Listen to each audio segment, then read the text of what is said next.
Hello people, welcome to the revision session, or as we call it, marathon classes of CA, intermediate accounting, advanced accounting. Accounting, sure. Okay, accounting subject. Alright, so yes, we will try to cover the entire syllabus of accounting in as less time as possible. So just before I dive into the session, I'd like to give you a little bit of overview as to how we'll be covering this marathon session.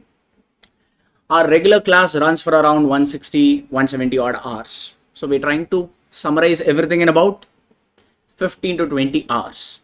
So conceptually, we'll try to cover everything. Problem wise, we'll try to solve, but not as many as we used to do it in regular class. Is it okay? So 160 hours ka content I'm trying to summarize in 15 to 16 hours. So as I told, conceptually everything, few questions we will take from every chapter for revision per se. Okay. And I would like to make this clear that this is a revision class. So one of the prerequisite for revision is what? You should have already studied once. So sir, I have not studied anything, now can I attend to your revision class? That is not ideally what is recommended. Is it okay? So revision class will be helpful only when you have already prepared it once, because we'll not be having that much time to cover all the concepts once again. Okay, we'll try to cover them, but not as detailed as we used to do it in our regular class. That is one. And since we are trying to cover everything in very less time possible, the pace of the class also will be on the little faster as compared to our regular class. That I hope is understandable to everyone out there. Is it okay? So those are some prerequisites or the necessities. Hope all of you have revised and come now. Here, once revision over, or just like that you have come. Revision over, subject also over. Just like that you have come for revision. No? We thought we'll see what this guy will say. Yeah. Okay. No worries. Okay, with that in mind, can we get started with our session? All right. And one more thing probably is we'll try to learn the concepts with the help of our chart book.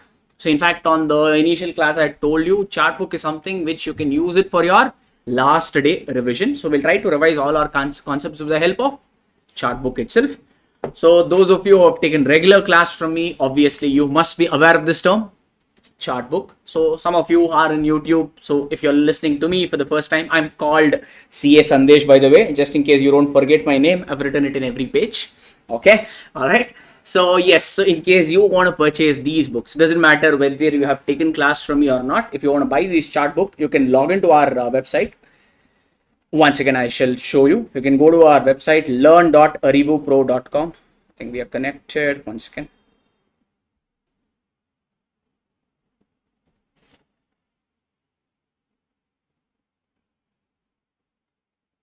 Once again, let me just get connected to the net out there. So log into our website, that is learn.arivupro.com. Come to the CA section. If you are, we have chart books for all the 3 levels. Okay, so if you're looking for, let's say, CA intermediate chart books, so select CA intermediate and select under that books. For whichever subject that you're looking to buy the revision book or chart book for, you can select. Suppose you want for accounting, select accounting, and here select the chart book or revision book. The price will pop in. Give your name, address, and etc. So the books will be delivered to you. Okay. So yes, same way you can also, if you're looking to purchase our classes, you can do so from our website itself. Okay. So yes, as I told you, we'll try to revise entire concept with the help of our chart book. So without wasting much of our time, we'll get fatafat started. So the first topic under CA intermediate accounting that we'll be starting with is accounting for bonus issue and rights issue. Bonus issue, sir, means it should have 3 characteristics. Bonus shares is nothing but additional shares given to existing equity shareholders at free of cost. So it is some extra shares given to existing shareholders at bilkul free, meaning full free. We don't collect. Company will not collect any money from the shareholders. Yes. Okay. Normally, when the company gives equity shares, they will collect the money. Let's say company issued equity shares worth 1 lakh. All the money was collected in one go. What will be the journal entry, sir? The journal entry will be bank account debit 1 lakh to equity share capital 1 lakh. This is the entry we pass when the company gives the shares and collects the money. In bonus share, is company collecting the money? No. So can we debit bank? No. Instead of debiting bank, we will debit reserves account, debit 1 lakh to equity share capital account. So that is the journal entry for bonus issue. Is it okay? So instead of bank to equity share capital, it is reserve account debit to equity share capital. So the next question is, so which reserve? So for bonus shares, the first priority will be given to which reserve, sir? CRR, as in capital redemption reserve. Second priority will be given to securities premium. Last set of priority will be given to free reserves. And normally that free reserve that we see in the problem is general reserve and PM. So basically CRR account debit, SP account debit, free reserve account debit you need to do. Normally what you should credit, sir? In our sample entry, what did we credit? We credited equity share capital. But there will be a time gap between the day bonus is announced and the day bonus is actually given. Hence the journal entry for bonus issue will be these reserve account debit and the credit will be given to a dummy account known as bonus to shareholders. Instead of crediting equity share capital, initially we will credit bonus to shareholders account. Basically reserve account debit to bonus to shareholders. Is this an actual account or a dummy? Dummy. How do you cancel a dummy? You have credited it. So to cancel we will debit. So the second journal entry will be bonus to shareholders account debit. What should have been actually credited? Equity share capital. So this is the journal entry for bonus issue. Fine now? So what did we say again? Bonus shares means it is additional shares given to existing shareholders at free of cost. So basically for the sake of bonus issue, we use or the company uses reserves. Which reserve? First priority to CRR. Second priority to securities premium. Last priority to free reserve. And normally what kind of free reserve we see in the problem? General reserve and free reserve. General reserve and P&L. But actually what does free reserve mean, sir? Free reserve means that reserve using which the company can pay or company can distribute dividend. Any reserve from which you can distribute dividend, we term it as a free reserve. But in our problems, generally we see only general reserve and P&L. If they give any other reserve in the problem, they say other reserve 1 lakh. In bracket may if they tell it is available for dividend declaration, then that other reserve is also a free reserve which can be utilized for bonus issue. Okay, everybody. Alright. So the meaning is clear. So for the sake of bonus, what do we use? Reserves. Hence another name for bonus is what? Bonus shares is also known as capitalization of profits. Meaning profits or reserves get converted into capital. Okay, everybody. Alright. This is one. Before you dive into the problems, there is one Companies Act restriction. Companies Act 2013 says what? Companies can give bonus shares provided the originally shares are fully paid up, meaning they should have reached what mark? Face value mark. First check whether the shares on which you are giving bonus shares, now are they fully paid up or not? Partly paid up. Fully paid up means, let's say the face value of the share is 10 rupees. Then the shareholders should have paid how much to the company? 10 rupees. Meaning the shares should have reached face value mark. Such shares only we're going to term it as what? Fully paid up, and only on those shares we can give bonus shares. This is what accounting restriction or Companies Act restriction? Companies Act restriction. Is it okay? So if it is fully paid up, then you can pass these entries that we saw over here. No problem. Are we okay, everybody? Suppose face value of the share is only 10 rupees. Okay, but paid up value of the share is only 7 rupees. Face value is 10. Paid up value is only 7. Can the company give bonus shares directly in this case? What you need to do? First of all, is this a fully paid up for bonus issue or partly paid up? Fully paid up for the purpose of bonus means what? It should have reached what mark? Face value mark. Have the shareholders paid 10 rupees or lesser than 10? Lesser than 10. So it is not a fully paid up. As far as what is concerned? Bonus is concerned. Hence, what is the first step we need to do? Convert the partly paid up shares into fully paid up. This you can do it via two modes. Basically, face value of the share is 10, paid up value is 3, means can I say final call money is 3 rupees? The final call money on the share is 3 rupees. One option to the company is the company can make the final call and receive the final call money from the shareholder. That is one option. What is the journal entry in that case, sir? First is when the equity share final call money is due. What is the journal entry? Equity share final call account debit to equity share capital account. And when you receive the final call, the journal entry is bank account debit to equity share final call. Pass those two entries. In that case, what will happen? Partly paid up shares will get converted into fully paid up. That is option number 1. Or there is another option. This partly paid up shares, you can convert it into fully paid up. How much is the final call money still? 3 rupees. Company is being so daralu karna. What are they telling to the shareholders? Don't have to pay this 3 rupees to me. I will only think that how much has the shareholders paid?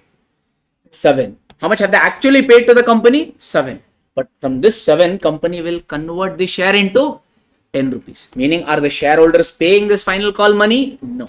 Company is converting. For this, can you use every reserve or only FR? FR mean as in free reserve. Meaning, partly paid up shares can be converted into fully paid up shares without receiving money from shareholders using free reserve. This is okay. This is the first step. So, convert the 7 rupee share into 10 rupees. What is the journal entry for this? First journal entry is here.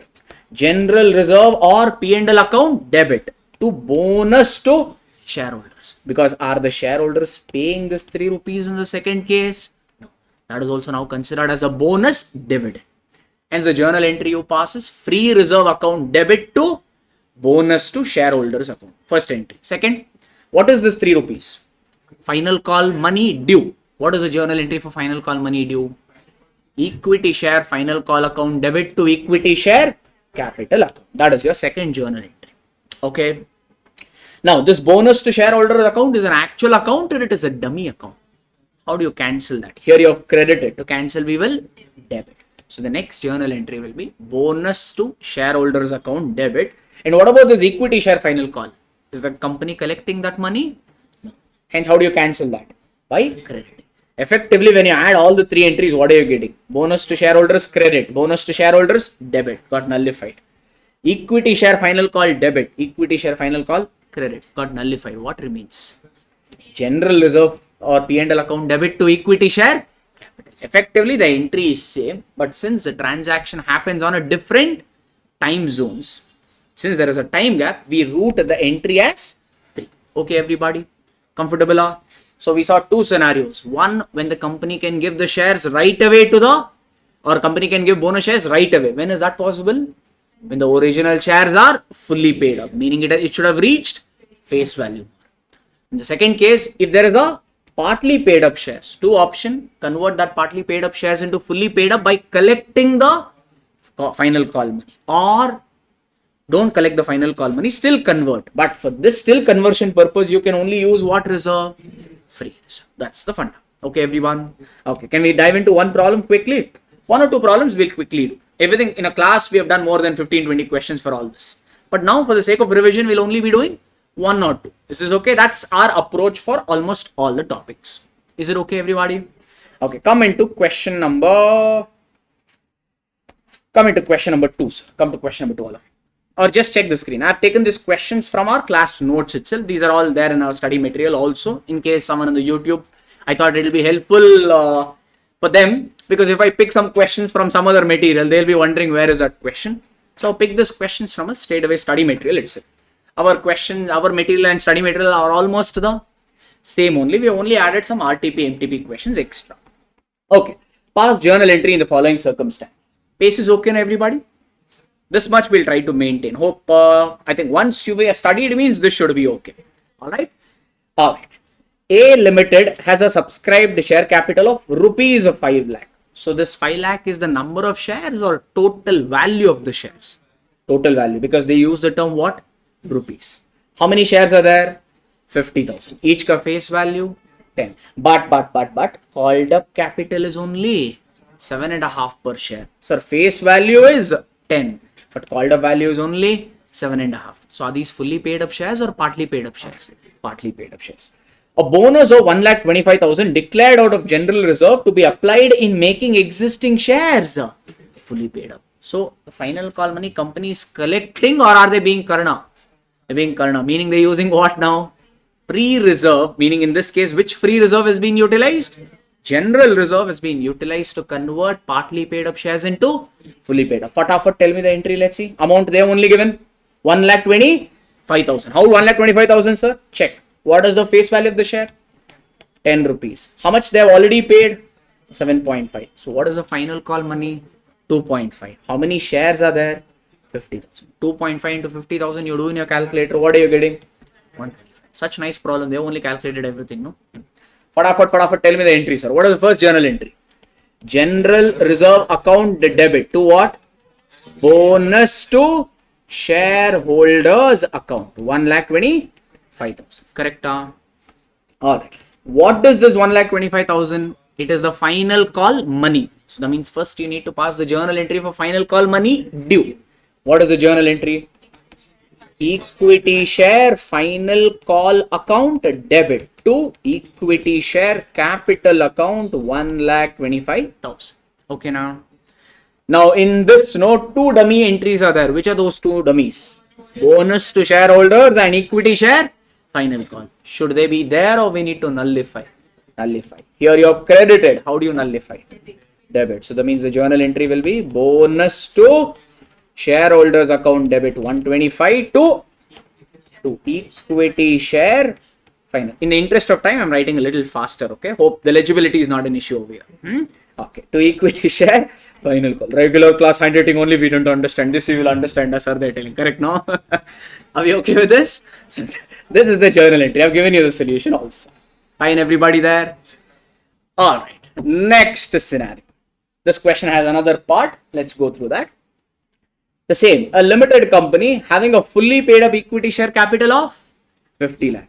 Of how much? What is the face value of each share? 10 rupees. It has a, in fact, they only told what in the problem?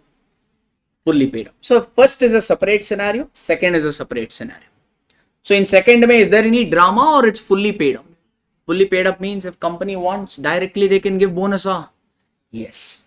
How much general reserve balance is there, sir? 9 lakh. It has resolved to capitalize 5 lakh out of general reserve. Sir, what is the other name for bonus issue I told? Capitalization of profits or capitalization of reserves. So when they say it is resolved to capitalize 5 lakh out of general reserve, what are they trying to say? General reserve have been utilized to give away bonus shares. Correct? And what is the worth of bonus shares they want to give? 5 lakh. Okay. And in fact, they only told how many bonus shares, sir? 50,000. Of each ka how much value? 10 each. 50,000 into 10 obviously will give you 5 lakh. Okay. Each shareholder gets 1 share for every 10 shares held. That is what also we have given all the calculation. So this is a drama wala scenario or a very simple scenario? Simple. Straight away. Tell me the journal entry. What is the first journal entry, sir? This is a normal scenario. So first journal entry is first priority for bonus you will give it to CR. Is CRR there? Next priority to securities premium. That is there. Not given. Next, free reserve. Free reserve could mean your general reserve or paid. So here which reserve they have actually given? So the journal entry will be general reserve account debit 5 lakh to bonus to shareholders, or you can also write bonus to equity shareholders account 5 lakh. Okay, now actually bonus to shareholders should be credited, or what should be credited? Equity share capital. Hence, what is the next journal entry to cancel this dummy? The next entry will be bonus to shareholders account debit to equity share capital 5 lakh. 5 lakh. Yes, no? In fact, I had also told you in narration you can write it in your own words, but for this, no, the narration I had told you as per board resolution number ... Okay, if they give the resolution number, mention the resolution number. If they give the date, mention the date. You can write here the narration for this is being bonus shares issued by the company as per board resolution number ... dated ... Is it okay? Why board resolution? Because it's a company, no, they can't take the decision left, right, center. Who will take the decision in case of company? The board of directors. So they will convene the meeting, board of directors meeting will be held, and then the bonus will be decided. So whenever meeting happens, resolution is a requirement. Hence we pass this. Is it okay? This is a key word in your narration. Rest everything you can write it in your own vocabulary. So far okay everybody? Easy peasy? Okay. Alright. Can we go into one more question? Let me quickly just see that. Okay, we'll dive into maybe this question. Question number 4. Okay, one more practice. Quick. Following is the balance sheet of Preet Limited as on 31st March 20x1. Check. Company has preference shares. Do we give bonus shares to the preference shareholders or only equity shareholders? Only equity shareholders. So preference shares for us is relevant or it is dead to us? As far as this problem is concerned, it is literally dead only. How many equity shares? 1,50,000 shares. Of how much? 10. Don't get excited. This 10 is the face value, and moreover they told this is what capital? Authorized capital. But what number we need? Is authorized capital relevant for our journal entries or what do we need? We need issued, subscribed and more importantly paid up capital. Check this. Issued, subscribed and paid up capital. Preference shares is okay. How many equity shares? 1,35,000. Face value 10 each, but paid up value is only 8. Fully paid up or partly paid up? Partly paid up. How many options available with the company now? Can they give the bonus right away? First of all, 2 options. What are those? First of all, what is the final call money? 2 rupees. What can we do with this 2 rupees? Make the final call, receive the final call. One option. Or use a free reserve to convert this 8 rupee share into 10 rupees. 2 options. We saw one problem using general reserve. Here, let's see what the company wants to do. They have given reserves and surplus ka data. Can you use general reserve for normal bonus issue? Yes. CRR? Yes. SP? Yes. SP? Yes. P&L? Yes. So that means all the reserve that they have given can be utilized for normal bonus issue. Okay. But for conversion purpose, we can only use free reserve. Which is a free reserve in this, sir? General reserve and P&L. Okay. On 1st April 20x1, the company has made the final call of 2. The call money was received. So that means is the company being way too generous or they're collecting the money. So what is the first journal entry? Equity share final call money due. What is the entry for that? Equity share final call account debit. How many shares, sir? 1,35,000. What is the final call money per share? 2 rupees. So 1,35,000 into 2 will give you 2,75,000. So equity share final call account debit to equity share capital 2,70,000. Then what about this 270? Is company receiving this? Yes. So what is the next journal entry? Bank account debit to equity share final call 2,70,000. 2,70,000. Yes, sir. Then what did the company do? Thereafter, company decided to capitalize its reserve. The moment they say capitalized its reserve, it means nothing but company wants to give the bonus shares. At what shares? At the rate of 1 share for every 4 shares held. So old or original and bonus.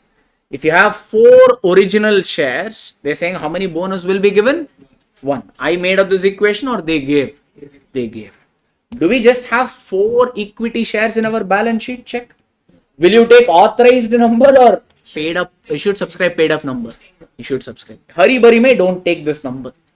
Okay, everything you would have done right, but in examination, just for calculation purpose, instead of taking 135, you might end up taking 150. That is one of the reason institute gives authorized capital also. Just be a little careful there. So we have to take what here? 1,35,000. So if you have 1,35,000 equity shares, how many bonus shares will be given? So cross multiplication. 1,35,000 into 1 by 4 gives you 33,750. This is the value or number of bonus shares. Number of bonus shares. What is the worth or the value of this bonus shares? Did they say bonus shares is worth 50 rupees, 20 rupees, 80 rupees like that? No. What is the face value of original share? 10 rupees. That means the worth of the bonus shares will also be 10. So this to multiply this by 10, how much you're going to get? 3,37,500. So this is a normal bonus issue now. You got the value. Tell me, first out of this 337,500, first you will pick from what? CR.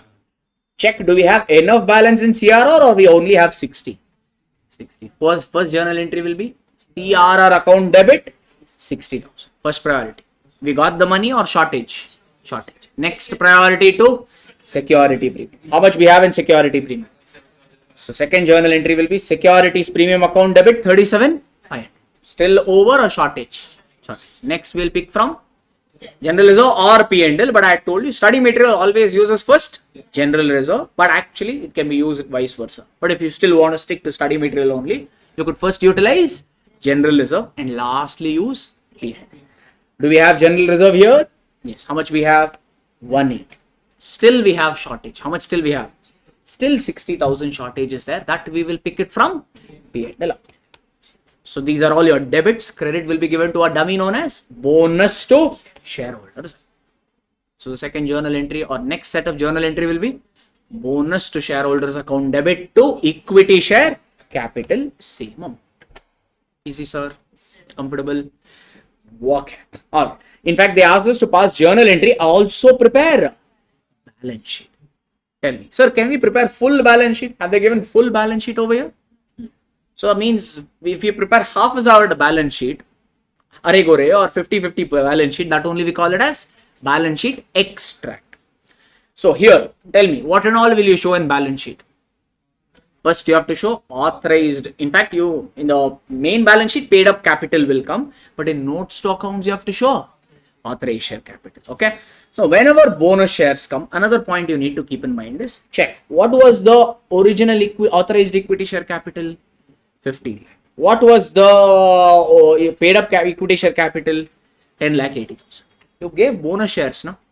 Do you think authorized capital will be same or it will change? It will change. There are two ways you can incorporate this change I had told you. Okay, one, what is the value of bonus shares you gave, sir? What is the value of bonus shares you gave? 3,37,500. Add this to your original authorized share capital, and that when you add, how much are you going to get? 18,37,500. That becomes your new authorized share capital. Meaning, take the existing authorized share capital and add what is this?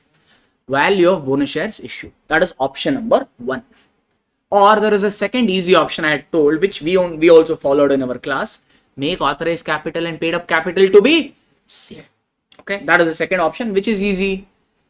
Making authorized and paid up capital same is easy option because anyway for balance sheet purpose you need to calculate what? Paid up capital. Is it okay? Now check how much was the existing paid up capital? 10,80,000. You made final call now. When you made final call, you credited equity share capital. Check how much did you credit? 2,70,000. That means this will increase by 270. Again, when you gave bonus shares, you credited equity share capital by how much? 3,37,500. Here, check. 3,37,500 again I credited. That means what will be my paid up capital now? Add all this. 16 lakh?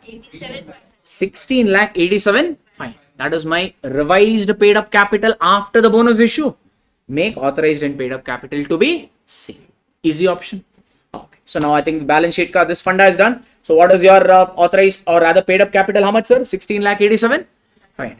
Authorized equity share capital also you can make it same. Do you think preference shares will change or same? How much was the preference share capital ka data given? Authorized was 150. Paid up was how much? 150. Any chart or any drama in this, or straight away take the data and dump it in new balance sheet? Take and dump. Have they done that? Check. 150 and okay, sir. This is your paid up capital. Next in your balance sheet. Okay. Next you will show reserves and surplus. Check. These are the reserves. Do you think you have general reserve anymore or fully utilized? Fully gone. Tripti toss. Correct me. What about CRR? There or fully gone? Fully gone. Say SP, fully gone. P&L fully gone. No. 3 lakh was there. How much did you use for bonus issue? 60. In 3 lakh, 60 gone means how much remains? 2,40,000. In balance sheet, you should show 2,40,000. That is your abridged. They have prepared, in fact, note only. You can also prepare main balance sheet and give this as a note. Study material gives both the option. When they gave shorter option, you want to take shorter one or prepare this only. This is good enough. Is it okay? So don't have. If you want, no, I will prepare main balance sheet first. Then I'll give this as note means, yes, you can do it. Your pen, your paper, your time, no problem. Okay, now, yes, this is the thing. Huh? Bank account, he's saying, sir, bank also I'll prepare. Sir, bank data they've not given, no? If you check the original balance sheet, bank data they've not given. If they're given, you can bring in, not a big deal. Okay, so still I will write bank. That will not be the full-fledged balance sheet, but you can use this information and write back. That is also okay. But I suggest in exam, if study material only is telling this much you do sufficient means, should do that. Extra CA exams, no, not required. PUC exams or 11th, 12th standard means bindas. I would say extra attempt also you do. Instead of 4 questions you answer, fine, no problem. But here and all, we'll not have time to finish the existing one. So extra, not necessary much. Okay. I just come back to one or two more concepts. Sir, there is a small funda around securities premium. There is a small concept around securities premium. This concept is only applicable for listed companies. First, check in the problem whether the company is a listed company or unlisted company. Listed company means what? The companies whose shares are listed in the stock exchange, Bombay Stock Exchange or National Stock Exchange. That we call it as listed company. If it is a listed company, one watchdog is there. Who's that? SEBI. SEBI ka guidelines say that you can use security premium for bonus. Normally, can we use a? Yes. SEBI says use a security premium only if you have recovered it in cash. Only if you have collected security premium in cash, use SP for what? Bonus issue. If you have not collected in cash means listed company, can they use? Is it okay? This is whose? Companies Act restriction or SEBI regulations? SEBI regulations. Is SEBI applicable for unlisted companies? So unlisted company, can they use security premium? Whether SP as in security premium is collected in cash or not collected in cash, both SP can be utilized. What is the difference between SP collected in cash, SP not collected in cash, sir? Give you an example. Let's say company has issued 1 lakh equity shares. Face value is 10 rupees. IP as an issue price is 12 rupees. 10 rupee worth of share they've issued it at 12 rupees. Is there any premium on share, sir?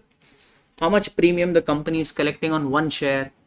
2 rupees. How many number of shares the company has issued? 1. Tell me the journal entry. No application, allotment, drama. Simple entry you tell. What is the journal entry? Bank account debit. How many equity shares? 1 lakh. How much money has been collected on one share? 12 rupees. So bank account debit 12 lakh. Will you credit equity share capital at 12 lakh or share capital always at face value? So that means you will credit equity share capital at 1 lakh into 10. So this is 10 lakh. Balance, no, is the premium element where it will go? Securities premium. 1 lakh into 2, that is 2 lakh rupees will go to securities premium. This 2 lakh rupees did company collect from the shareholders? Collected or not? Yes. So this is an SP collected or this is a security premium collected in cash. Is it okay? Same drama. Company issued 1 lakh equity shares. Face value is still 10. Issue price is still 12. But company issued the shares. You know why? They purchased a fixed asset and they gave equity shares. They purchased equity share. They purchased fixed asset worth 12 lakh rupees. Instead of paying for this fixed asset by cash, they paid for it in shares. Tell me, if you purchase fixed asset by paying cash, what is the journal entry? Now we have become fancy. No, we don't call it as fixed asset. What do we call? Property, plant and equipment. Can I use that name only? So the journal entry will be property, plant and equipment account debit. How much? 12 lakh. Can I write to bank over here? Did company pay this PP in the form of cash? What did they give instead of this?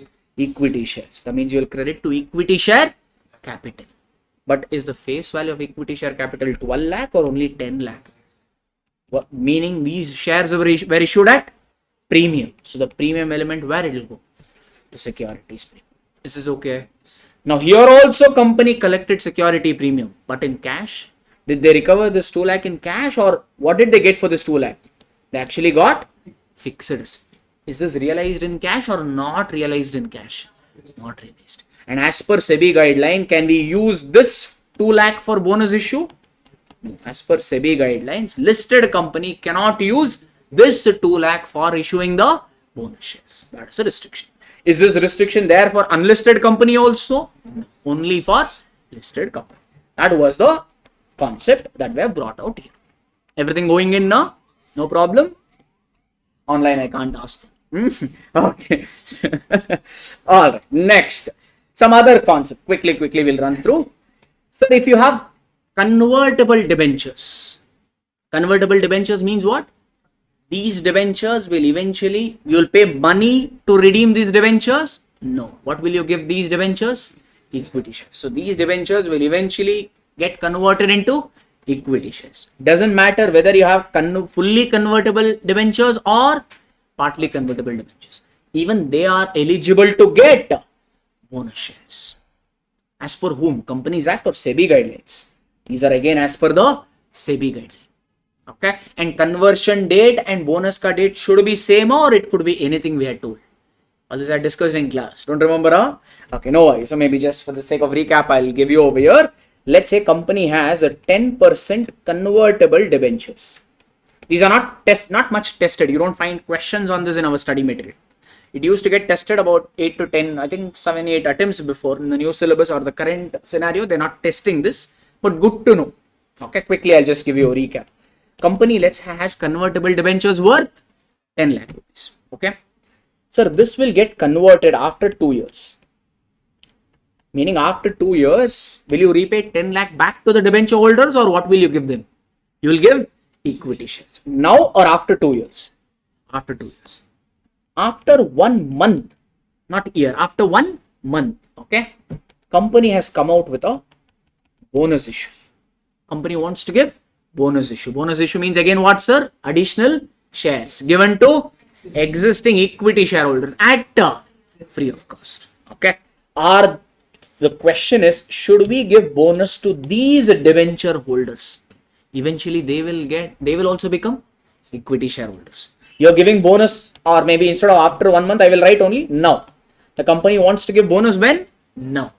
But these debentures will get converted into equity shares when? Now or after 2 years. So ideally, if you touch your heart and tell, your feeling that you will pop up is what? We should not give bonus shares. But unfortunately, what do you think SEBI is telling? For the name's sake, these guys are debenture holders. But eventually, they will also become equity shareholders. So to these guys also should we give bonus?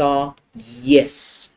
Not as per Companies Act, but as per SEBI guidelines. How much? In the same ratio as you give it for original guys. Is it okay? But when are you giving bonus? Now. But these guys are equity shareholders now only or after 2 years? That means these guys will get bonus shares not now but after 2 years. That's a concept that they'll get. So first concept is they are also eligible to get bonus shares. But will they get the bonus shares now only? No, they will get the bonus shares when their debentures get converted into equity shares. In my example, debenture will get converted into equity shares only after 2 years. So after 2 years, you will give them the bonus shares. Is it okay? So what journal entry? What is the normal entry for bonus issue? Same that CRR, SP, blah, blah, blah. Same entry will come. But that entry for the bonus issue for convertible debentures, you will not pass now. You will pass after 2 years. Same entry to pass. That's same calculation. Just the date of giving the components are different or a later date. Any confusion? Authorized share capital, we already went through. I told 2 options there. What are the 2 options, sir? Either make authorized share capital and paid up capital to be same, or take the existing equity share capital, authorized equity share capital, and add the value of bonus shares. Both the options are acceptable. Our material ICI material has done both. But for our class purpose, easier sake, I had recommended you making the paid up capital and authorized capital to be same. Easy convenience sake. That's okay. All right. Can we go for the last concept relating to this chapter?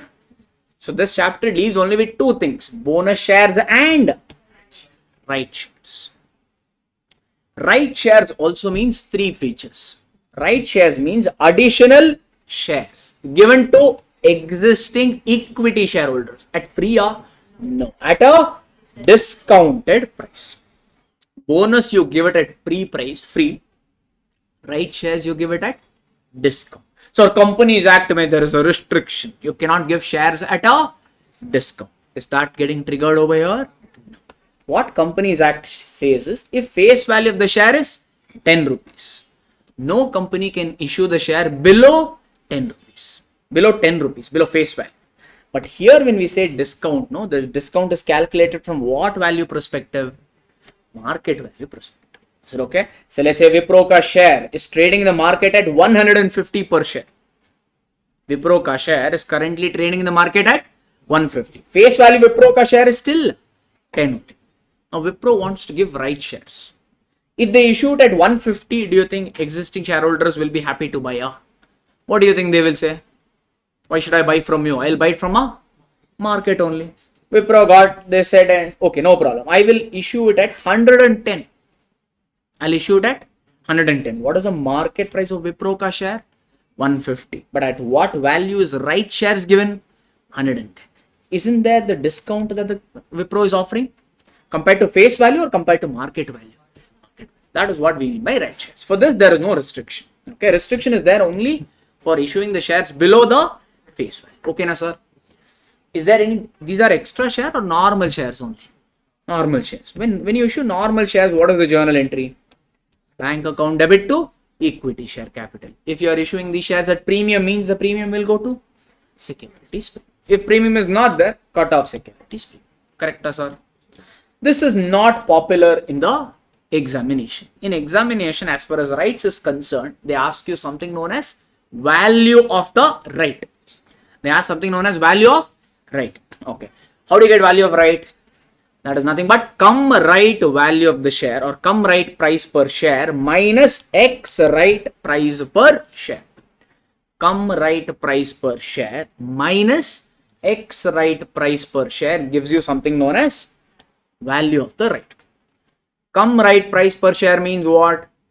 Value of the shares before the rights issue. Before the company came out with rights issue, no? At what price was the shares trading in the market? That we call it as cum right price per share. Theoretically, when company issues right shares, no, the market price will increase or it will fall. It will fall because his right shares being issued at par value or at discount. Is it being issued at a proper correct value or at a lesser value? Lesser value. Okay. And there is a little bit of uncertainty in the market that what the company is going to do with that right shares ka money.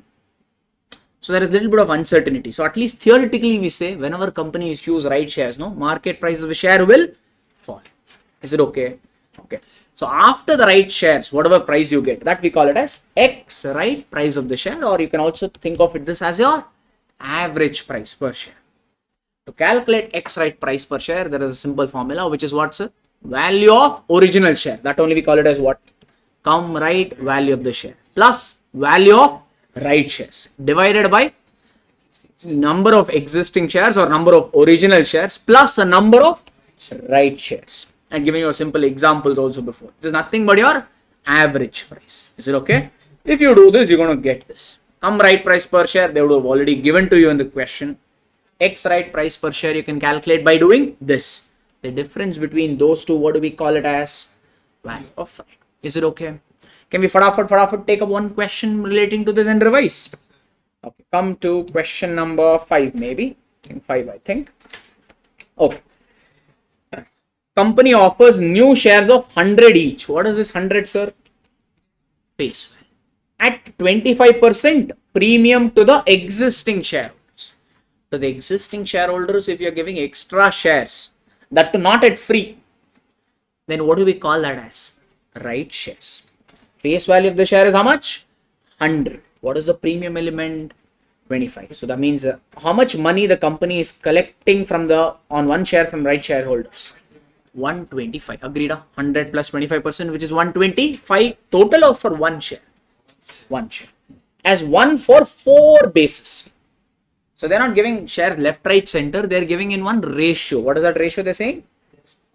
Old and right shares. If you have 4 old shares, you are eligible to get or you are eligible to buy 1 right shares.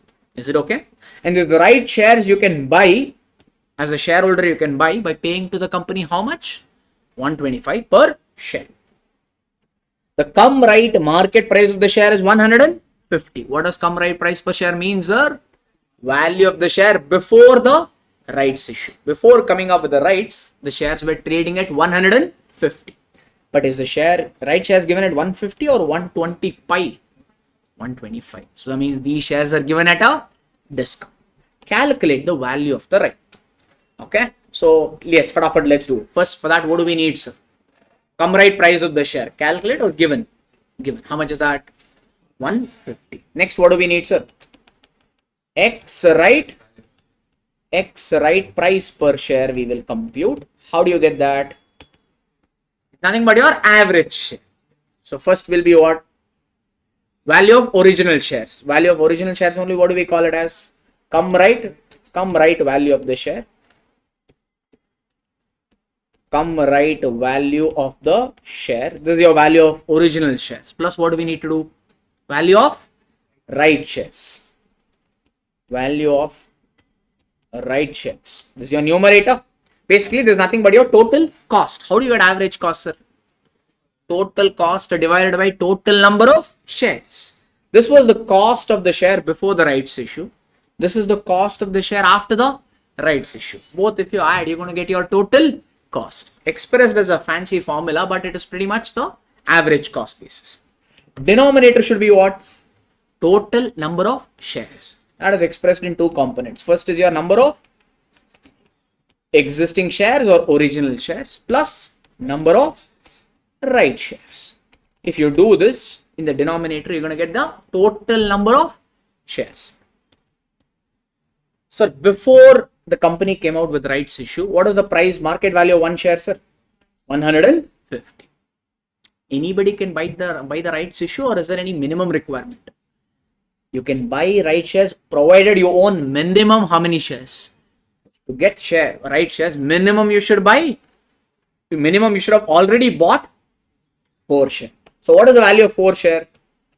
Value of 1 share is 150. So what is the value or cost of 4 shares, sir? 600. That is the value of your existing share now. Okay. Plus we have to find out value of right shares. Can you buy 4 right shares or how much? Only 1 right shares you can buy. Should you have to pay 150 to get those right shares or just 125? Just 125. So that means you got your numerator, that is your total cost, divided by what? Number of shares. Correct. Originally, how many shares you had? 4. How many right shares can you buy now? 1. So that means this is what? 725 divided by 5, which is 145. Easy now. This is your X right price per share. How do you get the value of the right, sir?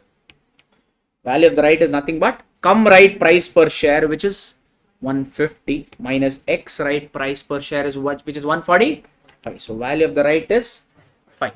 This is okay. Okay. In fact, I had also told you a shortcut method in calculator to test the answer. How was that? Anybody remembers that? No problem. Okay. So before the right shares, what is the price of the share, sir? 150. We are offering the right shares to the shareholder at 150 or how much? 125. Means are we not giving discount? How much is the total discount we are giving? 25. Now, right, this 25 no is not a discount on one share. Right share is a combo offer. You can buy right shares provided you have already bought how many shares? You can buy 1 right share provided if you have already purchased 4 existing share.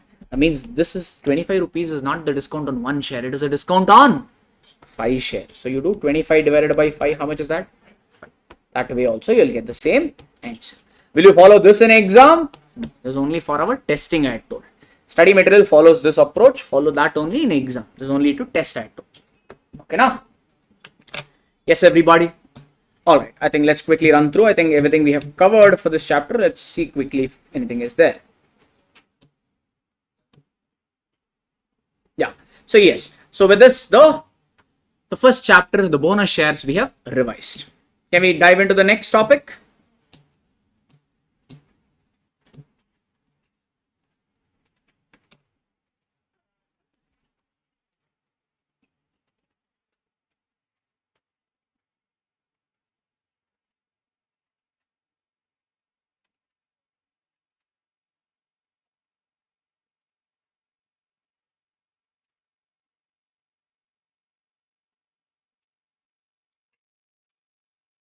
We'll do a few more topics and then take a break. That's fine, now. All of you are getting the points, now. Whatever we are revising. All right. Okay, let's go into the second topic, that is profit or loss prior to incorporation, or profit or loss pre and post incorporation. Okay, name itself is saying profit or loss pre incorporation. Incorporation means registering the company. Before registering the company only can you start making profits and start conducting the business, or this is an exceptional case. Exceptional case. Basically, this scenario, normally, you'll start the business only after incorporation. But in some rare circumstance, you will get some profit or loss before incorporation only. What is that circumstance?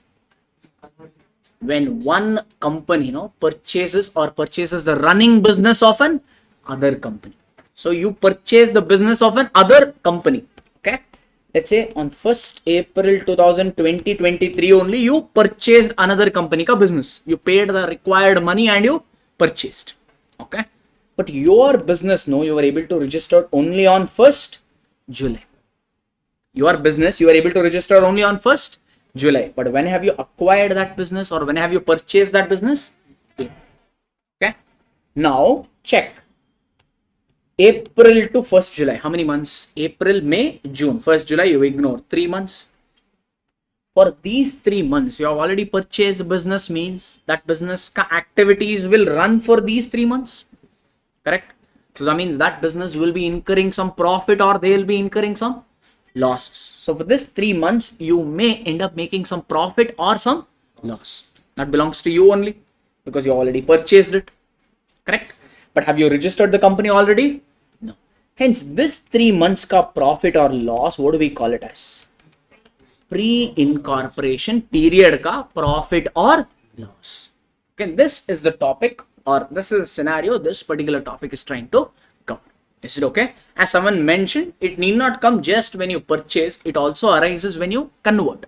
A partnership firm got converted into company. Existing partnership firm got converted into company. Okay, so there might be some delay in the registration date of the new company. Even in that case, this scenario may play out. Okay, fair enough, everybody. All right. Now, tell me, sir, this is a normal occurrence or a kind of a remote occurrence? So this is what revenue. This 3 months ka profit. It's a revenue profit or capital profit. It's a recurring or non-recurring profit. Non-recurring profit. So this 3 months ka pre-acquisition profit, where should we transfer it to? Normal P&L or capital reserve? Capital reserve. Basically, pre-incorporation ka profit should be transferred to capital reserve. Pre-incorporation period ka loss, if you have balance in capital reserve, you can adjust with capital reserve. Or if you don't have, you can also transfer it to P&L. After incorporation, if you are getting any profit or loss, is that non-recurring or routine? Routine. That profit or loss, where it will go to P&L. Basically, pre-incorporation profit goes to capital reserve. Post-incorporation profit goes to P&L. Is it okay? So why have you written goodwill? This is more relevant to group 2 amalgamation topic. Whenever you buy business, okay, you may end up getting some goodwill or capital reserve as per accounting standard 14.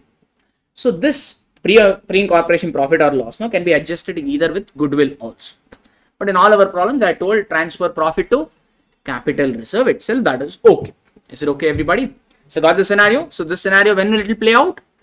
When one company purchases the running business of an other company, but new company got registered right away, or there is a delay. In our example, how many months delay? 3 months. That 3 months period ka profit only we call it as pre-incorporation profit. Or for this 3 months, if you are incurring a loss, that loss only we call it as pre-incorporation loss. After registration, whatever profit loss you're going to get, that is your post-incorporation profit, meaning your regular profit gets transferred off to P&L. Okay. So this topic of main mudda is you need to find out how much is pre-incorporation ka profit, how much is post-incorporation ka profit. Quite easy, no? In my example, you acquired the business on 1st April. You registered on 1st July. Let's say year is ending on 31st March 2024. So how many months is pre, sir? You purchased on 1st April, you registered on 1st July. So pre-incorporation period is 3 months. So post-incorporation period will be 9 months, meaning from July to March, if you count, that will be 9 months. Quite easy, no? 3 months ka, 9 months ka profit you need to consider. To find out profit or loss, basically we need what two datas? Expense ka data, income ka data. If you know these 3 months ka income and expense, easily you can find out period ka profit or loss. Similarly, if you know expense income data of next 9 months, you can easily find out post ka. But you know how they will give a question? What they will give? They will not give the data for 3 months, 9 months separately. They will give income and expense data for the entire year as in 12 months. So this 12 months data we have to use and split between what? Pre and post. Okay. So that is this chapter all about. Yes. Just splitting the 12-month data among the pre and post. To do this split, we take the help of ratios. Certain ratios we need to calculate for this purpose. Tell me, first common ratio that we use is what? Sales ratio. Meaning any income or expense which is expressible or which is related to sales, we distribute it in sales ratio. Some example could be carriage outwards. Carriage outwards means what, sir? 1 minute. Carriage outward means transportation cost incurred when you sell the goods. So this is a transportation cost on sales. So related to what now? Sales only, no? So we distribute it in sales ratio. Commission to selling agents. We give commission to selling agents to sell more and more product. So it is also expressible in terms of sales. So we distribute it in sales ratio. Bad debts. When do you incur bad debts? Bad debts means you have sold goods to debtor and that debtor is not paying you. So it is also expressible in sales. So we distribute it in sales ratio. Sales promotion expenses. Some advertisement and all. We do this to generate sales. So that also be distributed in sales ratio. Is this list exhaustive or you could have more also? More. So I have brought out commonly what you see in the problem. Like they say discount also. Why do you give discount to debtors? So that he will buy more and more products from you. Correct? I'm not talking about cash discount. I'm talking about trade discount. Trade discount means initially the discount that you give at the time of purchase or sale. Initially at the time of sales only if you're giving discount. Why do you give that discount? To generate more and more sales. Or even cash discount also you can take it. You give cash discount to a debtor so that he can pay money to you soon and also purchase more from you. Okay, so basically discount also you will distribute it in sales ratio. These are the common things which we find in the problem, which I brought it in the chart book. Okay, sir. So this is your sales. Any income and expenditure which is expressible in terms of time, which is more expressible in terms of time, we distribute it in time ratio. Example could be, one is administrative expenses like receptionist ka salary, etc., etc. All this is related to sale. Like our academic receptionist, we pay salary based on what? Number of students enrollment, sales enrollment, or month on month we will pay. I mean, this and all is expressible in terms of time. So we distribute it in time ratio. Rent, printing and stationery, all electricity expense, all these are expressible better in terms of time. So we distribute it in time ratio. Miscellaneous expense, is there any logic or this is just as a convention? Miscellaneous expense means, is it one expense or combination of many expenses? Combination of many expenses. It is not related to sales. Okay. Hence, as a convention, we distribute it in time ratio. Are we fine? And then there are certain expenses which will only come in the post-incorporation period. What are those post-incorporation period income and expenses? One is what? Directors ka fees. Why directors fees under post, sir? Director of a company will come into picture. When will you appoint director? Before incorporation or after incorporation?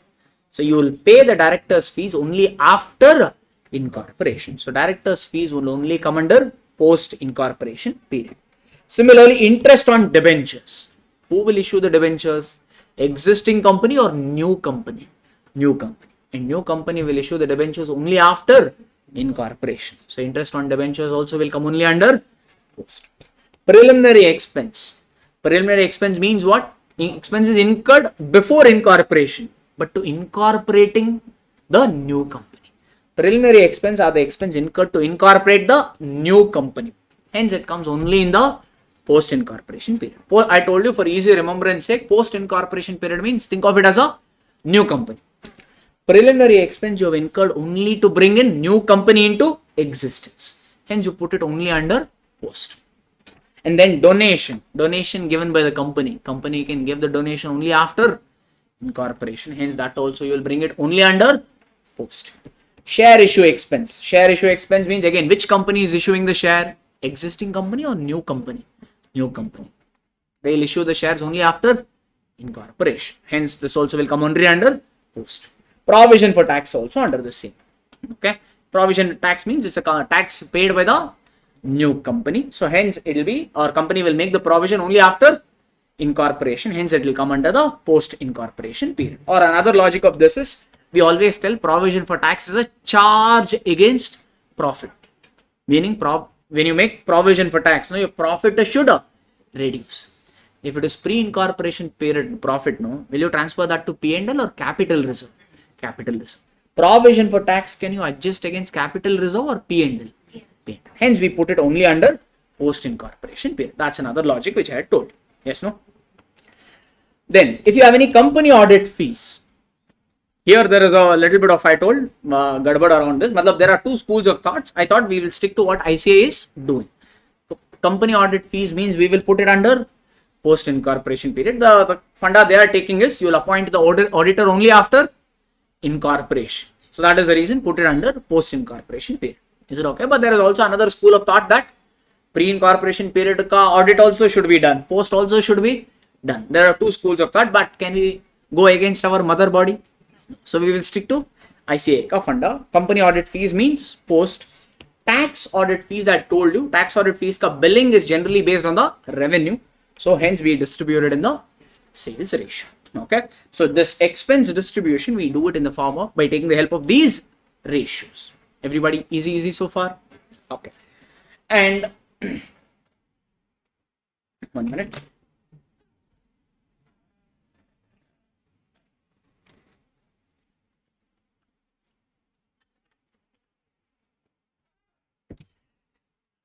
Sir, the starting point in these sort of problems I told you is your gross profit. In these sort of problems, we start with gross profit.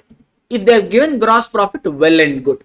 GP is expressible in terms of sales, hence we distribute it in sales ratio at 2. Suppose they don't give GP, then can you find out? Yes. If they give net profit, can you find out GP? How do you do that? In fact, how do you find out net profit, sir? From GP, you deduct your indirect expenses and you add indirect income.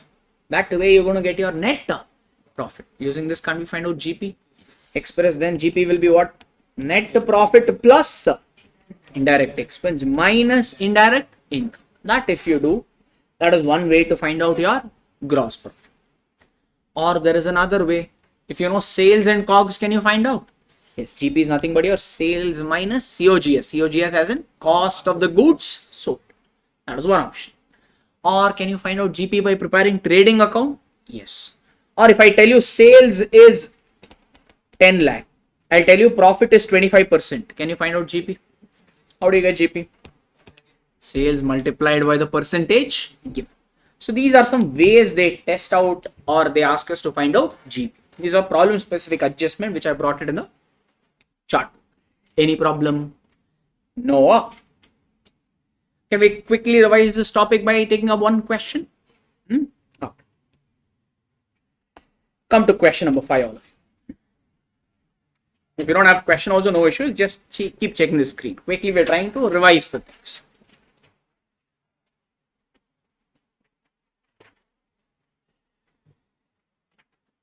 The pace is fine for everybody, no? Everyone following? I know that some of you are actually doing, what, sir? I know, because if you have revised it, obviously this will sound repetitive, but that is okay. Because sometimes in exam, what happens, no? Whatever we say when here it may sound, and all. But examination, suddenly it will flash, oh, that guy told something, no. Like that. So it is okay, no problem in listening again. No worries. Okay, come back. Question number 5. The partners of Maitri agencies decided to convert partnership firm into private limited company. Existing partnership firm, they want to convert it into company. From which date, sir? 1st January. Okay. This is the date they took over the new business, or the existing business has been taken over from this date. Check. And consideration was agreed to be 1 crore 17 lakh rupees. Partnership firm is getting converted into company, no? Suppose there are 5 partners in partnership firm. All the 5 partners should become shareholders in new company, or some of them may say Tata. Some of them may say, I don't want to run a business. Yes, possible. I mean, can you send them Kali Hath, or you have to pay them money? Pay them money. Yes, for that you need to find out what is the value of the business. Correct? So that they are saying the business has been purchased or converted at a value of 1 crore 17 lakh. In group 2 advanced accounting amalgamation AS14, we used to call this 1 crore 17 lakh as purchase consideration. PC as in purchase consideration is this much, based on the firm's balance sheet. However, due to some procedural difficulties, company could be incorporated only on 1st April. You took over on 1st January, but registration happened only on 1st April. Is there any delay? Yes. How many months delay? January, February, March. First day of April, you ignore the 1 day. How many months delay, sir? 3 months, there is a delay. So that 3 months ka period only, what do we call it as? Post or pre? Pre-incorporation period. Okay? That profit or loss made for that 3 months only, we call it as pre-incorporation period ka profit or loss. Meanwhile, the business was continued on behalf of the company and consideration was settled on that day. That day means what, sir? 1st April. On the registration days, consideration was settled. Sir, when did you buy the business? 1st January. Ideally, if you buy, suppose I buy calculator on 1st January means, when should I pay the money for it? 1st January only. Correct, no? But here, you bought the business on 1st January, but you are paying it on 1st April. You paid on due date, or was there a delay? Delay means, will the people keep quiet, or they will ask something? They will ask some interest. How much interest you're paying here?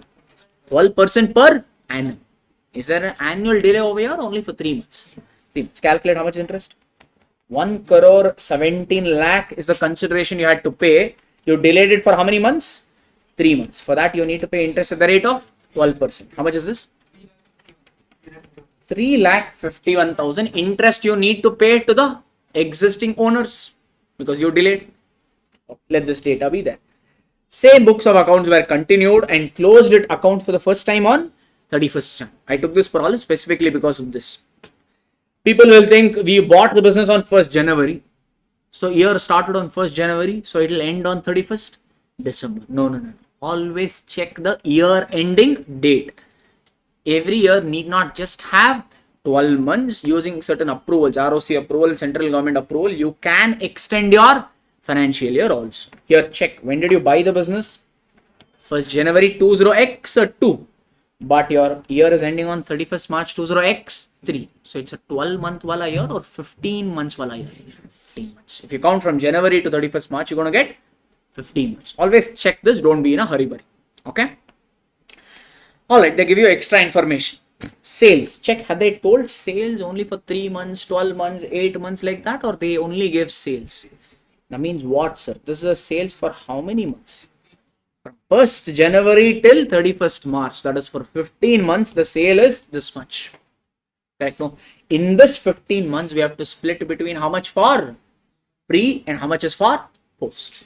They have also given COGS. Why have they given sales and COGS? Sales minus COGS is your GP. So working note number 1, we will put it for maybe GP. How much is GP, sir? Sales minus COGS. Do 2 crore 34 lakh minus 1 crore 17 lakh 70 70 lakh 20,000 is the GP. Correct, sir? GP is expressible in terms of time or expressible in terms of sales. Higher you make the sale, higher will be your gross profit. So GP is expressible better in terms of sales. So we have to distribute GP in what ratio? Sales ratio. But have we find out sales ratio yet? Let's do it. Or maybe let's also have that parallel working note ready. Maybe working note I'll put up, statement I'll quickly go through. Would you be okay with that? Quick revision now, should be fine. Okay, so ratio calculation, I'm putting it as working or working notes, I'll simply put it. Anyone remember the format? Let's see. What is the format over here? You can write ratio or you can write particulars over here. Then, perfect. Pre-incorporation.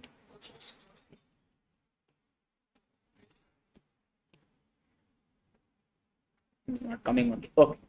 Pre-incorporation period also if you want to write, or you can just write pre-incorporation. That's fine. On the other side, it is post-incorporation. And then finally, you get the ratio. Yes, no, this is how we used to normally put. This is the only way to do it, or just a working note. Working note, you can put it in any format. First, so time ratio, can we do it for effort? So first is your time ratio. Or I'll write this as working note number 2 because working note number 1 was for our GB. Okay, check sir. When did you took over the business? On 1st January 20x2 you took over the business, but you were able to register your business only on 1st April. So your incorporation start from 1st April. So any period before this, we call it as pre. Means from 1st January to 31st March 20x2. How many months? 3 months is your pre-incorporation period. Just because it started on January, will it end on December? Not necessarily. Here check the first time the books of the company were closed on 31st March 20x3. So this is 31st March 20x3. Count the period from April to 31st March. If you count, that will be about 1. So the ratio of this is what? 3:12 or 1:. What does that ratio say? Time ratio. Okay. Can we go and read further? Maybe I'll put the heading as sales ratio. We'll see what that is. Okay, let's come back to the data. Sales and COGS they have given. Next, tell me, sir. Salaries. Sir, if they give adjustment, we may have to put up a separate working. If there is no adjustment for salary, how do you distribute? If they don't give any adjustment for salary you express it in terms of sales or based on time. You pay salary month on month. So salary is better expressible in terms of time. So salary should be distributed in time ratio. Depreciation, time ratio. Yes, no? Okay. Advertisement. Why do you advertise? Generate sales. So distributed in sales ratio. Discounts. Why do you give discounts? To generate more sales. So you distributed in sales ratio. MD, managing director's remuneration. This will come only under post. Any miscellaneous expense, you do it in time ratio. Rent, if there is no adjustment for rent, you pay to the landlord. You pay rent on what basis? Based on sale or based month on month? So rent should be distributed in time ratio. Interest also. This is the interest. We will see interest ka separate. Interest is your for delay in payment. You have to pay interest to the vendors. We will see. That we'll put up a separate working. Company is only borrowing.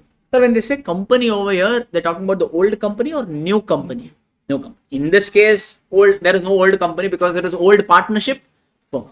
So normally when they say company in the problems, it means the new company. Company's only borrowing was a loan of 50 lakh rupees on which interest is paid at the rate of 12%. So tell me, when will the company borrow the loan? Before incorporation or after incorporation? After incorporation. When did the company incorporate? 1st April. That means company took the loan only on 1st April. And first time year is ending on 31st March. So you have to pay interest to the bank for how many months? 4 months. That means, can I put up a working note for interest, sir? Maybe I'll just leave some space for sales ratio. Then I'll put up working note for interest. When did the company borrow the loan? From 1st April. How much loan the company borrowed? 50 lakh. How much interest rate? 12%.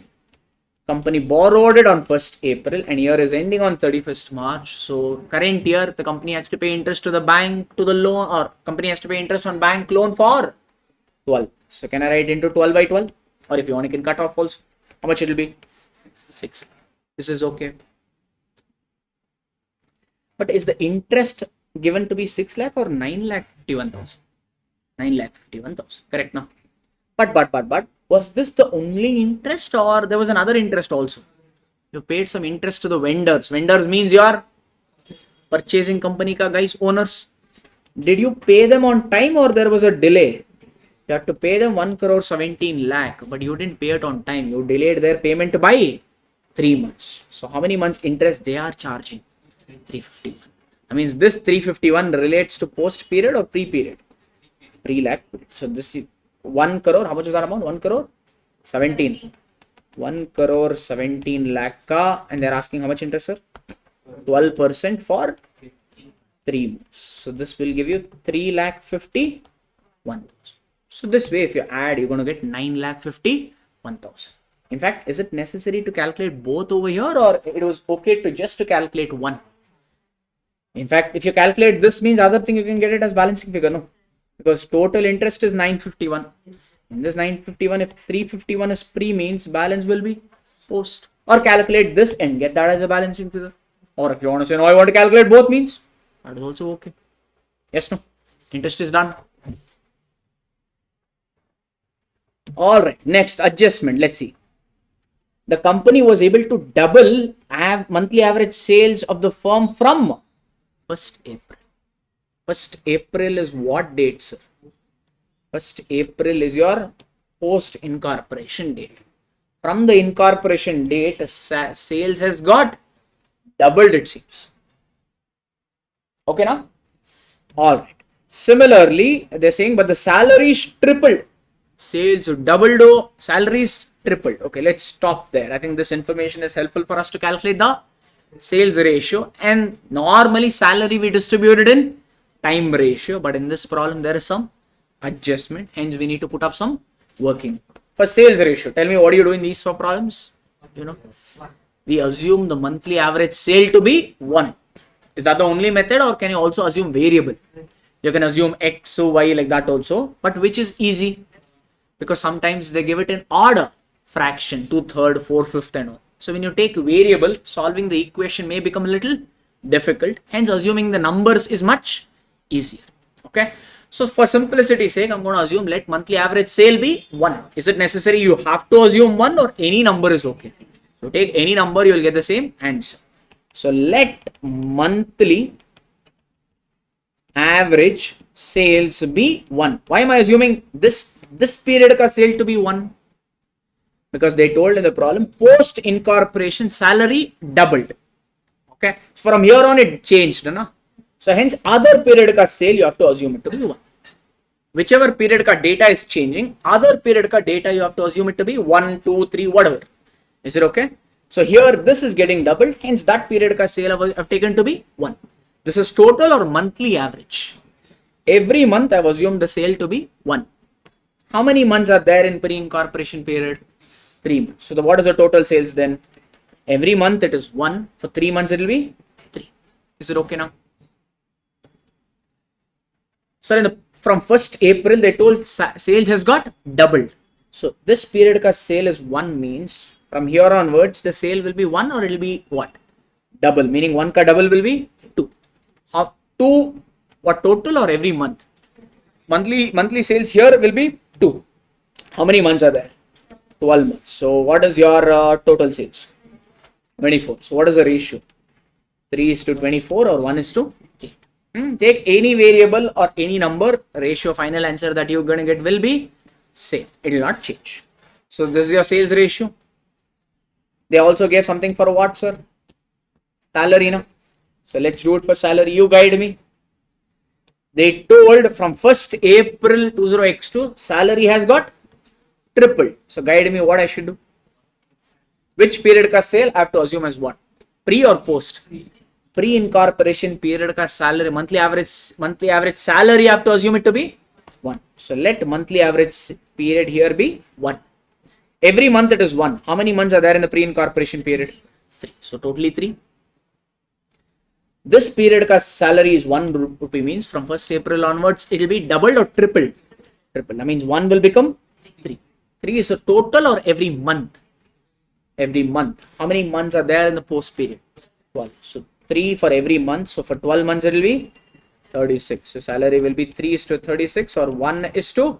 12. So salary, you will apportion it among pre and post incorporation period in the ratio of 1:12.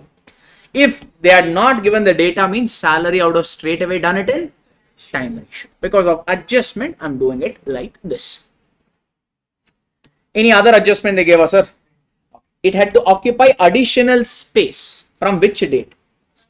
1st July. We already have some existing factory or existing space. Due to expansion, is that sufficient or we have to take more space now? More space. So we took some additional rent or additional building for rent. More importantly, on which date? 1st July 20x2. Check the screen. 1st July comes in pre-incorporation period or post-incorporation period? 1st July comes only in the post-incorporation period. That means that additional space ka rent, was that additional space there in the pre-incorporation period? No. So whatever that rent you paid for additional premises, that only relates to which period? Post-incorporation. Because those space was only taken in the post period. Okay now? Alright, so let's put up one working note for rent. Rent we can split now. One is on new space, another one could be on your existing space. On new space, did you take it in the pre period? No, you took it only in the post period. And how much is the new space ka rent you're paying every month? You're paying 30,000 rent every month. From which period? From July. From July onwards, you're paying 30,000 every month. So count from July you took, year is ending on March. So July, August, September, October, November, December, January, February, March. How many months? So 9 months that additional space was there. So totally you paid how much? 2,70,000. Any confusion? Okay, check the question. How much was the total rent that you paid? 7,20,000. 7,20,000 is a total. Na? Now we have one premises or new? Or we have two. So one we have old or existing space. Another one is new car rent we just now calculated is 270. In this 7,20,000, if new space car rent is 270 means old space car rent will be how much? Old or existing space car rent will be? That is nothing but your 7,20,000 minus 720 only, na? 7,20,000 minus 2,70,000. How much is this? 4,50,000 now. So this is your existing space or old space car rent.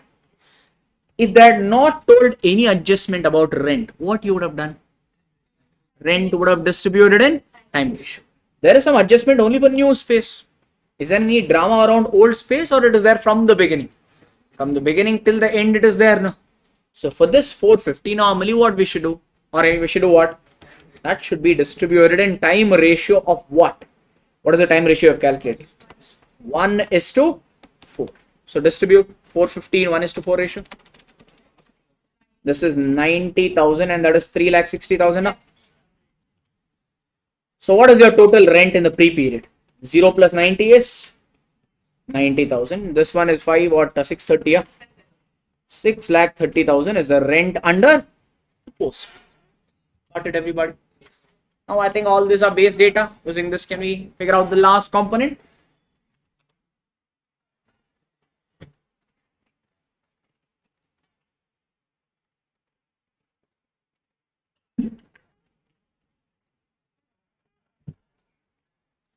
Okay, problem over or one last component?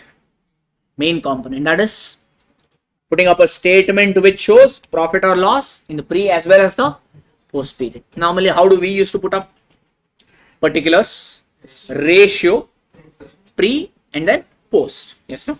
They are calling it as basis of allocation. Instead of basis of allocation, you can also put it as ratio. That is also fine. Study material, no, they don't find GP. Anyway, how do you find out GP? Sales minus COGS. How do you distribute GP, sir? Sales ratio. You know what they do? Sales also they'll distribute it in sales ratio. COGS also they will deduct, but the distribution will be done in sales ratio. So obviously, if you do this to come minus, automatically you're going to get what? GP also automatically get distributed in sales ratio. Like that also you can do. Or what we have done? First find out GP and distribute that the GP in sales ratio. Both the approaches are acceptable. Actually, this presentation is little better because it will save you one working. You don't have to put GP ka working note. You can directly show it here. Or if you want to stick to the conventional way, first find out GP and GP you distributed in sales ratio. Is it okay? Or if you want, you can do the confirmation also. Give me the 17,20,000 distribution and sales ratio. What is sales ratio first of all?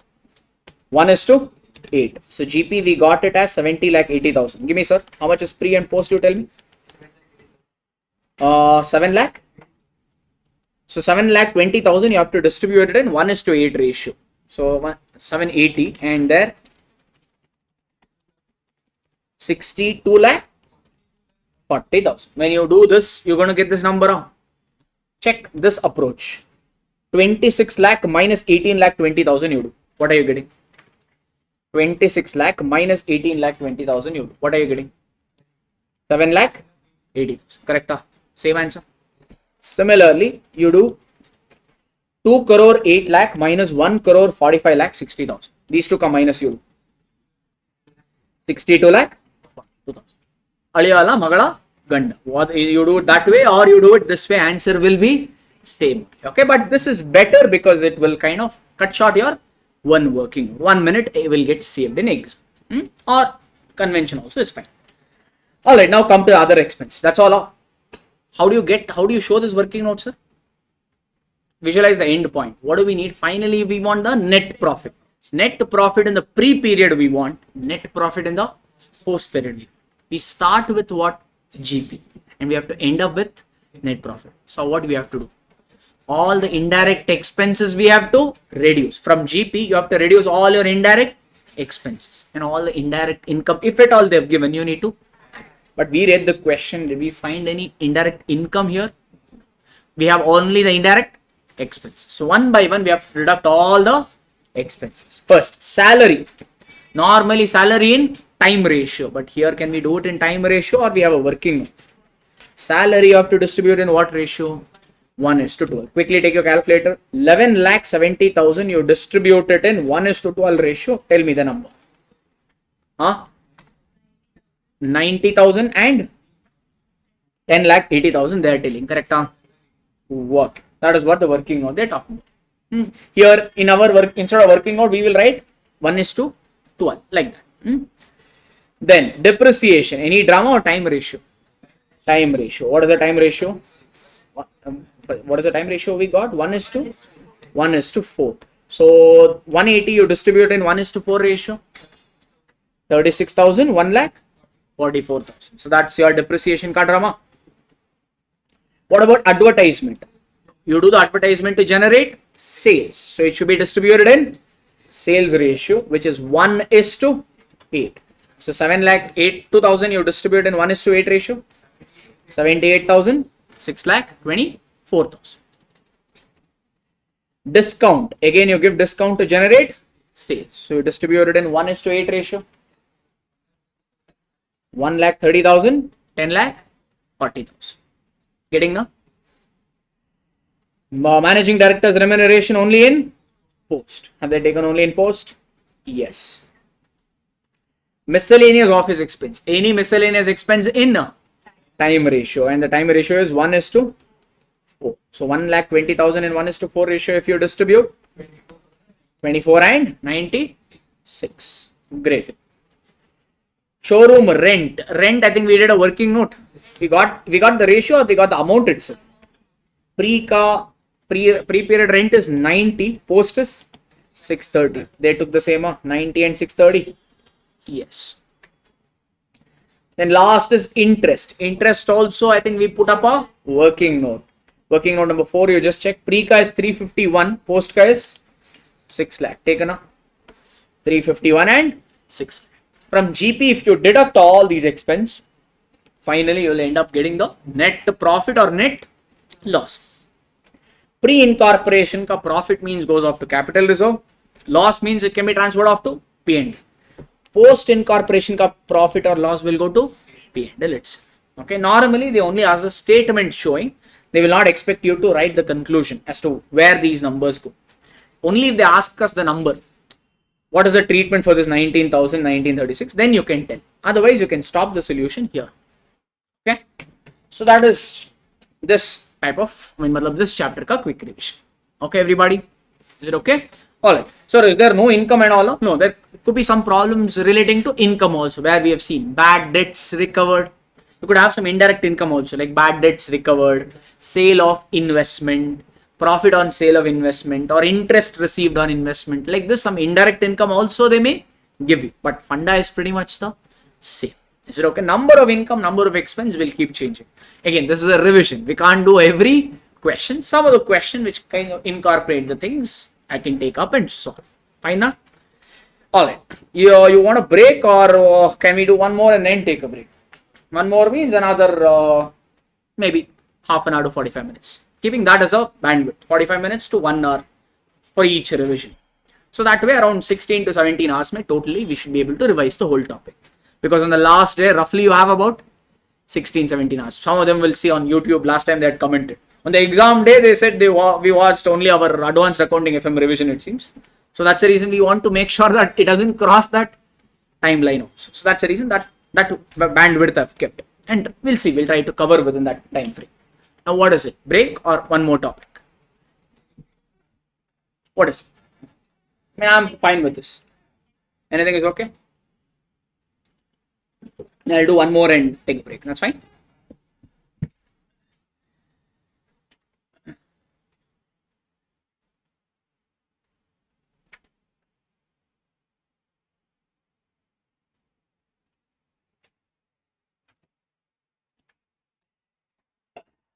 Yes, guys. So the next topic that we're taking up for revision is insurance claims.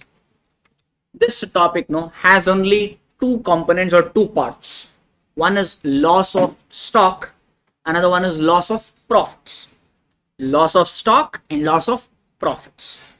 First we'll take up the first one, that is loss of stock policy. Now what is the loss of stock policy? Unfortunately, someone put buri nazar on us, someone's kannu they put on us, and our factory is literally on daga fire.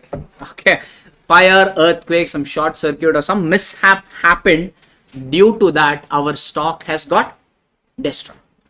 Due to some of the unforeseen circumstance, our stock has got destroyed. All we have to do in first type of problem in this chapter is find out the how much stock that has got destroyed on the date of fire. On the date of fire, how much stock we had and that much has got destroyed. Why do we need to find this? Because we are smart people.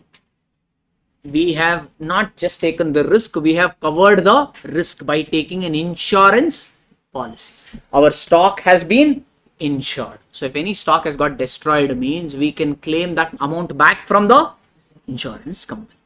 So to put up the claim, first we should know the value of stock. No? So that stock we need to find out over here. So that we can put forth the claim to the insurance company. Okay, na sir? That's all as a first aspect. Finding out what? Again, loss. How much stock was there on the date of fire which has got destroyed. For what purpose are we finding this?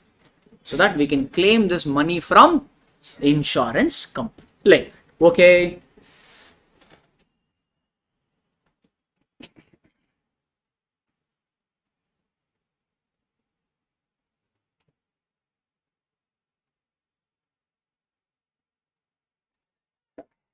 Alright, coming back. Alright, first thing you need to find out in these sort of problems is find out the date of fire or damage. When did this fire or earthquake, flood or whatever happen? Why? Let us say our current year starts on 1st April 2024 and the fire occurred on 30th June 2024. Our year started on 1st April, but the date of fire is what I've assumed, sir? 30th June. That means which stock we need to find out. 1st April ka stock or 30th June ka stock? 30th June ka stock. Now visualize which account gives you stock data and trading account. Yes, we want the date of fire because we prepared trading account only up to the date of fire. We prepare the trading account or memorandum trading account only up to the date of damage. In this case, our year began on 1st April and the damage date is or fire ka date is 30th June. So we prepare trading account only for how many months? Full year or only 3 months? Because we want to find out 30th June ka stock. 1st April ka stock becomes your opening stock. 30th June ka stock becomes your closing stock. This closing stock we are trying to find in these sort of problems. Okay, everybody. Before this, there is one prerequisite or one extra step. Can anyone remind me what is that? Check whether the problem has given you GP percentage. Check whether the problem has mentioned GP percentage. If GP percentage is given, you can prepare trading account directly for these 3 months. This is a pakka trading account, or this is a rough work. This is a rough work only to find out the stock that got destroyed. Rough work only, in accounts we call it as what? Memorandum trading. So these 3 months ka trading account what you prepare, we call it as memorandum trading account. So if GP percentage is given, directly you can prepare memorandum trading. If GP percentage is not given, means you need to prepare trading account of the last year. Last year, is it haphazard information or you have full information? So last year ka, is it memorandum trading account or actual trading account? Since you prepare actual trading account. For which year? Last year. Why do we find out this? To find out the GP percentage. Because last year when you prepare GP trading account, you will get GP also. You will know sales also. How do you get GP percentage? GP divided, meaning gross profit divided by sales into 100. If you do, you're going to get GP percentage. No? So to get this GP percentage, we prepare trading account of the last year. Is it okay? That's what I've said. Okay. Okay. First you prepare trading account for last year, then prepare memorandum trading. When will you do this? When GP percentage is not given. When it is not given, one extra working note we need to prepare. When GP percentage is given, one working note we can cut off. Directly we can do. Okay. Alright. And one more. I'll quickly run through this and then maybe we'll take up one question. GP percentage and all, no. You should apply it only on normal sales. Normal means there will be abnormal also, sir. Yes. You could also have some abnormal items. We have solved many questions in our class regarding this. Okay. Abnormal item means it is nice goods or super duper goods. It is super duper goods, meaning it is your damaged goods. I had given you a shirt example, I think. Yes. If shirt is normal means, let's say, shirt ka selling price is 1000 rupees. If it is a shirt is proper means, I am charging profit percentage of 20%. On each shirt that I sell, I make a GP percentage of 20%. Suppose this shirt is damaged. Someone didn't like my classes. They pulled me by the collar. This collar came off. Okay, this collar only came off. This is only for reference. Don't try it. Okay. Don't do all the stunts. Use words. I'm okay with communication. All right. So if the shirt, it's a collarless shirt. If it's damaged, now do you think I'll be able to charge 20% profit? Now it depends. Yes. No. Maybe I used to say, if you find a bakra, maybe you'll sell it at 20%. If you don't find a bakra, you only have to become bakra, like that. So that means the percentage, the GP percentage, is it fixed on abnormal sales? On normal goods, you can charge 20%. You know, because even if one does not buy, you can sell it to another one because goods is anyway nice. Goods have got damaged means, can you charge a fixed profit percentage on them? Hence, GP percentage and all, you should only apply it on normals. Okay, that's the fund. Alright, so if it is abnormal, what to do? First of all, how do you find out abnormal in the question? They will use the term like goods have been written off. Or they will say goods have been damaged, slow moving, defective. Like this they will mention. If these words you see in the question means automatically you will prepare 4 columnar wala working note or 8 columnar wala working note. 8 column. What are those? That's what I've written over here. If abnormal items is there, your columns will become, normally trading account means we prepare what, sir? Particulars amount, debit, credit, like this. 4 columns. But if you have abnormal item, then this 4 column will get doubled and it will become 8 columns. So then the working will look like particulars, normal, abnormal, total. This is your debit side. Have the same column on the other side also. That means particulars, normal, abnormal and total. Is it okay? Okay. So this abnormal goods and all data they will give you accordingly fit in. But GP percentage will apply it only on the normal sales only. Is all these points that I've written in chart making sense to you? We have done, I think 6 to 7 problems on abnormal only we have done. Yes. All right. I think we'll do a thing. Okay. On maybe one more point I can say. Check also, one more checkpoint for you is check if all the abnormal goods are sold. Sometimes all the abnormal goods will be sold. If all the abnormal goods will be sold means, will you have any closing stock of abnormal goods or no closing stock? If everything is sold means abnormal ka closing stock we do not have. Suppose abnormal goods are only partly sold, meaning let's say 70% of the abnormal goods be sold. That means any of abnormal goods is remaining. How much is remaining? 30% is the remaining. Where? In our godown, in our factory. What happened to our factory? Daga, fire. Yes, no. That means this 30% abnormal goods there, or it also got destroyed. Sir, stock is a stock. It doesn't matter whether it is normal or abnormal. Even if you have even 1 rupee worth of abnormal goods, even that 1 rupee also you will claim from the, meaning what am I trying to say? Closing stock of abnormal goods also you should consider for what purpose? Insurance claim purpose. So when you put up a statement of insurance claim, that will have 2 types of stock. Closing stock of normal goods, closing stock of abnormal goods. Or normally in these sort of problems, we anyway prepare total column also. No? You can take total closing stock itself for your claim purpose. Total closing stock means normal ka closing stock and abnormal ka closing stock. Don't go senti and say abnormal is already damaged, no, sir, why should we claim it? Stock is a stock. Its value may be reduced. I may not get 100 rupees of it from insurance company. I may get 30 also. That is also a stock only. So take both the stocks for your claim purpose. That is what I try to put up. These are all problem specific adjustment I've brought in. Hope it is making sense to you. Is it? Correct? Alright. Can we take up one question maybe to see how well we have taken? This and all will anyway get covered in the question only. So it's fine. Come to question number 7.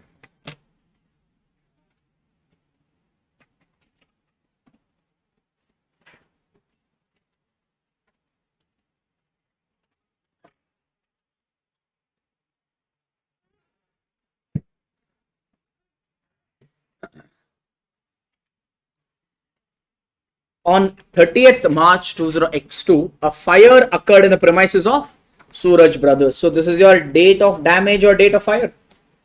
Okay, on 30th March they have told.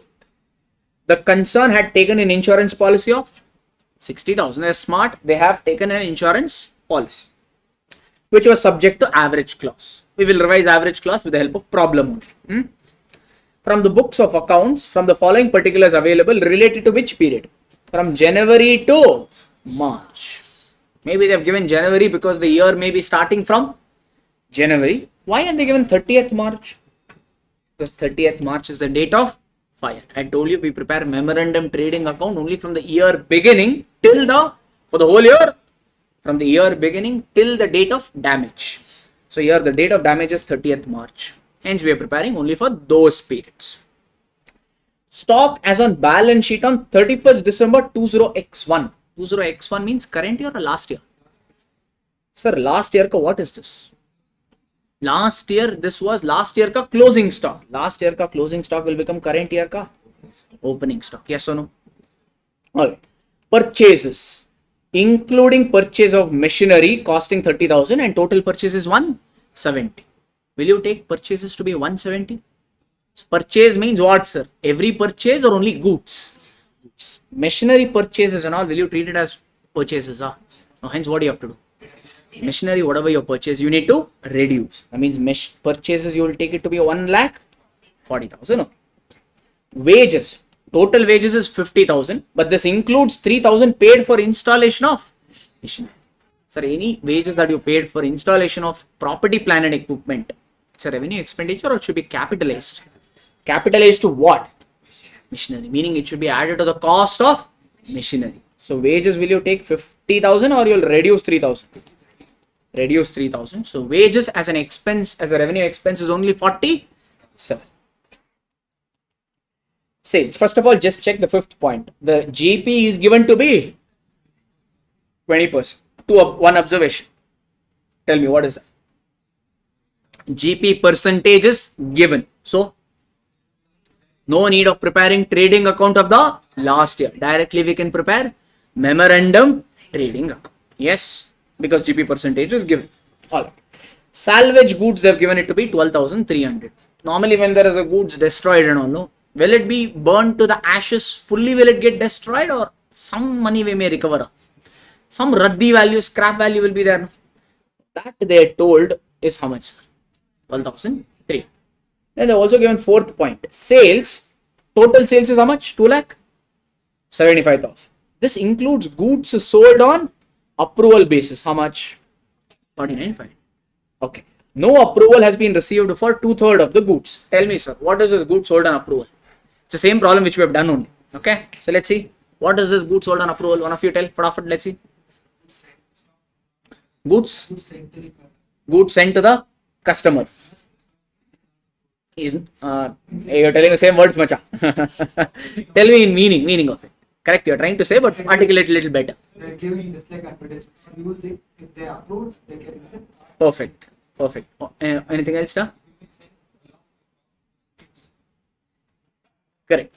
See, goods sent on approval means it is mostly done for your ad campaign. If it's especially new product and all, no, people will buy the product or right away, or you may have to push it. We may have to do some extra marketing. In fact, I had given you pen example if I remember right. Correct, no? Alright, I think the name also was S Pen, no? Yeah? No? Example, you remember my name, you forgot. Too bad. Okay, no worries. Normally, if it's a new product, no, people we don't buy it right away, we may have to push it. So, hence, one approach we normally adopt is sending the goods on approval basis. Here, what we tell to our potential customer, not to our actual customer. Potential customer, what will we tell? Take the goods, dude. Use it for few days. Let's say 5 days. I give him a time limit of 5 days. Use it for 5 days. If you like it, means give me a call and say, I'd like to buy your product. Okay. If you don't like my product, means give back my goods on the 5th day. No question asked. Just use it. If you like it, buy it from me. If you don't like it, return the goods back to me. That is this concept. And normally goods sold on approval basis becomes a sale only when 3 circumstances happen. We normally say 1, when the goods have got specifically approved. Here, how many days time I give to the customer? 5 days. On the 3rd day only, he called me up and told, super product, I would like to buy. That means on the 3rd day, it will become sale because it has been approved specifically by the customer. Second, time has got lapsed. How many days I gave in this day? Example, 5 days. After 5 days, meaning on the 6th day, automatically I'll consider that as a sale. Or buyer does any action amounting to sale. He damaged my product or he broke my product. Now will I accept it back? Now I will say, sorry, that is yours, like this. So that is the 3rd action. Okay, that's it. So here, what are they saying? They're saying sales includes goods sent on approval. First of all, goods sent on approval, immediately when you send it, will it become a sale? No. But that means, should you include that in sale or you should not include? Should not include. But what did our super duper accountant do? He booked it as sale. So that means the sale value given in the question is accurate or it has some mistakes, which we need to correct and do it. That's a fun. And again, I'll put up a working note for this, which anyway we have done. Again, I'll reiterate it for you. Is it okay? Other than that, it's a pretty basic problem. So guide me. Or maybe first I'll put up a working note for goods sent on approval only. The rest we will go through. That's okay. So working note for sales, I will put it up maybe. Okay, same good like the previous one only.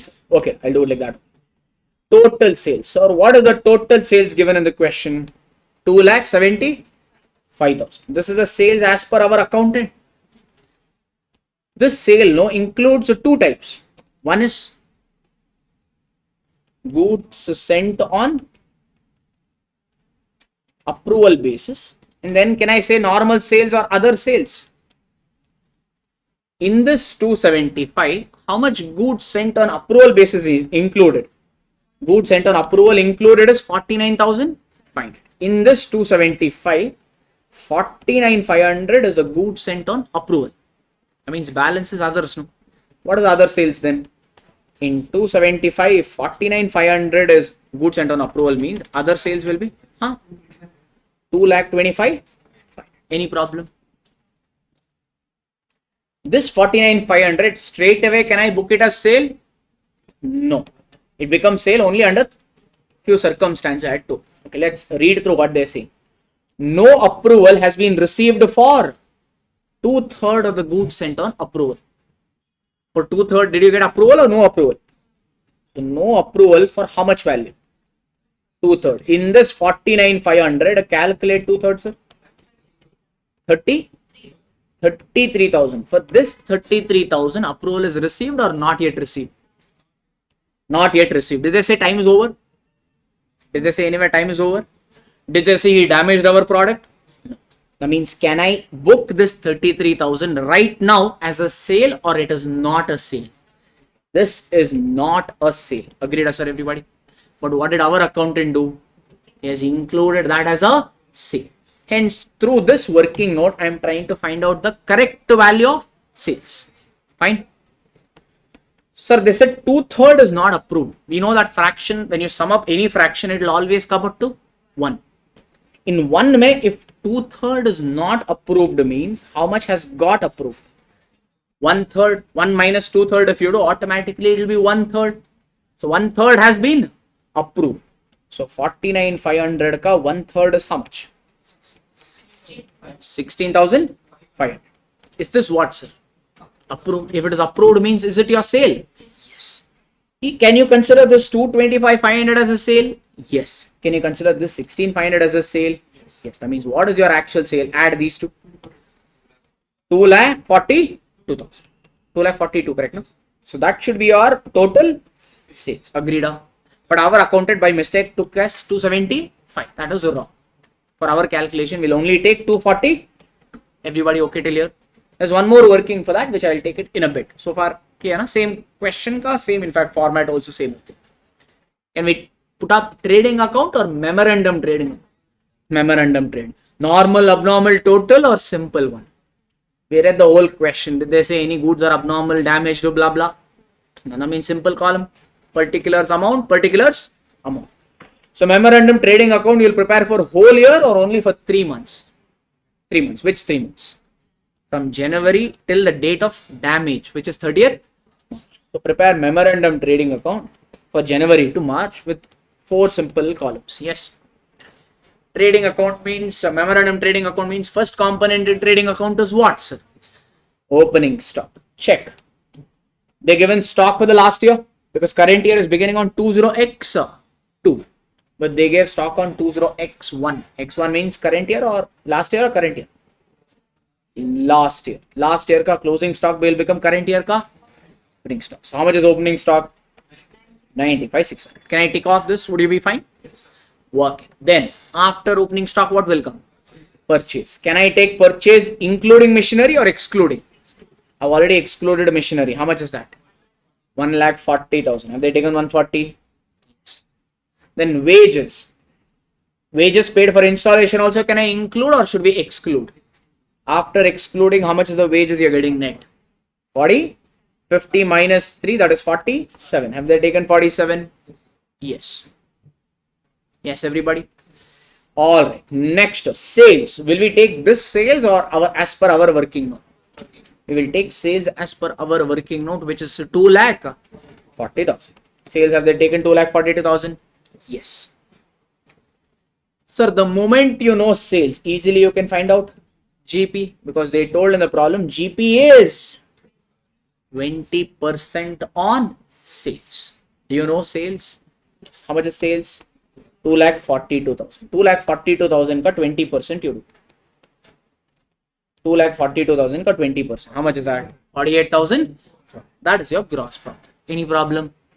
Tell you are good. So that means last component in a trading account is your closing stock, which you will get it in these problem as a balancing figure. But before that, check the screen, all of you. I know you remember majority of you, but some of them in online may not get this. So I'm just putting a small example. So let's say there is no opening stock because I started the business only in the current year. There is no opening stock. I purchased the goods for, let's say, 10,000 rupees. I purchased some goods for 10,000 rupees. These goods, okay, I have not sold them. In fact, I have sent them on approval basis. These goods I have sent it on approval basis. They have not yet approved. Our customer has not yet given their approval. Can I show this as sales? Can I show these 10,000 goods as a sale? I sent them, let's say, at 13,000 rupees or maybe 12,000 rupees. 10,000 is what I purchased it for, but I sent it to them at a selling price of 12,000 rupees. Okay, everybody. Can I show it as a sale? No. Yes, everyone. Now means automatically, if I can't show it as a sale, only option for me is to show it as what? Closing stock, correct? No? Everybody, if I can't show it as a sale, then automatically I have to show it as my stock. Otherwise, trading account will not match. If I don't show it as closing stock, then I'll have to show it as a gross loss 10,000. Did I make loss? I've only sent it. He may actually buy goods from me. Yes. Is it really a loss? So I can't definitely show it as a loss. Only option for me is to show it as a stock. Correct? Alright. Now, yes, you can show it as closing stock under normal scenario. No problem. But here, what are we solving? We are finding out the closing stock for what purpose? Insurance claim purpose. Can I include this in closing stock and claim this? If I include this in closing stock, no. You know what will happen? This closing stock value, I will claim from insurance company. Insurance company, do you think is Bakra? They'll say, closing stock 10,000. Take it, macha. You are ours only. Like that, straight away they'll give offer. No. Now, what do you think they will say? First, they will say, boss, is this stock there in your godown? On the date of fire, was this stock there in your godown? Who has this stock? Your customer. Whose godown is on fire? Your customers also. It is 1+1 offer. Your factory, daga means their factory also daga. Like that it works. That means, is these goods sent on approval ka stock destroyed or not destroyed? Not destroyed. Yes. So, but if you don't do any adjustment, then automatically the goods will get included in closing stock. If it gets included in closing stock, it will be included for our claim purpose. Hence, one more adjustment we need to do. What is that? Is we can't directly write it as closing stock over here. We need to write something as by goods sent to customer, because these goods are not destroyed. The goods, I've sent those goods to the customer at what value, sir? 12,000. Can I write 12,000 here? I definitely got it. I can't show it as closing stock. Correct? No. For claim purpose, I can't show it as closing stock. Can I show this by goods sent to customer as 12,000? If I show this as 12,000, then what will happen? I will get a gross profit of 2,000. Did I sell this product first of all? That means, can I show this goods at 12,000? What is this 12,000, sir? It is the selling price. Can I show this goods at selling price, or I have to show it at cost price? If I show it at selling price, I will end up getting the profit which I have not actually made, because customers may reject also. So that's not my profit. Hence, I have to show this adjustment, but not at selling price, but at the cost price. And the cost price is actually not 12. It is only that way. What happens? Your gross profit also will be 0. Comfortable. This is one adjustment I need to bring in. So on the credit side of your memorandum trading account, one more component you need to write, which is what? By goods sent to customer. How much goods is not approved, sir? Approval, not a problem. Not approved, how much? 33,000. This 33,000 is a cost price or is a selling price? I send the goods to the customer at selling price. Whenever I send the goods to customer, nowhere I will sell it at cost price. I will always sell it at selling price. If he doesn't like it, he will reject the product back to me. Can I show this on the credit side of trading account? No, I have to find what, sir? I have to find out the cost price. Easy. How much is the profit percentage? 20% on sale. If the sale is 100 rupees, means the profit will be 100 ka 20%, which will be 20. That means my cost price will be, can I say, 80. Cost plus profit is your sale value. Sales minus profit is your cost price. That means, can I say in this problem, cost price is 80% of sales? Yes. Cost is 80% of sales. Can I say like that? So what is the cost price of these goods? 33,000 ka 80%. How much is that, sir? 26,000. So something should come on the credit side for a value of 33,000 or for a value of 26,400. 26. You can give any name. Simply you can also call it as by goods sent on approval, or you can call goods with the customers. Anything is okay, but the value is important. That is 26,400. But more importantly, the value reflected should be cost price. Then you will get closing stock as a. Any problem? No, easy. Now, can we put up a statement of claim? Statement of claim. Sir, how much is the value of stock destroyed? The value of the stock destroyed on the date of fire, we had stock worth 62,600. Sir, we say insurance is a contract of indemnity, meaning we cannot make any profit from insurance company. We take insurance to cover the risk so that we don't end up making any loss. So we can't recover profit from insurance company. We can recover only to the extent of cost. Check. 60,600 stock value you might have destroyed, but these stocks, though they destroyed, do they have some value? Yes. What is their salvage value or scrap values? 12,003. What do you think insurance company will say? They will give you a claim worth 60,600 or they will reduce? They will reduce the salvage value. How much is the salvage value given? 12,300. This much claim they will not give. Is it okay? And also one more in the format I had told you, if there is any firefighting expense, some problems we have seen this. Okay, to fight the fire, sometimes you may have to incur some expenses, get the mud, get the water, and take some help of people, etc., etc. So if you have incurred any firefighting expense, insurance company will allow that expenditure. In this problem, is it there or not there? If it is there, consider, right, meaning plus whatever is the amount. Here it is not there, so we are taking it as a 0. So this you can call it whatever. You can give any name, that is fine. So what is your net claim here? 62,600 minus 12,300 gives you 50,300. So you are realistically expecting how much money from insurance company? 5,300. But insurance company will again put one question mark or raise one eyebrow. Why is that for? They will say, boss, I will give you, no problem. But there is also one more concept which may probably didn't revise on that day when he did.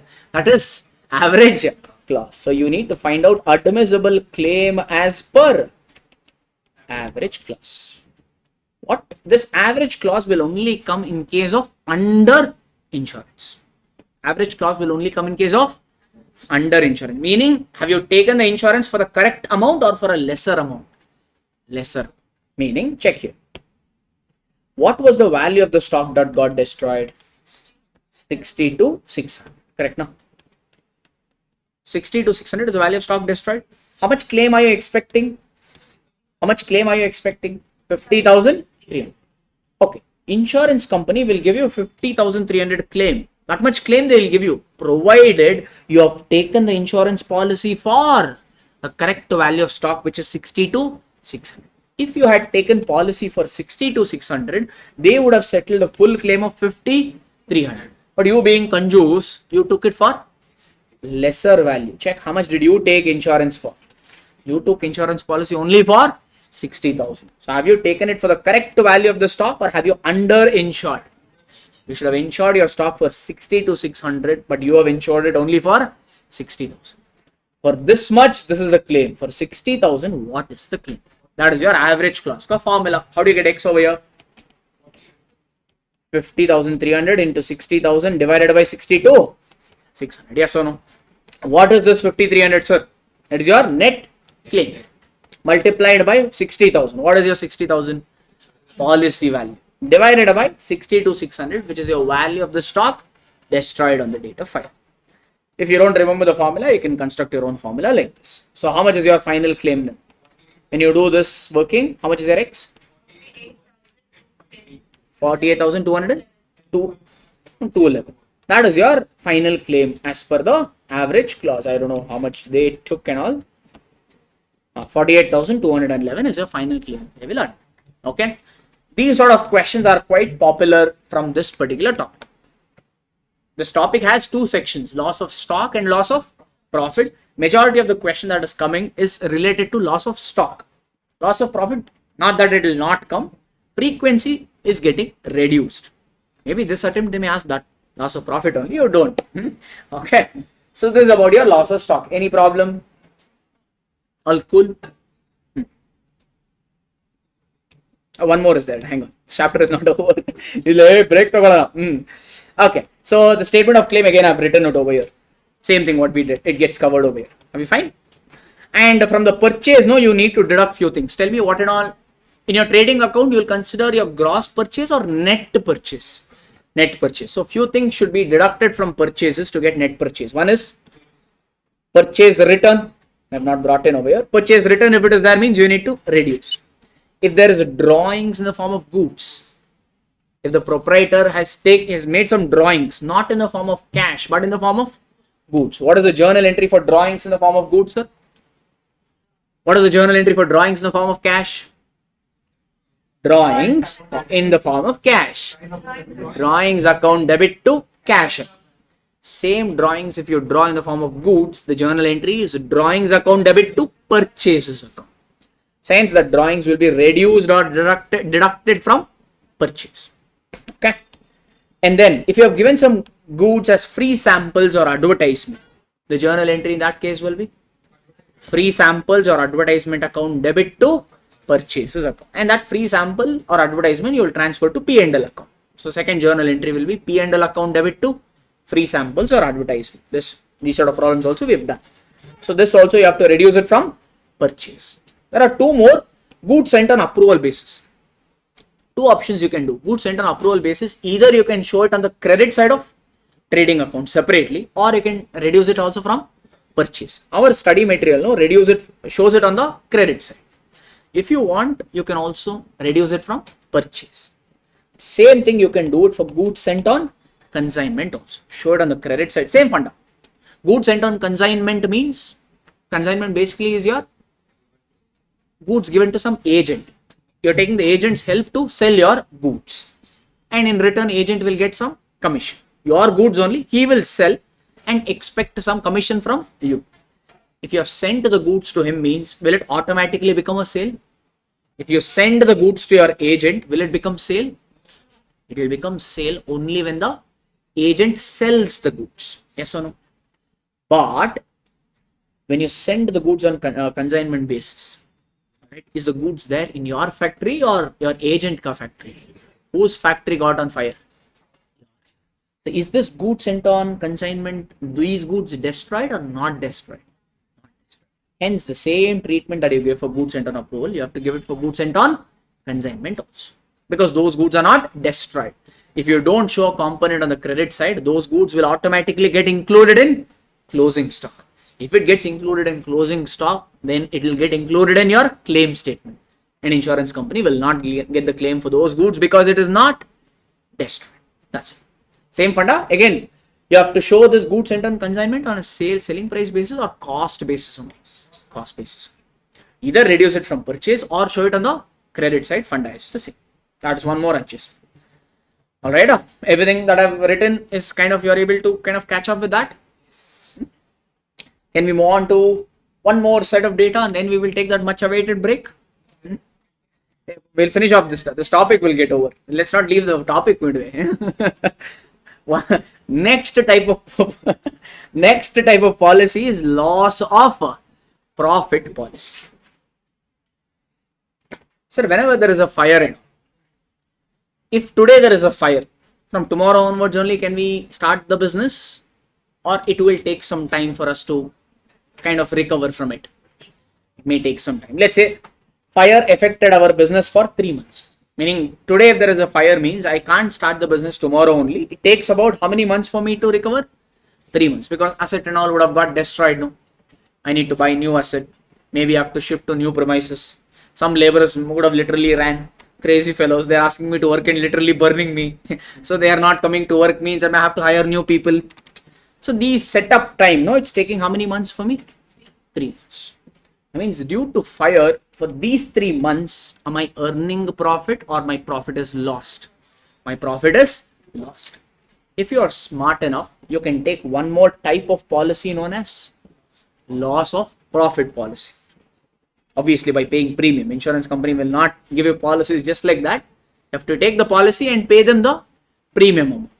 If you take this loss of profit policy, then whatever profits you have lost, insurance company will give you that profit back to you. Is it okay? That kind of policy we call it as loss of profit policy. Okay, G. And when we say profit over here, our study material say profit here refers to net profit, but I had told you, always think profit here to be gross profit. And how do you get the gross profit here, sir? Net profit plus insured standing charges. GP is nothing but your net profit plus insured standing charges. Now, what is this? Sir, let's say your net profit is 1 lakh rupees. Okay. Now, if something goes wrong means, let's say net profit for 3 months is 1 lakh rupees. Something is going wrong means how much money you are expecting from insurance company? 1 lakh rupees. Why?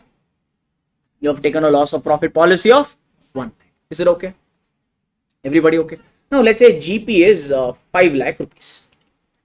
GP is 5 lakh, net profit is 1. Actually, you can cover to the extent of GP or you can take coverage to the extent of NP. Doesn't matter. If you want the insurance company to give you GP worth, no, then you have to take policy for a higher amount. So you have to pay higher premium to the insurance company. They'll say, okay, no problem. I'll give you more, but insurance policy also you should take it for higher value. Is it okay? But we don't want to pay so much premium also. Hence we say insurance policy here refers to, profit here refers to net profit. But, hang on. Standing charges here means fixed charges. Standing charges here refers to fixed charges. Now, if the business is shut means some expenditures you can avoid. No? If business is shut means some fixed charges you can avoid, or some expense in fact you can totally avoid. Like salesman's commission, should you have to pay? First of all, business only shut. So that means will you be able to sell the products and pay him his commission? Probably no. About electricity, rent, ginto and all, is it will be, or maybe rent you may have to pay because it depends on the arrangement with the landlord. But electricity and all drastically will reduce because you're not consuming so much of electricity, so much of water. Correct? No, so many people need not come to work. Your salary you can avoid. Yes, no. So all the expense would you like to claim from the insurance company or only few of them? Few you can anyway avoid, no? Only those which you cannot avoid, no? You would like to take coverage for them. Yes or no? Few things which you can avoid, leave them because anyway you're not going to incur it. Why take the policy for higher amount and pay higher premium? So hence in these sort of policy, no, we take the coverage not just for net profit but also for something known as insured standing charges. Meaning for those standing charges or those fixed charges which we want insurance company to reimburse us. That we call it as insured standing charges. Is it okay? These two, if you add, that added number in this problem becomes your GP. That's how you get GP in these sort of problems. Easy, everybody? Okay. But actually, policy claim we want it to the extent of net profit. But along with net profit, we also want reimbursement for certain fixed expenses. Not everything, certain. That certain fixed expense only we call it as insured standing charges. Hence net profit. Normally from net profit, how do you find out GP? Net profit plus indirect expense you do. Instead of indirect expense, here we call it as insured standing charges because all indirect expense we don't want to recover. Hence GP is given by net profit plus insured standing charges. Okay, sir? Alright. Let's do a thing. We have done at least 4 to 5 questions of this, maybe more. My memory says 4 to 5. Retrace the steps for me. Let's say I had given you a format which we had done many questions. You people told you have revised. First step, revise with me. We will solve one more question also. Okay, let's see. I'll give you a minute. Try to recollect. No problem. Just take 1 minute to process all the steps. Then we'll go over one by one. I think I'd given you 5 to 6 steps. I don't know the number. Try to recover in your mind. Then I will reiterate along with me.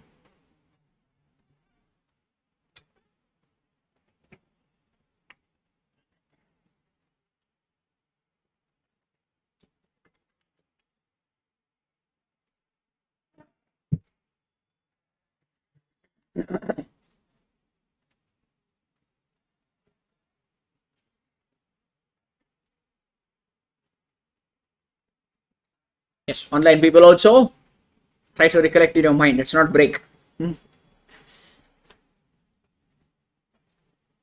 Online people are telling we don't need break at all. We'll pause the YouTube, then aram se watch it whenever we want. Correct, no? An advantage for them. Only physical guys who are come here are stuck. Ayyo, can't escape only. Okay, need some more time or can we go over that? Go over it, huh? So first step is to find out the GP rate. To find out GP rate, first we need to find out GP. How do you find out GP? Net profit plus insured standing charges. That gives you GP. To get GP rate, what do? GP upon sales into 100. How do you get GP again? You can revise this formula. To get GP, it will be net profit plus insured standing charges divided by turnover of the last financial year into 100. That if you do, you're going to get the GP percentage. Okay, now let me not show this. Fine. That is your first step. Second one, to find out the insurable amount, meaning how much insurance or how much is a loss of profit policy we should have actually taken. How do you get that? For that, first we take turnover for 12 months preceding the date of fire. From the date of fire, go 12 months back. Okay? From the date of fire, go 12 months back. This is related to current year or last year? Last year. If last year, if we made 100 rupees sales, means this year also we'll expect 100 or we'll expect a little more? We'll expect a little more. That we used to call it as trend adjustment. So first take GP for 12 months preceding the date of fire. To that you add or less trend adjustment. Because if it is good means it may be an increasing trend. If the economy is bad means you could also have a decreasing trend. Okay, so plus or minus you do the trend. Then you will get something known as AAT, adjusted annual turnover. Okay, GP on adjusted annual turnover you do, meaning adjusted annual turnover into GP rate you do. That is the amount of insurance you should have actually taken. GP on adjusted annual turnover gives you your insurable amount. That is your second working note. Okay. Third working note is to find out the short sales. For that, first we take what? Sales during the disruption period. Disruption period means the period for which your fire has affected your business. Could be 3 months, 4 months, whatever. Let's say fire has affected your business for 3 months. Now 3 months we call it as disruption period. Take sales for the disruption period in the current year or last year? Last year first. Take disruption period ka sales in the last year. To that you add the trend adjustment, plus or minus depending on whether it is an increasing trend or a decreasing trend. If you do this, you will get the expected turnover in the current year of the disruption period. That you compare it with the actual sales in the disruption period. Let's say you expected in the disruption period of the current year 1 lakh sales, but due to fire you achieved only 20,000 sales. Expected how much? 1 lakh. Achieved how much? 20. That means you overachieved or underachieved? Underachieved. By how much?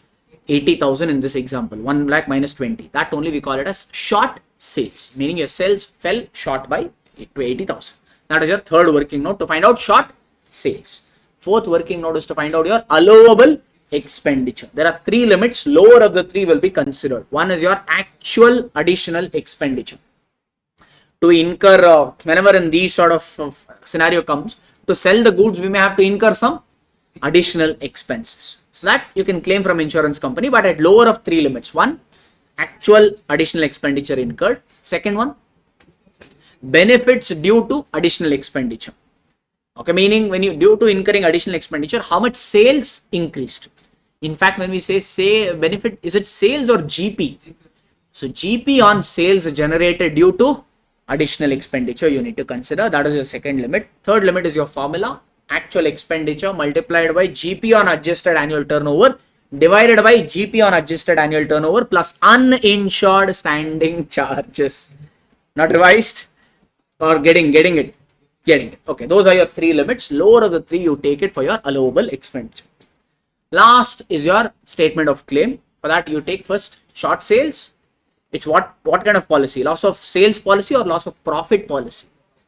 Loss of profit. That means first you need to find out GP on short sales.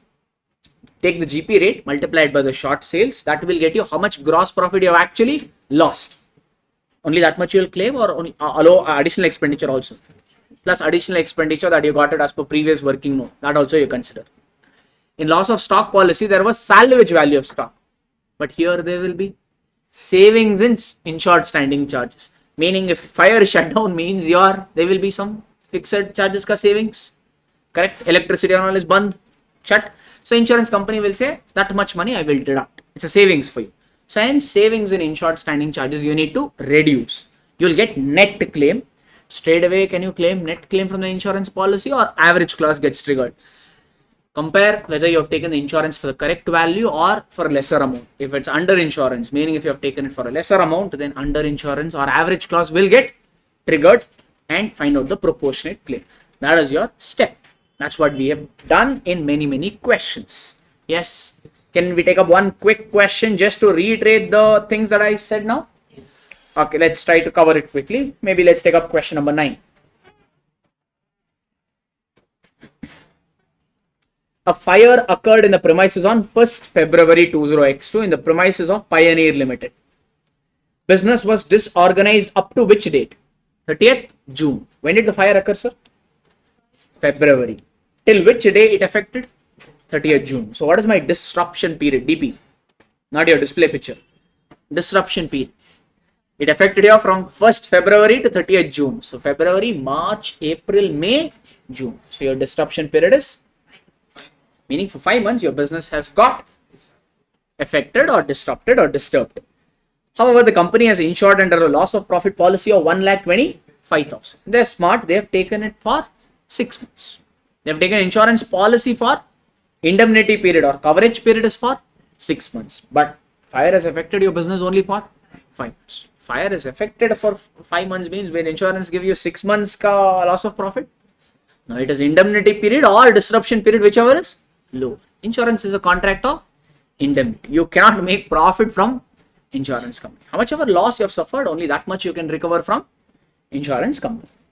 From the following information, compute the amount of claim of the loss of profit policy, assuming the entire sales during the interrupted period was due to additional expenditure. Whatever sales you achieved from February to June, no disruption period, it was only possible by incurring additional expenditure. That is what they're telling. Even if they don't tell, I told make the same assumption. The problems. Actual turnover from February to June, which 20x2. That means this is disruption period of last year or disruption period of current year. Current year disruption period ka sales they've given, which is 80,000. From 1st February to 30th June, same disruption period, but 20x1. So disruption period sale of current year or last year? Last year. These two information is necessary for me to compute the short sales. Okay. Turnover from 1st February 20x1 to 31st January 20x2. Sir, what is your date of fire? Check the screen. 1st February 20x2. First, we need for insurable amount, we need sales for 12 months preceding the date of fire. Meaning from the date of fire, you should go how many months back? 12 months back. That is what they have given over here. No?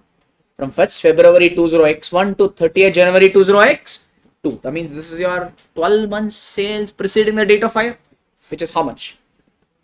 450. Net profit for last year, they have given it to be 70. Insured standing charges is 56. How do you get GP, sir? Net profit plus insured standing charges. These two addition, which is 1,26,000 is your gross profit for loss of profit policy purpose. Total standing charges. How much is the total standing charges given? 64.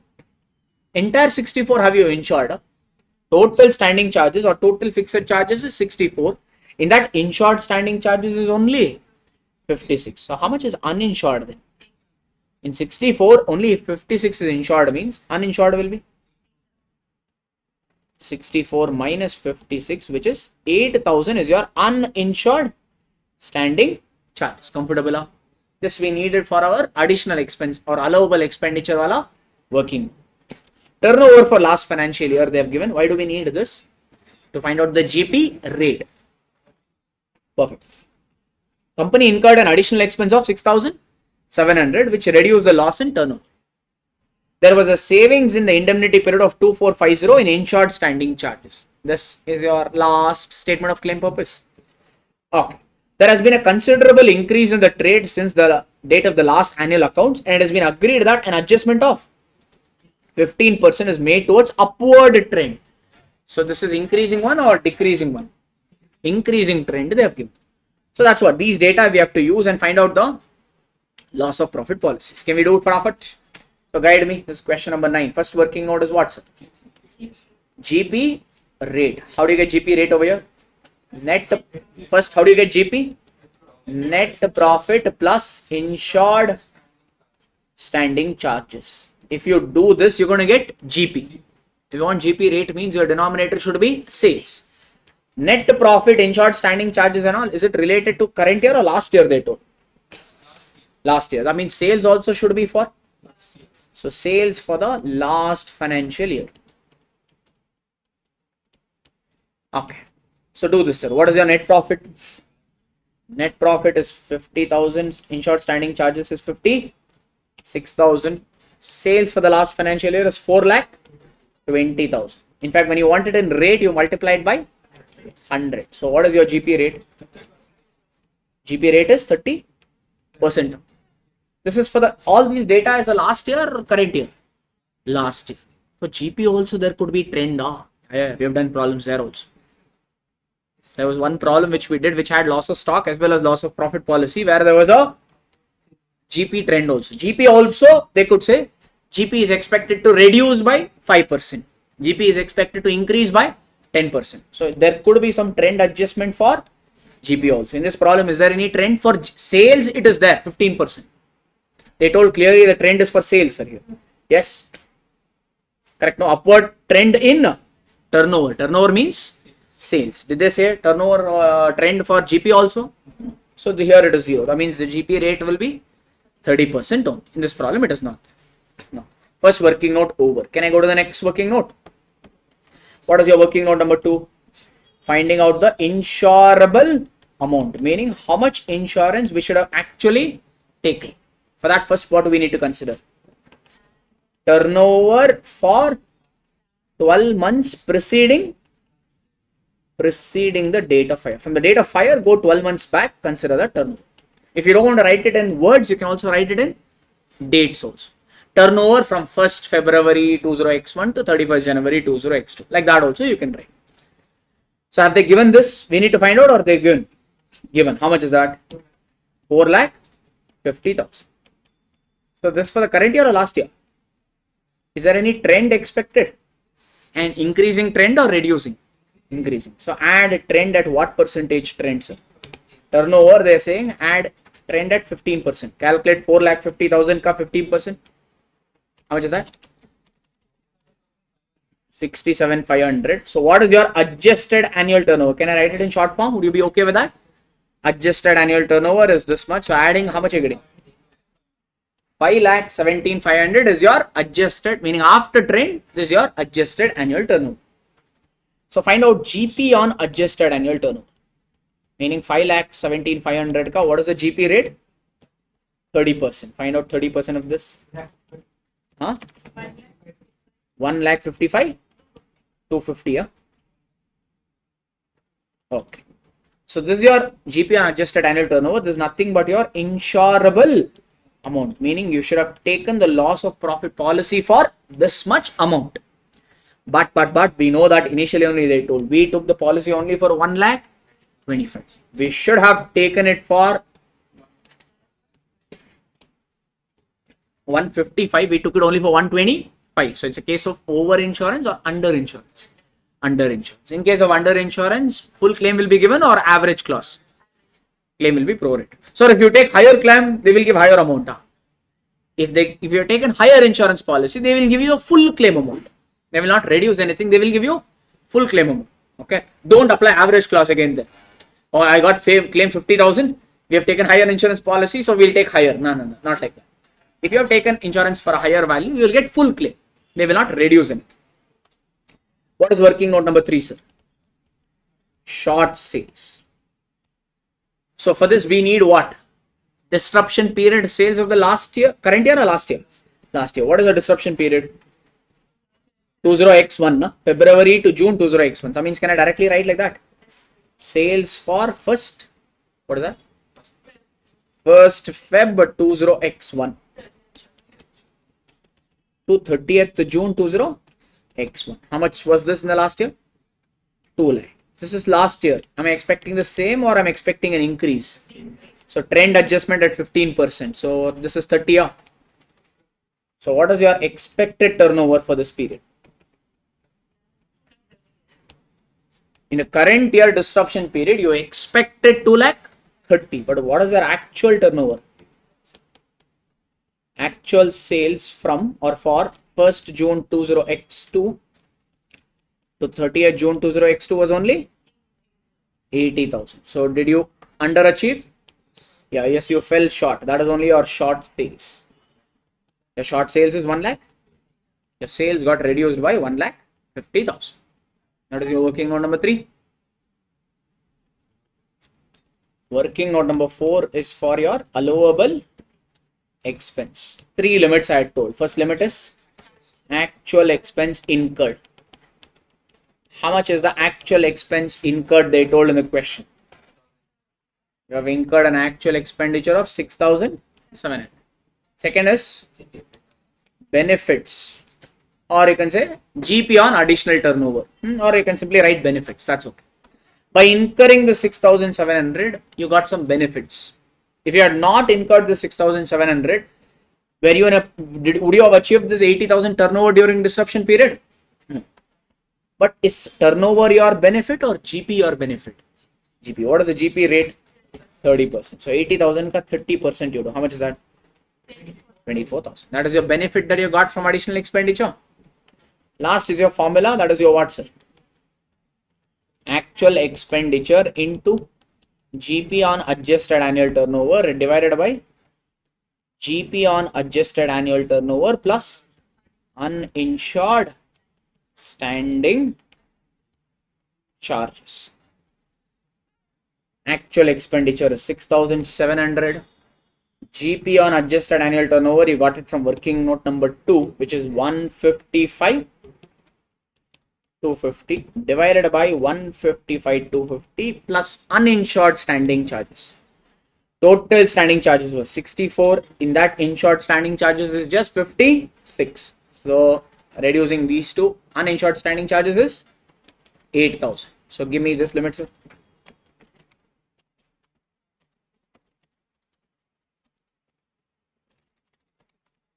6371 or 6372, I will round it off. So which is the lowest among these numbers? So low allowable expenditure is what, sir? Lower of A, B and C. Allowable expenditure is 637.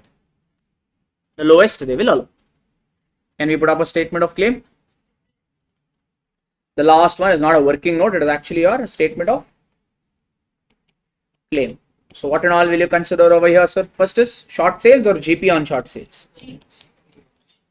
GP on short sales. How much is your short sales? 1,50,000. Your GP rate is 30%. Your sales fell short by 1,50,000. So that means obviously you have got profit on this much also. That we are trying to recover. So this will be 45,000 up. That's all, or there's some allowable expenditure also. Allowable expenditure, we got it from working note number 4. Check how much is that? 6372. But due to this fire, there are some savings also. They only told there's some savings in the insured standing charges of 2450. Any savings up to reduce. Savings in insured standing charges. How much was that amount? 2450. By doing this, you're going to get your net claim. How much is that? 48,922. Will you get this full amount of claim? See, you would have got 48,922 worth of claim provided you had taken an insurance policy for the correct value. What is the correct value of insurance you had to take? 1,55,250. 250. If you had taken policy for 155, 250, you would have got this much claim. But you took policy only for 1,25,000. If you have taken policy only for 1,25,000, how much is your claim? Any pro rate, how much is that? That you can express in formula, no? It's okay, right? How much is X over here? Or admissible claim is how much? Admissible claim as per average clause. When you do this cross multiplication, you're getting 30, 39, 380, 39, 309. That much claim they will allow. This is your loss of profit wala work. Yes. Any questions you have so far, or all okay? Allowable expenditure you want me to show? When class happened, you didn't copy it, huh? just kidding. Saying good time to update notes now. Anyway, same thing he's doing. just kidding. That's okay.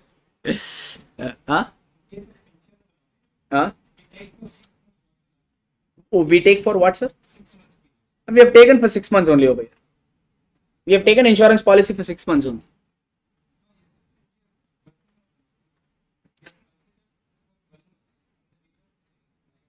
No. Policy, no, generally when they find out the premium and all, no. Okay. We take yearly data into picture and get the policy. So indemnity period is irrelevant for this working notes. Okay. The indemnity period could be 5 months, 7 months, 8 months, whatever. Policy value generally as a benchmark, we take yearly data and find out. Like that. Okay. All right. So that means that leaves us with one and only most important thing, that is break. So how much time you need break for now? 30 minutes, huh? 30 is good, all of you? Okay, we'll take about 30 minutes break and we'll come back. Sure, not sufficient, right? Okay, we'll resume in about 30 minutes. Thank you.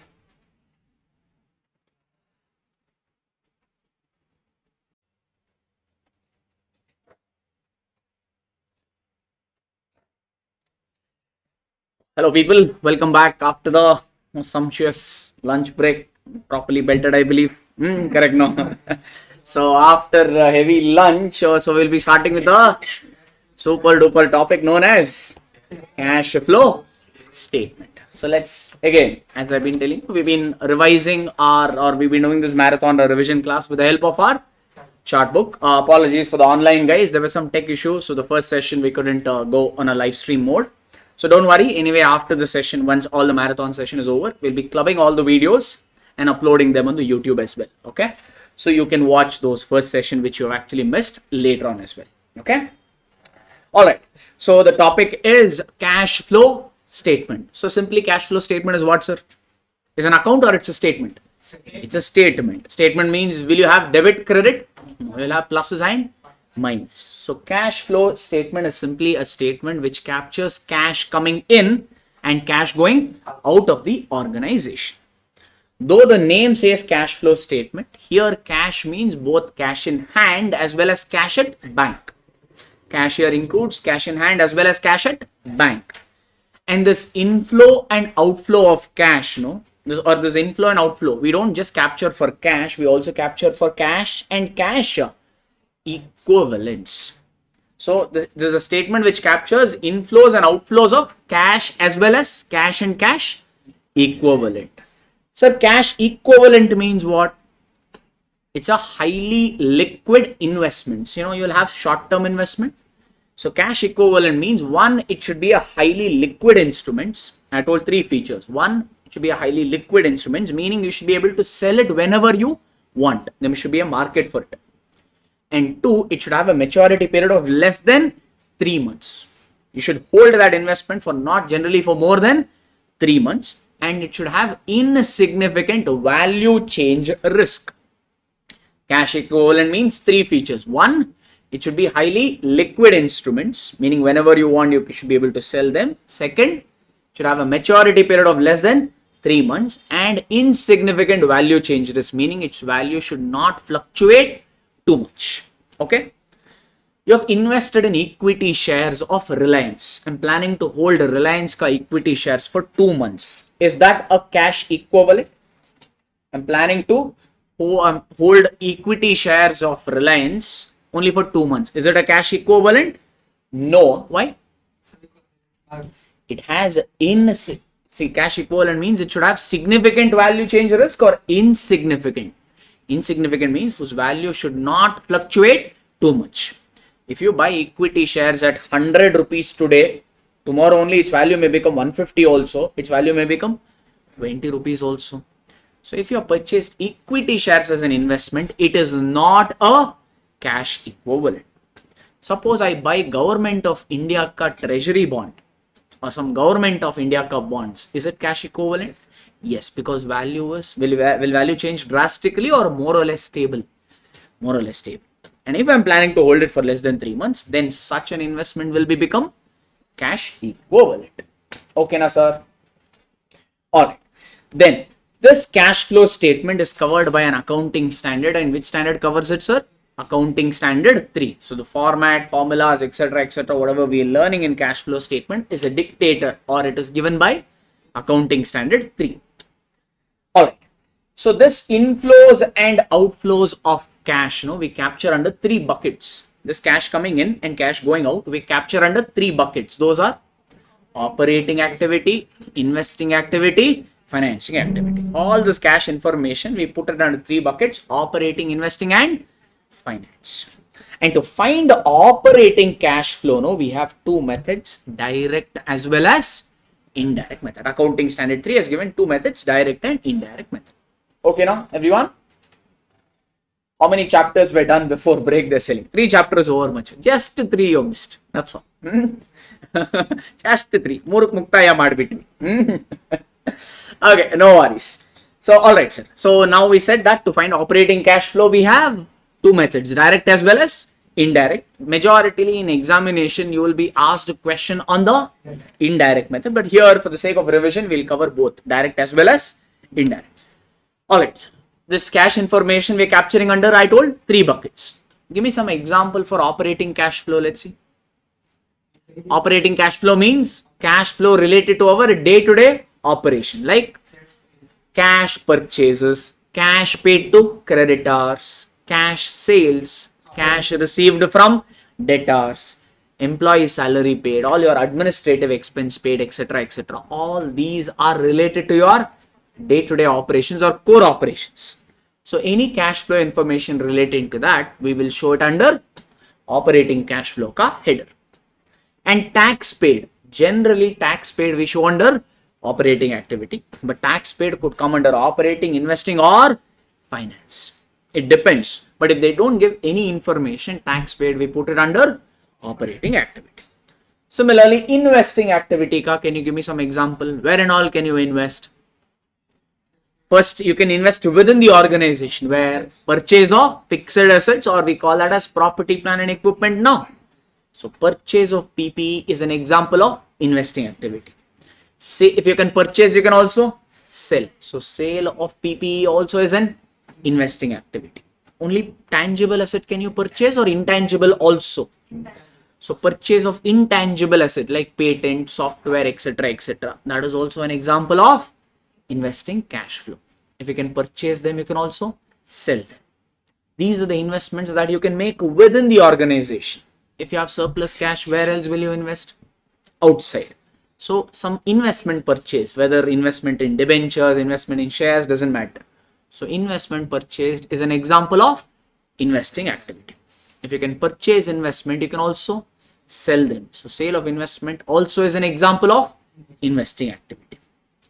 If you have purchased some shares or debentures, on those investments, will you get some return? Yeah, you may get some interest. So interest received is an example of investing cash flow. If you purchased equity shares, will you get interest or will you get dividend? So dividend received is an example of investing cash flow. Okay. Is this list or the example that I discussed is exhaustive? That's all, or there could be more? There could be more. These are the general investing activity ka cash flows that we see. Okay. So operating over, investing over. Financing activity ka generally what are the cash flows we see? Name itself is saying financing cash flow. So from where and all can a company raise its finance? One, by issuing equity shares. So issue of equity shares is what activity? Finance activity. If you can issue equity shares, can you cancel them? Yes, that we call it as buyback. So buyback of equity shares is an example of financing activity. Can you raise the finance only by equity shares or also preference shares? So issue of preference shares and redemption, meaning cancellation of preference shares, also is an example of financing activity. You can also issue some debentures. So issue of debentures and redemption of debentures is an example of financing cash flow. Yes, or you can take a conventional bank loan. Bank loan taken, bank loan repaid is an example of financing cash flow. If you have taken a bank loan or issued some debentures, on those debentures the company needs to pay interest. So if debentures or bank loan is financing activity, means interest paid on those debentures also is a financing activity. So interest paid is a financing activity. Lastly, if you have issued equity shares or preference shares, on those the company needs to pay dividend. So dividend paid is an example of financing activity. All these examples, roughly keep it in your mind, so that sometimes when you're doing the problem, you can quickly remind yourself, have I considered all the components under respective headers? Because cash flow statement problem sometimes could be very lengthy.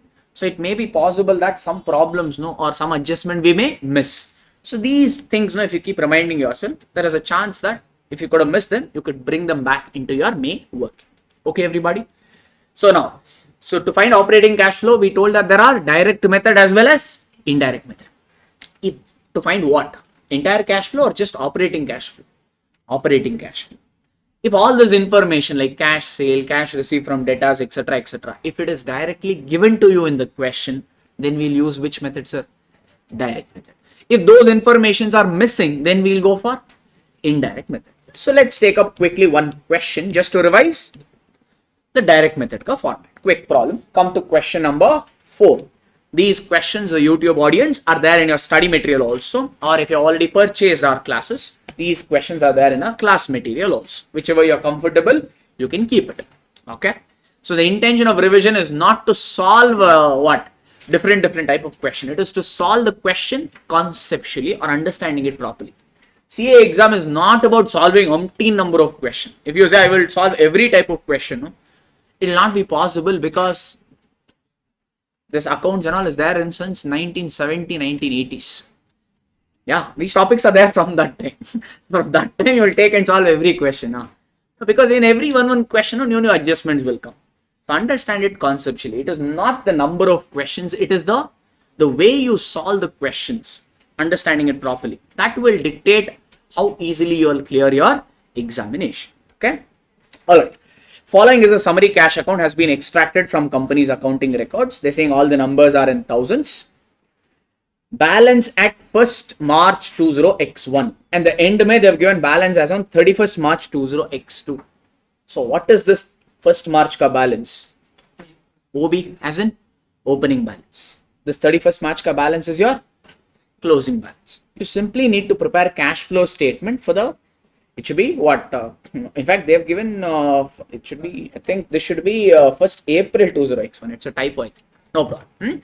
So 1st April 20x1 and this is the balance as on 31st March 20x2. For the current year ended 31st March 20x2, you need to prepare cash flow statement. Okay. Alright, the company they only told does not have any cash equivalent. Alright. So now the statement will have just 3 categories. Give me the heading. We have done enough number of problems. What is the heading? You will give cash flow statement of which company is this? They have not given the name. Suppose it is, you will write U Limited as in unknown limited. They don't give the name, leave it blank. Okay. So the heading is cash flow statement of ... limited for or as on 31st March 20x2. Under that you will have 2 columns. What are those? Particulars, amount. If you want, you can have 2 amounts column. One for calculation, another one for main. But in our classrooms, we have followed only 2. So particulars, amount. Under particulars, you will write Roman letter 1. What is that? First header, cash flow from operating activities. Okay. Put all the operating cash flow components under there. And then find the total operating cash flows. Then Roman letter 2 will be cash flow from investing activity. Put all the examples under investing activity there and find out the total. Then third header is cash flow from financing activity. So I will change the order of this, sir. Don't, because these formats are given by accounting standard 3. Ideally, don't change them. Okay. All right. Then clubbing all the three, operating activity, investing activity, financing activity, all the three we will club. That we will call it as net increase or decrease in cash and cash equivalent. To this net increase, you should compulsorily add opening cash balance and compulsorily get what, sir? Closing cash balance. So cash flow statement is very easy because question is also there, answer is also there. Just you need to tie out. Okay, as long as you're able to tie out, that's pretty much it. Okay, so let's quickly run them by. So first, opening cash balance, where it will come, sir, in the format? We have a separate category known as opening cash and cash equivalent. How much is that number? 35. Have they taken a? Yes. All right. Next, you tell me. I'll keep pointing out one by one. You will tell me what sort of activity is it. Online also can respond. Operating activity means you type O. Investing means you type I. Financing activity means F. So statement means you'll not have debit credit. If there is inflow, you'll show it as a positive number. Outflow means negative. So you keep telling me O plus, O minus, not your blood group. That cash flow ka activity. Okay. Receipts from customer. Cash received from debtors. What sort of activity? Operating cash flow. Plus or minus? O plus. Okay. So check. Have they taken 2783 under operating activity as positive number? This is your operating activity. Receipt from customer 2783. Great, sir. Alright. Like this. Issue of shares. When the company issues shares, the company will pay the money or receive the money? Inflow or outflow? Inflow. Which? O plus, I plus or F plus? This is an F plus because issue of shares is a way of raising the finance. So under financing activity, check they put this 300 as a positive apportionment. Under financing activity, where is financing activity? Here. Financing activity, issue of shares. How much? 300. Okay. All right. Great. Next, sale of fixed asset. When you sell, the company will pay the money or receive the money. So this is a receipt. So it's an inflow. O, I or F. Fixed asset is an investment. So sale of fixed asset is an investing activity. Under investing activity, check 128. Have they taken positive? Investing activity, sale of fixed asset 128 positive. Okay. Next, these are totals. Okay, all this total is 35246. That's fine. Payment to supplier. Payment to supplier is 2047. Payment to supplier means payment to your creditor. Creditor is related to your core operations. That means this is a what? Operating activity. It's a payment made. So inflow or outflow. So that means this is an O minus. So under operating activity, this should have been taken as a negative number. Check if they taken a operating activity, payment to supplier 2047 negative. Yes. Next, payment for property, plant and equipment, meaning PPE purchased. PPE purchase is what activity? Investing activity, plus or minus? Minus. Under investing activity, check have they taken this purchase of property, plant and equipment 230 minus. Great. Payment of overheads. Overheads means your indirect expenditures that is necessary for you to run your day-to-day business. Could be any overhead. Salesman's commission paid, receptionist ka salary paid. All these are what, sir? The cost necessary for you to run your day-to-day operations. So what is this? This is what sort of activity? Operating activity. Plus or minus? Minus. So check. They have considered this as O minus. O minus. Payment of overheads 115. Operating activity outflow. Yes. Alright. Wages and salary paid. Again, these are related to your core operation. That means this is what sort of activity? Operating cash flow ka. Plus or minus? Minus. 69 minus have they taken a? Yes. Payment to employee is O minus. Awesome. Taxation. Sir, have they given the nature of tax? Your tax students also. Yes. Tax comes in group 1 only, no? Yeah. So you have your long-term capital gain tax, short-term capital gain tax that you pay on your sale of assets. So sale of assets is an investing activity. So the tax that you pay as long-term capital gain, short-term capital gain will come under investing activity. The tax that you pay on dividend, it's right now it's abolished, but earlier it was there. So dividend paid is a finance activity. So the dividend distribution tax that used to pay on dividend, that comes under financing activity. But here, have they told what sort of tax is it? If they don't mention the tax that you pay to the government mostly will be on related to your core operation. If they don't mention the type of tax, we show this under operating activity. Tax you pay, sir, or you receive from government? Currently in India, though, you have to pay tax. Maybe when in the future, it may become tax receipt also. For now, it's a payment. So it's a O minus.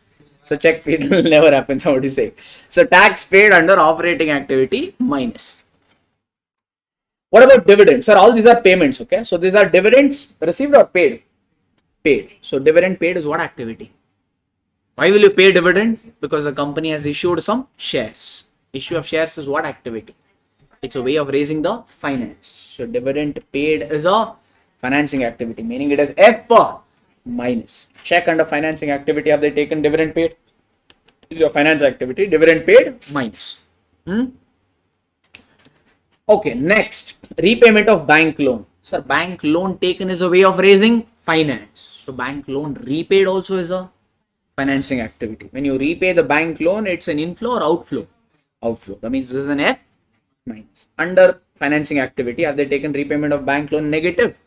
Yes. Yes, everything ticked off. Then there's the closing balance of cash. How much is that? 212. For this, we have a separate category called closing balance of cash and cash equivalent. 212 have they taken? Yes. Now all simply you have to take everything we have ticked. So all the this and all, this is just cash generated from operation that you can leave. This is summation. Total cash flow from operating activity, if you add, they are saying you're getting 309. This, in fact, in our class, we used to call it as A. Okay. If this is a positive number, we used to say cash flow from operating activity. If this was a negative number, we used to say cash flow used in operating activity. In fact, we used to make it as a common sentence. Cash flow from slash bracket we used to write used in and close the bracket. Okay. Here, if it's a positive number, they used to write from. Positive number means we have generated the money from operation. Negative cash flow means we have used that much money for that activity. Similarly, financing activity, it's a positive number or negative number? Negative. Negative means you will write cash flow from or used in. Cash flow used in investing activity. This we used to call in our class as B. Similarly, financing activity ka net number is negative. So from or used. Net cash flow used in financing activity, which we used to call it as C. After that, what do? Operating, investing, finance ka everything we will club. That clubbed number we call it as what? Net increase or decrease in cash and cash equivalents. In our class purpose, we used to call it as A plus B plus C, which is how much? 177. We can trust our ICA calculation. Again, we do not waste time in that. Correct? No? So how much is that number, sir? 177. Through all our operation, how much cash flow we have got? 177. How much we had at the beginning, sir? Beginning we had 35. Take your this if you want, you can just check. 177 plus 35 you do. How much is your calculator showing? 212. That is your closing cash balance. If it doesn't tie out to closing cash balance, then somewhere you have done something wrong. See what you have skipped or what incorrect numbers. Generally in cash flow statement, what happens is the common mistakes is signs. The negatives, you don't put it in brackets. In Josh may we keep it as positive. That sort of arithmetical errors happens lot in cash flow statement. Watch out for that. Everything you'll know, but just the signs mistake we have seen a lot of times happening. Just be aware of that. So yes, all of us are through with our direct method. Very easy. Simple. We'll use direct method when the information relating to operating cash flow is directly given to us in the question. That is our direct method. Can we dive into the second method, people? Online also okay? I know that I can't see you, but at least I can see your text. So yes, you can express like that. It's fine. They're saying, fine, sir. We had lunch, sir. Okay, they're saying yes, then. All right, let's move on to the indirect method. So indirect method is what? Full cash flow statement or just to find out operating cash flow? To find operating cash flow, we have another method known as indirect method. Under indirect method, people, let me know, how does it work? You all attended our class at least. How does it work? Under indirect method, we use profit. From profits, we try to find out the operating cash flow. using profit as a base, we try to find operating cash flow. So we're not finding operating cash flow directly, we are finding it out through profits, hence the method name indirect method. Okay. The problem here is you have only one type of profit, or you could have many types of profits. Meaning in the problem they would have given PBIT also. PBIT means what, sir? Profit before interest and tax. From PBIT, if you deduct interest, what are you going to get? Profit before tax. From this, if you deduct tax, you're going to get profit after tax. After paying the tax, you start with all your appropriation. Appropriation is like transferred to general reserve, CRR, DRR, etc. Payment of preference dividend, equity dividend, all this you'll reduce. Then whatever profit remains with your business, no, that profit we call it as profit after all the adjustments, and we show this in balance sheet. In FM terminology, we used to call this as retained earnings also. No problem. This is the profit after all the adjustments. Are we comfortable with this? So what here is, in some problem they may give you profit before tax. Some problem they may give you profit after tax. Some problem they may give you profit after all the adjustments. So there are some adjustments that we need to do to get from profit to operating cash flow. That adjustment, can you mug up? This means plus, that means minus, like this. Can you mug up, or it will keep changing? That when to add, when to subtract and all, no, keeps changing, or that depends on the profit given in the problem. Okay, fair enough. So that's the reason cash flow statement you should never mug up. If you mug up, you'll go crazy literally, because in one problem we'll be adding, some problem we will ignore it. So if you mug up, it will be a problem. So because that depends on what sort of profit they have actually given in the problem. Okay, let's take it. Let's assume that they have given profit after all the adjustments. The bottommost number they have given. Let's assume that. Then how do you find operating cash flow? Tell me. What do? Three categories you will add. First is, if they have given profit after all the adjustments. Profit means it will include every expense, every income. Whether it is cash or non-cash, every sort of expense will be included. For our cash flow statement perspective, we need what? Non-cash expenditure and all, we need a. So if they give profit after all the adjustment, first adjustment that we'll do is add back non-cash expenditure. If you have any non-cash expenditures, example could be depreciation, amortization, etc., etc. If they have given non-cash expenditures, you will add. Someone tell me the logic. Why do we add? Depreciation. He said one word. He said not a cash expense. Extra everybody. That's all. Oh, correct. Depreciation is an expense. Due to expense, depreciation is an expense. Due to expense, your profit will increase or profit will reduce. If expenses increase, means profit will reduce. Under indirect method, how are you finding operating cash flow, sir? Using what, sir? Profits. If profit is reduced, means indirectly your operating cash flow has also reduced. Because from profit only you are trying to find operating cash. So if your profit has reduced, means your operating cash also has reduced. So what sort of expense we are talking? Depreciation. Let's say depreciation is 10,000 rupees. Will you tell anybody, here take macha 10,000 depreciation for you? Like that, will you give it to anybody? No, it's a cash or non-cash expenditure. Non-cash expenditure. Due to this, your P&L reduced. Because your P&L reduced, your operating cash also has reduced. But honestly, did your cash go or reduce by 10,000 because of this? No. But because of P&L reduction, your operating cash also has got reduced. Hence, what adjustment we need to do? Your cash did not go out because of depreciation, because it is a non-cash expenditure. Hence, what we have to do, sir? Add back. That is the logic of adding back non-cash expenditure. People online, good? I know some of you have been attending for the first time. That's the reason, just reconfirming. All this we have done enough number of more than 15 questions we have done in our regular class. Others are wondering, go on, sir, it's okay. But new audience, I'm just asking. Okay. So hence, this is the logic of adding back depreciation, or to be honest, non-cash expenditure. I've given you some non-cash expenditure ka example that we see in our problems. Transfer to reserve also. In transfer to reserve, what will happen? From P&L, you will transfer to general reserve. From left hand, your money has come to right hand, or maybe from right to left. Don't worry about that. Is it okay? But ultimately, has money gone out or still within the same? Still within the same. So transfer of reserve again is a non-cash expenditure. When you transfer from P&L to general reserve, your P&L balance will reduce. Because your P&L balance is reduced, from P&L only you're finding out operating cash flow. Your P&L has reduced means your operating cash flow also has reduced. But did money go out? No. Hence what we have to do? Add back. Like this. Okay. Alright. Same logic of all this. These are the problem specific adjustments I brought. Okay, sir. Similarly, next one more thing we will add, which is what, sir? Non-operating expenditure. P&L will consider every sort of expenditure. No? Operating, investing, doesn't matter. Every expenditure it will consider. Now one here. Interest paid. Is interest paid an expenditure? Let's say interest paid 5,000. Is it an expenditure, sir? Interest paid. Is it an expenditure? Yes. Due to this expenditure, what happens to your profits? Due to this expense, your profits will reduce.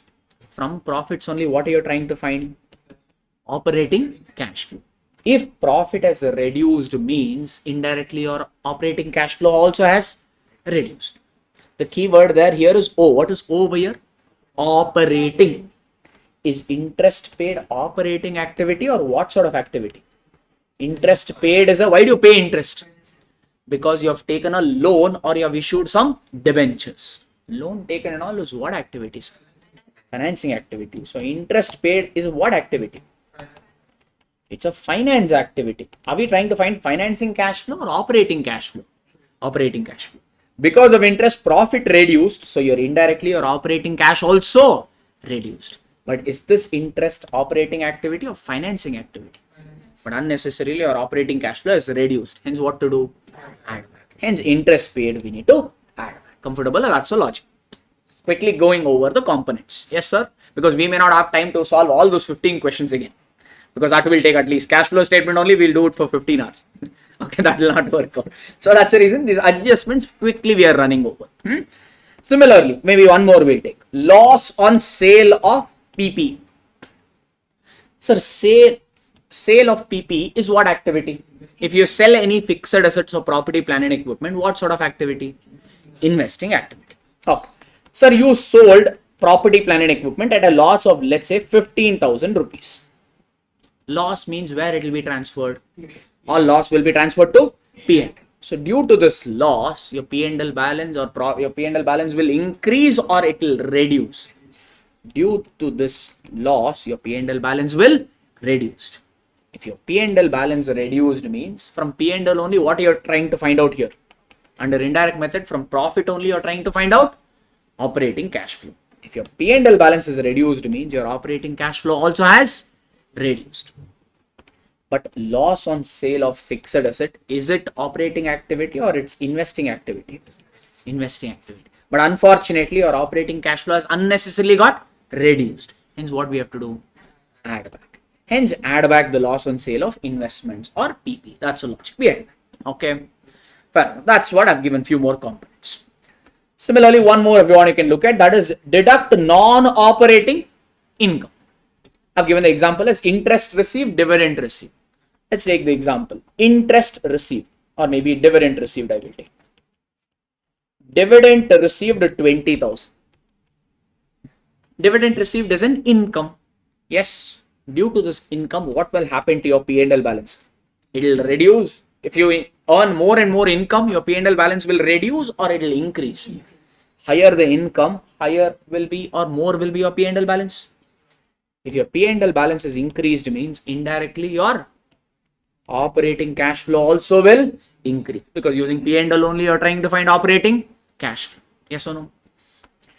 But dividend received, is it operating cash flow or what sort of activity? Why have you received dividend? Because you have invested. Yes, investment and all is what activity? Investing activity. So dividend received is what activity? Investing activity. But due to this, your operating cash flow is unnecessarily increased. Hence, what we have to do?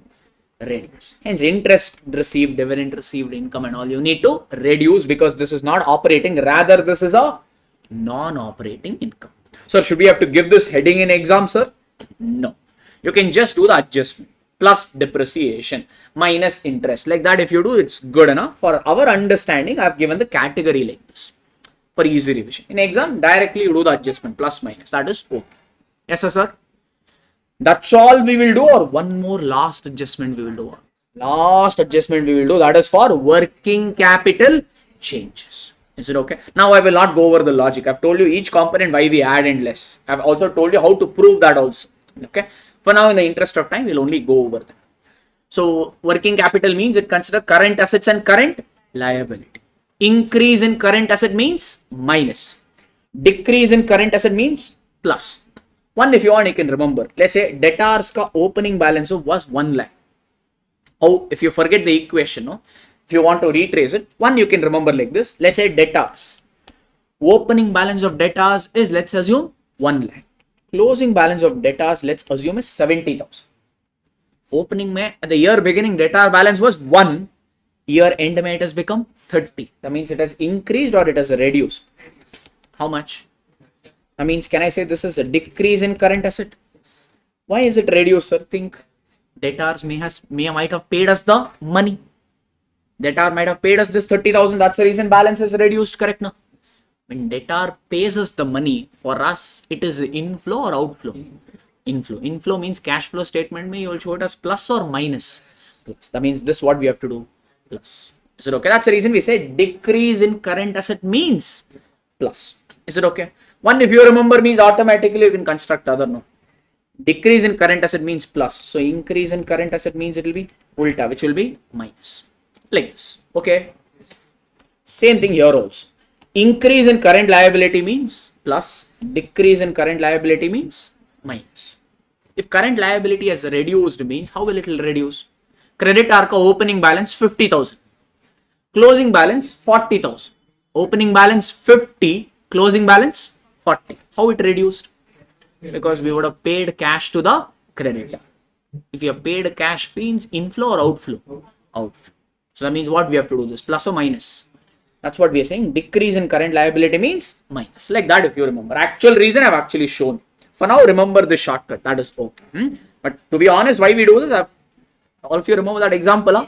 Debtors, guitars and all I've given you in whole book.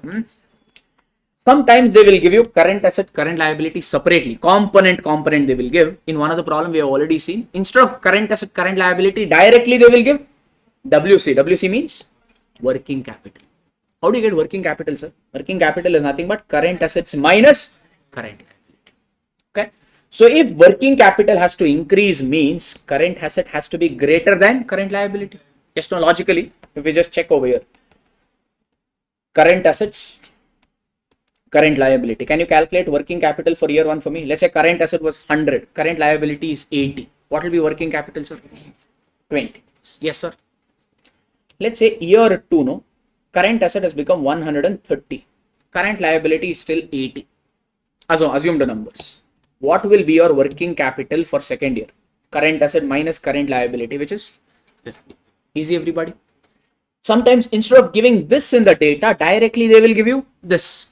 Working capital in the first year is 20. Second year it is 50. What has happened to working capital? Working capital has, from 20 it has become 50. So working capital has increased.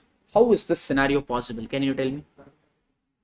This is possible only when the current asset, the two scenarios it will be possible. One, current asset should increase.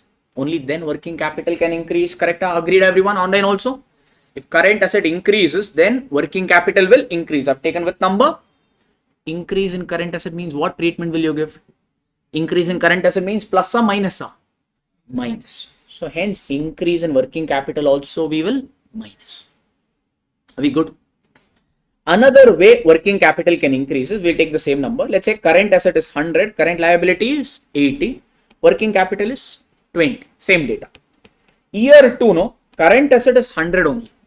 Current liability has become, let's say, 30. From 80 it has become 30. Now calculate working capital. 70. Now tell me what happened.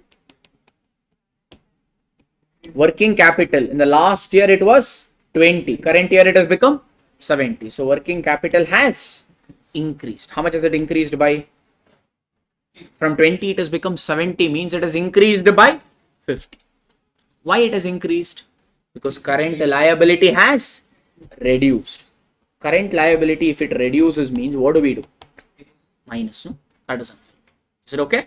So that's the reason you just accordingly do the problem there. Fair enough?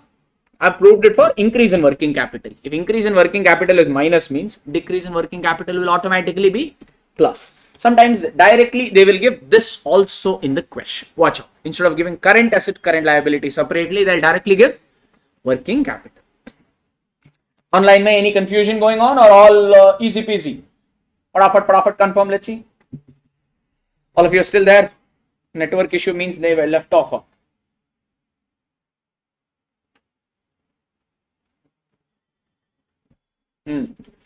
Yes, sir. They're saying easy. We are there, sir. More importantly, say. Okay, awesome.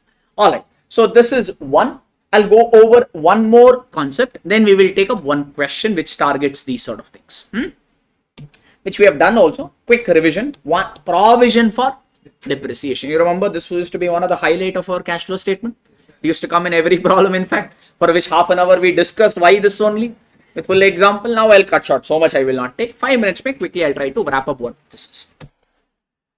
To account depreciation, I'm not talking about methods. To account depreciation, there are two methods. First, we used to call it as charge method or the normal method, which you have been doing it from your 11th, 12th grade, BCom, etc., etc.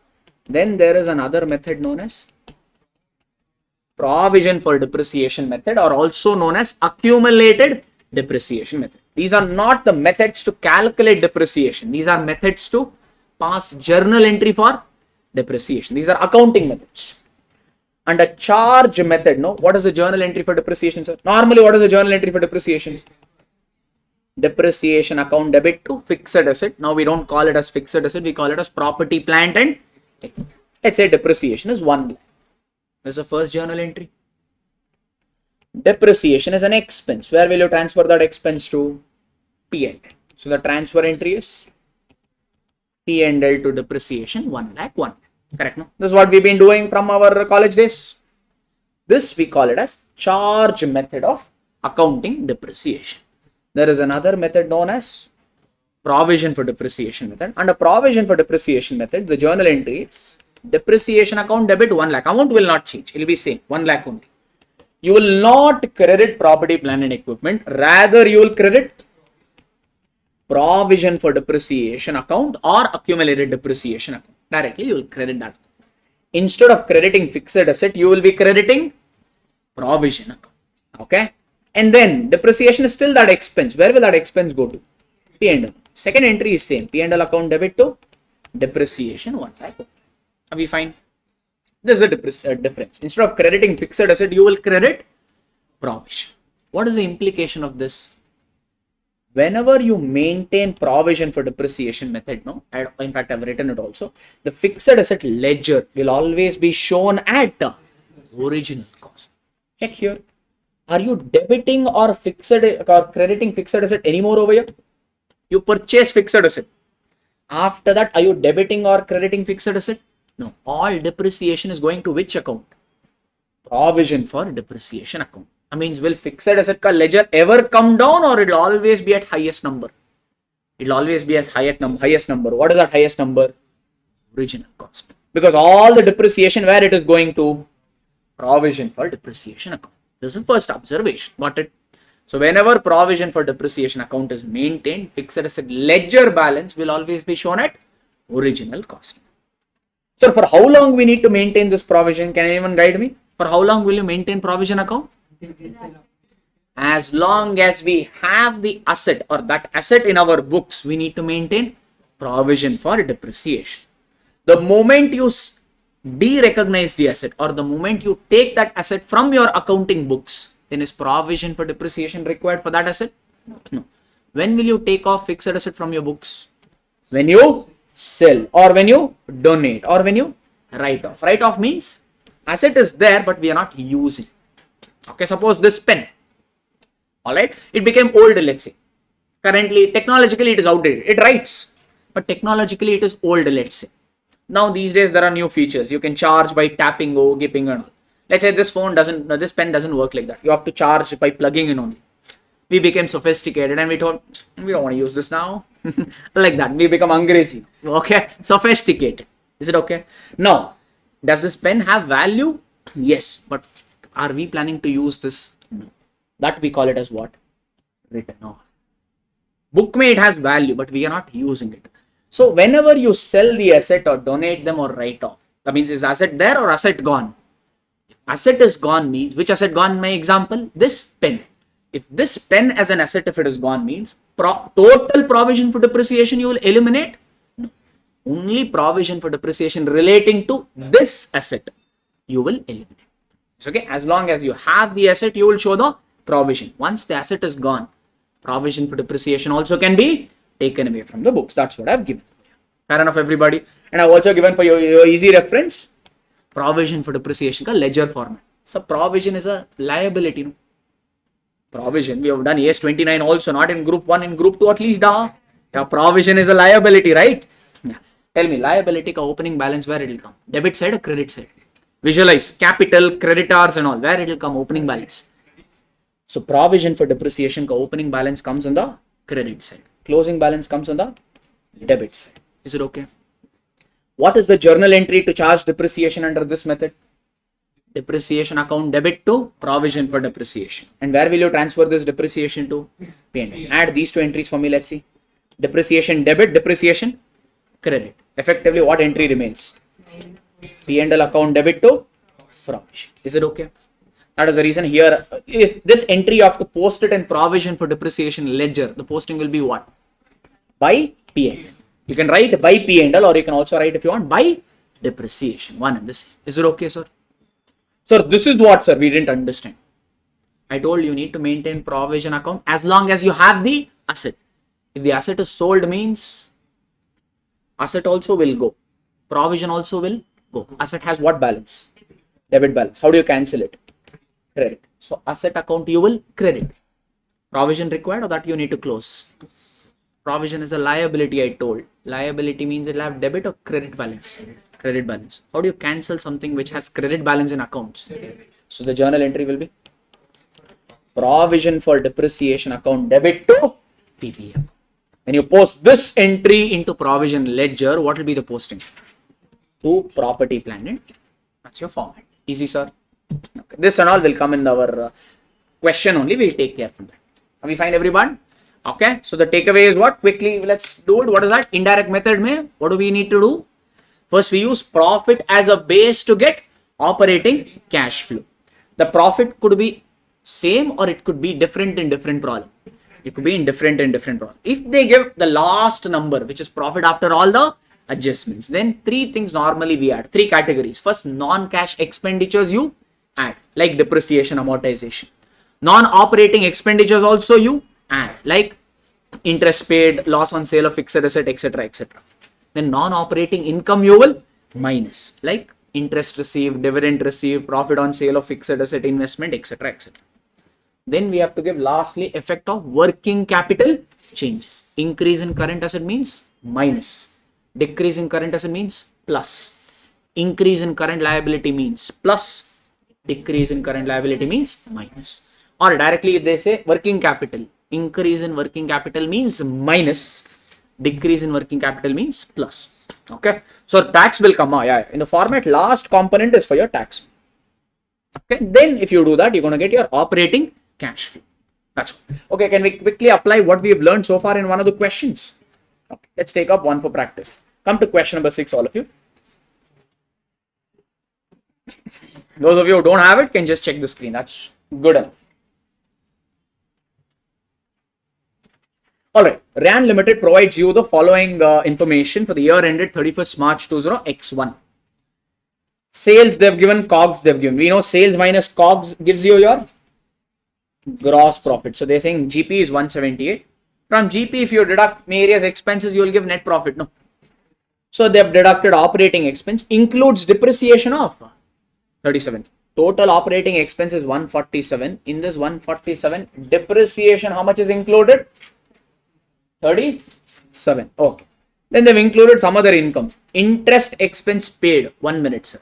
Interest expense paid. What activity? Operating, investing, finance. interest you pay on the loan. So it is an F plus or minus a? F minus. Okay. Interest income received. Interest income is what, sir?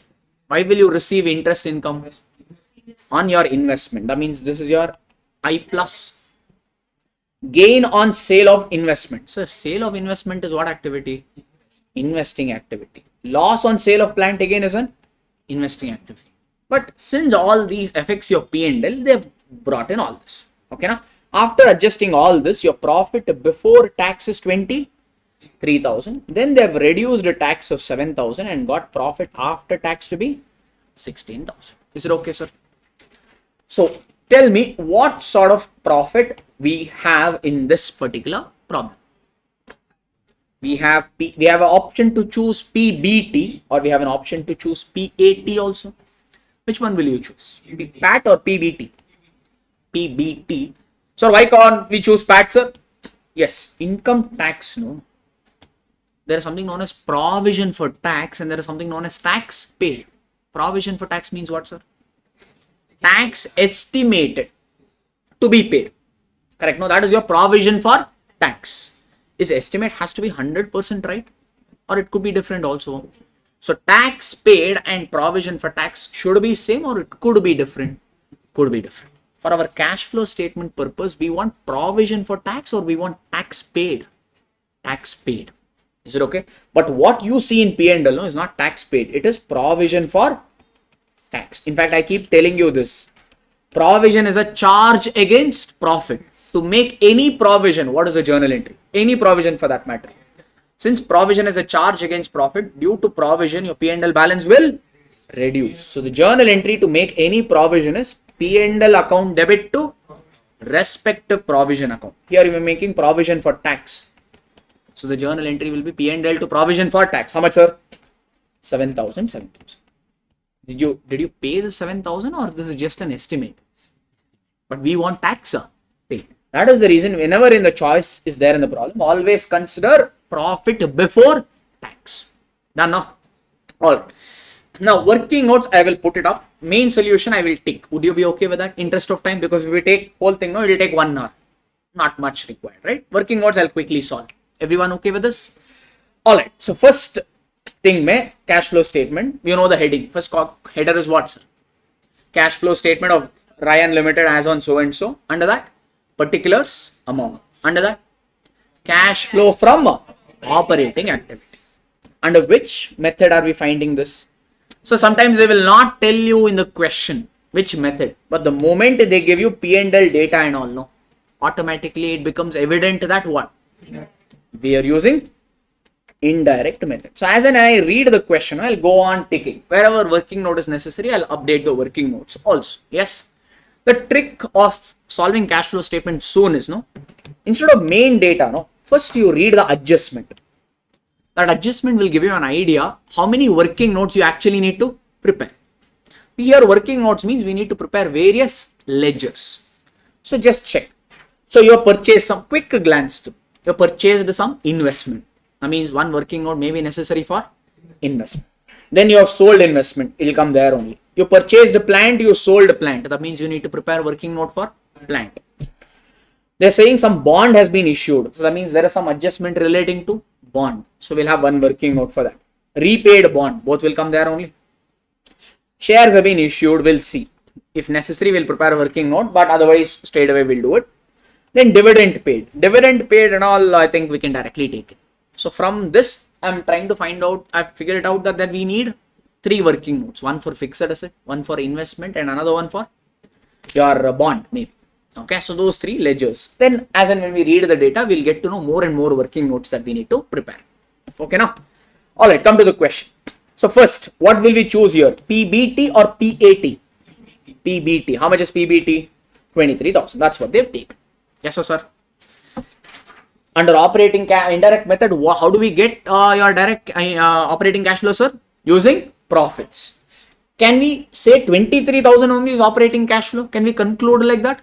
No, because this 23,000 profit, no, it will include non-cash expense also, non-operating expense also, non-operating income also. All that we need to eliminate. First, let's check that. Here only you just check. Is there any depreciation included? Yes. How much is depreciation? 37,000. Tell me, everybody, what we need to do for depreciation? Add back. Check, have they added 37,000? Depreciation. If they don't give any sign, then it is automatically addition. Subtraction means they put it in bracket. Yes, sir? Alright, come back to P&L again. Interest expense paid. Tell me, sir, interest expense, no? Interest expense means due to this expense, your P&L balance will, due to this expense, P&L balance will reduced. If P&L balance reduced means your operating cash flow also will reduced. But interest paid is a operating activity or financing activity. Financing activity. But your operating cash has unnecessarily got reduced. Hence what we have to do? Under operating cash flow, we need to plus. Correct? No? Check, have they added 23,000? Yes. Okay. But have you paid this interest? Yeah. Interest paid is what activity?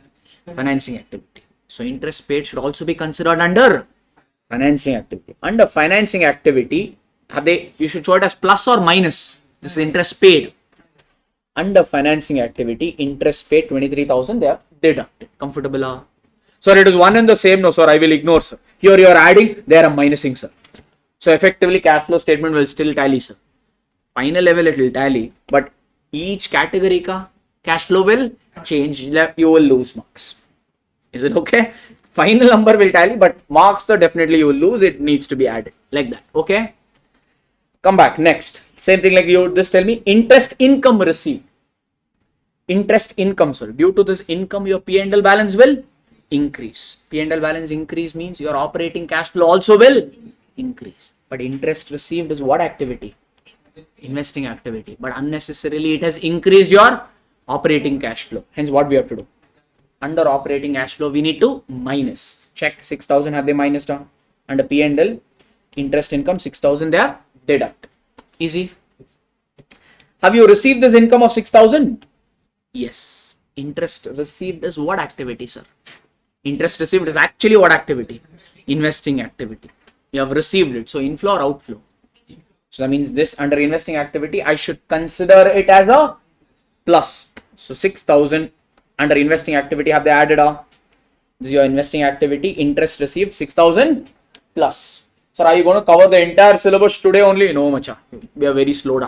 It will take 3 to 4 days. That much I don't want to do. Yeah, I know that some of them do it in 8 hours marathon, 9 hours marathon and all. That much Josh will not be there, neither for you nor for me. I also have a little bit of throat issue. So we'll take it a little slow at a time. Even if it takes 2 days extra, it is fine. Health is important, Noda. Yeah. Just for finishing, no, if I do too much and later on if I can't speak only, no, problem da, beda. Okay. We'll go slow much. Okay. Alright. No worries. Next. Gain on sale. Gain on sale of investment. Gain on sale of investment means it's a profit, no? You sold the investment at a profit. So due to this profit, what happens to your P&L balance? It will increase. P&L balance increase means your operating cash flow also will increase. Yes, but is this operating activity or investing activity? Sale of asset and all is an investing activity, but it has increased your operating cash flow. Hence what to do? This 12,000 you need to minus. Have they minus the gain on sale of investment? They minused. Are we fine? If you don't want to do that much also, very simple tricks is if they have deducted means you add. If they've added means you minus. That way also if you want you can keep. Not that I would recommend that, but that is another way also you can do. Okay, next, sir. These are over. A loss on sale of plant. Loss on sale of plant. So you have sold an asset at a loss. Loss means your P&L balance will increase or it will reduce. So due to loss, P&L balance has reduced. So your operating cash flow also has reduced. Yes. But sale of asset is what activity? Investing activity. But unnecessarily your operating cash flow has reduced. Hence what we have to do? O plus. Check, have they added 3,000? Yes. It's the adjustments. Easy now. Alright. This we saw. Then can we dive into the next table? First information, everything we have captured now. Second table. Check plant they have given and below that they have given accumulated depreciation. Accumulated depreciation means they followed charge method or provision method. Provision method. Is it okay? 1 minute, carefully answer my question. This is the plant ka 7,15,000. 1,03,000 they've reduced. They have given 6,12,000. I want you to answer me. What is this 7,15,000? What is this 6,12,000? 7,15,000 is your OC, original cost. Okay. Alright. What is 6,12,000? From original cost, if you reduce accumulated depreciation, you're going to get the book value or WD. This is your WDV or book value. Are we fine? And we already know whenever provision for depreciation method is maintained, fixed asset ka ledger will always be shown at the original cost. So fixed asset ledger ka opening balance is 75 505. You need to be careful. Sometimes the institute always changes reverse the order. Here it is 31st March 20x0. Here it is 31st March 20x1. So this table is your opening balance. This one is your closing balance. Okay, let's have this ledger already. Plant ka I will do. One working note we need to prepare, which is what, sir? Plant. Farafat, let's do it. You don't have to copy, everything is given. You just keep observing. Plant ka opening balance, where it will come, sir? Debit or credit? Debit. So what is the opening balance of plant? 5,05,000. Order they've changed. Be careful when you're reading the question. Similarly, they've also given plant ka closing balance. That will come on the credit side, correct? How much is that? 7,15,000. This is the data. Similarly, they have also given accumulated depreciation. Second ledger we will maintain for, you can call accumulated depreciation, or if you want, you can also call it as provision for depreciation. One and the same.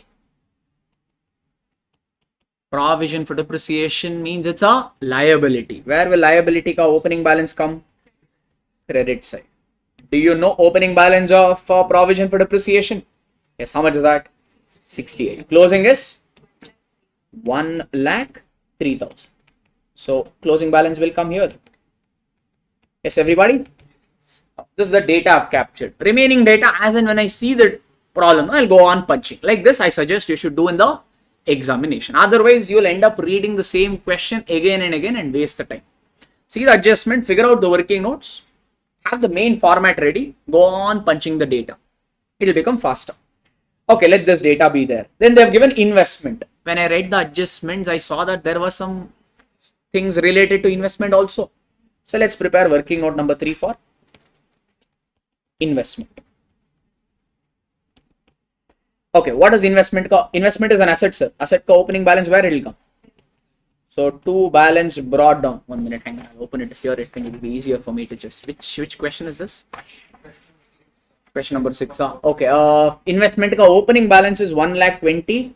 Or maybe you don't have, no? Okay, I have to show you. Okay, opening balance is 127. Closing is 115.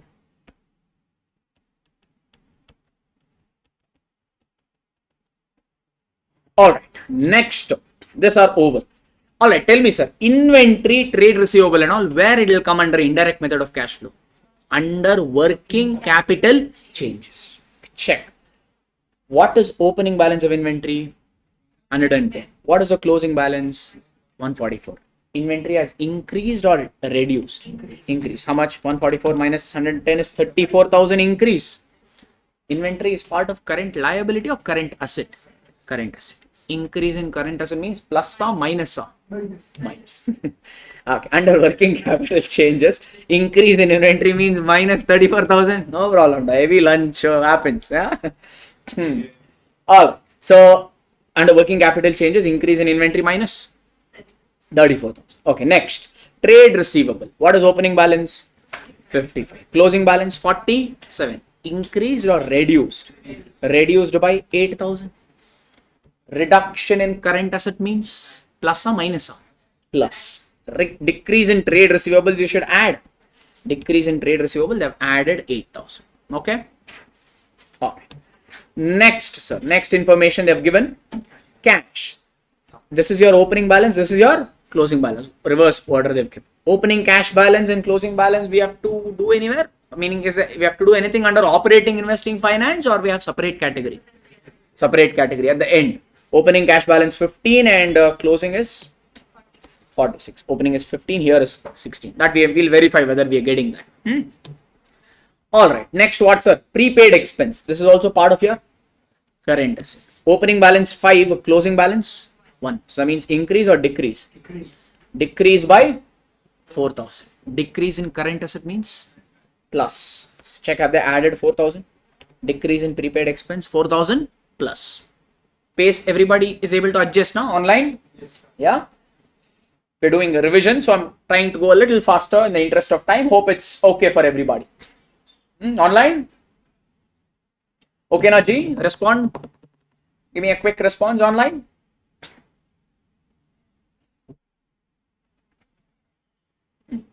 Okay, great. Next, share capital. What is the opening balance, sir?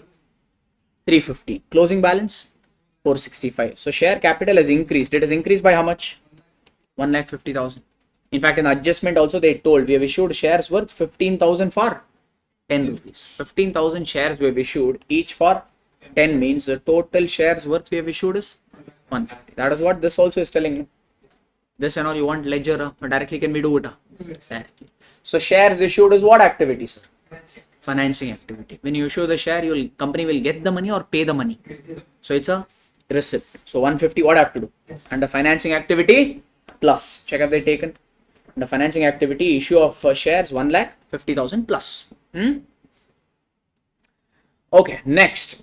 Reserves and surplus. Sir, reserves and surplus and all, there's nothing but your, this could be many reserves.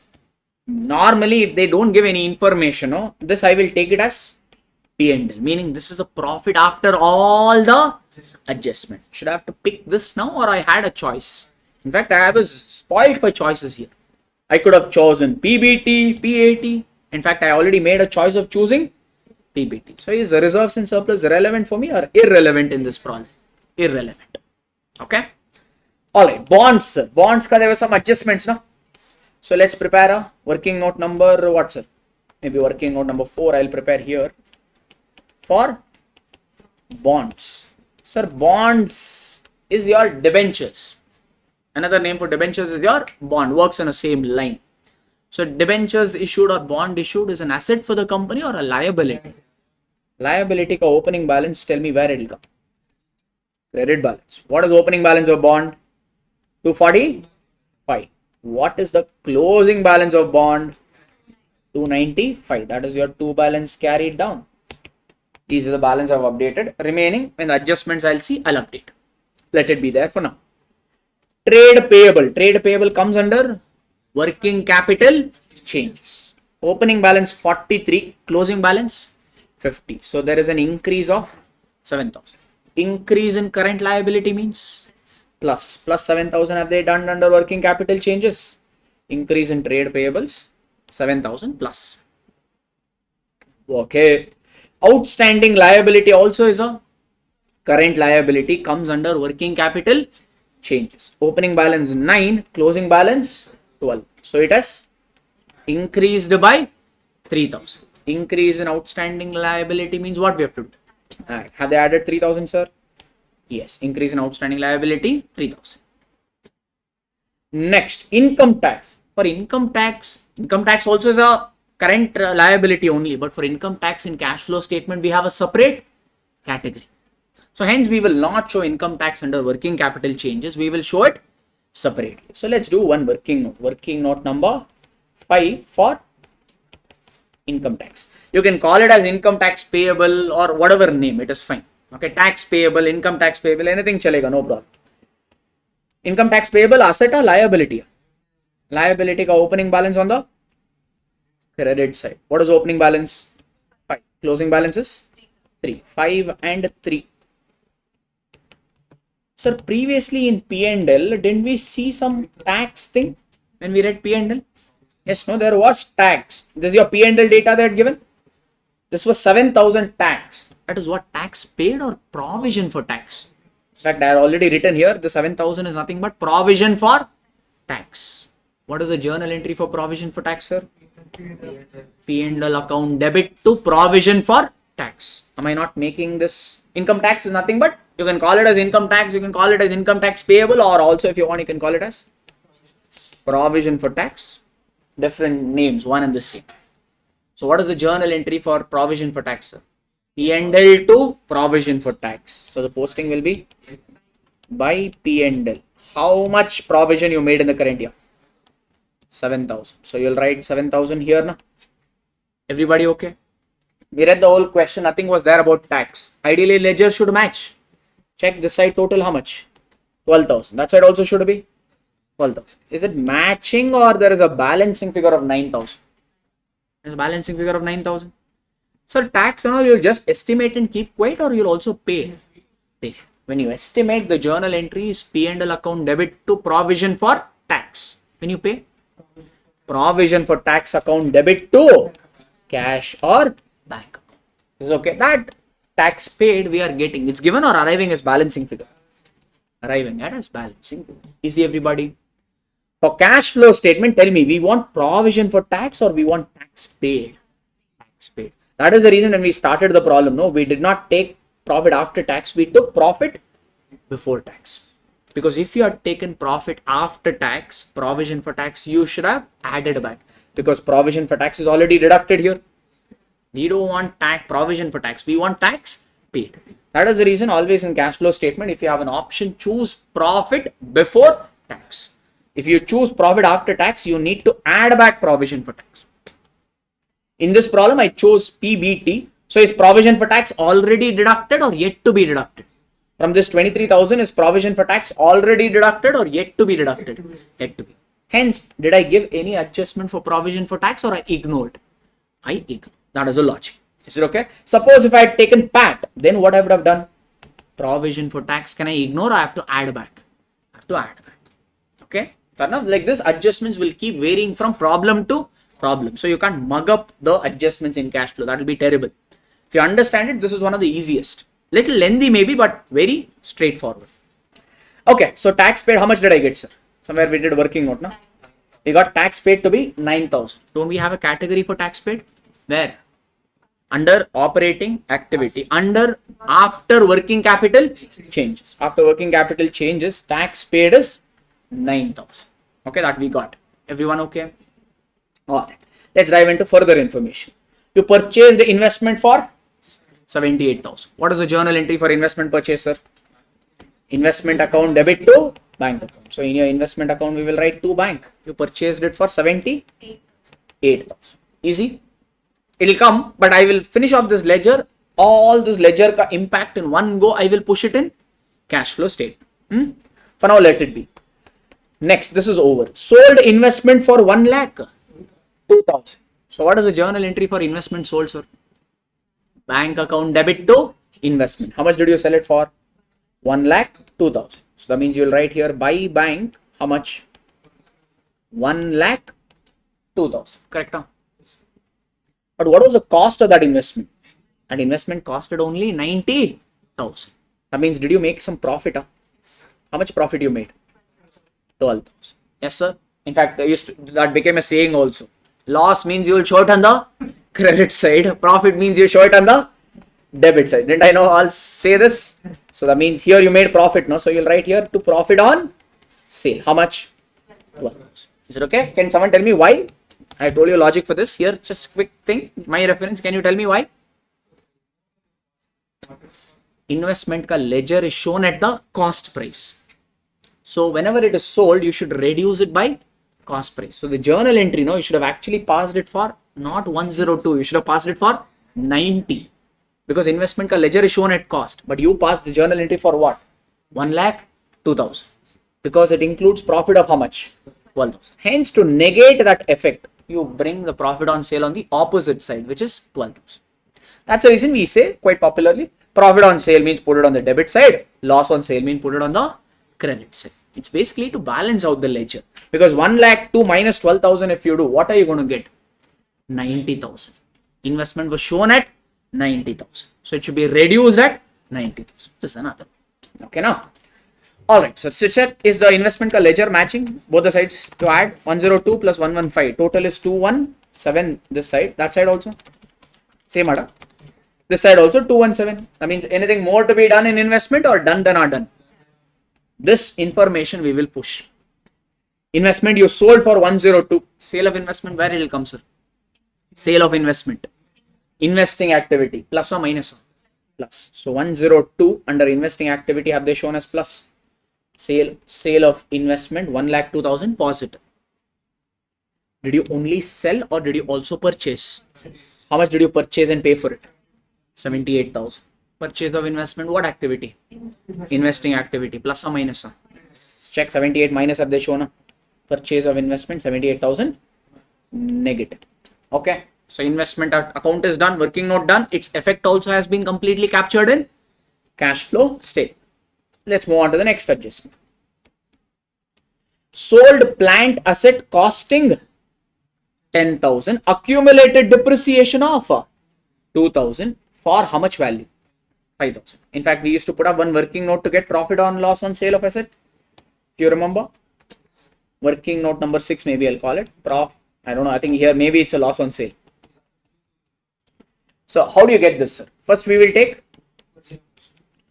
original cost. What is the original cost of the plant sold, sir? Whenever they say plant that cost 10,000, cost here refers to original cost. Original cost of the plant is 10,000. This was the asset that you bought it long back. On this you have charged depreciation. No? So far, how much depreciation have you charged? 2,000. That only we call it as accumulated depreciation. If you don't like the word accumulated depreciation, you can also use the word provision for depreciation. Given accumulated depreciation is 2,000. So from 10,000, if you reduce 2,000, what are you going to get? The book value or the worth of the asset. How much is the worth of the asset, sir? 8,000. But did you sell it for 8,000 or what is your sale value? 8,000 worth of asset, you sold it for 5,000. So you made a profit or you made a loss. So the loss on sale, how much? 3. That loss on sale only has been given in the question here. Check. Loss on sale of plant, 3,000. That's how they have arrived, which we adjusted also. Okay, everyone? Okay, now the moment this comes into picture, original cost to blah blah and all, one concept should get triggered in your mind. What is that? Fixed asset. You're following charge method or accumulated depreciation method? Accumulated depreciation. You sold all your plant or only one plant? One plant. So entire provision for depreciation you will eliminate or only related to the asset sold? Only related to the asset sold. Okay, one by one we will go. When you sell the asset, what is the journal entry? Bank to plant. Here fixed asset, that you're calling it as plant, correct? No? So in plant ledger first we will write by bank. How much did you sell it for? 5,000. Any problem? When you sold this asset, you made a loss. Just now I told. Loss means it will come on the credit side. Yes, na? So that means I will write here by loss on sale. How much you made loss? 3,000. Okay. Fair enough, everybody? Alright, 1 minute. Is one asset gone? One asset is gone. So is a provision for depreciation on that asset required? As long as you have the asset, provision is required. Asset gone means provision also not necessary. So provision has what balance? Credit balance. How do you reduce that? Debiting. So asset ledger also you need to reduce. Provision also you need to reduce. What is the journal entry? Provision for depreciation account debit. Provision for depreciation account debit to property, plant and equipment account. Entire amount, entire 68,000 will you knock off or only relating to the asset sold? On that asset which you sold, how much depreciation have you charged? 2,000. You will pass the reversal entry only for 2,000. Yes, sir. What is the journal entry for this? Provision for depreciation to plant. That means in your plant ledger, what will you write? By provision for depreciation. How much? 2,000. In fact, I had also given you checkpoint. Whenever provision for depreciation account is maintained, in fixed asset ledger, you need to add 3 things and you should get the original cost. These are the 3 things. Add these 3. How much are you getting? 5 plus 3 plus 2. How much? 10,000. Why? What is this 10,000, sir? That 10,000 is nothing but your original cost. Because the asset that you sold, it costed how much? 10,000. Why these 3 things should always add to original cost? What is the logic of that? Because whenever you maintain provision for depreciation method, fixed asset ka ledger is always shown at original cost. Is that asset there or one asset sold? One asset sold means can you show that ledger or you have to reduce fixed asset ka ledger? Reduce. If it is shown at original cost means you should also reduce to the extent of original cost. Hence I told you 3 things you add and compulsorily it should come to original cost. It is coming. Comfortable now? Yes. Okay. Let it be for now. Next. What is the next? In fact, here there was depreciation also. How much depreciation? 37. One asset you sold. Remaining assets are there. No? Some assets are there means you'll charge depre. No? What is the journal entry for depreciation of 37,000? In this method, what is the journal entry? Depreciation account debit to provision for depreciation account. That means in your provision for depreciation ledger, you'll write by depreciation 37,000. Did we find out this or it was given? Yes. Check. Both the sides you add. 68 plus 37 is how much? 105. That side also is 105. No? Anything more to be done from provision of a ledger or done? Normally, we prepare provision account to get depreciation as a balancing figure.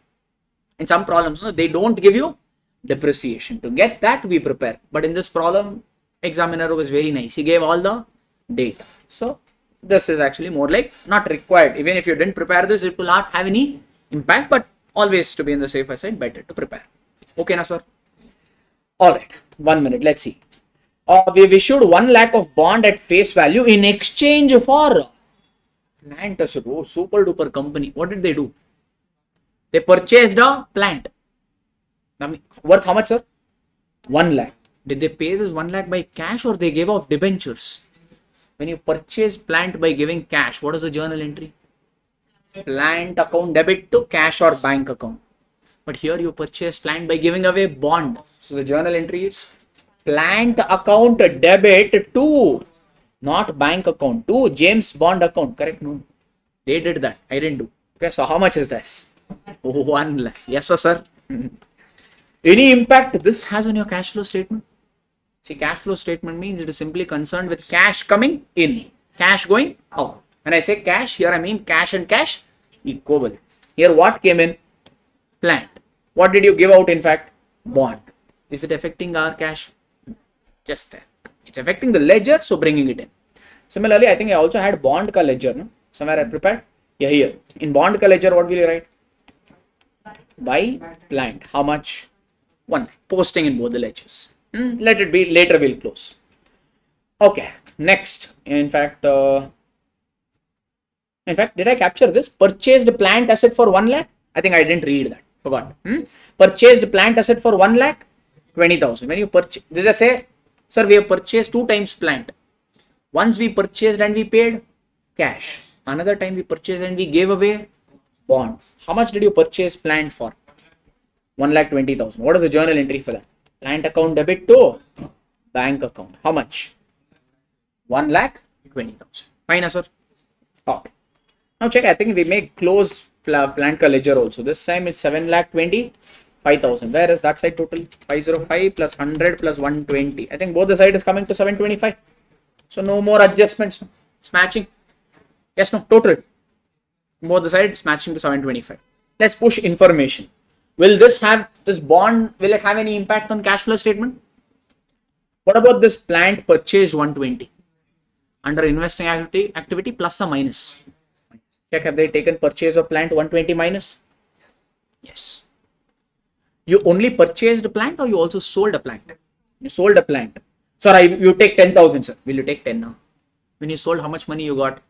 5,000. Cash flow statement only concerned with money coming in. How much money came in when you sold the asset? 5,000. What activity? Investing activity. Inflow, outflow? Inflow. 5,000 have they considered as inflow? Yes. Sale of plant. Information is pushed off. Okay. Next. This is done. This is done. Investment is done. Okay. Next, what is there? We have repaid bond worth 50,000 at face value at maturity. When you issue the debentures, what is the journal entry, sir? Bank account debit to debentures. When you repay, debentures account debit to bank. Instead of debentures, you can use the word bond. Okay, when you issue the bond, the journal entry is bank to bond. When you repay, bond to bank. How much did you repay they told? 50,000. They have only told. Check. This side total of bond is how much? 345. That side also is 345. Ledger matched out now. So is this plan to 1 lakh, will it have any effect on cash flow statement? This bond repaid, will it have effect? Yes. Bond issued is what activity? Financing activity. So bond repaid is also financing activity. Plus or minus? Financing activity 50 they have taken minus. Yes. Okay. All right. Any more adjustments? Yeah. Shares issued 1,50,000. I think we already took the shares issued 1,50,000. I've already ticked off here. No need for ledger. It was straightforward. We ticked off. Then dividend paid, cash dividend of 8,000. Dividend paid is what activity, sir? Financing activity. So under financing activity, have they taken 8,000 dividend paid minus? Everything has come. Yes, no. Now any ledger is pending, let's close off them. Planned ledger closed, provision closed, investment closed, income tax also closed. Everything closed, no? So nothing, no open adjustments. Everything done. Then remaining thing, everything is just total. No? Everything we have ticked. This is operating profit before working capital changes. You need not have this category. That is okay. You directly put it. Then this is cash generated from operation. This also is total. You can cut off. That's no problem. Finally, you're going to get cash flow from operating activity. If it is plus, means you will write net cash flow from operating activity. If this is negative, then you will write net cash flow used in. If you just say everything we have ticked off, the remaining thing is summing up. No? So when you add all the cash flow, they're telling that you're going to get 31,000. Simple problem. No? Everybody? Okay. All right. There's one problem. I thought it's a good question to take up, which has quite a few adjustments. Or maybe one or two more I'll run through and that should be okay. So one more thing, no? Maybe I think I'll take it through chart book itself. This dividend, no? Let's say provision for tax. Then I will take up the dividend. We saw provision for tax just now. Tell me, sir, provision for tax ka opening balance where it will come? In the credit side, you will write by balance brought down. Which ledger am I preparing? Provision for tax. Let's say opening balance is 1 lakh. Assume. Similarly, closing balance where it will come? Debit side. Okay, that means let's say this is 3 lakh. Assumption. Only these two information they gave in the question. Nothing else given. Opening balance of provision for tax they have given. Closing balance of provision for tax they have given. That's all. No other information. At least in the previous problem, they gave one extra information, which was what? Current year, how much provision for tax we made? 7,000 was given. But I'm saying only if these two information is given, nothing else. Then what do? We have discussed this. Remember anybody? We assume that this opening balance, it relates to current year or it relates to last year. This 1 lakh is last year ka estimated tax. Sir, 1 year has passed. Last year has also passed. This year also we have reached year end. 1 lakh you estimated as tax to be paid in the last year. Entire thing you will keep it pending. At least something you would have paid. So what is the common assumption we make? Whatever is the opening balance of provision for tax, no, we assume to be paid in the current year. Whatever is the estimate that you made in the current year, we assume it to be paid. What is the journal entry for tax paid, sir? Provision for tax to bank. How much? 1 lakh. Why 1 lakh? Opening balance. Is it okay? Now what is this 3 lakh? Current year ka provision for tax. What is the journal entry for provision for tax? P&L account debit to provision for tax. That means here you'll write by P&L. How much? 3 lakh. Okay. When will you make this assumption? Only when they have given opening balance and closing balance. That's all. No other information is given. If that is the case, means you will make this assumption. For which problem? For all the problems. Okay, now? Fair enough. But did we make this assumption in the problem that we just now solved? No. Why? Because in the problem that we just now solved, opening balance was given, closing balance was given, provision was also given. Fair enough? Like this. Same assumption you can also make for, or you should also make for dividend. Proposed dividend. Dividend is also liability. No? Dividend ka opening balance where it will come? Credit side. Closing balance where it will come? Debit side. Companies Act students, you know, as per Companies Act, dividend once declared has to be paid within 30 days. This opening balance, let's say, is 50,000. That means this dividend relates to current year or last year? Last year. Let's say this is 1 lakh rupees, or let's say this is 1,20,000. Okay, closing balance. This 50,000 is a dividend related to last year. Last year also passed. Current year also has passed. can you keep this money outstanding or you should have paid? For dividend also same adjustment. If they only give opening balance of dividend and closing balance of dividend, what do we assume? Opening balance of dividend, meaning which relates to the last year. We assume last year dividend we assume to be paid in the current year. I've given it over here. If dividend payment in the current year is not given in the problem, just what is given in the problem? Opening and closing balance. Then we assume that last year dividend, meaning the opening balance, will be paid out in the current year. That's our assumption, both for proposed dividend, or you can call it as proposed dividend, dividend payable, whatever name. Dividend and tax, we make the same adjustments. So this is just few things I wanted to run you by with respect to cash flow statement. Okay, everyone. All right. I think should be good enough for today. So we will resume the balance session or balance chapter in the tomorrow's session. So tomorrow same time. I think we started at 10:30 now. So tomorrow also sharp 10:30 we'll start. Online, yes, we will schedule. Okay. So that technical issue is sorted. So you also please come on time itself. Okay. All right. We've covered about 3 topics now. Don't worry. All the session ka topic will be uploaded on YouTube also. And we'll collate everything at the end where we'll post. Okay. All right, people. Thank you.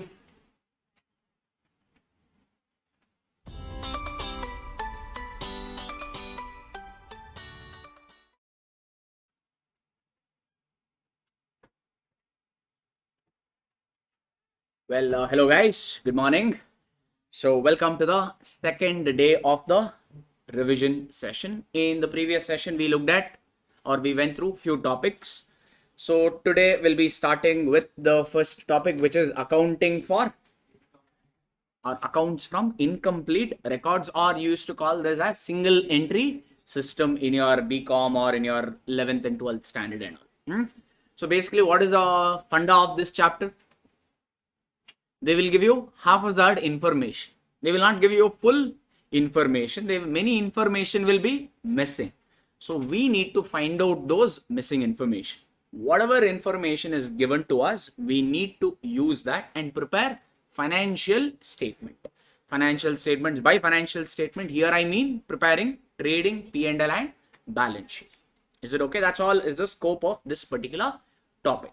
Okay, so let's dive in. So I've just given directly, this is we don't have much concepts over here. All these are straight away number driven topics. So before I take up the question, let's quickly run a few common adjustments that we will see in most of the problems. One is one of the famous working note that we prepare in this particular chapter compulsorily is debtors account. In debtors account, there could be a lot of adjustments that might come through. So I've just given a format of debtors so that it will help us to kind of take up the bigger problem. Tell me, sir, debtors ka opening balance where it will come? Debit side. 2 balance brought down. All right. Then what and all can come in debtors account? You visualize. Forget about what's given over here. One is credit sales. What is the journal entry for credit sale? Debtors to sales. Correct? All right. If you have received money from debtors, what is the journal entry? Cash or bank account debit to debtors. So the posting will be by cash. Okay. What's the journal entry for bad debts? Bad debts means the debtor not paying us. What's the journal entry for that? Bad debts is a loss for that. Nominal account rules say losses should be debited. So the journal entry is bad debts to debtors. Yes. For sale, the journal entry is debtors to sale means for sale return. Ulta entry. But instead of reversing the sale, we call it as sales return. So the journal entry will be sales return to debtors account. Okay.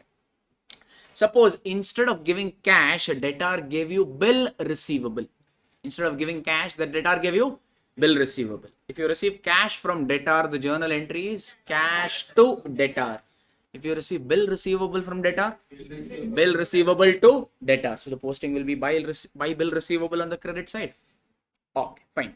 If you have given any discount to debtor, the journal entry will be discount or discount allowed account debit to debtors. Yes.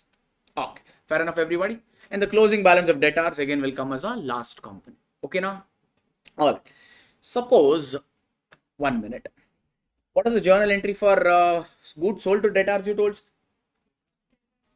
Debtors account debit to sales account. Let's say 1 lakh, 1 lakh. Okay. All right. This debtor, no, he told, I will not pay you the money right now. I will pay you after 3 months. For the time being, take bill receivable. For the time being, he is giving bill receivable. 1 minute, huh?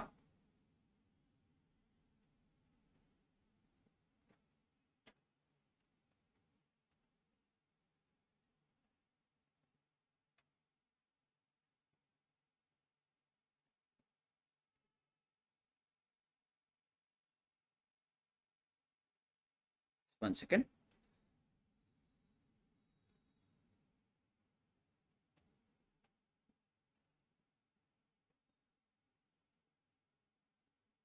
Huh.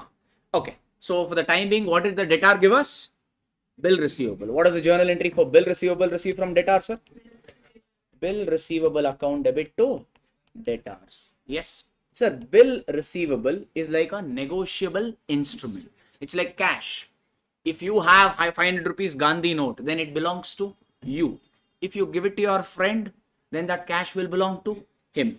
Bill receivable is also like that only. If you want, you can keep it, or if you want, you can give it to somebody else. In fact, I told you there are 3 options when there is bill receivable. One, you receive bill, no, you can till maturity you can keep the bill with yourself. Option 1. Or you can get the bill discounted with a bank, or you can endorse this bill to your creditor. You can give this bill to your creditor. Let's say we endorse the bill to creditor. Endorsing means what? Giving the bill to the creditor. What is the journal entry for cash paid to creditor, sir? Creditors to cash. Here, did you give cash to creditor, or what did you give? Bill receivable. So the journal entry will be creditor account debit to bill receivable. How much? 1 lakh, 1 lakh. Let's say the maturity of this bill receivable, no, is 3 months. That means now creditor, will he get the payment on this bill right away, or he has to wait for 3 months? He waited for 3 months. But you know what did your debtor do after 3 months? Tirupati toss. He told, I will not pay. That means, did he honor the bill or did he dishonor the bill? The bill got dishonored. Okay. If the bill get dishonored, first of all, you have the bill now or you endorsed it? You endorsed the bill, and that endorsed bill, what happened to that, sir? The endorsed bill got dishonored. What you have to do now? Whatever entry you have passed for bill receivable now, that you need to reverse. So the first entry, what do you need? When you receive the bill, what entry you passed? Bill receivable to debtor. So that means now what will you pass? Debtor to bill receivable. How much? 1 lakh, 1 lakh. So this bill, do you have it now or you gave it off to creditor? Creditor. What entry way you passed when you gave it to creditor? Creditor to bill receivable. Is this bill receivable worth it now or it got dishonored? Dishonored. So what we have to do now? We have to also reverse this entry, which is what? Bill receivable account debit 1 lakh to creditor. How much? 1 lakh. If you want, you can pass these 2 entries or effectively check what is happening over here. Bill receivable credit, bill receivable debit. Effectively, what entry you are getting? Debtor's account debit to creditor's account. In all our problems, whenever endorsed bill got dishonored, instead of passing 2 entries, we pass 1 simple entry, which is debtor's account debit to creditor's account. Everybody okay? We have applied this in problem just for our YouTube audience. Once again, I thought I'll give you a quick recap. Fine now? What is the posting of this now? In debtor's ledger, what will come? To creditor's account. What is this for? This is for the endorsed bill dishonored. Fair enough? Alright. Similarly, sir, you got the bill receivable. You didn't keep it with yourself. You discounted the bill with bank. Now what entry will you pass? Will you pass debtor's account debit to creditors? Now who has the bill? You credited creditor's account because creditor had the bill. If you discount the bill with bill receivable, who has the bill? Bank. In that case, will the journal entry be debtors to creditor? What will be the journal entry? Debtors to bank. So if bill discounted, the discounted bill, if it gets dishonored, the journal entry will be debtors to bank account. Again, I don't have to explain the whole thing again. Works the same way as your creditors. Comfortable? These sort of adjustments generally we see in most of the single entry or incomplete records wala problem. That's the reason debtors ka ledger itself have brought it. Okay, everyone? Alright. Next. Normally on debtors you also see something known as provision for doubtful debts. Bad debt means pakka loss. Meaning He told openly to your face, I will not pay. Provision for doubtful debts means what? He may pay or he may not pay. It's you are estimating that he may not pay. So provision is not a short number. It is an estimate. Okay. So normally they say create provision for doubtful debts at 8%, 10% and all. That 8 or 10% you should always apply it on the closing balance of debtors. Is it okay? Sometimes closing balance of debtors will be missing. So first you have to put debtors ledger, get the closing balance, and then probably go ahead and work it out. Okay, just these are problem specific adjustment quickly abroad.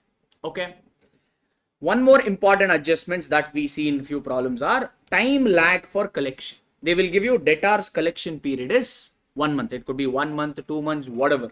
For simplicity, I've written it as 1 month. If they say debtors collection period is 1 month, what does that mean?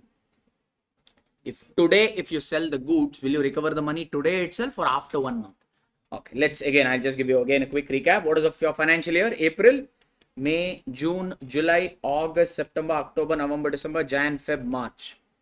If you sell the goods to debtor in April, you will recover the money by March.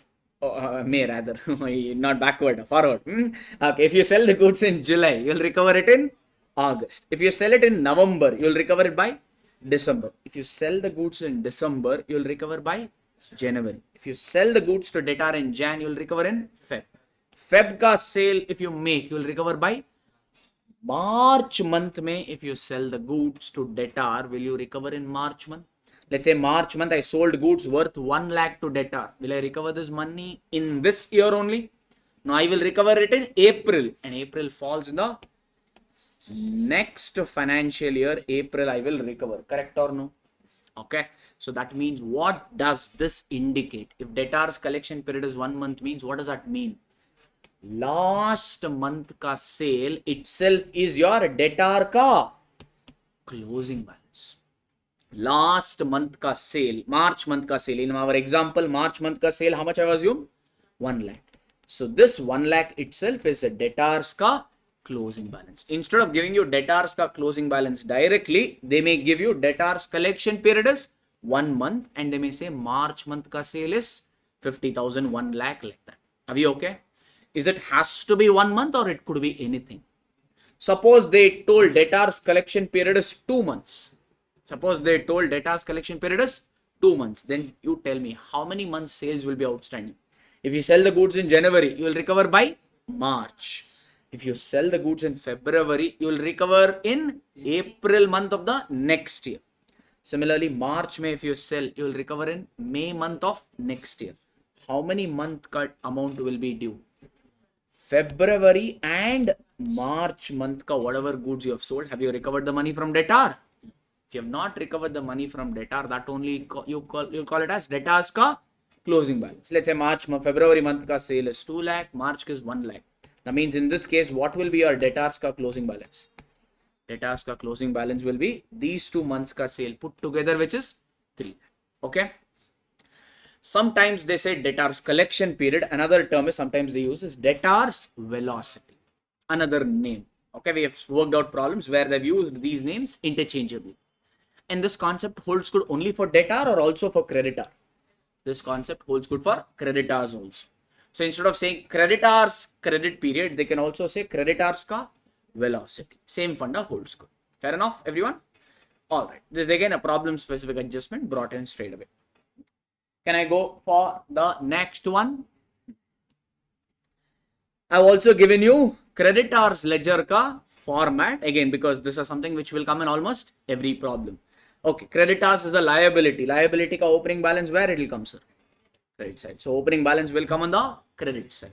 Then what is the journal entry for goods purchased? Credit purchase. Purchase is account debit to creditor. So purchase will be posted on the credit side. What is the journal entry for cash given to creditor?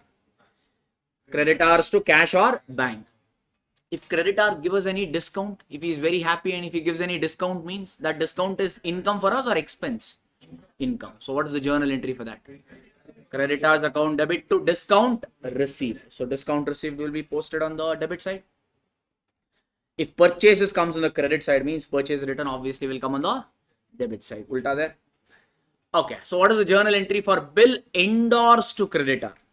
Bill endorsed to creditor. Instead of giving cash to creditor, you give bill receivable to creditor. What is the journal entry for that? Creditors to bill receivable. Are we fine? Fair enough. Creditor, no, he sold us the goods and he's asking immediately payment. We purchased goods from creditor. He's asking for immediate payment. We told him, no money, macha. I will put one autograph. Once I put autograph, what does that letter become? For the person paying, it will become, in fact, when I put that letter on that autograph, we call that as bill of exchange. For the person receiving it, it is bill receivable. For the person paying, it is bills payable. Now I purchase the goods and then I put autograph. That means I have to pay the money or receive the money. I'll purchase and then I'll receive. So nice it would be, world. No? You purchase the goods also, you collect the money also. You only follow, pay. Where is the payment? No. So when you purchase the goods, you have to pay. So that means for you, it will be bill receivable or bills payable. Payable. Whom you have to issue this to? Creditor. Did you give cash to creditor? If you had given cash, the journal entry would have been creditors to cash. What did you rather give? Bills payable. So the journal entry will be creditors to bills payable. So if you have given bills payable to creditor, that is your posting of journal entry.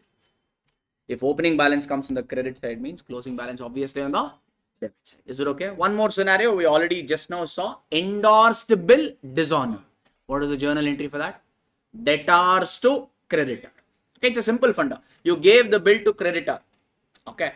The money that the bill that you receive from debtor, you gave it off to creditor. Is that bill worth now or going down? Going down. That means you will still collect the money from your debtor. You still have to pay your creditor. So hence the journal entry will be debtors to creditor. So in creditor ledger, the posting will be by debtors. This is for endorsed bill dishonored. Any confusion?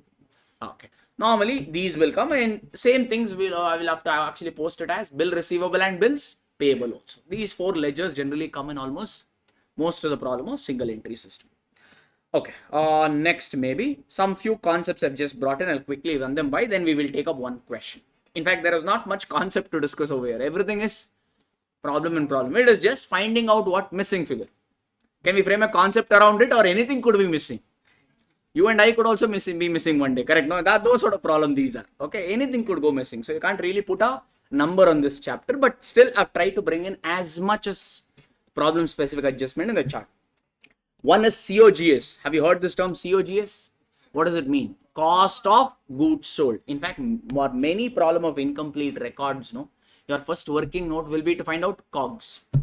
The approach will be to find many missing figures. The main component is COGS. How do you get COGS, sir? Opening stock plus purchase, net purchases. Opening stock plus net purchases plus the direct expense minus closing stock. Sir, why am I stressing on this word net purchase? How do you get net purchase? If you have any purchase return, you need to reduce. From purchase, you need to reduce purchase return. Also, if trade discount, anyway, we will reduce it. We don't pass any journal entry for trade discount. Okay, that is anyway already get deducted. I'm not worried about that. If you have any drawings in the form of goods, you have to reduce it from purchase. If you have given any goods as free samples, you need to reduce. If you have given goods on consignment, goods on approval, all that you need to reduce. If you don't want to reduce it from purchase, show it on the credit side. So I have also brought in that. Following needs to be deducted from purchase to get the net purchase. One is the purchase return. If you have given some goods as free samples or advertisement, any drawings in the form of goods also you need to reduce. Once you reduce, the final number you're going to get is the net purchases. Are we fine? Alright. Now why do we find COGS? Because there is a relationship between profit on COGS with profit on sales. We've already done many questions. In fact, this particular component gets used not only in single entry but in departmental accounts, branch, many areas may this will get triggered. We already learned if the GP is half on COGS, either you can use it in fraction or in percentage. But I told my preference is in fraction because sometimes they give odd fractions in. If they give 1/6, can you tell the exact percentage of 1/6? That may be 18.9 point something. You will start getting in decimals. So I don't prefer the percentage. I prefer the fractions. If GP is half on COGS, then it will be 1/3 on sale. Go on adding one number to the denominator. If GP is 1/3 on COGS, then it will be 1/4 on sale. If COGS is, or if the GP is, the profit is 1/4 on COGS, it will be 1/5 on sales. If it is 1/9 on COGS, then GP will be 1/10 on sales, like this. I have also proved this equation by taking the number. In the interest of time, I think I don't have to go there now. Is it okay now? Now I think is not the time to go behind too much of logic of all this. We can use this now. Regular class, maybe we've taken it, so we'll go that. And also one more checkpoint for you is, normally in these sort of problem, no, opening balance sheet will not be given. Opening balance sheet will not be given. Why do we need opening balance sheet? Because that will have opening balances of many components. It will have capital ka opening balance, creditors ka opening balance, fixed asset opening balance, like this. Opening balance sheet generally will not be given. In that case, what we need to do? One working note we need to prepare to get, or opening balance sheet. You can call it as opening balance sheet, or you can also call it a statement of affairs, because it's a working note. No? So statement of affairs is nothing but a statement which gives you asset and liability ka position. But since we are preparing that on a haphazard basis, we call it as statement of affairs. But on all similar, on all grounds, it is similar to the balance sheet that we prepare. Just that this is prepared here as working note using haphazard information. Okay. So always first see if the opening balance sheet is given. If it is not given, you need to prepare a working note to get. Generally in these sort of problem, opening capital will be missing. To get opening capital, we prepare opening balance sheet. That is one. If by chance they've given opening balance sheet, bumper for you. When you're preparing closing balance sheet, closing balance sheet ka component, assets and liability, compare with opening balance sheet to see if any component you have missed. These sort of problems, the components will be, these are very easy chapter, but the number of working notes will be like Hanumantan Bala, like Hanuman's tail. It will go on increasing. Yes, no? Sometimes 10, 12 working notes and all you need to prepare. So it is very difficult to remember everything and show those components in closing balance sheet. One good reference is always use opening balance sheet as a reference. Check opening balance sheet to confirm if all the components are shown in closing balance sheet. Normal thing that we forget is outstanding expenses, prepaid expenses and all. 9 out of 10 of us will forget that. So just because they will give all that data not in the main thing but in the adjustments. So we miss that. So check that. In fact, brought that also. Record all the outstanding expense and prepaid expense. This is just a checkpoint for you. Entity is not a going concern. We don't have to worry about that. This is actually more relevant for preparation of financial statement. Could get asked there or here. It's fine. For now, we don't have to worry about this for this particular topic. Are we okay, sir? So this is just a quick checkpoint as to the things that you encounter in the problems. The revision will be incomplete without taking some problems. So let's work out one problem just as a quick recap and see how well we remember the concepts. Come to the 11th question. As I've been telling, it is not the number of question, guys. Okay, it's not the number of question or it's not the type of question. It is what?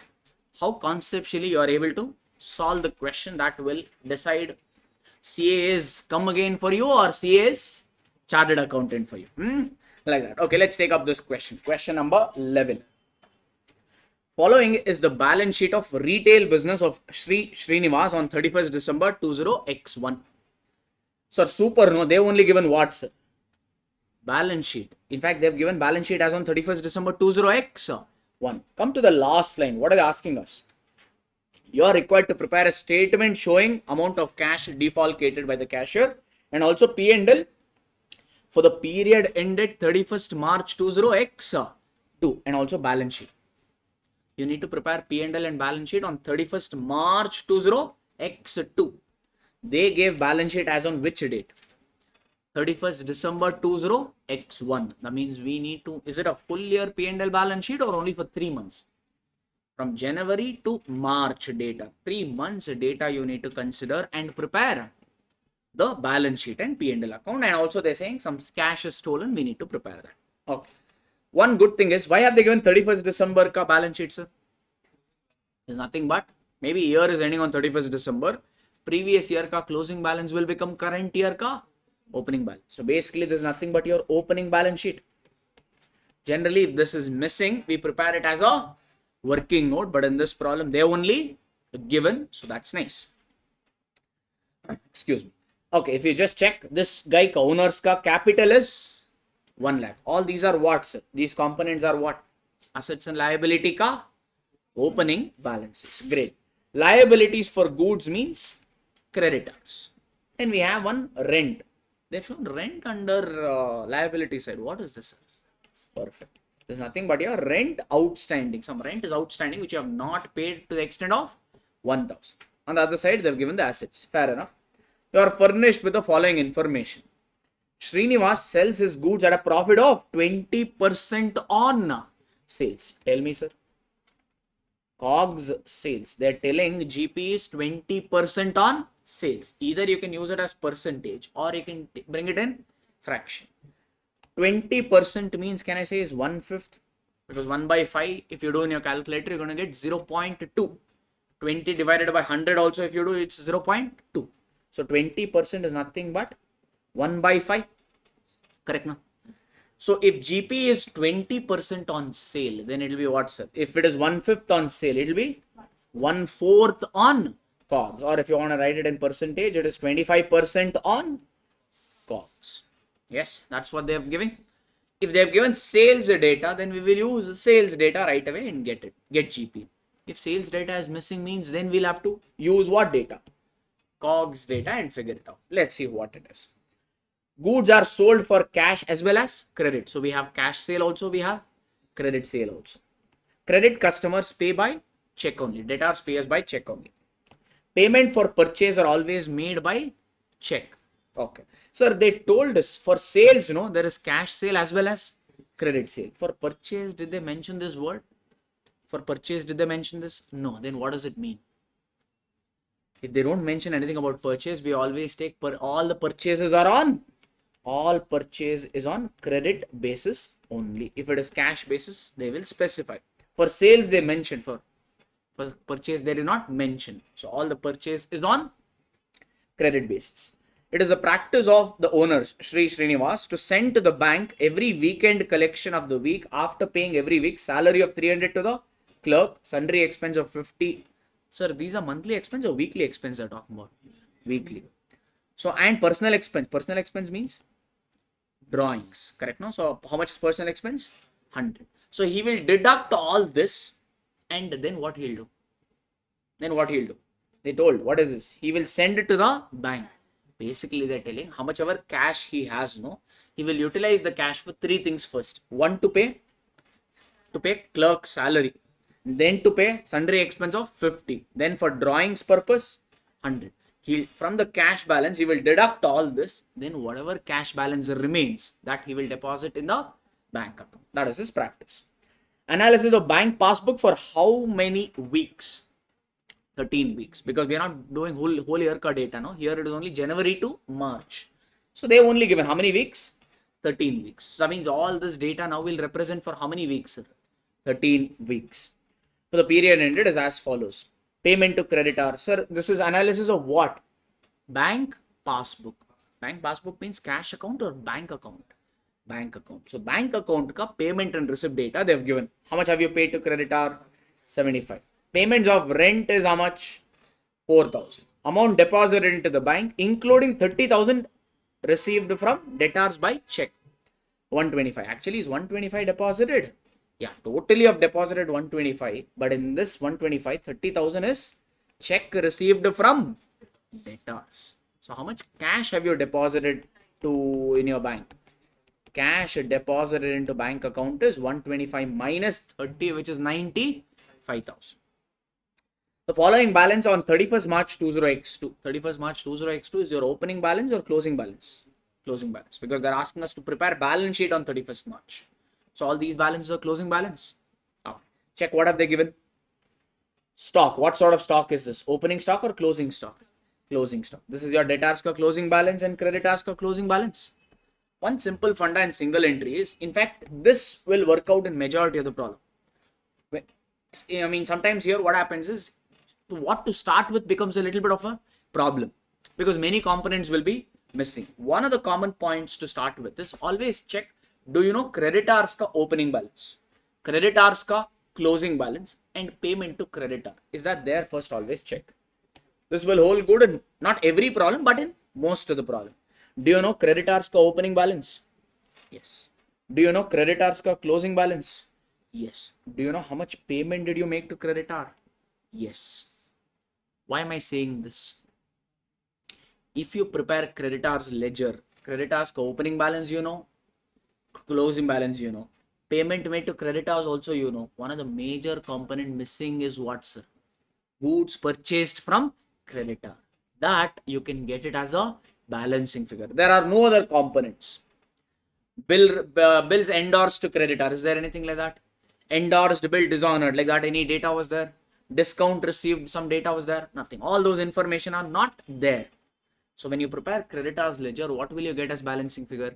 Purchases. Perfect. Do you know opening stock now? Do you know opening stock? Yes. Do you know closing stock? Yes. Purchases, you will get it from creditors. If you know opening stock, purchase and closing stock, what can you find? Cost of the goods sold. Because how do you get COGS, sir? Opening stock plus purchase minus closing stock. Through creditors account, you found purchase. From purchases, you will find COGS. Through COGS, you will find GP, and you can also find sales. From sales, you can link it to debtors and so on and so forth. Okay, this is the linkage generally they establish in many problems. So always check this first. Okay, so can we do that fatafat? Working note, I'll put it up. Main components, can we take it in the interest of time? Guide me on this. First working note. What is first working note, sir? What do we need to prepare? Creditors ledger. First is your opening balance. How much is the opening balance of creditors? Opening balance of creditors is 20,500. Then closing balance of creditors, where it will come? On the debit side. How much is that? Creditors is 36,500. Great. In fact, when they gave analysis of passbook where they told payment to creditor also. How much payment did you make to creditors? 75,000. So the journal entry for that is creditors to bank 75,000. Was there any other component of creditors they gave, or that's about it? That's about it. Do the total. 75,000 plus 36,500. How much is this? 1 lakh? 1,11,500. Okay. So this side also should be the same. So how much is the balancing figure you're getting, sir? 91,000 is the balancing figure you're getting. What is this? Purchase, because the journal entry for credit purchase is purchase account debit to creditor. This you have got it or arrived as balancing figure? Balancing figure. That's your first working note. Easy. Second working note. What is the second working note? You can find out. Can I write COGS and GP directly? Or if you want to also find COGS and sales also you can do. That's okay. How do you find COGS? Tell me. Opening stock plus purchase or net purchase. Always keep telling the right equations. Okay. In this problem, purchase and net purchase are same. But there could be certain adjustments. Plus direct expense. If they don't give any direct expense, we'll take it as 0. Minus closing stock. Tell me. The first data ka, whatever they've given the first data, it's all your opening balances. So there's nothing but your opening stock. How much is opening stock? 70,000. Okay. Purchases, we got it from creditors account. How much is that? 91,000. But from creditors you get credit purchase. No sir. What about cash purchase? For sale they told there is cash sale as well as credit sale. For purchase did they mention? No. That means all the purchase that you have made is on credit. Meaning credit purchase itself will be your total purchase. Direct expense not there. Closing stock, do you know how much is the closing stock? Somewhere in the end they gave, which is 40,000 here. So if you do this, how much is your COGS? 1,21,000 is your COGS. They told GP is what, sir? 20% on sales. If GP is 20%, 20% is nothing but your 1/5 on sales. If GP is 1/5 on sale, it will be 1/4 or 25% on COGS, no? So how much is GP, sir? 1,21,000 ka either do 1/4 or do 25%. How much? 30,250.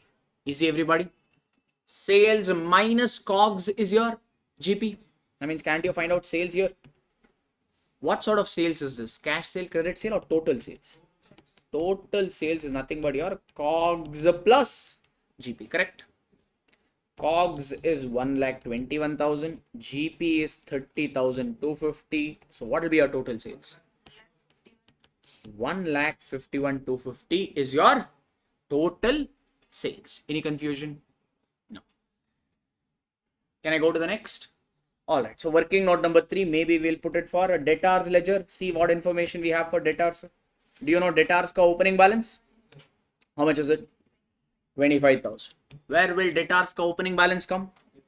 Debit side. To balance brought down 25,000. Okay. Do you know debtors ka closing balance? Yes, that is 30,000. So you'll write here buy balance carried down 30,000. Okay. Then what have they given?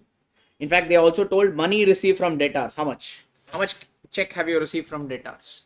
30,000. What is the journal entry for check received from debtors? Bank account debit to debtors. How much is this? 30,000. What about cash received from debtors, sir? They clearly told credit customers, meaning our debtors pay by check only. So will you receive any cash from debtors? No. Only check that you will receive from debtors, which we have posted. Was there any bill receivable received from debtors? No. Was there any sale return? No. Was there any discount allowed? No. That means any information missing? Check this side total is 60. That side also should be 60. It's matching or there is a balancing figure? How much balancing figure?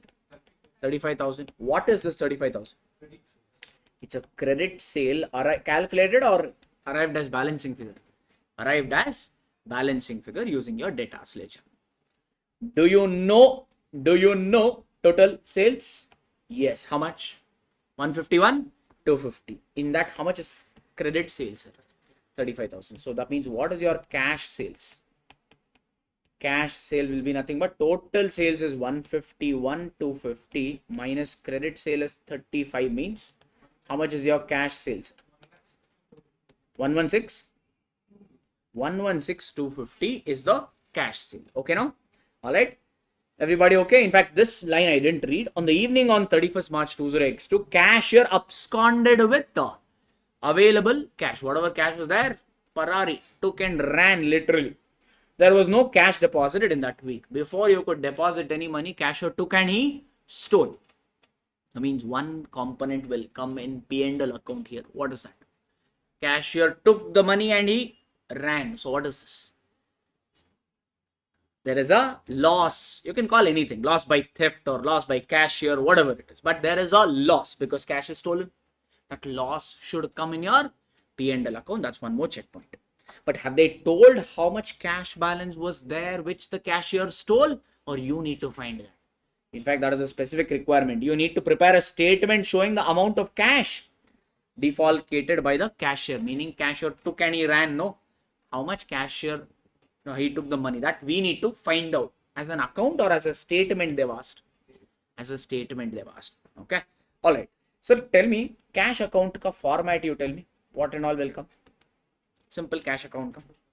First you will write opening balance to balance brought. Okay. Let's say this is 100 rupees assumption. Okay. Then if you have cash sale, what is the journal entry? Debtors to sale. Let's say that is 200 rupees. Simply I'm taking small numbers. Okay. Let's say there is an expense of 200 or 50 rupees. Cash expense. What is the journal entry? Expense to cash. That means expense you will post it on credit side. That's all. Now, let's say no other cash data is there. What is this side total? 300. This side also should be 200. Is it matching or there is a balancing figure? How much balancing figure? 250. Normally this much cash will remain with you. 100 you had, 200 you got means totally how much cash you have? 300. In 300, how much you spent for expense? 50. So how much should remain with you? 250. Yes, no? That remaining only we call it as what? By balance carried. Correct, no? Closing balance. In this problem, can I write by balance carried down 250? No, because when you write by balance carried down, it means that you have that much cash. Do we have that much cash or cashier took and he ran? Cashier took. So can I write by balance carried down or I should write by loss by theft? By loss by theft. Yes or no? This, if you prepare a ledger, aram se you will get. But are they asking us to prepare a ledger or through a statement? Statement. Now tell me what I should do. This I should get as balancing figure. What is all this? All these are what, sir? Payments or receipts? Receipts. So that means debit side of cash account is for your receipts and credit side is for your payment. Correct? No? All the receipts I need to add. All the payments I need to subtract. Correct? When I do that, I'm going to get cash ka closing balance. But here there is no cash ka closing balance. That itself is taken away by the cash. That is what I'll represent as a statement. Got it? So all the receipts adding and all the payments deducting. Can I put up that now? Okay, maybe here only we'll put it up. So there's a requirement statement showing cash theft or cash or defalcation. Same thing you can write. Statement means it will not have debit credit. No, it will have only particulars and amount. So guide me, sir. You have read the whole problem. Let's see how many of you remember what and all. Tell me. First is what I should consider. Cash ka opening balance. How much is the opening balance of cash they have given? You'll take cash at bank or cash in hand. Bank money you cannot steal. Okay, what cashier has stolen is your cash in hand. How much cash in hand opening balance was there? 2000. Correct? Is there any cash receipt? Let's see. Is there any cash receipt? Yes. Tell, what is a cash receipt? Yes. Perfect. Was there was some cash sale which we just now found out? So there is a cash sale. How much is your cash sale, sir? 116,250. Correct? Is there any other cash receipt they told? No. So this is your receipt. Correct? So from this you have to deduct all the payments. What and all payments is this guy owner making using cash? Before depositing the money into bank, first he will pay salary to clerk. How much salary, sir? 300. This is what, daily salary, monthly or weekly? This is a weekly salary. And how many weeks analysis you are doing over here? 13 weeks. So first you need to deduct what here, sir? Salary. How much is the salary every week? 300. For 13 weeks it will be 3,900. I have to write it as plus or minus. These are all the payments. So deduct. Then so he has some sundry expense also. How much is that sundry expense? 50. 50 into 13 is how much? 650. Then I think personal expense also he was drawing, they told. Personal expense also he'll withdraw how much, sir? 100 every week. That personal expense only we call it as what? Drawing. So 100 ka 13 which is 1,300. Yes. So the remaining cashier stole. Yes. Yes. Tell one is missing. Tell one more. Don't look at the solution and tell. Like that only you tell. One more is there. What is that? One more component. Receipt of payment. I don't know. You should tell. It is there. It is looking into your eyes like this. Literally it is purchase return. None. It is literally staring at you. Pick me, pick me, pick me, like that it is telling. You are not picking, Papa. It is there, da. Here, okay, one more clue. It is there here, tell. Creditor. Hey. Creditor. Creditor, no, da. We pay by creditors only by check. No, that's not the thing. Cash deposit, sir.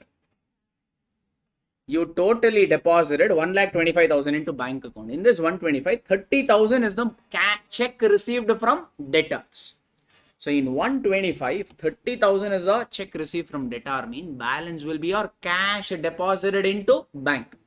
When you deposit cash into bank in India, so cash balance will reduce. Correct? No. So it is what? What is the journal entry for money deposited into bank account?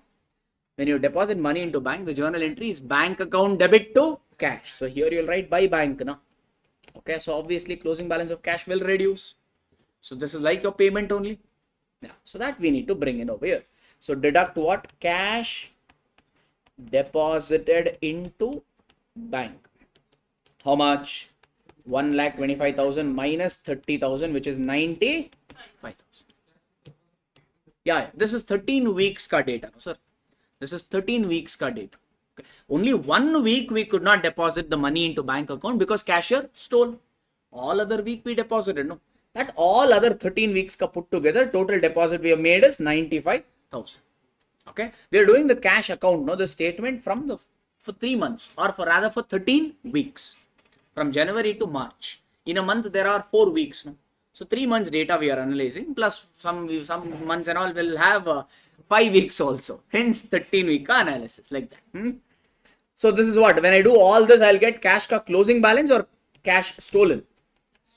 Cash stolen or defalcated by the cashier. So how much is that amount? 17,400. That is the amount of cash stolen by the cashier, which they asked as a statement and I prepared. If they don't ask it as a statement, you can also prepare that as a ledger and get it. Ledger is easy, but if they ask a statement, present it in statement format only, much better. So first requirement over. Now simple trading P&L balance sheet. No, rest everything is there. Okay, trading account should I have to really prepare? They asked actually P&L. No? Trading account I don't have to prepare, because why do you prepare trading account? To get GP. GP and all I got it. No. In fact, okay, for the namesake you tell me, sir. Namesake, what and all can I prepare? Trading account. First is all this only will come in your trading account. No. Opening stock. This I'll tick off. Where is it? Okay, trading account. Opening stock is 70,000. How much is the purchase we took? 91. Closing stock is 40. Considered purchase 91. Closing stock is 40. Okay. Then how much is the total sales you got? 1,51,250. Considered? Yes. How much is the GP we got?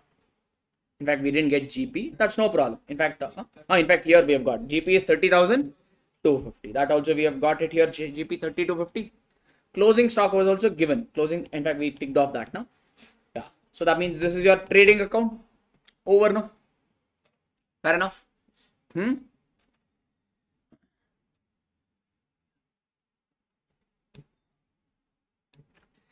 Someone is asking, I think there is a streaming slightly, there is a minute delay. Someone is asking one doubt. Sir, can we take rent payment through check? Can we assume that rent is paid through check? Assume Allah, you have to take like that only. Because using cash, you're making only 3 payments, which is what? Salary, sundry expense, drawings. Other than that, how much ever cash is there, you will deposit. And in fact, to be more clear, they told bank passbook shows payment of rent. Bank passbook is showing payment of rent. That means the rent you're paying through check on. So it's not an assumption. Pakka given in the question. Okay. Don't assume you're paid by cash. Alright. Coming back now. So everything we got it now. So first thing in your P&L account, what do you write, sir? By GP brought down. That's what they've done. Check your cash stolen statement. Some expense was there, no? There. What and all 2 expense we can find? Sundry expense and salary. Considered 3,900 and 650. Yes. There was someone rent also. How much rent? Check the screen, all of you. How much rent did we pay in the current year as per passbook? 4,000. But entire 4,000 relates to current year. No. There was some outstanding rent also. No? Last year there was an outstanding rent. That means in this 4,000, 3,000 rent relates to the current period. 1,000 rent relates to previous year. Previous year expense you will show it in current year P&L. Only current year. Current year. So how much rent will come in your P&L? 3,000. Have they shown? Yes, that is also shown.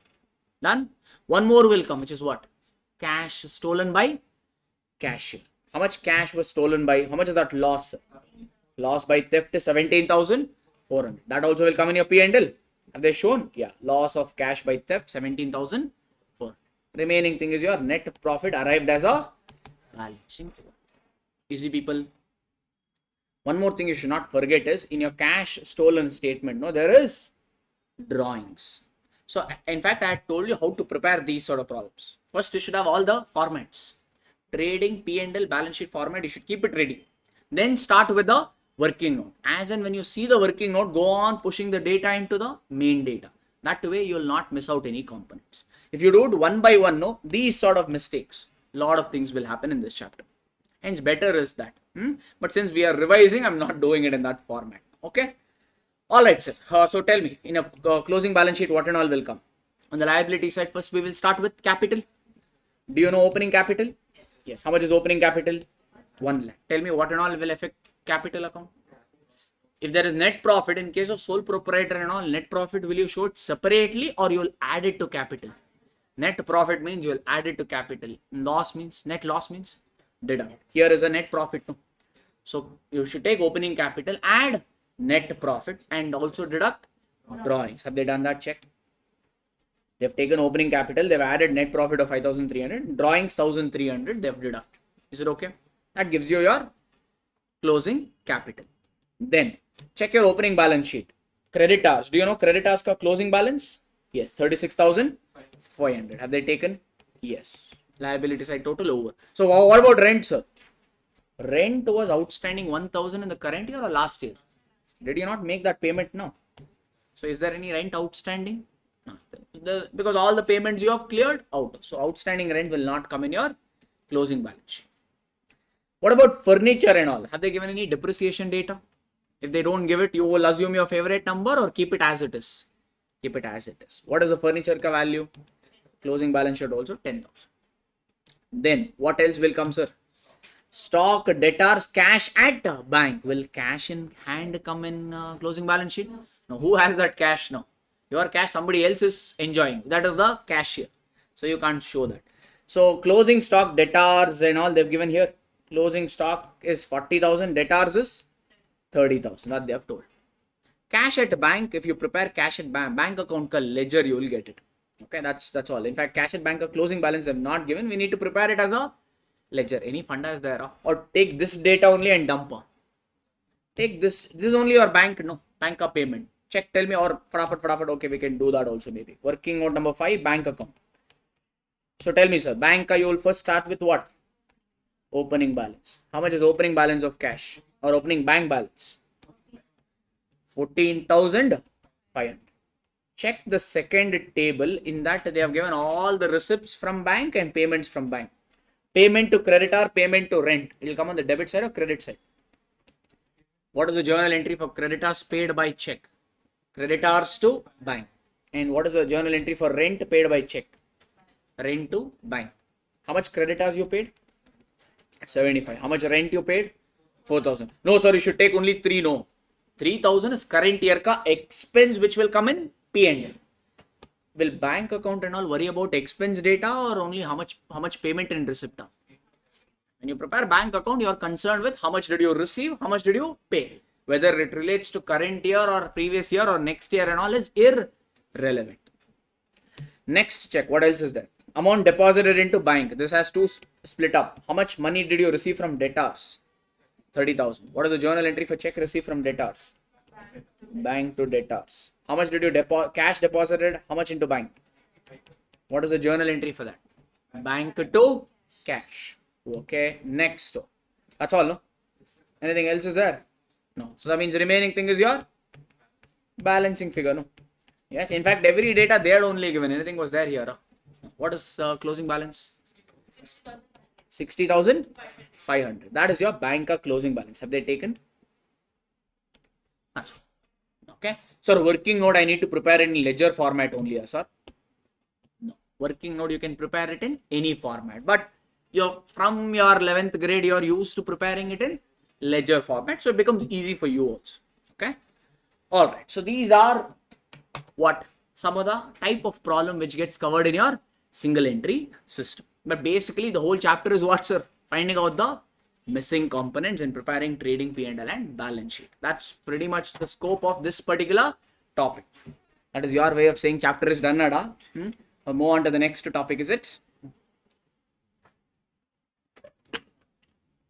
Alright, so can we dive into the next topic? I'll do 2-3 topics and then give you a break. That's fine, no? No break also is good. I need a break no much. My throat will go after. Keep talking like that. Okay, so this is done. So let's dive into the next topic. Yeah, we'll go into the hire purchase.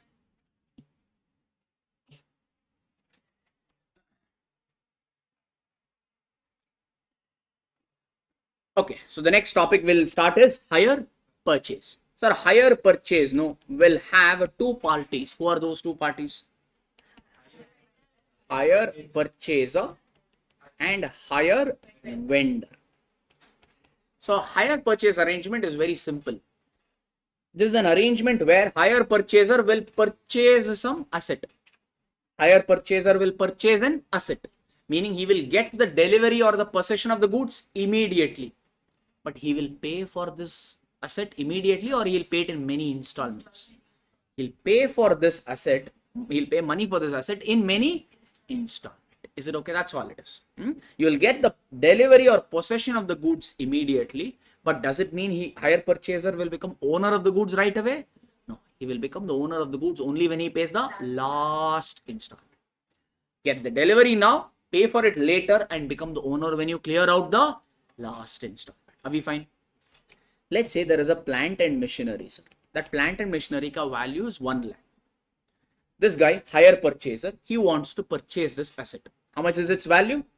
1 lakh. Hire purchaser told, I will buy it, but I will pay for this money after 2 years. What do you think hire vendor will say? Will he be ready to sell it at 1 lakh? Will he be ready to sell it at 1 lakh? No. What do you think hire vendor will say? Boss, if you pay me the money right now, I will sell it to you for 1 lakh. But is hire purchaser paying for it right now, or he'll pay it later? And that too, how much later? 2 years. That means what do you think hire vendor will say? I will also collect some interest. So that means he will not just have to pay. Hire purchaser will not be required to pay just 1 lakh. He'll be required to pay something extra. Let's say that extra is 20,000. Assumption. That means totally how much hire purchaser needs to pay? 1,20,000. Is it okay? This 1,20,000 we call it as hire purchase price. This 1 lakh we call it as cash price. This 20,000 we call it as interest. Okay. Cash price is a component that excludes interest. Meaning if you buy the asset right now and pay for it immediately, at what value will you be able to purchase it? Such a value we call it as what? Cash price. And higher purchase price will always include interest. So if you want, you can structure it as an equation. How do you get HP price? Cash price plus interest. So if one of the components is missing from this equation, can you find out? If I give you cash price, if I give you HP price, can you find out interest? Yes. If I give you cash price and interest, can you find out HP price? Yes. Like this, you can play around and get it. Okay. All right. And one more thing is, can I go, or you need a minute, or next? Next. Okay. All right. Now, think from higher vendor perspective. He is giving an asset ka possession immediately. He's getting the money also immediately, or over 2 years. Over 2 years. That means the installment money will be very small. Hence, for guarantee purpose, higher vendor will say, give me some money right now. No? For my assurance, I'm giving you the asset right now. You also give me some lump sum amount right now. So higher vendor told higher purchaser, give me 30,000 right now. Balance you pay over 2 years. Out of this 1 lakh, or rather here it will be 1 lakh or 1,20,000. 1,20,000. Out of this 1,20,000, give me 30,000 right now. Balance 90,000 you pay over 2 years. How much right now you need to pay? 30,000. That we call it as down payment. The lump sum payment which hire purchaser makes to the hire vendor right away when you sign HP agreement. That we call it as down payment. Sir, is it mandatory, sir? In some problems it will be there, some problems it will be missing. If it is there, consider. Otherwise, chuck it. That's all. Okay. All right. These are some common terminologies that we see in our problem. So I thought I'll give you a recap of that. Now for your reference, from the day you take the goods on a hire purchase till the time you clear out. What journal entry? I've just brought it out here. Let's go over them one by one. Okay. Both for hire purchaser as well as for hire vendor. Okay. Let's go over them. First, goods sold. For hire vendor, it is goods sold. For hire purchaser, it's not actually goods. These are asset. For a machinery dealer, machinery is a goods. It's a stock, correct? It's a goods. But if you and I purchase machinery, will we resell it or will we use it in our business?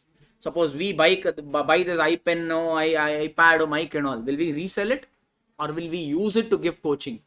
We will use it. For a mic dealer, for an iPad dealer, iPad is a goods. But if I purchase iPad, is it goods for me or is it a fixed asset? Fixed asset. Is it okay? So what is the journal entry for fixed asset purchased by the hire purchaser? Fixed asset account or property, plant and equipment, basically asset account debit. Did you pay? If you pay for the asset right now, the journal entry will be asset account debit to bank. Are we paying the money right now or later? So what is the journal entry? Asset account debit to hire vendor account, because we have to pay him. So hence hire vendor is our creditor or like creditor. This is not creditor for goods, it is creditor for fixed asset. This is the journal entry. In whose books? Hire purchaser books. Any confusion? Think from the other guy perspective. Hire vendor. For him, this machine, for a machinery dealer, machinery is a goods. He sold those goods on a cash basis or credit basis. He's getting the money later. So it is like credit sale. What is the journal entry for credit sale? Debtors to sale. Instead of calling it as debtor, he'll call that debtor as hire purchase. Or the name of the debtor is hire purchase. Hire purchaser account debit to sales. This is the journal entry. Easy. Okay. And normally there will be a case of down payment. Who will pay the down payment to whom? Hire purchaser will have to pay hire vendor. So what journal entry? Hire purchaser will pass. He's paying some money to hire vendor. So the journal entry will be. What is the journal entry for cash paid to creditor? Creditors to cash. So if you pay cash to hire vendor, what is the journal entry? Hire vendor to cash or bank, however you made the payment. This guy will pay, other guy will receive. So for him, what will be the journal entry?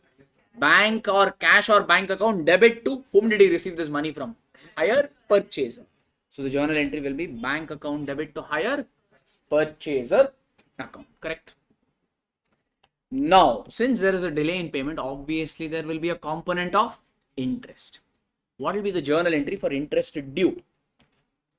For hire purchaser, interest is an expense or interest is an income. For hire purchaser, he has to pay. This guy is delaying the payment, so he has to make the payment along with the interest. So for hire purchaser, interest is an expense. What is the journal entry for expenses? Expenses as per nominal account should be debited. So the journal entry will be interest account debit to cash. No, here we don't pay interest separately and all. What hire purchaser pays here is EMI, installments. Installment means it will always be principal plus interest. Is it okay? So we don't pay interest separately. Principal and interest will be clubbed and paid together. Hence, what is the journal entry for interest due over here? Will you write interest to cash? No, you'll write interest account debit. Whom we have to pay this interest to? Hire vendor. So the journal entry will be interest account debit to hire vendor.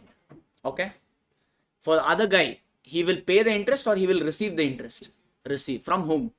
Hire purchaser. So the journal entry will be hire purchaser account debit to interest. Okay. This is the journal entry for interest due. Next, you have to pay the installment. Who has to pay the installment? Hire purchaser. To whom? Hire vendor. What is the journal entry for money paid to hire vendor? Hire vendor to bank. Installment means this will be what? Some portion of the installment will be related to asset. Meaning it's like principal. Some portion of it will be related to interest. Including asset value and interest value. Everything will be clubbed and that becomes your installment amount. Okay, na sir? Alright. So this guy is paying means other guy will receive. So what is the journal entry he will pass? Bank account debit. Whom did he receive this money from? Hire purchase. So the journal entry will be bank to hire purchase. Any problem? Next is depreciation. For whom it is a fixed asset? Hire vendor or hire purchaser? For a purchaser. For whomever it is a fixed asset, they will charge depreciation. What is the journal entry for depre? Depreciation account debit to asset account. Sir, I will write depreciation to provision for depreciation. You can do, but not required. Is it okay? Only for cash flow statement, do all that stuff. Which is the easy method? Provision method or charge method of depreciation? Charge method is simple. Stick to that. If you do provision for depreciation, not that it is wrong, unnecessary, not required is what I say. So depreciation account debit to asset. Will depreciation come in higher vendor books? No. So far good. Can I go to the next entry? If everyone is able to recollect and remember, na? Okay. Sir, this interest and depreciation and all is an expense, no? Where will you transfer that expense to? P&L. What is the journal entry for expense transfer to P&L? P&L to interest. If you want, you can do simple journal entry. P&L to interest separately.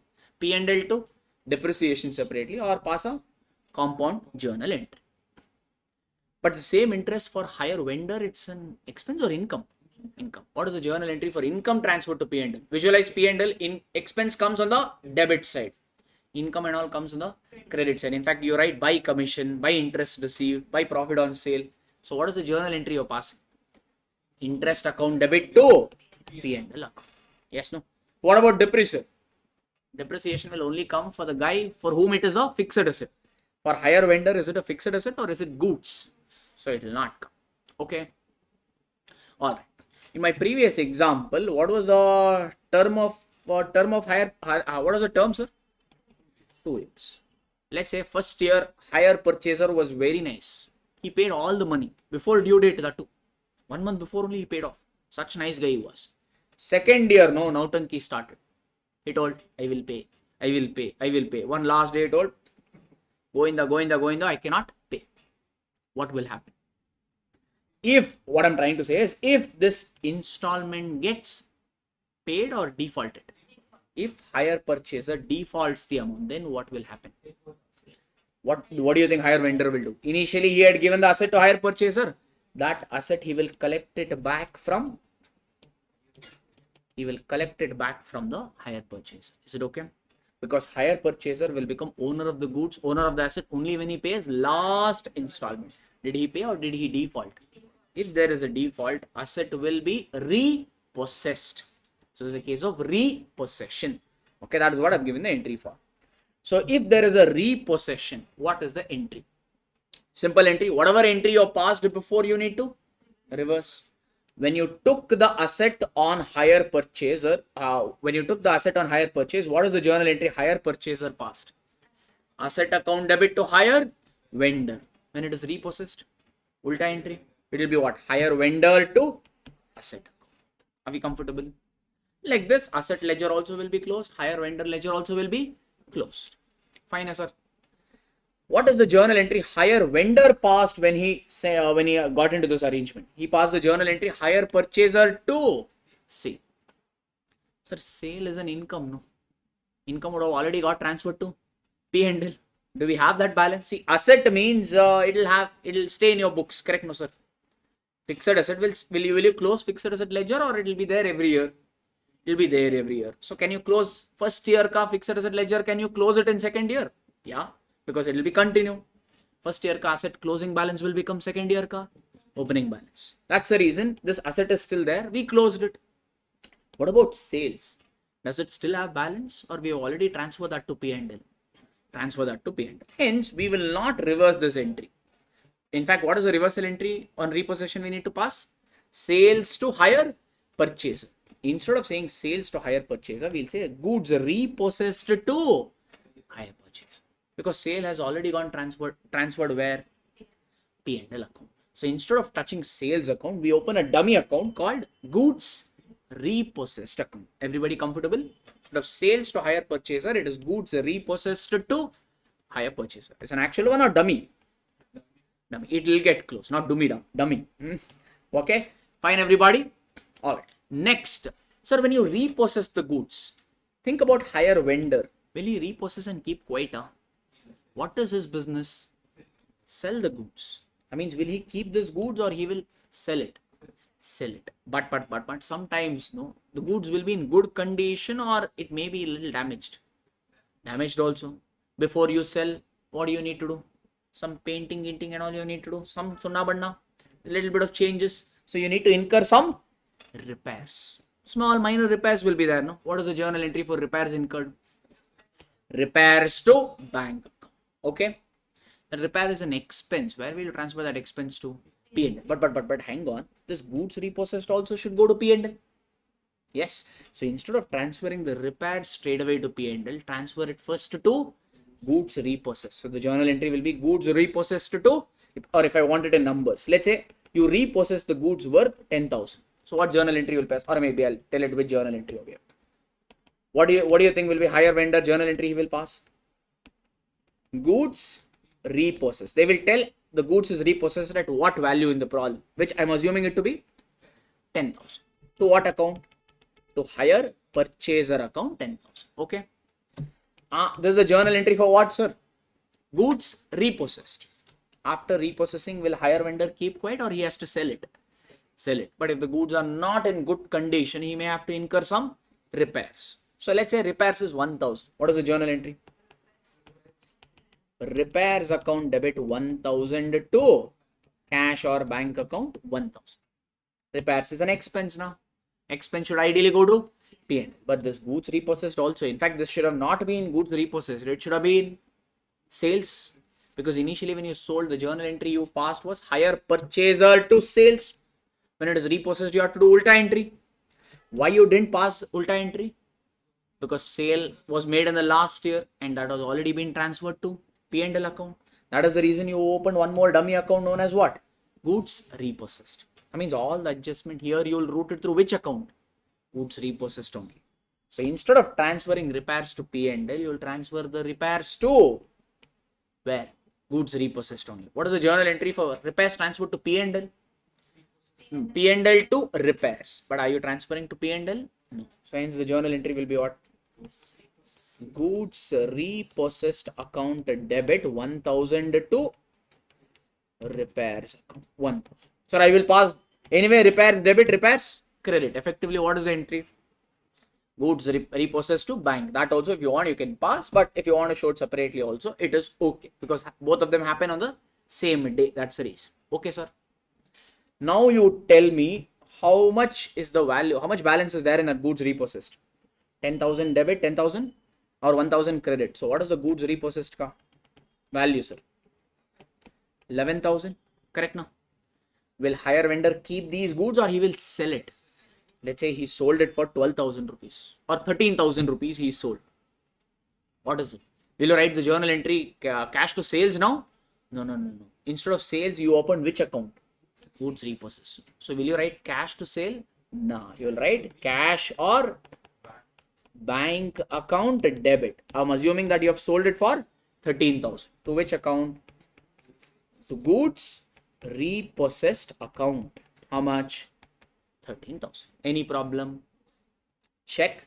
This goods repossessed. It had a debit balance of 11,000. How 11,000? Initially you debited by 10. Here you debited by 1. So totally how much balance it had? 10, 11. How much did you credit here? Here you credited by 13. That means this ledger is closed or still it has balance? Still how much balance it has? 2,000 credit balance it has, no? All the drama over, no? Correct? That means through this entry, no, hire vendor made 2,000 rupees profit. Where will that profit go to? P&L. So the next entry you will pass is, it has what? Goods repossessed has what balance? Credit balance. How do you close this? By debiting. So the journal entry you will pass is goods repossessed account debit 2,000 to P&L account 2,000. Everybody okay? Any problem? That is what I've written over here. When you sell those goods repossessed, the journal entry is bank to goods repossessed account, and any balance in goods repossessed, you will transfer it to P&L account. Sir, should we transfer it at profit only, sir? No. It could be, you could make some profit on repossession. You could also make some loss. Meaning if it is loss, means will you pass this journal entry or ulta entry? Basically, whatever balance is there in goods repossessed, that you transfer it to P&L. It could have a debit balance or it could have a credit balance. Okay, so meaning if it has a credit balance means you made some profit. If it still has some debit balance means you ended up making some loss. That's all it is. Doesn't matter. So this is your repossession, meaning from the day you enter into hire purchase agreement till it is cleared or till the goods get repossessed. I've given you the entire entry. Any problems? No. We worked out problems also relating to all this. Okay, just quickly I'm trying to recap it. That's all.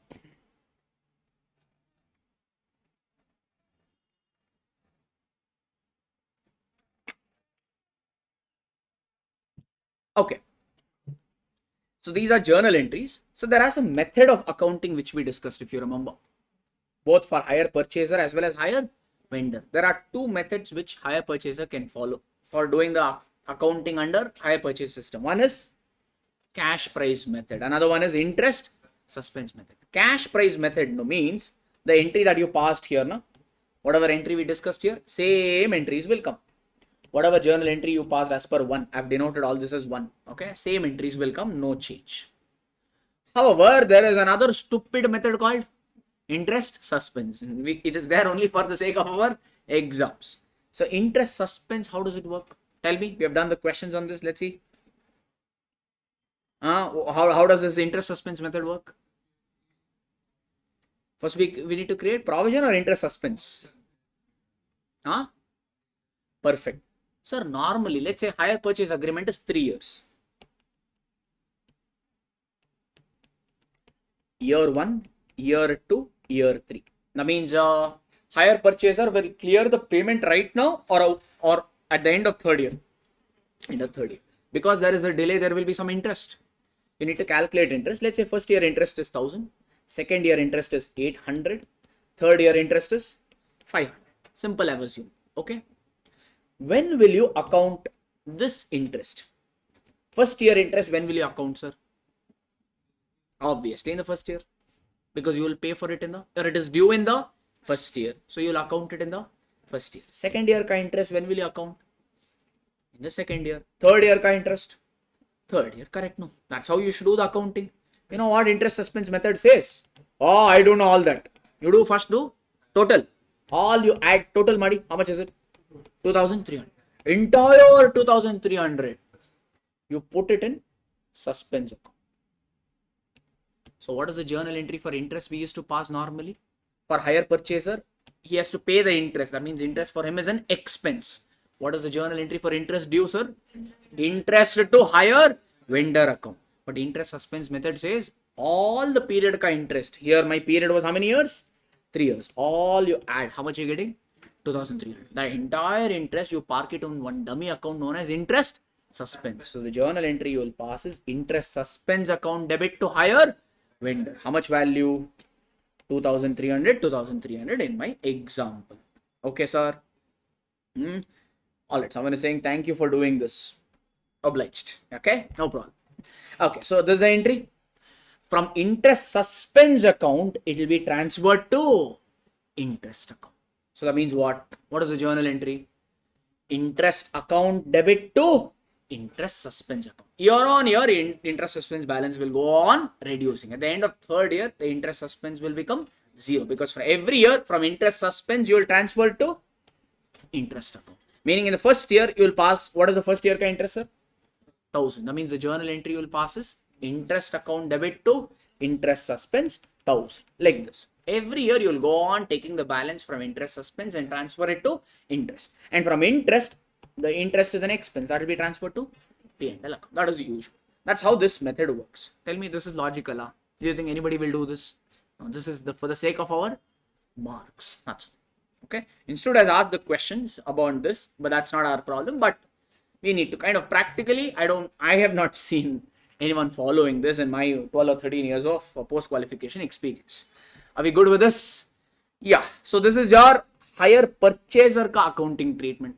There is also hire vendor ka accounting treatment. One is your sales method. Sales method means just now we discuss the entries here all, you know. Same entries will come, no change.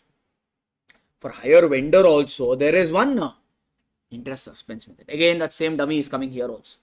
Now you would guide me. What do you think should be done? Entire interest. You'll wait. If there is 3 years means, if the term of hire purchase is 3 years means, will you wait for 3 years or you'll club all the interest? All the 3 years interest ka you'll club and park it in one dummy account known as interest suspense account. Tell me, what is the journal entry for interest due for hire vendor?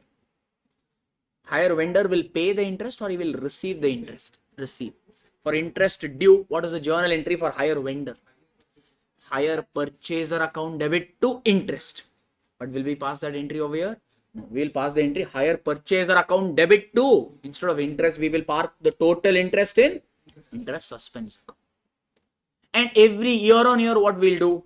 From interest suspense account, you will transfer the interest to interest account. So the journal entry will be interest suspense to interest. Every year, as and when the installment is due or interest is due, you go on passing this entry. So at the end of the term, this interest suspense account balance will become 0. Till then, it will have a balance. That's the same fund. Okay, there's a shift, that's all. Slight change. The rest, everything is same. Only this interest ka accounting is slightly different. Are we good, sir? All right. Now, this is the journal entry or the format to calculate. In fact, I had given you one format to calculate interest. Remember, I told you this format works in every problem. Okay, so that I've just brought it down. Let's work out one problem to understand that. Okay, about 10-15 minutes we'll spend and we'll finish off this. One question for revision. That's okay. Okay, let's come to question number 9, all of you.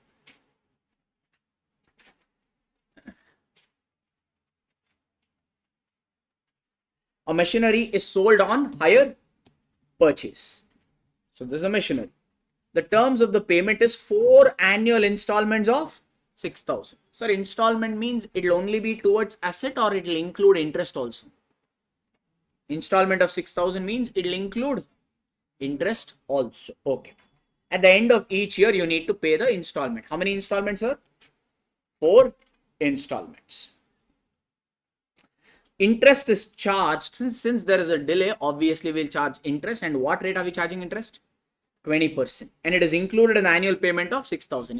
In fact, should have to tell the moment they say installment, it is implied that that installment will include interest. Great, but they have told. Show machinery account and hire vendor account in the books of hire purchaser who defaulted in the payment of third yearly payment, upon which the hire vendor repossessed the machinery. So first 2 years things were very smooth and nice. Third year, what happened? We got some undue influence, some guy's influence. Okay, all right, those influence we got and we defaulted. And what did the hire vendor do? He took the assets back, meaning there was a repossession. The purchaser provides depreciation at the rate of 10% on a WDV basis. So for a hire purchaser, it is a fixed asset. No? So on fixed asset, you calculate depreciation. That is charged at the rate of 10%. All working should form part of your answer. In fact, we need to do all this in the books of whom? Hire purchase. Generally in exam, they don't ask entries in the books of hire vendor. They only ask in the books of hire purchase. At best, generally we have seen, they may ask you to prepare goods repossessed ledger. That we have seen 1 or 2 times they've asked in the exam. Asset account, hire vendor account they will ask. Also in the books of hire vendor, they'll ask you to prepare goods repossessed. That's one extra they ask for 10 marks generally. Full entry in the books of hire vendor, they don't ask. But even if they ask, are you comfortable? Have we not discussed all the entries? Yeah. All right. So can we do it? But you know what the main problem is? What is the main problem over here? How much is the installment, sir? 6,000. How many installment? 4,000. So totally, how much are you paying? 24,000. What is this 24,000? Higher purchase price. Higher purchase price means it includes interest, meaning cash price plus interest gives you high purchase price. But can you show the machinery at 24,000? Can you show asset at 24,000? Sir, asset is a balance sheet component. Yes, it's a capital expenditure. Interest is a revenue expenditure, meaning it is a which component? P&L component. Can you merge the two? No. So asset should always be shown at cash price. Or original cost, as we say. Original cost is nothing but your cash price. That have they given in the question. And how can you do? We have to find out. This cash price is like your loan amount. Cash price is like your loan amount. Suppose you take 1 lakh loan from bank. And I tell you on that loan, bank is charging 20% interest rate. Can you aram se find out interest amount every year? Yeah. If you know the principal amount or loan amount initially you have taken, easily you can find out interest. If that itself is missing, how will you find out interest? That is a problem, correct or no? That is the reason in these sort of problems, always we need to prepare one working note for interest. And for that interest, I had given you a specific format and I told you this format will work even if the cash price is given or even if the cash price is not given. Let's see who remembers. Don't look at your books. Tell me the format. What is it? First is what?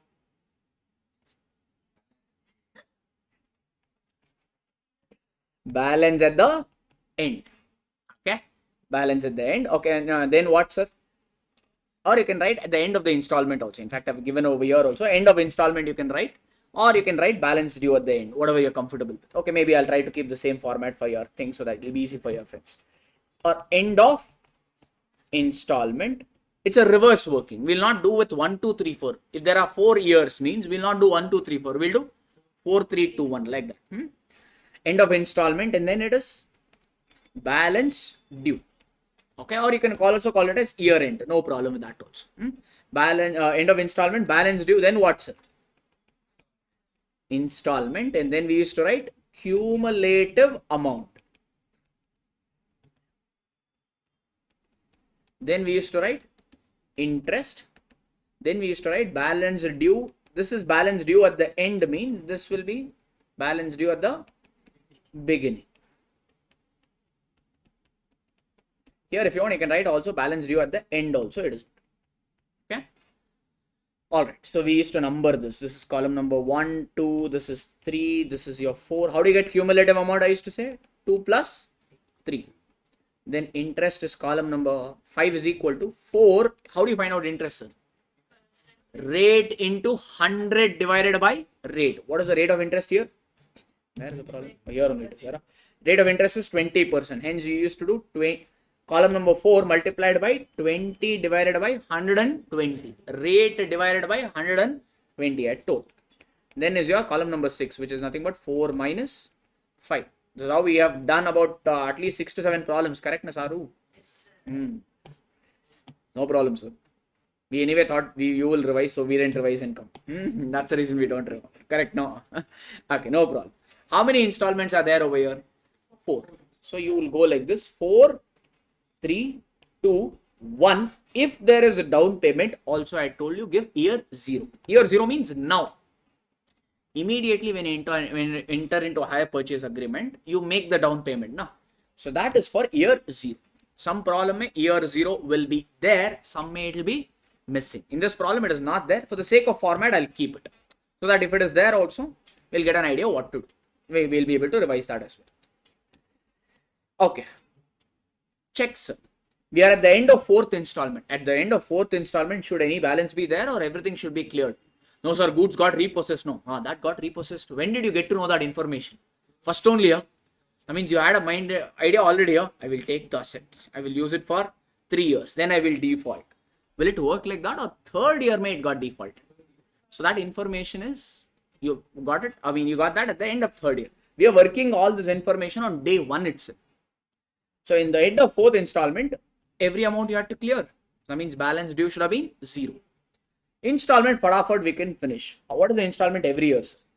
6,000. Will it change or same every year? Same every year. Year 0 don't write anything. Year 0 is for down payment. Do we have any down payment over here? No. In fact, I'll write it 0 over here and write it as down payment. In this problem, down payment is not there. Suppose there was a down payment of 10,000 means instead of 0, I would have written 10,000 over here. In this problem, not there. So keeping it like that. So cumulative amount is these two addition. 0 plus 6,000 is how much? 6,000. How do you get interest? This is a cumulative amount, meaning it includes interest. Meaning 6,000 no is not, is including interest. How much is the interest rate? 20%. So that means this 6,000 represents 120. We want interest that represents 20. How much is that? 1,000. I'd also proved you the logic of all this. I've done conventional way and I've told you, I'd proved you this format works, backward working this is. Okay, I'll not go into all that in the interest of time now. For now, we'll trust this. Yes, no? So how much is the balance due at the beginning? 6,000 minus 1,000. How much? 5,000. Like that. Okay? Everybody? Alright. So this is what, sir? 4th year ka opening balance. 3rd year ka closing only will be 4th year ka opening. No? 3rd year ka closing will be nothing but 4th year ka opening. So if this is 5 means 3rd year ka closing also will be 5. These two ka addition gives you cumulative amount. How much? 11,000. This 11,000 includes interest. So you have to do 20 divided by 120. 11,000 into 20 by 120 you do. How much? 1083. 1833. Okay. So 11,000 minus 1833 you do. How much you going to get? 9167. This is your 3rd year ka opening. 2nd year ka closing only will become 3rd year ka opening. So here also I need to write 9167. These two ka addition is 15,167. This includes interest. So 15,167 into 20 by 120 you do. How much? 2528. These two come minus if you do. How much is the number? 12,639. So that only have to write it here. So addition will be 18,639. These two addition. This includes interest. So do 18,639 into 20 by 120. 3107. So that means these two elimination. How much you're going to get? These two deduction if you do. 15,530. 532. 522. 522. Fine now? Any problem? Correct number, 532. Oh, okay. No problem. 10 rupees, he thought he'll keep it with himself. Okay, da. So this balance, I'll have to write it here. So is there any down payment? If there's down payment, you would have added. Here, nothing is there. Okay, fine, everybody. Sir, year 0 means now. Now, if you take a loan, suppose you take 1 lakh loan today. Today only you will pay interest to the bank. So that means for year 0, will there be any interest? No. So finally, the number will be same. Down payment is not there, but still have worked out. Okay. So what is this 15,532? It's a cash price. Okay. And asset is always shown at a cash price. That was missing. To find out this, we got it. And all this is your interest for each year. First year ka interest is this, second, third, fourth, like this. This is a backward working. This format works whether cash price is given or cash price is missing. So hence I had suggested you follow this. Okay, no, I'm not, hope again you'll not tell me to prove it and all. We've already done that. Yes, regular classmate, I told you that how this format works, the logic of all this. Okay, now this is done means, tell me sir, entries can we go through? Would you be okay with that? Anyway, gone through that. Now can we discuss the journal entry and tick off the postings? First, you guide me sir. What is the first thing that happens when you enter? From hire purchaser books you think and tell me. First transaction is what? You will purchase the asset on hire purchase arrangement. What is the journal entry? Machinery your purchase. So journal entry is machinery account debit to hire vendor account. So in machinery account the posting will be to hire vendor. How much is the amount we got? 15,532. They have taken 533. That is fine. 1 rupee round off thing. Yes sir. So in hire vendor account, what will be the posting? In hire vendor account, the journal entry is machinery to hire vendor. In hire vendor ledger, the journal entry will be by machinery. Easy now. Okay, this is the first entry. Then, second transaction that normally happens is a down payment. No. If there is down payment, the journal entry will be hire vendor account debit to bank account. So here there is no down payment. That's the reason that entry is not coming.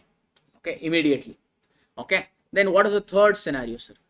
1 year over, you have used the asset. So interest becomes due. What is the journal entry for interest due? Interest account debit to hire vendor account. So in hire vendor account, you will write by interest. This is which year ka interest we are talking about? First year ka. So first year interest, will you take it as a 1,000? No. 1,000 is this ulta format. 1,000 is fourth year ka interest. First year ka interest is how much? 3107. Have they taken? They've taken 3106. That's fine. Are we fine? That is the journal entry for interest due. Then 1 year over means you have to also pay the installment. What is the journal entry for installment paid to hire vendor? Hire vendor to bank. This is your installment paid. Correct now? Fine now?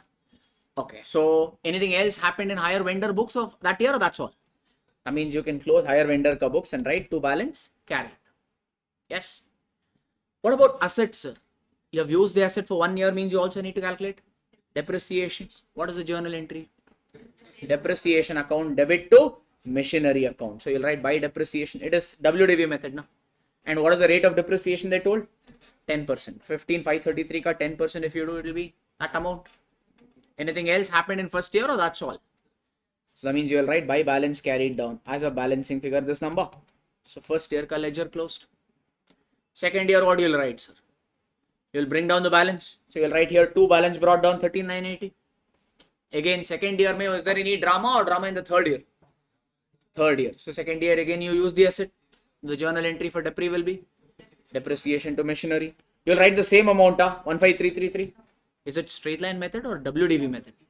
That means now you will calculate 10% on 13,980. 13,980 ka 10% if you calculate, it will be 1,398. Then you will get the closing balance. Nothing else happened in the second year. Okay, no? Alright. Second year, hire vendor ledger also I will close. What and all will come in hire vendor? First is, you will write, here you wrote 2 balance carried down. First you will write by balance brought down. No? Because hire vendor is our creditor. No? Creditor opening balance will obviously come on the credit side only. Then tell me, second year mein, what and all will come? First is interest is due. The journal entry is interest to hire vendors. So the posting will be by interest. As per our working, what is second year ka interest, sir? 2528. Have they taken? Yes, 2528. to it. Then installment you need to pay to the hire vendor. The journal entry is hire vendor to bank 6,000. Anything else or close the balance? Close the balance, meaning arrive it as a balancing figure. Second year over. Okay, third year you'll write by balance brought down 9167. Okay, third year the default happened. When will the default happen? Beginning only or the end? Installment and all is due at the end. That means was third year interest due? Was third year interest due? Yes, because he defaulted at the end of third year. Is interest due? Yes. What is the journal entry for interest due? Interest to hire vendor. What is the third year ka interest, sir? 1833. Have they taken? 1833 have they taken? Yeah, here 1833. But did you pay the installment? If you had paid the installment, you would have written hire vendor to bank. Did you pay it? No. So now what do you think happened? Did the hire vendor keep quiet or he repossessed the asset? They told due to default, hire vendor repossessed the asset, they told over here. Yes, no?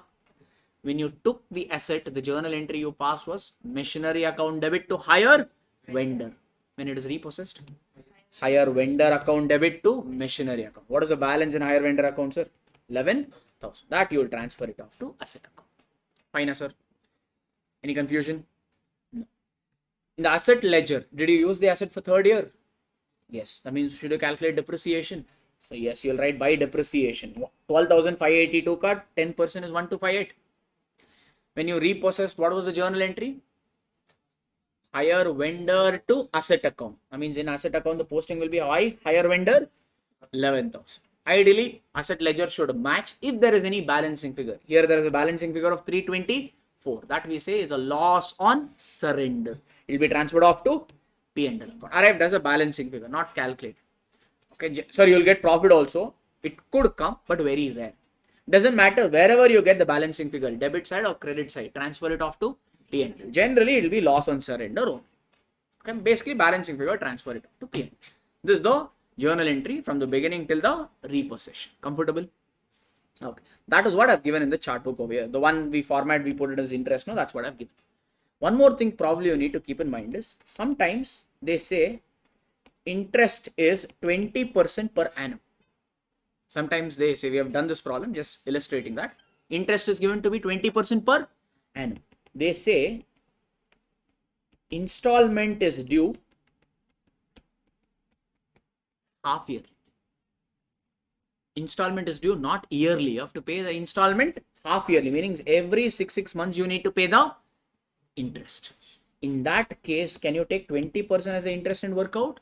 No, 20% is the interest for per annum, meaning it is for 12 months. For 6 months, it will be 20% is for 12 months. For 6 months, it will be 10%. So when you do the working note over here, now in that interest working note in the table that you took over here, rate divided by 100 plus rate, that rate you will not take 20% here, you will take it as 10% and work out. We have worked out such cases also. Interest is given on an annual platform, but installment is given on a half yearly platform. So take this and work it out. That is one more point which I wanted to specify. These are generally the things that gets tested in your hire purchase wala top.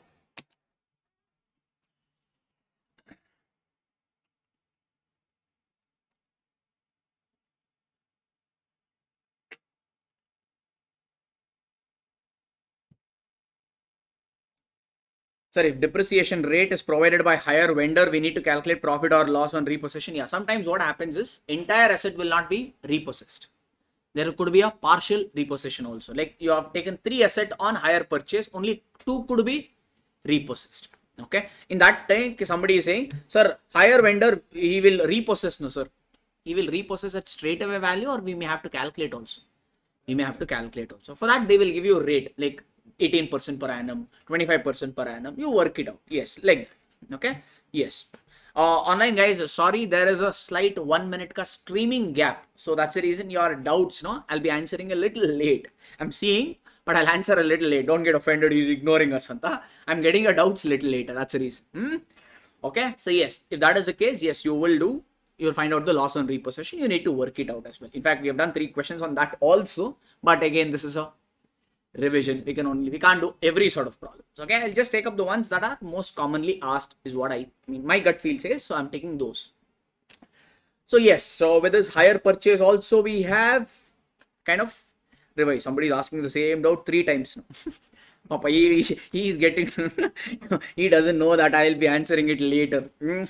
Time machine is happening over here. You ask now, you'll get the reply after 5 minutes. Okay, no worries. Now you need a break, or can we take up one more and then do it?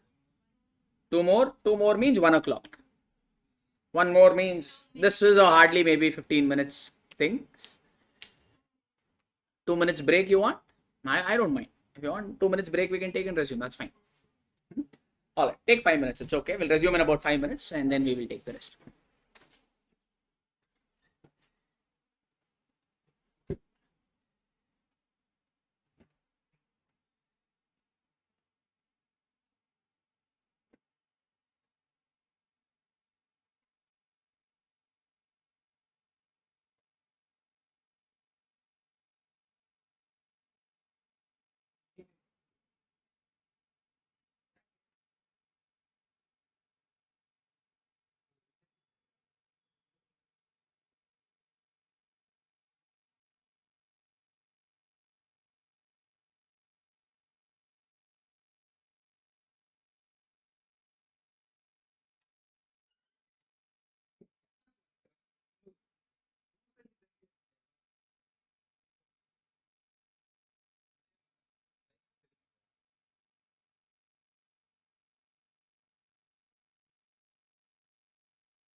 Yes, people, I think our 2 minutes break is over. Yeah. So can we start? You let me know whenever your tummy is doing that gudu gudu gudu. We'll take that lunch break. Okay. All right. Now only it's doing gudu gudu ada. Okay, no problem. So I mean, I'm okay. So I'm thinking this is a small topic. Should take less than like maybe 25 minutes maximum. Next one will take another half an hour. So you take a call. I mean, when you want it, you decide and let me know. Okay. 1:30. 1:30 means we can cover 2 topics mostly. Let's see. Okay, so yes, online also I'll be there. Even if I ask a reply now, I will get after 1 minute only, so I will not bother. So okay, apologies for that. I tried to cut short that. I think there is a streaming limit that goes there. So 1 minute car. I think it's not 1 minute. I think 40 to 50 seconds ka delay is there. Yeah, for them no problem. Aram se they can pause and watch and all that. No. See, I've been speaking over here. I've not come only, according to them. It's pending. Chair is only empty. Okay, reality, I tell you. Okay, coming back. So we'll start with the topic known as overview of accounting standards. First of all, accounting standards are what? They are the written policy documents issued by the government.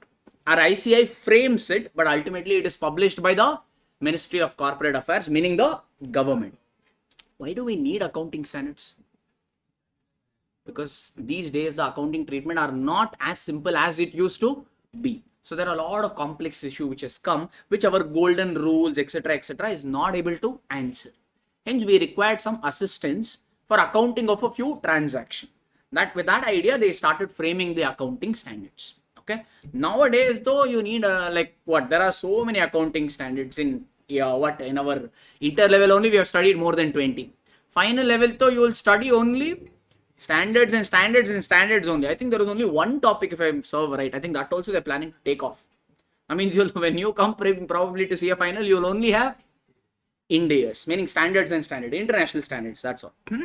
Okay. So as I had told you initially, standard covers only 4 areas: recognition, measurement, presentation, disclosure. These are the 4 areas which every standard tries to target. Meaning, first area is recognition. To recognize something or not recognize something. That is the thing. Somebody files a case against us, demanding a compensation of 10 lakh. Should we pass a journal entry for it or not? That is the first aspect. To recognize or not to recognize. Suppose you decided, yes, we should recognize. Then the next aspect is what? Okay, at what value should we recognize? Meaning the measurement. Because he has filed a case for 10 lakh. But should we recognize for 10 lakh only or for a different amount also? Different amount also. So that is the second aspect which standard is trying to target, which is your measurement. Correct? Alright. Third one is presentation. Presentation now. So it's a liability. If I'm, let's say I'm recognizing that means I have to pay somebody now. That means it's a liability for me. Should I show it as a non-current liability or a current liability? Where should I show it? Should I show this in balance sheet? Should I show it in my P&L or trading account or notes to accounts? Where should I present this component? That is the third aspect which standard gives you the guidance on. Last is additional disclosure. Suppose I recognize one journal entry, I will pass. P&L account debit to provision for damages, 100 crore rupees. P&L account debit to provision for damages, 100 crore. So in my P&L, there is a provision for damages, 100 crore. Same 100 crore is also coming in my balance sheet. Will anybody understand that by looking at that? No, that means will users of financial statement understand it, or you need to give more information? That is the fourth aspect, disclosure. What extra information you need to give so that the shareholders will be able to, or users of financial statement can understand financial statements better. That is the fourth area. Is it okay? So that is what each standard tries to cover. Okay now? Alright, what are the benefits of standard, sir? Is there any benefit of accounting standard? Yes. One, it will standardize your accounting treatment. Meaning, accounting standard is more like a rule. Okay, now we have a traffic rule now. Green means go, red means stop. Each one will do their own thing or everyone will do the same thing. Green means all this, I'm talking about all the sane people, not the insane guys, not the crazy folks. All the sane guys who have patience, who have family, who have actually who value their livelihood and others' livelihood and all. Now what they do? Red means they will stop. Yes or no? Some crazy folks will do 101 things. That's a different issue. We're not talking about that. Wait. So accounting standard kind of does that to you. So it's a rule, no? Meaning everybody will have to follow the same. So it kind of standardizes the treatment. Since this accounting treatment has become standardized, you can compare the financial statement. Wipro company also is doing the same treatment. Infosys also is doing the same treatment. So if you want to invest in both the companies, you can pick both the company financial statement and analyze them. Meaning compare them and then take a decision, because financial statements are made comparable because they're following the same accounting treatment. And also standard gives the requirement of additional disclosures. So that way you will be able to understand financial statements better and take the decisions also better. These are some of the advantages of accounting standards. Somebody is saying in Hyderabad we see police and then they take action, it seems. Fine. Your lectures are awesome, sir. Thanks so much, Mukara Kiran. Thanks, ma. All right. Next. Yes, we definitely accounting standard has a lot of benefits. But accounting standards are also kind of sophisticated treatments now. Correct. Normal, like, if you just see now, did you study accounting standard in your 11th standard, 12th standard? No, why are you studying now? Why can't it be introduced there only?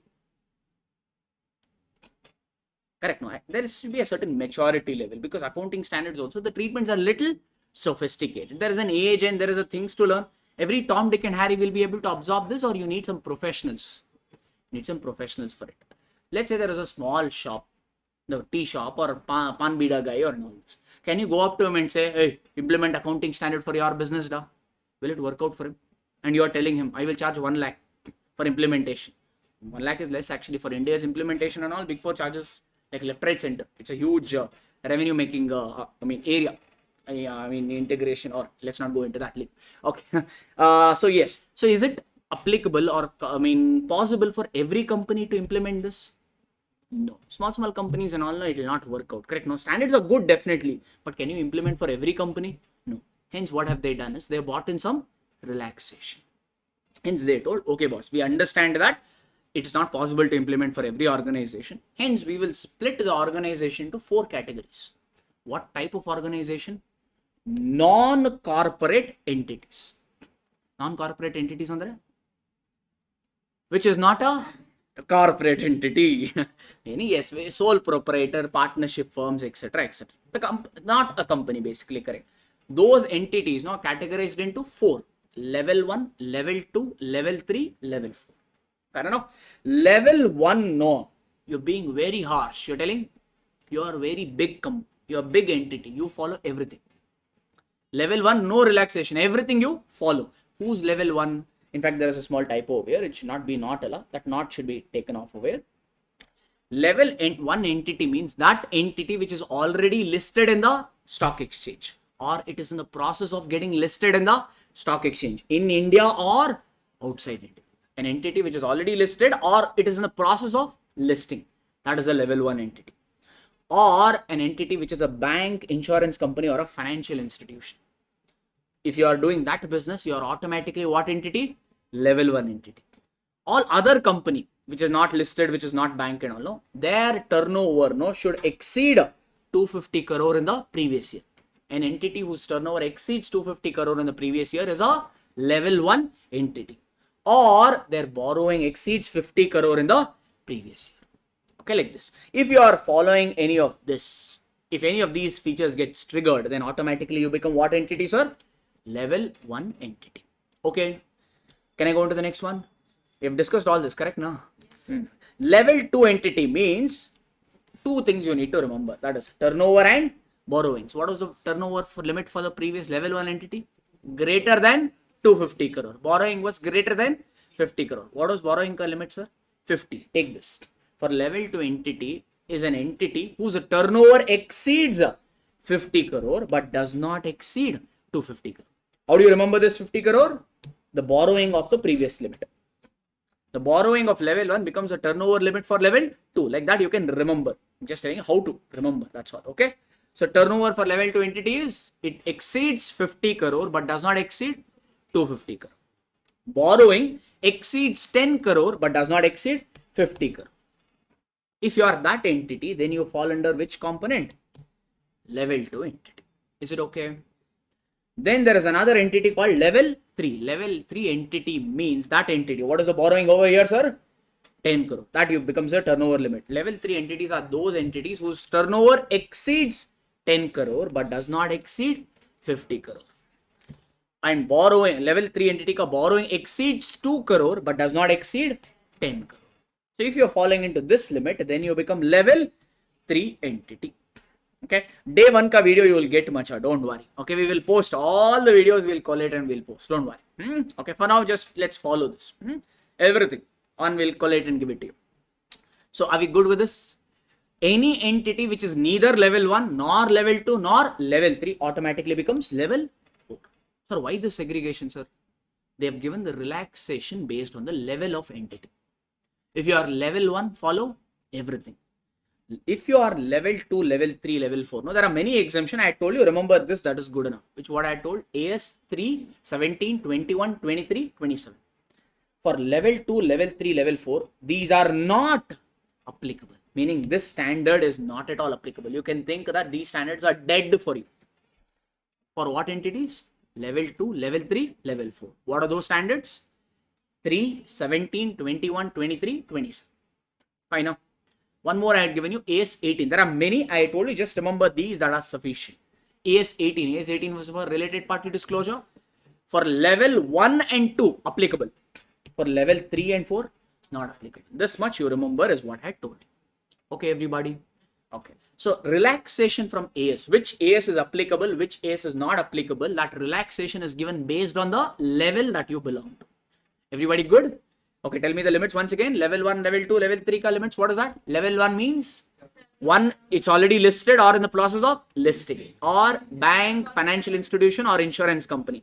Or turnover exceeds 250 crore. Borrowing exceeds 50 crore. That is for level 1. Level 2 ka? Turnover exceeds 50 crore but does not exceed 250 crore. Then borrowing exceeds 10 crore but does not exceed 50 crore. Borrowing of this level 2 becomes turnover limit for level 3. So level 3 ka turnover limit is exceeds 10 crore but does not exceed 50 crore. Borrowing exceeds 2 crore but does not exceed 10 crore. Like that. Okay, that's how you categorize.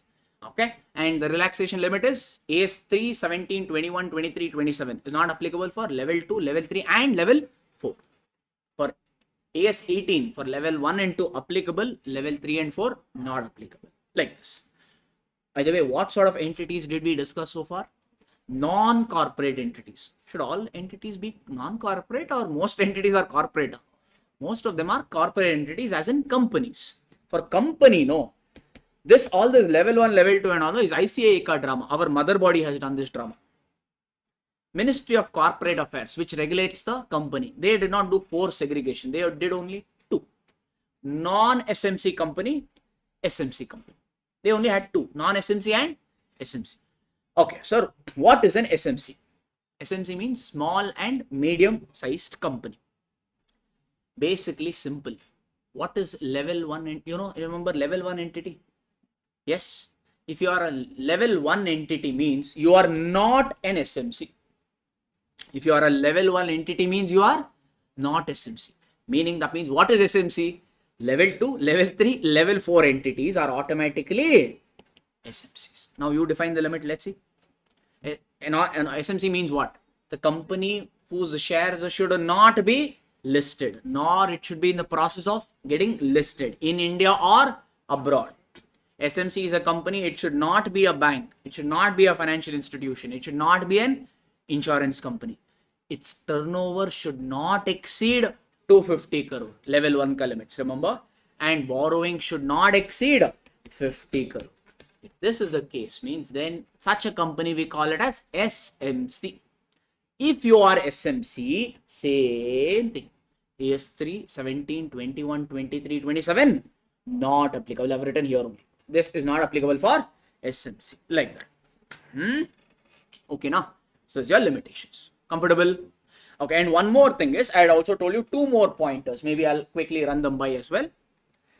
Sir, year 1, year 2. Or maybe I'll take it like this.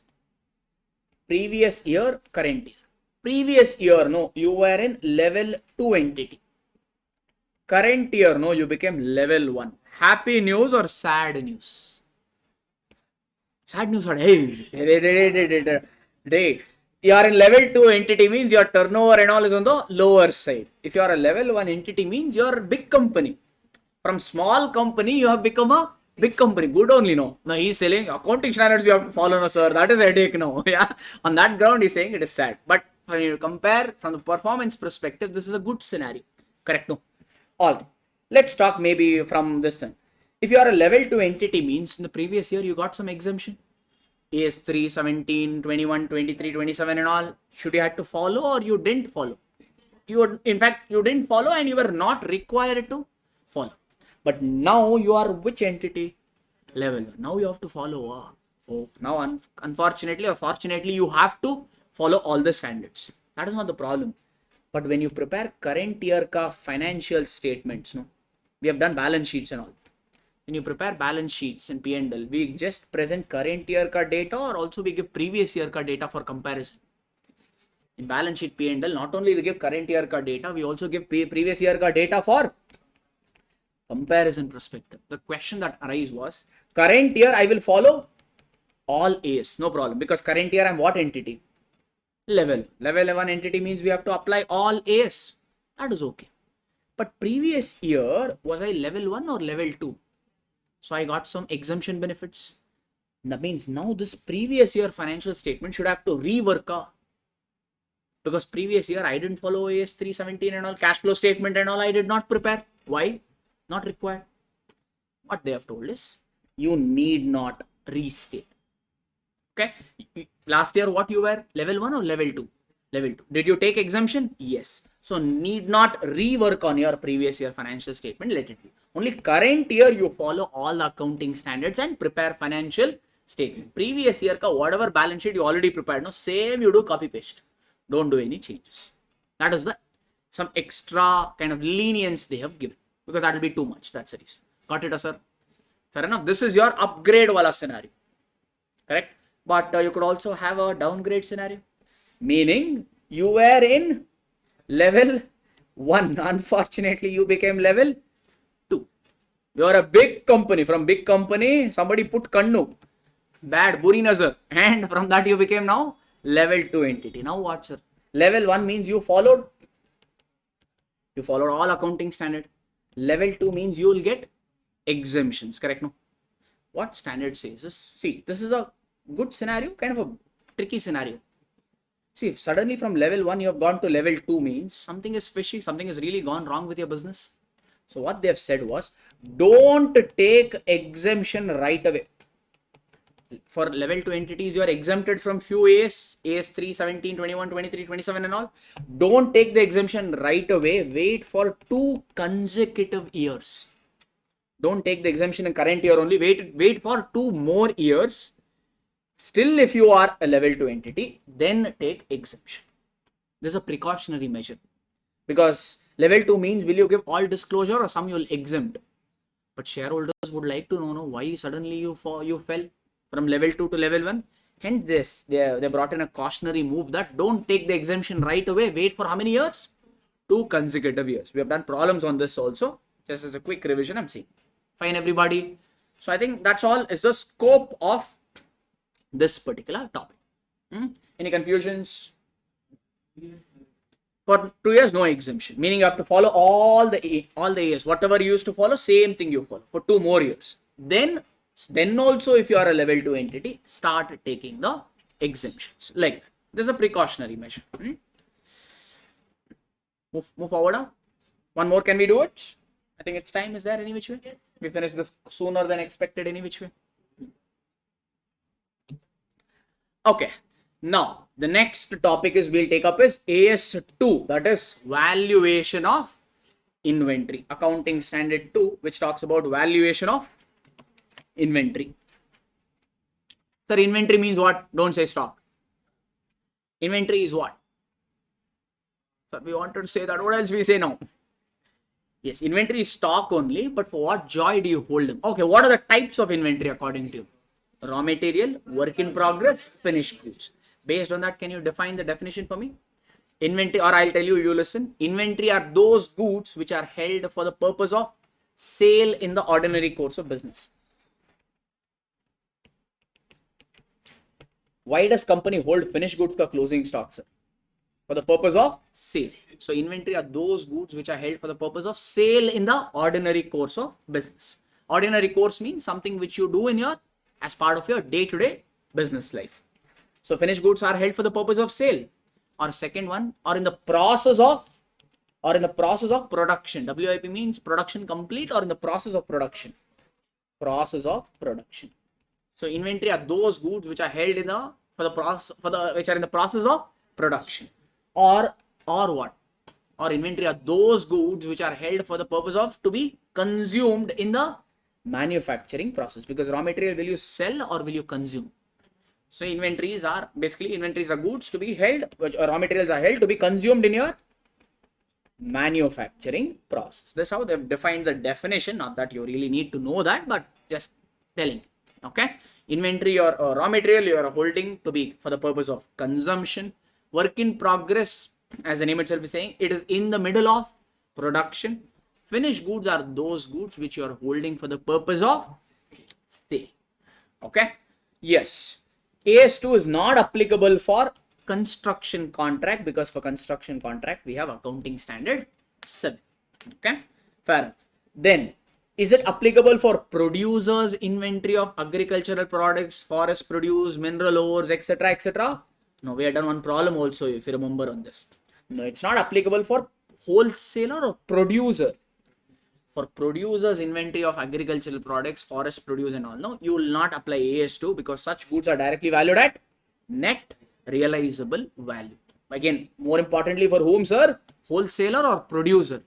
Producer. If you're producing agricultural produce, meaning you are a farmer, then AS2 is not applicable for you. Is it okay? First of all this will not come under AS2 ka preview. In CA final, you will learn Ind AS 41 called agriculture. There you will study all this. That's the reason they've excluded. Okay. There they've given the funda for all this. Okay. So this is your exceptions. How is inventory valued, sir? What is the broad basis of valuation for inventory? Inventory is valued at cost or net realizable value, whichever is lower. At lower of cost or NRV is what you value the inventory at, correct? Okay. Now the next funda is, what and all is cost for the sake of inventory? What and all is cost? Test your memory and tell, let's see. One is the cost for inventory purposes. One is your purchase cost. Is purchase cost part of your inventory cost? Yes. Second one? Yes. Okay, directly. Okay, I'll bring that later. Next is conversion cost. Now I'll consider the third one. Any other cost incurred to bring the inventory to the present location and condition, which you are telling it as DAC. DAC is a term we use for accounting standard 10. Okay, but yes, you can relate it. So any cost that you have incurred to bring the inventory to the present location and to the present condition can be considered. Is it fine? Maybe we'll spend a minute on this. Purchase cost is self-explanatory now. Purchase cost is one of the major costs for your inventory. If that is excluded, it means in fact more or less nothing can be considered. Yes or no? Okay. What do we mean by conversion cost, sir? What do we mean by conversion cost? Correct. Imagine if you are a manufacturer. Imagine you are a manufacturer. Then he will directly get finished goods, or he has to produce finished goods. He has to produce finished goods, correct? So what does he do? What does he do? What does the manufacturer will purchase raw material, and after purchasing raw material, he'll convert that raw material into finished goods. So to convert raw material into finished goods, you have to incur some cost, or magic will happen. Magic will not happen, so you have to incur some cost. That cost only we call it as what? Conversion cost. Like conversion cost would be your direct material cost. Then some laborers may have to come and work in your manufacturing unit. Yes, no? Correct. And then we also see variable production overheads. Remember, guys? Overhead means a direct cost or indirect cost. Indirect cost. Right? Like your production manager ka supervisor salary, etc., etc. Because they will not supervise or only one product. They will supervise many products ka production which is happening in the factory. So hence you cannot allocate their time to a specific product because they'll oversee many things. That cost we call it as overheads. Overhead is basically your indirect cost. They are necessary for production, but you cannot directly link it with main product. Okay. Then one more we saw, which is what, sir? Fixed production overhead. Fixed production overheads is your factory ka rent. Obviously, you'll produce goods in your factory. If you don't own the factory, you have to pay rent on it. Yes. Is factory necessary for you to produce the goods? Yes. Rent keeps changing every year or every month, or it's fixed. It's same. So that we call it as what? Fixed production overheads. All these are your conversion cost, which can be considered for inventory valuation purpose. Yes, no? In fact, tell me, let's see how will you remember. Direct material, direct labor, variable production overheads and all will be absorbed to inventory on what basis? Actual basis. Meaning how much ever is these costs now will be directly given to you in the problem. Maybe at a total level or at per unit level, directly they will give you. Take that number and consider it for inventory calculation straight away. These are not a deal breaker ones. Okay. What about fixed production overheads? There was one equation. Let's see who remembers. Fixed production overhead should be absorbed based on. Fixed production overhead should be absorbed based on normal capacity or actual capacity, whichever is higher. Fixed production overhead should be absorbed based on normal capacity or actual capacity, whichever is higher. Normal capacity means, in fact, I've given you the same example, right? In a classroom, let's say I can accommodate 100 students. In a classroom, I have capacity to accommodate 100 students. That 100 becomes your normal capacity. Let's say only 30 students enrolled for the batch. We are doing a batch. I have a capacity to accommodate 100. But how much only turned up? 30. That 100 becomes your normal capacity. The actual number that turned out, that is 30, becomes your actual capacity. Okay, fair enough. So fixed overhead should be absorbed based on normal or actual, whichever is higher. I had also given you the logic of this. Looks like you're not remembering it. So maybe I'll just, for the benefit of larger audience, I'll give you again things. For your examination, all you have to remember is fixed overhead should be absorbed based on normal or actual, whichever is higher. Let's say I'm a calculator manufacturer. I don't know whether I gave same example or not. I'll just go with it. I see calculators in front of me, so I use a lot of that as my example. So let's say I'm a calculator manufacturer. Sir, I'm paying about 10 lakh rupees as factory rent. I'm producing this calculator in my factory and the factory rent annually is 10 lakh rupees. Normally, I produce 10 lakh units of calculator. Normally, I produce how many units? 10 lakh. So this only we call it as NC. NC as in normal capacity. But unfortunately, COVID happened. When COVID happened, was my factory, can I keep my factory running or I had to shut it down? Literally shut it down. Due to COVID, I produced only 10 calculators. I don't know why I produced 10 also, but maybe just I was emotionally attached, I felt. Okay, if I don't produce anything, I was scared that my business will completely shut down. So for Indians, emotions. So I thought, okay, at least let me produce 10. Okay, like that. So what is this 10 units, sir? It is your actual capacity. This year, due to COVID or due to whatever reason, I was able to produce only 10 calculators. Let's do the calculation. So this 10 lakh is your total cost, no? Yes, sir. Every cost will be absorbed by your units only, no? Correct. Ultimately, because you'll sell calculator and you'll recover every cost. So this factory rent also has to be, this factory rent cost also should be absorbed by calculators only. Let's first take actual normal capacity. Do 10 lakh divided by 10 lakh. This 10 lakh is absorbed by 10 lakh units. That means 1 unit, how much will you allocate? 1 rupee, or maybe this I'll give it as 1 lakh units. So how much will be this now then? 1 lakh units, 10 per unit, meaning each unit of calculator will absorb how much of fixed cost? 10 rupees. So when I'm pricing the calculator or when I'm finding out the price of calculator, I'll always keep in mind that 10 rupee I have to recover from one calculator. Towards what? fixed cost. There are other costs also towards factory rent or fixed cost. I need to recover 10 rupees. Okay, now looks reasonable. Okay, this is what 1 lakh is what over here? Normal capacity, correct? Now let's do it on actual capacity. Let's see what happens. 10 lakh divided. Now you'll do by what, sir? 10. That means how much? 1 lakh per unit. One calculator ka fixed cost only is 1 lakh per unit. That means I will have to sell the calculator at 1 lakh per unit, sir.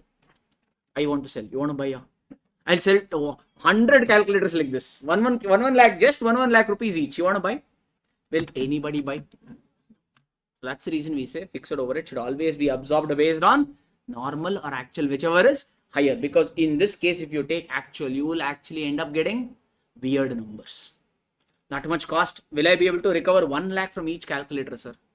That means that year I've actually made a loss. Book a loss. Don't cover that loss by including the cost in closing stock.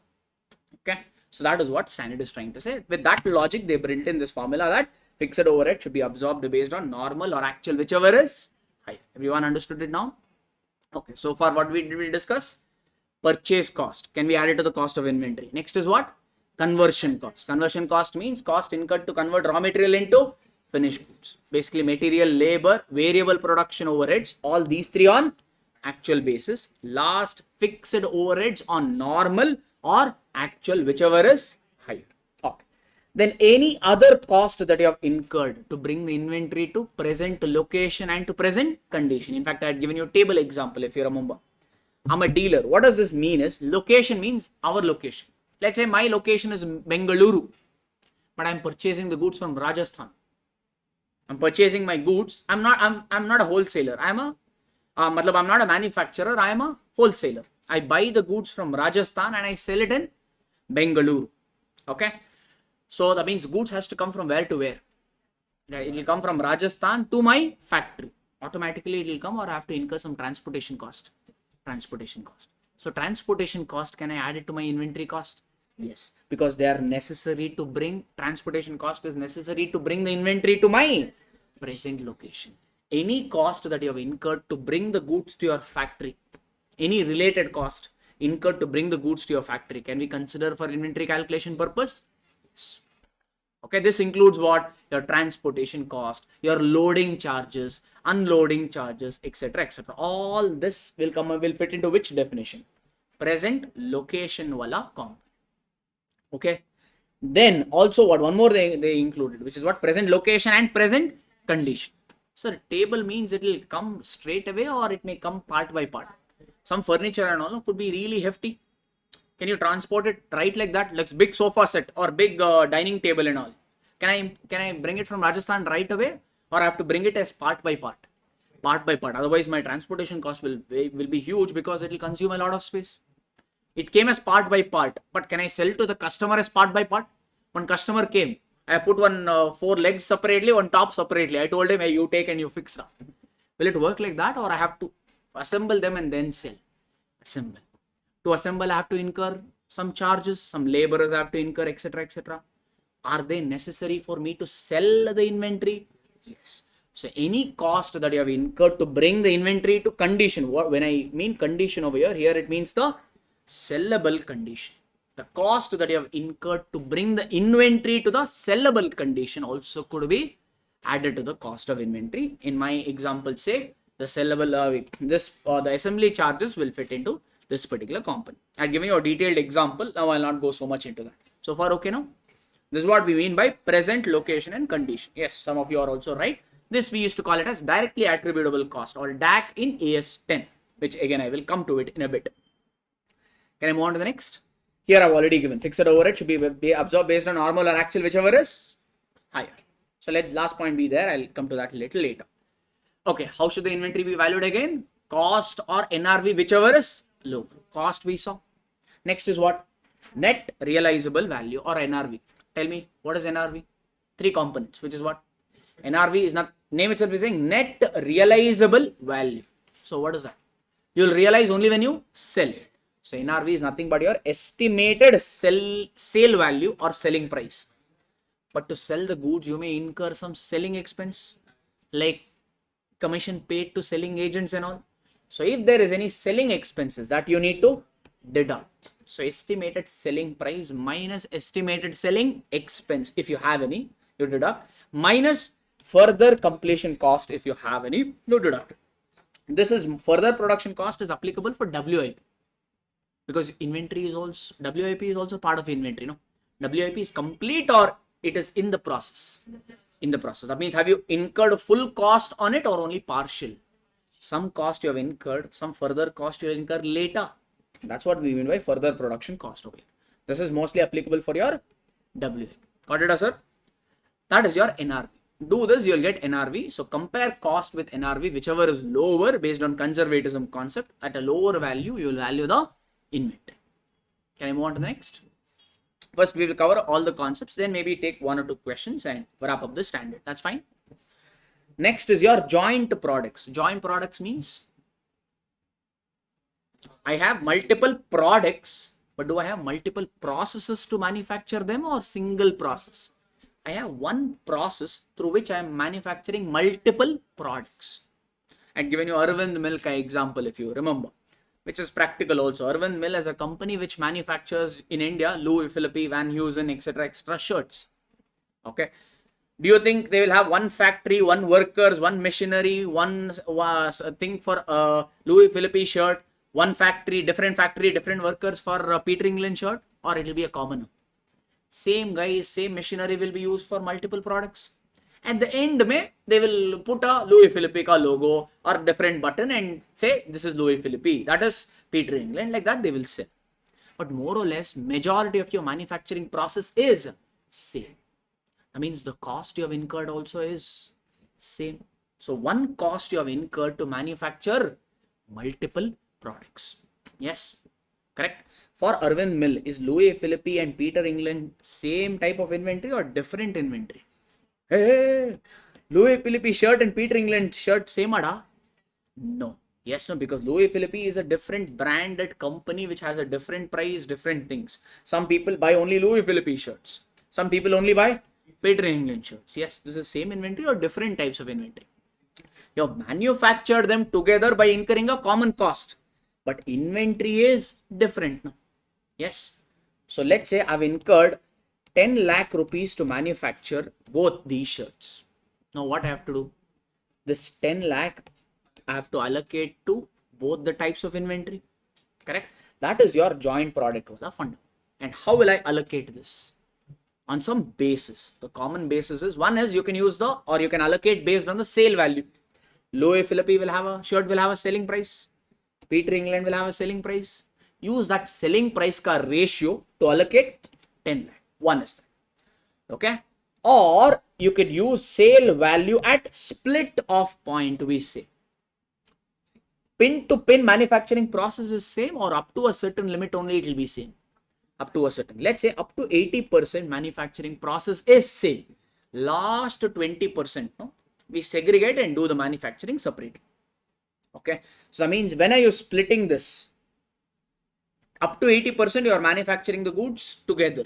After that you are segregating. So when are you splitting this manufacturing process? At 80%.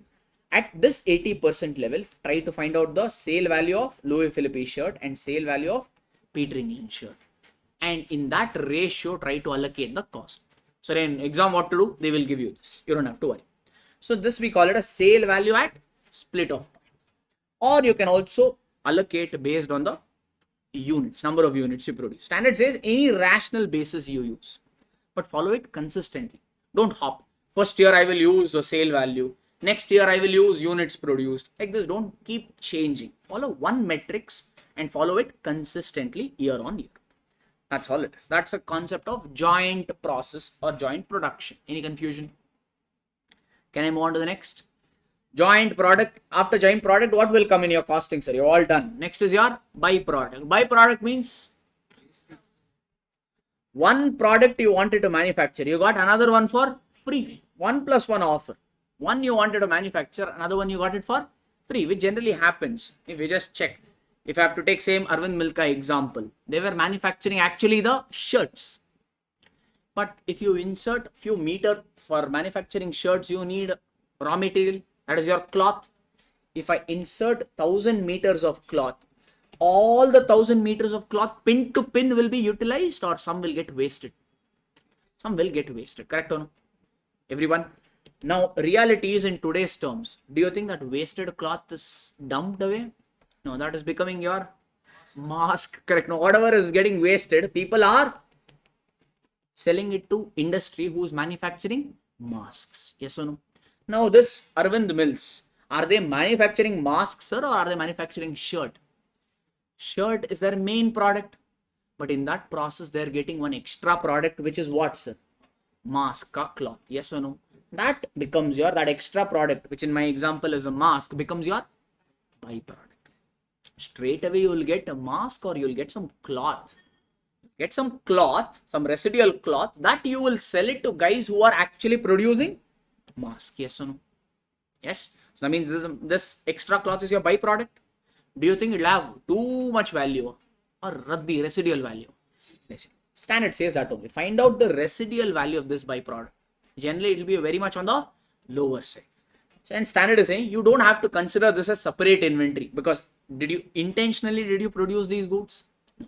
Hence, what you do is take the realizable value of what? Of BP. BP andre byproduct, not your health condition. Okay. So take the realizable value of byproduct and reduce it from the main product. Main product for Arvind Mills is what, sir? Shirt. So take the residual value of this cloth, reduce it from the main product. That's how you value. Valuing byproduct separately as inventory is not required, because that was not your main product. It was not your intention to produce also. So that's your byproduct card. Can I move on to the next? Sir, we saw some cost that you can include: purchase cost, conversion cost, cost incurred to bring the inventory to present location and present condition. Those are cost inclusions. At the same time, you may have some cost exclusions also. What are those? Abnormal loss. If you have incurred any abnormal loss, then that abnormal loss, can you include it to inventory or straight away goes off to P&L? Straight away goes off to P&L. Storage cost. When will you store the finished goods? Before it reaches sellable condition or after it reaches sellable condition? You will store a product only when it reaches, or only after it reaches sellable condition. What was the cutoff as per AS2? Present location and present sellable condition. Once that sellable condition is reached, any cost that you have incurred on inventory, can you add it to the cost of inventory or straight away to P&L? Straight away to P&L. So storage cost goes off to P&L. One exception I told you over here: storage cost of raw material. Storage cost of raw material. Yes, some medicine industry and all, sometimes they have to store raw material. Will you sell raw material or will you sell finished goods? To produce finished goods, is it necessary for you to store raw material? Yes. So storage cost of raw material can be considered. Storage cost of finished goods, however, will go off to P&L account. So in exam, what to do? If they just mention storage cost, always assume it is a storage cost of finished goods and transfer to P&L. If it is raw material storage cost, clearly they will specify. Then administrative, selling and distribution overheads, like receptionist salary and all, are they related to inventory or unrelated cost? Unrelated cost. So administrative overheads and all will go to P&L. Selling overheads. I'm paying some commission to the agents to sell my inventory. I'm paying commission to the agents to sell my inventory. Can I add that to my inventory cost? No. Why? Because what is the cutoff? Sellable condition. When will agent sell my product? Before it reaches sellable condition or after? After. I mean, has the cutoff period reached? Yes. So selling agents ka commission and all will go off to P&L. That only we refer it to as selling and distribution overheads. Similarly, if you have any refundable taxes. Refundable taxes means those taxes on which you can claim your ITC, input tax credit. Meaning on one hand you pay GST, on another hand if you are able to take credit for it. That means, is it really your expense? On one hand you paid 100, on another hand you recovered 100, means what is really the tax paid from your hand? Zero. Is it okay? So that you cannot include. On one hand you paid 100 but you did not get ITC on it. Then you paid for it, you did not get it. That then you can include. Basically non-refundable taxes you can include.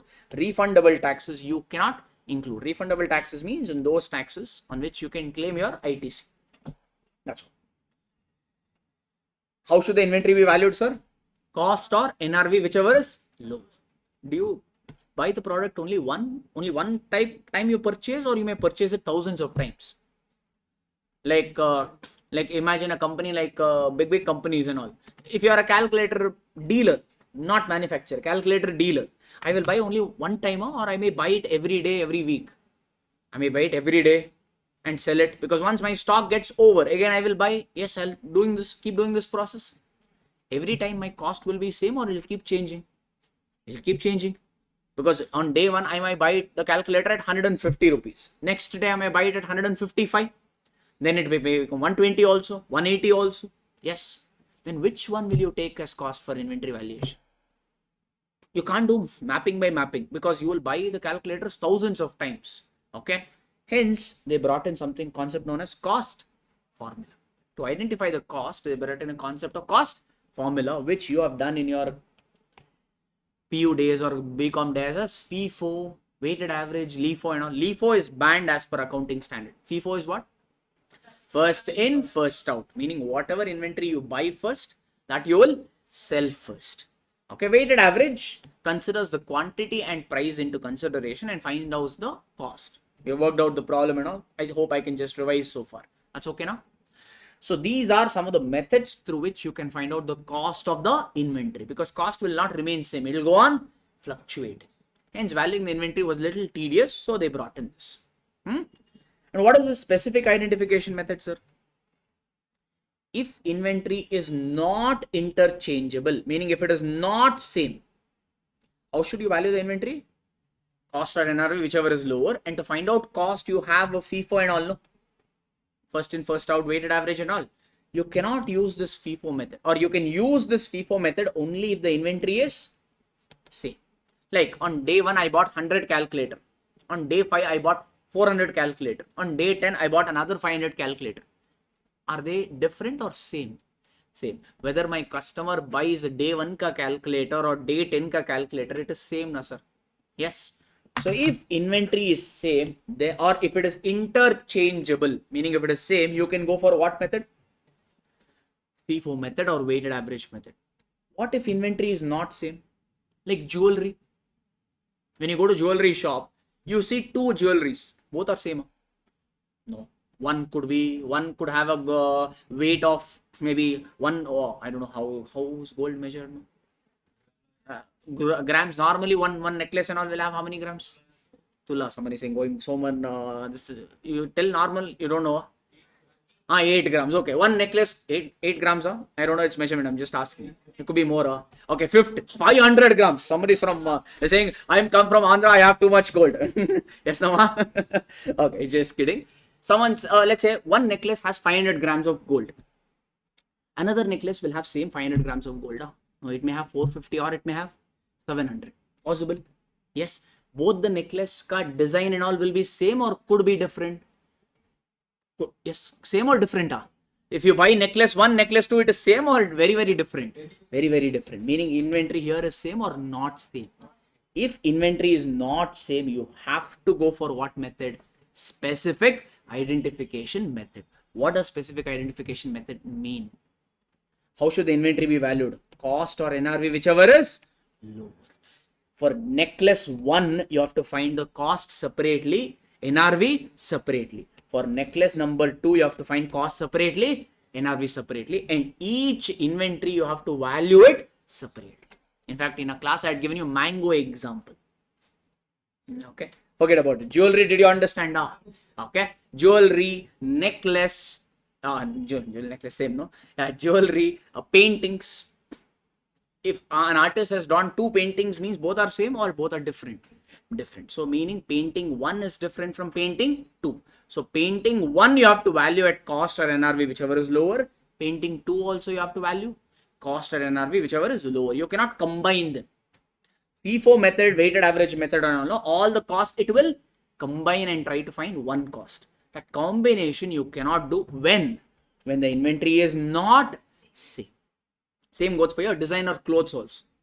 Each cloth designed is separate. So if inventory is not same, you have to values separately. Someone is saying foundation also you gave mango examples. Good. You're there from foundation, Ada. That's nice. Okay, someone remembers foundation also. Super, super. Huh? Sundari. Yeah, Sundari was one variety of mango, no? Correct. Where I have never eaten that. You get it in Bangalore. Huh? Sundari, I've never heard. Where is it from? Which? Andhra side. Huh? First time when I heard, I'll be like, what is he telling? Is he really telling mango or some girl's name? Okay, no problem. That is best quality of no. I think here what I've heard is Alfonso. I think Alfonso is considered to be probably one among the best. Maybe one more in R, no? Some Raja or something they say. Hey, let's not go into mango leaf. It's okay. Interest of time. Let's come back. Huh? Yes. So did you understand specific identification method ka funda? Raspurida. Okay. Super much. Let's come back. So you will apply specific identification method when the inventory is not same or similar. Then standard costing and all, you will obviously learn it in costing, or you have already learned it in costing. Let me not go there. Then is retail method. In retail method like Big Bazaar and all, no, are their inventory different or same only? Same only. Like, but what they do is they buy inventories thousands of times in a day only could be. So finding this valuing inventory and of FIFO, LIFO and all will become a headache aspect. Hence another shortcut method was introduced, which is your retail method. Retail method works very simple. If you go to Big Bazaar ka, or let's say Reliance ka, one Reliance, Reliance Fresh that they sell the normal goods for. Okay, maybe Reliance Fresh. Let's say you went to Reliance Fresh, and if you ask the store manager, how much quantity of, let's say one, atta, Ashirwad atta, that came to my mind. You went to the store manager and asked him, how many quantities of Ashirwada currently you have? If you ask this question, will he be able to answer? Yeah. He may say, okay, we have 20 or 200 kgs of atta, sir, is remaining. He can just punch into the system and get this data for you. Yeah. And if you ask him, at what price will you sell each atta for? Will he be able to tell you? Yeah, he will tell, yes, I will sell the atta at, let's say, 20 rupees per kg. Similarly, if you ask the store manager and tell, what is your profit margin? Will he know that? Will you know the profit margin generally? As a company as a whole, will you know? At least store manager may not know. Company manager, will he know? Yeah. So let's say the profit is 20% on sales. Whatever it could be, 10%, 15%, 20%. Okay. He will know this data. How should the inventory be valued at? Cost. Cost plus profit is your selling price. If you know selling price, if you know profit percentage, can't you find out cost? How will you find out? From the selling price, reduce the profit margin. Automatically you will get cost. No? Easy method, right? Instead of finding FIFO, LIFO, weighted average and all, doing so much drama, simply take the selling price. How much quantity? Basically, whatever quantity of inventory is remaining, you take that. Your system will know that. Correct? No?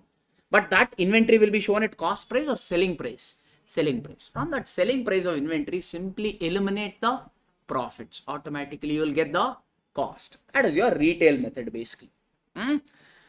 Okay.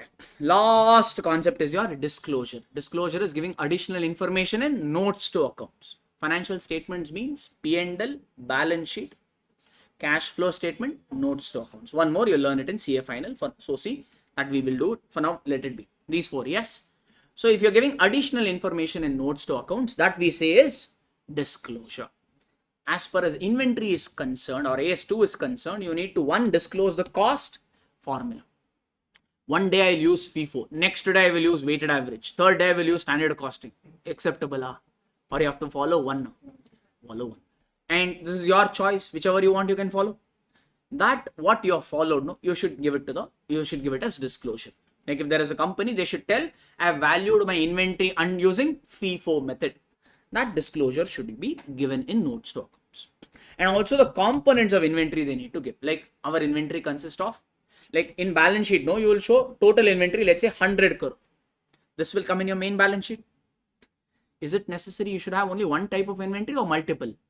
Multiple. So in your notes to accounts, you should tell in this 100 crore, how much inventory is relating to raw material, how much is related to WIP, how much is related to finished goods. So you need not give this split up in balance sheet. In the main balance sheet, you can directly show inventory 100 crore. The breakup of this, you should give it in notes to accounts. That is your disclosure requirements. Okay, sir. Okay. Can we fatafat look into a couple of questions and leave? And maybe take a lunch break? I think our tummy is doing good. All right. Question number 6. Come to that. In a production process, normal wastage is 5% of input. How much ever you put in, 5% of that will go as wastage. Normal wastage they're saying. 5,000 meters of input were put in the process, resulting in a wastage of 300. Actually, hang on. So no matter what you do, you will lose out 5%. That means this 5%, can I say, is normal loss? Normal loss is unavoidable one. No matter what you do, that will happen. So how many meters of cloth did you input?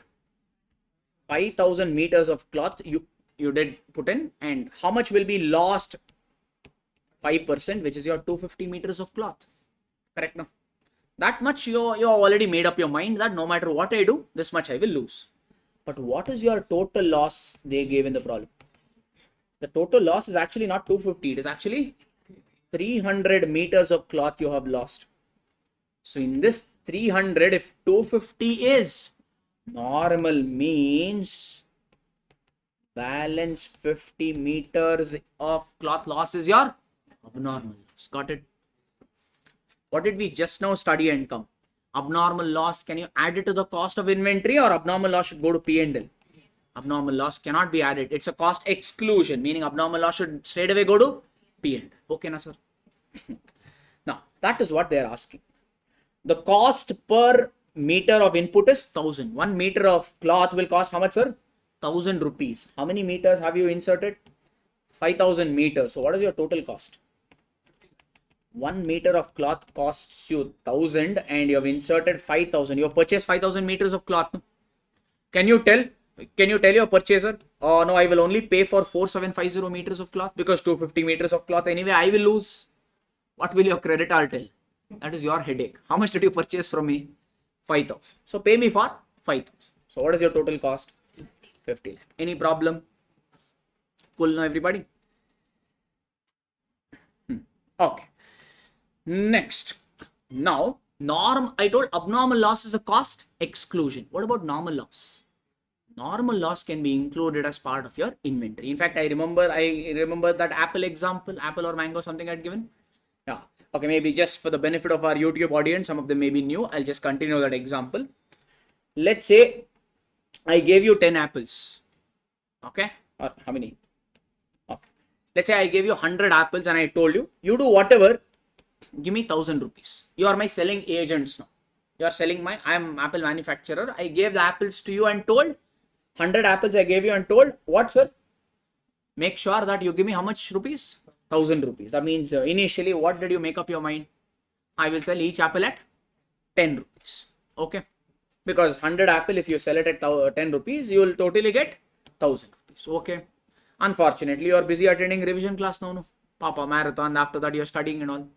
But in this process, no. Apple is will it stay forever, or at some point of time, nature will take over?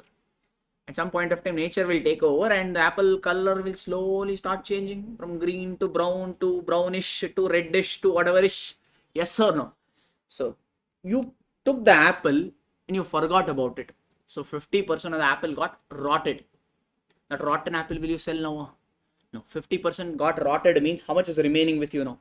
Only 50 apple. My condition was very simple. What did I say? Do whatever, make sure that I get how much rupees? 1,000. That means now you are smart. Now what will you do? Each apple now you decided I will sell it at 20 rupees and recover how much? 1,000. Yes or no? This is the concept of normal loss. Check. How much was the quantity apple you had before? 100. Now how much you have? 50. Meaning your quantity reduced. Yes or no? What was the cost per unit before? 10. Now how much is it? 20. So that means the cost per unit will increase, or your selling price per unit will increase. Yes or no? But effectively, is there any loss? Check. Effectively, is there any loss for me? Earlier also I recovered 1,000. Now also I recovered 1,000. That is what we say in costing terminology. Normal loss is absorbed by the remaining good units. There's 50 apples which got rotted. That loss got absorbed by other 50 good apples. So effectively, there is no loss. Yes, sir. That is what we need to do over here. Okay, can we run them over? All right. First, how much is the total cost that you have incurred here? 50 lakh. 50 lakh you incurred on how many meters of cloth? 5,000. How much did you lose as normal loss? 250. At 250, is there a loss, or this 250 meter cloth will be absorbed by the remaining good units? Sir?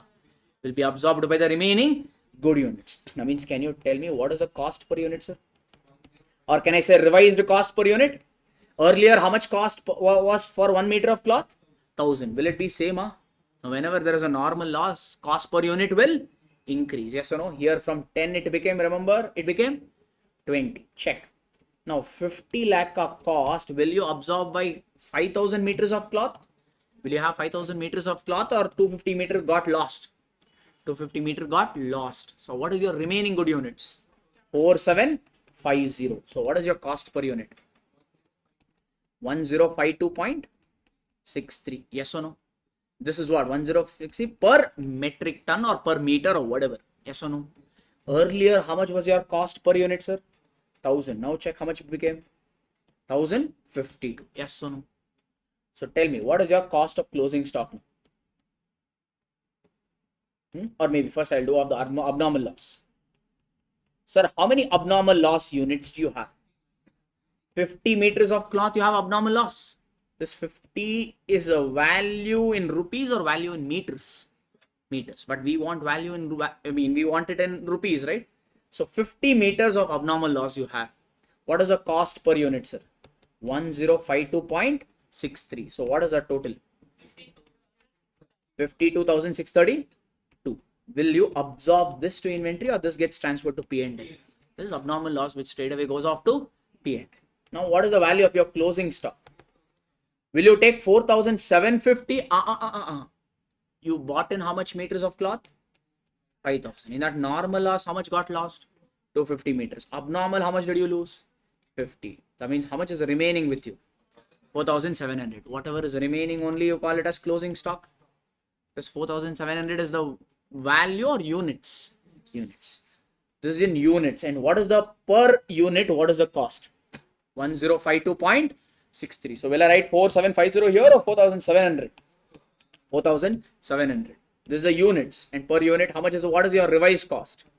1052.63. How much is that? 49 lakh 47,360. There will be slight round off error over here. These two, if you add, means you should get 50 lakh. Basically, take 50 lakh and deduct this. 368. 50 lakh minus this you do. 50 lakh minus 52,632. 368. That's slight round off error. It is okay. Why? Because 50 lakh is your total cost incurred, no? Yes, everyone. In the 50 lakh cost you incurred, 49 lakh got absorbed by the inventory. Other 50,000 abnormal loss got transferred to P&L, like this. Arrived as balancing figure. You can adjust that balancing figure in closing stock, or you can adjust it in abnormal loss. Anywhere you adjust, it is fine. Okay, now, sir. This is a quick question which kind of gives you, revolves around the concept of normal and abnormal loss. There's one small concept, one small question. Can I take that up? In fact, I put one on hold if you just check over here. Raw material. So raw material, normally you value inventory at cost or NRV, whichever is lower. But for inventory valuation, no, or raw material valuation, there is one extra linkage. Raw material valuation is always linked with the finished goods. Because will you have NRV for raw material? NRV means what? Estimated selling price minus estimated selling cost minus further production cost. Will you sell raw material? No. Raw material will not have NRV, rather it will have a replacement cost. Whenever you have used the raw material, what will you do next? Today I purchase raw material. I used it in my manufacture. I need more. What will I do? I will buy once more. Yes or no? That is your replacement cost. So instead of NRV, you will use replacement cost. Fair enough. So one more extra step here is raw material ka valuation is linked to finished goods. Meaning if finished goods is valued at cost, raw material also will be valued at cost itself. If finished goods is valued at NRV, then raw material will be valued at NRV. And what is NRV for raw material? Replacement cost. Is it okay? Like this. This is the valuation. However, finished goods is valued based on that raw material also gets valued. That's the linkage. Let's take up one question. Question number 11 and then we'll break. Is it okay? 2 minutes. Mr. Mehul gives you the following information.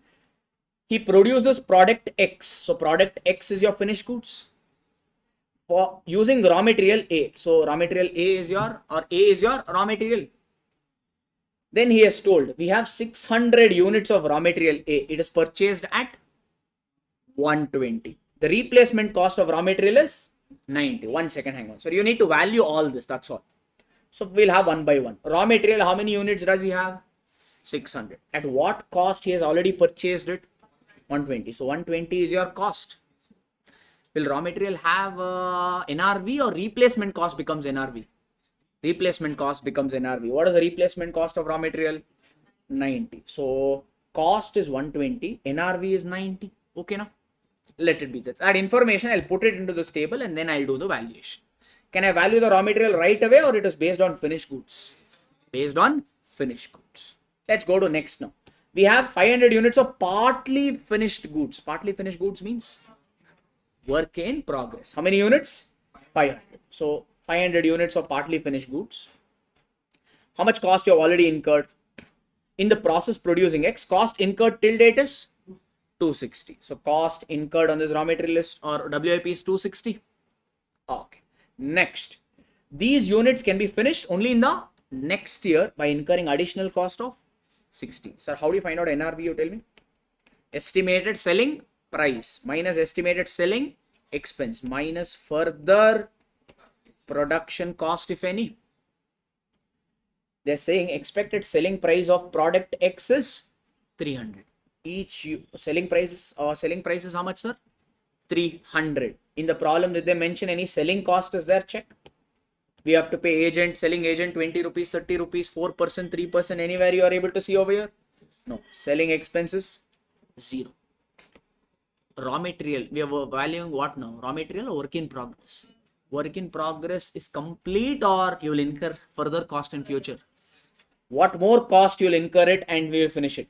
These units can be finished next year by incurring additional cost of 60. That 60 only is nothing but your further production cost. How much? 60. So what is your net realizable value of WIP? 240. Correct? So have they find out NRV of WIP 240? That's how they found out. Easy, sir. Any confusion? This is NRV of what? WIP. Work in progress. Okay. Can we go into the finished goods now? How many units of finished goods product X we have? 1500. They have taken 1500? Yes. Finished goods means every cost is incurred or some cost is still pending? Everything is incurred. That's the reason you're saying it as finished goods. No. So what is the total cost incurred on the finished goods? 320. So this is your total cost. And these finished goods can be sold for how much value? 300. Can you tell me the net realizable value of finished goods, sir? Estimated value, estimated selling price minus selling expense minus further production cost, if any. What is your estimated selling price? 300. Is there any selling expense? Is there any further production cost for fixed finished goods? Further production cost will only come for WIP. So further production cost here is 0. So what is your NRV of finished goods? 300. Yes, sir. Have they taken 300? Yes. Now, first we will go for WIP. What is the cost, sir? 260. What is NRV? 240. Which is lower? 240. How should the inventory be valued at? Lower of cost or NRV, no? This is what? 240 per unit. How many units of finished goods or WIP we have? 500. Take your calculator. 500 into 240 you do. All these are per unit, okay? 1,20,000. That's how you got the cost of or inventory of WIP. Can we value the raw material directly or first finished goods? Finished goods. What is the cost of finished goods? 320. NRV? 300. Which is lower? NRV. So inventory will be valued at 300. This is total or 300 per unit? 300 per unit. How many units of finished goods we have? 1,500. So 1,500 into 300 you do. How much is that? 4,50,000. That is your what? Finished goods ka closing stock valuation. How's the finished goods valued at? Cost or NRV? Finished goods is valued at NRV. So raw material also will be valued at NRV, and NRV for raw material is what? Replacement cost. So NRV raw material will be valued at replacement cost of 90 per unit. How many units of raw material do you have? 600 units we have, and the replacement cost per unit is 90. That will get you your raw material cost to be 54,000. When you add all of them, you will get the total cost of the closing stock or total inventory valuation. There's another problem. Don't worry about the theory and all they have given. Just write this much. That is good. Okay. 5 marks mein they can ask these sort of questions also. Are we good, comfortable? So yes, with this we have completed ES2 ka revision. So let's take about 45 minutes break. Let's take about 45 minutes break and come back and take up the remaining standards.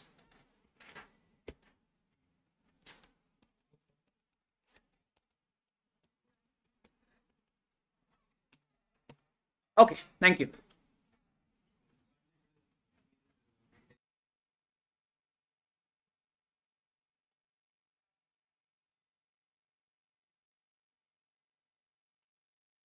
Yes, welcome back after the break, guys. So let's get started with the next standard, that is accounting for government grants. AS Accounting Standard 12, which talks about accounting for government grants. So it's a simple standard which only targets what, sir? If you have received some grant, meaning any subsidies from the government, or if any incentives that you have received from the government, how should we account for it? That's all. If you have received something from the government in the form of incentives or subsidy or whatever, like COVID was a perfect example. During COVID, many governments, say central, state and all, gave a lot of incentives to a lot of people. Yes or no? To the industry, MSME, farmers, etc., etc. Those are nothing but your government grants. So if you have received such subsidies or incentive from government, what we should do? Broadly, there are two accounting approaches for government grants. One is capital approach, another one is income approach. Broadly, every grant we accounted either under capital approach or income approach. Under capital approach, any grant that you have received from the government directly will transfer to capital reserve. Whatever grant that you have received from the government, directly you will transfer to capital reserve. Simple journal entry, bank account debit to capital reserve. That's all. Okay. So how can we identify it as a capital grant? Or if it's which capital approach to be followed? Check if the grant received is in the nature of promoter's contribution. If the grant received is in the nature of promoter's contribution, means such a grant should be accounted under capital approach, meaning it should be transferred to capital reserve. So what does this mean? Suppose you are setting up a factory. Government told you, sir, you are setting up a factory in a very backward area. So because you are setting up a factory, the area will get improved. A lot of people around that population will get jobs. Their livelihood and economic conditions and all will improve. I'm happy with your decision to start your factory here. Hence, I am going to invest, or I'm going to give you 10 crore rupees to you. You are setting up what, sir? A factory in a particular backward area. Because you're setting up a factory, because you're making an investment, government is giving you a grant of 10 crore. Isn't this like government is giving you capitals to start your business? Yes or no? Isn't it like that? Okay, you're starting a factory and government, instead of taking shares from you, directly they're giving you the money and telling, take and forget. It's okay. I don't need anything from you. I've taken a lot of tax from you, so it's okay. Or a lot of tax from other people. So I'm happy. So like that. Is it okay? So if government grant is in the nature of promoter's contribution, why will promoter contribute to start a business? So if government grant is like a fund for you to start a business, then it accounts, or it is like a capital grant, meaning to be accounted under capital approach and transferred directly to capital reserve. This is okay. A grant which is not a capital grant automatically will become a revenue grant, meaning it will get accounted under income approach. Is it okay? Meaning these grants get transferred to P&A. Capital grant got transferred to capital reserve. Now these grants get transferred directly to P&L. So there are two approaches in P&L that you can show. Either you can show this grant as an other income. If you remember Schedule 3 of Companies Act, P&L ka format, do you know? No? Revenue, below that we have other income. So under other income, you can show this particular grant. That is one option. Or you can directly reduce it from the related expenses. Normally, let's say government told you over here, you give training to employees. You give training to your employees. Let's say you have 100 employees and you are planning to give training to all of them. Government told you, because of this, I will give you 1 lakh rupees grant. Okay, maybe you are setting up an industry or a particular activity that is falling under the incentives of government. So since you are providing the training to the employees, government is telling you, I'm going to give you how much grant? 1 lakh grant.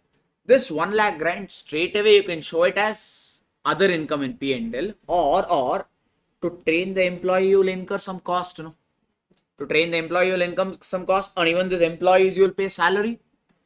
Grant can be directly reduced from that salary itself or the training cost itself. Directly reduce it from training cost or directly reduce it from that salary expense. Those are the acceptable presentation methods or under income approach. Easy, straightforward. Next, recognition criteria. When you should recognize this government grant? If you want to recognize this government grant, two conditions should be fulfilled. One, a reasonable assurance that you will fulfill the conditions. Government won't give you the incentives just like that. They will put 101 conditions. Lot of asterisk marks will be there. Conditions. Okay. It's not necessary all of them should already be fulfilled. If the company has a reasonable assurance that they will fulfill the condition, may not be now, but in future also. If they are confident, if the company is confident that they will fulfill those conditions, that is good enough. And also you should have reasonable assurance that this grant will be received. It's not the faltu promises which many governments make, especially during election time. You know this, no? So it should not be like that. So you should have a reasonable assurance that company will fulfill the condition, and the company should have a reasonable assurance that actually it will receive the grant from the government. The day these two conditions get satisfied, that day you can go ahead and recognize the grant. Alright, you need not wait for the grant to be received. The day these two are fulfilled, you can go ahead and pass the or recognize that government grant. Can I move on to the next one, sir? Next one is non-monetary grant. Monetary means grant received in the form of cash. We'll look into this monetary and non-monetary definition in AS 11 again. For now, monetary grant means grant received in the form of cash, check, etc. etc. Money directly given. Non-monetary grant means sometimes what happens, government directly gives you not cash but directly some assets to you. Like when you're setting up a factory and all, it's a common practice. Telangana, I think, Telangana government would have, especially when the Telangana government was recently formed. I mean, when it was formed, not recently. It's been quite some time now. So when they formed, if a big company comes and tell, I will set up a factory in Telangana, the government will obviously say, please do come, I will give you a lot of incentives. In fact, they would have actually given a lot of land at free of cost to many companies and saying, come. Because their government main intention is what now? To improve that particular state, yes or no? So if you have received such assets directly from the government, you have not received cash or money in your bank account. What have you received from government? An asset, a non-monetary asset like land, machinery, etc. etc. If you have received these assets from the government, how to account? Under that, first check how have you received this grant, at free of cost or concessional value. If government has given these assets at free of cost, means will we ignore it or will we record it? We will record it at nominal value. That nominal value could be 10 rupees, 100 rupees, 1000 rupees, etc. etc. We just show this for, we have that asset now, no? So that asset, if you are having and using that asset, means that asset should get reflected in financial statement. Hence, we record it at nominal value. No need to depreciate and all. Just show it at one value so that the shareholders will come to know that you are having one asset and you are using that asset. That's all. So when will you go for nominal value? When non-monetary grant has been received from the government at free of cost. Is it necessary every time you should get it at free of cost, or you may get it at a lower price also? Lower price. Let's say you receive land from the government. The market value of the land is 10 crore rupees. Market value of the land is 10 crore. Government told you just give me 2 crore rupees sufficient for me. Government only is allotting you the land. What is the market value of the land? 10 crore. But is government asking you 10 crore from you or just 2 crore? 2 crore. That means, are you not buying this land at a concessional price? So if that is the case, meaning if you have received any asset from the government at concessional price, then record that asset at concessional value itself. Meaning here, how much value did you pay to buy that land? 2 crore. Show the land in your books at 2 crore itself. Are we fine? That is what AS12 is trying to say. Can I move on? Okay. Next one. Non-monetary grant received for a specific recognition criteria never met during elections. Okay. Non-monetary grant received for a specific fixed asset. Sometimes what happens is, let's say you bought a plant and machinery worth 10 crore. You purchased an asset. You did not receive from government. Company only purchased the plant and machinery for 1 crore to produce one product. That product, no, government is trying to promote. They want to promote that product. Okay, because it is there are only few people in India that produce it, let's say. So you are one such producer. And you already bought a machinery to produce that product worth 1 crore. After purchasing, let's say government gave you a grant of 10 lakh rupees. Monetary grant or a non-monetary grant? This is a monetary grant or a non-monetary grant? Monetary or non-monetary? Monetary. Monetary means what? You have received in the form of cash or money into your bank account. Non-monetary means some other asset like land, the intangible assets, plant and machinery, etc., etc. you have received from government. Did you receive plant and machinery from the government here? No. You purchased a plant and machinery. After you purchased, what did you receive? Monetary grant of 10 lakh rupees from the government. This is okay. Now, isn't this grant related to this specific asset?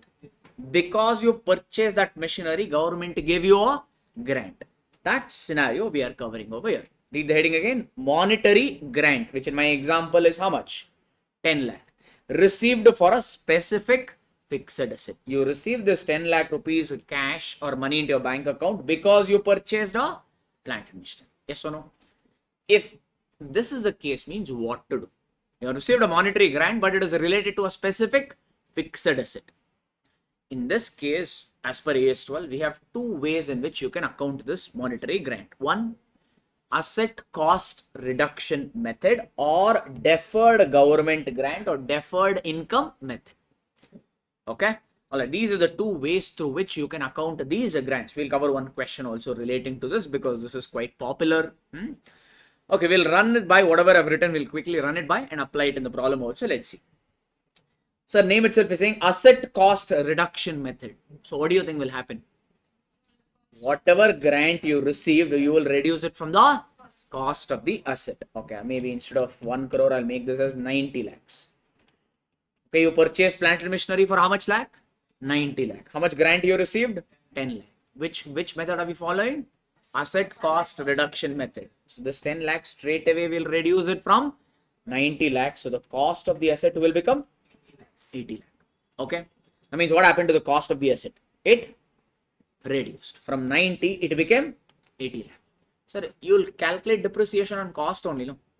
If cost reduces means depreciation also will reduce. So due to asset cost reduction method, your cost will reduce as well as depreciation will reduce. That's what the impact I've called. Journal entry, we'll look into it indirectly in problem. Okay. Another one is sometimes, normally, as I told you, these grants will have a lot of conditions. What happens if you don't fulfill the conditions?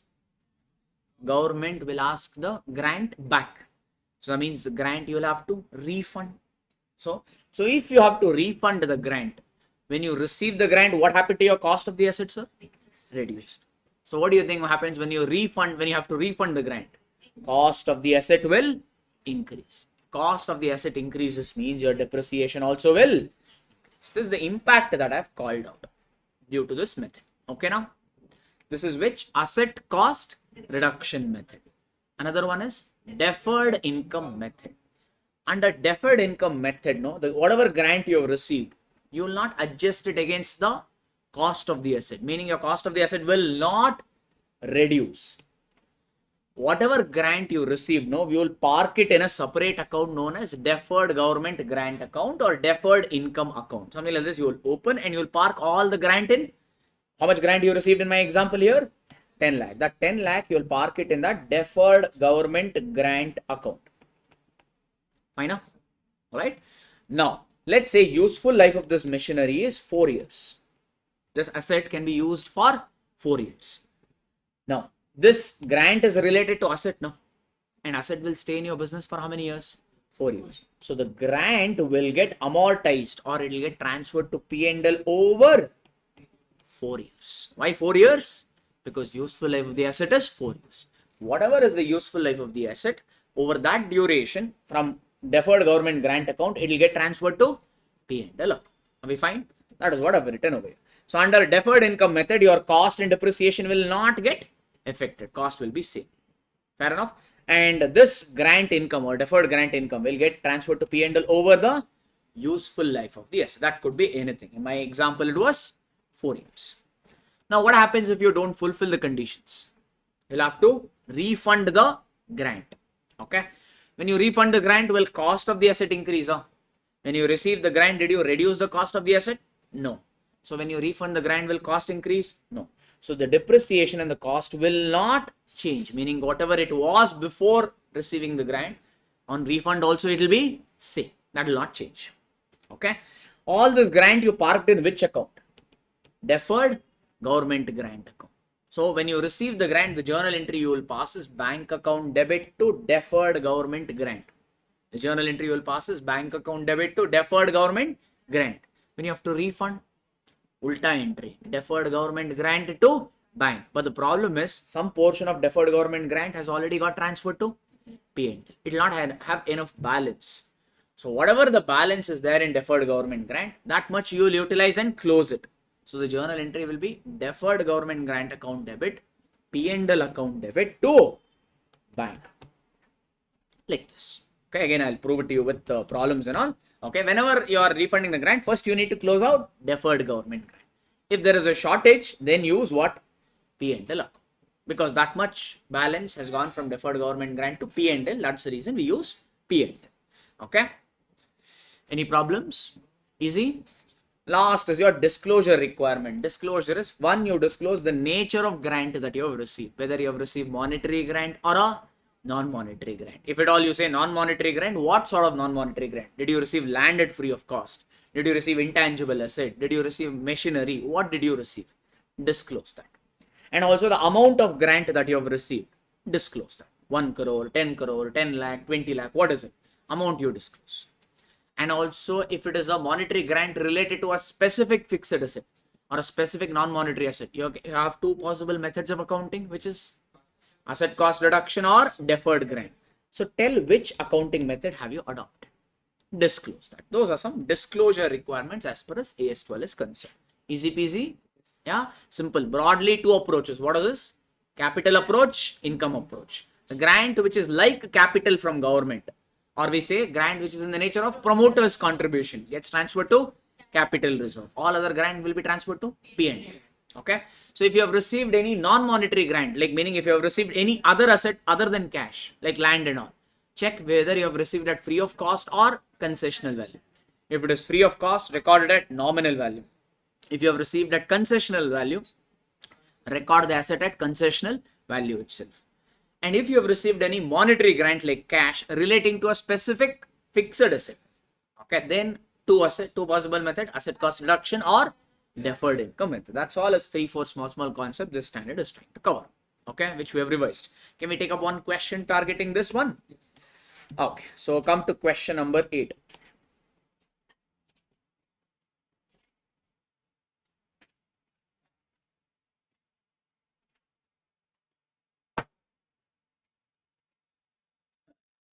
A Limited purchased a machinery for 40 lakhs. Useful life is 4 years. Residual value is 8 lakh.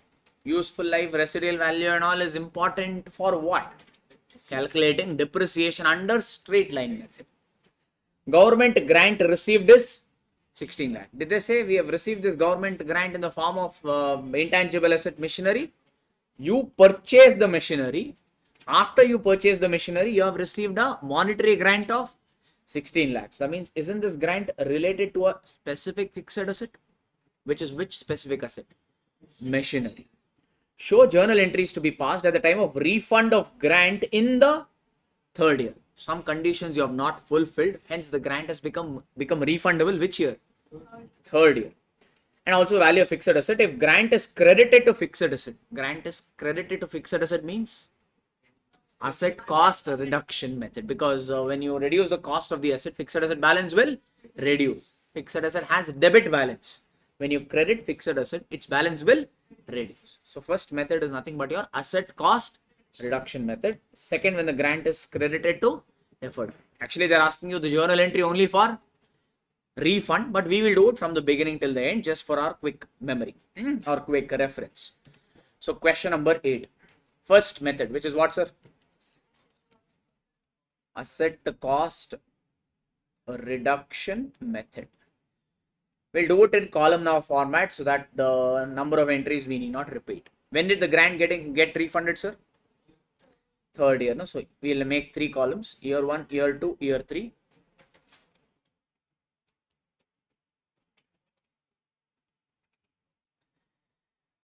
One by one we'll go. First, you purchase the fixed asset. What is the journal entry for machinery purchase, sir?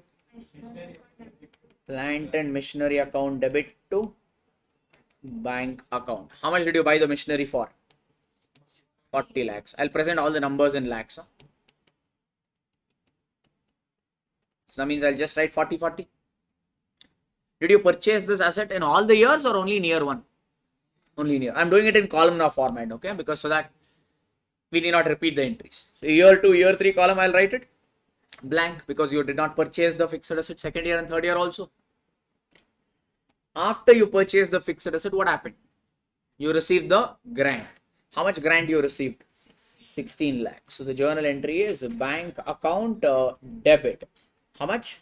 16 lakh. Which method? Asset cost reduction method. That means whatever grant you received, you will adjust it or you will credit which account? That asset account only. Which asset is this? Plant and machinery. So here you will write to plant and machinery 16.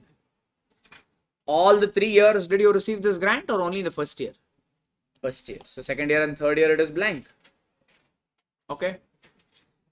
Alright. Anything else happened in the first year or that's about it? That's about it. So if you have reached the end of first year, so you have used the asset for whole year. So you need to calculate depreciation. So the journal entry is depreciation account debit to plant and machinery account. Okay. So let's calculate the depreciation here only under straight line method. Even if they don't tell, we'll use the straight line method itself. How do you calculate? What is the straight line method ka formula? Original cost minus salvage value divided by useful life. Correct, no? Originally, you purchased this fixed asset for how much value?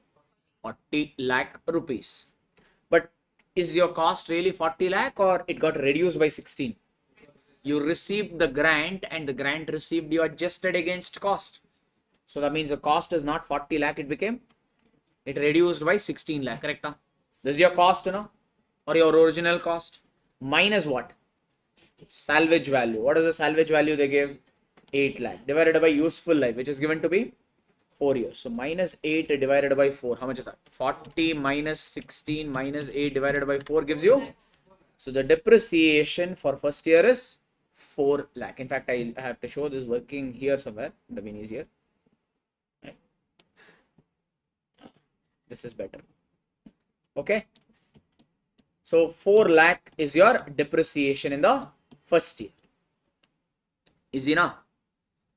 Okay, sir, it's a straight line method. Will depreciation change? Second year also depreciation will be 4 lakh, 4 lakh. Third year I will not write because third year grant got refunded. When your grant gets refunded, your cost will change. So your depreciation also will change. So let it be as it is. So depreciation is an expense. Where will the expense go to? P&L. So the journal entry is P&L account debit to depreciation.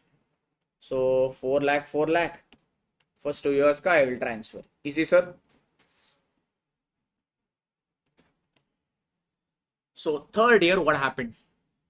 Due to non-fulfillment of condition, your grant got refunded. Sir, when you received the grant, what journal entry did you pass? Bank to plant and machinery. So when a grant is getting refunded, the ulta entry, plant and machinery to bank. Yes or no? When did this refund happen? First year, second year, or third year? Third year. So third year column, you'll write 16, 16. Okay now? Yes. Now, what will be the depreciation in the third year? Will it be same? No. Check. First find what is, or maybe if you want just this reference, I can bring it in here. Working note number 1. Depreciation for year 3. First of all, can you tell me what is the book value of the asset at the beginning of year 3? How much did you buy initially the asset for? 40 lakh. You received the grant, so your cost reduced by 16 lakh. Correct? No. Then first year again you charge depreciation of 4 lakh. So your asset cost will reduce by 4. Second year also you charge depreciation of 4. So that means what is your book value? 16 lakh is the book value of the asset at the beginning of third year. Correct? Yes? Okay. Now third year mein grant got refunded. When the grant got refunded, what journal entry you passed? Plant and machinery account debit. Plant and machinery is an asset. Assets have debit balance. Again, if you debit it, what will happen? The cost of the book value will increase. So that means here what I have to write? Add grant refunded, which is 16 lakh. When you receive the grant, you reduce the 16. So when a grant is getting refunded, you will add 16. So what is your revised book value? Revised book value is 32 lakhs. Now you find depreciation using the revised book value. So depreciation will be, what is the book value now? 32 lakh minus salvage value. Is there any change in salvage value or is it still the same? Same. How much is that? 8 lakh rupees. Divided by, it's not useful life in your formula, it is the remaining useful life. When you purchase the asset, remaining useful life was 4 years. Now you are in which year? Third year. So how many years is remaining? Third and fourth. So that means you only 2 years is remaining. No? Correct? No? 2 years already over. So 2 years is remaining. How much is depreciation? 12 lakh rupees is your depreciation. For year 3 and year 4, your depreciation will be 12 lakh rupees. So I have already written the entry. The entry for depreciation is depreciation to machinery, but the amount will be 12 lakh as per working note number 1. And this 12 lakh depreciation will get transferred to P&L. That's any problem? Okay, basically in this question they only asked this entry, grant getting refunded. When grant gets refunded, this is the entry you will pass, and depreciation from 4 it will become 12. In fact, that is what they have done here also. Is it okay? Okay, now, and the depreciation, if you just check, has become 12 lakh for the next 3 years. That's what they asked, but for our reference, we did from the beginning. Which method have we solved now? Asset cost reduction method. There is one more, which is deferred income method. So can we go for deferred grant method or deferred income method?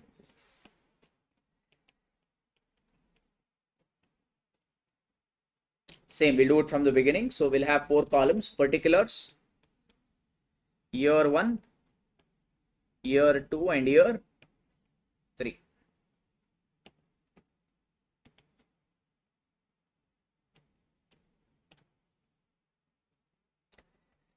Okay, again from the beginning. First, when you purchase the fixed asset, the journal entry is plant and machinery account debit to bank account. How much did you buy it for? 40 lakhs. Second and third year, this entry will be 0. After you purchase the asset, you receive the grant. When you receive the grant, the journal entry will be bank account debit 16 lakh. Will you credit the fixed asset here? No. You will park it in a separate account known as deferred income or deferred government grant account. How much? 16 lakh. Did you receive the grant for all the years or only in the first year? First year. So the entry will only come in the first year. Now first year over, no drama. You have used the asset, means you need to calculate depreciation. So the journal entry will be a depreciation account debit to plant and machinery. What will be the value of depreciation? You purchase, original cost of the asset is 40 lakh. Can I reduce this 16 lakh? No. Have I credited fixed asset? No. So original cost is still 40 lakh. Salvage value is still 8 lakh. Mine divided by 4 years. Minute. So how much is this? So the depreciation is 8 lakh. So since it's straight line method, will second year ka depreciation change? Third year also it will not change, but I'll prove it to you later. Let it be for now. Okay. And depreciation is an expense that will get transferred to P&L. So it will be P&L account debit to depreciation 8 lakh in the 2 years. Got it? This asset will stay in the business for how many years? What is its useful life? Useful life of the asset is 4 years.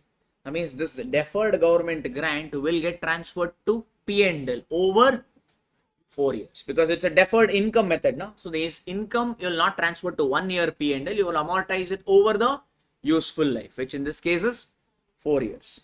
So this deferred government grant you need to transfer to P&L. You have credited here. So how do you transfer? Deferred government grant account debit to P&L account. How much grant have you received? 16 lakh. That 16 lakh you will amortize over 4 years. So every year how much will you transfer? 4 lakh, 4 lakh. Third year I'm not passing because third year the grant got refunded. All good till here? Okay. So when a grant gets refunded, what is the journal entry? When you receive the grant, what journal entry did you pass? Bank to deferred government grant. When it is refunded? Deferred government grant to bank. Okay, so deferred government grant account debit to bank account. How much grant do you need to refund? 16. Which lakh? Which year? First year, second year, or third year? So you have to refund 16 lakh. So you have to credit bank to the extent of 16 lakh. Can I debit deferred government grant to the extent of 16? No, because initially deferred government grant had a credit balance of 16. Check your entry. Deferred government grant ka. Credit debit. First you credited it by 16. Okay. Then here check this entry. Here you debited by 4. Again here you debited by 4. That means how much have you debited it by total? 4 lakh, 8 lakh. So what is the balance in deferred government grant now? 16 lakh credit, 8 lakh debit. So the net balance is only 8 lakh credit balance it has. It has only 8 lakh balance because in the 16, 8 lakh is already got transferred to P&L. So balance remaining is only 8 lakhs. So that means the journal entry is right, but you can credit deferred government grant only to the extent of 8 lakh because only so much balance is there. What about the other rate? Where it went to? P&L. So you'll use the P&L. This is what is calculate or balancing figure, one and the same. Yes, no? So this is the journal entry. Any problem? So this is how your both the methods will look like. Okay. Now check. When you receive the government grant, did you touch asset? Fixed asset ka ledger, did you touch? No. When you refunded the grant, did you touch fixed asset ka ledger? Did you debit or credit it? No. That means the cost of the asset got affected or not affected. That means depreciation also will, in the third year also will be same. See, as long as the cost is same, depreciation also will be same. If your cost or book value changes, your depreciation also changes. Like that. Sir, each method is giving one answer, no sir. In the first method, how much depreciation you got? 4 lakh. Here, how much depreciation are you getting? 8 lakh. So that means second one is giving higher expense, no? Not like that. Check. Here, you got how much as expense in the first method? 4 lakh. In the second method, how much are you getting? 8 lakh. You're getting 8 lakh as expense. Depreciation is an expense. But correspondingly, you're also getting an income. No? Deferred government grant also you transfer to P&L. 8 lakh expense, 4 lakh income. So what is the net? 4 lakh expense. The previous method also gave you how much expense? 4 lakh. So whatever method you follow, final impact on P&L will be same. Just the way of routing the entries is different. That's all. So this is your AS12 ka funda. Any doubts, anybody? No?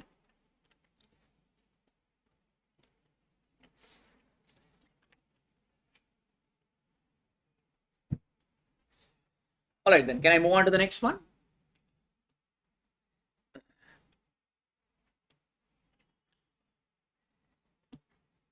The next standard is accounting standard 16, which talks about borrowing cost. No. Okay, AS 16, which talks about borrowing cost. Name itself is saying borrowing cost. So it is nothing but cost incurred relating to borrowings. Like when you take a loan and all, on loan, what do you need to pay? Interest. On a loan, maybe there may be some processing charges. So the loan or the interest, the processing charges and all, we call it as what? Borrowing cost. The interest charges that you pay on loan, etc., etc., we call it as borrowing cost. What's the journal entry for interest paid, sir? Interest to bank, and that interest is an expense which you will transfer to P&L. So the next entry will be P&L to interest. Yes, that's a pretty straightforward thing. But AS 16 is trying to take this concept one level higher. What it says is, normally all the interest expense you transfer it to P&L. But what it said is, someone is saying last topic today, sir. I don't know whether he's asking or he's telling me. No problem. Maybe I'll take it as he's asking. We will see that. We'll finish this topic and we'll assess that. We'll assess our mood and then maybe we'll take it up. Maybe he's bugged already. Enough, sir. Okay. Alright, no worries. So what this AS 16 is trying to say is, check if you have borrowing. Check first of all if you have a borrowing. If you have borrowing, you'll obviously have a borrowing cost. Sir, if you have borrowing, like loan means, you'll use that borrowing for some purpose. No? You'll use this borrowing for some purpose. If this borrowing is used for qualifying asset, if this borrowing is used either to purchase a qualifying asset, or produce a qualifying asset, or construct a qualifying asset, doesn't matter. If this borrowing is used for qualifying asset, then this borrowing cost will not go to P&L, rather it will be capitalized, meaning it will be added to the cost of qualifying asset. Instead of transferring the interest cost to P&L, this interest cost will get added to the qualifying asset itself. That is a simple funda using which this standard is built. Okay. Normally, if you see and all, why they brought in this is, suppose you're constructing, or maybe I'll explain this and then come further. So we got this now. If the borrowing, if it is related to qualifying asset, then borrowing cost, will it go to P&L or will it be capitalized? Capitalized, meaning it will be added to the qualifying asset ka cost itself. So the next question is, what is qualifying asset? Qualifying asset means that asset which takes substantial period of time to get ready for use. An asset which takes a lot of time to get ready for use. Now I purchase this mic. Can I use it right away? Yeah, I can unpack it, plug it in and plug and play device these are. Yes. I purchased a laptop. Should I wait for months together before using it, or I can use it right away? Use it right away. Washing machine, AC, television and all. After purchasing you need to wait, or it is ready for use? It is ready for use. Suppose I'm constructing a building. 50-storied building, not 50. 50-storied building I'm constructing. Will it be ready immediately or it will take some time? It will take some time. Maybe 1 year, maybe 2 years. Yes or no? Is it ready for immediate use or it will take some time? Take some time. Such asset we call it as qualifying asset. An asset which takes substantial period of time to get ready for its use. Generally, these are what? Machinery being constructed, land or building being constructed. All these are qualifying asset. So only property, plant and equipment are qualifying asset. No. Property, plant and equipment also could be qualifying asset. Intangible asset also could be qualifying asset. If you are developing a software, if you are developing a vaccine, COVID vaccine, it's a patented medicine, correct? No, left, right, center, anybody can't produce it, correct? Like Covaxin or what is another, Covishield, all these are belonging to a specific company, correct? No, they did research and found it out. So it's a patent relating to them. So were they able to develop it in 1 day, 2 days, or took some time? Took some time. So even intangible assets could be qualifying asset. Even inventory could be qualifying asset. Sir, how sir? If I'm calculator manufacturer, maybe I can manufacture this calculator in 1 day or maybe in 4-5 days. I am aeroplane manufacturer. My business is manufacturing aircrafts and selling aircraft. Can I manufacture aircraft, ship, large cruise ship and all? Can you manufacture in 1 day, or it may take some time? It may say. Even inventory also could be qualifying asset. Qualifying asset simply means an asset which takes a lot of period of time to get ready. So what is lot of period of time? That is not defined in the standard. Okay. Accounting standard 16, not Ind AS. AS 16 normally it considers 12 months as a substantial. Normally it is not hard and fast rule. Sometimes even if it is lesser than 12 months, it is still considered to be qualifying asset. It's a rule based or a case to case based assessment. Normally we take 12 months to be substantial period of time. So any asset which takes more than 12 months is a qualifying asset. So as per this rule, sometimes even lesser than 12 months is also considered. So again, somebody is asking, where day one video? Hey, day one video, you will get it. A new person is going to join. At the end, I will collate and I will give it to you. Oh my God. Okay, so did we understand qualifying asset? Okay, so that is the funda over here. And logically, it makes sense also. You took a loan to construct a building. Is building ready? No. That means you are asking, you are asking what? See, matching concept this is. You are constructing a building. Let's say building will be ready for use in 2 years. You took a loan. Let's say you took 10 crore loan on which you are paying 1 crore, let's say interest, 10% assumption. Okay. Now, if you transfer this interest cost to your P&L, yes, no? Tell me, isn't this loan used for building purpose? Correct or no? Is the building ready for use, or it will get ready in 2 years? It'll get ready in 2 years. That means you will get benefit. Okay, I'll have to wind up the class. 10% it became suddenly. It got reduced. Okay, no problem. Okay, we'll try to finish this and then wind up. Unfortunately, what and all reasons we have to wind up? Low battery on iPad. That is a weird reason, no? Okay, we'll see. I think it'll last for at least 45 minutes. I think so. We're good to go. Okay, so now this building will be ready for use only in 2 years. That means you will get the benefit from this building only in 2 years. Yes or no? But this expense you are transferring to P&L right away means correct. Matching concept says that. What does matching concept say? When income and expenditure should be matched and accounted in the same year. Building ka benefit are you getting right away or after 2 years? That means why are you taking expense card? Why are you transferring expense to P&L straight away? It doesn't make sense. Yes or no? And you borrowed this loan specifically to construct a building.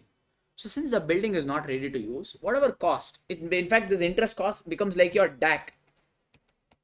Some of you already studied AS10, directly attributable cost. These costs are necessary to construct the building. So hence it should be capitalized. So it's like kind of borrowing that concept from AS10 and taking it further. AS10 also we'll discuss. Are we good, everybody? But in simple funda is, if an asset is qualifying asset, then the borrowing cost related to that qualifying asset will be transferred to P&L or capitalized. Capitalized. That's all is a simple funda. Okay. So that's what I've given here. Any borrowing cost relating to qualifying asset will be capitalized. Other borrowing costs will go off to P&L.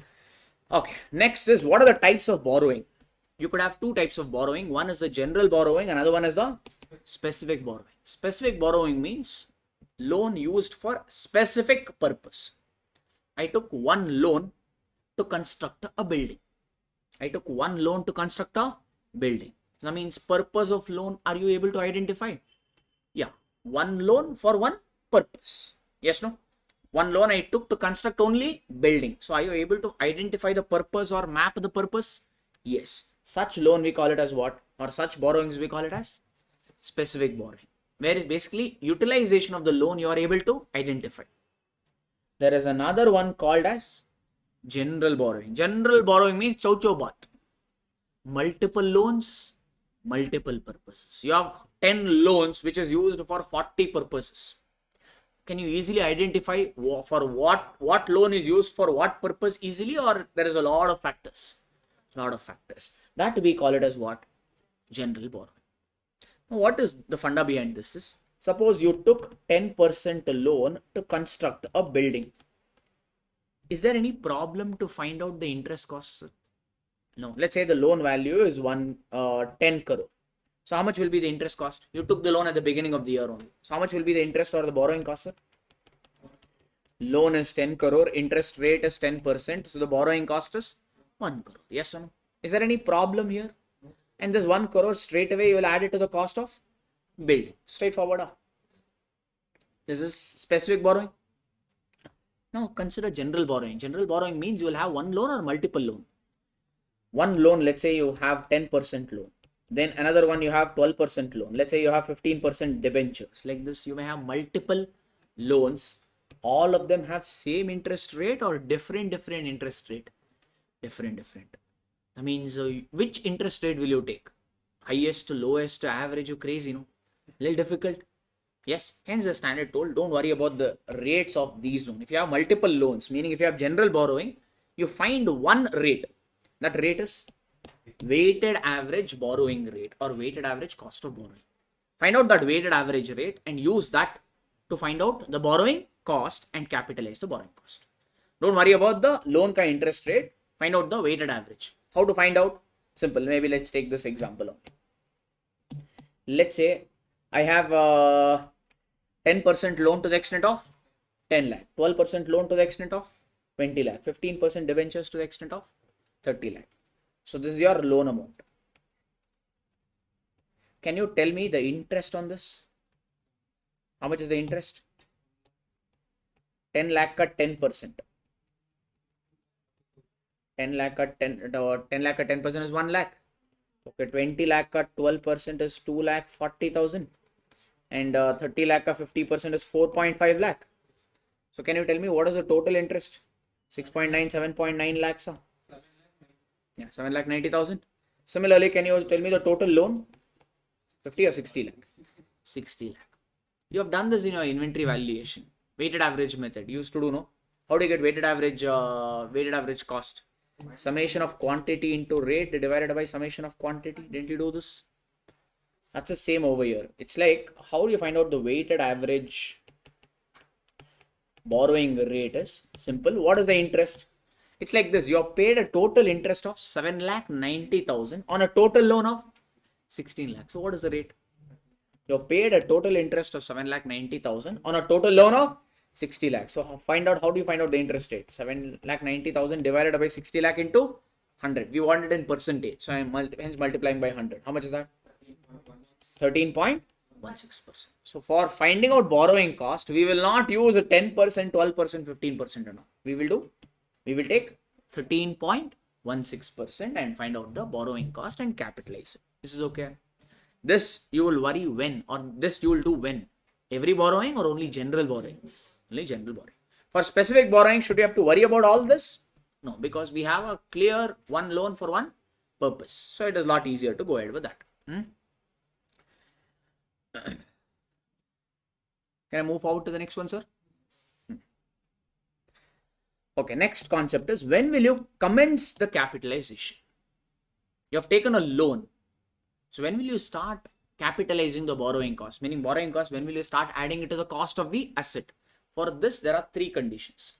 The day on which all the three conditions are satisfied, it is and over here, okay? The day on which all the three conditions are satisfied, that day you will capitalize. One, the borrowing cost should be incurred. Meaning you should have taken a loan, and on that loan you should be paying the interest. That is one. Second, expenditure relating to qualifying assets should have been incurred.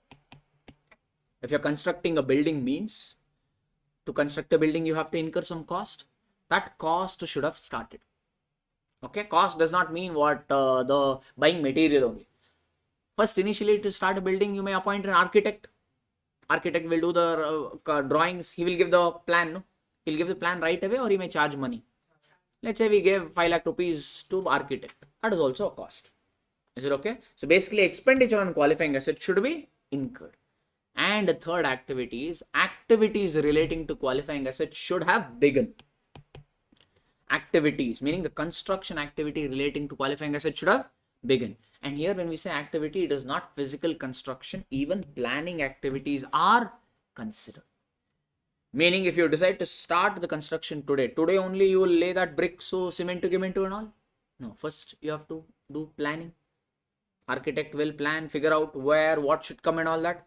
Even planning activities are considered as activity for this purpose. It is not just physical construction, even planning activities are considered. Okay, 3 conditions. What are those? One, borrowing cost should be incurred. Expenditure on qualifying asset should have been incurred, should have started in fact. And third one, activities related to qualifying assets should have begun. The day on which all the 3 conditions have satisfied, that day you will start your capitalization. I've given you examples for all this in a regular class, but I think now it's okay now. Able to understand, it should be good enough. All right. Next one is suspension of capitalization. To suspend something means to permanently cancel or temporarily cancel. For the time being, you will stop. It's not permanent. It's not permanent full stop. It is a temporary full stop. So when will you suspend capitalization? You will suspend the capitalization when the active development on qualifying asset is interrupted. When the active development of qualifying asset has got interrupted. Like you're constructing a building. Laborers went on strike. So construction stopped. Do you see that normally? Or it's a remote, that is part, or it's a kind of what does it look like now? You don't see that often, right? That is a red flag. So you will stop capitalization. Or you are constructing the building, you faced a fund shortage and you stopped the construction. That means the active work on qualifying asset has got interrupted, meaning it has got stopped. So let's say it got stopped for 3 months. Due to fund shortage, my work got stopped for 3 months. Can I tell the bank my work has stopped, macha? So on loan, I will not pay interest for these 3 months. Can I tell the banker like that, or I have to pay? I have to pay. Is it okay? But my work on qualifying asset has got interrupted, no? Yes. So hence this 3 months ka interest cost, will it be capitalized? No. This 3 months ka interest cost will go off to P&L. Suspended period ka interest will not be capitalized. Suspended period ka interest will go off to P&L account. Okay. So when will you, suppose I'm constructing a building in a hilly area. In that hilly area, in the month of November, landslides are common. In that area, normally in November, 2 weeks, so definitely you will have landslides. During landslides, can I do the construction? No. That means common, no. So that means you will stop that 2 weeks ka interest cost. Will you transfer to P&L? No. Because for that line of area or that line of work, that landslide is common. So you will not stop capitalization. Even though the work has stopped, still your capitalization will continue. Because it is common for that particular area or that particular asset. Like that. Comfortable? Huh? Again, you have to assess this on a case-to-case basis. What is common and what is not common. So do not suspend if the delay is temporary. Normally, if you're starting the construction, every day you will construct, sir. I constructed the building. 15th August came. 15th August means everybody chutti, holiday. So one day we did not construct. Or one worker there was a birthday. They all gathered and did a birthday party. They did not construct that day. That means that one day ka interest I will transfer to P&L. No. Because the delay is what? Delay is temporary. Only if it looks like a permanent delay, then suspend. If the delay looks like temporary, do not suspend. Meaning, continue with your capitalization. No need to transfer the interest cost to P&L. That is what it says. Okay. And suspended period ka interest will not be capitalized. Rather, it will go off to P&L. In my example, I told you 3 months. This 3 months ka interest will go off to P&L. That's what I've written there. Can I go for the next one? All right. Next is cessation of capitalization. Cessation means putting an end. When will you stop capitalization? Okay. Like here, let's say you took a loan, a bank loan. Loan is for 10 years. But this loan was taken to construct a building. Building ka construction is only estimated to take about 2 years. So for how many years you will incur the interest cost? You have to pay interest to the bank for 10 years. But your building will get completed in 2 years. What will you do? Entire 10 years ka interest cost, will you capitalize to building? Will you add it to the cost of the building? No. When is the building ready for use?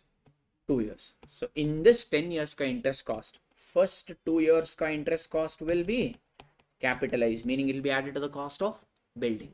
The remaining 8 years ka interest cost will go off to P&L. Meaning borrowing cost capitalization will get cessated, or cessation will happen when when the qualifying asset or is substantially complete, not fully complete, substantially complete.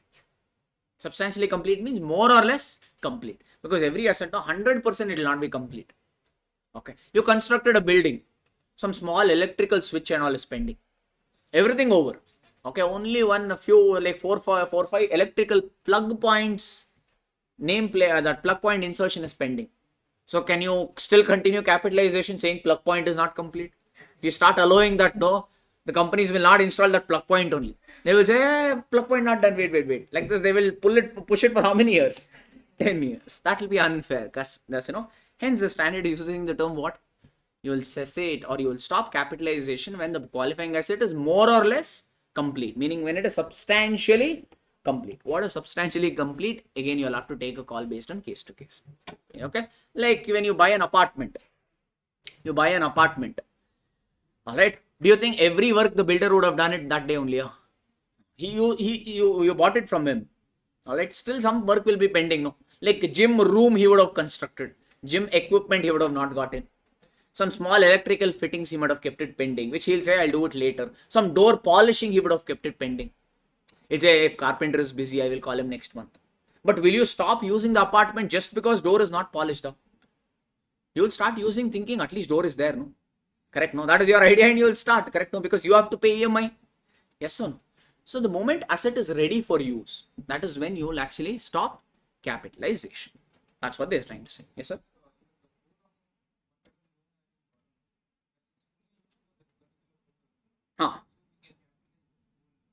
No, see, the funda is, yes, I understand the loan was taken for this. Okay, but the period is different now. Okay, you have started getting benefit of this building, right? So hence the interest cost can go off to P&L there. So matching concept again. Since the building is ready for use, you are getting benefit on this. So the interest cost that you are incurring, that also can go to P&L. That way it will get matched. Okay, so it's not the period. Okay, like that. First of all, 2 years we have got the benefit, no? So if you really want full benefit, take the loan only for 2 years. Easy, no? That way you'll get satisfied then. So are we comfortable with this? Okay. So last one is a disclosure. What accounting policy have you adopted for your borrowing cost you disclose, and tell how much borrowing cost have you capitalized in the current year. That much you disclose. That is, disclosure requirements is not that important over here. Just I brought in a few just in case. Is it okay? All right. So that means 1 minute. Let's run through maybe one question to just understand or just to revise this. Come to question number 9, all of you. On 1st April 2011, Amazing Construction Limited, they obtained a loan of 32 crore to be utilized as follows. So one loan they obtained for how much? 32 crores. Sir, specific borrowing means what? One loan taken for not one purpose. One loan taken for a specific purpose. Suppose you take one loan and you use it for 3 different purposes. Still it is a specific borrowing only. Specific borrowing means you are able to identify the purpose. Is it okay? Like that. So here you have taken a loan for how much value? 32 crore. It has been used for few different purposes. First, construction of a sea link across 2 cities. Bombay, I think this was constructed, no? Okay, Bombay Worli sea link, I think, if I'm not wrong. Okay, sea link. So to connect 2 cities, you have constructed a sea bridge basically. The work was held up totally for a month. Work was held up means the work has got stopped. For how many months? For a month, meaning for 1 month, due to high water levels. So you're constructing this bridge or sea link on a sea, no? On a seabed or sea area. So normally during a rainy season or during a certain season, the water levels will be quite high. At that time, can you construct a? No, you have to compulsorily stop. Is this totally abnormal or this is expected? Expected. So that means what? What sort of a delay is this? Permanent delay or temporary delay? Temporary delay. So will you stop capitalization? Will you suspend the capitalization or will you continue? Continue. And you're constructing sea link. So sea link construction and all, can it happen in 1 or 2 days? No. So some means in this sea link or sea bridge is what asset? Qualifying asset. Okay, so we'll write this as a qualifying asset. Purchase of equipments and machinery. If you purchase a machinery, should you have to wait it for a long period of time to use? No. So this is qualifying or non-qualifying asset. Working capital. Working capital is what, sir? Meet your day-to-day expenses. Are you getting any asset here? No. This is what? Qualifying or non-qualifying asset? Non-qualifying. Purchase of vehicles. If you purchase a vehicle, you need to wait or immediately it's ready for use. So qualifying or non-qualifying? Non-qualifying. Advance given for tools and cranes. This is debatable, but you can take anything. You have just given an advance. Does it mean tool is not ready for use, or it could be ready for use? It could be ready for use. Thus you can assume, I think they have assumed it as non-qualifying asset. But it depends, because let's say you gave an advance to somebody to construct the crane for you. Okay. So in that case, the construction of a crane may take a substantial period of time. They have not given much information. Here they have assumed it as non-qualifying. Even if you assume qualifying, in my view, it should be okay. Purchase of technical know-how. Technical know-how is your technology, or patent basically, or like all many things are formula driven, like your Coke, Pepsi, all these drinks. Anyone can produce, or there is a fixed steps for it. What material you need to insert, to what quantity, at what temperature, in what machinery, at what time, like this there is a specific formula. All these your KFC recipes, all these are what? Correct. There's a specific format for that. They will heat it only at that degree. They will use only that machinery. They will use raw material only from that particular source, guy. Yes or no? So that is your technical know-how. Technical know-how means a technology knowing how to produce, or technology which tells you how to produce a product, like that. Okay. So this basically you can treat it as patent. That's okay. So what is this? This is an intangible asset. No? You purchased an intangible asset. Qualifying or non-qualifying? Qualifying. Non-qualifying.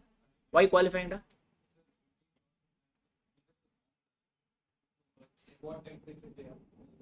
He's saying, sir, it will take a lot of time to. Oh, yeah, again battery down. Okay. He's saying, sir, it will take a lot of time to bring that formula and all into use. So that's the reason he's saying it's qualifying asset. Yes or no?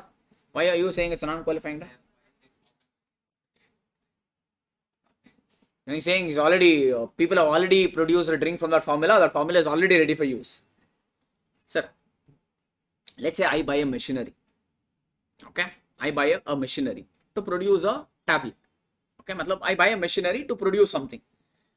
Let's say I keep it idle for 3 months. Does it mean the machinery is not ready for use? Machinery is ready for use. I am not using. Here you purchased the technical know-how. Did they say this technical know-how is not ready for use? When you purchase the technical know-how, the formula is already given. So if you want, you can start the work tomorrow only. Okay, it is ready for use.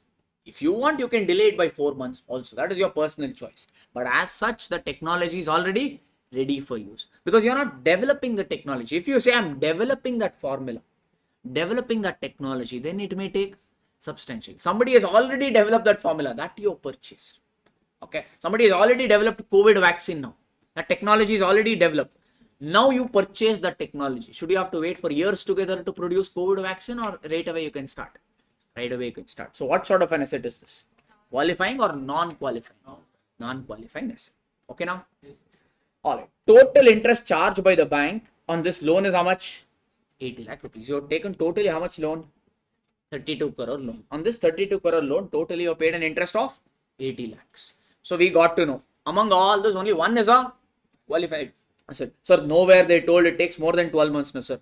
They said construction of a ceiling, and normally ceilings and all don't get completed within short period of time. So we can take this to be qualifying asset. That's what they've given over here. In fact, this format may only be used to answer, if you remember. So construction of ceiling is qualifying asset. Rest and all is not qualifying asset. Sir, if it is qualifying asset, what is the funda? Interest cost, will you transfer to P&L or it will get capitalized? Capitalized. So it's like this. Totally how much interest are you paying to the bank? 80 lakhs. Okay. And how much loan have you taken? 32 crores. So on a 32 crore loan, 32 crore means, can I say 3,200 lakhs? Or, yeah, no? 3.2, 32 crore. Yeah. 3,200. Or you can, okay, if you don't want to do this, bring this only in crore. 80 lakh is nothing but 80 lakhs is nothing but 0.8 crores, can I say? So 0.8 crores or 80 lakh is the interest for how much loan? 32 crores. Entire 32 crore did you use for construction of ceiling? In this 32 crore, how much money has been utilized for ceiling construction? 25. 0.8 crore is an interest on a loan of 32 crore. For 25 crore, how much is the interest cost? So how do you get that x over here? 0.8 into 25 divided by 32. Yes or no? That is what they've done over here. How much are you getting? 0.625 you must have got it. That is nothing but your 62 lakh 50,000. 62 lakh 50,000 worth of loan borrowing cost will be capitalized, meaning it will be added to the cost of ceiling. Okay. All right. Then all other borrowing costs, all other interest costs will be transferred to P&L. If you want, we can work out equipment. Same thing you can do. How much have you used for equipment? 3 crore. Same funda. 0.8 crore is the interest cost on 32 crore loan. How much has been utilized for equipment? 3 crore. For 3 crore, how much? Again, find out x. It will be 0.8 into 3 crore divided by 32 crore. How much is this? 0.075 or 0.75. 0.075, which is nothing but your 7,50,000. Yes, like that. One by one, can have to find out, or it's okay with you. Like this, you find out. Basically, all these are interest cost to be transferred to P&L. So this much borrowing cost got capitalized. This much borrowing cost got P&L. If you add it, obviously you're going to get the total interest, which is 80 lakh only. If you add it, because the total interest is 80 lakh. No? That's how. These sort of questions are quite popular from this particular topic. Generally, they ask these questions for around 5 markers. So yes, so I think, yeah, I can't continue. I think there is a battery low. Your phone ka battery is also low. iPad ka is also low. Looks like your battery is also low. Enough, no? Or you want to continue? If you want to continue means 10 minutes I'll charge and come. They're saying tomorrow you charge and come, sir. Okay, no problem. So if you have reached that zone, not a big deal. So we'll continue the remaining session tomorrow at the same time. Okay, take care. Bye bye.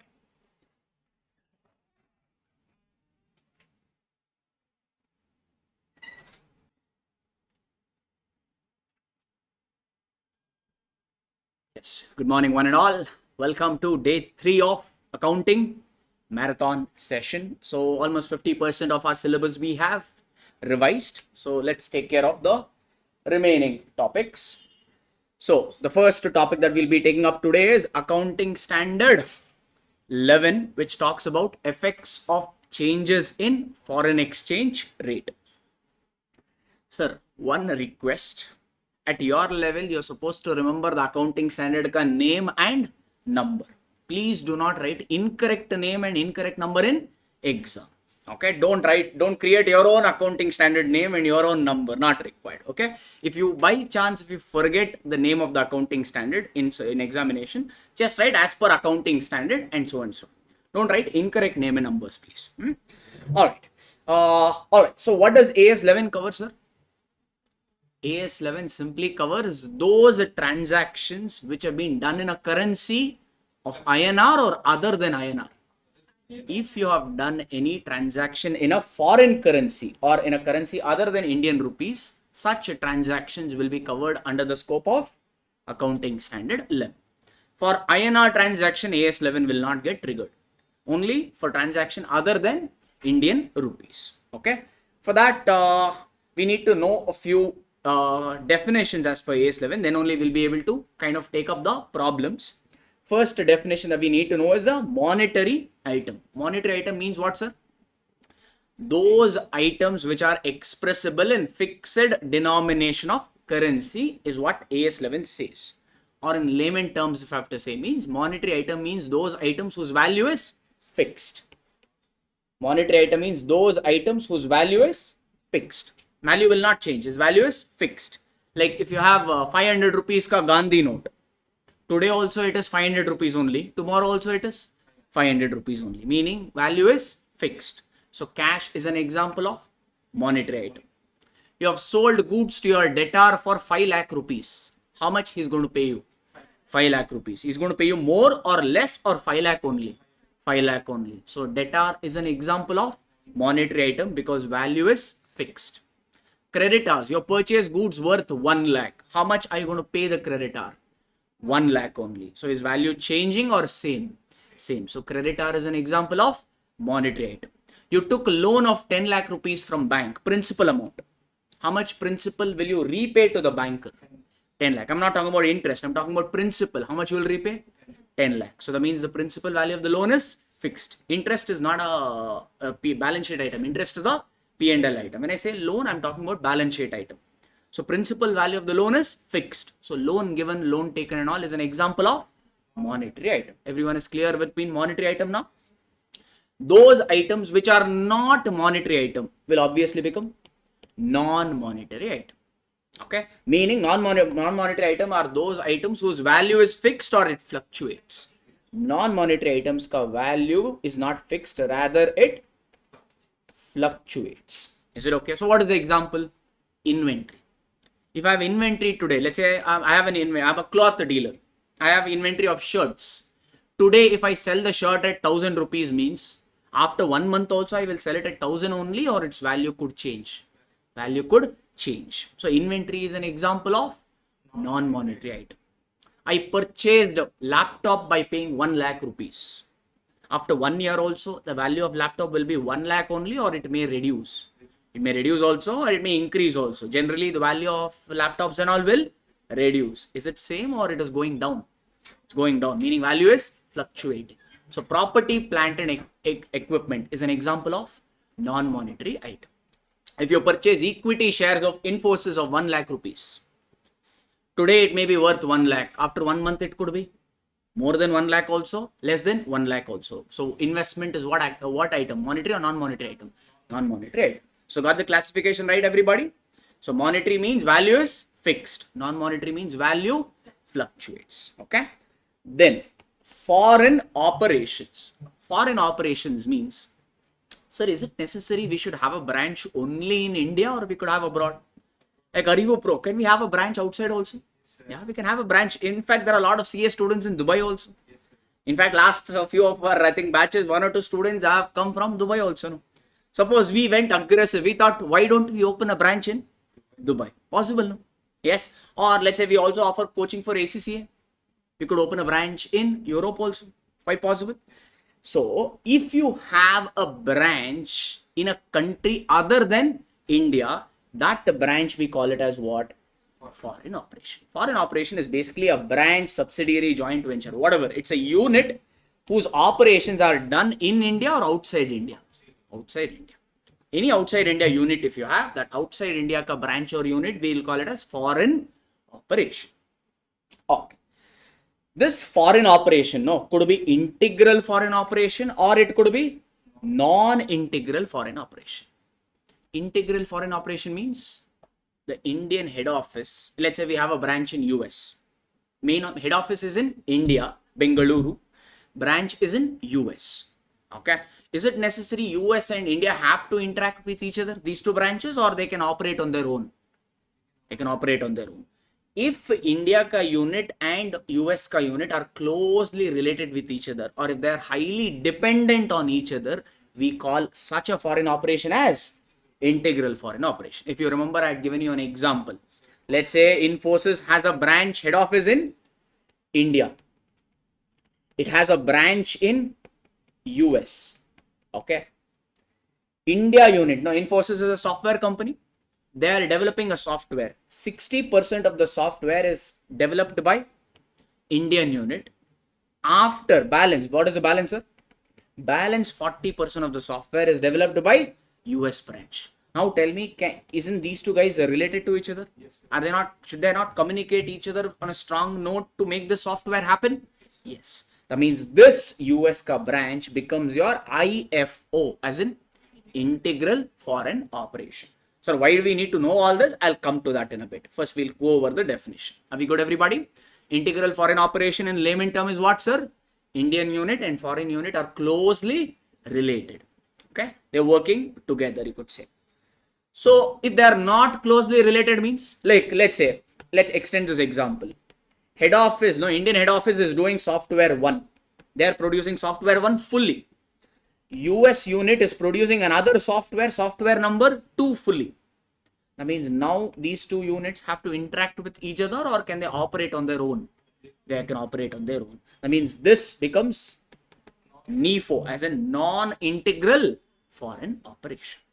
What? Something which is not an integral operation automatically becomes non-integral foreign operations. Clear, sir? I'll again come back to this EFO, NIFO and all in a bit. Definition so far is clear? Okay. So what did we discuss so far? AS11 gets attracted to what, sir? Indian currency transaction or foreign currency transaction? Foreign currency transaction. First, you need to know whether a transaction or an item is monetary item or non-monetary item. Monetary item means the value is fixed. Non-monetary item means value fluctuates. Then foreign operation means you have a branch in India or outside India?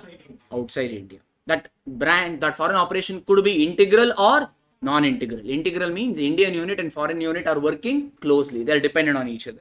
NIFO means they are working independently. That's all we have discussed so far. All right. Next thing is recognition. Basically, we are chartered accountants now.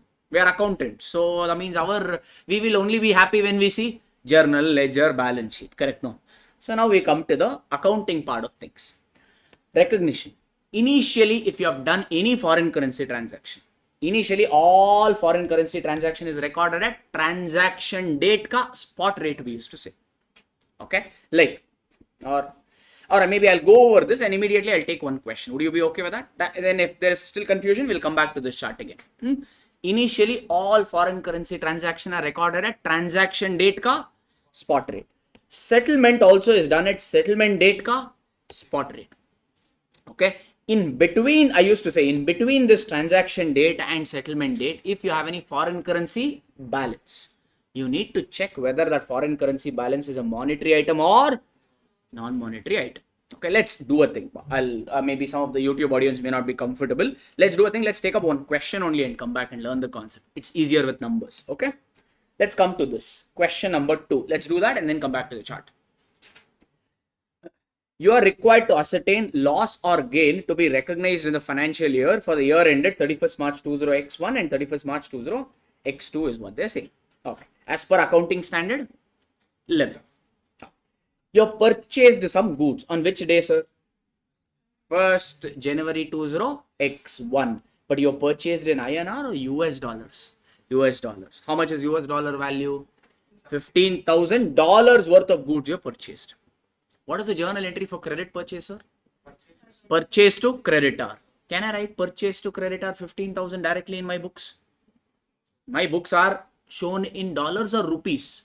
Rupees. This transaction is done in dollars. But still, will we have the guts to write straight away purchase account debit to creditors 15,000?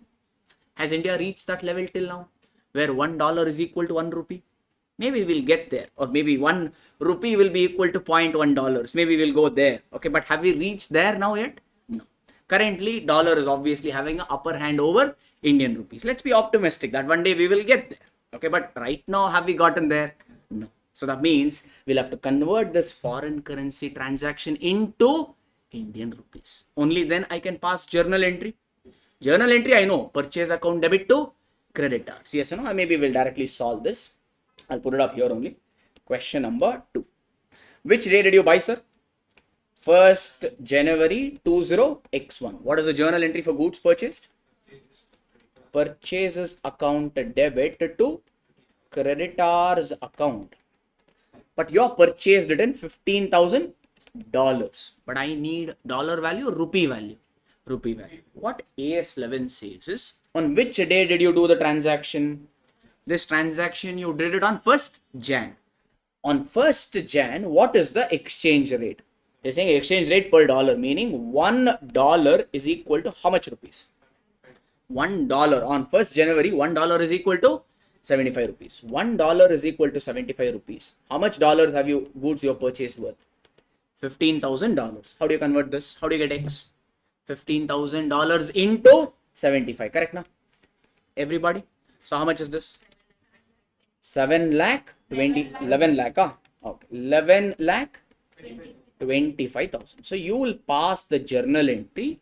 This 11 lakh 25,000 is dollar value or rupee value? Rupee value. Dollar value, I convert it into INR. Comfortable, everyone? Any confusion, da? No, da? What, da? No, you only. Da. that is what initially my stand as AS11 said. Initially, all transaction is recorded at transaction date ka spot rate.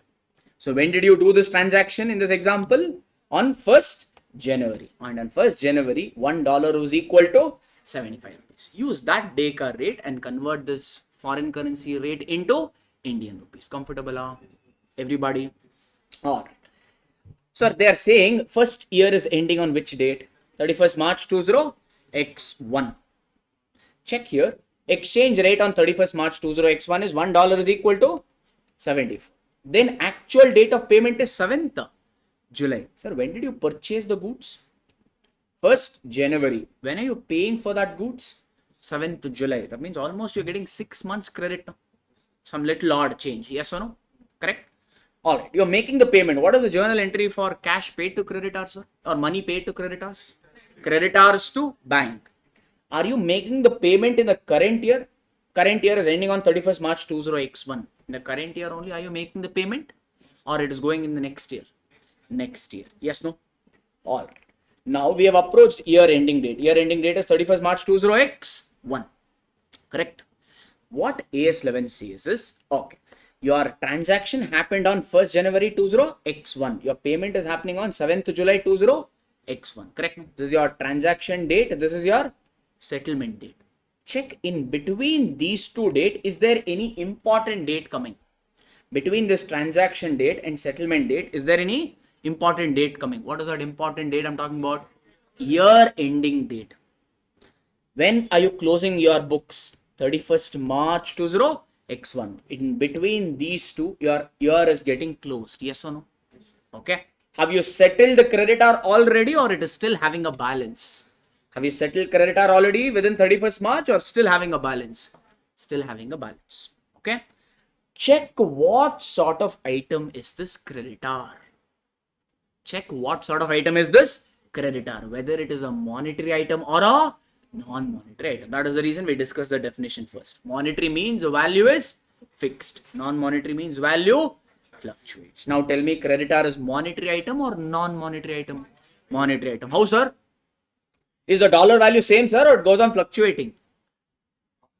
On the day you purchased, $1 was 75. Then it became 74. Then it became 73. That means the amount that I paid to creditor is fixed, or it goes on changing?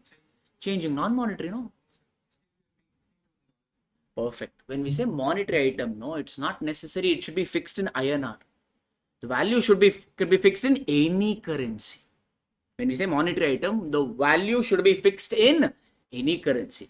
Due to exchange rate fluctuation, the amount you pay to creditor in INR may change. But how much in dollar I'm going to pay to my creditor? If I purchase $15,000 worth of goods from him, I'll pay him only $15,000. Is the amount not fixed in dollars? It's fixed in dollar, no? So hence creditor is an example of monetary item. So take that idea out that monetary means the INR should be fixed or value should be fixed in INR Allah.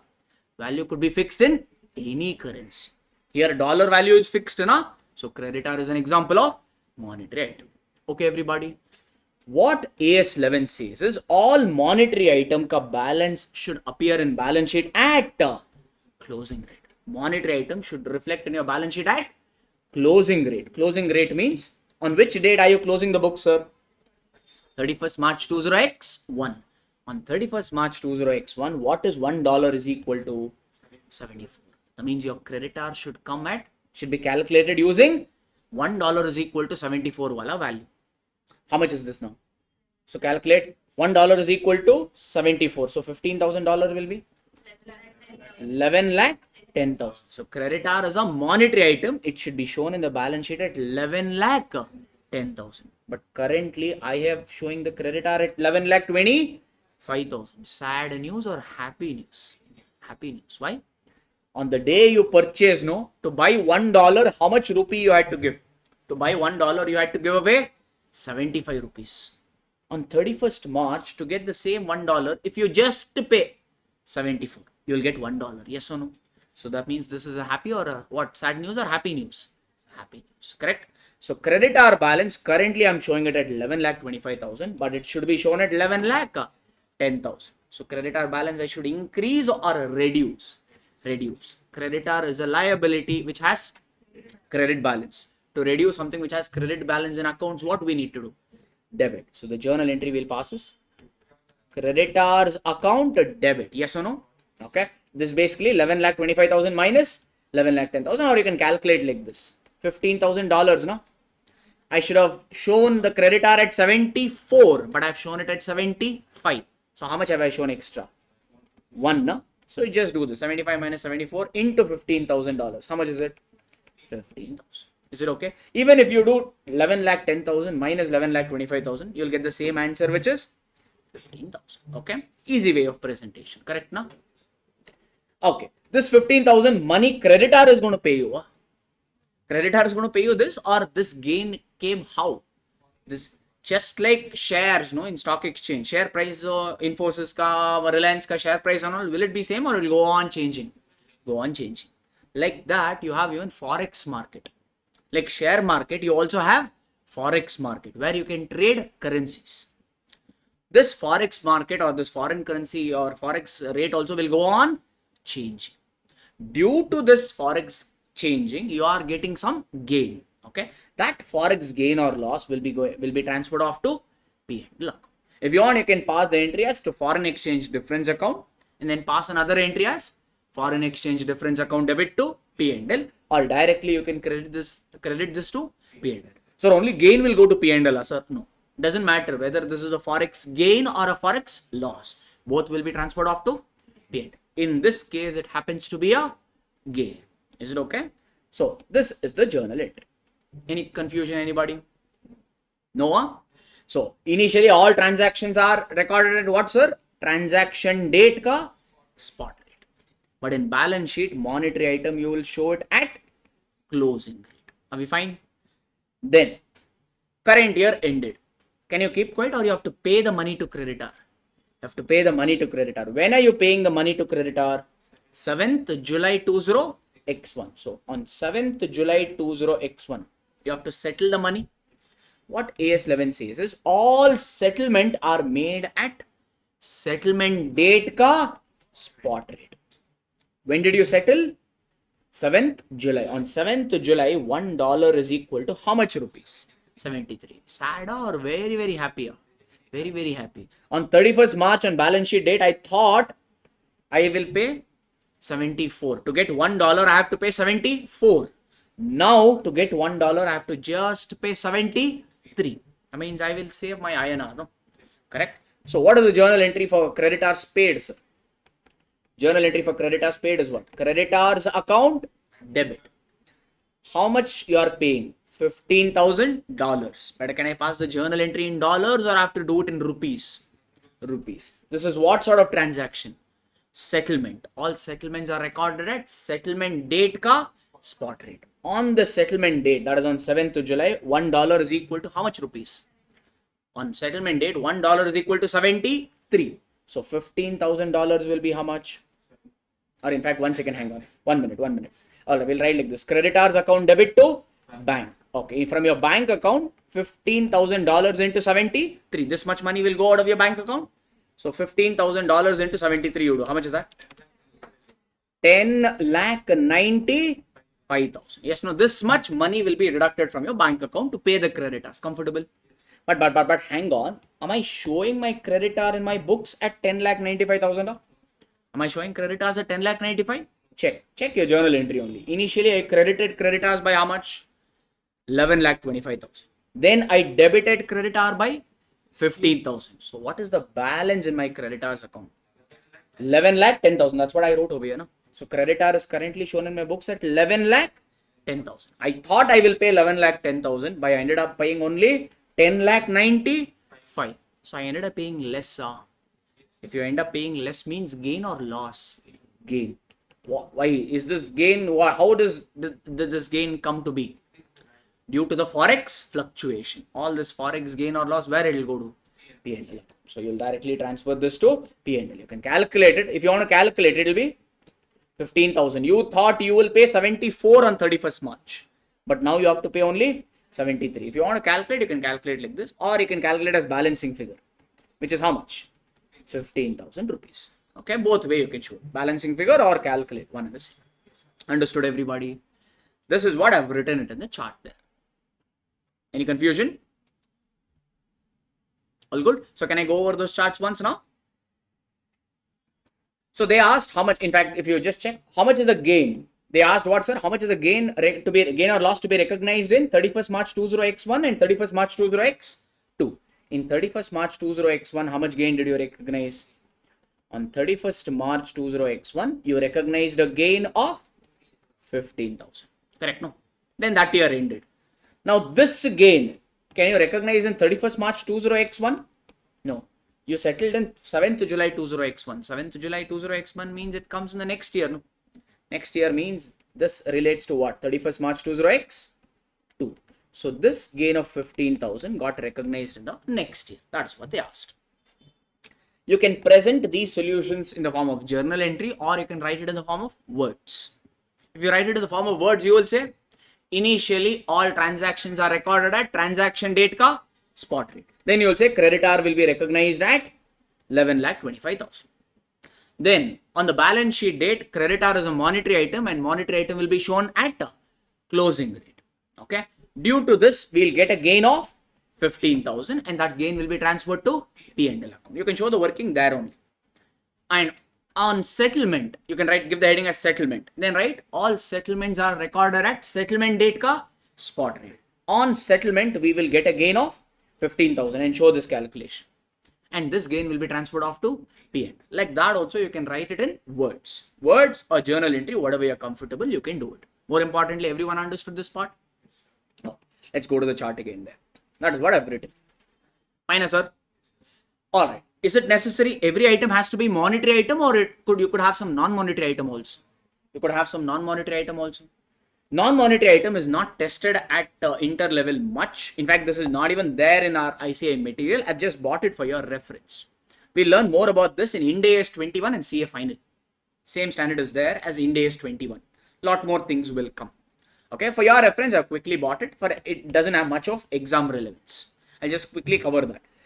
So if it is non-monetary item, no, check whether non-monetary item is valued at cost or other value. Inventory is an example of monetary or non-monetary item. Non-monetary item. We already did AS2. How do you value inventory? Cost or net realizable value, whichever is low. That means this non-monetary item could be valued at cost or it could be valued at some other value. For inventory, that some other value is NRV. Yes or no? If you are valuing the inventory at cost or non-monetary item at cost, already on the transaction date, you would have converted, no? Because all transactions are recorded initially in books at what rate? Transaction date ka spot rate. No need to reconvert. Show the same balance in your balance sheet. You already converted on the transaction date. Take the same balance and show it in balance sheet. That's what I've done, written here. Transaction date ka exchange rate. No need to reconvert again. You already done. Pass the journal entry for it. When you purchase the inventory, I've already recorded here. Check in my example here. This purchases. Okay. Did I record it in dollar or did I record it in INR? INR. I've already converted that now. Purchase, when you purchase the goods and if you don't sell them, this purchased goods only will be shown as where? As inventory in your books. So this means this is monetary item or non-monetary item? Non-monetary item. You already converted now. Show the same inventory will be shown in your balance sheet at 11,25,000 only. No need to do further shade chart. Let it be as it is. That's what I'm trying to say. Okay, sir. All right. Is it necessary all the components should be shown at cost only, or you could value at NRV also? If by chance, if you have shown the inventory at net realizable value, when will you find out NRV, sir? You will show inventory in your books in the balance sheet. When will you prepare balance sheet? End of the year. That means when will you find out NRV? Year end. So if you are valuing it at NRV, use exchange rate on the day NRV is determined. When will you determine the NRV?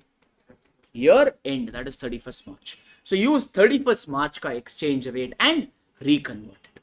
Okay, this is not tested in your exam, just for your reference I've written. Okay, those of you who had the doubt, sir, why you didn't do anything for purchase over here? Because purchase is a non-monetary item. We don't have to do anything. Take the same value and show it in your books like that. Fun. Need a minute or Next one. Next one, everybody. Okay. All right. Sir, if you remember, we discussed integral foreign operation and non-integral foreign operation. Integral means what, sir? Head office in India and branch in US are, or foreign branches, interconnected or interrelated. Why do we need to find out whether it is IFO or NIFO is? Suppose I have a head office in India and I have a branch in US. This Indian head office will do all transaction in Indian rupees. All transaction, income, expense, asset, liability, everything will be recorded in INR. What about US branch, sir? It is located in US. That means they have to follow US ka regulation. They have to pay tax to the US government. Correct? No? For that, they can calculate and show the books in INR. To the US tax authority and SEC and all, can you say, take INR rupees? What will they say? You are in our country, presented in our country ka currency, which is what? Dollars. That means here, this branch will do all the accounting, asset, liability, income, expense, accounting and all in dollars. Yes, but branch is us only, no? It's our branch only, no? That means when we prepare what? When we prepare, let's say this is X Limited. When you prepare financial statement of X Limited, can you only show head office ka data or you have to include branch ka data also? Branch ka data also, because this is ours only, no? When we say company, these two belongs to the same company. So that means these two ka data you need to add. But unfortunately, one particular data is in INR, another particular data is in dollars. Can we straight away add? No. So that means what you have to do? This dollar, you have to convert it into INR. For that, you need exchange rate. And exchange rate is same every day or it goes on fluctuating? Goes on fluctuating. AS11 is given the exchange rate based on that. If it is integral foreign operation, all monetary item is converted using closing rate. Non-monetary item, same as 3C2. 3C2 means this one.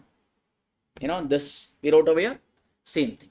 Okay. Normally in our examination, non-monetary item ka exchange rate, they will only give you in the problem. If in fact we have done these questions. Fixed asset, if you remember the adjustments. They used to give fixed asset $1,000. In adjustment, they only used to give exchange rate for fixed asset is $1 is equal to 50.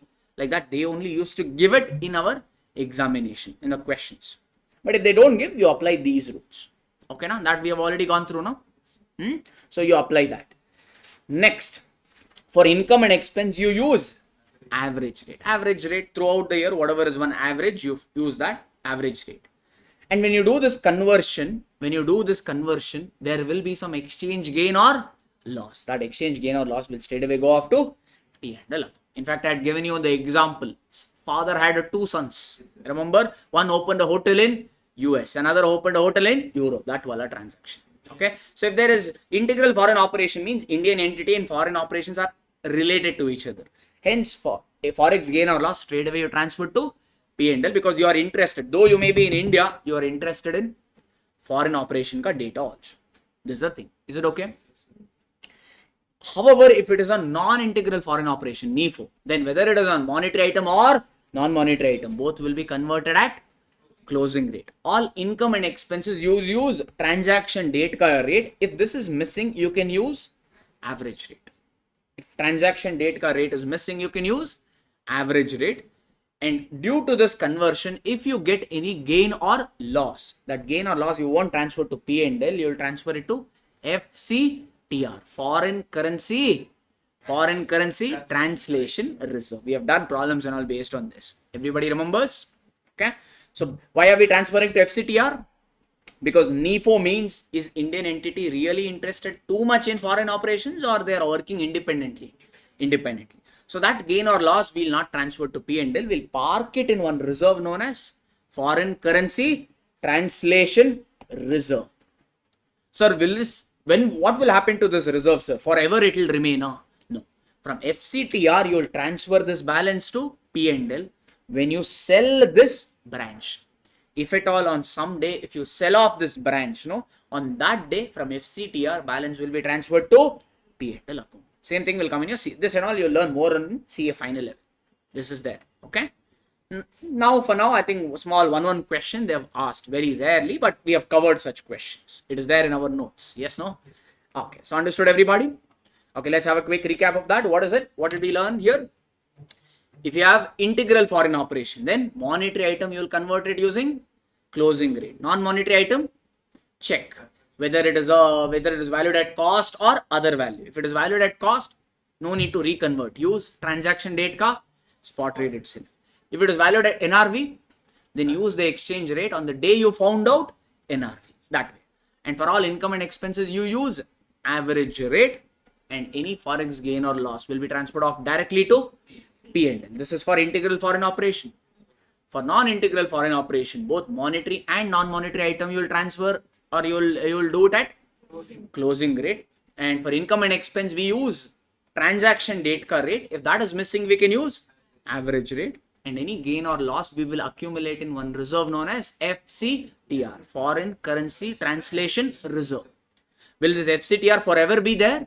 Yeah, this will be there as long as you have the branch. The day you sell off the branch, then from FCTR, this balance will be transferred off to P&L account. That is the fund. Okay. All right. Next one. Okay. So there was one more concept, if you remember. Okay. This. In fact, I had told you in 2008 or in 2009, dollar rate was fluctuating too much. Many software companies who had a lot of transactions with US clients, they faced a lot of problems because they were facing heavy loss because dollar was fluctuating too much. Hence what? In fact, I told you that the culprit of this standard was Reliance. Okay. What Reliance did was the exchange loss. Normally, exchange loss, monetary item ka exchange loss, what you have to do, sir? Monetary item, you showed at closing rate in your books. Any exchange gain or loss, you will transfer it to P&L. We just now did a problem and came. Okay. What did Reliance do is that exchange gain loss on monetary item, no, they did not transfer it to P&L. Okay, they booked it in one reserve because their funda was they are not doing any harm, but foreign currency fluctuation is so much that they are getting huge losses. Because of that, their share prices falling. They are actually doing wonderfully well, but because of this forex gain, forex fluctuation, economic condition, they are facing unnecessarily heavy bookish loss. Hence, they did not transfer it to P&L, they transfer it to one reserve. That's the reason ICAI had to intervene and bring in one extra provision. This we call it as para 46A exemption. This is tested a lot in CA final. 5 marks, 8 marks, this question comes. Sometimes it gets asked in your inter. We have done 2 questions on this here also, if I remember. It is there in your books. For now, I will only discuss the provision. We call it as para 46A exemption of AS11. What this particular exemption or this insertion was that the regulators came in and pitched in and said, yes, we understand that companies, you are facing heavy loss and due to no fault of yours. Hence, they said, check if you have any long-term foreign currency loan. Long-term foreign currency loan. Check if a company has taken any loan, and that loan is what? Indian loan or foreign currency loan? Foreign currency loan. And it should be what, sir? Long-term, meaning it should be repayable for more than 1 year. Okay, if you have a loan means you will use it for some purpose, no? Check whether that long-term foreign currency loan is used to buy or is used to purchase depreciable assets. Depreciable asset means plant and machinery, building, laptops, furniture, etc., etc. Depreciable. Land is depreciable. No. So check whether have you used this loan to buy depreciable asset.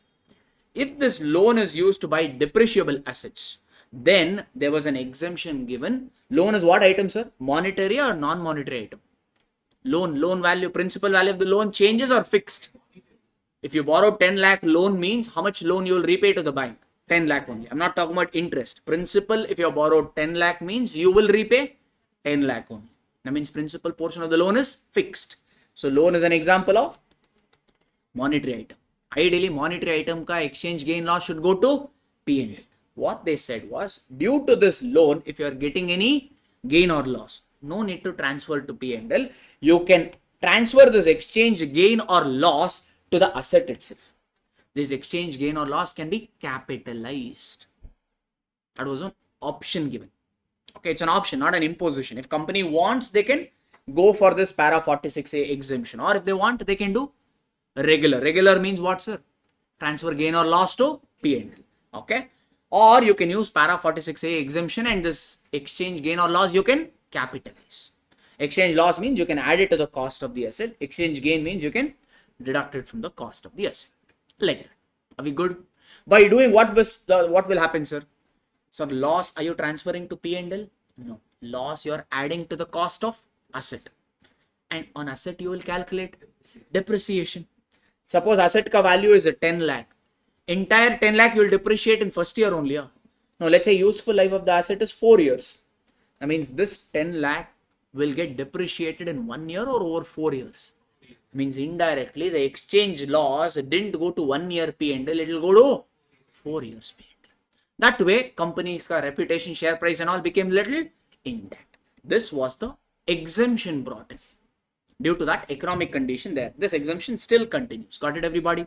So what is this exemption? Check if you have any long-term foreign currency loan, and if that loan is used to buy depreciable fixed asset or PPs. If it is used for depreciable PPs, then exchange gain or loss on that loan, what will you do?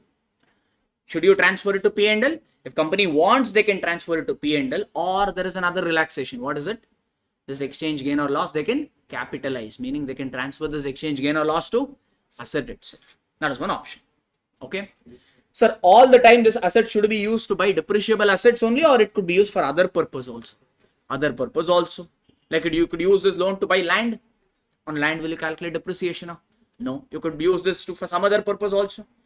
If you have used this long-term loan for some other purpose, not to buy depreciable asset, but to buy some other things, then exchange gain or loss, now there is no asset to capitalize. But again company will tell, what papa I did. That company you are giving benefit, you are not giving me like this, they will complain. No. Hence they said, the regulator said, don't worry boss. Even you, I will give you the exemption. You do what thing is, you accumulate this exchange gain loss in one reserve. You accumulate this exchange loss in one reserve. The name of the reserve is FCMITD. Foreign Currency Monetary Item Translation Difference. These guys also, or these companies also, can accumulate in one reserve. So what will happen to this FCMITD? From FCMITD, it will be transferred to P&L over the loan duration. Loan means you will repay in 5 years, 10 years and all. No? So let's say the loan term is 5 years. Then over a period of 5 years, from FCMITD, you will transfer it to P&L. Once I think this question was asked.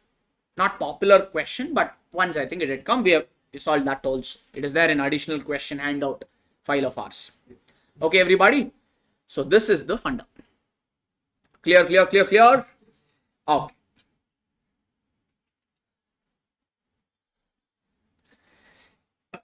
All right. I think we will do one more question. Maybe question number 4. This is quite popular. We have seen this question come quite a few times in exams. So let's revise this. If you have done, let's say, a foreign currency transaction in dollar, will dollar value be same or it will go on changing? Go on changing. That means Indian entity will have a peace of mind or terrible time? Terrible time. Yes or no? Suppose they have sold goods to one foreign debtor, US debtor, worth some amount. Okay, $10 lakh. $10 lakh means the money that we receive from the debtor is fixed, or it may be anything. Dollar value is fixed. I'm not asking about monetary item, but how much money you will receive in INR, is it fixed or it could be anything? If foreign currency Devata is favorable on us, we will receive more money. If the Devata is kind of put sharp on us, means we may receive less also. Correct? Like this, can you do business, sir? Suppose all your clients are there in US. Suppose, let's say all my students, I'm teaching all my students, all of them are there in US because I'm teaching US CPA. Correct? That means they'll all pay me in dollars, but I have to account it in INR. If the conditions are favorable, I will receive a lot of money. Conditions are not favorable means heavy loss I may face. Correct or no? Did I do anything wrong or did I teach wrong? No, I taught properly only, no. But due to economic condition, I may incur heavy bookish loss. Correct or no? Like this, will you be comfortable doing business? No. Hence, to safeguard this, this fluctuation, to avoid this heartache, companies, what they do is they hedge the position. They do something known as hedging. Hedging means to cover your risk. How do you hedge? By getting into a popular contract known as forward contract. Dollar value keeps fluctuating, and I as a company, do I want to assume that risk? No. I want a stable one. Correct? No, because I am already doing business means enough risk I am taking. I want this one extra foreign risk also I want to take. No. To avoid this foreign risk, we do something known as what, sir? Hedging. And one of the popular way to hedge is forward contract. Forward contract is very simple. You go to a bank and tell, boss, foreign, let's say I've done transaction in dollars. Dollar value same or it keeps fluctuating. I tell to the banker, give me one rate. Straight away you went to manager's cabin and told, give me one rate. I don't want to assume foreign risk. You give me one rate. Banker told, no problem. $1 for you is equal to how much rupees? 80 rupees. I will take care of the risk. You don't worry. Whether $1 becomes 90 or when dollar becomes 50, who will assume this risk? Banker will assume the risk. By getting into a forward contract, what did you do? You freezed the rate. The rate could be anything in the market now. You will be able to buy $1 just by paying 80 rupees. That freezing the rate concept, what do we call it as? Forward contract. Normally, all this forward contract, you enter with the help of a banker. Is it okay? Any banker will be able to do this. And every company who has major foreign currency transaction will get into these contracts. It is quite popular because no company want to assume all these risks. Extra headache. Yes or no? Okay. Now, banker is also crazy. He will also, why is he doing all this risk? He also wants to earn some money, no? You just checked on the day you enter into a forward contract, no? Actual rate was $1 was only 75 rupees. On that day that you enter into foreign contract, no, $1 is equal to how much rupees, sir? 75 rupees. Is banker giving you that deal or some other deal only? Some other deal only. He's collecting 75 from you or 80 from you? 80. That means he's charging extra from you, no? How much extra? 5 rupees. That we call it as what, sir? Premium on contract. This is okay. Banker also, he'll assume this risk by collecting some premium from. That premium for you, it is an expense or a loss. For a banker, it is a income. Okay. But no problem. We'll be ready to pay this premium because this way what happened? My loss is only 5 rupees for $1. Will it go beyond 5 rupees? No. It will come below 5 rupees? No. This way what happened? My loss I have freezed. That way I'll get peace of mind and I can concentrate on my business. This is the concept of forward contract. Okay. Like this, based on this, they have given a small question. Can we take that up, people? Quite popular this question is. Rao Limited purchased a plant for US dollars 1 lakh. Okay. On 1st February 20x1. Payable after 3 months. Company enter into forward contract because we purchased the plant on February. Will we settle immediately or after 3 months? After 3 months. After 3 months, anything could happen. Dollar value could increase or it could reduce. If it reduces means I will pay less. If it increases means I have to pay more. Headache, no? To avoid this, what did the company do? They enter into a forward contract. Obviously, when you have to pay, now or after 3 months? After 3 months. That means your forward contract also will be for how many months? 3 months. By forward contract, what will you do, sir? The dollar rate you will freeze or fix. You fixed at what rate? $1 is equal to 49.15. You went to the banker and banker told for you $1. If you want to buy $1 from me, you have to pay me 49 rupees and 15 paisa. That is freezed. Irrespective of what happens in the market, I will give you $1 if you pay me 49 rupees 15 paisa. Okay. But that exchange rate on 1st February check on exchange rate, no, $1 was how much? On exchange rate, $1 was only 48.85. In the check this. What was your forward rate, sir? $1 is equal to 49.15. But is the banker giving you at 49.15? No, he gave it to you at 48.85. In the market, listen to this. In the market, if you had purchased $1, no, okay, you would have got this $1 just by paying how much? 48 rupees 85 paisa. By giving 48 rupees 85 paisa, you could have purchased $1. But is banker giving you $1 for 48 rupees or is collecting more? He's collecting 49.15. That means, is he collecting extra? Yes. How much extra? 0.30 paisa he is collecting extra for $1. Correct or no? That only we call it as premium. For us, this premium is a loss. For a banker, this is a gain. Everybody okay? Correct, sir? Sir, do I want to buy just $1? I purchased a plant for how much value? $1 lakh. That means how much I need to give it to my foreign creditor? $1 lakh.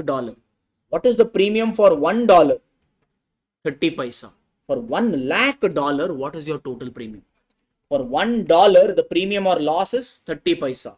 For $1 lakh, how much is my premium? How do you calculate that? How do you get X? Multiply these two, how much it will be? 30,000. So totally, by getting into a forward contract, I'm getting this 30,000 or I have to pay this 30,000? I have to pay this 30,000 to the banker. Is it okay? For me, it is a loss. For banker, it is a gain. Easy. Any confusion, anyone? Okay, now? Sir, in your example, you gave ulta. Sir, foreign contract, you could enter for receipt also, for payment also. My example was built on the receipt side, debtor. Here, debtor example is given or creditor example is given? Creditor. So don't relate this and say, hey, that is this, not matching. This forward contract could be for the receipt foreign currency transaction also. It could be for payments also. Fair enough. Okay, now just check. How will you recognize this? What is the total loss you incurred, sir? 30,000. How will you recognize this profit or loss on forward contract in the books of RAW? More importantly, on which day did you enter into forward contract? 1st February.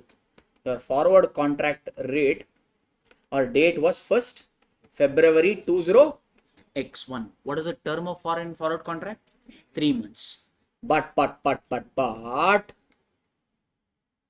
what is your balance? What is your balance sheet date? In fact, forward contract, when it will be settled, sir? What is your settlement date? Settlement will happen on 3 months later, February, March and April. You can call it as 30th April or 1st May 20x1, correct? But between these two dates, you will have to close your books now. When will you close your books? 31st March 20x1. Hence, entire 30,000 loss, you will book it in this year only. That is wrong, no? This is a loss for how many months? 3 months.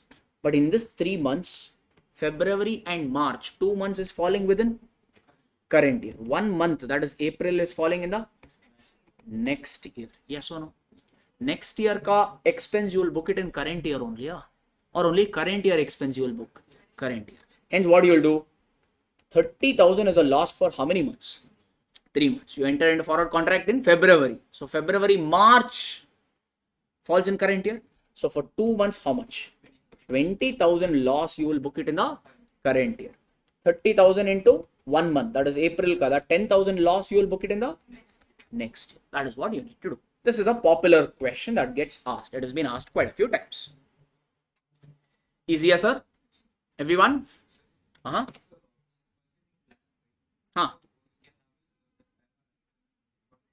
No. What somebody saying, sir, why can't we take para 46 exemption over here? What was para 46 exemption ka funda? You should have a long-term foreign currency loan. First, you will take a loan and you will use that loan to buy a depreciable asset. Here you purchase depreciable asset, correct? But did you take a loan?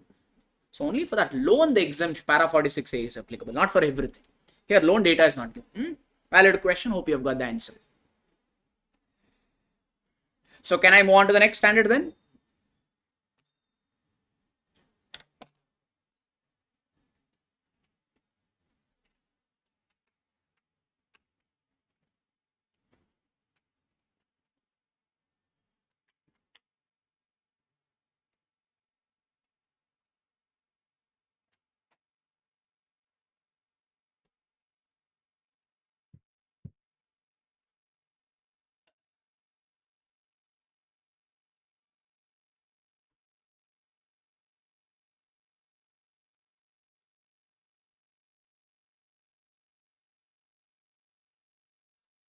Should we wait for him? Is he your good friend or can we start?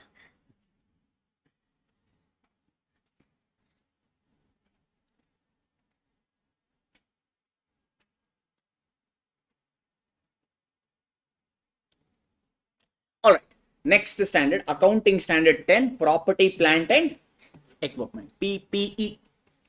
It's given also here. Okay. All right. So this is a transaction, or this is a standard. Earlier we used to call this as fixed assets. Now we don't use the term fixed asset. Instead of fixed asset, we call it as property, plant and equipment. So this particular standard covers how property, plant and equipment should be accounted. Basically, I told you standard only covers 4 things: recognition, measurement, presentation, disclosure. That's all. So those aspects relating to PPE is covered in accounting standard 10. 1. Accounting standard 10 is not applicable for few things. 1. It is not applicable for biological assets. And 2. It is not applicable for exploration assets like coal mines, gold mines, mineral ores, etc. etc. Why is it not applicable for biological assets? Biological assets means living plants and animals. You know, some people do this poultry business where they will have to take care of chickens, hens and all that. Yes. So, or pigs, etc. etc. Correct. So that means all those are your asset. No, unfortunately they should not be your asset, but let's not go say emotional over here. Okay. But reality is that is you control those animals. Yes or no? So biological assets means plants and animals. We don't cover under AS 10 because we have a separate standard called Ind AS 41 in agriculture. You learn it in CFI. Wasting assets is also not covered because you have another exploration standard. Right now it is not there in our syllabus, but by the time you come, it again may come back. It was there, they removed. We'll see. So basically we have other standard for these two. Hence these are excluded from accounting standard 10 ka purview. Everybody okay? But if you remember what I have written here, AS 10 is not applicable for biological asset, but in bracket I have written except bearer plant. Exception of exception is applicability, meaning for bearer plant AS 10 will apply. Only for biological asset it will not apply. Biological asset, you already got it what it is. Biological asset is nothing but your living plant and animals. I have written here. Okay. Yes, everybody. We'll learn what is bearer plant in a bit. First we will learn what is PPE. PPE means obviously you will say fixed asset, but standard means it should have a definition. Now I'll not waste too much time. I'll directly go into definition. Okay. We spent in fact half an hour on this definition only when we started the class last time, but don't have so much time today. So we'll get with this. Okay. So property, plant and equipment means if you want to call an asset as PP, it should have 3 characteristics or it should fulfill 3 conditions. 1, it should be a tangible asset. Tangible asset means should be able to see, touch or feel and all. So first definition, it should be a tangible asset. Second, it should be held for use. This asset should be held for use either in the production of goods or rendering service or administrative purpose or rental purpose. This asset should be used either for producing goods, rendering service, admin purpose or rental purpose. And this asset should be used for more than 12 months. If these 3 characteristics are satisfied, then a particular asset becomes property, plant and equipment. Are we fine? The key word there is administrative purpose. I told you. See, I have a laptop. So I use laptop to give teaching service. That means directly we are using the laptop to give teaching service. Yes, no? So that means I'm using this. It comes under the definition of service. Suppose a manufacturing company, if they have purchased a plant, if they purchased a machinery, what will they use this machinery for? To produce some goods. Yes or no? Everybody good?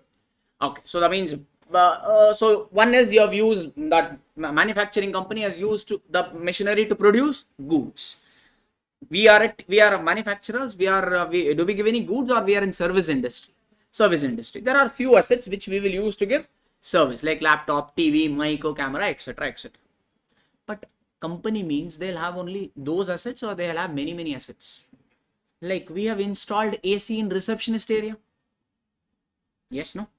We have some table chairs not only in classroom, but we have it outside also. Correct? Outside means is teacher using it or student using it or some other person is using it. Some other purpose. Okay. So that AC that I've installed in receptionist area, is it giving me any revenue? If I install AC in classroom, student is using it, teacher is using it.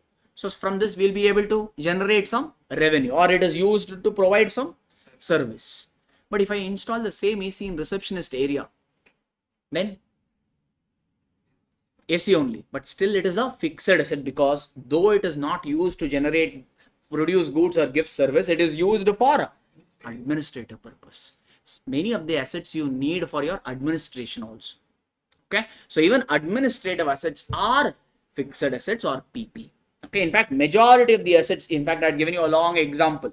Majority of the assets will fall under administrative purpose. Okay, or fixed assets are those assets which are used for rental purpose. This you'll learn in Ind AS 40, called investment property. Not there in inter level, you learn it in CA final level.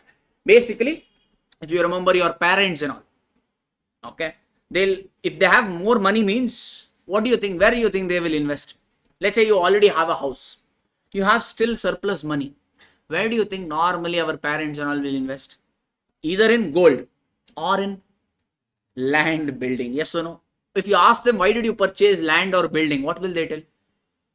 If I will rent this out and get some rental income. Or you don't know, now its value may be 10 lakh, tomorrow its value may become 50 lakh. So that's the reason I have purchased. Yes or no?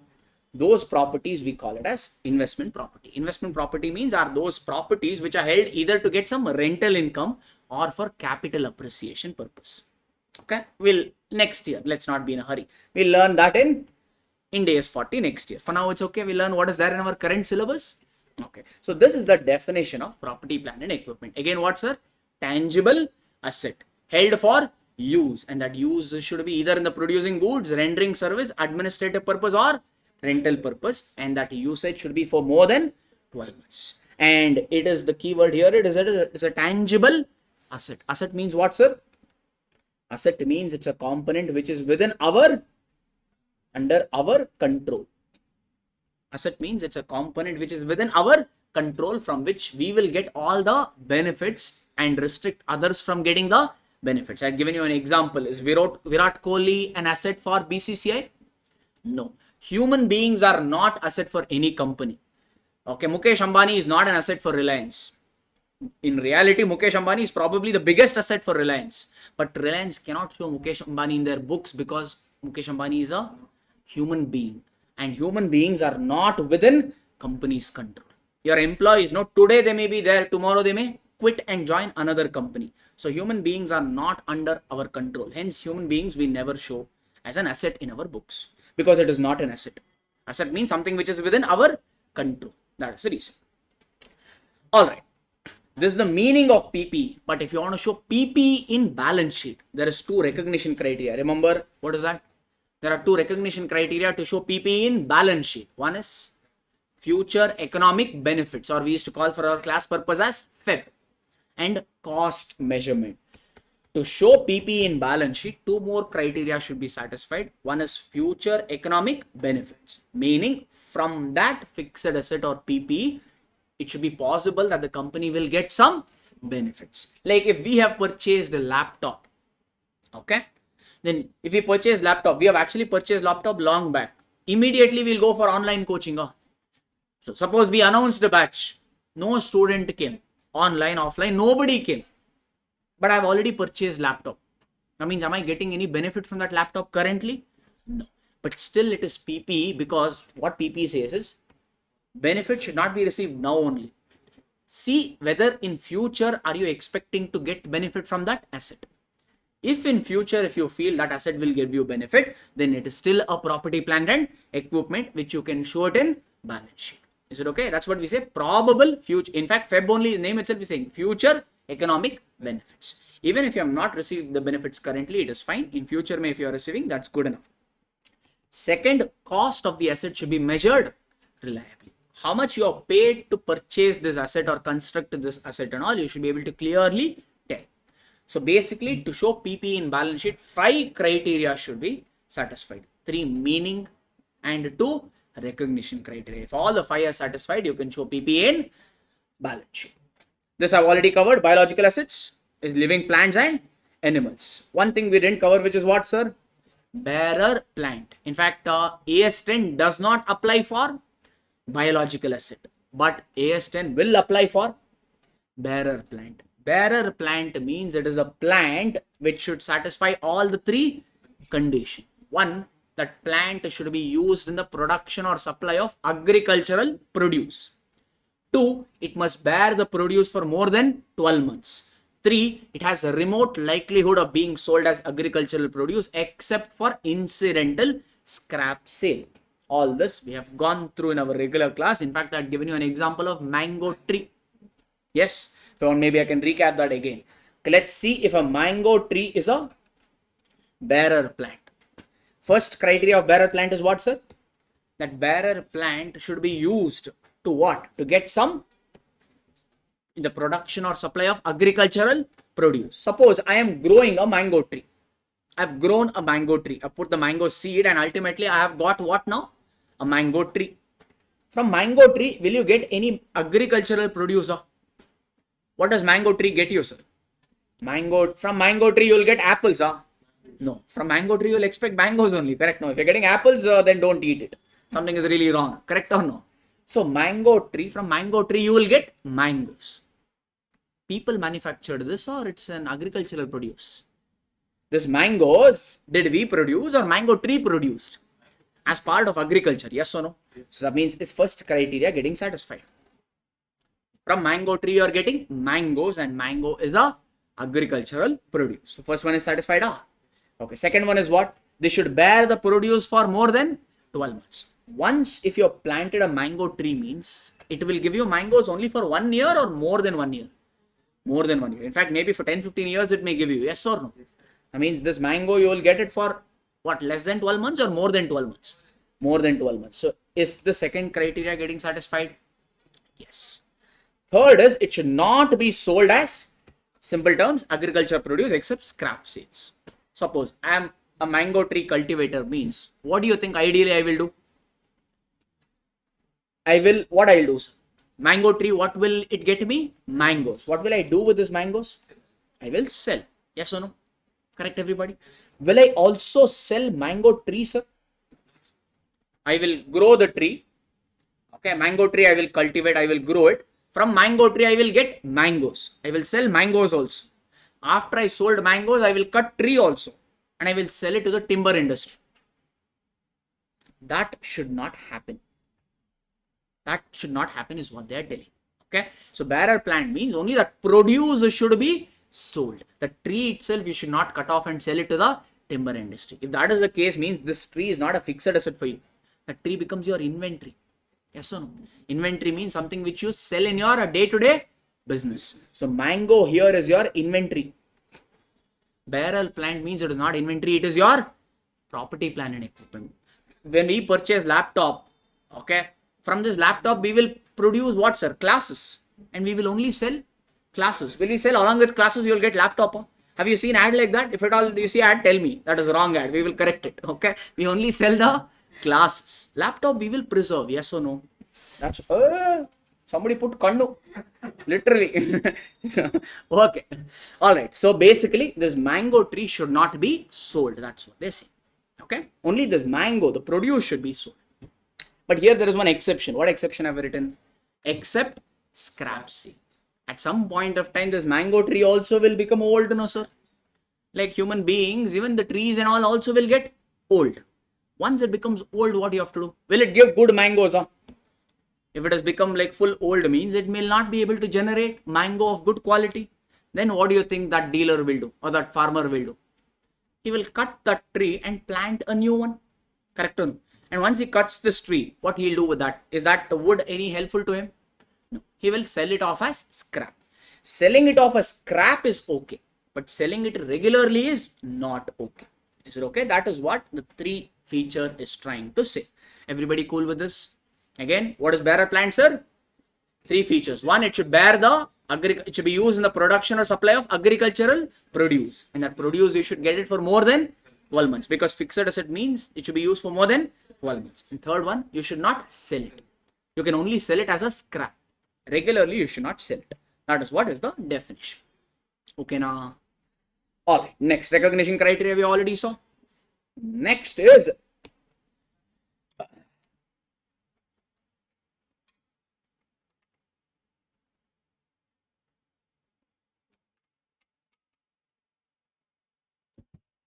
spare parts and standby equipments. Standby equipments means what, sir? We'll use it regularly or once in a while? Once in a while. Standby equipment means like our inverter. Will we use our inverter daily or only when the power goes? Only when the power goes. Like I have purchased inverter or a generator. We will use that inverter or generator only when there is a power cut. Yes. Suppose there is no power cut in the whole year. Suppose we are not in India. Okay. And there is no power cut at all. The government is so efficient that they are not even cutting the power for 1 second. That means, will I use the, he's laughing. Okay, someday we'll get there. Maybe now, no. Nowadays, government is very considerate of you. Many people have standby equipments, no. If you don't use it, it will get spoiled, no. So government is considerate of that. That is the reason. They want you to use the inverter of your house. That's the reason they're cutting the power. Otherwise, they have very good intention. Okay. All right. Now, if there is no power cut, assumption means, then will I ever use the standby equipment? No. That means, is it PPE or not PPE? Not PPE. It is still a property plant and equipment. That is what they're talking about. Okay. So this standby equipment also is PPE provided 5 criteria are satisfied. What is the 5 criteria? One, it should be a tangible asset held for use, and that usage should be for more than 12 months. There's a meaning. And then recognition criteria is FEB and cost measurement. As long as these are satisfied, if it is satisfied means then it will be recognized as PP, else you will recognize it as inventory. That's all. Okay, so same goes for spare parts. Spare part means sometimes machineries and all will have many parts. So some parts, let's say you have to import it from Japan and it takes about 2 months to get it imported. Then what do you think will the company do? To be on the safer side, no, some extra parts there already, order it and keep it. Because if the machinery gets spoiled means you have to place the order for spare part. If you place it today, you will get it today only or after 2 months. After 2 months. It is risky, no? Hence, what do you think companies will do? They will buy those spare parts already, 1 or 2 spare parts, and keep it to be on the safer side. So that is what it is. Same goes for it. If recognition criteria, meaning and recognition criteria is satisfied means it will be recognized as PP, else it will be shown as an inventory. Can I move on to the next one, sir? All right. All right. Replacement of parts. Replacement of parts. Sir, I purchased a car. Okay. I purchased an electric car. Okay. By paying, let's say, I think 10 lakh is less. These days it is trading more, no? Let's say by paying 20 lakh rupees. I thought the useful life of this car is 5 years. I'll be able to use this car, or maybe I'll use this car for 10 years. Okay. Fair enough, everyone. That means I will charge depreciation on this car for how many years? 10 years. Correct now? But unfortunately, in the beginning of year 3, no? Electric car means it will have battery, no? Let's say in this 20 lakh, no? Towards battery, I just asked him for battery how much it is. He told in this 20 lakh, battery cost is included to the extent of 5 lakh. And I asked him battery will come for how many years? That guy told, hey, don't worry, sir, it will come for 10 years. Aram said it will come. But just make sure that you charge it properly. I also was charging properly only. Don't know what happened for. 3rd year only the battery broke. Battery broken down. Now what do you think I should do? I have to buy a new battery. At the beginning of 3rd year, the battery got spoiled or whatever reason. That means I have to replace this old battery. I have to replace it with new battery. Correct or no, sir? Everybody? What should I do for this new battery? New battery, let's say, cost now 7 lakh rupees. 2 years before, its cost was 5 lakh. Due to inflation, now its cost has become 7 lakh. It could be anything. For simplicity, I've taken 7 lakh. What should I do for this 7 lakh? Should I transfer it to P&L or should I capitalize this? Capitalize means it will be added to the cost of the car. What do you think I should do? Understood the question? The 7 lakh, should I transfer it to P&L or it should be added to the cost of this electric car is the question. Now, what is the answer you're giving me? Capitalize. Why? Because simple. Look at the definition. Definition is what? Tangible asset. Can you see that battery? New battery, can you see? Yeah, if your eyes are proper, definitely you can see. Correct? No. All right. Second one should be held for use. Obviously, car means you will use it for some purpose. Without battery, can you use car? No. So that means it is held for use, and is held for use for more than 12 months. That is your meaning. Recognition criteria is what? Feb and cost measurement. Obviously, if you have purchased a new battery, means your performance of the car would have increased. Yes, no. Maybe earlier battery used to give a range of 100 kilometers. New battery is more advanced. It may give you a range of 250 or 200 kilometers also. Quite possible. Yes, no. As technology passes, the things also gets more and more advanced and more better. So that means what? Are you not getting some future economic benefits from this new battery? Yes. So is Feb getting? Yes. Next is what? Cost measurement. Are you not able to measure the new battery ka cost properly? Which is how much? 7. That means what? All the criteria is getting satisfied. So what is the answer? This new 7 lakh will be added to the cost of the car. Is it okay? Because all the meaning and the recognition criteria is getting satisfied. That is the reason. Okay, people. That is not the funda over here. The funda is old battery. What you will do? Check. You in this 20 lakh, how much related to old battery? 5 lakh. And this 5 lakh you are depreciating over how many years? 10 years. Because you thought it will last for how many years? 10 years. That means how many years it actually lasted? 2 years. That means, can you tell me what is depreciation for 2 years on old battery?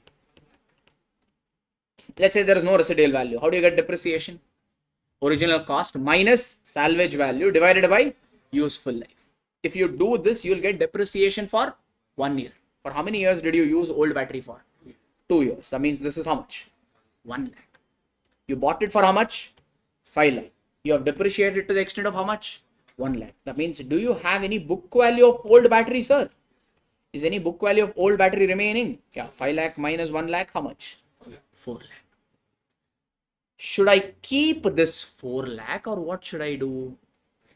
This 4 lakh I should de-recognize. Because car means it will have both the batteries or only one battery? One battery.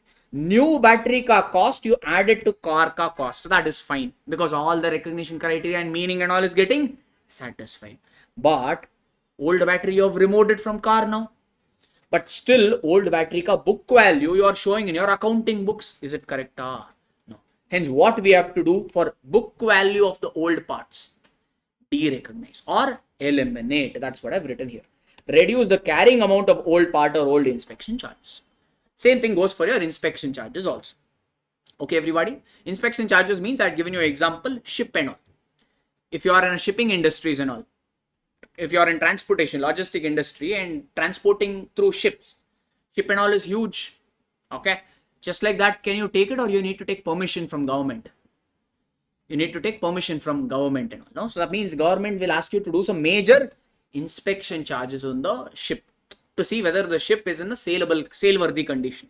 If it is goods means they may be a little lenient. Suppose you are running a cruise means, are you taking goods or people? People. If something goes wrong means people in the ocean. Can you take them and put it in the ocean even if you want to? Even if they deserve also? No, you can't do it. Yes or no? That is the reason government will be a little strict and ask you to conduct the major inspection. So major inspection charges also will be added to the cost of PP. But if any book value of old inspection charges, if it is remaining, what you have to do? De-recognize. Very rare that old inspection charges book value will be remaining, because when you do inspection, left, right, center every day? No. Normally inspection will be done, let's say every 4 years once you do the inspection. So first inspection you will do it in first year. Second inspection you will do it in the 5th year beginning only, no? That means this first inspection ka book value would have already fully de-recognized. Book value will not remain. If at all it is remaining, de-recognized. Somebody saying we need advanced account revision also. Hey, pay attention to this one. Advanced accounting we'll talk later. Okay. It is anyway done. The YouTube mate is done. Last time I did advanced accounting and FM. Both are available. You can just check. This time if time permits, we will do much on. I handle 7 papers now. Every time it will not be possible for me to do revision. Little difficult. This time, in fact, I had to cancel ACCA class to do this revision. Otherwise, I had to do actually ACCA class. Okay, anyways, coming back to this. Can we go for the next one? He will respond after 2 minutes because there is a delay of 1 minutes or so.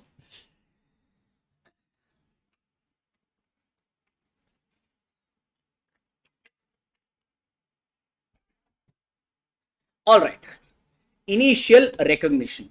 Sir, initially all the PP are recognized at cost.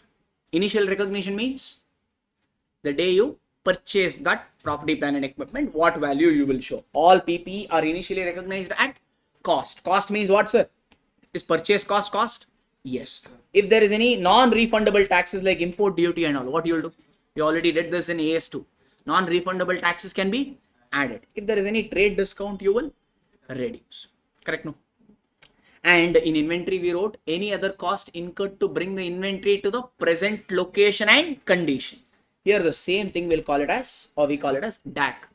Directly attributable cost incurred to bring the fixed asset or PP into your present location and management intended condition. That if you are incurring means that is also cost, or DAC can also be added to the cost of asset. Like I purchased a plant and machinery from Japan. My factory is there in Bengaluru.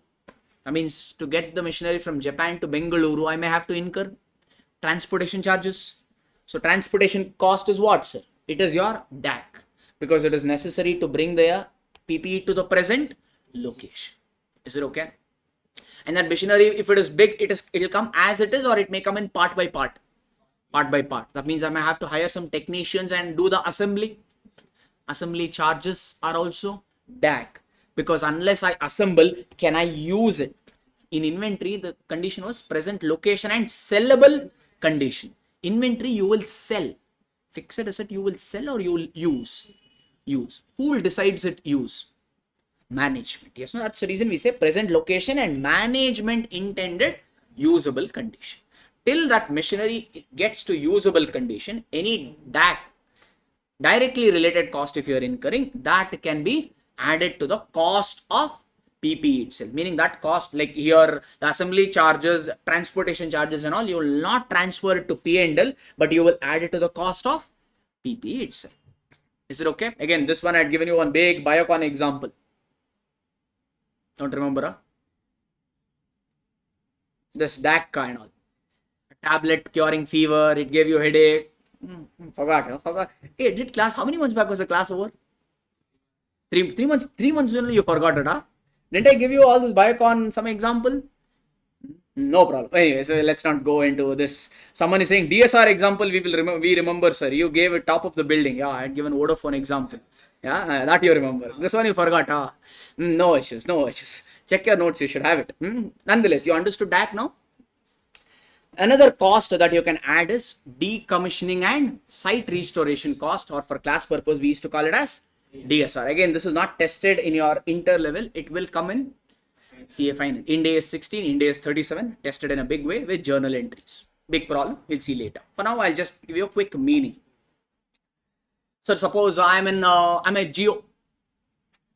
My company only is Geo, not Ambani's, mine only. Okay. So I want to start a telecom industry. So obviously, if you want to give if you want to operate in the telecom industry, means obviously you need telecom towers, because to give the telecom industry you need signal, which catches the signal or transports the signal. The telecom towers. If you just walk on the road and see, you'll be able to see huge telecom towers like Eiffel Tower.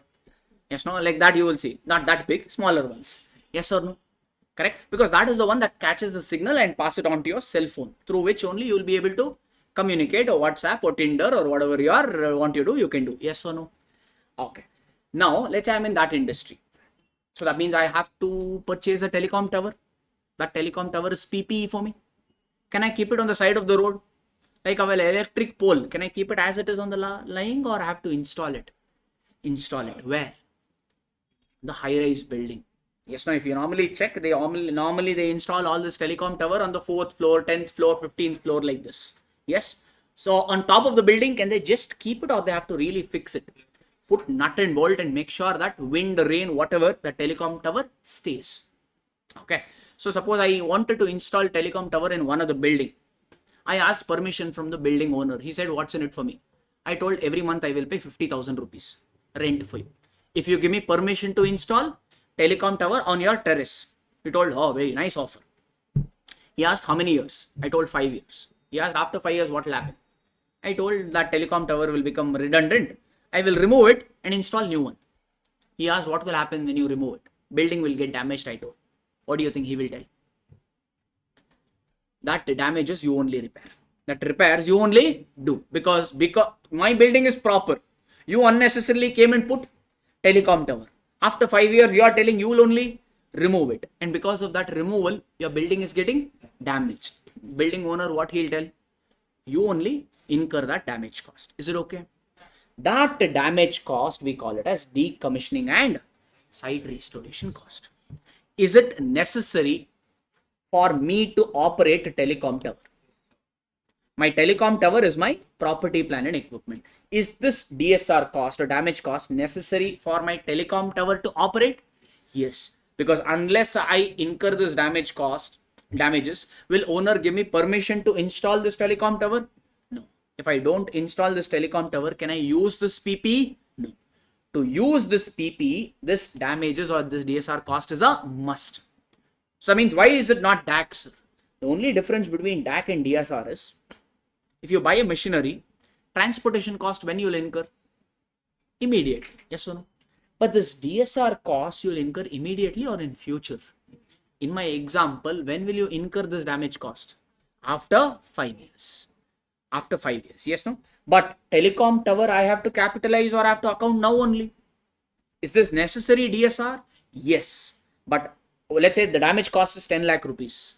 That 10 lakh rupees I'm incurring now or after 5 years? That means this 10 lakh is a present value or future value? Future value. Future value, can I account it right now? Hence, DSR, you can add it to the cost of the asset. But what you will add? Only the present value of DSR cost, you can add it. So, we use discount factor. Let's say we found out the present value that came to 7 lakh assumption. 10 lakh is future value. We use discount factor. The present value, let's say, came to 7 lakh. That means how much I will add it to PP? Only 7 lakh I will add it to the cost of PP. So, what happens to this 10 lakh? What happened to the balance 3 lakh? Ind AS 37 CA final. For no better. Okay. There are some fundas around it which I have to explain. It also get covered in Ind AS 109 financial instruments. It's a topic that has kind of multiple effects. For now, I'll not go there. For now, just know that you have to add only 7 lakh. That's good enough for this level. Okay now. All right. Till now we talked about cost inclusions. Next is what? Cost exclusions. One is non-refundable taxes you can add. Refundable taxes? No. Relocation, reorganization cost. Suppose I'm already using this TV in this classroom. I shifted my academy to another place. We are not doing, just for example I'm telling. Let's say we shifted an academy to another place 1 kilometer later. That means all this asset now I have to relocate from this location to a new location. That relocation cost, can I add it to the cost of fixed asset? No. Why? Because what is the cutoff for PPE, sir? Any cost that you incur to bring it to the present location and to the present usable condition. Am I already using the asset? Yes. Has the cutoff reached? Yes. Any more cost if you are incurring, can you capitalize or it goes to P&L? P&L. So you will relocate the asset only when it has already reached the usable condition. Hence this relocation cost, reorganization cost and all will straight away go off to P&L. It will not be capitalized. Same goes for inauguration cost and all. Sometimes many people will do know. They will construct a building. To cut that ribbon, they call Shah Rukh Khan, Amitabh Bachchan and all this. Okay. All those are what? Your marketing technique. Will that, if Shah Rukh Khan cuts the building means you will use the building better, or usage is same only? Same only. Whether Shah Rukh Khan cuts it or I cut it, it will be same only, no? Or you cut it for that matter. Same usage. So hence, is there any extra benefit you are getting from all that? No. So all this inauguration cost also again will go off to P&L. It will not be capitalized. Operating expenses. To operate the machinery and all, no, who will operate the machinery, sir? Like laptop and all, who will operate now? Our admin will operate. He will set up the class. His salary, can I add it to the cost of laptop? He is using it bolke? No. Okay, basically what? All that operating expense is your regular expenses incurred, that will get straight away transferred to P&L, because laptop is already reached what condition? Usable condition. Okay, these operating expenses and all are necessary for you to run your business. Fixed asset is already running fine, so these expenses will not be capitalized, rather it goes off to P&L. And any general administrative and selling overheads. Again, these are what's a related cost or totally unrelated cost? Unrelated cost. All that again will go off to P&L. Okay, everybody?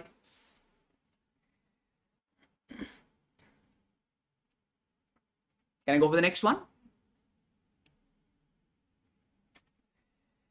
So far we saw initial recognition. Yes, no? Initially, all the PP is recognized at cost.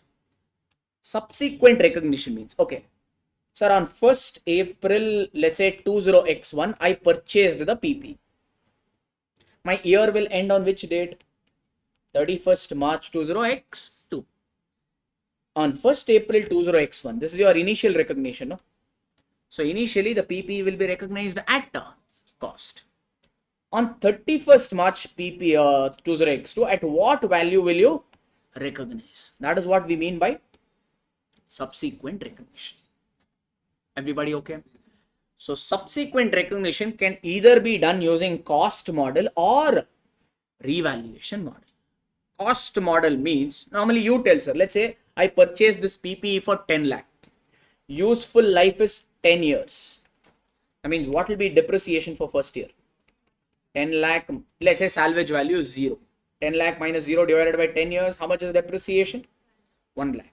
So that means on 31st March 20x2, what will be the book value of my PP? You bought it for 10 lakh. You depreciate it to the extent of 1 lakh. So book value is 9 lakh. Yes or no? This is what you've been doing since your 11th grade, 12th grade. This we call it as cost model. Basically go on reducing depreciation each year. After reducing, you will get the book value. So that book value we say has been arrived using cost. Nothing fancy. Yes, no, everybody. Actually, along with depreciation, we also have to book impairment. Impairment is not there in your syllabus. It comes only in CA final syllabus. So let's not worry about impairment for the time being. For now, let's only think of it as depreciation. Okay, now. Or there is an other model known as revaluation model. Revaluation model means what, sir? Let's test your memory. Revaluation model means what, sir? Revalue. Revalue means what? Revaluation model means what? Perfect. Revaluation model means to show the property, plant and equipment at fair value. I've given you an example. Remember, let's say I bought the land by paying 10 lakh rupees. 5 years ago. 5 years ago, I had purchased land by paying how much? 10 lakh. So the journal entry I would have passed is land account debit to bank account 10 lakh. On land, we don't depreciate. That means now also, what is the book value of the land?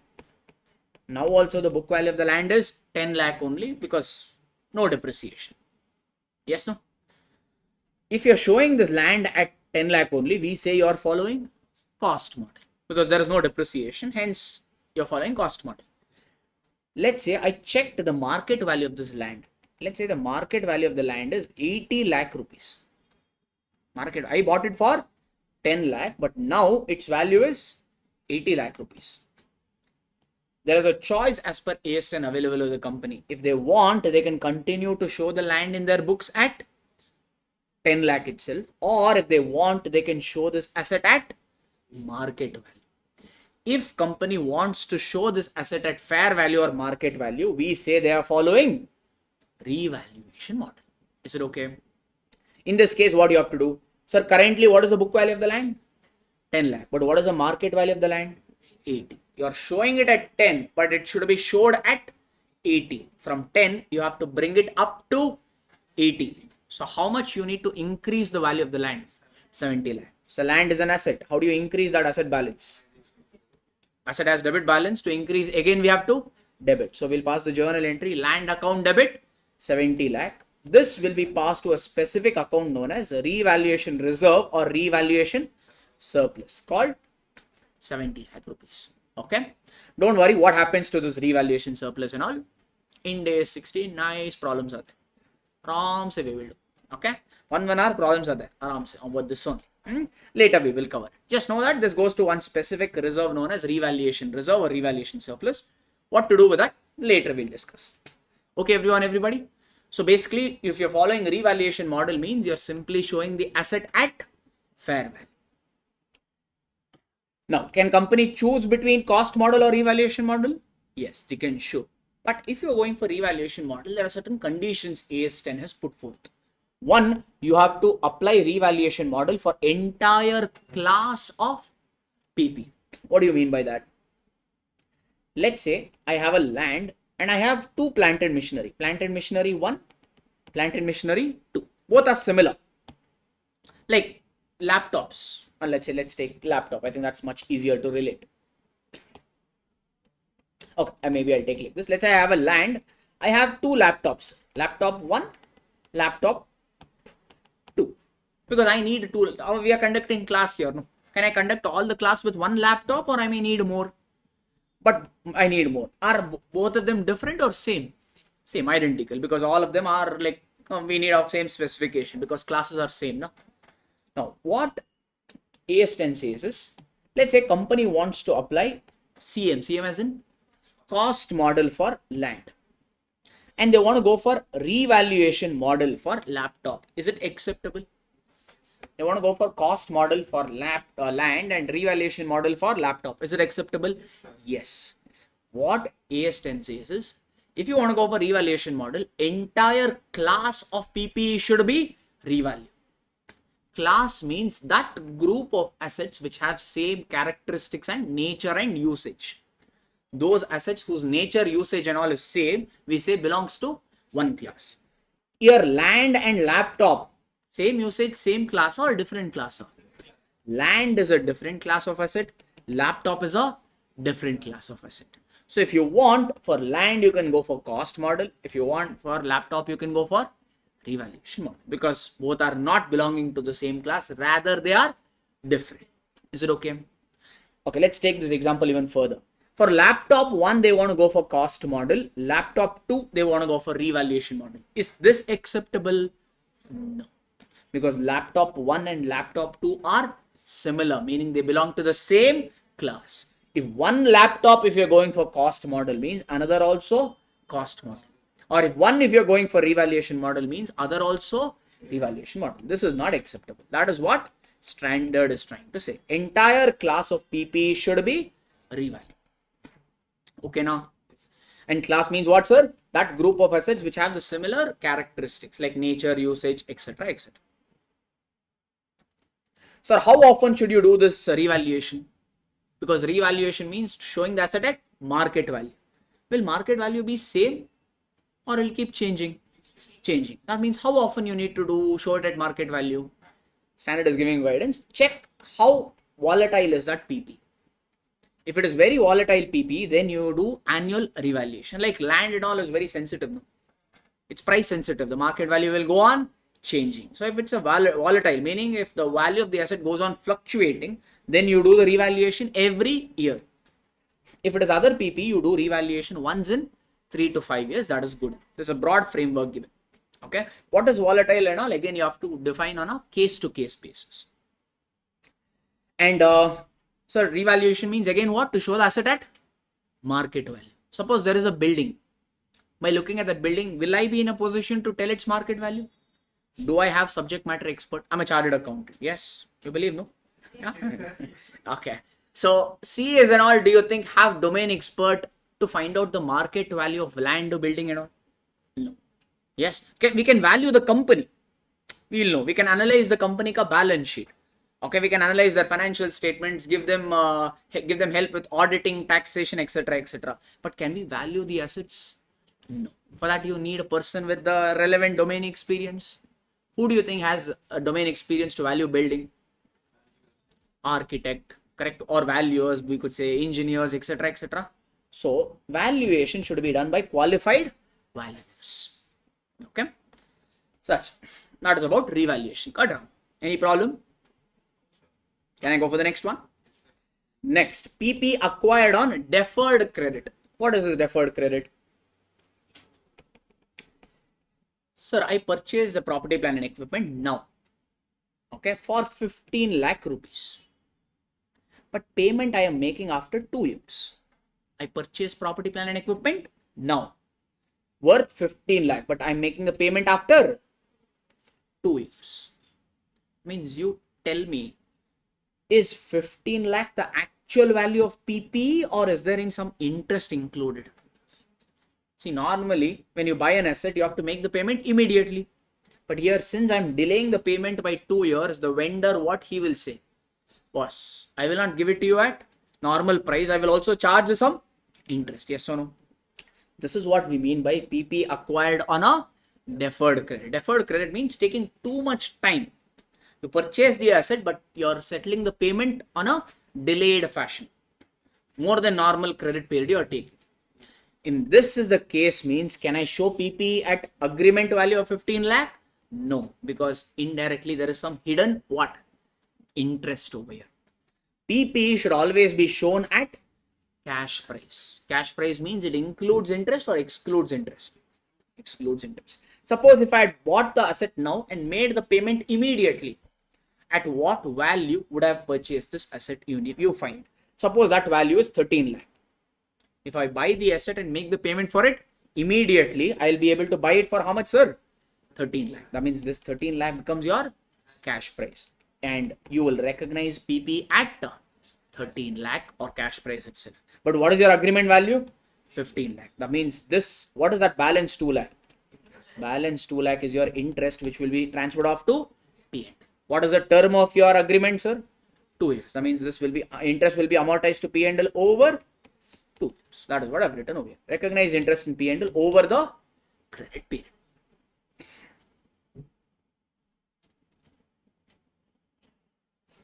Okay. Again, all this you don't have problems currently. CA final. Okay. Generally, they don't test this much. After since I've said, I would say generally Ind AS 115 mein revenue recognition mein this concept is getting tested more often. Irrelevant to you, leave. It's okay. Okay, are we fine with this now? Basically, forget what I said. I know that it didn't follow. That's okay. You have accounting standard 9 revenue recognition in CA Inter. Like that in CA final, we have Ind AS 115. There, this concept, I wanted to say it's tested more often, but that's fine. It's worthless information at this stage. So ignore Madi. Next, what is next? Next is break order. Next is the next one. It's okay, no? People are alive and awake. Yeah. So it's fine. I can continue a little further. It's still some time. You want, if you want around, if that brain is getting freezed or something, let me know. We can take short 5 minutes break and resume also. I'm okay with that. Because I can understand we're doing everything in one go. But that's the way we can cover it. So if you want 5 short minutes break also, we can take. That should be okay. First, I'll finish this standard. Not now. You was ready. Yeah, we'll take, sir. We'll finish off this much.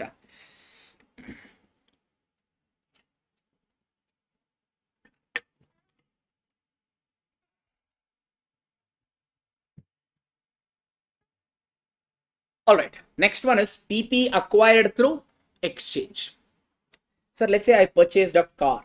Car value is 10 lakh rupees. To buy the car, what I need to give, sir?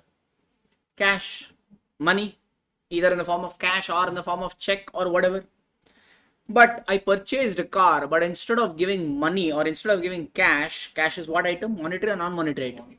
Instead of giving monetary item in the form of cash, I gave plant and machinery.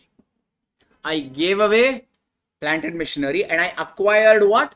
Car. This we call it as PP acquired on exchange. So car is your non-monetary item. Plant and machinery is also non-monetary item. So one non-monetary item has been acquired by exchanging it with another non-monetary item. Fine enough. So if this is a case, means what we have to do? As a thumb rule, all exchange transaction you recorded at fair value. All exchange transaction you recorded at fair value. Let's say the plant and machinery ka book value in my books is a 10 lakh or let's say 8 lakh rupees. The fair value of this plant and machinery is let's say 9 lakh rupees. Fair value means market value, correct? No. Book value and market value should be same or it could be different. Could be different. Similarly, let's say the fair value of this car is let's say 9.5 lakh rupees. Could be anything. Fair enough. So as a thumb rule, when you did an exchange over here, na, as a thumb rule, what did you purchase, sir? Which came in, which went out? In and out wheelwright. What came in? Car. What went out? Plant and machinery. What came in? Car. This car has to be recorded at fair value.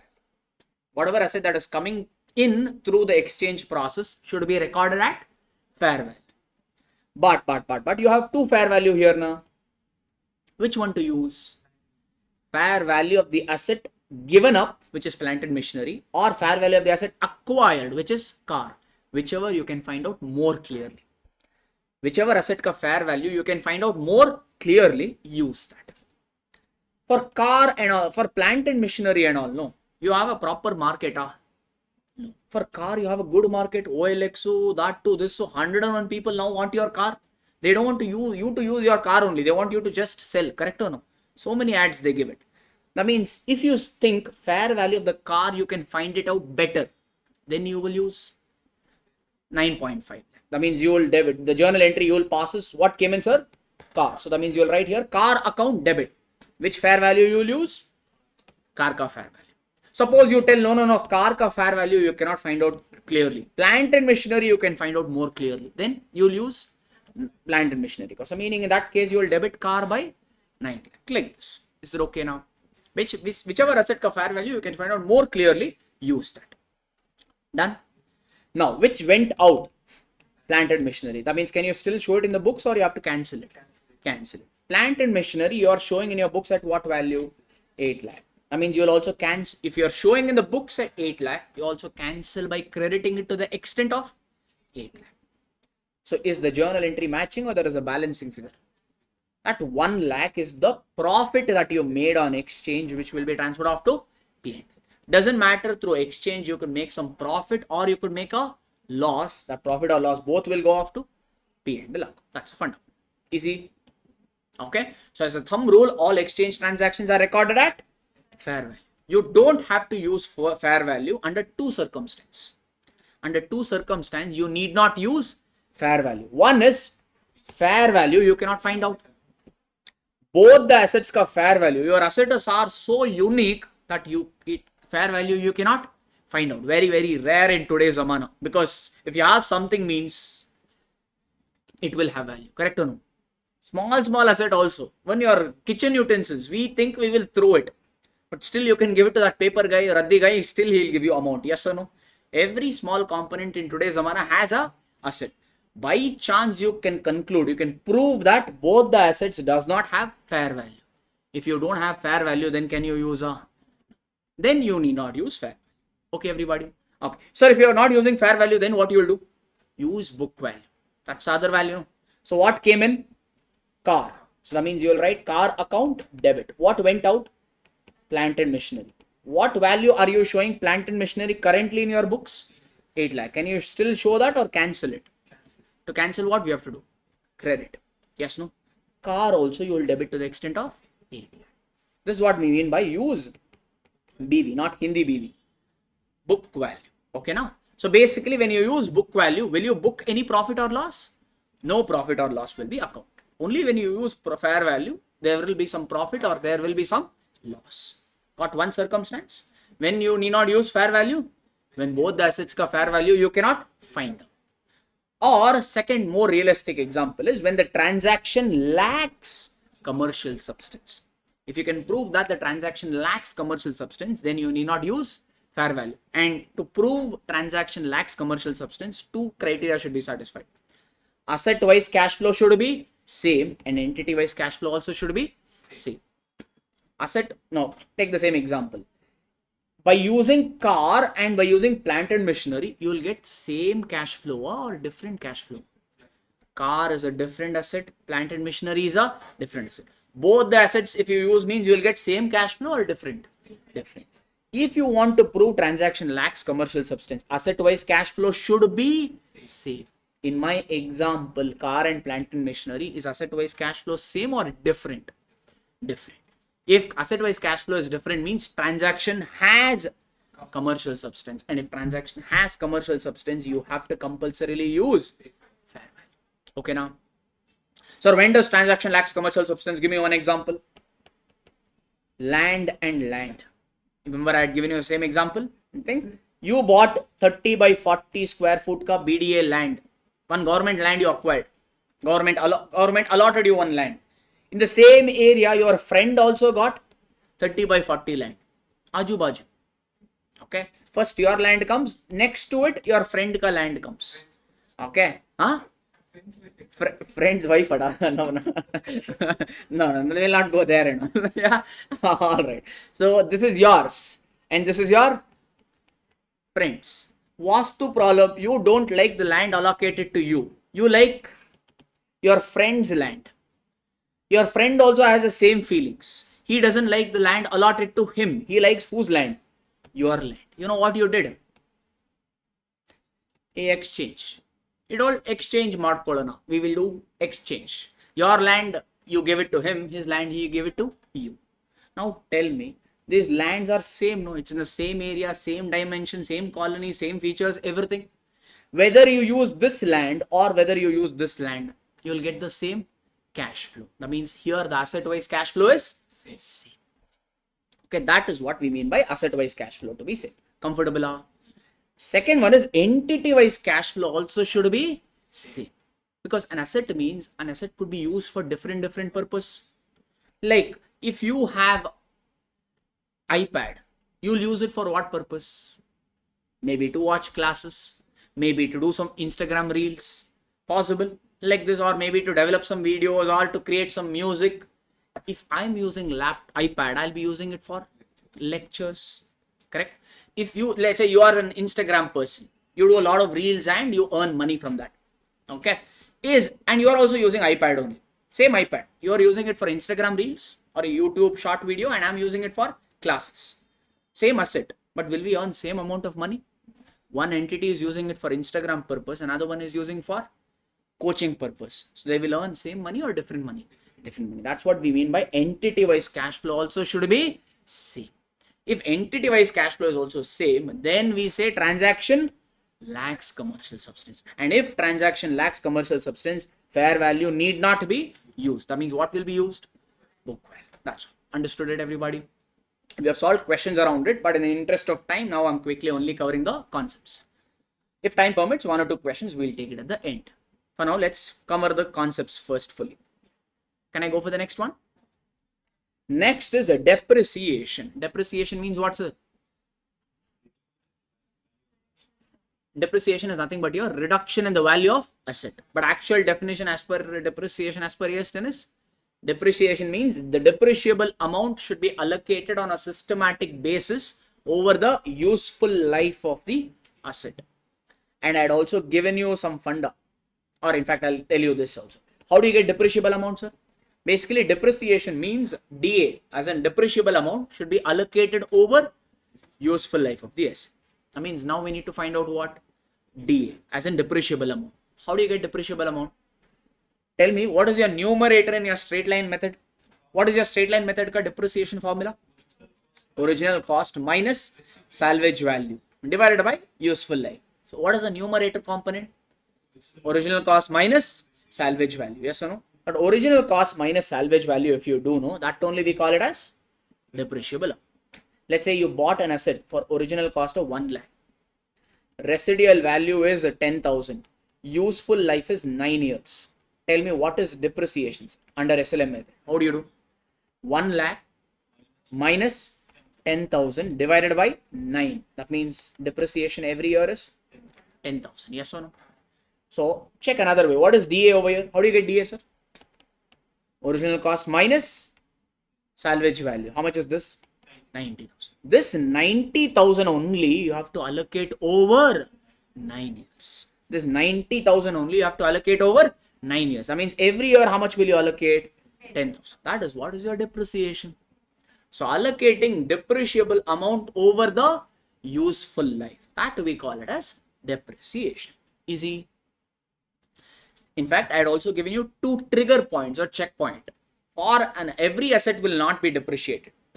If you want to depreciate any PP, there are 2 checkpoints. One is DA should be positive and useful life should be limited. I had told you, if you remember. Now check. How do you get DA, sir? Actually, it is not original cost. It is the book value. When you buy an asset for 1 lakh, how much will you initially show it in your books for? 1 lakh. That means original cost and book value will be same.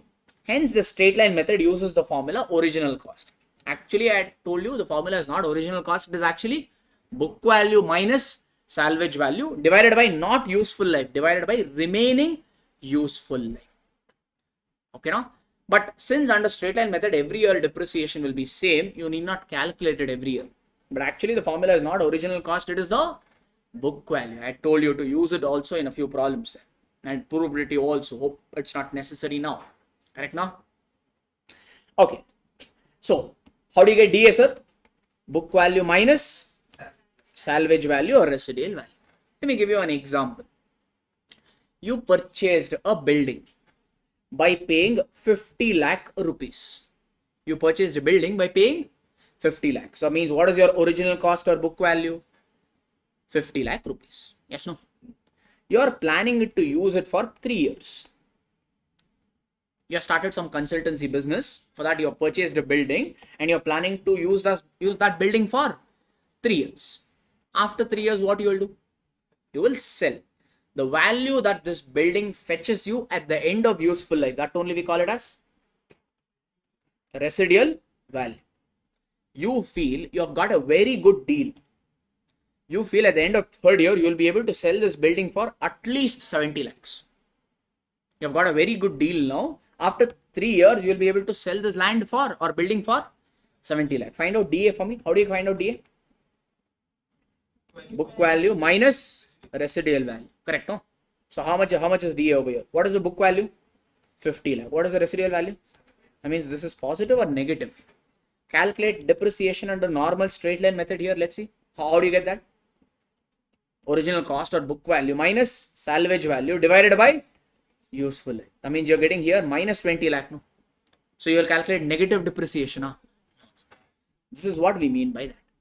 If you want to calculate depreciation, means DA has to be positive. And that will happen only when the book value is greater than residual. Generally, all the assets' residual value will be lesser, smaller. So hence book value will be greater than residual value. But for some assets, your residual value could be greater than book value, which can make your DA to be negative. If DA is negative, will depreciation come or not come?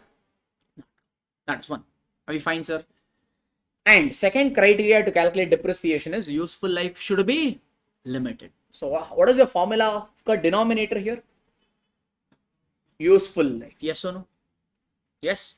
Now here I told you are planning to use this building for 3 years. So if at all you are calculating depreciation, you will calculate depreciation for how many years?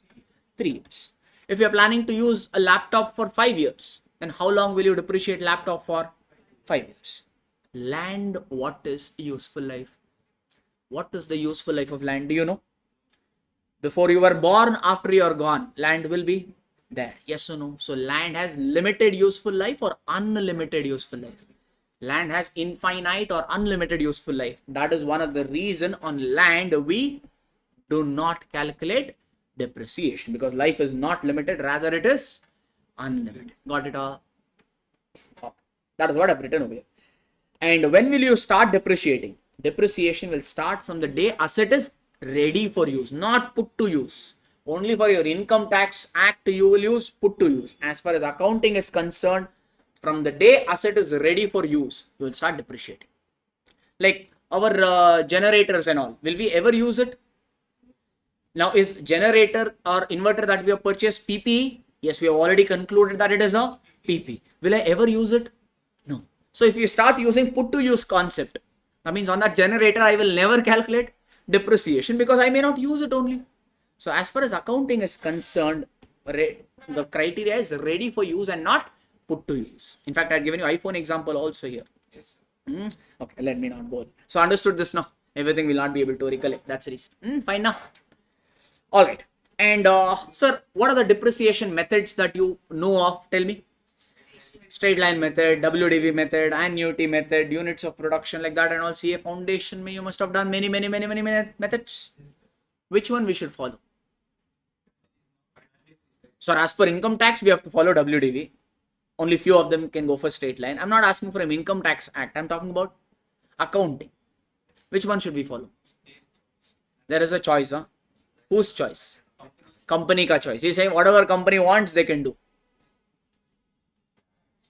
Depreciation method should be based on the pattern of economic benefits that you get from the assets. Like let's say you have a plant and machinery. You're using this plant and machinery to produce bottles. Your business is to produce bottles and sell them. Normal bottle container. Okay. So let's say, so you're to produce this bottle, you purchased a machinery. Year 1, using this machinery, you can produce how many bottles? 1 lakh. Year 2 also 1 lakh. Year 3 also 1 lakh. Year 4 also 1 lakh. You're planning to use this machinery for 4 years. Every year using this machinery, are you getting different quantities of water or same benefits? Same benefits. Yes or no? Benefits means how much you will be able to produce from the asset. Correct? No? So is this changing or same benefits every year? Same benefits every year. Which method of depreciation gives you same depreciation every year? Straight line method. So if this is the case, means this plant and machinery will be depreciated using SLM method. Because you are getting same benefit, hence depreciation also will be or should be same, which will be achieved by following SLM. Suppose let me modify the example. From year 1, you will be able to generate how many bottles? 1 lakh. Year 2, 80,000. Year 3, 70,000. Year 4, 50,000. You are not able to generate same bottles every year. It is going on reducing. In this case, the machinery should be depreciated using what method? WDV, written down value method or diminishing balance method. Yes, no? Because under diminishing balance method, depreciation goes on reducing every year. So that is. So depreciation method company will choose, but keeping what parameter in mind? Pattern of economic benefits. Derived from what? The asset. So by keeping pattern of economic benefits in mind, you will choose the depreciation method. Sorry, what if pattern changes?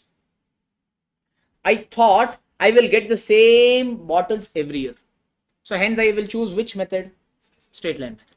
First year I got 1 lakh. Second year also I got 1 lakh. Third year I was able to produce only 40,000 bottles. That means my bottle ka production has reduced. Can I still follow SLM or I have to go for WDV now? Go for WDV. Yes or no? So if my pattern of economic benefit changes, means my depreciation method also can change. That is what I've written over here. Pattern of benefit changes means depreciation method also could be changed. Can you charge depreciation based on revenue? No. I had given you an example. Just because I install AC in classroom, instead of 20 students coming, 200 students will come. Oh, they are giving AC classroom, AC coaching. So more number of students will come just because we are using AC in classroom? No. Correct, no? So revenue is based on many parameters. Revenue is based on the quality of the product, price of the product, economic conditions, competitor action. Yes or no? Sometimes mood of the students also. Correct. Now sometimes they feel like attending class, they will come. If they don't feel like attending, I will attend this guy class, the dabba fellow. They may not come. Yes or no? Like that. So revenue is not determined by the depreciation method, because revenue is influenced by different factors. Hence we don't calculate depreciation based on the revenue that you get. Okay, next one is every year you check 3 things. So straight line method ka formula, you tell me what is that? Formula says original cost, but in reality what is it, sir? Book value minus residual value divided by useful life or remaining useful life. Remaining useful life. This residual value and useful life, it is a pakka number or estimated number? Estimated number. You are 100% pakka in your estimates or it could go wrong? Could go. So every year you check the residual value and check the or recalculate your useful life and see if there is any change. If there is any change in residual value or useful life, that change you have to do it retrospectively or prospectively. Any change in this is accounted as an accounting estimate and done it prospectively. Prospectively means from that day onwards. Suppose first 2 years there was no change in residual value nor there was any change in useful life. Third year, no. residual value changed. If residual value changes means will depreciation be same or that will also change? If any of these parameters change means your depreciation also will change. As long as it is same, straight line method will give you the same answer. If these components change, your depreciation also will change. Which year residual value change, sir? Third year. That means which year depreciation will change? Depreciation changes in year 3. First year depre, second year depre, should you have to touch or let it be as it is? Let it be as it is. So you will change the depreciation only from year 3. This we call it as prospective change. Meaning from that day onwards. Retrospective means from the beginning. All right. So if they have given land and building together in the question, what we have to do? We have to separate, because on land there is no depreciation. On building you have to depreciate. Since on building you have to depreciate, you have to segregate them, and only building you will calculate depreciation. That is what I've given. And when will depreciation stop, sir? If the PP is sold, should you have to calculate depreciation? No. If PP is donated or retired from active use, I'll tell you in a bit. Or if FEB stops. FEB means what? Future economic benefit. For you to show PP in balance sheet, there should be FEB. If FEB only stops means, can you show PP in balance sheet? No. If there is no PP only in balance sheet, will depreciation come on? That is what I've written over here. Okay, sir. This is a concept revolving around depreciation. I think we have two concepts, 5 minutes ka, then we'll see. Fixed assets, retirement of PP. Retirement of PP means, I'll give you an example. Earlier, no, in fact, you're sitting on the chair right now. Okay, earlier, normally what we used to give was, we used to give to each student one chair we had designed. Okay, so for each student, chair. But later we thought that chair is taking a lot of space. Hence, we have brought in a concept of, now if you see many classroom has benches.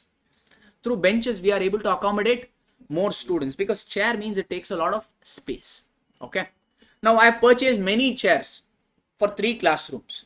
Currently, I'm using chairs only in 1 classroom. That means other chair which I had purchased, is it physically present? Yes. But am I using it? No. That we call it as a retirement of PP. Meaning physically it is there. Like probably you are. Physically present, mentally absent. That way. That is your retirement of PP. You have the asset physically, but are you actively using them or stopped? Stopped. That we call it as a retirement of PP. So if you have any assets that you have stopped using, no, such asset should be valued at book value, meaning carrying amount. Or now, what do you think we will do with that chair in some time? We will sell it. When we sell, what will we get? Money. That only we call it as realizable value. So such PP which have been retired from active use should be valued at book value, as in carrying amount, or realizable value, whichever is lower. That's it. That is your retirement wala concept. Easy, people. Last is your disclosure. You have various depreciation methods, straight line, SLM, blah, blah, blah, blah. I mean, WDV, SLM and all. Which one you have chosen? Disclose that. Second one, can you go for revaluation model?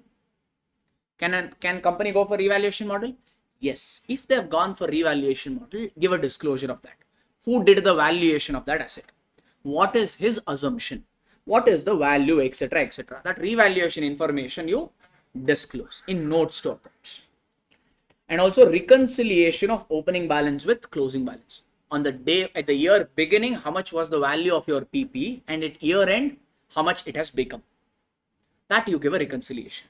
Sir, that is very simple. No, sorry, depreciation. No. Value of the asset will change due to various parameters. You could have purchased some asset because of that. Suppose at the year beginning, I had 1 lakh.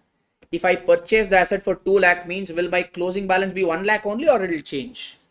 So if you purchase the fixed asset, your closing balance will change. If you sell a fixed asset, closing balance will change. Due to depreciation, closing balance will change. From opening balance till closing balance, you reconcile and give it in notes to accounts. Okay. Then if you have any PP that has got retired from active use, it's physically present, but if you have stopped using them, disclose such fixed assets or PP in notes to accounts.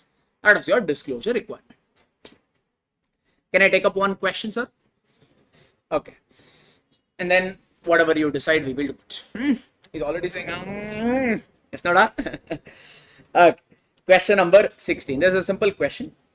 An entity has acquired a new freehold building with a useful life of 5 years. Check the screen. No need to flip through the pages. It's fine. That's not there in your study material. It's an additional question. It's one of the examination questions. An entity has acquired a building with a useful life of 50 years. How much value? 75 lakh. The entity desires to calculate depreciation charge per annum using straight line method. Identify the following components. No residual value is there. Sir, building means it has a building means it'll have, okay, 1 minute. I'll give you this example and tell you. Sir, you purchased a car for 10 lakh. Yes. But this car can have multiple components possible. Car could, if it's electric car means it could have a battery. If it's petrol car means it could have an engine. Yes. It could have your, what is it, normal, what other body part? It could have a steering wheel and all will not have much value, I think. No problem, we'll write. Okay, then it could have some tires, blah, blah, blah, blah. Yes or no? Maybe car ka useful life is 5 years. Does it mean, these are all parts of car, correct? No? All the parts also, is it hard and fast rule? It has to come for 5 years? No, it could come for different years also. Let's say battery comes for 5 years. Steering wheel comes for 5 years, but tires only come for 2 years. In this 10 lakh, let's say battery ka cost is 7 lakh, steering wheel costs about 2 lakh, and this is 1 lakh, assumption. That means, can you calculate depreciation on 10 lakh entirely for 5 years? Would it be right? No. In this 10 lakh, every part, is it coming for 5 years? No. This part is coming for 5 years. You can depreciate over 5 years, no problem. This part is coming for how many years? 5 years. So depreciate over 5 years, no problem. What about tires? This 1 lakh worth of tires, is it coming for 5 years or only 2 years? That means this tire ka depreciation you should calculate only for 2 years. In fact, this I told you, this concept we call it as component accounting. If different part of PPE has a different useful life, then we will calculate the depreciation on parts separately. Does not mean we will pass 3 journal entry for depreciation. Journal entry is only 1. Calculation of depreciation is done differently. Okay, now that is the question they have given it over here. Check. This particular building has life of how many years? 50 years. Building means it will have land. Land, they are saying, has infinite useful life. Correct, sir? They have given the breakup of this building, sir. What is the total cost you paid to buy this building? 75 lakh. In this 75 lakh, 10 lakh you paid for land. For roof, no. Building means it will have a roof. For roof, you have paid 15 lakh.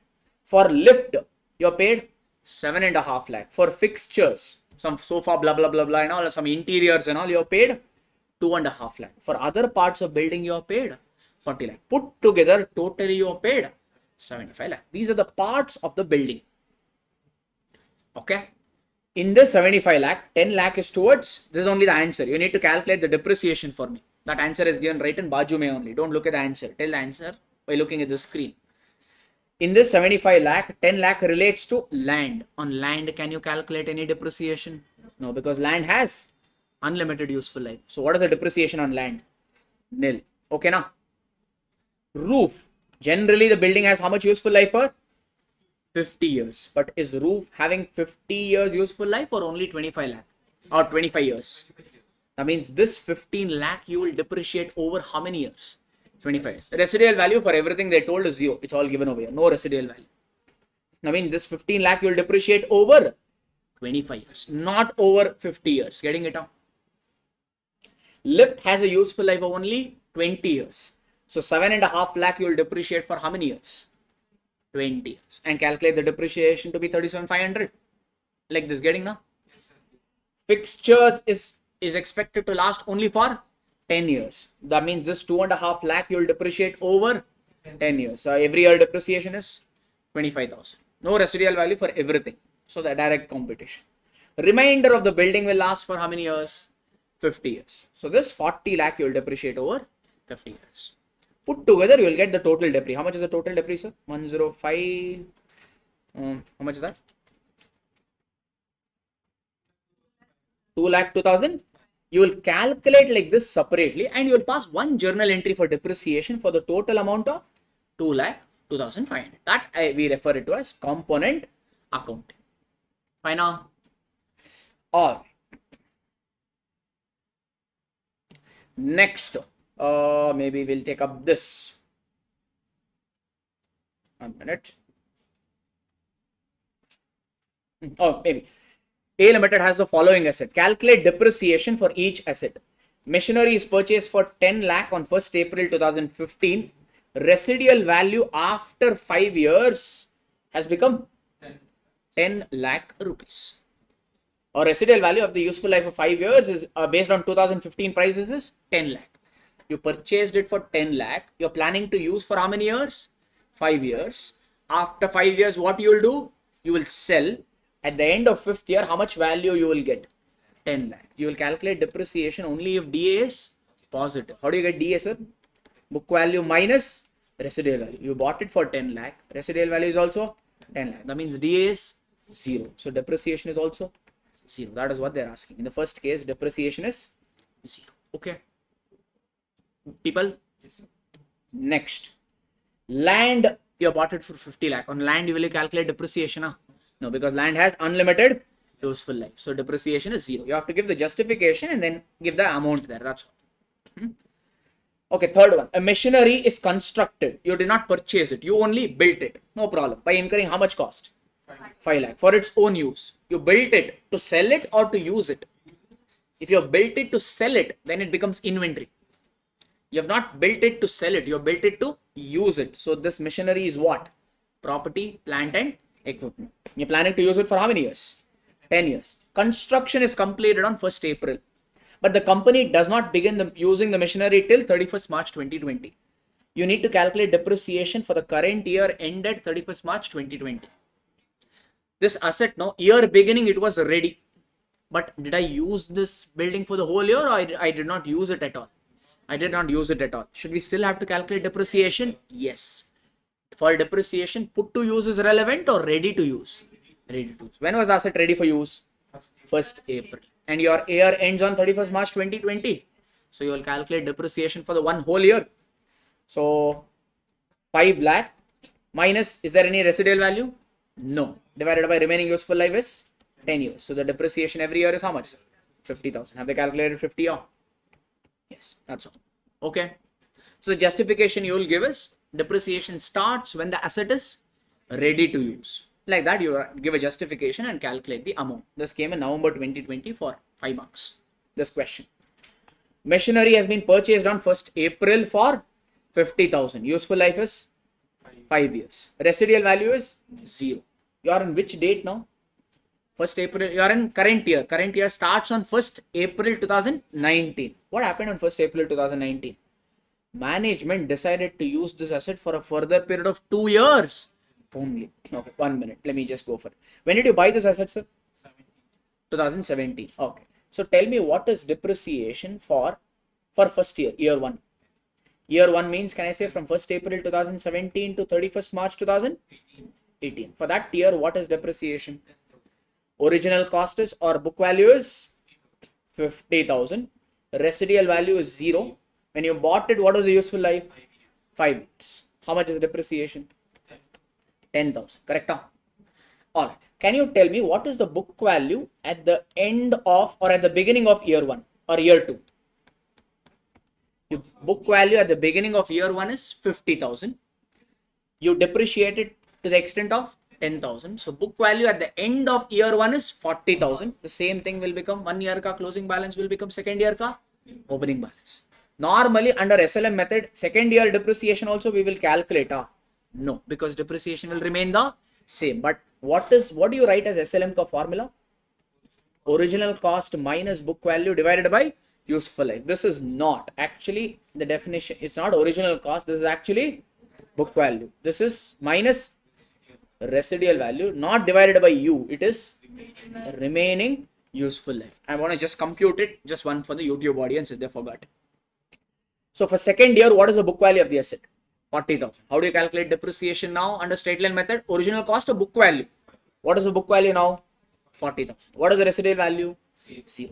Divided by remaining useful life. When you bought it, useful life was 5 years. 1 year already over. What is the life remaining? 4. That means if you calculate, what are you getting depreciation? 10,000. First year also you got 10,000. That is the reason we don't calculate depreciation under straight line method again and again. Because even if you compute, answer will be same. So the formula is not original cost. Actually, it is book value. Because first time when you buy, no, that only we call it as original cost. When you buy, book value and original cost will be same. But in reality, the formula is book value. Fine, sir? Okay. First 2 years, okay, no problem. So that means, can you tell me what is book value at the end of year 2? At the end of or at the beginning of year 3 also you can tell me. You bought the asset for 50,000.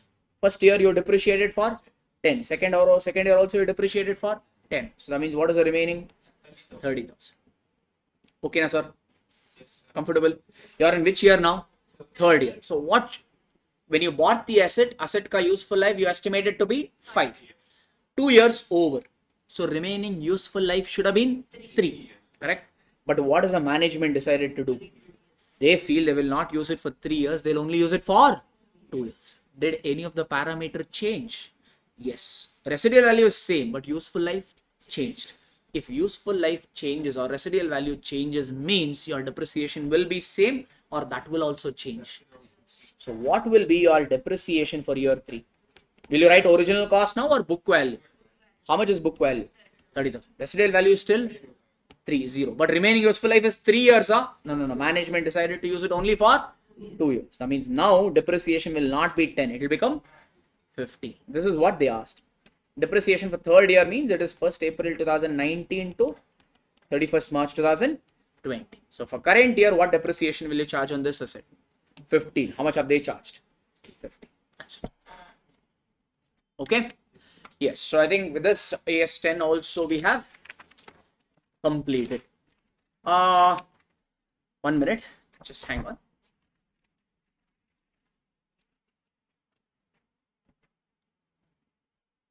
Sir, next one may take a little time. There is one small standard AS1 that may take only 15 minutes or so. Can we do that and directly take a lunch break? Would you be okay with that? Maybe 15 minutes tops. Everybody cool? 5 minutes break because it's already closing to 1. So that's the reason I thought I'll take another 15. I mean, if you really wanted 2 minutes, 5 minutes, I can wait. Not a problem. 5 minutes you want to wait, huh? Only 15 minutes, that's all. Okay, no problem. Some of them are telling head spinning movement. No issues. You take about 5 minutes break. No problem.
कमी होते जी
Yes, guys. Are we back?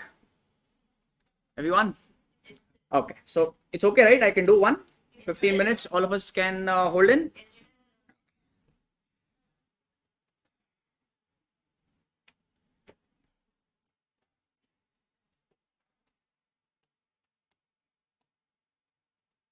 Okay.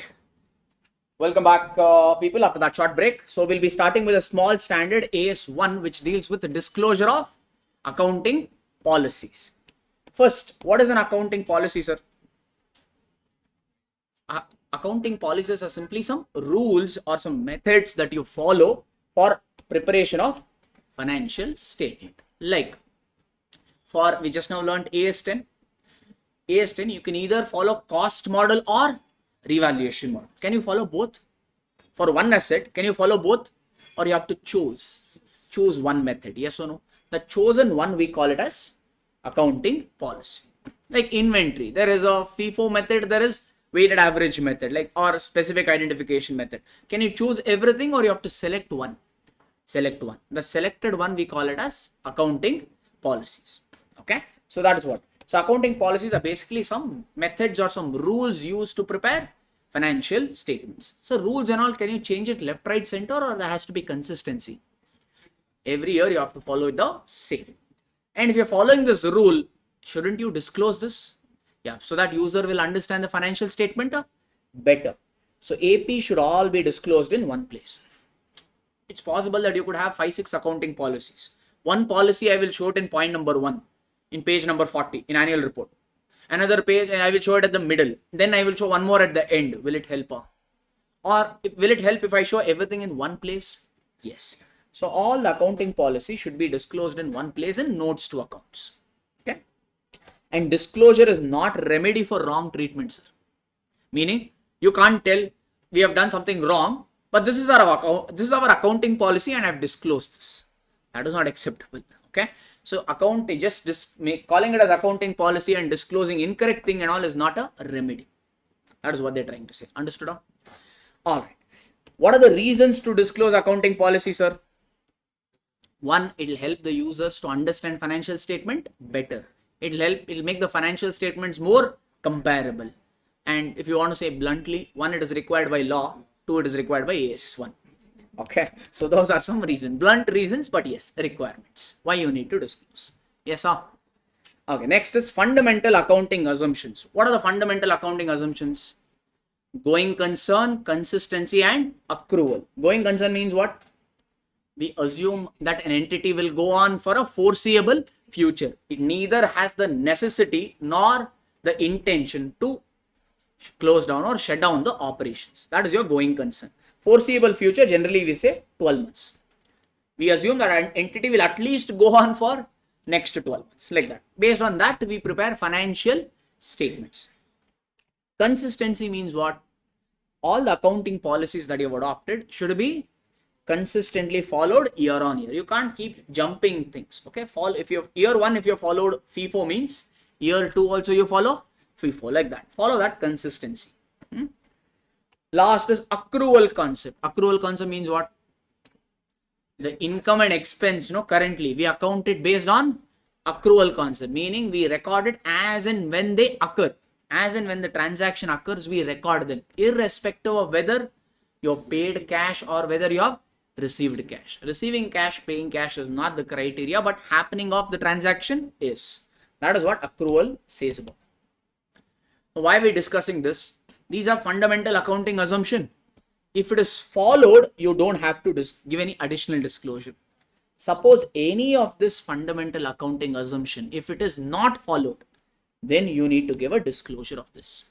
If you have followed, no disclosure necessary. If you have not followed this fundamental accounting assumption, we need to disclose. That's one. Okay. All right. Next, if there is any change in accounting policies. First of all, can you change accounting policy? Yes. In fact, I told you the reason in AS5. You can change accounting policies provided if it is required by law. Like you are following FIFO method, but Government of India banned FIFO. That means, can you still follow it or change? Change, because it is required by law. Or if it is required by accounting standard. Accounting standard banned FIFO. You are following FIFO. Can you still continue or change? That means you have to change your accounting policy because it is required by accounting standard. Third one, for better presentation of financial statement. If management feels by moving over or by changing your accounting policies, your financial statements could be presented in a better way, then you can change over. But you have to give a justification, management. Okay. Now, if you change accounting policies, we discussed when can you change accounting policies. If at all accounting policy has changed, what you need to do is, AS1 covers this one. Okay. If there is change in accounting policies, what you need to do? First, check if it has any material effect in the current year or future year. Let's say I moved from FIFO method to, or I went from cost model to revaluation model. Last year I was following cost model. This year I went to revaluation model. Check. Due to this, will your financial statement get materially affected by? Materially, here cost model, revaluation model is for what, sir? PP. Under cost model, you will get the same answer, same value of PP, and revaluation model also you will get same value, or value could be different. Let's say under cost model, your value was 1 lakh. Under revaluation model, let's say your value is 1 crore. That means what? Value is significantly more. Does it have material impact in the current year or future year? Yes. If that change in accounting policy, if it has material effect in the current year or future year, then you need to disclose the fact as well as the amount. Here, what is the effect on the amount, sir? 90 lakh. Because under cost model, you, in fact, not 90 lakh, 99 lakhs, no? Under cost model, it was just 1. Here it is 1 crore. That means your financial statements is getting affected to the extent of 99 lakhs. So disclose the fact of change as well as amount of change. Both you need to disclose. When you need to disclose? When change in accounting policy has material effect in the current year or future year. Suppose change in accounting policy is not giving you any material effect in the current year or in the future year. No material effect. Let's say you are following FIFO method. From FIFO you went to weighted average.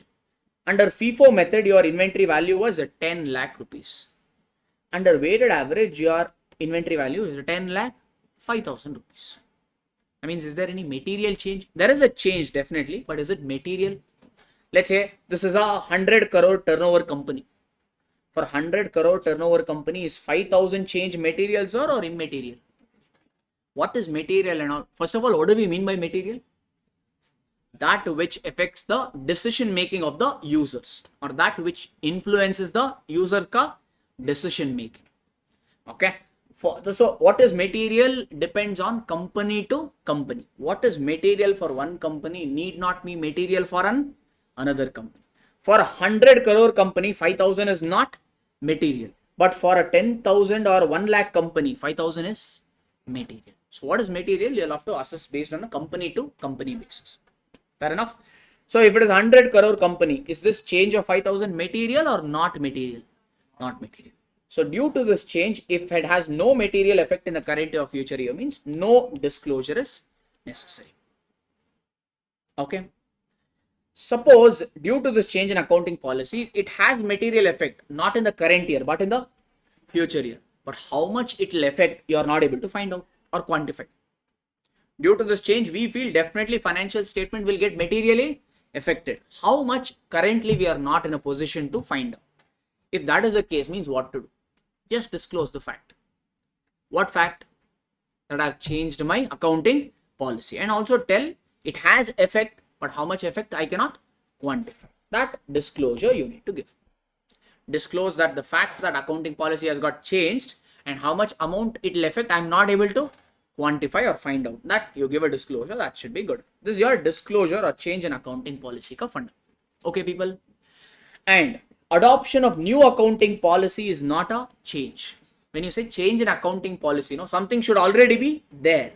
That you have replaced with something else. Some old component you have replaced with the new component. That is the change in accounting policy. Nothing was there.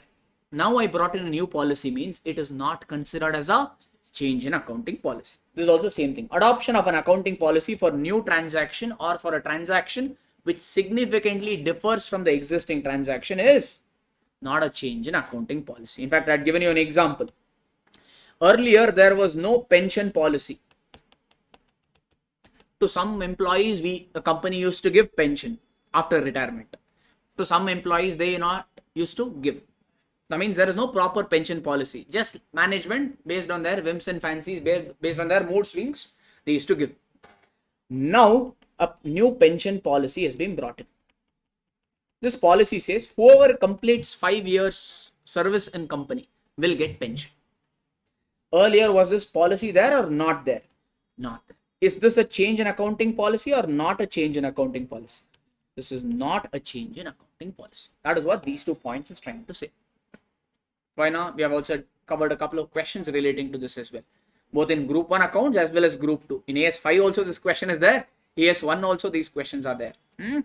Okay, everybody. So how do we choose accounting policy, sir? Based on few things. Prudence. Prudence is a conservatism concept. What does conservatism say? Expect future loss and account it right now. But future gains, will you record right now or in future? That is your prudence or conservatism concept. Substance over legal form. Substance over legal form means reality is more important than legality. Meaning, you remember AS19 we have covered, many people? Euro finance lease. Okay, no problem. Let's, for the benefit of the YouTube audience, one quick example I'll give you. Sir, B Limited is the, let's say, owner of the asset.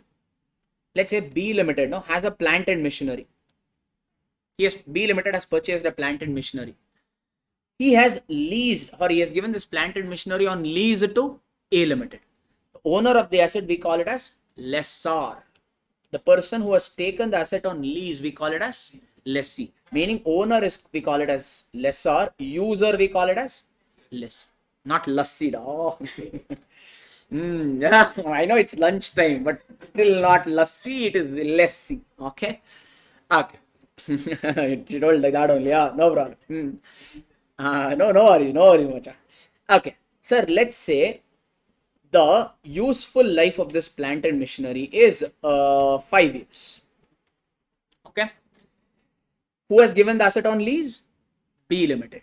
To whom it has been given on lease? A Limited. Let's say the lease means it should have some term. Na? Lease term is also, let's say, 5 years. Now think, legally, who is the owner of this asset? Legally, as per legally, who's the owner of the asset? B Limited, correct? Think practically or in reality wise, what is the useful life of the asset? 5 years. What is the lease term? 5 years. Who is going to use the asset for its entirety? Asset only will last for 5 years. For its entire life, who is going to use the asset? A Limited. Practically, who's using the asset and getting all the benefits now? A Limited. You know what AS19 says?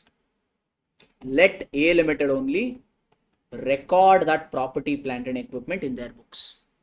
Is A Limited owner of the asset? No. But practically he is using it and getting all the benefits. So hence A Limited only will record the PP in his books. But legally who's the owner now? B Limited. You know what B Limited should do? He has to cancel PP in his books. This concept we call it as substance over legal form. Legally who's the owner? B Limited. But in substance means reality. But in reality, who's using the asset and getting all the benefit? A Limited. This concept we call it a substance over legal form. This concept only AS19 borrows, and in AS19 terminology, we call such a lease as finance lease. Got the meaning, everybody? Or in simple terms, if you want me, substance over legal form simply means reality is more important than legality. And accounting is done by keeping reality in mind, not legality in mind. Materiality. What is materiality? Materiality concept, what it says is financial statement should disclose all the material item. Okay, so means what? Suppose I have a building. Should I show building in my balance sheet? Yes. If I have an intangible asset called software, should I show it in balance sheet? Yes. I have 100 pencil. I have purchased 100 pencil. So that I have 100 employees. To all the employees, I bought one pencil. Or to make some note. Or 100 pen. Nobody uses pencil now. Okay, let's say 100 pen. 100 pen, 100 marker, 100 duster. This one all I've bought. Should I have to show all this in my balance sheet? Why? It is not material. So materiality concept says all material items you should show it in your financial statement. All other things, this and all, you don't have to show 100 pen and all. You can everything, you can collate everything and call it as stationery and transfer it off to P&L. Okay, that's what materiality concept also says. And you have to choose your accounting policies by keeping these concepts in mind is what they're trying to say. Okay, na Sarji? That's all is about accounting policy or AS1 ka fund. Simple question. So I think we have reached that time of the day where our hotte, mindu, or tummy, everything is saying food break, everything. No? Okay, no. If you are saying no, I will say yes. My tummy is doing good. So we'll take a lunch break. So we have a break for about, let's take a break for about 45 minutes and resume back in 45 minutes. Thank you.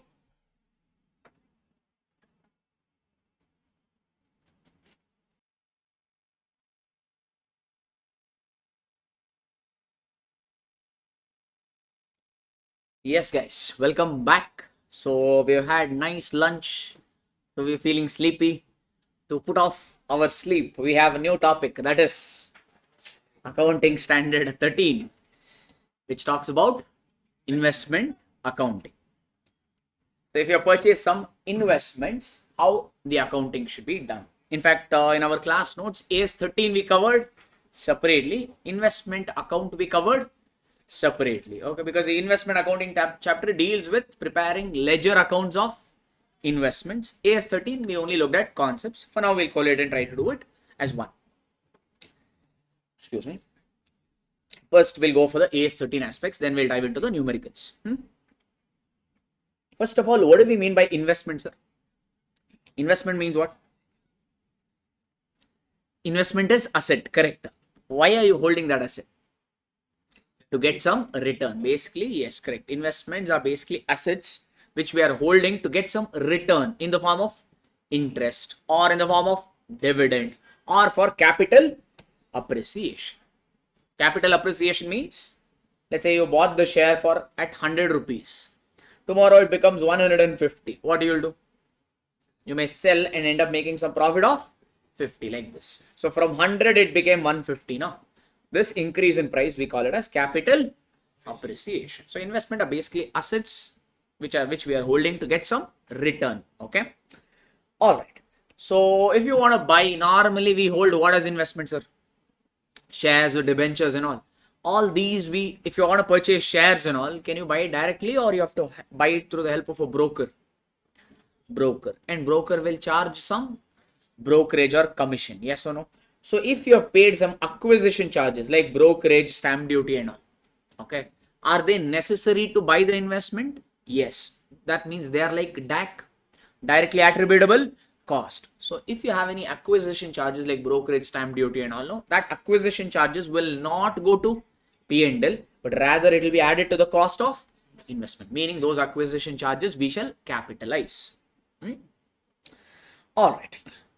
Then this concept is similar. If suppose investments you have acquired through exchange means you bought investments. That means you have to pay for it. Normally you pay for it use through cash or check or through banking channel.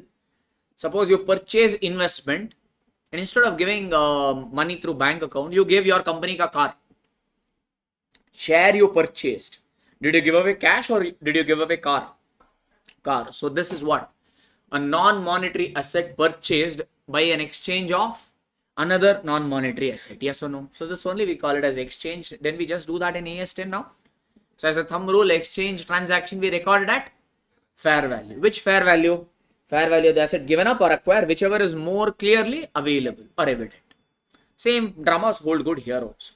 So if transaction lacks commercial substance or if fair value is not determinable, then you will not use fair value. Rather, you can stick to the book value. That funda is same. Not much change. Fine, people? Okay. Sir, we have two types of investments. What are those? Short-term investment, long-term investment. Short-term investment is also known as trading investment. It is also known as current investment. Long-term investment is also known as non-current investments. Okay, first let's dive into short-term investments. First of all, short-term investment means what, sir? Less than 12 months. What is less than 12 months? So you mean to say the period of holding? The actual period of holding, if it is less than 12 months, short term. If the actual period of holding is more than 12 months, long term. Correct? Wrong. Why did you say so? Because you were saying, no, I completed your sentence. What is wrong? Perfect. It is not the actual period of holding. That is right. 12 months is correct. It is not the actual period of holding. It is the intention of the holding that decides whether an investment is short term or long term. Today, if you buy, okay, today if I buy Infosys ka share, if I am planning to hold it, if my intention is to hold that investment for more than 12 months, then you will classify it as a long term. Today I bought it and I am planning to sell this investment. I am intending to hold it for less than 12 months. In that case, it will get classified as short term. So it is not the actual period of holding. It is the intention to hold. If the intention to hold is less than 12 months, it becomes short term. If the intention to hold is more than 12 months, then it becomes long term. That's the thing. Okay. How do you value short term investments, sir? We've already discussed. Short term investment should be valued at cost or market price, whichever is lower. They are like inventory only. Cost or NRV, whichever is lower. Here, cost or market value, whichever is lower. So short-term investments could be valued on individual basis or category basis. Global valuation, is it allowed? No. Individual basis means what? We have done problem also on this. Individual basis means what? If you have a two short-term investment, you will value one separately, second separately. Okay, so meaning this investment ka cost you will find out, market value you will find out separately and then do the valuation. Similarly, second short-term investment ka cost you will find separately, market value you will find separately and do its valuation separately. This is what we mean by valuing the assets on an individual basis. Okay, now what does category basis valuation mean? Because AS13 allows individual basis also, category basis also. What does category basis mean?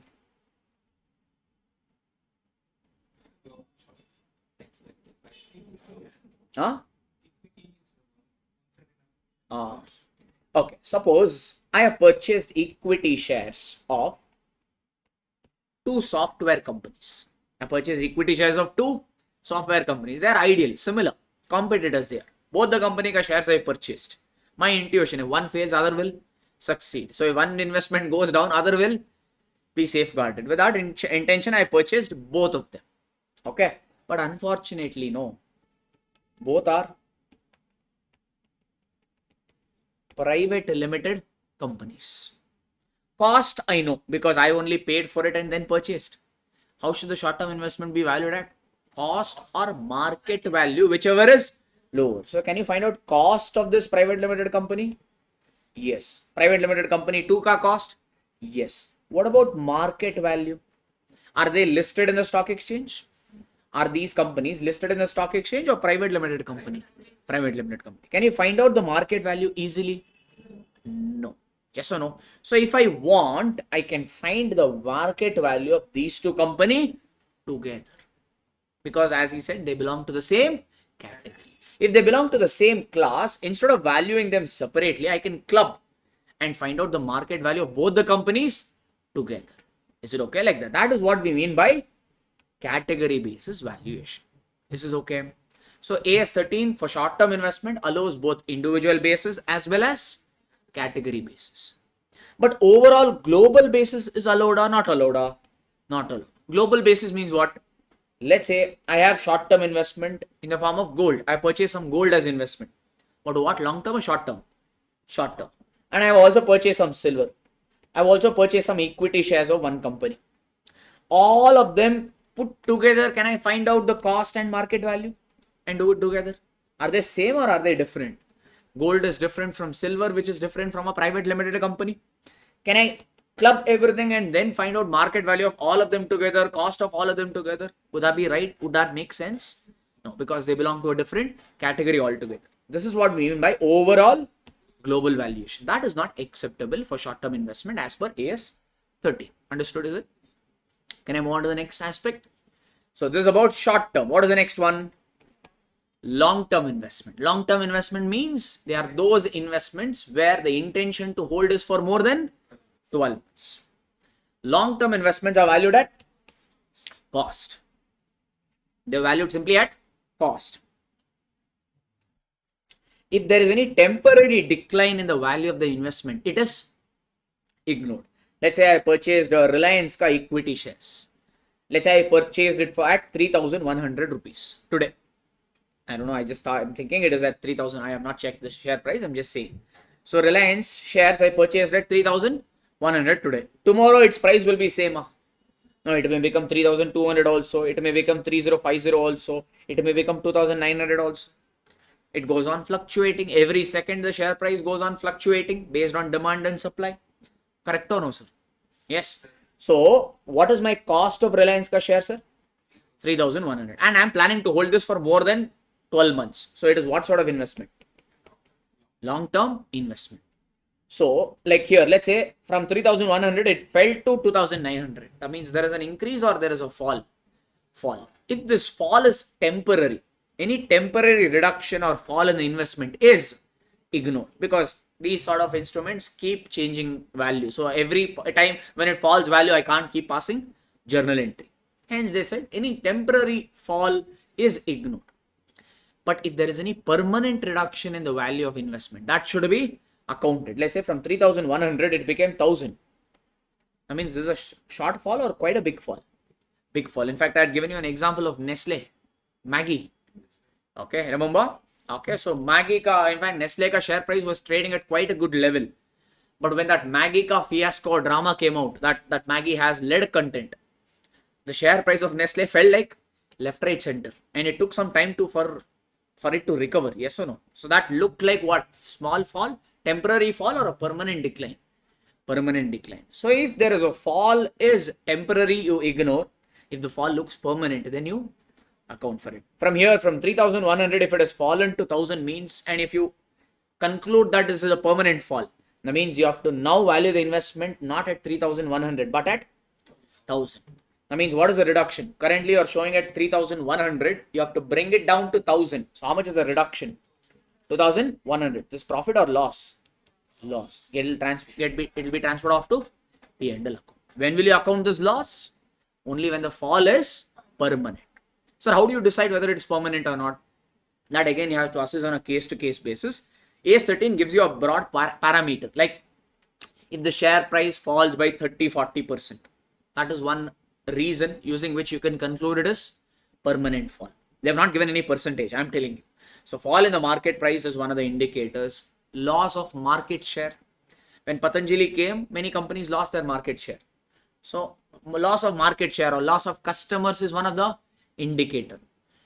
Cash flow statement is continuously showing negative, negative, negative. Operating cash flow negative, investing negative, finance negative. What does it mean? That means company is doing good or kind of bad?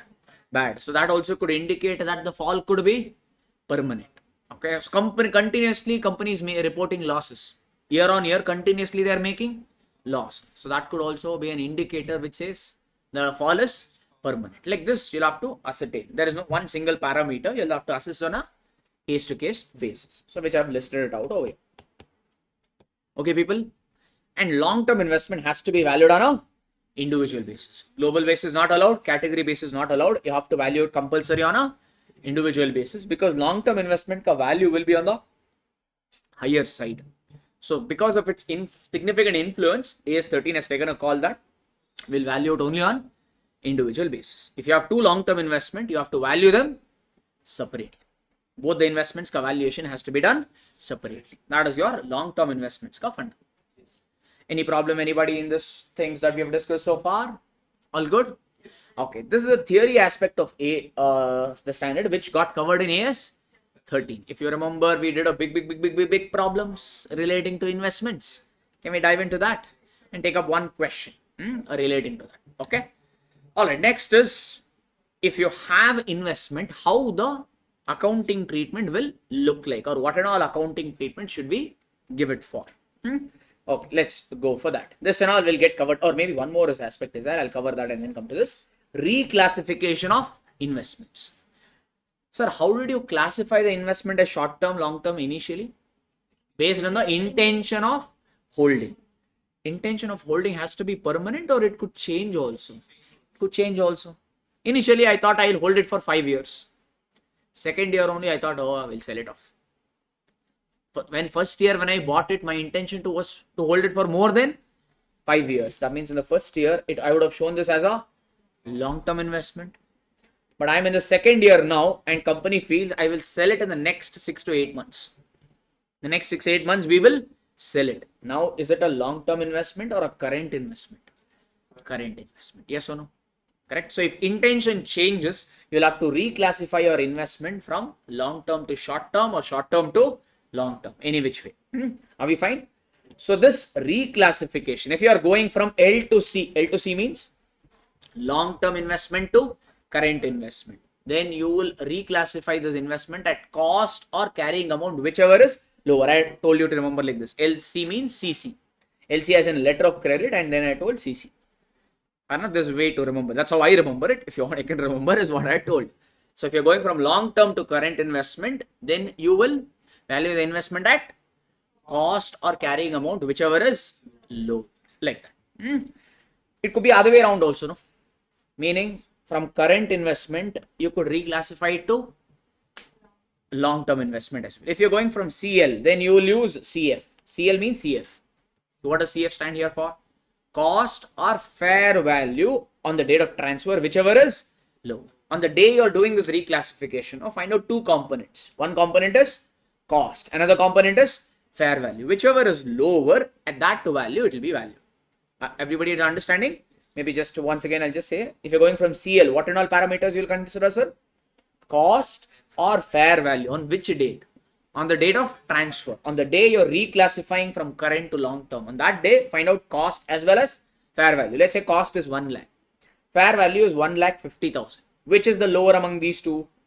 1,50,000. Now, what sort of investment is this? Current investment or long-term investment? So now the long-term investment will be shown in the books at 1,50,000. Comfortable? This. Oh, okay, sorry. Which is lower. No, sorry. Okay, you have to choose cost or fair value, whichever is lower. I was just checking your attention span. That's all. Otherwise, I don't do mistakes. Okay. So yes, you will use the lower one. So basically, long-term investment will be valued at 1 lakh rupees, like that. Okay, sir. That is your reclassification wala adjustment, which for this also we have done some problems. For now, I think it's okay. No? This is good enough. Straightforward scenarios. Now, all this, whatever I've written is a problem-specific adjustment. Instead of going over, we'll not understand much. Let's take up one question only and apply this. So that will be much easier, I think. Come to it, sir. So in our investment accounting, big chapter, there were two types of investments that we covered, or we passed account, or we gave accounting treatment for. One is investment in the form of, I'm not talking about short term, long term. One is bonds or debentures purchased as investment. Another one is equity shares purchased as investment. For bond, we had a specific format. For equity shares, we presented in a slightly different way. Yes or no? So I've taken one question which has bond also, which has equity shares. So both will get combined like that. Problem may be a little lengthier, but it will cover all the concepts. So we'll quickly do this. Then we'll decide the time and our mood, and then we'll see what to do. Okay. All of you found out? Question number 6. It's there in the study material also. It is there in our notes also. Smart investments made the following investments in the year 20x1, x2. In the current year, they purchased following investments. One, they purchased 12% government bonds. Nominal value is 100. So what does this 12% indicate? The interest rate. You have purchased a bond as an investment. That means you will pay interest, or you will receive investment, or you will receive interest. You purchased investment.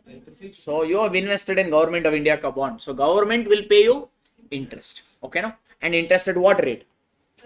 12%. Interest and all you will calculate based on the nominal value or face value. Each bond ka or each debenture ka face value they have given it to be 100 rupees. Okay. Date particulars. On 1st April, opening balance. How much of opening balance means you purchased it in the current year, or it was there since the previous year? Since previous year. How many bonds you already had in the previous year? 1,200. And what is the book value of those bonds? 1,26,000. Normally we put a one working note to find out the value. No, the value. Here they have only given the value, because in case there is a brokerage and all, what do you do? When you buy bond, if there is brokerage and all, stamp duty, what do you do? Add it. For this, should I have to put any working note, or they have only given the value? They have only given, because this investment was not purchased in the current year, but rather in the last year itself. Then again on 2nd May, we purchased 2,000 more bonds at 100 rupees. Come interest. Now first concept came. That is come interest. Come interest means what? The purchase price of the bond includes interest. X interest means what? The purchase price of the bond excludes interest. Okay, come means including, X means excluding. Okay, we'll again take up little this further. When I put up a working note, again I'll specify this. So on 30th September, you sold 1,500 bonds at 105 X interest. The interest on bond is received on 30th June and 31st December. Okay, sir, we are following our investment, or what is our year? 20x1, x2. That means our year will begin on 1st April 20x1 and it will end on 31st March 20x2. Okay, but they have given the interest due date to be June and December. The Government of India bonds you have purchased, no? The government is paying the interest on bonds only on 2 dates. First, they will pay interest on 30th June. For how many months? 6 months. Then next 6 months ka interest, they will pay it on 31st December. Basically, interest is paid on a half-yearly intervals. Okay. The remaining data is related to equity shares. That we'll take it later. First, we will finish up the bonds. Okay. Alright, let's put up a working note, and whatever concepts that come through this, we'll learn it there and then and there itself, or we'll revise it there itself. Okay, normally we used to put up this question number 6 now. Okay, working note number 1, we used to put it for interest calculation or interest. Okay, so we used to have date, particulars, then I used to have face value, and the last component is your interest. In fact, this working note is the most important one, because based on the journal entries or the ledger posting and all, you will do based on this working note itself.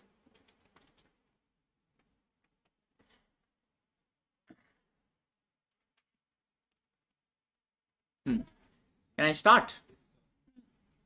Okay, first check, sir. Now, first observation. Hello, everyone, stop and check. Look at the screen.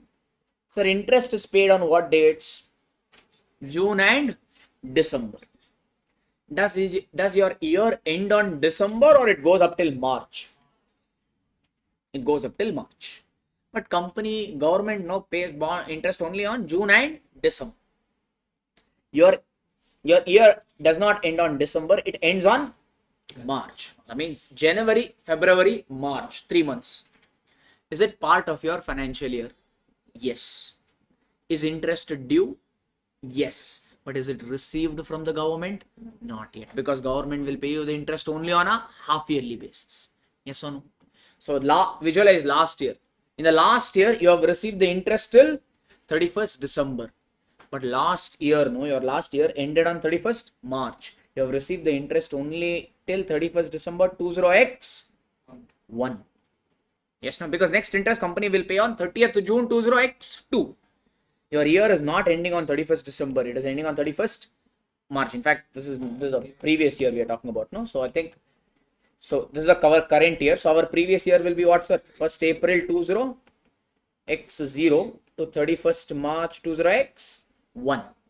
In the last year, we have received the interest only till 31st December 20x0. Correct? Yes. Next interest will be paid on 30th June 20x1. But my year is ending on 31st March. That means January, February and March. Is it part of my financial year? Yes. But did I receive interest from the government in the last year for these 3 months? No. That means interest has accrued, but it is not received. You know, accrued income you used to do in your 11th grade and all. Accrued income, or we don't call it as outstanding income. We generally used to call it as accrued income. What is the journal entry for accrued interest? See, we pass the accounting based on cash system or accrual system? Accrual. So that means these 3 months are part of my financial year means, and if the interest is due for those 3 months, I have to pass journal entry. What is the journal entry for interest received? Cash or bank account debit to interest. Have I received these 3 months ka interest? Can I debit cash or bank? No. Instead of that, I will debit accrued interest account debit to interest account. Yes, no? For how many months? 3 months. Okay, sir. So how much is that? What is the bond book value you had in the last year? 1,26,000. 1,26,000, and government, these bonds carry what interest rate? 12%. For how many months is our interest accrued? 3 months. So 1,26,000 into 12% into 3 by 12, Madi sir. How much is that? 3,780. That means you would have passed this journal entry in the current year or last year? Last year you would have passed this entry. Yes or no? That means interest accrued has some opening balance. Correct or no? If you have debited means that ledger has a balance. No? Any ledger that has a closing balance will be brought forward to the next year as opening balance. Correct? No? So that is the first thing you need to write over here. What I have to write here on 1st April, our current year beginning on which date? 20x1. On 1st April 20x1, we have to write interest accrued on what balance? On opening balance. What is the face value of the bond we had, sir? Maybe I'll use it here. 1,26,000, no? So calculate, show the calculation of interest over here. 1,26,000 into 12% into how many months? 3 months. So this is how much? 3,780. This is your first calculation. This working note, we do it in a chronological, as in date wise. In the order of date, we prepare this working note. Okay, now everyone. Okay, check. After 1st April, what is the next transaction happen? In fact, maybe we'll cover one more concept. When will interest accrued come? When will interest accrued come?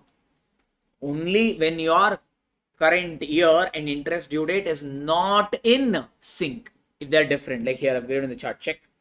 Like how can I say it is not in sync? This scenario. Suppose interest due date is 30th June and 31st December, but my financial year is April to March. I've received the interest only till December, but my year is ending on March. That means January, February, March ka interest will be due. Hence you will have interest accrued ka opening balance. Or it could be other way around also. Other year, what you can follow? Calendar year. Na? That is January to December. Your accounting year is January to December, but your interest due date is September and March. In that case also. So you would have received the interest only till 30th September, but your year ends on December. That means your October, November, December. Interest is due, but have you received? No. Only in these two circumstances, you will have interest accrued ka opening balance as well as interest accrued ka closing balance. Yes, no? That's what I've given. Yeah.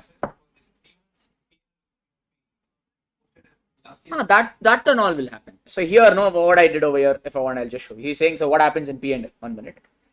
In this problem, I found out this entry. Remember? Where is that? Here, no. Interest is an income. Income will be transferred off to P&L. So the next entry you will pass is what? Interest account debit to P&L. How much value? 3780, 3780. This you would have passed in the last year. I'm not concerned with that. I'm concerned with accrued interest ka opening balance. Okay, now people? Okay, like that. That's what I've written. Okay, well, let me give one more thing. Let's say interest due date is 30th June and 31st December. I am following calendar year, meaning my year will start on 1st January, it will end on 31st December. Will you have any interest accrued ka opening or closing balance? No. Why? I've received the interest till December. My year ends on December. Anything accrued is there or everything I've received? Everything I've received. Same funda. Interest is paid on 30th September and 31st March. And my year starts on 1st April and it will end on 31st March. In this case, will you have any interest accrued ka opening and closing? No, because interest is received till 31st March and my year also ends on 31st March. So in these cases, you will not have.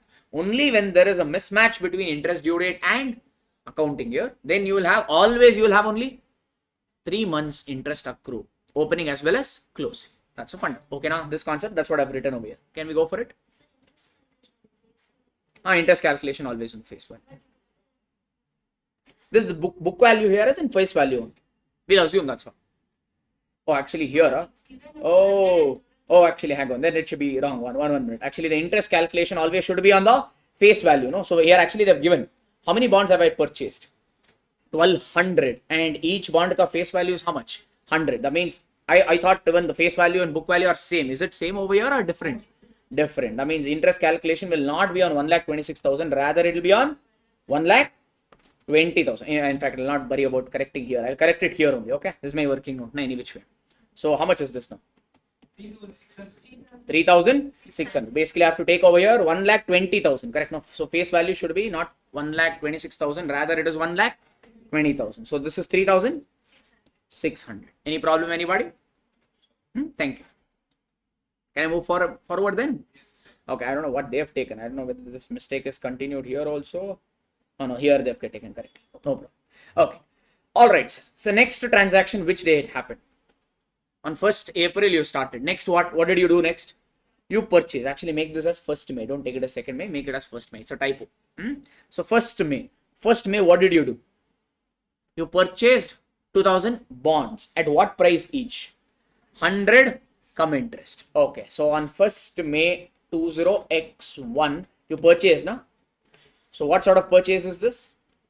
Come interest purchase. So you'll write here interest on come interest purchase. Sir, how many bonds did you purchase? 2,000. What is the face value of each bond? 100. So that means the total face value will be 2 lakh. Yes, everybody? Okay. You purchased on what basis? Come interest. Come interest means what I told, sir? It includes interest. Now just check. You purchased the bonds on 1st May. You purchased means somebody should have sold you those bonds. Correct? No? You purchased on 1st May. That means somebody has sold you those bonds. That somebody on these 2,000 bonds, they have received interest lastly on which date? That seller, they have received interest on these 2,000 bonds lastly on which date from the government? They have received the interest only till December, because government pays interest only on 2 dates, June and December. He sold it on 1st May only. If he had held on to this investment for 2 more months, he would have got interest. But lastly, and since he sold before, he has got the interest only till 31st December. Yes or no? How many months interest has he lost? 2, 4, what? 2. Somebody saying 2, somebody saying 4. Which 4? How 4 months? He has received the interest only till 31st December. So January, February, March, April. 1st May he sold. Leave that. So how many months interest has he lost? 4 months. Do you think he will let go of it like that, or he will collect it from you? He'll collect it from you. And that interest is included in this purchase price. If that interest is included in this purchase price, then we say that you have purchased it on what basis? Come interest basis. Are we fine? Sir, investment is an asset. Where will you show investment, sir? In P&L or balance sheet? Balance sheet. But the interest that you receive on this investment, where will you show? In balance sheet or in P&L? P&L. Okay. Balance sheet and P&L same or different? Different. Yes or no? Correct. So can you club the interest component with balance sheet, P&L component with balance sheet component, or you have to show it separately? Show it separately. That means interest is a P&L component which should be accounted separately. Investment is a balance sheet component which should be shown separately. But what did our accountant do, or how did we purchase it on? Come interest basis. Come interest basis means the purchase price of the bond includes interest. They have merged the two. Hence, what we need to do? Find out the interest included, interest already included, and that we have to exclude. How many months interest is included here? 4 months. How 4 months? That seller has received the interest on these 2000 bonds only till 31st December. How many months interest has he lost? Jan, Feb, March, April. That is what I'm calculating over here. So on this 2 lakh interest you need to calculate for how many months? 4 months. Calculate and tell me. 8,000. 8,000. Okay. Stop and check the screen. I'll only do the working note. Mean ledger, can I directly look at a solution? So this investment account, we prepare it slightly differently. How do you prepare the format? Anyone remembers? What is the format? First you will write Government of India bonds ka investment. Then the format will be date particulars. Here they have given number. Instead of number, you can also give face value. That is also fine. In fact, face value is better, but no problem. So date particulars, face value, interest and amount. Amount here, or we can use to write cost also. So amount column here refers to investment. And interest column here refers to the interest account. It's like your double column cash book. Used to prepare. In double column cash book, you used to prepare cash and bank together. Here interest and investment ledger are prepared together. Okay. Same column replicated on the credit side as well. What is the journal entry for opening balance of investments? Or which side of opening balance of investment will come? Debit side. So what will you write it as? To balance brought down. Yes, everybody? If written number, you can also write face value. What is a number or a face value of a number? Can we just take, for the interest of time, can we stick with a number only? So how much is the opening balance of investment you had, sir? 1,200. Should we have to find out its value, or they only given the book value? How much is that? 1,26,000. Have they taken 126? Yes. That's all. Or even interest accrued had opening balance. Even interest accrued also had an opening balance. Check our working note. What is interest accrued opening balance, sir? 3,600. So have they taken 3,600 here? Yes, because even interest accrued is interest receivable. So it's a liability or asset? Asset. Asset ka opening balance where it will come? Debit side. Hence that component. Okay, people. Alright. Next, you purchased the investment. On which day? 1st May. What is the journal entry for investment purchased? Investment account debit to bank account. Yes. So in your investment ledger, what will you write? To bank account. Yes. Okay. Check. You bought how many bonds, sir? 2,000. And each bond, how much did you pay? 100. So totally, how much have you paid? 2 lakh. This 2 lakh is entirely for bond, or it includes interest also? It includes interest also. Interest have you calculated? Yeah, just now we did check. How much interest is included here? 8,000. So in this 2 lakh, 8,000 or 8,000 represents what, sir? Interest. That means towards bond, how much have I paid? 1,92,000. Everybody good? I have paid interest also, and I have purchased investment also. Where will this 1,92,000 come? In the cost column or amount column? Yes, no?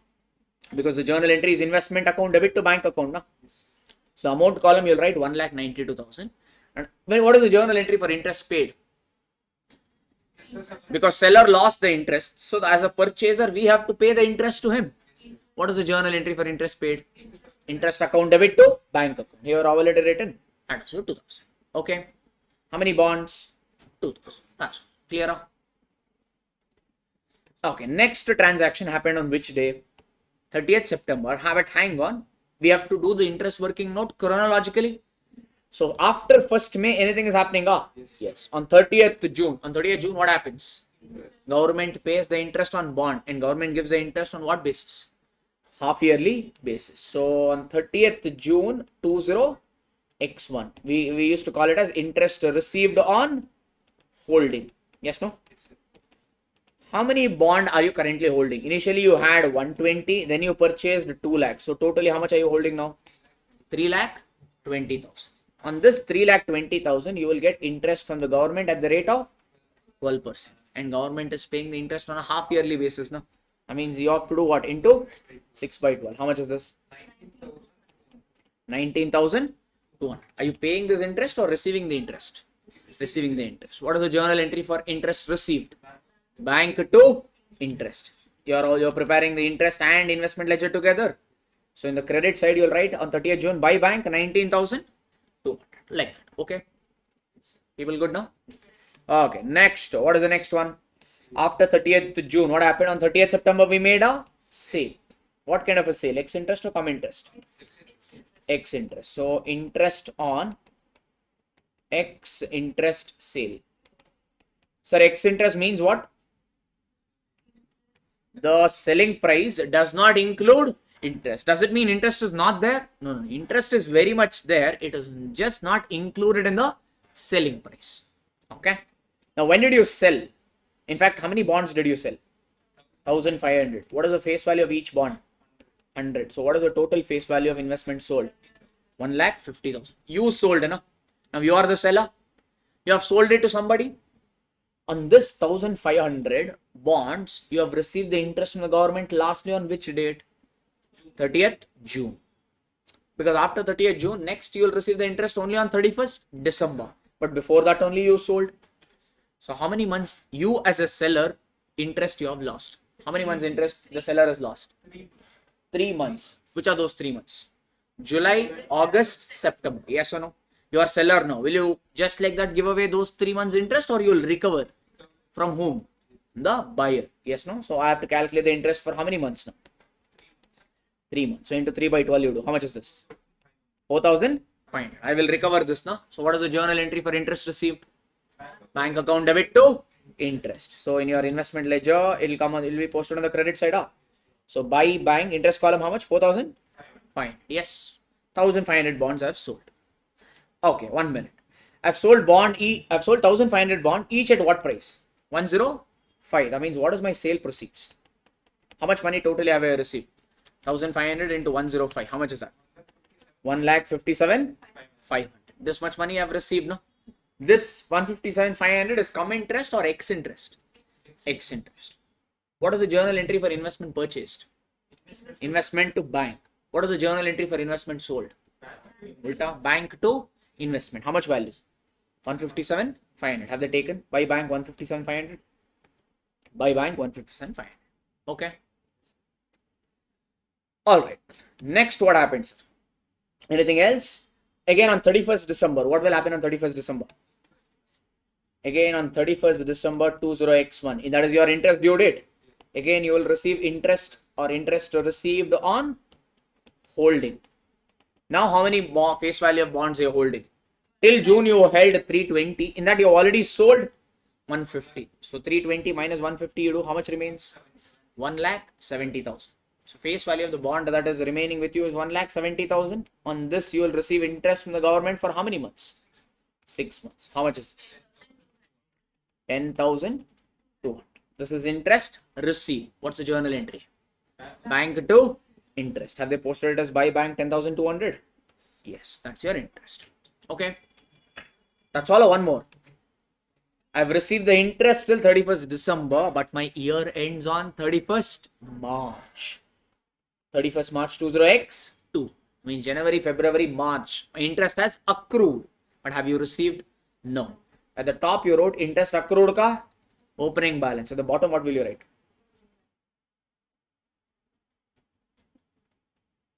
One minute. Suddenly it went off. I'll save it once. Oh, yeah, it went off on you. Crazy.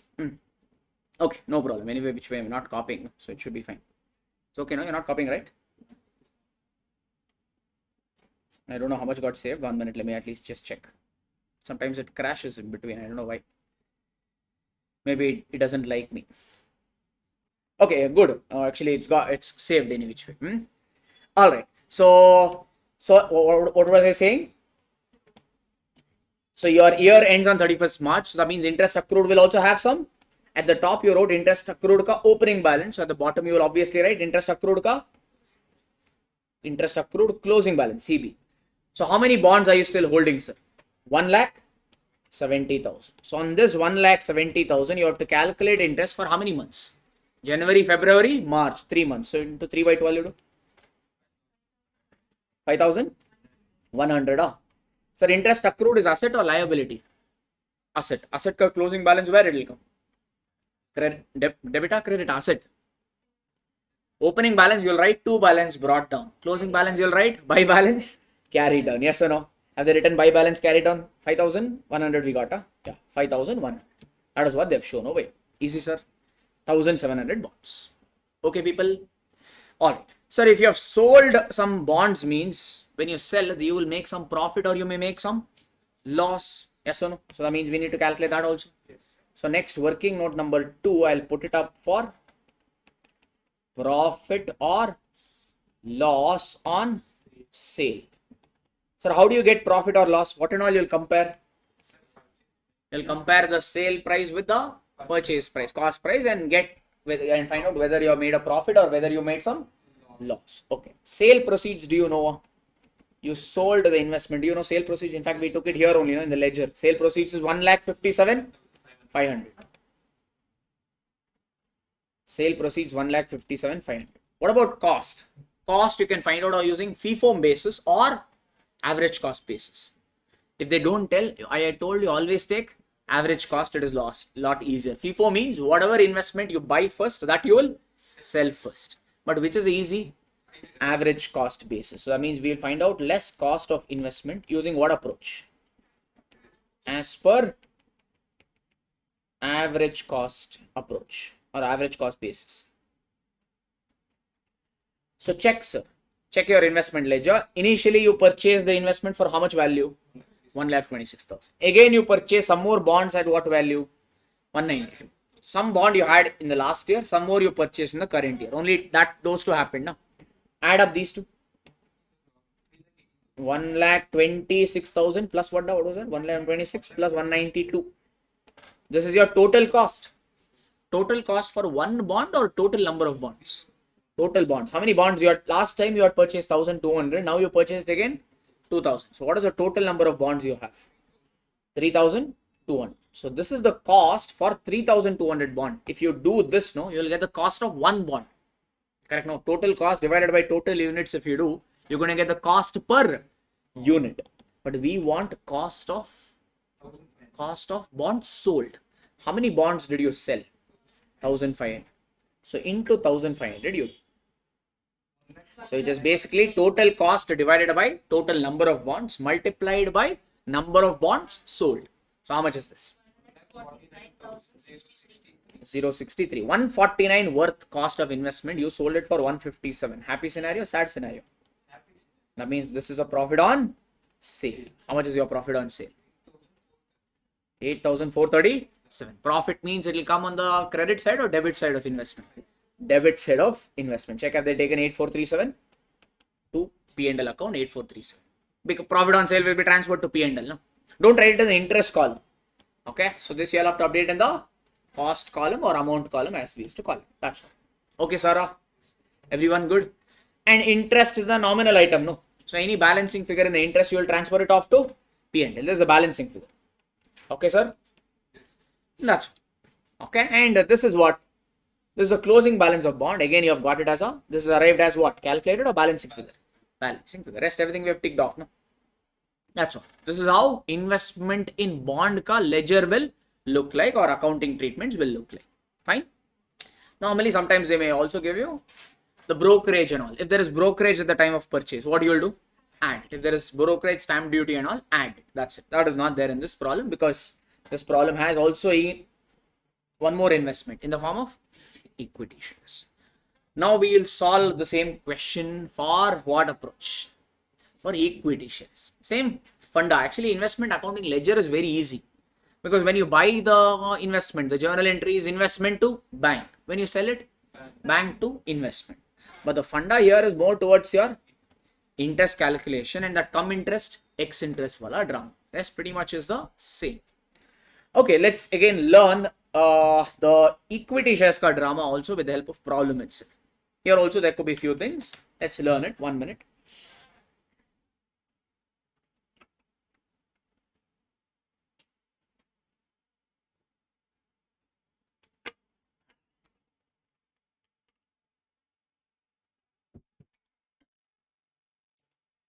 All right.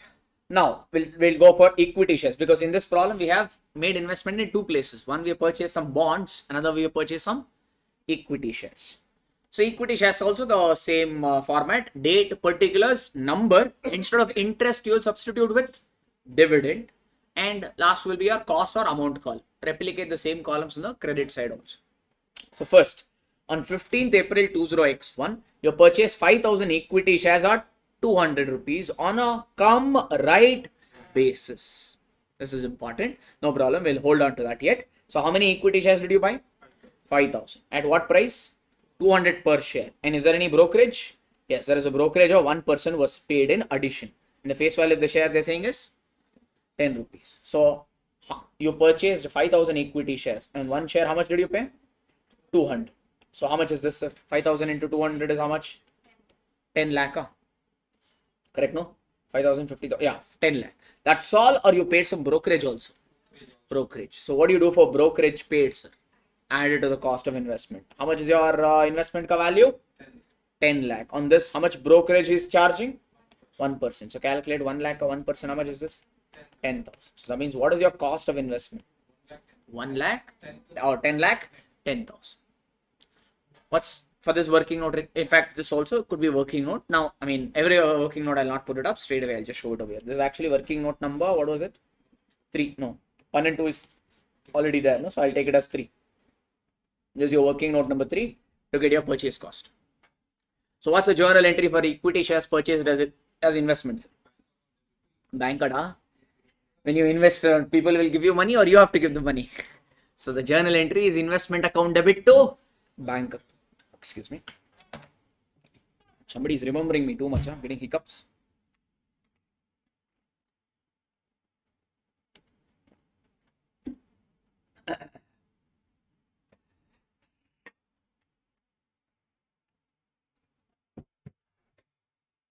Yes, what's the journal entry for investment purchased again? Investment to bank. So check, have they shown that?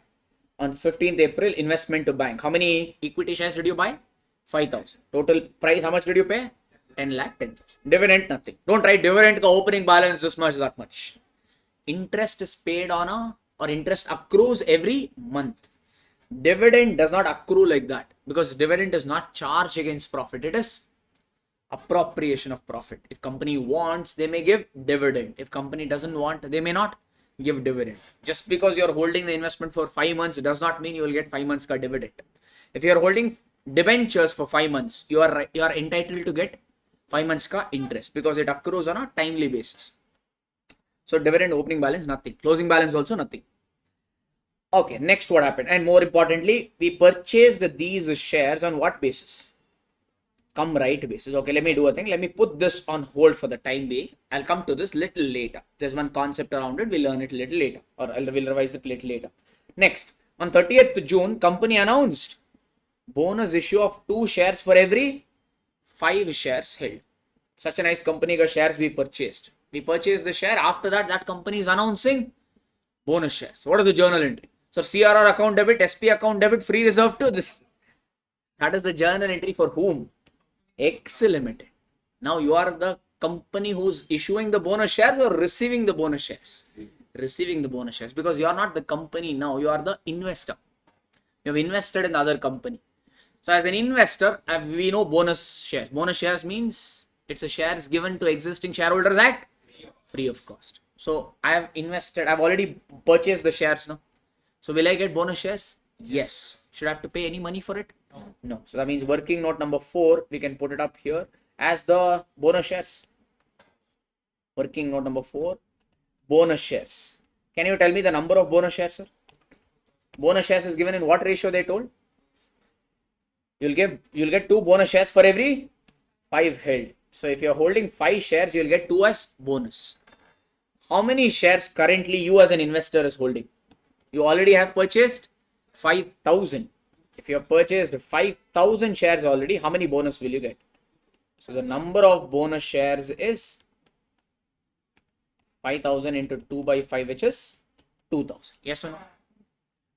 Should we have to record? Actually, in bonus shares, we are not paying any cost, but still we will record it. What do we write it as? We will write it here as 2 bonus issue. Only under number of shares column, we will write 2,000. Number of shares column is an actual column or it's just a memorandum? Meaning it's a rough work. For our calculation, we have this. Dividend column, nothing. Amount column also nothing, because for bonus shares, did we pay any money or we received free? Free. So only the number of shares column we'll update. Easy, people. Okay. Next door. What is next door? On 16th August, the company made a rights issue. At what rate? 1 for every 7 shares held at 250. Right shares are the shares, additional shares given to existing shareholders at free or a discount? Discount when compared to market price. Okay. Okay, first we'll find out the eligible right shares. Number of eligible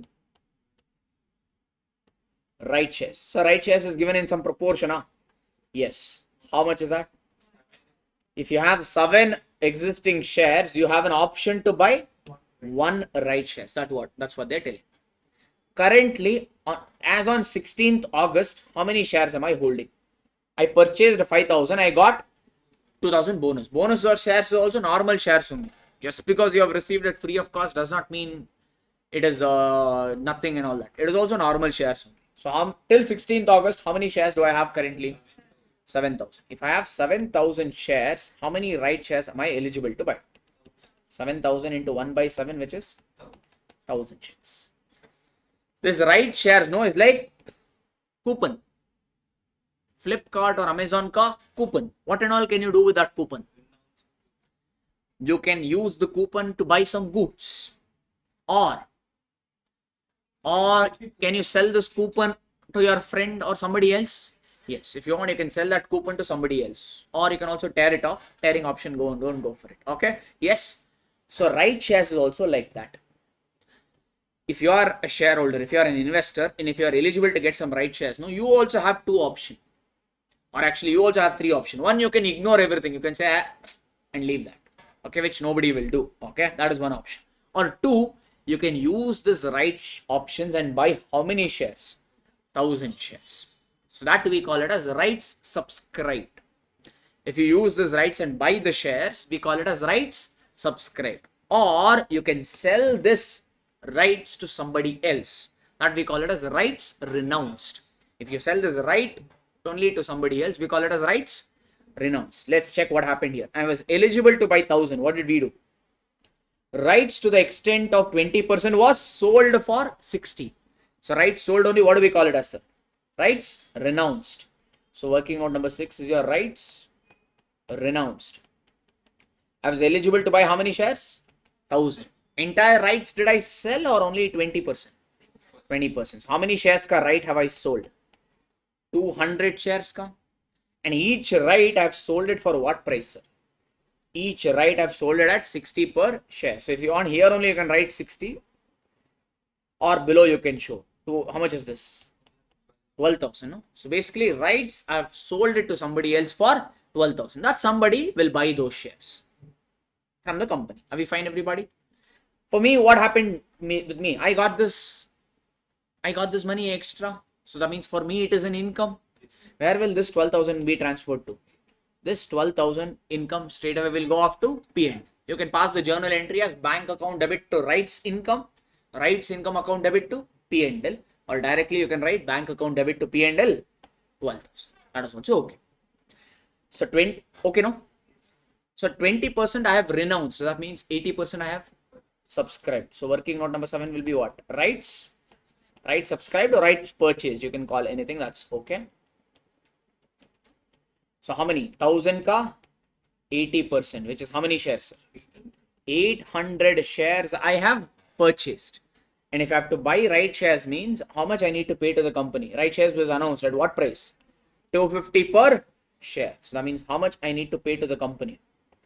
800 shares I can buy. On one share I need to pay 250. So totally how much I need to pay? 2 lakh rupees. What is the journal? Right shares is like normal shares. You paid the money and received it. What is the journal entry for right shares purchased? It's an investment purchased. You purchase some right shares as an investment. So journal entry is investment account debit to bank account. How many shares? 800. How much value? 2 lakh. Check have they shown that? On 31st August to bank 800 and 2 lakh. This is your right shares purchase. That's all. Okay. All right. So what about this 12,000? This 12,000 will go to P&L. It affects bank ledger. It affects P&L ledger. Am I doing bank ledger or P&L ledger? No, I'm preparing investment ledger. So this will not come in your investment ledger. So that's the reason here only we'll write it will be transferred off to P&L. All right. Next, on 2nd September, pay attention to this. On 2nd September, dividend at 15% for the year ended 31st March 20x1. Sir, our current year starts on 1st April 20x1 to 31st March 20x2. This is the current year. But this dividend relates to which year? Year ended 31st March 20x1. Current year is 31st March, ending on 31st March 20x2. X1 means current year or last year? Last year. So last year they have declared a dividend at the rate of 15%. And it is received on 16th September. That's how it's a normal company, no? You'll declare the dividend after the year closes in the AGM. After the year closes, audit will happen. Then they'll conduct AGM. And in that AGM, last year ka dividend they will declare and then they will pay. So audit to get over, your AGM to be conducted and all, it will take some time. So 16th September, finally we were able to conduct the meeting and declare the dividend. But more importantly, this dividend is related to last year. Last year, did I have even a single equity shares of this company? Or every share did I buy it in the current year only? All the share I have purchased only in the current year. But hang on. I have purchased one share on 15th April. How many shares did I purchase? 5,000. On what basis did I buy this? Come right basis. If you purchase some shares on a come right basis or on come dividend basis, that means what? All the rights you will be eligible to get. Once you purchase the shares, any rights related to the shares you will only get. Though you were not shareholder in the last year, you purchased it on what basis? Come right basis. I mean, still you will get the dividend because you purchased the shares on which date? 15th April. Dividend declared on which date? 16th September. So you paid extra money and purchased it on one extra right basis. What right basis? Come right basis. So we have given pointers and all for this. We have solved enough questions also. Yes or no? So yes, come right basis means basically even though the dividend relates to last year, still you will be eligible to get. Okay. Sometimes they will say come right basis. Sometimes they may also mention come dividend basis, same fund. Okay. Now think logically. Ideally, should you get the dividend on these shares? No, because last year were you the shareholder? No, because the dividend relates to the last year. But reality is, will you get it? Yes. Hence, this is not a normal dividend. These we call it as pre-acquisition dividend. This dividend we call it as pre-acquisition dividend. Normally, what is the journal entry for dividend received, sir? Dividend received is an income, no? What is the journal entry for dividend received? Bank account debit to dividend or dividend received account. That dividend received is an income. Where will you transfer it to? So next entry will be dividend received account debit to bank to P&L. Correct? This is the entry you pass for income. This is a journal entry for what, sir? Normal dividend. But what kind of dividend is the one that we just now discussed? It is pre-acquisition dividend. Now you honestly think, how much money did you pay to buy this 5,000 shares? To buy this 5,000 shares, totally you paid 10 lakh, 10,000. On this shares, ideally, should you get dividend? No. But are you going to get dividend? Yes.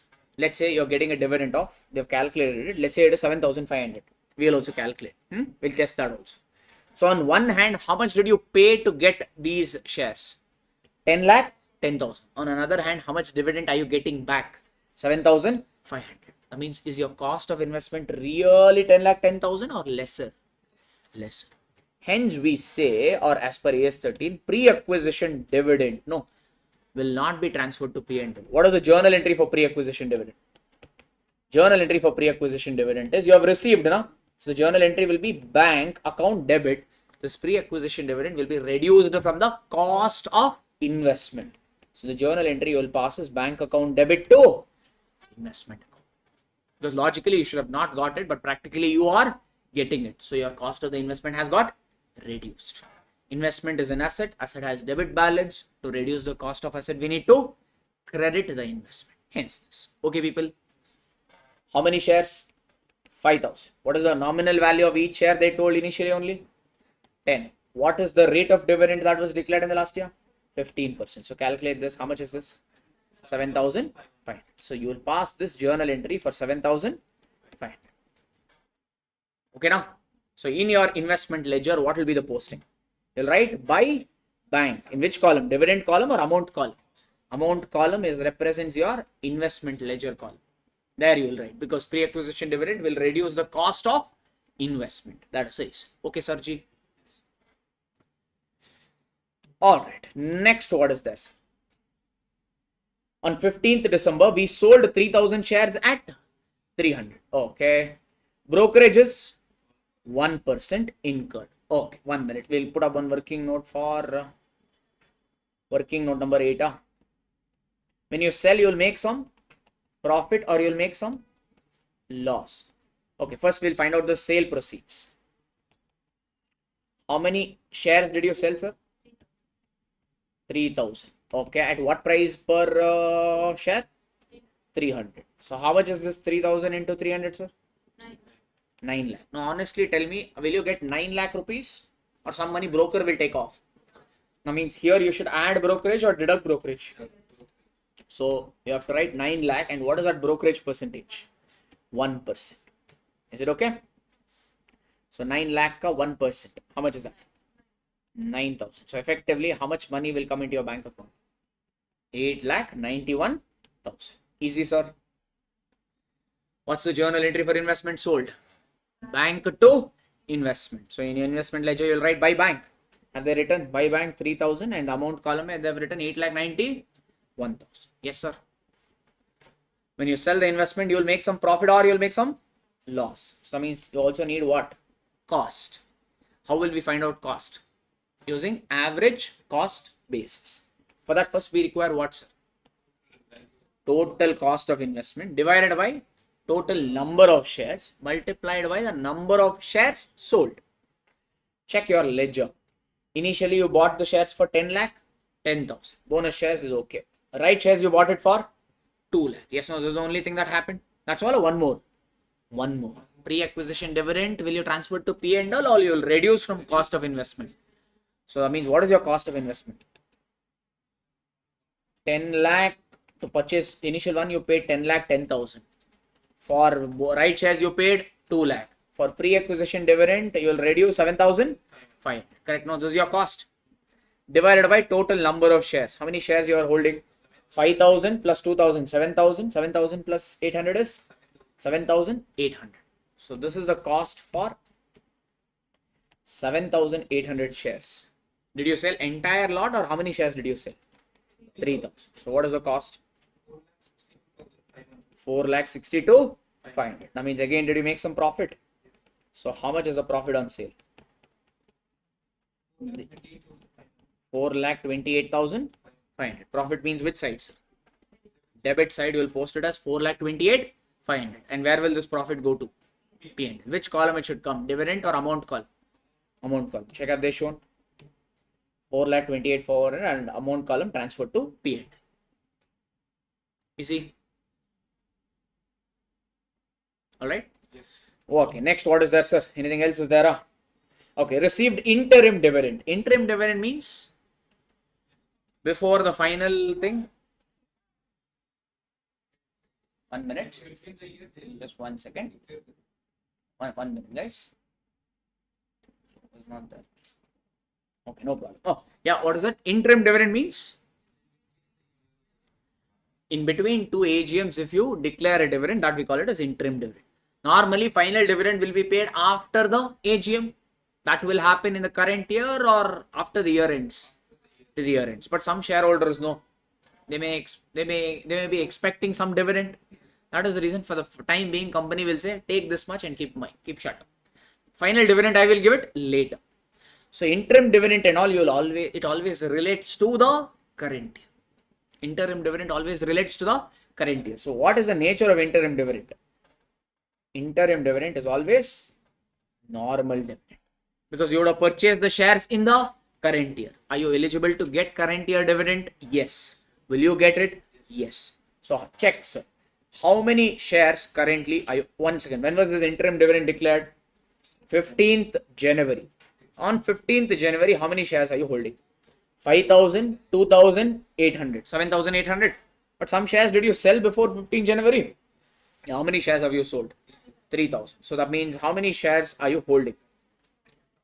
Basically 5,000 plus 2,000 plus 800 minus 3,000. How many shares are you holding? 4,800 shares you are holding. What is the face value of each share? 10 rupees. Interim dividend is declared at what rate? 10%. So one second. Into 10% you calculate. How much is this? 4,800. That is the interim dividend paid or received? Received. Interim dividend is normal dividend. What is the journal entry for normal dividend received? Bank to dividend. That means in your dividend ledger you'll write by bank 4,800. This interim dividend is your normal income, no? Where it will be transferred to? P&L. So you'll write here to P&L and close off the dividend ledger. Okay now. Alright. Everything is post. Remaining thing is closing balance. You arrive that as a balancing figure. This is also balancing figure. Okay. But I think one more thing over here, one more component they gave. The shares are quoted in the stock exchange at 220. That means this is your market value. We know that short-term investment should be valued at cost or market value, whichever is lower. Okay. What is the, 1 minute. What is the cost of investment which you got as balancing figure, sir? Check. Somewhere we did know. Balancing figure, 7 lakh. No, this one. Balancing figure. Correct, no? If you get it as balancing figure, or if you want, you can calculate also. How to calculate if you want? Correct. This is your, what is the total cost, sir? This is your total cost. This is your total number of shares. In 7,800, 3,000 you have sold means how much is remaining? 4,800. So instead of 3,000, you multiply it by 4,800. How much are you getting? Hey, no, just multiply. Multiply by 4,800. 10 lakh 10,000 plus 2 lakh minus 7,500 divided by 7,800. You will get some number that you multiply by 4,800. My calculator is showing 7 lakh 39,999. That is nothing but your 7 lakh 40,000. You can either calculate that or you will directly get it as a balancing. Okay, fair enough, everybody. So that is your cost. So cost of investment is 7 lakh 40,000. CA final marathon we'll do it a little later, ma. Okay, a little held up. I'll try to do. Okay, for now we'll concentrate on this one. Okay, all right. So what is the market value of the investment? How many shares are we currently holding? 4,800. And what is the market value of each share they told in the market, sir, or in the stock exchange? Market value per share is 220. If you multiply, how much are you getting? 10 lakh 56,000. How should the investment be valued at? Cost or market value, whichever is low. Which is lower among these two? 7 lakh 40. And what have I shown my investment at?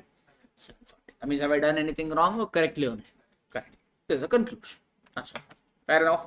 So that means this, we have learned all the concepts. These concepts only I have written it in the chart book over here. X interest, cum interest, accrued interest, right shares, pre-acquisition dividend, blah, blah, blah, blah, blah, blah, written. So we did everything. If I explain with the new words, I thought you may not get it. So I took a one question just to take you through the whole thing. Working up, people? Yes. Have we reached that time zone or can we do one more topic? One more topic means another 45 minutes. Redemption of preference shares.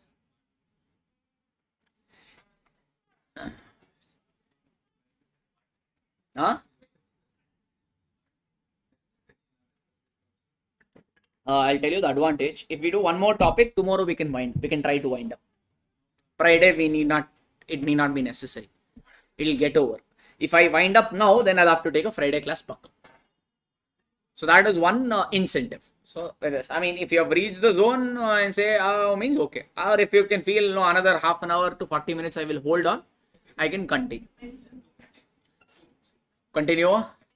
Okay, so you want 2 minutes break? Huh? Okay, take 5 minutes break. 2 plus 3, 5. Bonus for you. Okay.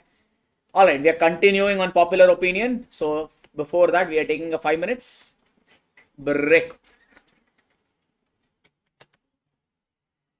When will the marathon end, sir? It'll end, ma.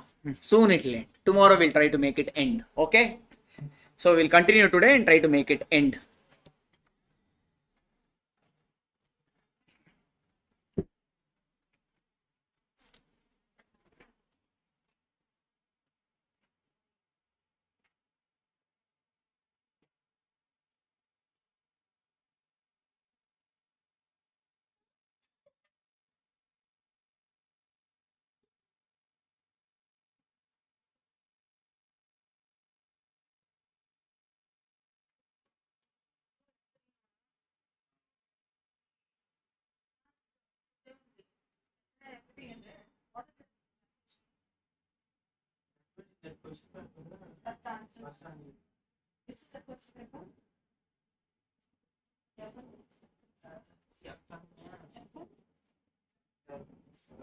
Seven you corrected. One student told that she's this marks told insufficient calculation. Seven again correct. Nine. You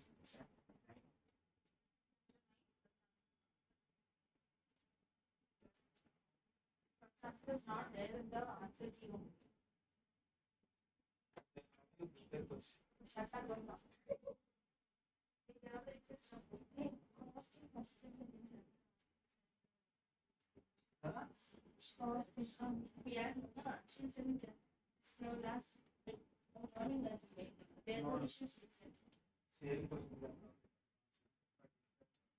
But there is no answer sheet for asking. She didn't prepare the maths. Oh, she got it. She prepared the after she came from chapter 3, she read on. Oh, Chapter 2 also, I only searched all answers. there is no answer key. There is no answer.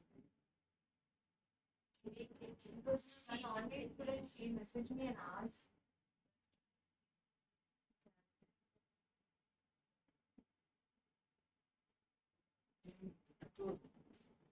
Indra,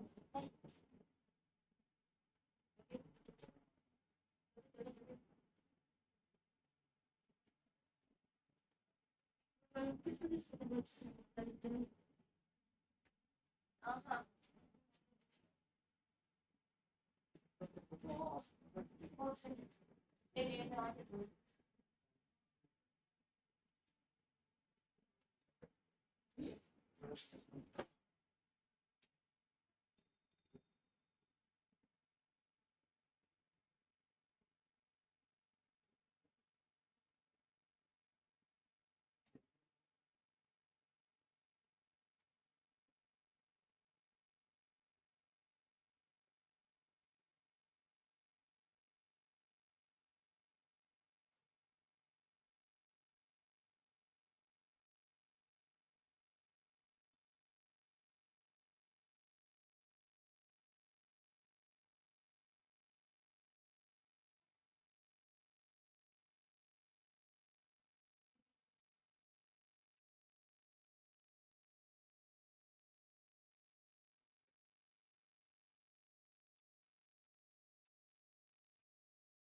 Yes, guys.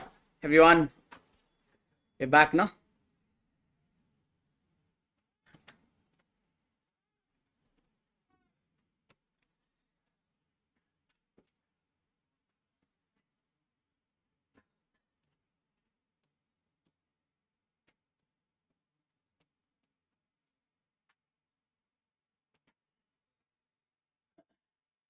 Okay, continuing. The next topic is redemption of preference shares. So, what does the word redemption mean? Cancellation or to pay back. Initially, company had taken the money from preference shareholders, which it is planning to repay. That only we call it as redemption.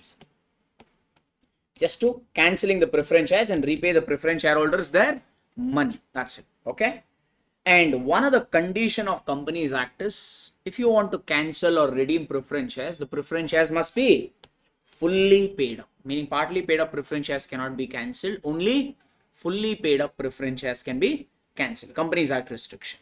Okay. And there are various methods of redemption, which we used to call it as profits, reserves, and combinations, if you remember. In fact, shares, profits, shares, and combination, we used to say. Okay. Or maybe just in the interest of the new audience, let's quickly run that by example and then we'll take up one question. You remember, I used to give you this balance sheet one. Let's say company has a 10% preference share capital of 10 lakh rupees. Okay. All right. Then they have some P&L balance of 50 lakh rupees. Then they have some bank loan to the extent of 3 lakh rupees. Asset side, I'm not interested. Let it be as it is. I should have gone to the next page. Okay. No problem. Okay. So what is the chapter name, sir? Redemption of preference shares. Redemption of preference shares means this preference shares will be same now or it will become zero. We will cancel the preference shares. So from 10 lakh, it will become zero. Okay. Preference shareholders are the owners of the company. Yes or no? Yes. First, who should get their money back? Owners or outsiders? Outsiders. In this example, components that they've given, who's the owner, who's the outsider? Preference shareholders are the owners. Bank loan people are the outsiders. Did outsiders get their money? No. But did owner get their money back? Yes. Fair or unfair? Unfair. Yes. So that means these guys ka interest who's going to protect? Right? No. If something happens to the business now, can these loan guys go to preference shareholders' house and tell, give me your house, car, key, jewelry and all? No, because company has what kind of liability? Limited liability. Yes. That means these guys' ka interest are seriously at risk over here. To protect, excuse me, to protect the interest of these outsiders, Companies Act introduced a concept known as, you need to create something known as CRR, Capital Redemption Reserve. How much was your capital before? 10 lakh. How much has it become now? 0. So what is the reduction or gap in capital? 10 lakh. So you need to create CRR to the extent of 10 lakhs. So how will CRR creation protect the loan guys? You create CRR from free reserve. Free reserve as in general reserve and P&L. In my example, which is the only free reserve available? P&L. So when you create CRR from P&L from 40 lakh, it will reduce by 10 lakh and it will become, from 50, it will reduce by 10 and it will become 40 lakhs. So earlier, company, if they want, they could have paid a dividend to the extent of 50 lakhs because there is 50 lakh balance in P&L. Now is 50 lakh balance is there after CRR creation or only 40 lakh? That means 10 lakh of money got blocked. This way, the interest of the outsiders gets protected. We find everybody. And this CRR, the company can only use it for one purpose, that is to give away bonus shares that we have already covered. Is it okay? So this is basically we brought in to protect the interest of the outsiders. Are we fine? This method we call it as profits, meaning the company has utilized the reserves of the company. Company has utilized its reserve and they have done the redemption.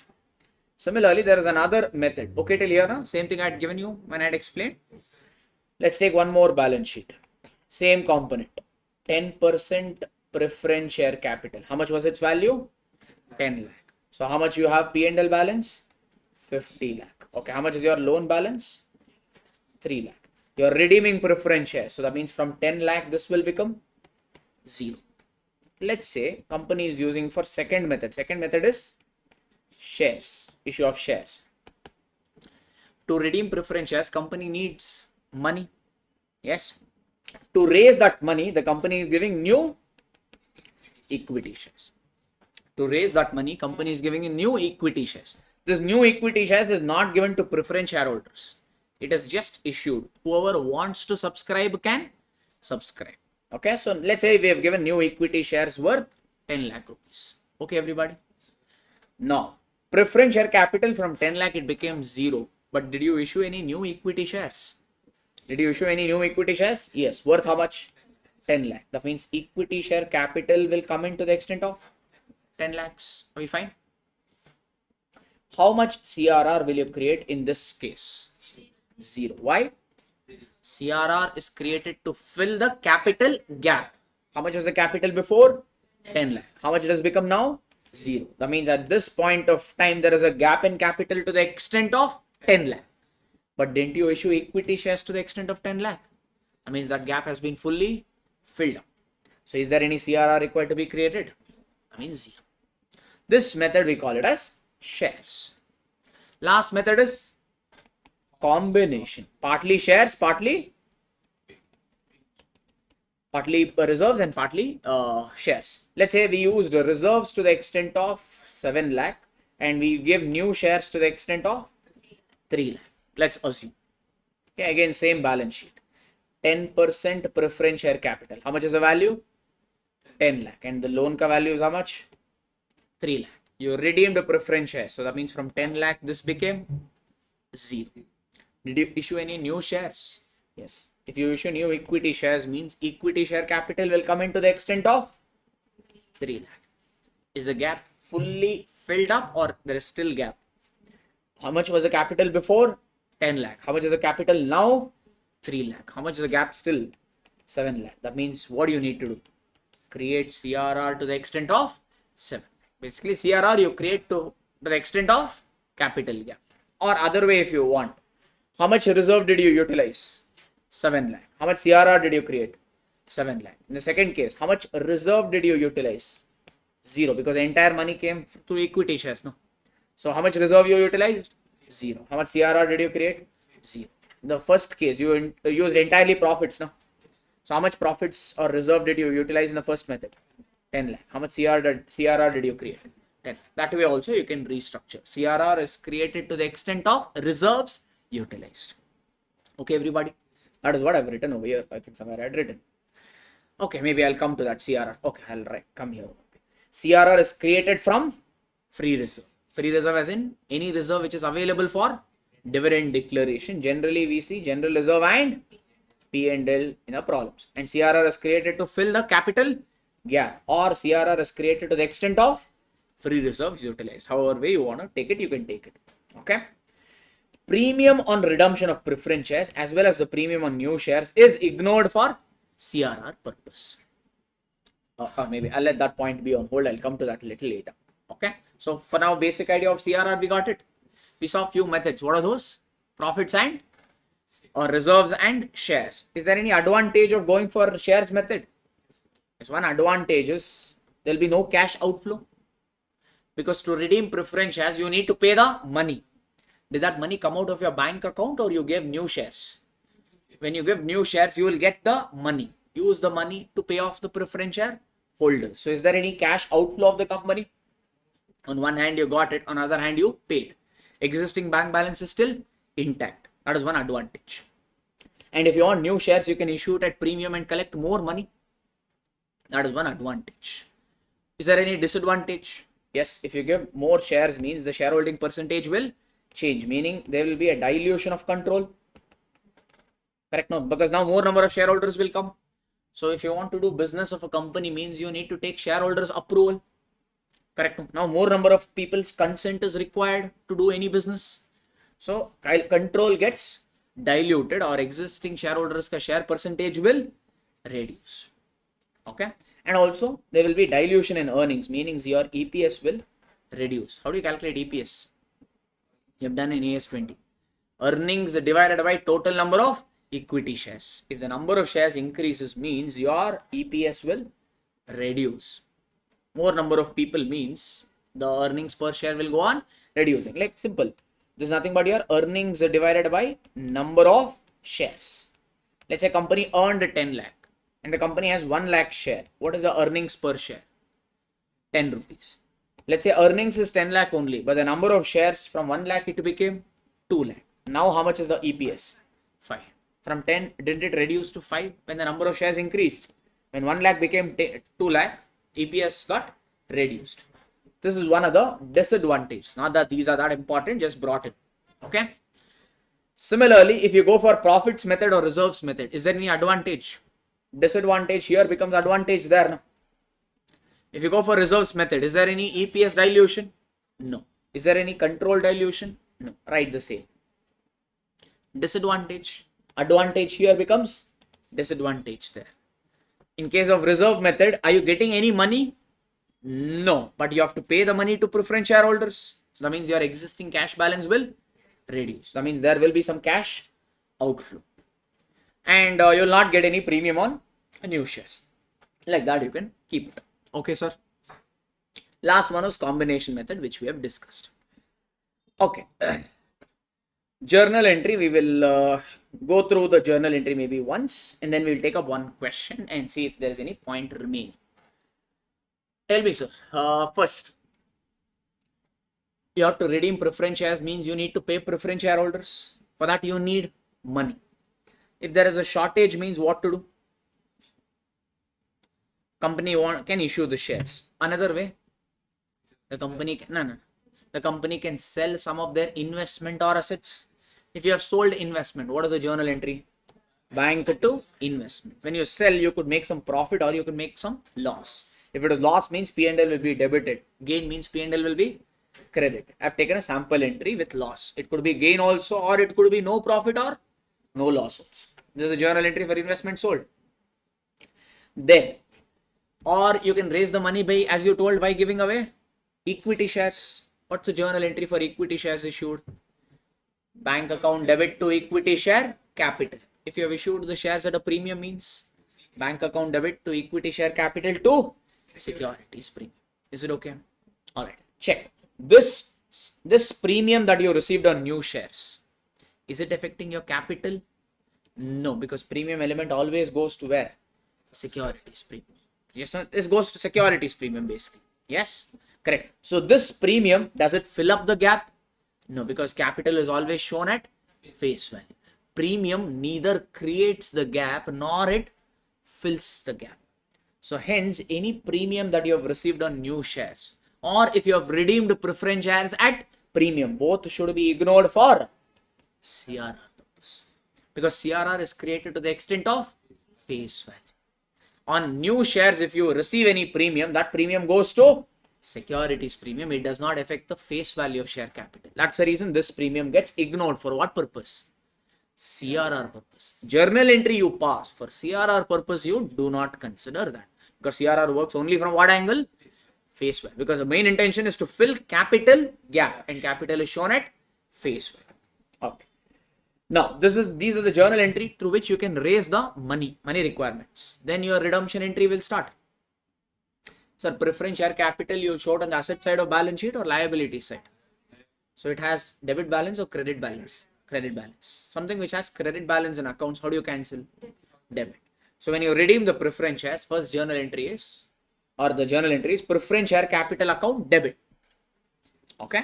If it is 10% preference share capital, you'll write 10% preference share capital account debit. Let's say preference share capital worth is 1 lakh rupees. All right. You have to redeem. That means if preference shareholders have to give their preference share certificate back to the company. Shareholders will give preference share certificate back to the company and company will give money to the preference shareholders. That's when the redemption will be complete. Shareholders are telling, I want 1,20,000. Only then I will give the shares. What is the face value of shares, sir? Preference shares? 1 lakh. But how much is the shareholders demanding? 1,20,000. That means, are you paying anything extra? Yes. How much is that extra? 20,000. That's a loss for the company. Loss means debit. Nominal account rules say loss to be debited. That loss only we call it as premium on redemption of preference shares. In my example, it is 1 lakh, or rather it is 20,000 is the loss. how much you have to pay to the preference shareholders now? 1,20,000. So hence you will credit preference shareholders to the extent of 1,20,000. We fine. This premium is a loss. Where will this loss go off to? P&L. So transfer entry is what? P&L account debit to premium on redemption. Whenever you redeem preference shares, you need to create some reserve known as CRR.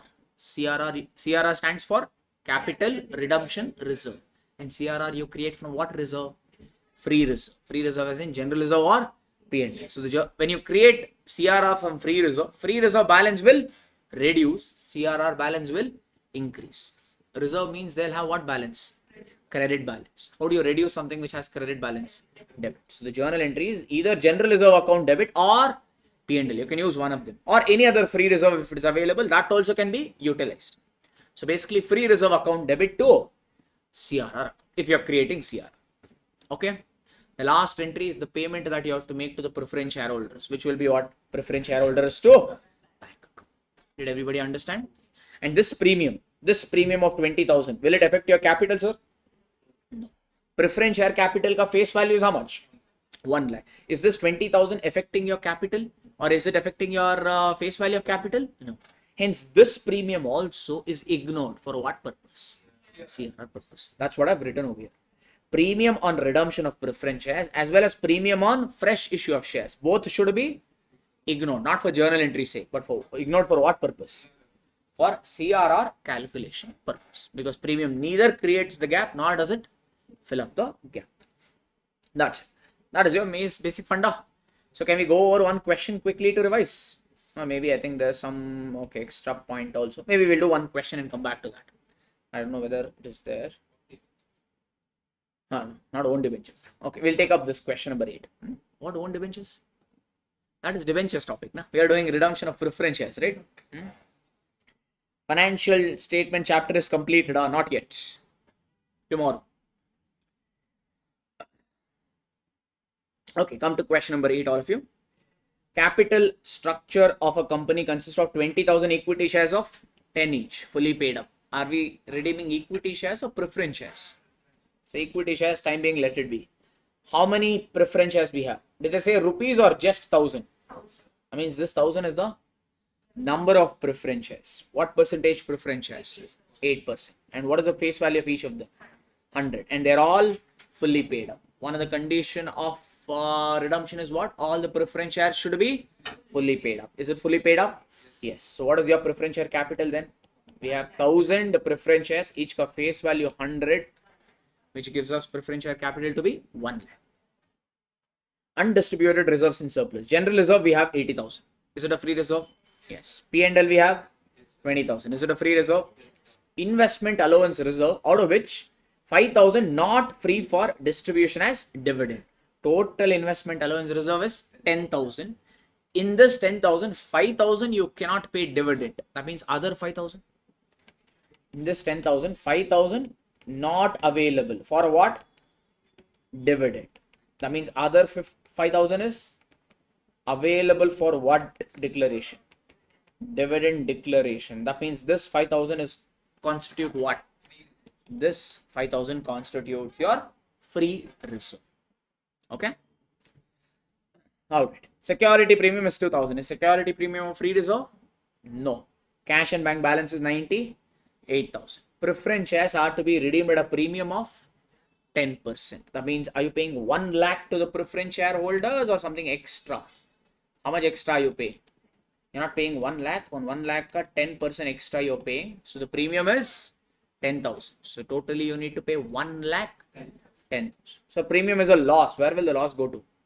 P&L. That means, is the P&L balance really 20? No. In this 20,000, premium loss will be adjusted 10 and the balance available is only 10. Correct? And for the purpose of redemption, the directors are empowered to make fresh issue of equity shares at par. So if company wants, can they give new shares? Yes. But they're saying directors are entitled to or empowered to make fresh issue of shares at par after utilizing undistributed reserves in surplus. That means first you will try to make the redemption happen through which source? Reserve source. Okay. If reserve is not sufficient, then what you will do? Issue new equity shares for the balance amount if required. Is it okay? First, it's actually a reserve method. If reserves are not sufficient, then you will issue new equity shares. Subject to condition that, check this, subject to the condition that rupees 20,000 shall be retained in general reserve and it should not be utilized. That means, can you create 80 CRR? Can you utilize 80,000 general reserve? Or they told don't touch 20? Don't touch 20. That means how much general reserve can you utilize? 60,000. Yes. Everybody? All right. So give journal entries to affect the above arrangements and also show how relevant items will appear in the balance sheet after redemption. So let's do maybe one working note. First is your CRR and then new shares. We'll do both maybe. Or new shares. First, what is the face value of preference shares redeemed, sir? We have how many preference shares? 1,000. Each ka face value is 100. 100, no? 100. So the face value of preference shares is how much? 1 lakh. Any problem? First, you are using free reserve. So how much ever free reserve, that means you tell me, sir.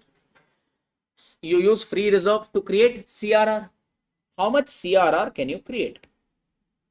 Maybe we'll write one by one here. From general reserve, how much general reserve balance is given? 80,000. Entire 80,000 can you use, or they told 20 do not use? That means how much general reserve is available for CRR creation? 60,000. General reserve CRR is created from what and all? Free reserve. Do you have P&L? Yes. How much P&L is given in the question? 20,000 P&L is given in the question, but there is a premium on redemption of preference shares to the extent of 10,000. So how much P&L balance will be available? 10,000. Then we also had some investment allowance reserve. They told in 10,000, 5,000 is not available. That means other 5,000 is available. So how much total CRR you can create? Total CRR that you can create from all this reserve is 75,000. Okay, na sir? How much preference shares did you redeem? 1 lakh. No matter what, this 1 lakh capital gap has to get filled up. Two ways to fill it up. One by creating CRR, or another way by issuing new shares. Do whatever, but make sure that the gap has got filled up. So how much is the gap now? 1 lakh was the gap when you redeem the preference shares. How much CRR can you create at best?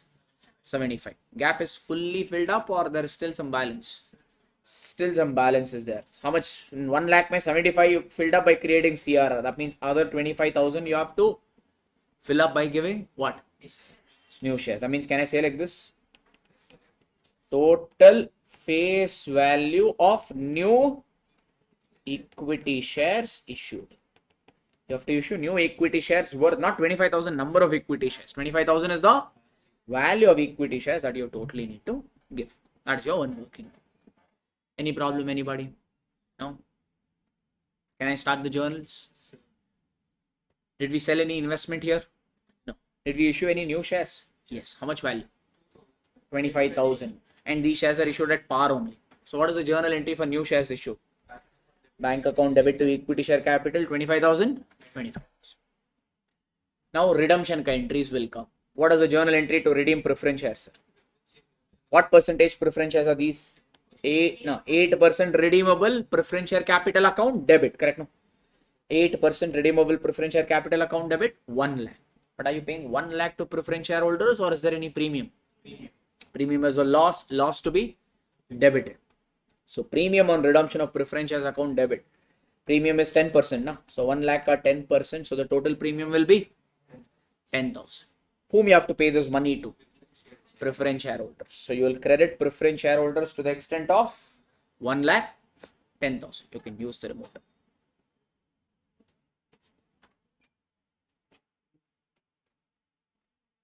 Oh, 1 minute. Hang on. I think here also it went. Huh? Oh, yeah. I think here it went. Hang on.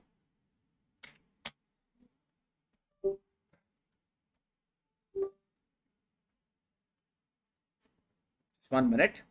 Screen got blurred. I'm looking into it.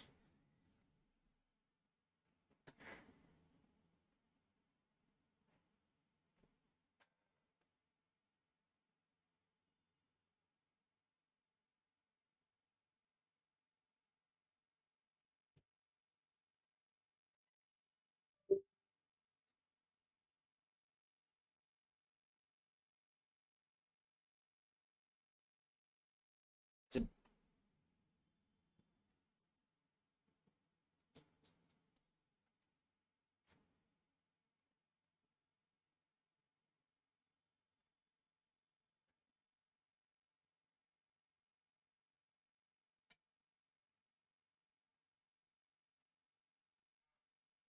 can you call Vivek or else maybe?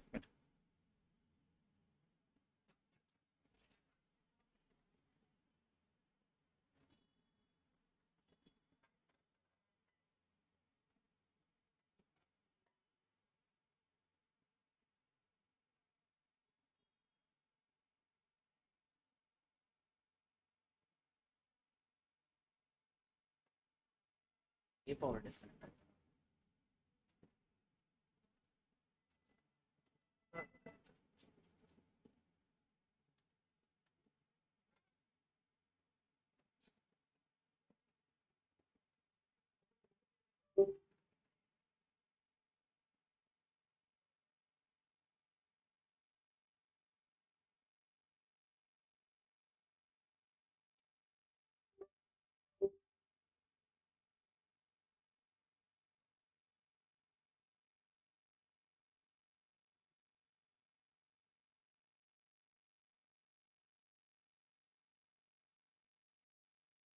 So 1 minute online, guys. We're looking into it. Just give us a minute or so. Should be back soon.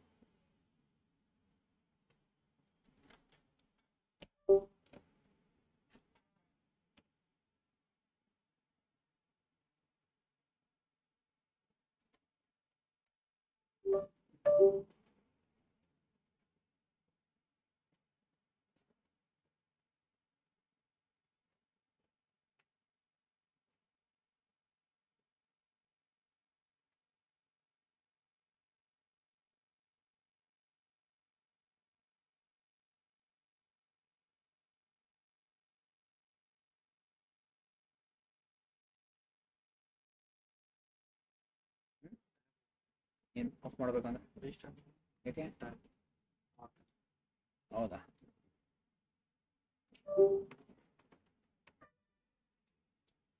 Of ಮಾಡಿದ್ರೆಲ್ಲ ಹೋಗ್ಬಿಡುತ್ತಲ್ಲ ಇವೆಲ್ಲ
Yes, it should be visible now.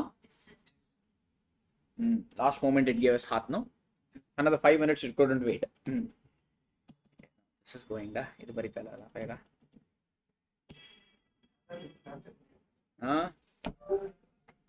ಯಾವುದೋ ಒಂದು torture ಕೊಡ್ತಾ ಇದೆಯಾ ಜೊತೆಲಿ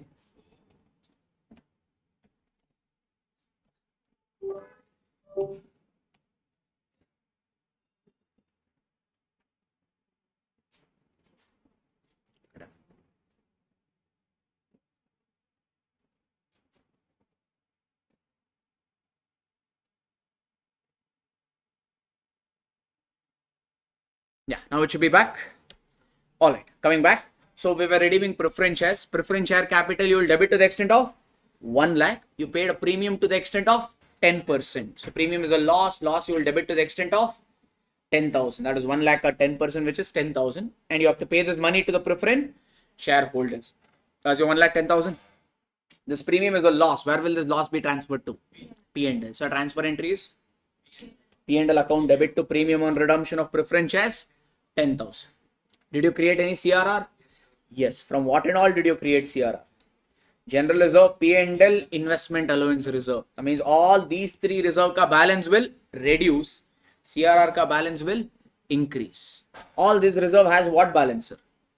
Credit balance. To reduce, we have to debit them one by one. So that means what will be the journal entry? Where it went? Okay. General reserve account debit 60,000. P&L account debit 10,000. Investment allowance reserve account debit 5,000. To CRR account debit or to CRR account 75,000. Last entry is your payment that you make to preference shareholders, which is preference shareholders account debit to PAT. This is your redemption entry. Okay, everybody? Okay, the main funda in these sort of questions is creating your CR. That's pretty much it. Okay. All right. One more thing is, so one other condition is only fully paid up preference shares should be redeemed. What if you have partly paid up? If you have partly called up preference shares, partly called up means what? Let's say face value of the share is at 10 rupees. Called up means how much money the company has asked the shareholders to pay. Let's say called up value is only 7. Called up value is only 7, meaning company has asked the preference shareholders to pay only 7 and they also paid 7. Correct? Can you redeem this preference shares right away or it should have reached face value mark? As per Companies Act, only fully paid up shares, meaning those shares on which you have recovered face value, only they can be redeemed. So here, what has the company not called up? 3 rupees. That only is your final call money. So one option the company will have is make the final call and receive the final call. What is the journal entry for final call made? There, for equity shares, you used to write equity share final call to equity share capital. For preference shares, you'll write preference share final call to, if it is 10% preference share capital, you'll write to 10% preference share capital. This is the final call money due. After that, what will happen? Final call money will be received. The journal entry for that will be bank account debit to preference share final. Okay, now. Then all these share from 7 rupee share, it will become 10 rupee shares. Can you redeem all these shares? Yes. That's one option. Make the final call, receive the final call. Got it? Huh? Yes. All right. Another case. Face value is a 10. Called up value is also 10. Meaning, called up means company has asked the shareholders to pay 10. But paid up is only 8 rupees. Company has asked the shareholders to pay 10 rupees, but some shareholders have paid only 8 rupees. How much is unpaid? 2. That unpaid only we call it as calls in arrears. Getting the difference between the previous case and this case? In the previous case, company had not asked the shareholders to pay 3 rupees, hence they had not paid. In this case, company has asked to pay a full money, but shareholders have paid only 8 rupees. So calls in arrears. If you have calls in arrears, what to do? You'll tell the preference shareholders, look boss, we want to redeem the preference shares. But there is a condition that only fully paid up preference shares can be redeemed. By when I say fully paid up, it should have reached face value. Give a notice to those shareholders. If they pay, good. So that means what is the journal entry for calls in arrears recovered? Bank account debit to calls in arrears account. Correct? Now? Like this journal entry if you want. Preference share, what is the journal entry for final call made? Preference share final call account debit. Let's say this is 1 lakh. To preference share capital 1 lakh. Okay, preference share call account debit to preference share capital 1 lakh.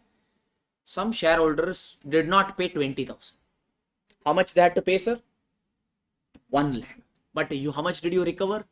80,000. So what will be the journal entry? Bank account debit 80,000. And then to preference share final call, how much? 1 lakh. Did you recover this 20,000?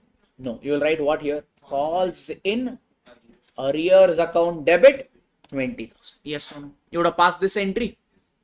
Correct, no sir? If calls in arrears is there means this entry would have come. If you have recovered this calls in arrears, what journal entry will you pass? This calls in arrears should be still required to show, or we can cancel this. You have debited. How do you cancel? Credit. Did you receive this 20,000 money? Yes. So what will be the journal entry? Bank account debit 20,000 to calls in arrears account 20,000. That way that calls in arrears will get nullified. That means, is there any unpaid value or everybody has paid the money? That means, can you redeem every preference shares? Yes. This is one option. Calls in arrears option. You have calls in arrears, meaning called up value is 10, paid up value is only 8. So calls in arrears is 2. You gave notice also. Hey, we want to redeem da. You told preference shareholders, give the money. Preference shareholder is telling, oh gallo, I'll not give. In that case, what do you do? That is the next option. You can go for share forfeiture. First day video. How many comments you'll give for first video? I'll not even respond only now. Okay. All right. It is there, ma. We will upload. Hang on. Give us some time. Okay. So you're trying to collect money from them, but they are not ready to pay only. Then the last resort for the company is what, sir? Forfeiting their share. What is the journal entry for forfeiture, sir? Forfeiture simply means what? Cancellation. Okay. So you're cancelling preference shares. That means you're cancelling preference share capital. Preference share capital has what balance? Credit balance. Okay. So that means what journal entry will you pass? Preference share capital account debit. Okay now. Everybody okay? Yes. Then, or maybe I'll give you a small scenario. It will be easier. Company has totally 10,000 shares, preference shares. One quick scenario I will take. For that we will pass journal entry and that's it for today. Face value of the share is 10 rupees. Okay. Final call money, no, is 2 rupees per share.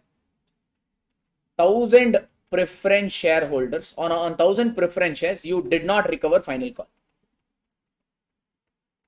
You did not recover the final call. Did you understand the scenario I'm building up?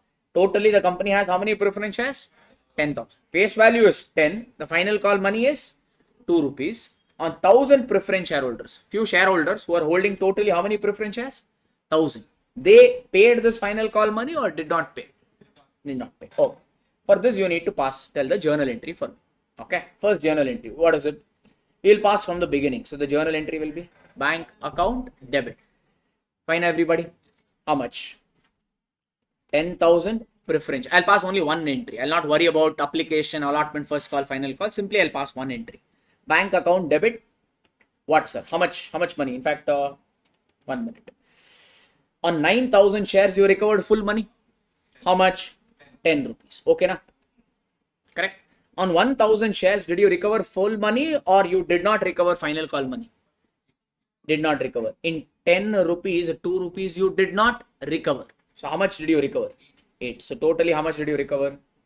This is what? Bank account 90,000 plus 8,000, which will be 98,000. Correct, sir? Everybody okay? To what? To let's say these are 10% preference share capital. Directly I'll credit preference share capital. Actually, you should pass through application, allotment, first call, final call. In the interest of time, directly I'm taking. Would you be okay? Everybody? Okay, to preference, or 1 minute. To preference share capital should always be shown at what value? Face value. How many shares? 10,000. What is the face value of each share? 10 rupees. I mean, this should come for how much? 1 lakh. Is the journal entry matching? No. Why is it not matching? What is the difference? 2,000. This is not matching because there is calls in arrears account debit. Correct now? And how many shares we have calls in arrears? 1,000. How much they did not pay? 2 rupees. That means how much is this? 2,000. This is the journal entry. We wrote the same through final call, first call and all, but just leaving that away. Okay. Now, these 2,000 shareholders or these guys who have not paid me 2,000 and following up with me, company is following with them. Are they ready to pay? Are they ready to pay? No. That means what does the company decided to do? They decide to forfeit every share or their shares. How many shares they are holding? So how many shares will forfeit over here? 1,000 shares. Comfortable? Huh? So 1,000 shares we need to cancel.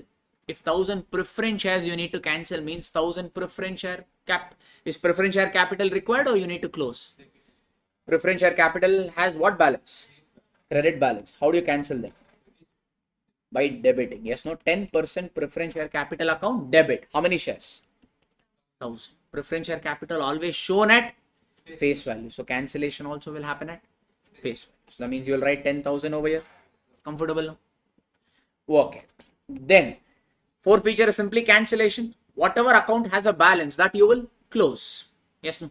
Here you have calls in arrears account debit 2000. Is this required anymore or everything cancel? That means what we will do here? So calls in arrears. How much? 2000. Journal entry matching. How much is the difference? 8,000. What is this 8,000? This 8,000 is the money paid by them. This 1,000 guys, no, did they default entire money or just 10 rupees, 2 rupees they default? In 10 rupees, 2 they did not pay. That means how much did they paid? 8 rupees they have paid. In forfeiture, will the company give 8 rupees back to the preference shareholders? No. In forfeiture, as a penalty, 8 rupees company is going to keep it with themselves. Because you defaulted, no? So company is putting, the company's provision rules are, or Companies Act provision rules are harsh on whom? The shareholder who defaulted. So company need not pay this 8 rupees back to the shareholders. This 8 rupees, we park it in a separate account known as share forfeiture account. We have done all this. Mostly in our, here also we have done 2-3 problems. Mostly we did all this in our CA foundation days. But yeah, this sort of problems also we have covered. It's there in the chart means it is there, come as part of problem only. Okay, no? Everybody okay now? Is the journal entry matching? That is what I've written over here. When you do the forfeiture, share capital will be debited. Whatever, this will be debited to the extent of face value or called up value we say. Share forfeiture you credit to the extent of paid up value. Calls in arrears you credit to the extent of unpaid value. This generally is called up value, but in this case, face value and called up value is same. Okay, everybody. Now just check. What is the chapter name? Redemption of preference shares. Redemption means what? Cancellation. Forfeiture also means what? Cancellation. Sir, redemption is a willful act. Meaning company voluntarily is doing it. Forfeiture is forced act. When you redeem preference shares, company has to pay the money back to the preference shareholders. When you forfeit, company need not pay the money back to the preference shareholders. But more importantly, check over here. Company had how many preference shares? 10,000. In that, how many shares got forfeited? 1,000. Forfeiture is also cancellation only, no? So that means in 10,000, how many shares were already cancelled? 1,000. So how much company needs to actually redeem now? 9,000.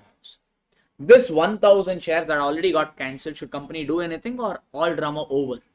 All the drama. Oh, that's what I've written over here. Forfeited shares again need not be reissued. In CA Foundation, you used to do, once you forfeit equity shares, then you reissue to somebody else. Preference shares again you will reissue. Preference shares are due for redemption. What are you crazy here? First you will cancel one guy ka shares, allot the shares, same shares to somebody else, then again redeem his shares. You want to do all this? No.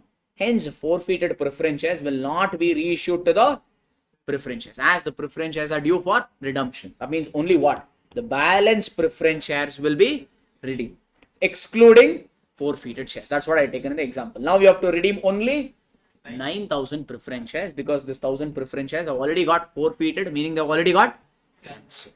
That's a fun. Okay, G. And one more problem specific adjustment I've written here. If you have both partly paid up and fully paid up preference shares, in one of the problem we have seen, partly paid up preference shares was also there, fully paid up was also there. About partly paid up, they did not give any data. If that is the case, means you should always assume, or you should only redeem, only fully paid up preference shares are assumed to be redeemed. Partly paid up preference shares, keep it as it is. If you find where, what, both partly paid up and fully paid up. Partly paid up shares, you keep it as it is, only redeem fully paid up. One of the question we have seen this. That I've just brought it in over here for your reference. Okay, these are some problem specific adjustments brought in. Can the company use that reserves to You no, normally he's saying, sir, for bonus shares you used to you used to use free reserve and make partly paid up shares into fully paid up. Can we do it for preference shares? See, for equity shares we do it because equity shareholders are the risk takers. We don't pay them any dividend. We don't have any obligation to repay equity shareholders their money back. That is the reason we do all that. Preference shareholders, we have to give a fixed rate of dividend. Yes or no? So are they taking much risk? No. So generally companies will not use that reserve to convert partly paid up preference shares into fully paid. Generally, no. It's not that you can't do it. You can, but generally you don't see it. Okay? Yes. So this chapter also is done, not done. So I think that should be 1 minute and just see. Yeah, think problems. So yes, that should be good enough for today. So we'll catch up. We'll take up the remaining topic in the tomorrow's session. Same time, 10:30 in the morning, we shall be starting. Thank you guys.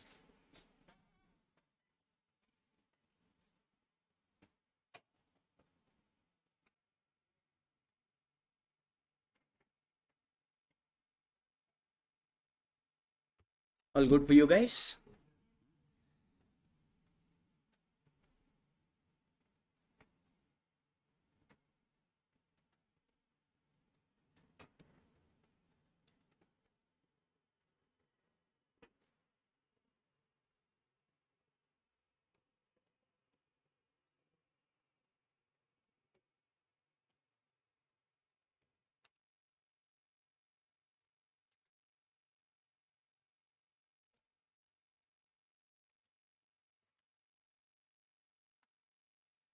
Yes. Good morning, one and all. So hope you're all doing good. So today we shall be trying to complete our revision sessions of accounting.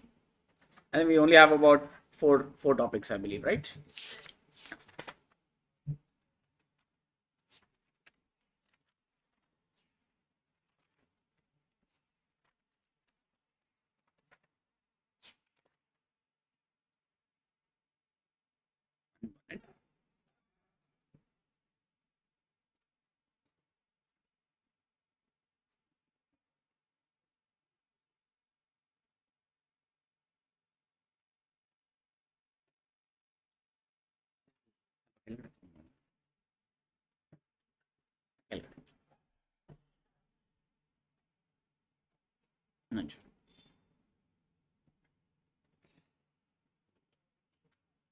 Image no subconscious ಮಾಡ್ತಾರೆ. Okay, see. ಸಾಕಾ?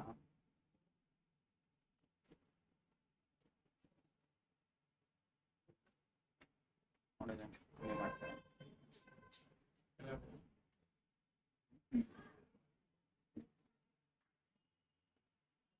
ಅಲ್ಲ ಇದು correct ಇದೆ, ಅದು correct ಇದೆ. ಇದು ನನ್ನ ಶೋರು ಕಾಣಿಸ್ತಾ ಇದೆ, ಅದು ಕರೆಕ್ಟ್ ಇದೆ, ಪ್ರಾಬ್ಲಮ್ ಇಲ್ಲ. ಇದೊಂಚೂರು ಮೇಲ್ ಮಾಡಿ.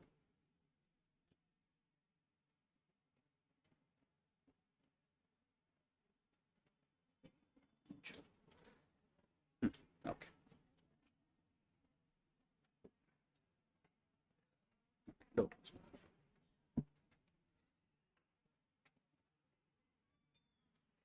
yes. Good morning again, one and all. So let's get started with the remaining topic related to our marathon class. So the topic that we'll be starting with now is redemption of debentures. We already know the term redemption means cancellation. So today the company is in a mood to cancel what? Debentures. So matlab debentures which has been issued by the company, we will cancel it. The company will cancel and repay the debenture holders their money. The debenture holders, the company will repay the money back to the debenture holders. Okay. So there are few methods of redemption. First is lump sum method. Sir, company has issued debentures for 10 lakh rupees. Can you tell me what is the journal entry they'll pass when the debentures are issued? The debenture, let's say these are 10% debentures. So the journal entry will be, let's say no debenture application or allotment and all. Give me one entry. So what will be the journal entry? Bank account debit to 10% debentures account 10 lakh. Yes, no? If these debentures are redeemed, are cancelled, then what will be the cancellation entry? When you issue, if this is the journal entry, means when you redeem it will be ulta. So what will be the journal entry? 10% debentures account debit. Okay. To redeem, you need to pay the debenture holders back their money. That means the debenture holders should surrender the debenture certificate.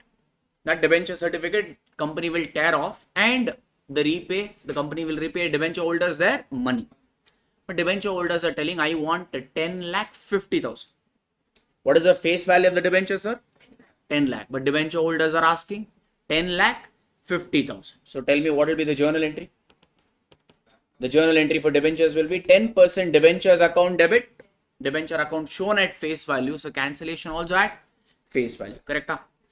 All right. So whom you have to pay this 10 lakh to? Debenture holders. If you cancel today only the payment will be made, or there will be some time gap. That's the reason. First you will create the due entry. So you will credit debenture holders. But should you pay debenture holders 10 lakh or 10 lakh 50,000? 10 lakh 50,000. So is the company paying anything extra? Yes. How much extra? 0.5 lakh or 50,000? Correct. That extra only we call it as premium on redemption. Yes or no? Premium on redemption account debit 50,000. Correct, people? This is the journal entry you pass when you redeem. Can you redeem and keep quiet, or you also need to pay the money? When you pay the money, what will be the journal entry? Debenture holders account debit to bank account. How much? 10.5 lakh, 10.5 lakh. That is the journal entry I've given over here. Is this okay? All right. So this is what method? Lump sum method. Meaning whatever you had to pay, you paid it in one bullet payment, in one shot. That is your lump sum method. Is it necessary every time it has to be lump sum, or you could pay it in installment? Meaning you could also redeem the debentures in installment. Like let's say company, no, they don't want to redeem the debentures in one shot. They want to redeem it in 5 years. Meaning 20% of the debentures they will cancel every year. Every year they will not cancel 100%. They will cancel how much? 20% every year. That means this redemption activity will go on for how many years? 5 years. No, 20% every year means you will take about 5 years to redeem. Yes or no? So in one shot, are you doing the redemption and paying the money, or in many installments? That is your next method, installment method. We find, okay, in one shot, if you redeem means 2 entries will come. If you redeem it in 5 installment means every year you need to pass 2 entries. That means how many entries will come? 10 entries will come, because your how many installments are there in my example? 5. So every year 2 entries. But entry will be the same. Will amount be the same, or amount will be lesser? Amount will be lesser. That's all. Same entry will come, but many number of times. That's all. So that's the reason I've made it common for both of them. Easy, sir. This is your installment method. Another method of redeeming the debentures is converting the debentures into shares. So here, how much debentures has the company issued? 10 lakh. The company is telling the debenture holders, I will redeem your debentures, but I will not pay you 10 lakh rupees in the form of cash or check. For this 10 lakh, what is the company giving?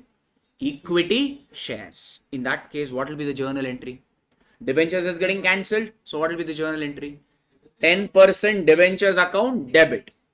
Here also you could redeem debentures at premium. Let's say premium is still 50,000 only. That means premium on redemption account debit 50,000. Whom you have to pay this money to? To debenture holders. So first entry will there be any change or same? Same. But second entry, will you pass as debenture holders to bank? No. What will you write? Debenture holders account debit 10 lakh 50,000. But are you giving them cash or check, or what are you giving? Shares. If company issues shares, what is it for the company? It is equity share capital. So here we will write to equity share capital. Let's say the face value of equity share capital is 10 lakh 30,000. Assumption. That means these shares are issued at par or at premium. Premium. So what is that premium amount? 20,000. Where will that premium element go to? To securities premium. Is it necessary premium has to be there, or it could be? It could be there, it may not be there. If it is there, it will come. If it is not there, the second entry you will cut off. Yes or no, sir? That is what I've given over here. When you convert the journal entries, debentures account debit, premium on redemption account debit. You have to pay this to debenture holders. But the second entry will be debenture holders account debit to equity share capital to security premium, if any. That will come. Okay, sir. This is your conversion wala entry. We have done all the problems, but these are straightforward ones. We can revise with journals only, I believe. Okay. Next method is purchasing the debentures from the open market for immediate cancellation. I told you, just like shares, even debentures of the company are traded on the stock exchange. Like in India, I told you, if you want to buy any company called debentures, you can go to a website called goldenpie.com. There many company ka debentures are listed. You can go and buy. Okay, you can, like, that's a platform currently. Okay, there are many websites, but one of the websites that is predominant currently is goldenpie.com. So the point I'm trying to make is, like shares, even debentures are traded. Okay, now company wants to redeem the debentures. One way is they can call up all the debenture holders and say, hey debenture holders, surrender your debenture certificate and I will repay your money back. That is one option, but that is tedious option because there are many debenture holders. You have to convene the meeting, make everyone to agree and all this. Another simple way is, anyway your debentures, your own company ka debentures are traded in the stock exchange. Company will log into their account, log into the stock exchange, buy their own debentures. Who's buying? Company is buying. Whose debenture are they buying? Their own debentures the company is buying. After buying, what will they do? Cancel it off. That is what we mean by purchasing the debentures from the open market for immediate cancellation. Are we okay? Alright. So when the company buys the debentures, it's like it's an investment. Correct? So what is the journal entry? What is the journal entry for investment purchased? Investment account debit to bank account. The name of this investment, we call it as, instead of writing investment account debit, we will write own debentures account debit. Okay. So debentures means there will be interest. No. Let us say company pays the interest on two dates, 30th June or maybe 30th September and 31st March. Meaning the interest is paid on an annual basis or half yearly basis. Half yearly. Now company wants to redeem the debentures. So they will buy the debentures. One of the method they have chosen is buying their own debentures from the open market. Let's say they purchased their debentures on 31st December. They purchased their own debentures on which day, sir? 31st December. Okay. Sir, you are buying the debentures from the market means, in market means there will be a buyer as well as seller. Okay, correct? No? Alright. Who is buying these debentures? Company. I mean, somebody is selling the debentures to the company. Let's say company purchased 1000 debentures, their own debentures they purchased on 31st December. For what purpose? For IC, as an immediate cancellation. That means somebody has sold the company these debentures. How many debentures, sir? 1000. The seller on these debentures has recovered the interest from the company lastly on which date? On these 1000 debentures, the seller has recovered the interest only till 30th September, because after September the interest will be paid in March. Did the seller wait till March or he sold off in December only? Sold off in December only. That means, has he lost any months ka interest? How many months interest has he lost? 3 months. Which are those months? October, November and December. He has received the interest till September. He has sold it on December. So October, November, December months ka interest the seller has lost. Will he let go of it or he will recover? Recover. From whom? The buyer. Who's the buyer? Company. That means whenever you purchase the debentures, company also needs to pay some interest. Is it okay? Hence, what will be the journal entry? When you purchase the debentures, the journal entry will be own debentures account debit to bank. But there will also be some interest component. When you pay the interest, what is the journal entry? Interest to bank. You want to pass two entries or can we do a compound? Compound. What will be the compound entry then? Own debentures account debit, debenture interest account debit to bank. Are we fine? Let's say own debentures ka value is 97,000. I've assumed. Okay. Interest ka value is, let's say, 1,000. So how much totally the company has to pay? 98,000. Assumed numbers. Okay, sir. Fair enough. After purchasing the debentures, what? The company will hold on to this investment. What is this investment? Their own company ka debentures. Yes or no? What do you think after purchasing the company will do? They will cancel. So two things will get cancelled over here, which is what? Own debentures and also debentures. Yes or no? Company had issued these debentures in the first place. That only they want to cancel. Correct, na sir? Debenture is a liability. Liability has what balance? Credit balance. How do you cancel something which has credit balance? Debited. Like shares, debentures are also shown at face value. Let's say the face value of the debenture is 1 lakh. Could be anything. No? Let's say face value of the debenture is 1 lakh. So let's say these are 10% debentures. So what will be the journal entry? 10% debentures account debit 1 lakh. That's all, or even own debentures you need to cancel. Own debentures has what balance? 97,000 debit balance in my example. How do you cancel that? Credit. That means you will write to own debentures account 97,000. Is journal entry matching or company made some profit? Sir, 1 lakh worth of debentures, company was able to purchase it for how much? 97,000 and cancel. It's like company had taken a loan worth 1 lakh, but they repaid only how much? 97,000. Did the company make some profit in the process? Yes. How much is that? 3,000. That is your profit on cancellation, which will be transferred off to capital reserve.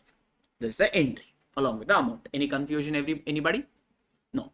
Normally in the examination, how will they ask this question? They will only give you one-time purchase or multiple purchases.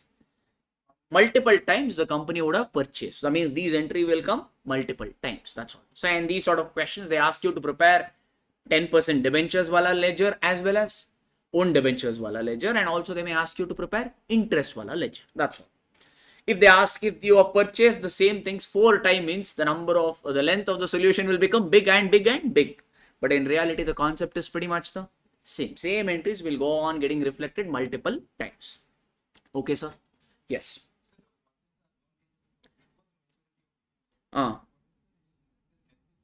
So someone is asking, sir, debentures means they'll have a term, no? Let's say the term of this debenture is 10 years, sir. Okay. Anyway, at the end of 10th year, the company has to redeem the debentures. What is so much pricking the company that they're doing all this activity, sir? Can't they keep quiet? Don't they have patience is what he's asking.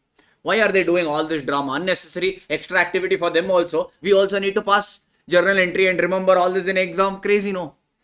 Sir, debenture is a loan. Correct? On loan, you need to pay fixed interest. And loan is a charge against profit. Meaning, whether company makes profit or whether company makes loss, compulsorily the company needs to pay interest. So are you comfortable having such an instrument on your balance sheet and go on paying interest irrespective of whether you make profit or loss? No.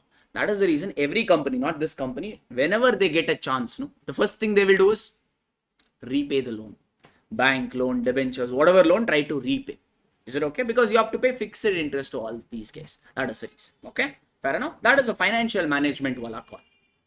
Okay, can I move on, sir? So far we discussed only 4 methods. What are those? Lump sum method. Lump sum means you repay it in one installment. Or installment method, where you repay the money or you redeem the debentures in stages. Same entry will come, but will it come once or multiple times? Multiple times. Another way of redemption is converting the debentures into shares. And the new equity shares could be given at par or also at premium. If there is premium, security premium will come.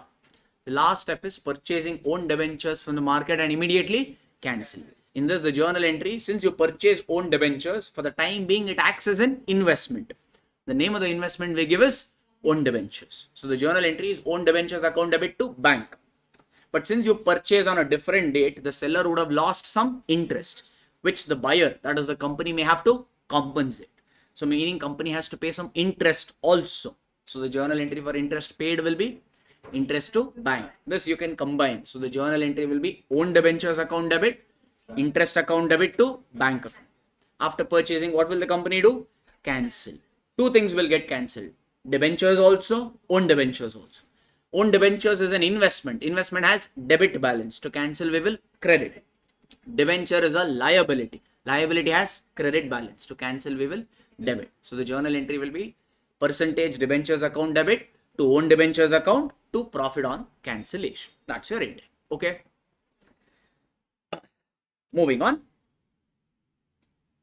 Next, there is a small concept known as a DRR. Remember in the previous session, we looked at CRR, Capital Redemption Reserve. Company, whichever company is issuing the debentures, they also need to create one reserve known as Debenture Redemption Reserve. What was the, how did you create CRR, sir? Or from what did you create CRR? Free reserve. That is general reserve or P&L. DRR also is created from free reserve only. So generally we take P&L. So what is the journal entry to create DRR?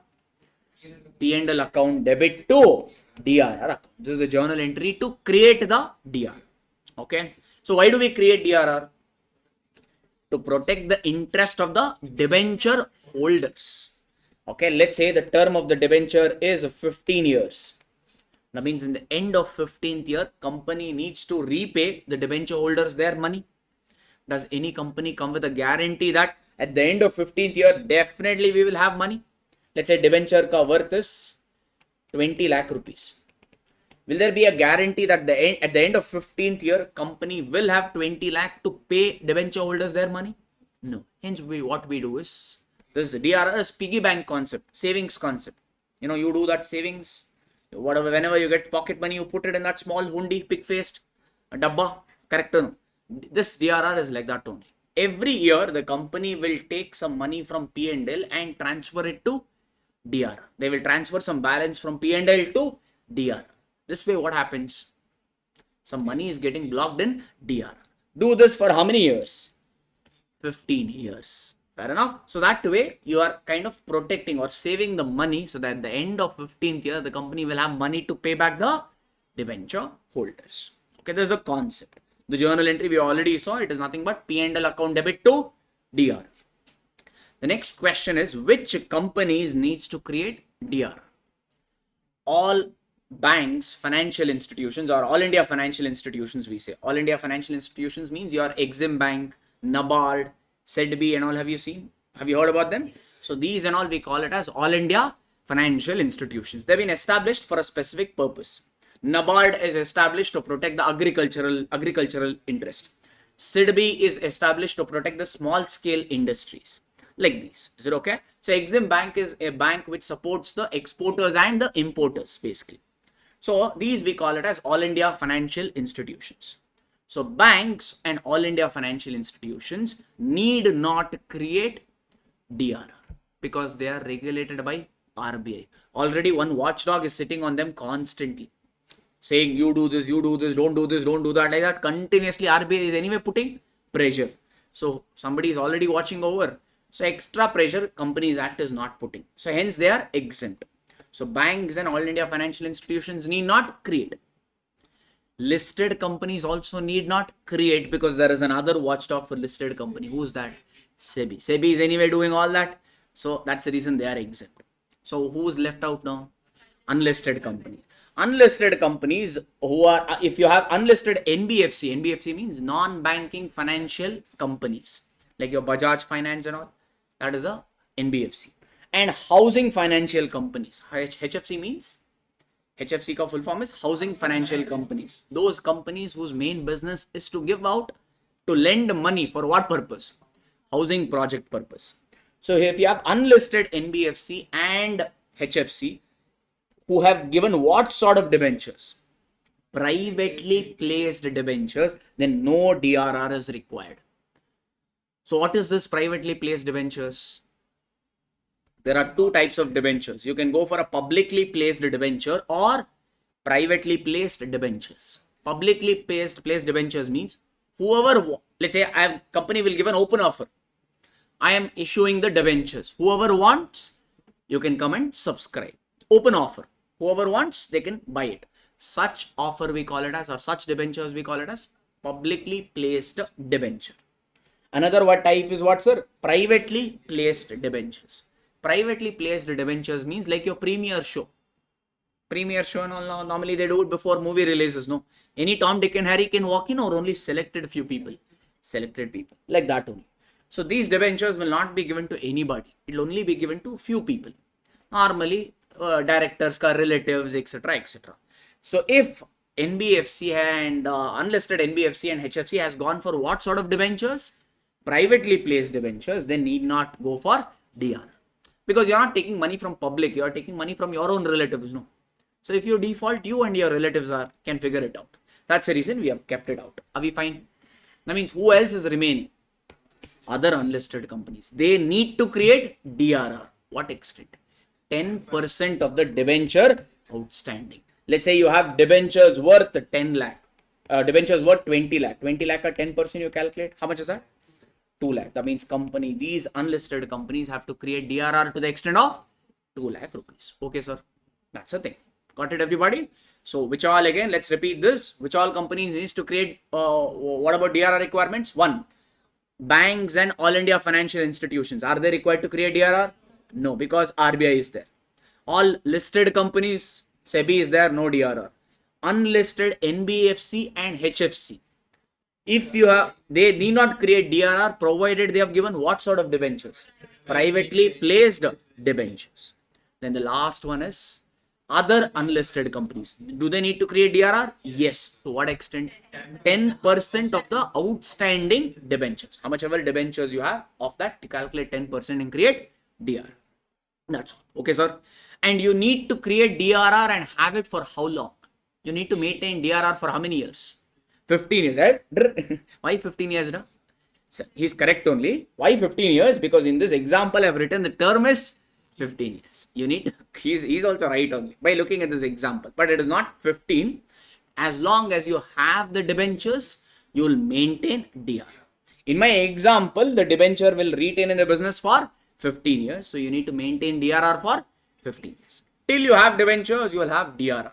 Once the debentures are redeemed means DRR you can close. Okay. This DRR balance you will transfer it off to general reserve because all these are reserve adjustment. You can't transfer it to P&L. What is the journal entry to create DRR?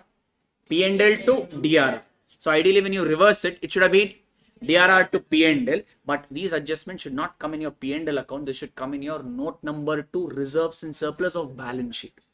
Hence, we don't transfer this to P&L, we'd rather transfer it off to general reserve. In fact, you'll learn this is an adjustment that should come in statement of changes in equity, SOCI. You learn the SOCI in CA final. It is not there in your syllabus, don't worry. So these sort of adjustments should get captured there. But in your syllabus, it is not there. So if they write SOCI, people will be wondering who is this SOCI or SOCI or whatever. That's the reason study material simply told transfer it off to general reserve. We'll correct it in the CA final stage. Is it okay, everybody? That's all. Good enough. Okay. Sir, can you just create DRR and keep quiet, or you need to also create DRR investment? Because ultimately you need to pay money to the debenture holders, no? You can't create one reserve and keep quiet. You need to also invest so that at the end of the term, you have money to repay the debenture holders. Hence, there is one more concept known as a DRR investment. So basically, every year from P&L, you create one reserve known as DRR. From P&L, you create a reserve known as DRR. Use this money to create something known as DRR investment. Go on doing this for how many ever years that is required. Whenever the debentures are due for redemption, are you going to hold this investment, sir? Or are you going to sell this investment? This DRR investment you sell, or DRR investment you sell. When you sell the DRR investment, what are you going to receive? You're going to receive the money. Use that money to pay off debenture holders. This is your cycle. Okay, everybody. So for DRR, there is a provision. That means for DRR investment also there should be a provision. Meaning which and all companies needs to invest or needs to make this DRR investment. That I've written over here. Basically, all the listed companies needs to make DRR investment. All the listed companies needs to make DRR investment. One exception is banks and all India financial institutions. All the listed companies needs to make DRR investment other than banks and all India financial institutions. All India financial institution is your Exim Bank, NABARD, SIDBI, etc. etc. That is one. Second is all unlisted companies also needs to make DRR investment. Exception being NBFC and HFC. So all listed company except banks and all India financial institution. All unlisted companies other than HFC and NBFC. So you need to, all of these companies will have to create DRR investment. To what extent? 15% of the debentures that are getting redeemed in the current year. How much ever debentures you are planning to redeem in the current year, 15% of that you need to make it as DRR investment. So let's say my total debentures I have is 20 lakh rupees. Total debentures I have in my book is 20 lakh. I'm not planning to redeem entire 20 lakh of debentures. I am planning to redeem only 5 lakh. So that means the debentures that are getting redeemed is only 5 lakh. Is it okay? How much DRR investment will you make? 15% of what? not of 20 lakh, 15% of the debentures that are getting redeemed in the current year, which is how much I gave? 5 lakh. So 15 lakh or 5 lakh ka 15% you will make, that is 75,000. Yes, everyone. So you will create DRR investment to the extent of 75,000. DRR investment means you need to invest, no? Two things. Where you will invest? Can I buy equity shares of one company? Or I'll buy cryptocurrency. If I get, I'll get bumper money, no? So I'll invest in cryptocurrency, can I? No. So you have to invest in safe securities like Government of India bonds, or you can make a fixed deposit in a scheduled bank, like most of the banks in India are mostly scheduled bank only, like SBI, ICICI, HDFC, etc., etc. So basically the investment, this 75,000, no, you will invest at safe places like Government of India bonds and scheduled bank. Okay. Next question is, by which day you need to make this investment? Let's say current year is 1st April 2023 to 31st March 2024. Okay. You have to make DRR investment to how much extent, sir? 75,000. You need to make this DRR investment by 30th April 2023, within the first month of the current year. Current year is first month of the current year is 1st April. No? So within 30th April of the current year, you need to purchase of this DRR investment. That is a deadline. Investment to be made within 30th April of the current year. Okay. Any confusion? What is the journal entry for DRR investment purchased?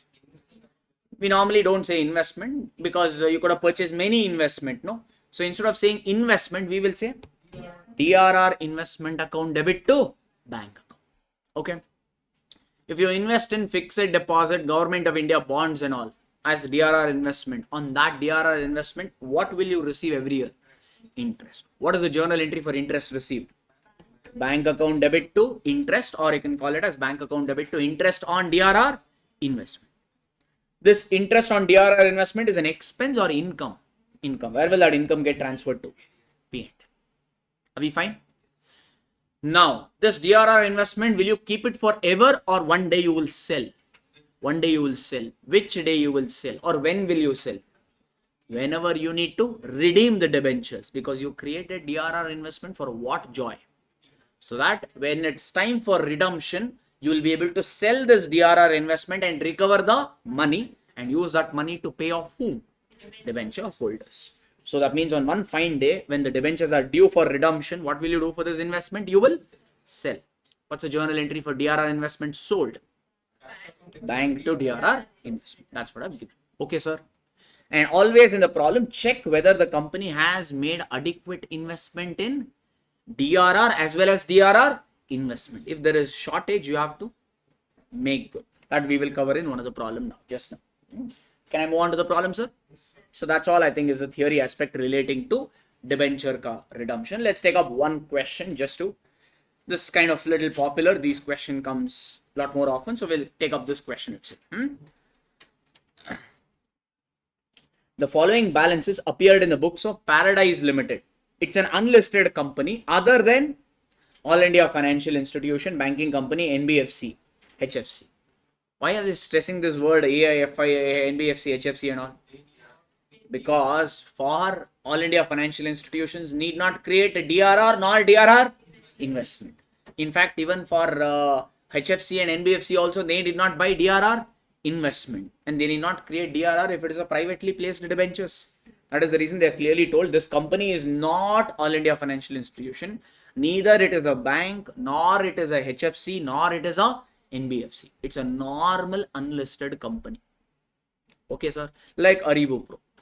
Okay. We are not banks and all. No, we don't give loan. We give only coaching now. Don't come to us with money requirements and all. Okay. So the following balances appeared on which date?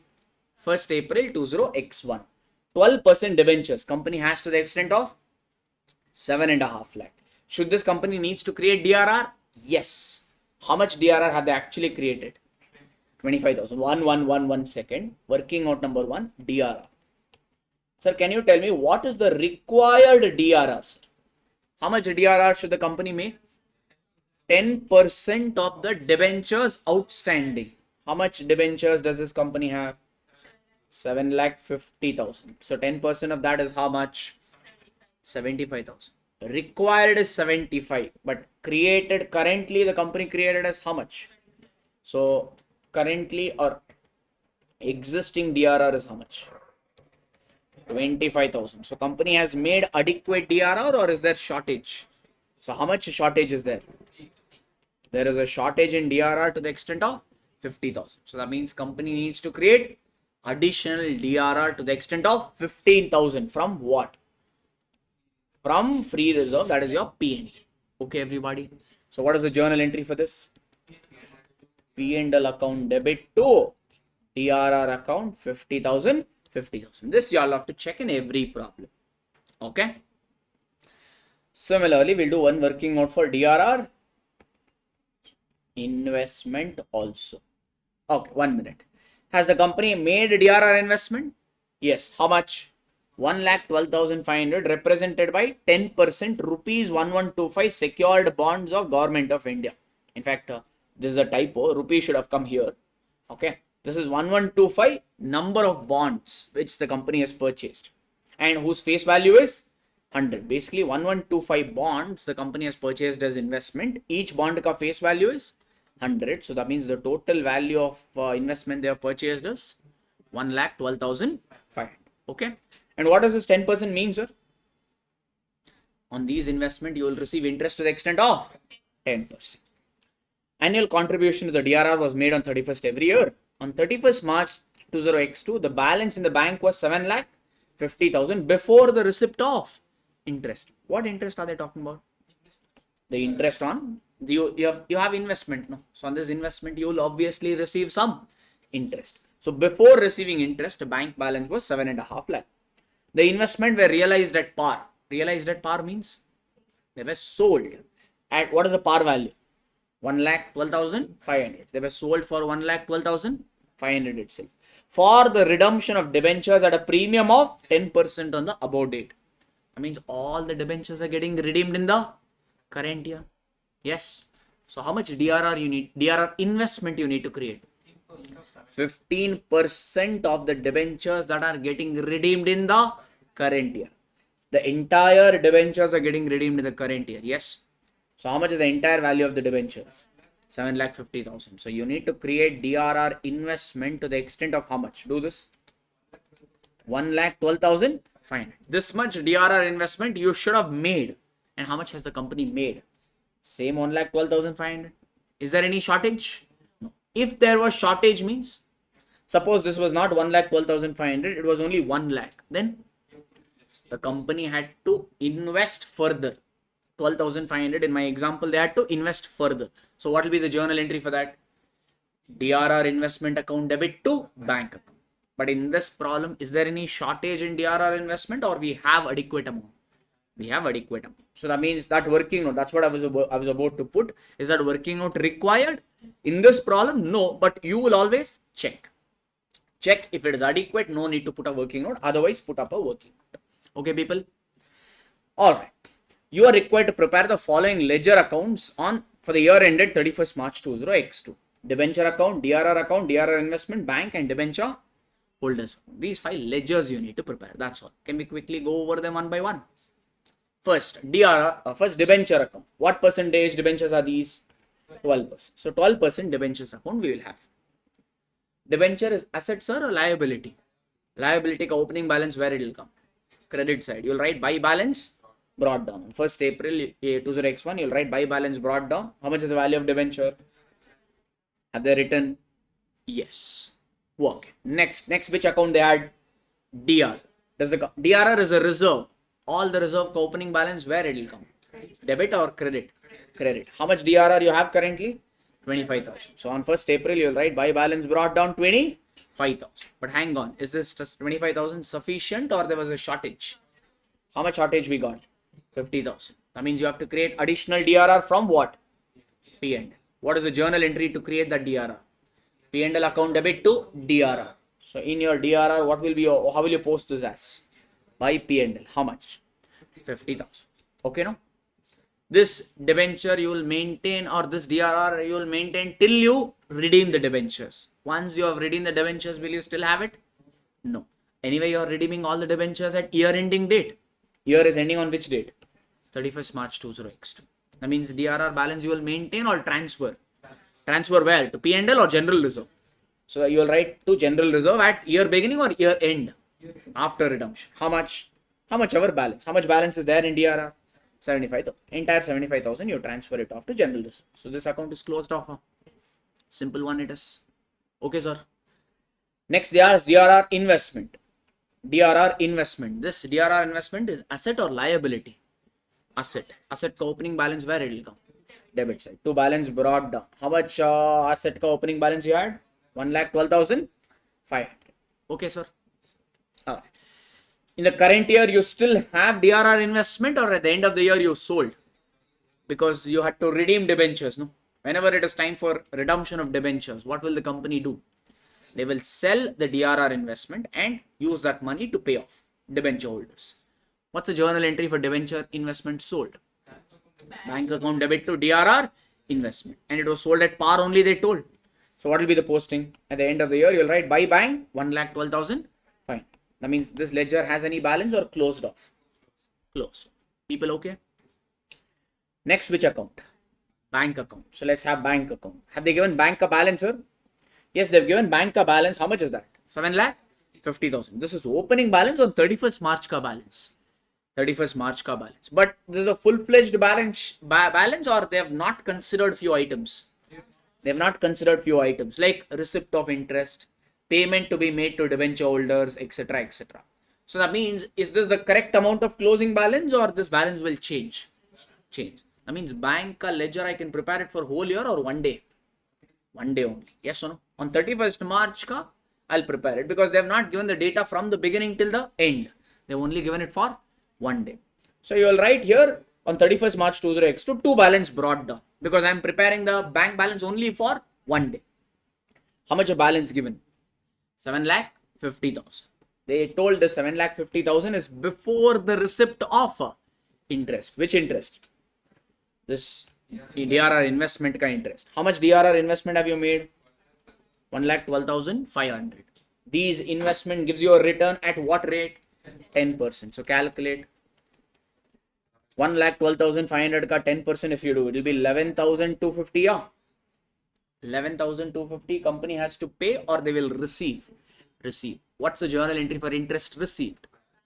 Bank account debit to DRR interest on DRR investment. You can call that. Yes, no? So are we preparing interest account? No. But are we preparing bank account? Yes. So in bank account, what will be the posting? To interest on DRR investment, 11,250. Clear? Okay. All right. Then that DRR investment, you still have it or you sold it? Sold it. What is the journal entry for DRR investment sold? Bank to DRR investment. So in your bank ledger, you'll write to DRR investment 1,12,000. Fine. People okay? Then after doing all this drama, what will you do? You will redeem the debentures. What's the journal entry to redeem the debentures? What percent debentures are these? So you have to cancel. Debenture is a liability. To cancel, you will debit. So 12% debentures account debit. Debenture shown at face value. So cancellation also at face value. But are you redeeming the debentures at par or at premium? Premium. How much percent premium? 10%.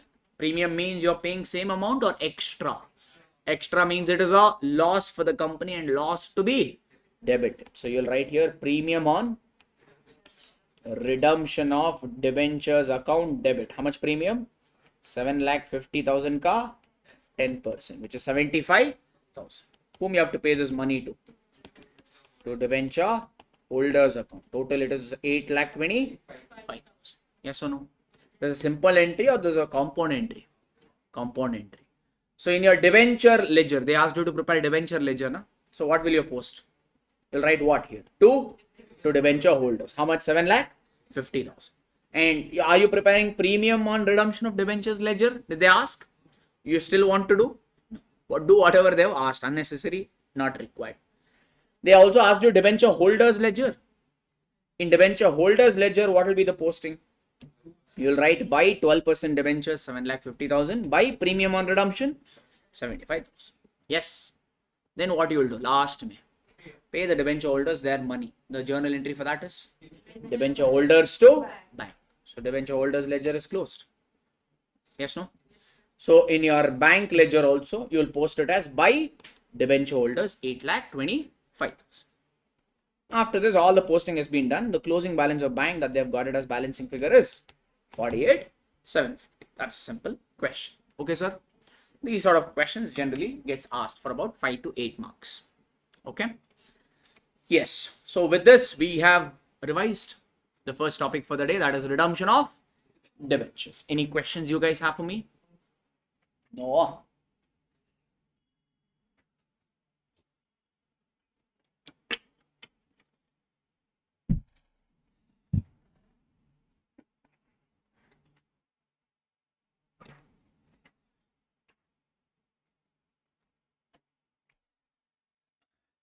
Can I go for the next topic, people?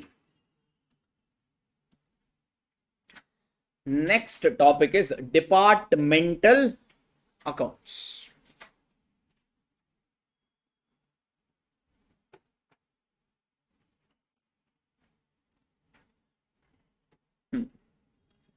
Got it, huh? Can I? Yeah, finish, it's okay, no problem. Okay, so what does this departmental account mean? What does this departmental account mean? Correct. A company, generally we prepare financial statements and all for the whole company, meaning P&L account, balance sheet, cash flow statement, notes to accounts and all you prepare for the whole company. Let's take our own company, ArivuPro. So we offer CA coaching, we offer many things. Let's take for example CA, CS and ACCA. We are offering 3 coachings, CA, CS and ACCA. Yes, no? Are the same teachers offering coaching for all the 3 courses, or there could be some different teachers? Different teachers. And is all the course performing at same level, or one course could be performing better than the other? There is a possibility that CA course could be performing better as compared to CS course. Yes or no? So when you prepare P&L account or balance sheet for the whole company, whole ArivuPro, will you get to know which course is performing better, which course is not performing so well and all? No. To get to know this, to get to know such performance, we prepare something known as departmental accounts. Like here also, we analyze how CA course is doing, how many students are there, how much profit it is giving us. Similarly, we analyze how many students are there in CS, how much money did we invest to actually run this course? Is it giving us the good return? Yes or no? Based on that only we will take a call. No, like now we have taken a call to open a branch in Chennai. All of you must be aware now. YouTube Made is running. Yes, I think we are opening shortly in about Monday. I think coming Monday is our opening date. Yes. So we have decided, are we launching all the courses? So currently in Bangalore, we are offering CA, CS, ACCA, CMA India, CPA US also probably in starting soon. So we are offering almost 6 courses in Bangalore. Same 6 course are we offering right away in Chennai? No, we are starting with CA Foundation. Why? Number in the CA Foundation is more. We are getting a lot more response in CA course. That is the reason we want to start with CA course. Is it okay? Like this. Okay. So suppose if we decide to start, in fact, our CA intermediate numbers in from Chennai are more when compared to Bangalore online. Okay. CA final ke majority of my audience are from Andhra. So like that. Okay, like this. So that's the reason if we decide to start a branch in Andhra, no, we will probably start with CA final, because we know that the response we are getting from there is more. So like that. All that analysis or decision you can take with the help of departmental accounts. Because to take this decision, you want to know how each department is performing. So that is the reason yesterday. So what do you mean by departmental accounts, or what you will do over here? For each department, we will simply prepare trading and P&L account. That's all. This chapter ka scope is just preparing trading and P&L account for various departments. In our department, if we, in my example, how many departments were there? CA, CS, ACCA. So for CA course, we will prepare trading and P&L separately. For CS course, trading P&L separately. For ACCA, trading P&L separately. This way we will get to know each course how much profit it is generating. Okay, and whichever course is generating better profit, I can reward that department ka manager also, because he is doing a proactive role, good role, no? So obviously he should get higher salary when compared to other department manager. So all this decision to take, you need the help of departmental accounts. Okay, everybody. But the main problem over here is, okay, now I gave the example that we have 3 departments. Do I pay, like we have actually 5 classrooms. Okay, forget, for simplicity, let's say we have only 3 classrooms, one for CA, one for CS, one for ACCA. Do I pay the rent to the landlord classroom wise? Oh, CA course, we are running this classroom, take that 10,000 rupees rent. That is 50,000 rent. Like that we pay the rent, or rent is for the whole space? For the whole space, for all of the classroom or all the space put together, we pay the rent. But you want to prepare a departmental account, means each department ka you should know income and each department ka you should know expense. But do you have department wise expense, or you have whole company wise expense? Whole company wise. Hence what we have to do? The whole company wise expense we have to allocate among the various departments. Didn't we do this allocation in pre and post incorporation topic? Like this, the common expense, whatever we have, we need to allocate among the various departments. Both allocation of expense as well as allocation of income we need to do. That I've given you a table, how you need to allocate. Okay. Now, rent, maintenance, insurance of building and all. How we should allocate to the building, how departments are based on the space. Okay. Fair enough. How much ever space each department has occupied, based on that space ratio, the rent will be distributed. Or if you cannot ascertain the space, you will ascertain based on the time. Meaning, in a day, how many hours the classroom is used for CA course? How many hours it is used for CS course? How much for ACCA course? Like this, if you have time-wise data, based on the time-wise data also you can allocate. First priority is the floor space. If that is missing, we will use a time data. Okay. This also you don't have means. Ideally, you should have. If you don't have all this means, do it equally. Practically, people may do it equally, but theoretically, don't do. Theoretically, they will give you all this data, do it in this zone. Okay, now? So, rent and all of the building, you will distribute it in floor space ratio. Electricity expense. Again, will we get the bill from electricity for classroom wise, or one electricity bill will get? One electricity bill. That means this is a common expense which we have to allocate among all the departments. How will allocate this? Electricity means we will swaha as in will consume. So how many ever units of electricity you are consuming, that much based on that ratio you allocate. Okay. This is a little difficult to find out. Theoretically, they will give you the data. Practically, it is kind of difficult because BESCOM, if you ask BESCOM, give me the units consumed for this classroom alone, what will they say? Ogalo. First of all, many people are complaining that electricity only is not there. Now you want classroom-wise electricity data. Practically, it may not work out, but theoretically, they will give you the data, so use it.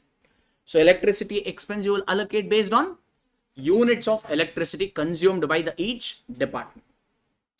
Selling expense like freight outward. Freight outward as in carriage outward. Carriage outward means what, sir? Transportation cost incurred when you sell the goods. Bad debts, discount given to debtors. All this you will allocate based on the sales made by the each department or sales ratio of each department. Carriage inwards or freight inwards, discount from creditors and all. This is related to what, sir? Purchase. That means you will allocate in what ratio? Purchase ratio or purchases made by the each department. That purchase value or ratio you will take. Wages or salary. Because now we have our admin person and all. You see Vivek and all walking around. He'll only devote his time for CA course, or he'll look into everything. He will do the settings. He will look into the app management of all the course. Correct? Will I give him the salary for CA, CS separately or one salary? So it's a common expense. So what we have to do? Allocate. How you will allocate? Based on the time devoted. If you are able to identify how much time each employee is devoting towards each department, that data if you have, that is the best possible source. So in the time devoted ratio, you do it. Otherwise, you would allocate it simply based on the number of employees. Each department will have certain number of employees. In that ratio, you allocate. Some basis you need to have. Okay, sir. Administrative expenses and all. Administrative expenses and all, you will distribute on the time basis. How much time they are spending towards each department. If that data is not available, you can distribute equally among all the departments. If you have 3 departments and if the admin expense is 3 lakh, this 3 lakh you will distribute to all the 3 departments equally. So 1 lakh, 1 lakh, 1 lakh you will allocate. What about staff welfare expense? Staff welfare expense means mum. Normally to our staff and all, we'll take them to lunch, not the students, staff. I mean, yeah, yeah. Normally, like, see, they are working with us means obviously they also needs to feel motivated and they need to feel that they are working with a good company. So at some point of time, like when it is Diwali, Christmas and all, we need to give some gifts. Correct? No. Normally you see Diwali bonus, that bonus, this bonus. Sometimes periodically we also have to take them to lunch. Yes or no? All that we call it as what? Staff welfare expense. That is based on what? Number of employees. Higher the number of employees, higher will be your cost. If only 10 employees are working, means you need to give only 10 gift. If 50 employees are there, means 50 gift. That means expense will increase based on the number of employees. So you will allocate this based on the number of employees each department has. Okay, that data is missing, give it equally, but all this they will give you in the problem, don't worry. Last one is if you have any provident fund or ESI. PF and ESI is based on your basic salary. So it is what? Based on the salary ratio. In the salary ratio, I allocate PF and ESI. This is one type of problem which could get asked from departmental accounts. They will give you common expense. That common expense you have to allocate among all the departments. After allocation, you need to prepare trading and P&L. Very, very simple question. Can I move on to the next aspect? Maybe I think we have two more types of question. Instead of running it by chart, we will learn them with the help of question only. ESI, employee state insurance. I think so. I'm telling out of my memory. You can Google better. I think so, right? It is state insurance that I'm comfortable. I think it is employee state insurance only. I think so. Check anyway. Google Madi. Google Mata is there now for all that. Okay. All right. Sir, one more. Maybe I'll take up next question first and then come back to the previous one. Or I'll give you a little background of this question. Then I'll go for this question. Sir, let's say there is a company X Limited. X Limited has two departments, Department A and Department B. Okay. Sir, each department is a cost center. Have you heard this term in costing? We say each department is profit center or cost center. What do you mean by that? Each department will have its own cost, and moreover, if it is transacting with the other department, will they transact at cost price or will they transact at selling price? Now here, let's say Department A has purchased some goods by paying 100 rupees. They purchased some goods by paying 100 rupees. Now Department B called up Department A, told these two departments will have manager, no? Department B ka manager called up Department A and told, hey macha, I need goods urgently. I'm not able to find these goods in the market. You only sell it to me. Can A and B interact with each other like this? Can department transact with each other? Very much yes. Okay. Now more importantly, who wants to sell the goods to whom? A wants to sell the goods to Department B. Do you think Department A will sell the goods to Department B at cost price of 100? No. Because each department wants to make profit, because based on how much profit Department A is able to show, the manager of the department will get commission, salary. Correct or no? So that's the reason each department wants to show the best result. That's the reason we say each department is a profit center. They will not transact at cost price. They will always transact at the selling price itself. Okay, everybody. Let us say Department B or Department A sold goods to Department B at 120.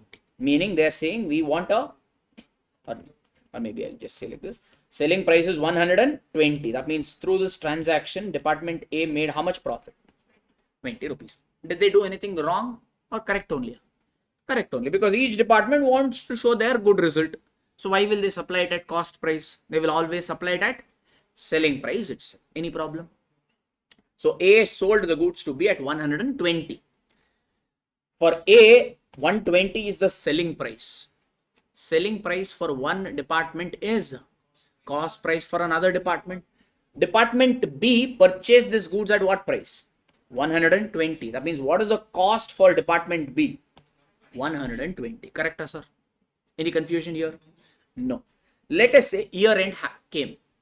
This transaction, A sold the goods to department A, sold the goods to department B on 31st March 20x2, one day before the year ended.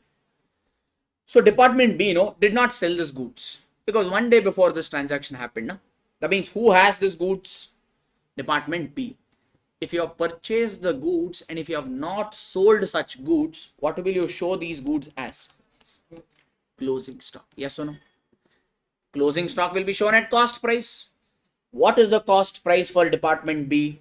120. That means department B will show this goods at 120. Any problem?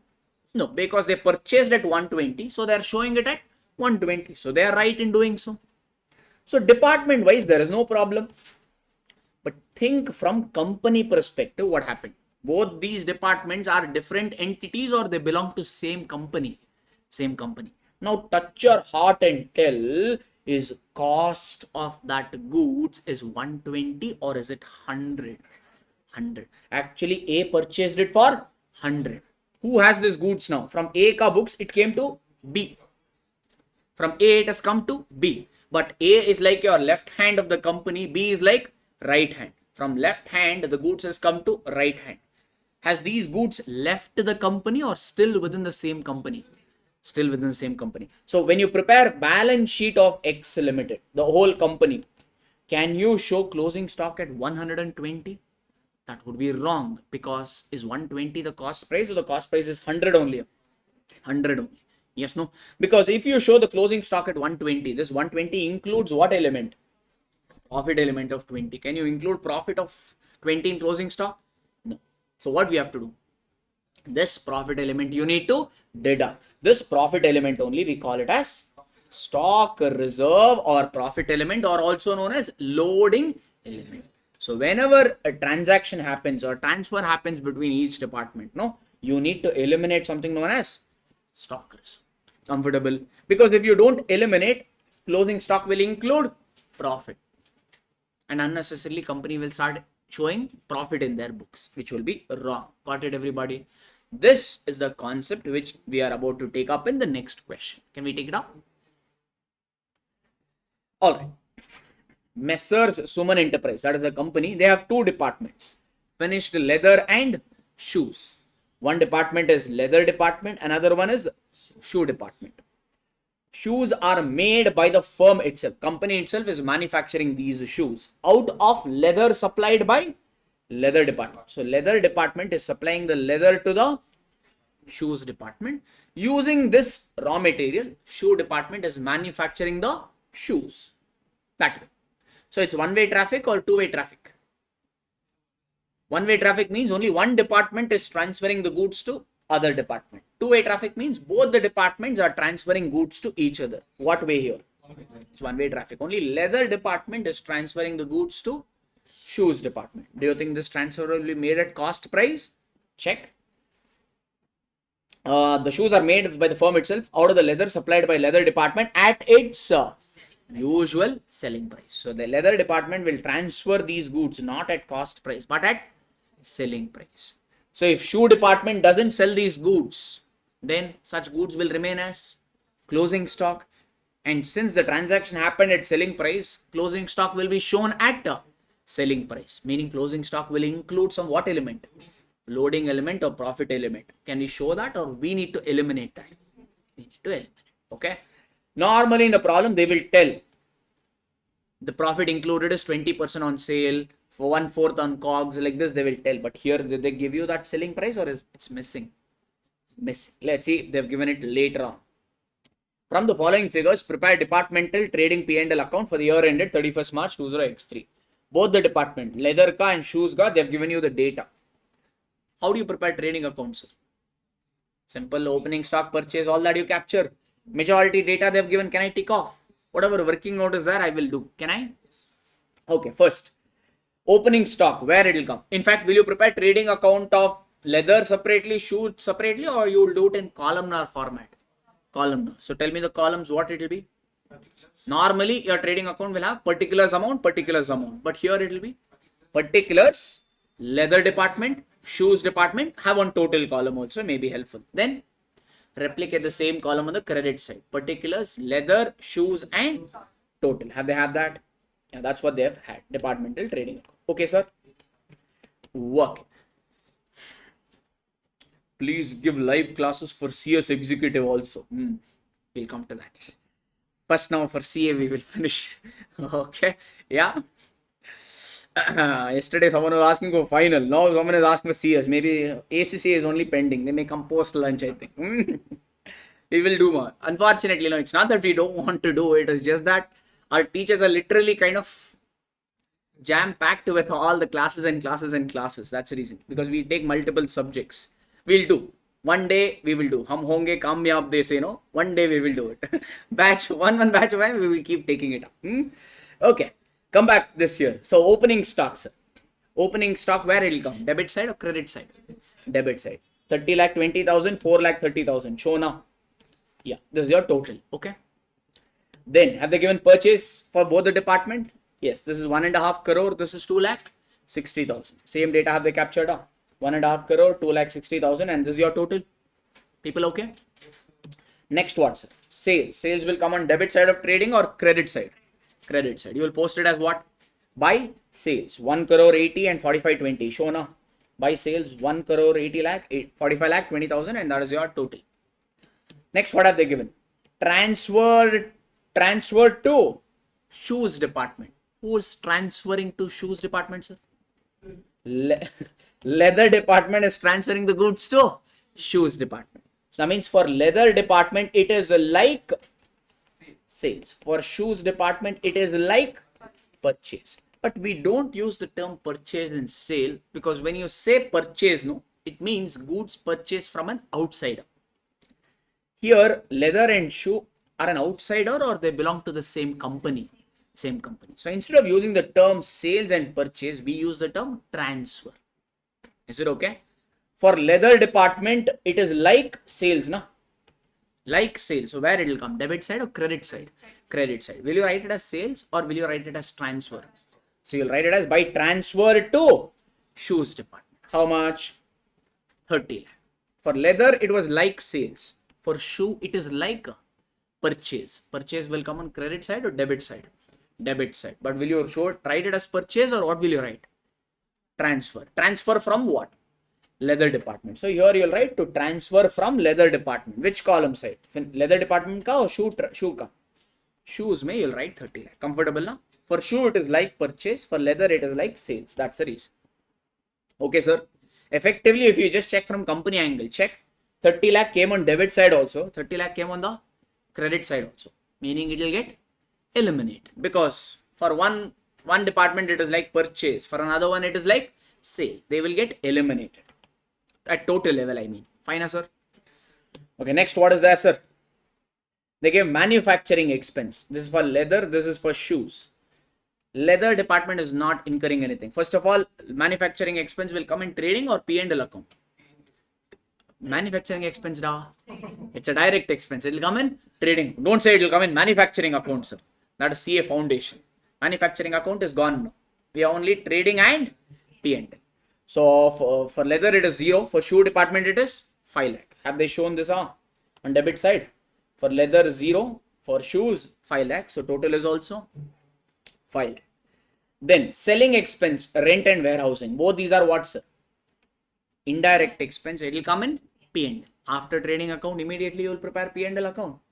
Can we tick off this also? 1.5 lakh 60,000. Check, have they shown this? This is your trading account closure. After trading account, immediately you start with P&L. Have you written selling expense? Yes. For leather it is 1.5. For shoes it is 60,000. Similarly, what was the rent cost, sir? 5 lakh and 3 lakh. Have they taken it on the debit side of P&L? Rent 5 lakh and 3 lakh. Total is 8 lakh. Okay, na, sir? Then they have given stock on 31st March. 31st March ka stock is what, sir? Closing stock. Closing stock in P&L or trading account? Trading account. 12 lakh 20,000 and 5 lakh. Taken, na? Yes, by closing stock 12 lakh 20,000 and 5 lakh, and that is your total. If you just check, you got all the components of your trading account. Opening stock you got, purchase you got, transfer you got, sales you got, closing stock also you got. what you need from trading account?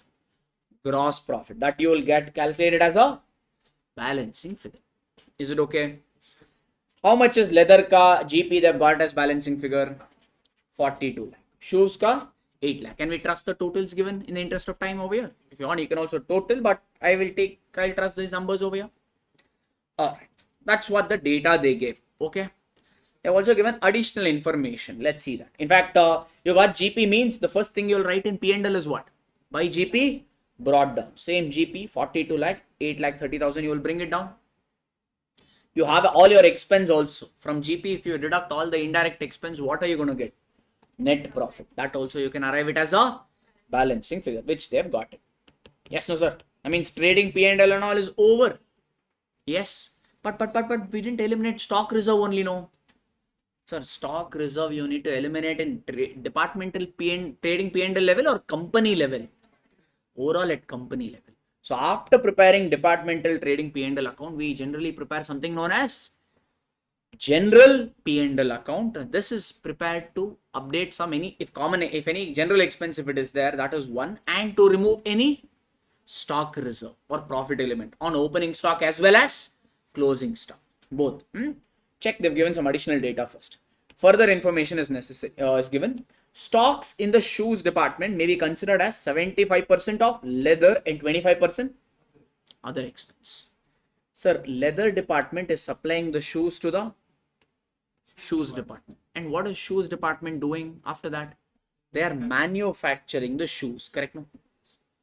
That means the shoe department will only incur one cost, or there are two types of cost. One, there is a purchase cost of raw material, which is the leather. And then there will be other manufacturing expense. Correct, no, sir? Some laborers has to come, some overheads will be incurred.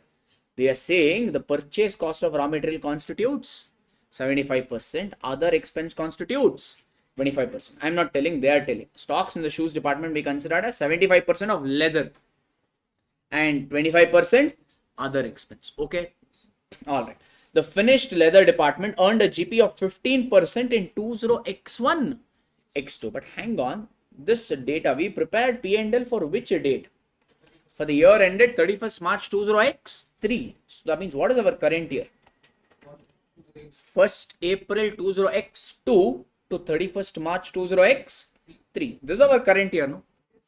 Have they given the GP rate for this year or which year? Check. GP for 20X1, X2. X1, X2 means it is 1st April 20X1 to 31st March 20X2. This is current year or previous year? Previous year, the company earned a profit of 15%. Current year, is it 15% only or it could be different? Could be different. Okay, one. I kind of gave you a background. When department transfers the goods to the other department, there is a requirement to eliminate what, sir? Stock reserve. But to calculate that, first you need to know how much profit percentage each department has made on transferring to other department. No? Like did they tell leather department transferred the goods to shoes department at 20% of selling price, at 25% of selling price? Like that, have they given that profit margin? Given or missing? Missing. Sir, given no, sir, 15%. 15% is the profit margin for current year or last year?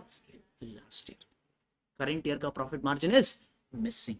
Unless you know that, can you find out stock reserve? No. So that means one working note we need to prepare, which is what, sir? Stock reserve. Okay, everybody? Sir, that is easy, no, sir. How much GP? Who transferred the goods to whom, by the way? Leather department to shoe department. So who will end up making profit over here? Leather department will end up making profit. Yes or no? Because leather department is transferred the goods to shoes department at selling price. So who will end up making profit?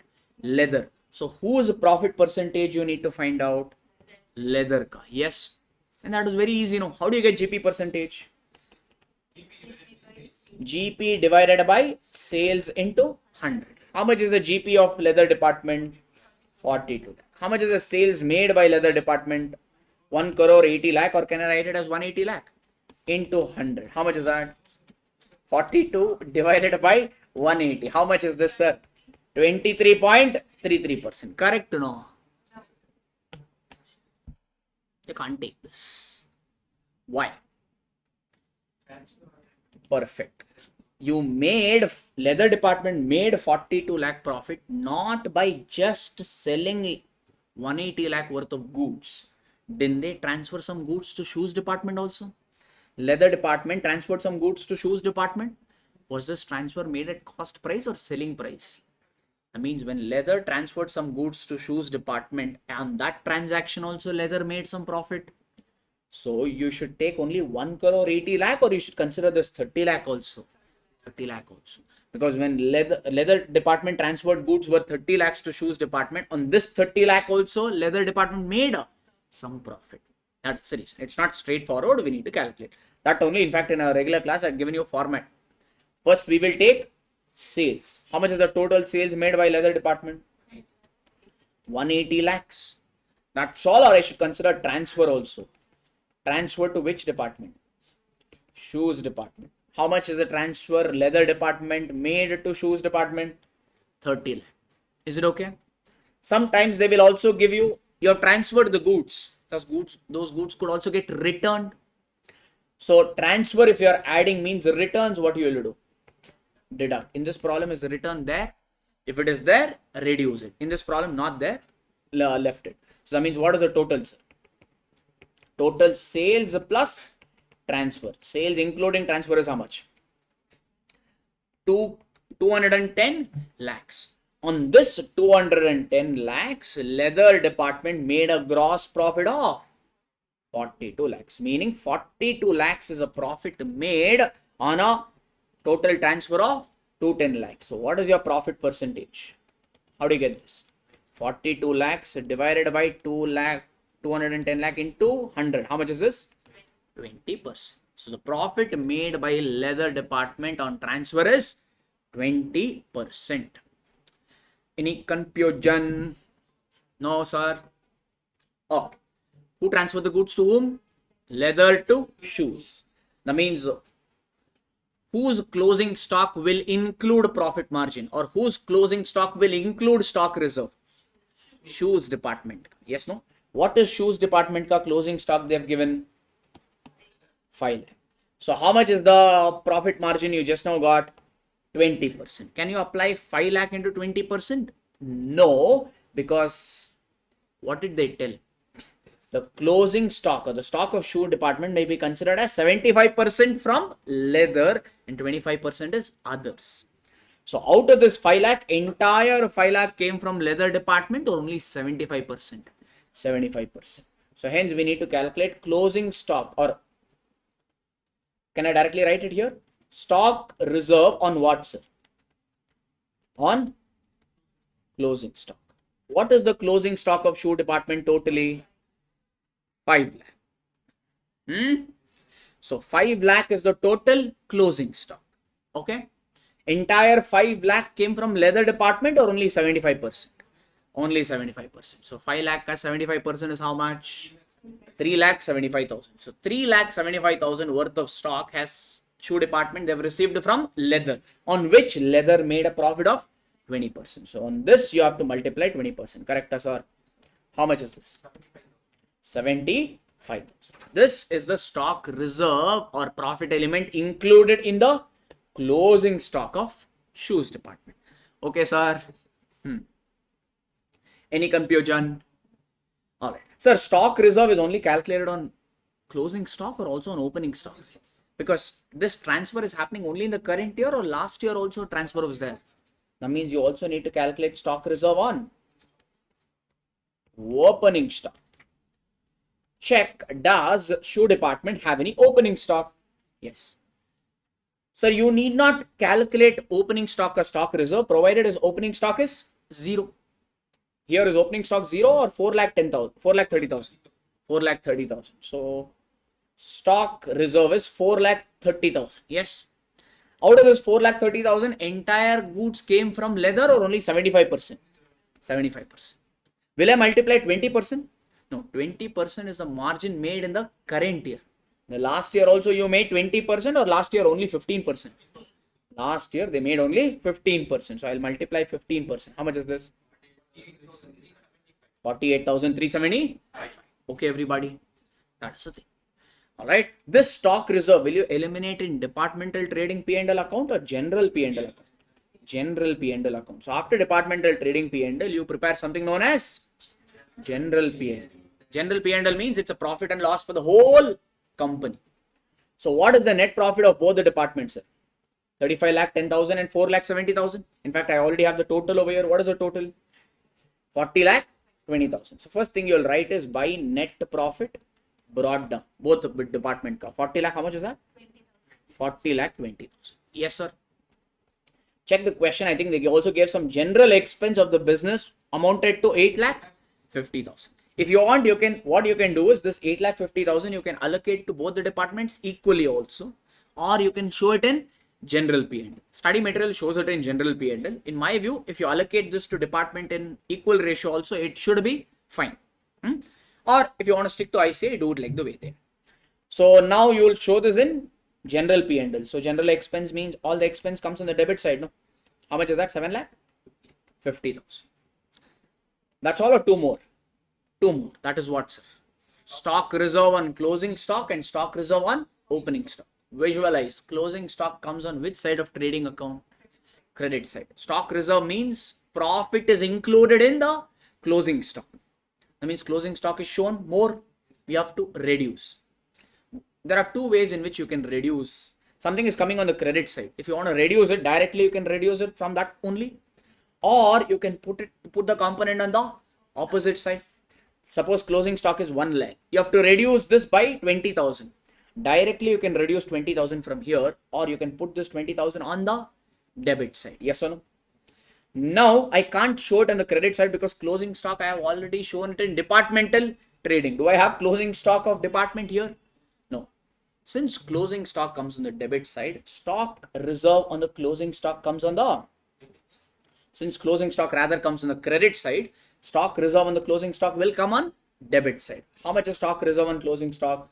75,000. Are we okay? This is your stock reserve on closing stock. That's all, or we have stock reserve on opening stock also. Opening stock comes on which side of trading account? Debit side. Okay, that includes profit. So either you can reduce the debit side or put the component on the credit side. So here what will you write? By stock reserve on what stock? Opening stock. How much is that? 48,375. Sir, I don't want to show both, sir. I want to net off these two. Yeah, you can do that also. Okay, in fact, do this net off. These two you reduce. How much you're getting?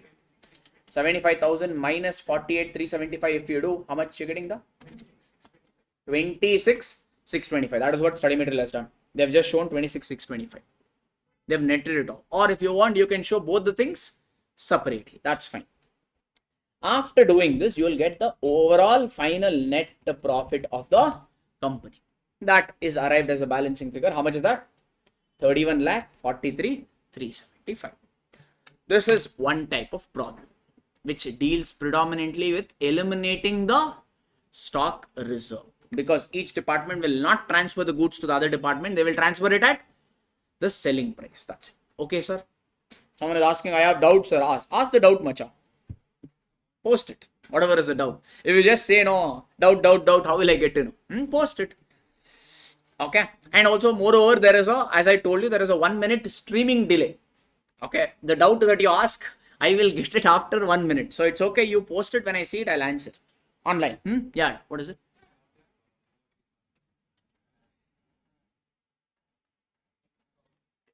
Someone is asking, sir, in this problem only it was one-way traffic. Leather only transfer the goods to shoes department. What if it is two-way traffic? Leather is transferring the goods to shoe. Shoe is also transferring some goods to leather. You know, I put this working note. And I find out GP percentage only for leather. If it is two-way traffic, I will find out the GP percentage of shoes also. Shoes ka profit will be included in leather ka stock. Leather ka profit will be included in shoe ka stock. We have done that problem also. Okay. Just that this was better, I took it. Previous problem, if you just check, it is there. Okay. All right. It is there. We have solved such questions. It is there.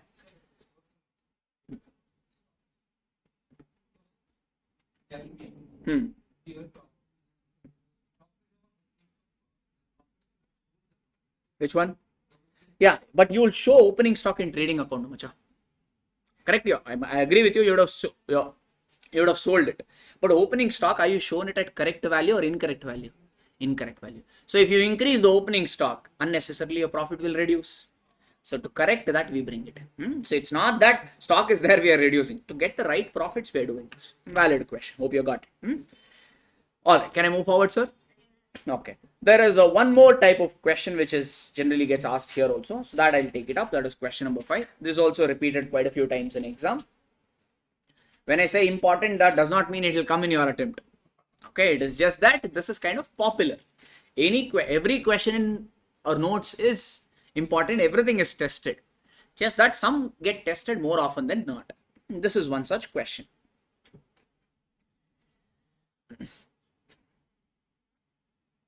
Can I go for that question, sir? All right. Department P sells the goods to Department S at a profit of 25% of cost. Okay. We have okay. 1 minute. I'll read off the whole sentence. Department P sells the goods to Department S at a profit of 25% on cost and to Department Q at 15% on cost. So actually there are 3 departments here. Department P, they have sold the goods to, how will I do it? Okay, maybe I'll put it over here. Okay, Department P has sold the goods to Department S, and they have also sold the goods to Department Q. To S, no, they have sold it at a profit of 25% on cost, meaning if cost is 100 rupees, assumption, then what will be profit, sir? 25% on cost. So 25% of 100 will be 25. That means what will be your transfer price or selling price? 125. Meaning Department P will sell the goods to Department S at 125.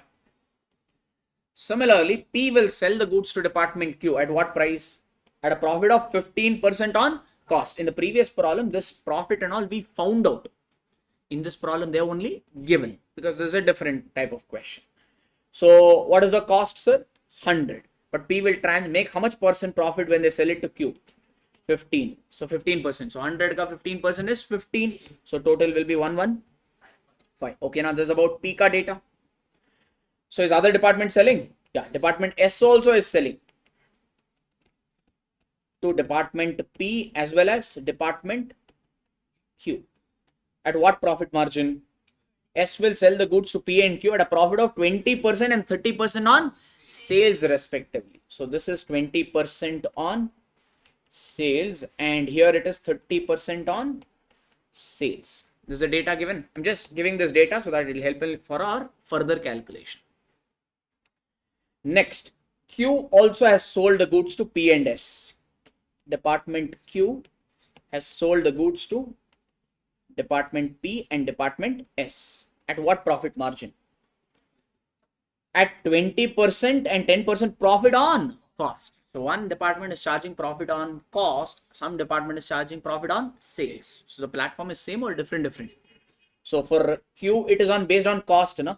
20% on cost. So if the cost is 100 rupees means profit will be 20% on cost. 100 got 20%, which will be 20. So selling price will be 120. Yes.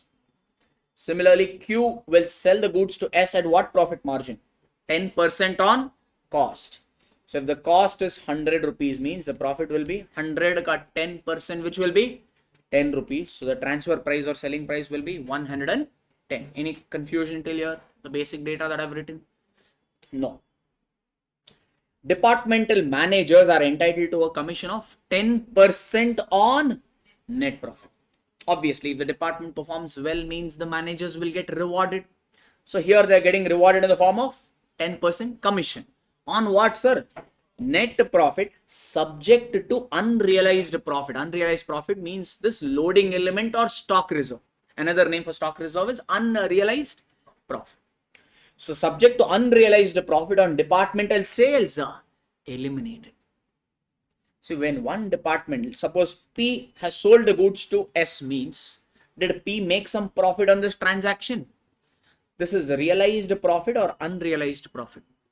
Unrealized. Why? See, think earlier which department had the goods? P. They sold it to whom? S. This P and S are different entities or belonging to the same company? So when two departments transact, it is like money has come from your left hand to your right hand. Still, you only have the money. Whether you keep the money in left hand or you keep the money in right hand, you only have it. So from company's perspective, did they make any profit, or it was just few people, silly people fooling around? Few people fooling around, yes or no, transferring the goods among themselves. Yes. So these are what? That ultimately, did the company get this some extra profit? No. Company will get this profit, or company will realize this profit only when the goods is sold to outsiders. Yes or no? But here, who sold the goods to whom? P to S. They are both are outsiders or belong to the same company. That means this is a realized or unrealized profit. So what are they saying for our commission calculation? Departmental managers will get the profit or commission at 10% on what profit? On net profit subject to unrealized profit being eliminated. Whatever profit department P makes on these transfers, can you include that for commission calculations, or you have to eliminate? Eliminate. Why, sir? Question ka requirements. I did not tell. That is the way they've agreed that the company will give, because see, commission and all, you have to give it on sales. Honestly, you tell me, is this really a sale? You need any manager's effort to sell these goods? No, you need manager's efforts to transfer the goods to an outsider. That is the reason on these profits, company is not giving the commission to managers. Okay. All right. The departmental profit, check this word. What are they saying? After charging manager's commission. After the word charged is used for expense. The word charge is used for expense. Expense you will add to profit or deduct from profit? Deduct. So departmental profit after charging manager's commission means after deducting manager's commission, but before adjustment of unrealized profit. Such a nice accountant, no? He had to do only one small thing. Whatever profit department made, from that profit, first he had to eliminate unrealized profit. Then on the balance profit, he had to calculate commission at the rate of 10%. You know what this guy did in a hurry? On the profit directly, he paid off commission of 10%. One thing he forgot to eliminate, which is what? Unrealized profit. Correct or mistake? Mistake. So that means this is what? It's like a rectification of error wala problem. And the profit after charging manager's commission for each department, they've given it to be 90, 60 and 45,000. And they've given stocks lying at different department at the end of the year. P. Transfer from P. Can P transfer the goods to itself, sir? No. Hence, this is 0. Okay. S. S has got this goods from whom? P. Worth how much? 18,000. Q has 14,000 inventory with itself, which it got from whom? P. So P has transferred goods worth 14,000 to Q. Like this, they have given the data. Why have they given all this data, sir? If P has transferred 18,000 goods worth to S, means P would have made some profit on it. Yes, no? That profit is realized profit or unrealized profit? Unrealized profit. Can you keep unrealized profit for commission purpose or eliminate? To eliminate that only, they have given the data. Can we put up a working note first for this? Okay, so working note number 1 is unrealized profit. Only for one department you need to work out, or for all the 3 departments? For all the 3. So particulars, what are the department they have given? P. We'll use the same format as they have told. First they have given P, S and Q, or here data P, S and Q. Department P, department S, and lastly department Q.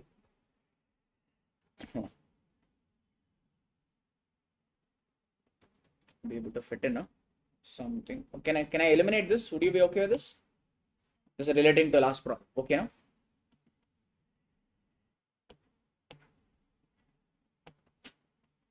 Okay. Check, sir. Or I'll also have a total column.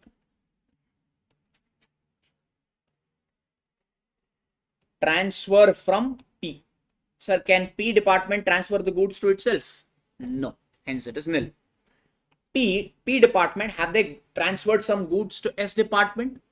Yes. And is S department still having that goods in their inventory? Yes. Worth how much? 18,000. So P has transferred 18,000 worth of goods to S, and that entire 18,000 is there in the inventory of S. Correct now? Now, did P transfer the goods to S at cost price or selling price? P department is transferring the goods to S at selling cost price or selling price, Ada? Selling price. They told no, P department is transferring the goods to S at 25% on profit is calculated on cost. I am asking you, is the transfer done at cost price or transfer done at selling price? Selling price. How you calculate profit is, it could be profit you can calculate on cost or you could calculate on sales. Okay. So now P department has transferred the goods to S at a selling price. That means P made some profit. That profit is realized or unrealized? Unrealized. Check. Okay. Like this. If selling price and profit. If selling price is 125 means profit will be how much? 25. Correct? Okay. Now P transferred the goods to S worth how much? 18,000. This is already transferred. Meaning P has already sold. So this 18,000 is the cost price for P or selling price? P has already sold the goods to S. That means this 18,000 is the selling price. You have to calculate from P's perspective. From P's perspective, this is selling price. S has purchased for 18,000. For S, it is cost price. But who sold? P. So who will make profit? P. So from P's perspective, this 18,000 is cost price or selling price? Selling price. Yes, sir. Like this. If selling price is 125 means profit is 25. If selling price is 18,000 means how much is profit? Yes or no, sir? So how do you calculate X over here? 18,000 into 25 divided by 125. Agreed, everybody? Or in simple terms, you can say 18,000 represents 125. We want profit, which is represented at 25. Directly also you can calculate. How much is this? 3,600. So when P transferred the goods to S, they made an unrealized profit of 3,600. Easy, sir. Did P transfer to Q also? Yes. And how much goods are still there in Q ka inventory now? 14,000. 14,000. P has already sold to Q. That means this 14,000 is the cost price or selling price? P has already sold it to Q. So this 14,000 is the selling price. And P sells to Q at what selling price? 115. And how much profit it makes? 15. That means this 14,000 represents 115. We want stock reserve, meaning we want profit, which represents 15. Yes, no? So how much is this? 1,826. 1826. So how much total profit P made when they transferred to the other department? These took a total you do? 5426. This you need to eliminate for what purpose? Commission calculation purpose. Have we gone to commission calculation yet? No. We'll come to that. For now, let this be on hold. Can I move forward? We did for transfer from P. Next, it will be from transfer from S. S. Has S transferred any goods to P? This is transfer from S to P. How much? 48,000. Okay. S has transferred 48,000 worth of goods to P. So this 48,000 S has already transferred. So that means this 48,000 is cost price or selling price? Selling price. Check how S calculates profits. S ka how much is profit, sir? S, the profit is 20% on sales. Selling price. Isn't this 48,000 itself selling price? I mean, should I have to prorate or directly I'll multiply 20%? Because the profit is 20% on sale and this 48,000 itself is the selling price. We don't have to do this proration like we did before. Yes, no? Okay. Why we did this proration previously?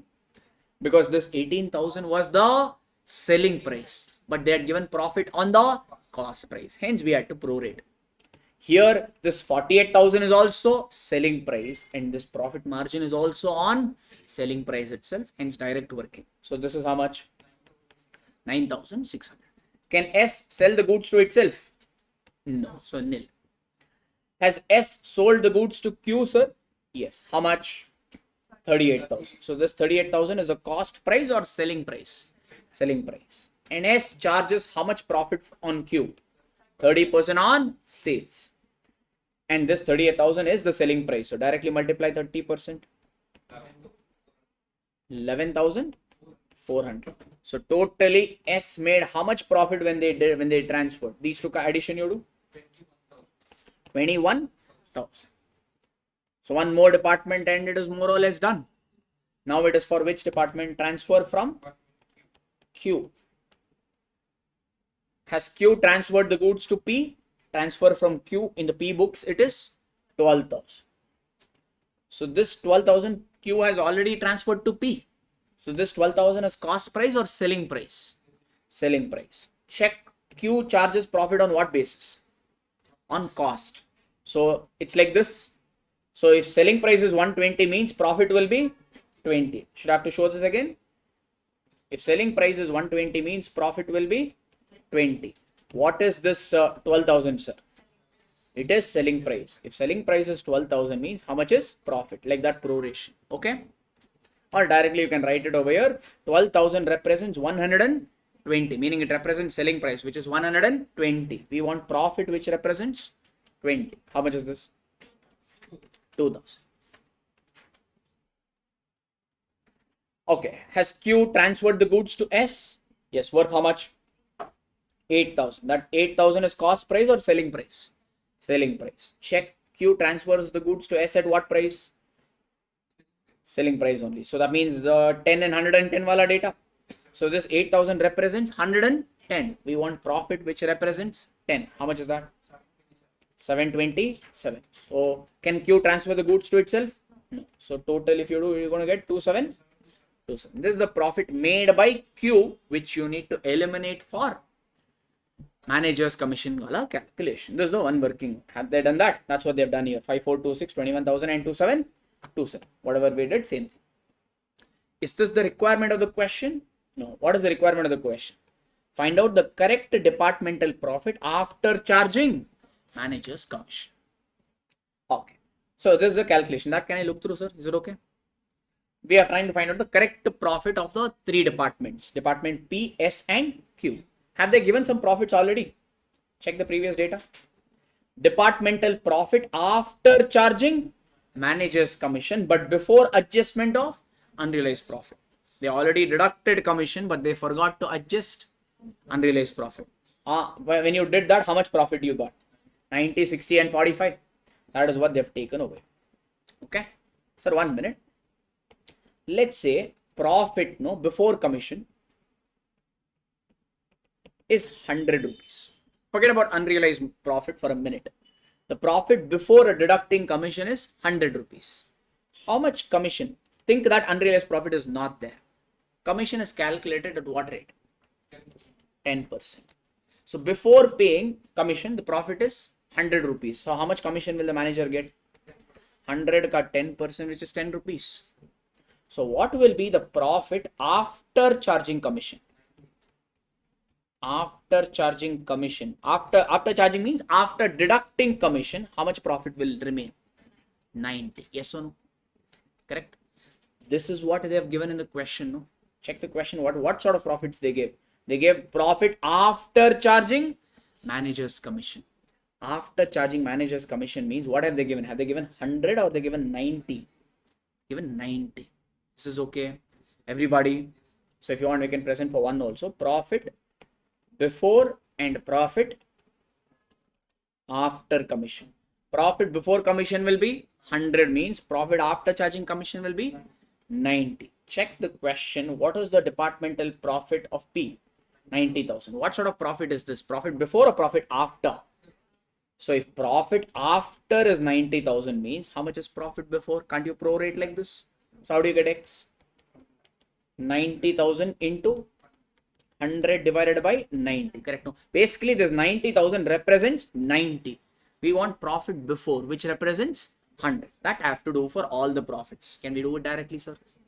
So that is what you need to do. Here, take 90,000 into 100 divided by 90. You do 90,000 in your calculator. 90,000 into, they have done it in a different way. Don't worry about this and all. Directly we'll get this number. What is this number, sir?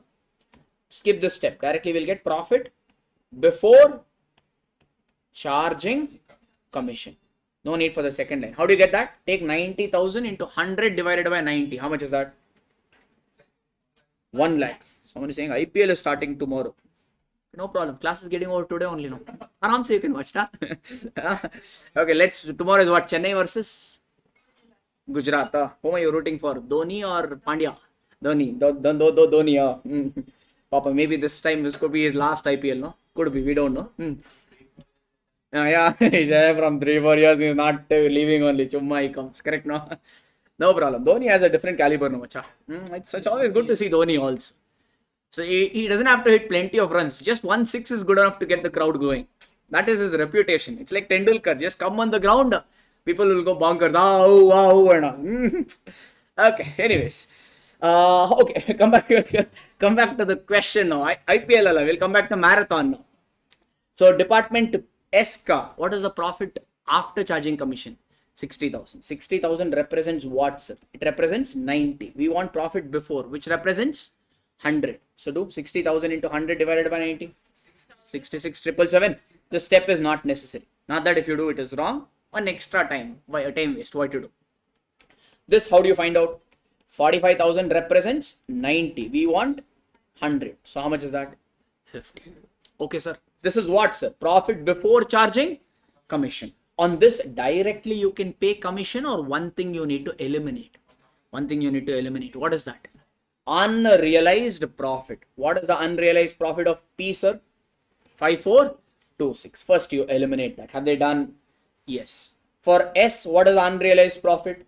21,000. Have they eliminated? Yes. For Q, how much is unrealized profit? 2727. Have they eliminated? Yes. After unrealizing profit, how much is the revised profit you got? 1 lakh minus 5426 you do. How much is that? 94,574. On this correct profit, you have to pay commission at the rate of 10% to the manager. So calculate 94,574 ka 10%. How much is that? 9457. Now you deduct this manager's commission to get the final net profit. From 94,574, deduct 9457. How much are you going to get? 85,577. Like this. You do it for Q and S as well. Okay, now this is one popular question that gets asked as well. Okay, sir. Okay. There's also one more type of problem called memorandum stock and memorandum markup, that we have it in branch also. So kind of I'll correlate with that. Okay. So yes, with this we have revised departmental accounts ka chapter and questions also. Now what do? We shall continue, or you need some break, or what is it? If you want 5 minutes break, we can take. I would like to do off maybe one more topic that will take 1 hour. So is it okay if I give you the lunch break somewhere around 1:30? Yes, sir. 5 minutes break we'll take now. That will finish up maybe 1 hour later. That's okay now? Yes, sir. All right. So take about 5 minutes break and come back.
Yes. Can we get started? Oh.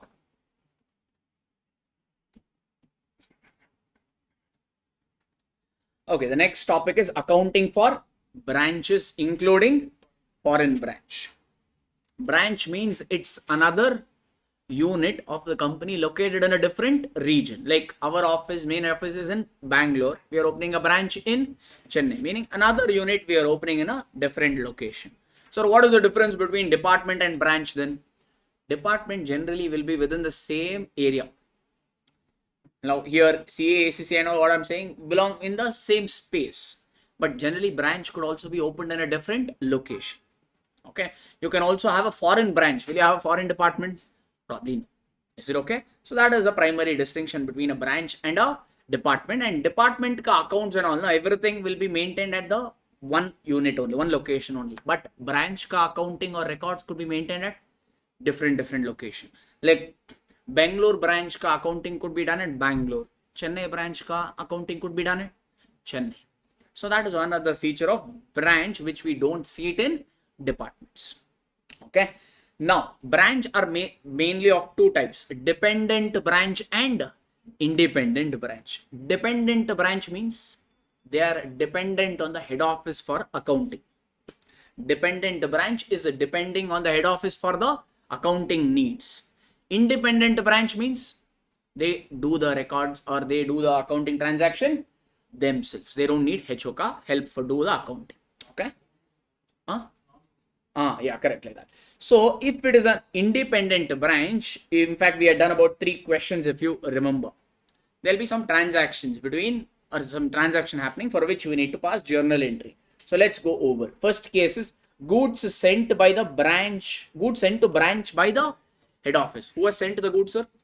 Head office has sent the goods to the branch. So in HO books, what journal entry you need to pass? Branch books, what journal entry you need to pass is what I've given. HO has sent, no. That means for HO it is sales. What is the journal entry for credit sales? Debtors to sales. But when we say debtor, he is an outsider. Did we send the goods to an outsider now or to your branch? So instead of debtors account debit, we will say branch account debit. And we can't use the term sales because when we say use the term sales, it is a scenario where you send the goods to an outsider. Here is branch and outsider or branch and HO belongs to the same company. So instead of sale, we will say to goods sent to branch account. So the journal entry will be branch account debit to goods sent to branch account. For branch, it is like credit purchase. What is the journal entry for credit purchase? Purchase account debit to creditor. But instead of purchase, we will say goods received from head office. Instead of creditor, we will use the term head office to HO account. So the journal entry will be goods received from HO to HO account.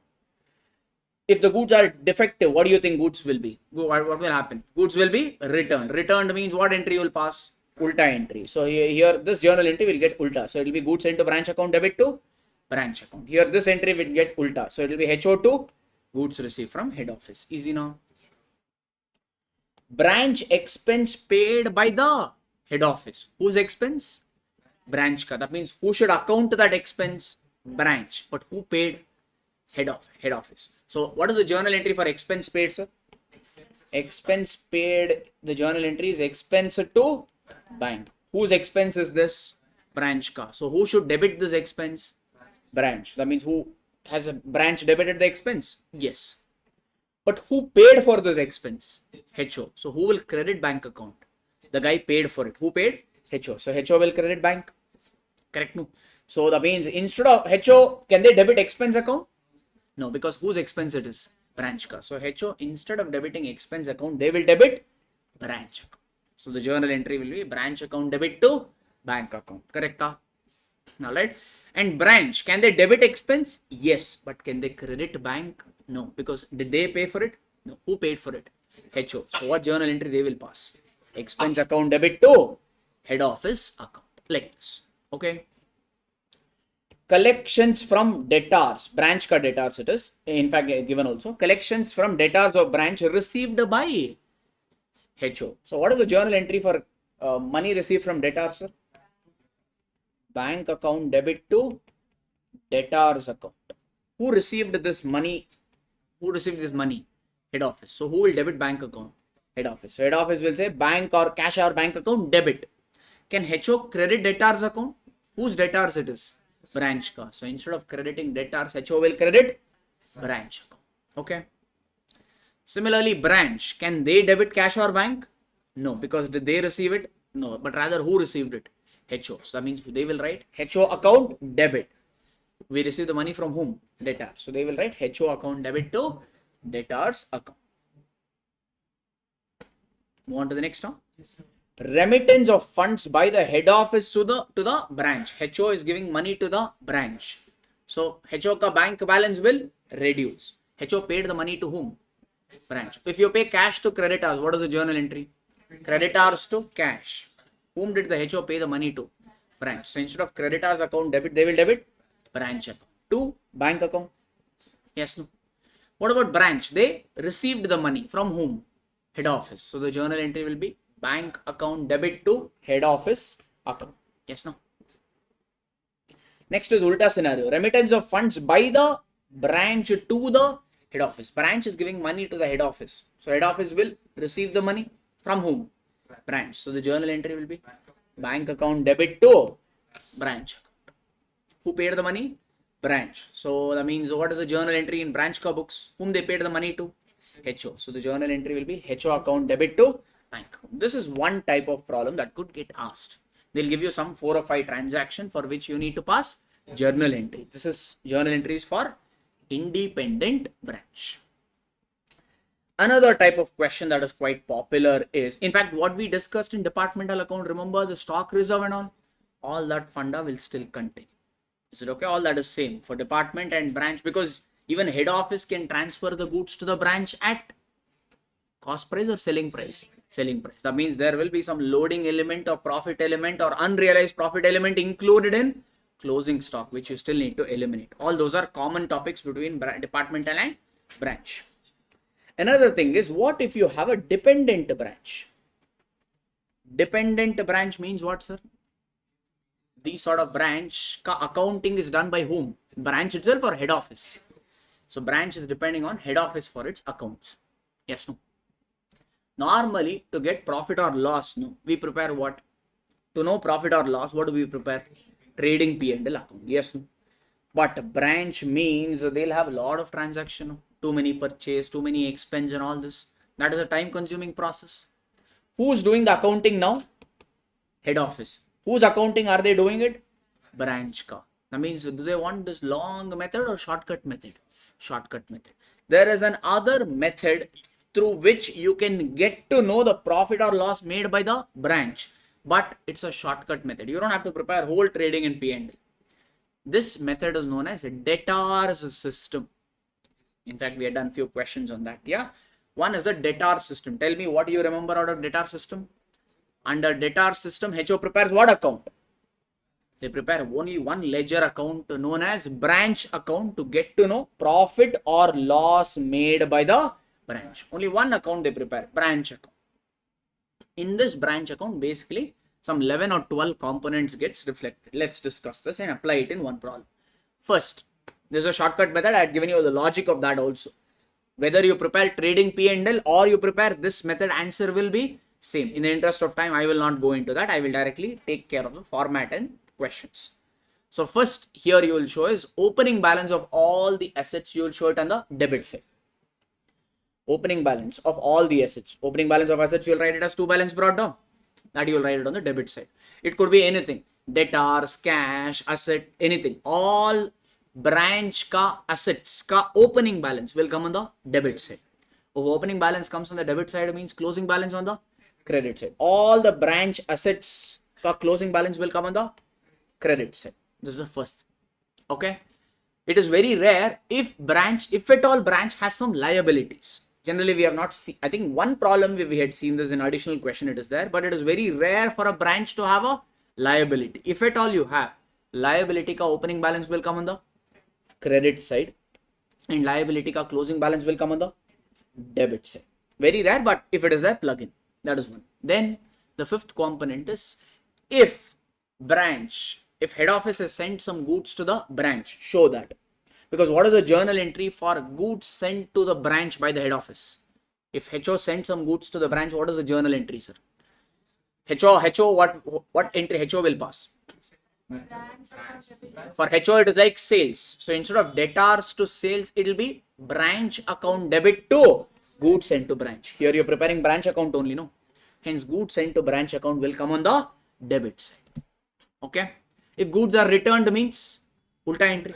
So that is what they have written it over here. That is the sixth component. Goods sent and goods returned will also come. Generally, we don't show, we have not shown this separately. We normally, what do? We net them off. That is the easy approach I told you. Okay. And then if any branch ka expense, if it is paid by head office, show that. Branch expense paid by the head office. What is the journal entry, sir? Branch account debit to bank account. There's a branch expense paid by the head office. Show it. Okay. All right. Then if any remittance made by the branch to the head office, show that. Remittance made by the branch to the head office. What is the journal entry? Bank account debit to branch account. That is what you have written here by bank. Remittance made by the branch to the head office. Only HO should make, branch should make the remittance to HO, or HO could also make. If HO remits some money to the branch, what is the journal entry? Branch account debit to bank account. Show that as well. That is your ninth component. Okay. Everyone cool till here? Okay. Then, now what sort of branch is it, sir? Dependent branch. That means who's doing all this accounting? Head office. Normally, do you think goods will be sent to the branch? Will HO send the goods to the branch at cost price or selling price? Selling price. That means when HO transacts the goods, does these sort of transaction with branch, they will end up making some profit. Yes or no? In a dependent branch wala transaction, you have to eliminate unrealized profit on three things. And you have to eliminate the stock reserve loading element on three things. One, on goods sent to branch, because HO only is sending the goods, no? And who's doing the accounting? HO only. So if they show profit, no, it look like we made the profit with ourselves. Hence, in case of dependent branch, if you have sent, if HO has sent the goods to the branch, on that also you will eliminate profit. That is one. Okay, everybody. And then you will eliminate profit on the opening stock. Then you will eliminate profit on the closing stock. That is what I've written over here. On goods sent to branch account, if there is any profit element, reduce that. On stock reserve, on opening stock, if there is any stock reserve, eliminate. Because visualize, where does opening stock come? On the debit side. Are we preparing trading account here? No, instead of trading P&L, we are preparing branch account. Works on the same line. Opening stock comes on the debit side. So stock reserve, elimination on the opening stock comes on the credit side. That is what I've written here. Okay, sir. Then closing stock comes on the credit side. So closing stock or stock reserve will come on the credit side. If you are showing goods returned to the branch also separately, then you have to eliminate profit on that also. But generally in the problem, will we show it separately or will net off? Will net off. So this we will not see. We have not applied this. But if at all you are showing separately, eliminate loading element on that also. After plugging in all this component, any balancing figure in branch account represents net profit or net loss. Visualize your trading P&L. Net profit means it will come on the debit side or credit side?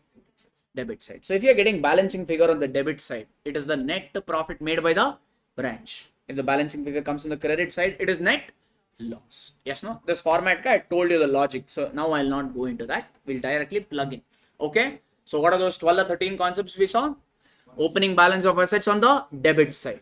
Closing balance of all assets on the credit side.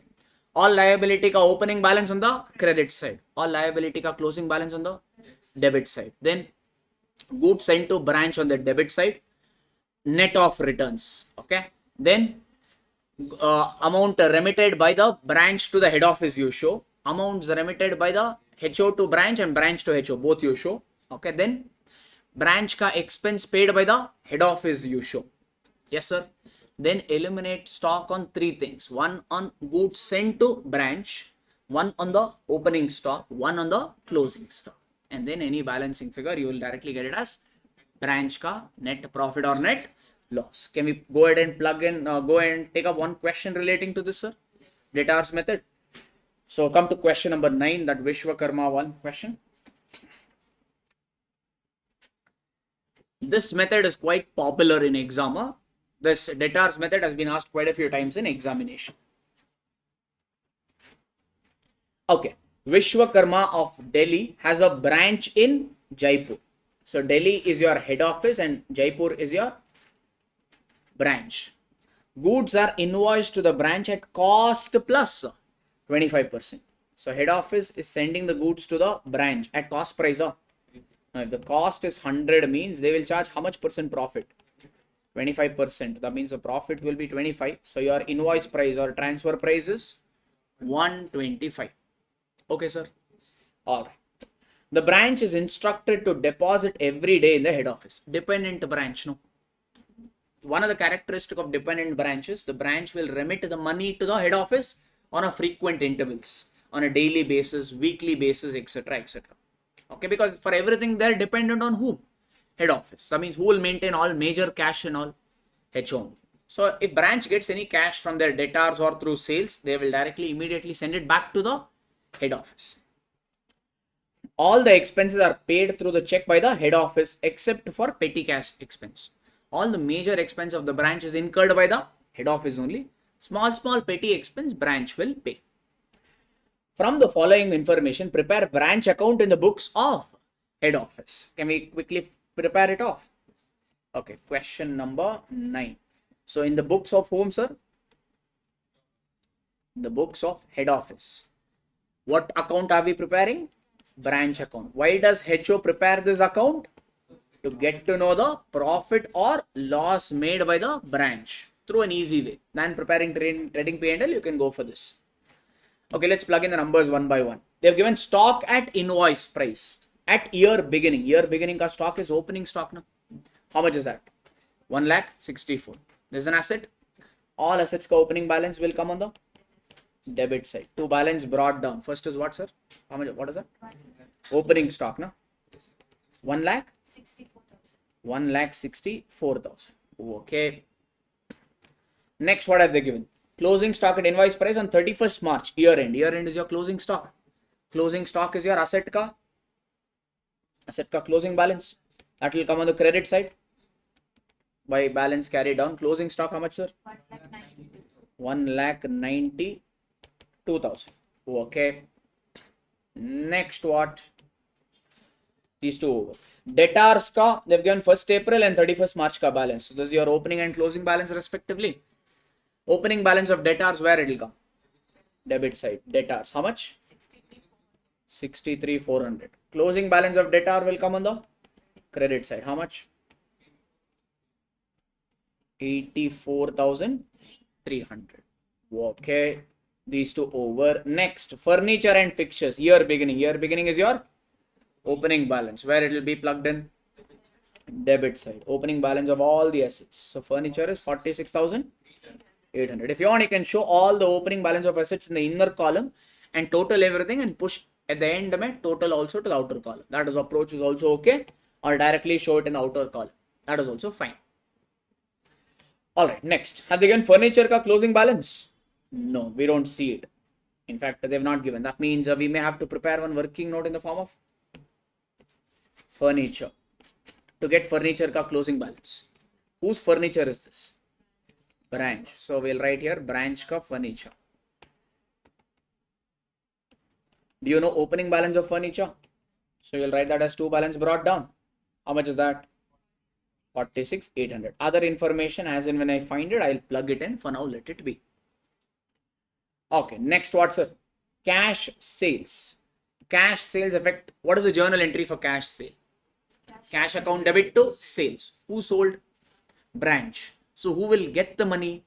Branch. Can branch keep this money or they have to remit it back to head office? Back to. That means the money is coming to branch, no? So we'll maintain branch cash account because how much ever money branch has, they'll have to remit it back to head office. So let's keep this first. What is the journal entry for cash sales, sir? Branch cash account debit to sales. How much? 8,02,600. Did I tell we will show sales in branch account? No, we are not preparing trading P&L. This is another method. So here sales and all will not come. Only these 11 or 12 components which I told will come. That is the reason I've clearly given you the format, which I've told you the logic also, which you can look into the regular class if you want to know the logic. But on exam days and all, you should not worry too much about wasting the time. Okay, you should have already made a note of it. If you don't know, no problem. Just look at it as format and move on. All right, next what have they given, sir? Credit sales. Credit sale, what is the journal entry? Debtors to sales. Who sold? Branch. That means this is related to branch debtor. Eventually they will pay money, no? Okay, maybe debtors. In fact, do you know debtors ka opening balance? Yes. How much is the debtors ka opening balance they gave, sir? Here only we wrote, no? 63,400. Okay. Do you know debtors ka closing balance?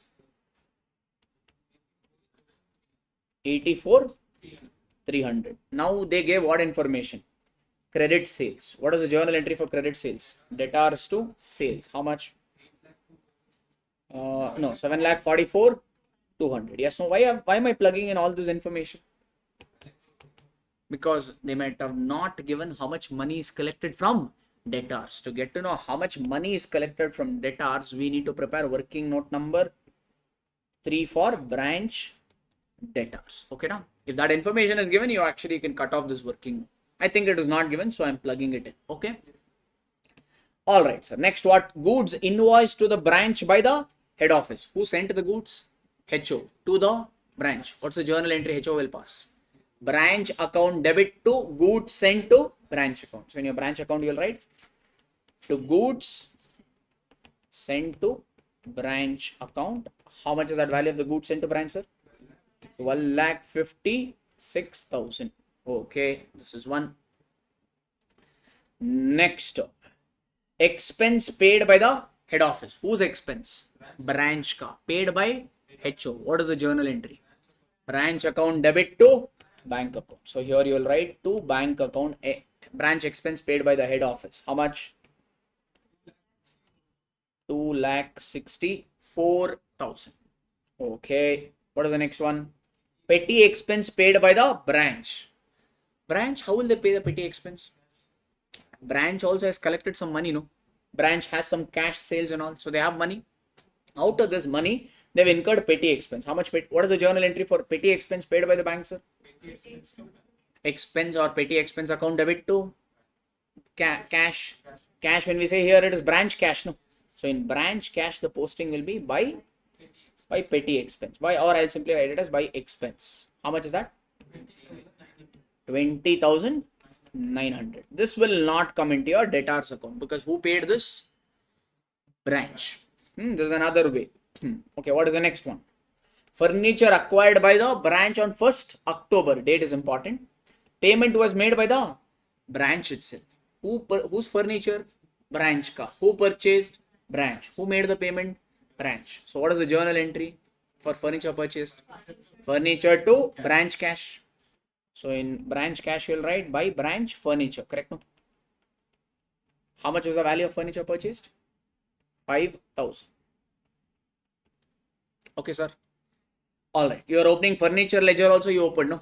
So in furniture ledger, you will post it as to branch cash. How much was that?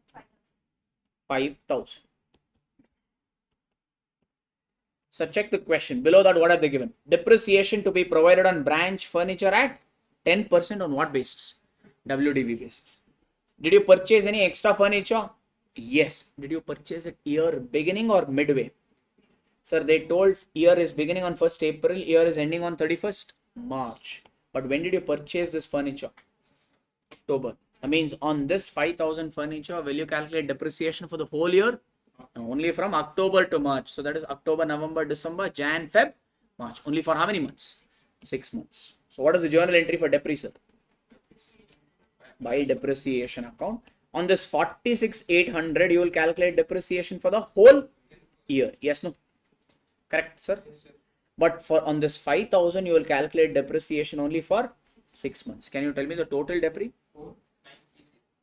Sure, 4680 plus, okay. This is what? 500, 250. Okay. So 4680 plus 250 is? 4930 is your total depreciation. Okay. Then why did I prepare this branch furniture account? To know the closing balance of balancing figure. In this method, we don't show depreciation and all. We only show asset ka opening and closing balance. So how much is this closing balance? 46,870. I wanted this, hence I prepared branch ka furniture ledger. So in your branch account, you'll write by balance carried down and you'll write furniture as per working note number 1, 46,870 you said, huh? 46,870 you got it from working note number 1. Is working note number 1 over? Yes. Now, debtors account.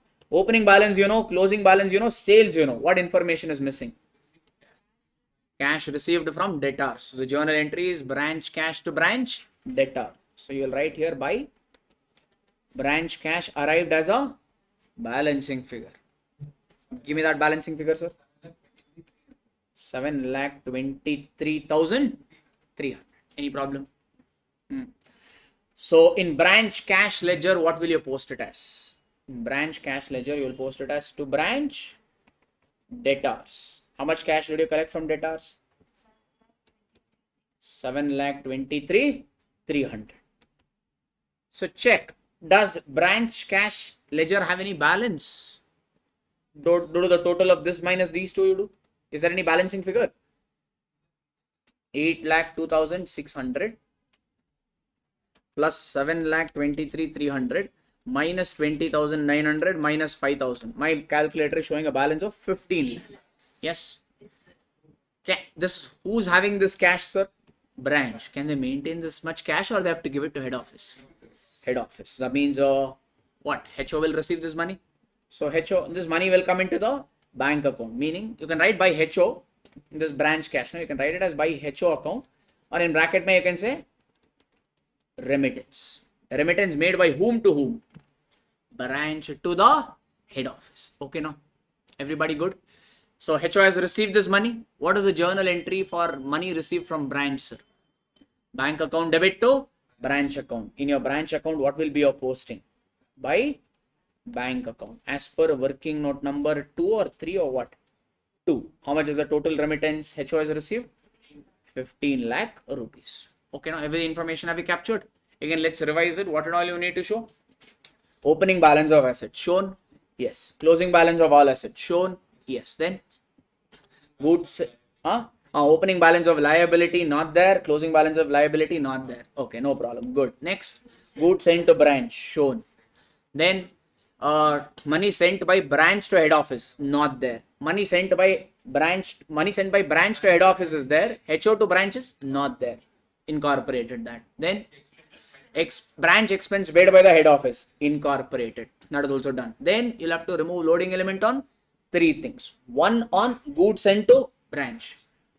When we say stock reserve, that is the profit element included in opening stock and closing stock. On goods sent to branch, we don't call it a stock reserve. We simply write the reversal entry. So here we'll write by goods sent to branch. 12,56,000 is the goods already sent by whom? HO to whom? Branch. And is HO sending the goods to the branch at cost price or selling price? Selling price. Meaning this 12,56,000 represents 125. We want profit element which represents 25. How much is that? 251, 200. That is the reversal. Okay, one reversal is done. Next reversal is one.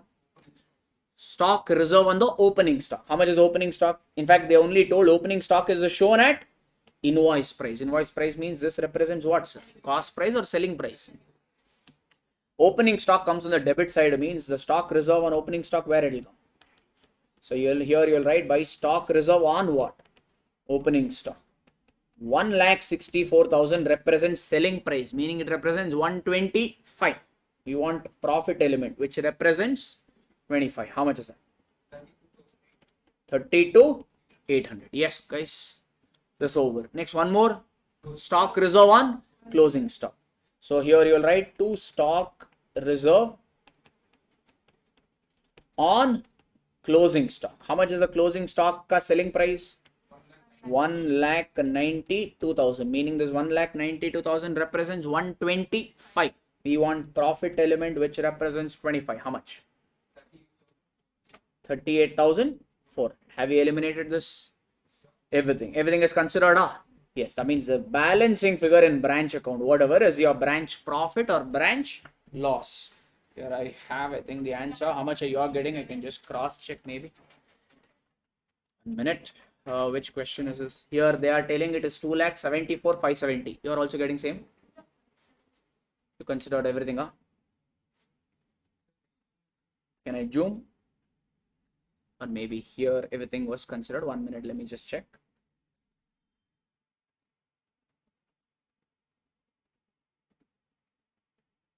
Check. 274, 570 they are telling. He's saying he's getting the same answer. Maybe calculator mistake, no? You can just check. So balancing figure is 274, 570. That's what it says over here. Just check, cross check, no problem. If a balancing figure comes on this side, means it is the net profit made by the branch. Branch ka net profit. Who will prepare finally the balance sheet of the whole company? Head office. So branch ka net profit will be finally transferred off to P&L. P&L mean HO ka P&L. Like that. So this is calculated or arrived as balancing figure. Balancing figure. Okay, sir. This system we call it as debtors method. Without preparing trading P&L, you can get the same answer a little quicker. That's all. Okay.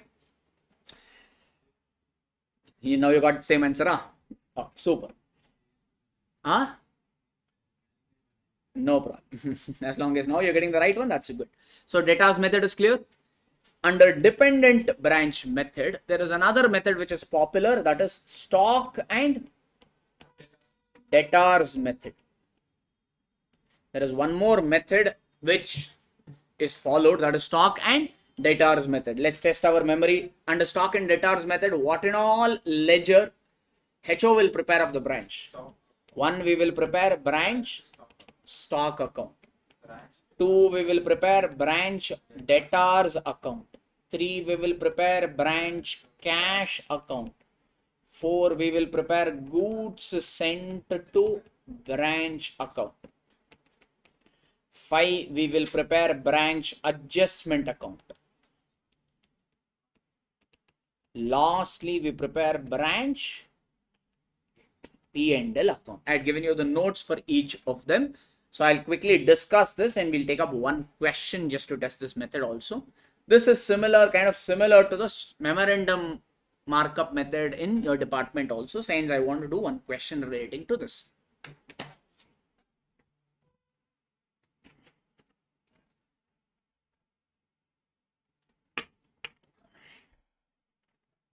All right. So I've given you a point. If you remember, branch stock account, it is like a trading account, but except all the components are shown at a selling price. Branch stock account resembles your trading account. What and all comes in your trading account debit side, sir? Opening stock, purchases. Will branch have purchases or goods received from HO?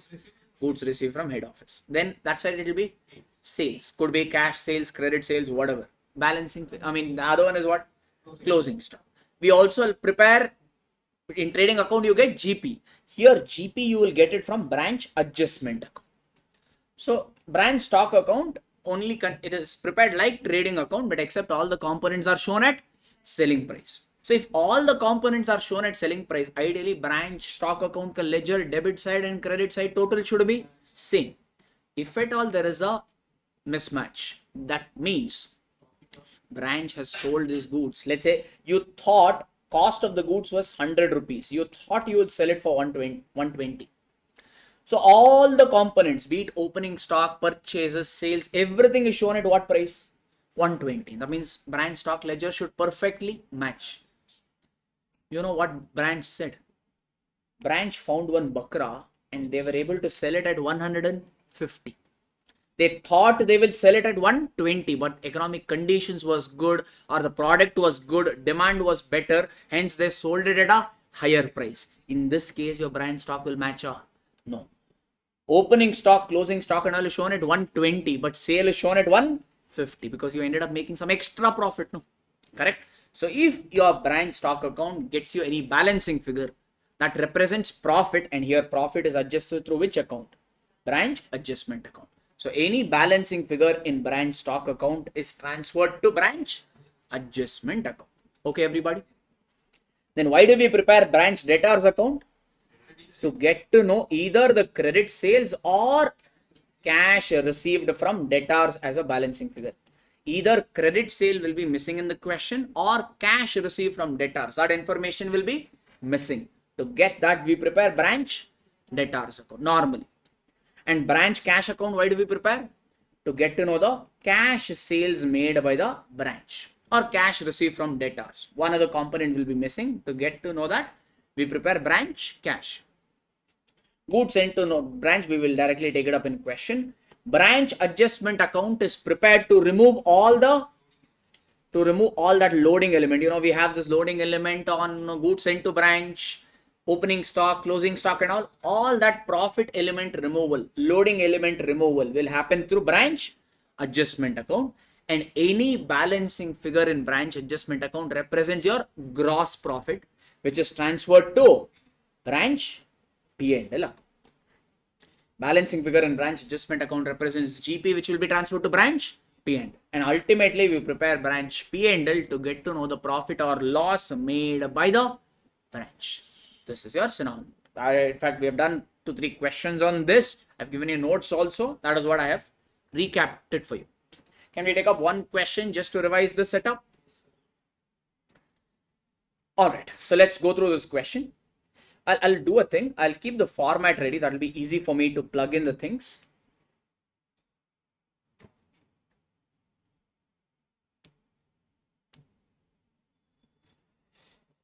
Okay, maybe I'll have it. Which question is this? Question number 10. Sir, I told what and all we'll prepare in this stock and debtors method. First is what? Branch stock account. Let that format. This is branch stock method only. They have told it at the end. So that before I read the question, I just want to keep the format ready so that it will be easy. That's all. So one is branch stock. Then is what, sir? Branch debtors account. Then you will prepare branch cash account. Then we will prepare goods sent to branch account. Then we'll prepare branch adjustment account.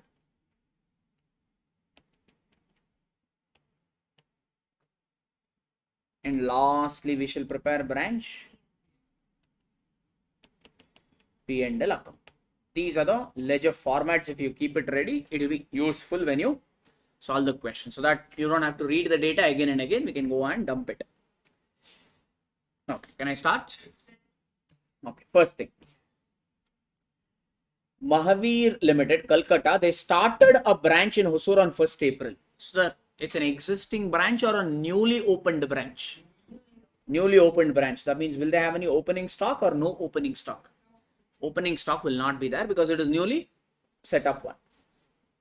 To which goods are sent at 20% above cost. So if the cost to the head office is 100 means, will they transfer the goods to branch at 20 or 100 only? They will charge or they will make a profit of 20% on cost. So 100 ka 20% is 20. So your transfer price or selling price will be 120 rupees. Okay, let this data be there. The branch makes both cash sale and credit sales. Branch expense are met from branch cash and any balance money is remitted to the head office. Dependent branch, no. So they don't keep any idle money. Whatever money extra they have, they send it back or remit it back to the head office. The branch does not maintain double entry books and necessary accounts relating to this are maintained by the head office. So obviously this is an dependent branch. Following further details is available. At the end, they have told the method, okay? Show necessary ledger accounts as per the stock and debtor system. Like this, they will mention. Okay, so that way you will be able to decode. Okay, let's plug in the data one by one. First, goods sent to branch account. How much? 50,000. Now, think from branch perspective. Who sent the goods? Head office. Okay, that means for branch, it is like purchases. Purchase will come in trading account. But here are we preparing trading account or are we preparing branch stock account? Branch stock account. Yes, no? So in branch stock account, first thing is opening stock. Yes, no, sir? Yes. But is there any opening stock? No. If there is opening stock, we will write to balance brought down. We are preparing stock account now. So opening stock will be to balance brought down. Closing stock will be by balance carried down. New branch, so no opening stock. But branch received some goods from head office. I mean, stock balance will increase or it will reduce? Increase. Branch ka stock will increase. Stock is an asset. Assets have what balance? Debit balance. If you receive more goods, means stock ka value will increase. So what will be the journal entry? Branch stock account debit to goods sent to branch account. All this is done in the books of HO books. No? All this is done in HO books. HO books, they are maintaining all this. Okay, that's the reason we are rating to goods sent to branch account. People okay? How much? In fact, they have said 50,000, but this 50,000 is the what price? Cost price. Just now I told branch stock account is like trading account, except all the components are shown at selling price. Is this selling price? No, this is a cost price. 50,000 is a cost price, sir. And what is the profit margin? 20% on cost only, no? 50,000 is cost price, profit margin is on cost only. So add 20% of this, how much are you going to get? 60,000. That is your invoice price. Everybody okay? Yes, no? In goods sent to branch account, what will be the posting then? Here the journal entry is branch stock to goods sent to branch. So in your goods sent to branch, you will write by branch stock. How much? 60,000. Any confusion? No. All right. Next, what is there? Goods received by the branch at invoice price is only 50. Oh, hang on. How much goods did, what is the invoice price of the goods sent by the head office? 60,000. But did branch receive entire 60,000 or only 54? And they're saying this 54,000 is the invoice price. Out of 60, branch has received only 54 means what is this 6,000? Goods in transit. Some goods are still in highway, which branch is not yet received. Maybe they'll receive it in 1 or 2 days, but the year has already got ended. Okay, everybody? 6,000 is stock in transit or goods in transit. What to do for that, I'll tell you. Credit sales. When you credit, okay, where will credit sales come, sir? Credit sales, which it will come in your trading account. Which side, debit or credit side? Credit side, yes. But here, are we preparing our trading account? No. So instead of showing it on the trading account, here we will show it in branch stock account. Another way, when you sell the good, stock will increase or stock will reduce. So what will be the journal entry? Instead of writing debtors to sales, you will directly write debtors to stock. Under this method, you will try to get whether the stock balance is increasing or stock balance is decreasing on account of transaction. So when you sell the goods, stock balance will reduce. So instead of debtors to sale, the entry will be branch debtors to branch stock. So in your branch stock account, you'll write by branch debtors. This is credit sales. Yes, sir. How much, sir? 58,000. Sales means it is already at what price? Invoice price. So I don't have to do anything. In your branch debtors account, the posting will be to branch stock account 58,000. This is the posting. That's the reason it's always good to have all the ledgers, so that simultaneously you can post it on all the ledgers and close off the problem in one go. Okay, next what, sir? Debtors as on 31st March. 31st March ka debtors means opening or closing balance? Closing. In fact, debtors will not have any opening balance here because this is what sort of branch? New branch, no? So if you want, you can write to balance brought down and write it as 0. New branch. So how about the closing balance? They have given buy balance carried down. What is the closing balance of debtors?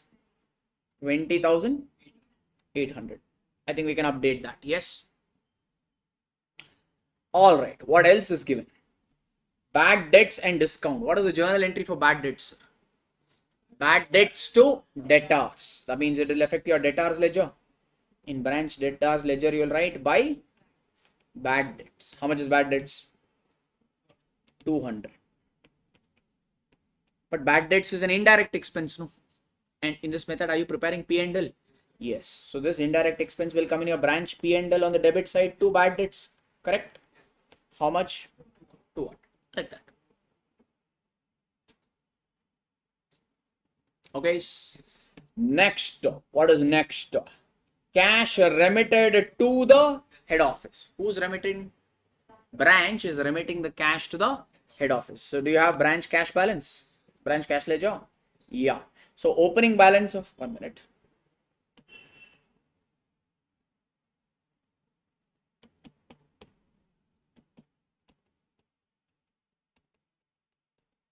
Opening cash balance will be 0 because it is a newly opened branch.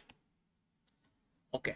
So branch remitted the cash to the head office. That means branch cash balance will increase or it will reduce. Reduce. What is the journal entry? You'll write here by HO account, or you can write by bank also, because head office only is doing this. So how much did they remit? Or one way, simple way if you want it means, see, if it's a receipt to the branch, it will come on the debit side. If it's a payment means it will come on the credit side. Here branch is paying the money to head office, no? So it is a, from branch perspective, it is a payment. So put it on the credit side. How much is that? How much is the remittance? 43,000. So 43,000 will come here. Correct, no? Yes. All right. Next is what, sir? Cash in hand at the branch on 31st March. That means this is your cash ka closing balance, which is given to be 2,000. Where will cash ka closing balance come? The end may buy balance carried down 2,000 given.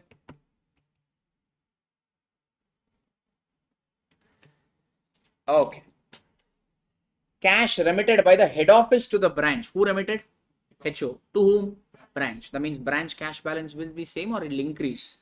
So the journal entry will be branch. It's a receipt, no? So debit side. Branch cash account debit to. You can write to bank or you can write to HO. That's fine. How much is that amount? 3,000.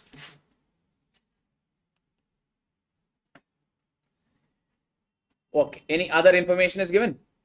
Closing stock at the branch at invoice price. How much?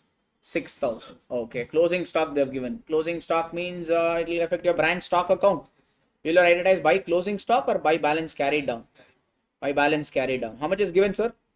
6,000. But did branch receive all the goods? We totally sent 60,000 worth of goods to the branch, but they received only 54. That means how much is still in transit? 6,000. Is the 6,000 goods there in the branch ka factory or go down? No. That means the closing stock which the branch has identified includes goods in transit or excludes? Excludes. But it is also branch ka stock only, no? Just that they have not received. Correct, no, sir? So hence is the closing stock really 6,000? No, it is 6,000 plus 6,000, which is 12,000. In fact, I told you, if head office informs to the branch, I have sent the goods worth 6,000 and it is in transit, can branch record it? Yes, because there is a relationship or close relationship between branch and head office. Okay. Suppose you call up your debtor and say, when the payment, your debtor told, I have already sent 1 lakh. It is in courier. It will reach you in 2 days. Will you go ahead and pass the journal entry bank account debit to debtors, or you will wait till you receive? You will wait till you receive and then pass the journal entry. Why? Because you is a separate legal entity, or debtor is a separate company. So you will not record the transit item then. Transit items are only recorded when both the entities belongs to the same company. Like in case of departmental accounts, you can record transit items. In case of branch accounts, you can record transit items. Is it okay? It could be goods in transit or it could be check in transit. Doesn't matter. All the transit items will get recorded here. Fine. Since the branch had not received this goods, the closing stock value which the branch found out includes or excludes the transit? Excludes. But this transit goods also belongs to the branch only, no? So the actual closing stock of the branch is 12,000. Okay, sir G. Alright, what is the next one? Expense incurred at the branch. So expense paid by the branch. So it will affect which branch cash? No? What is the journal entry for expense paid by the branch? Expense to branch cash. So in your branch cash ledger, you will write by expense. How much, sir? 12,000. So all the components have we plugged or anything else is there? No, you are only asked to prepare data in system and determine P&L. Okay, everything whatever given we have plugged in. Now here, no, just be a little careful. All the ledgers will kind of get or will be interlinked. Let's see which one we can close. Cash, can we close or check? Opening we got, closing we have. First of all, why do we prepare cash account? I told to get to know cash sales. Normally debtors pay by check only. Okay, so I think they've, in fact, that is given also over here, I think. Yeah. Okay, no problem. Normally debtors pay to this. Normally I told we prepare branch cash to get to know cash sale, and in fact check the problem over here. They told branch makes both cash sale and credit sale. Do you know cash sale? Have they given cash sale? No. To get to know that only, here we are preparing branch cash. What is the journal entry for cash sale, sir? Branch cash account debit to sales. Will we use the sales over here, or everything will route it through stock? When you sell the goods, either on a cash basis or credit basis, doesn't matter, your stock balance will reduce. So the journal entry is branch cash to branch stock account. This is what, sir? This is your cash sales arrived as a balancing figure. Give me the total. This side is 45, 55, 57. This side also should be 57. 57 minus 3, you're getting as 54. Okay, Napipal.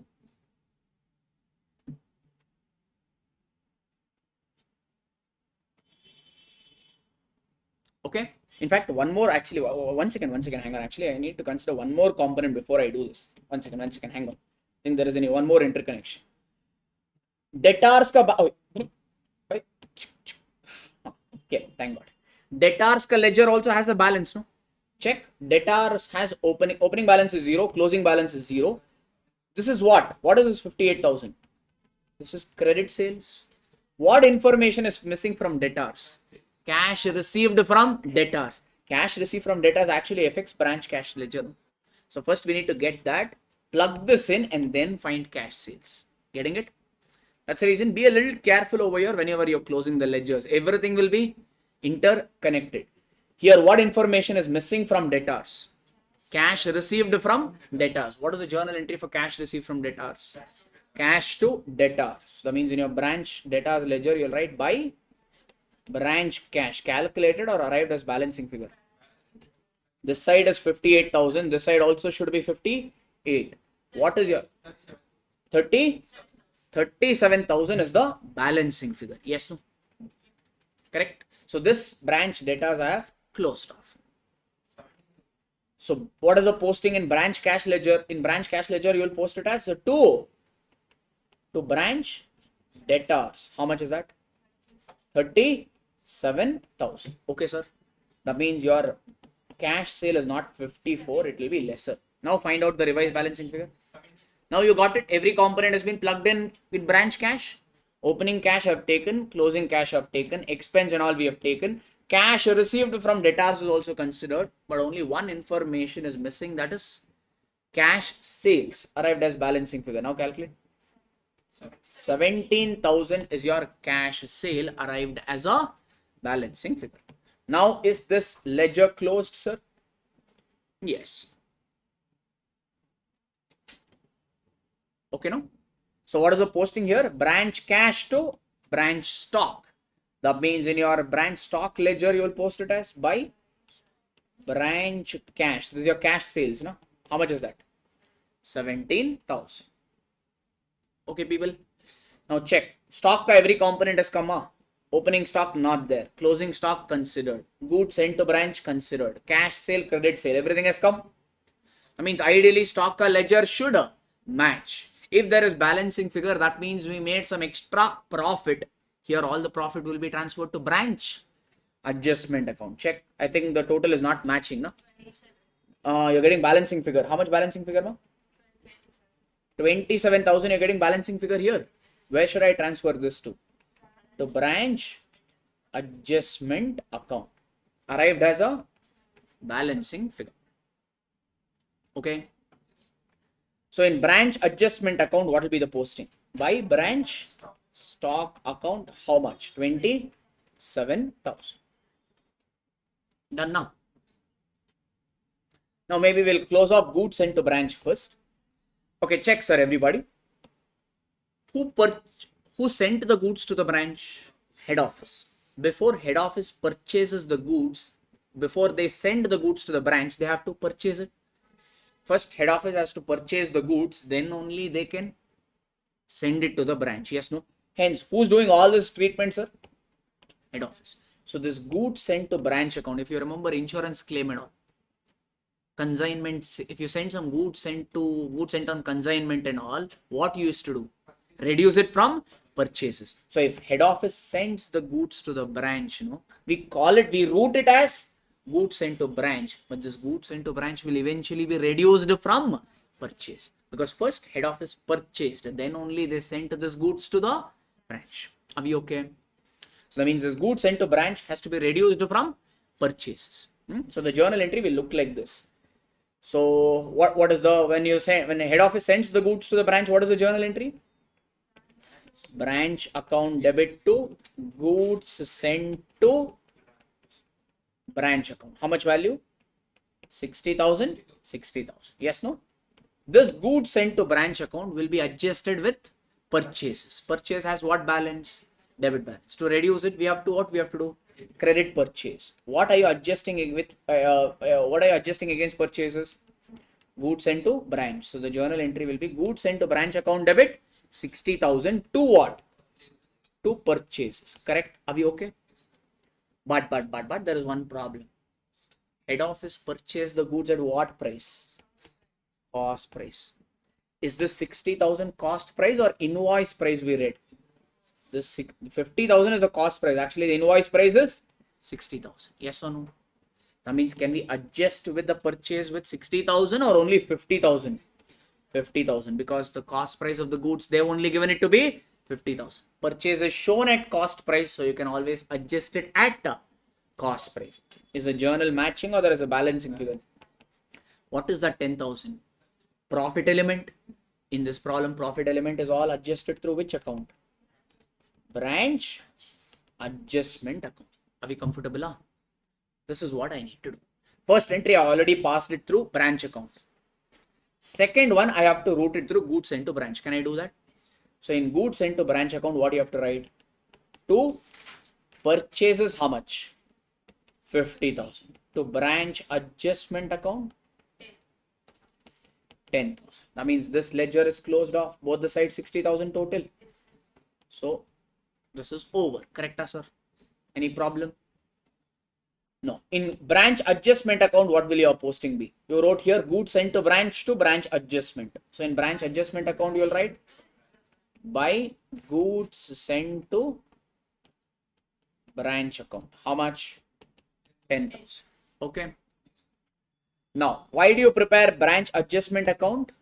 To remove the loading element on three things: goods sent to branch, opening stock, closing stock. Opening stock itself is not there, so stock reserve on opening stock will come up.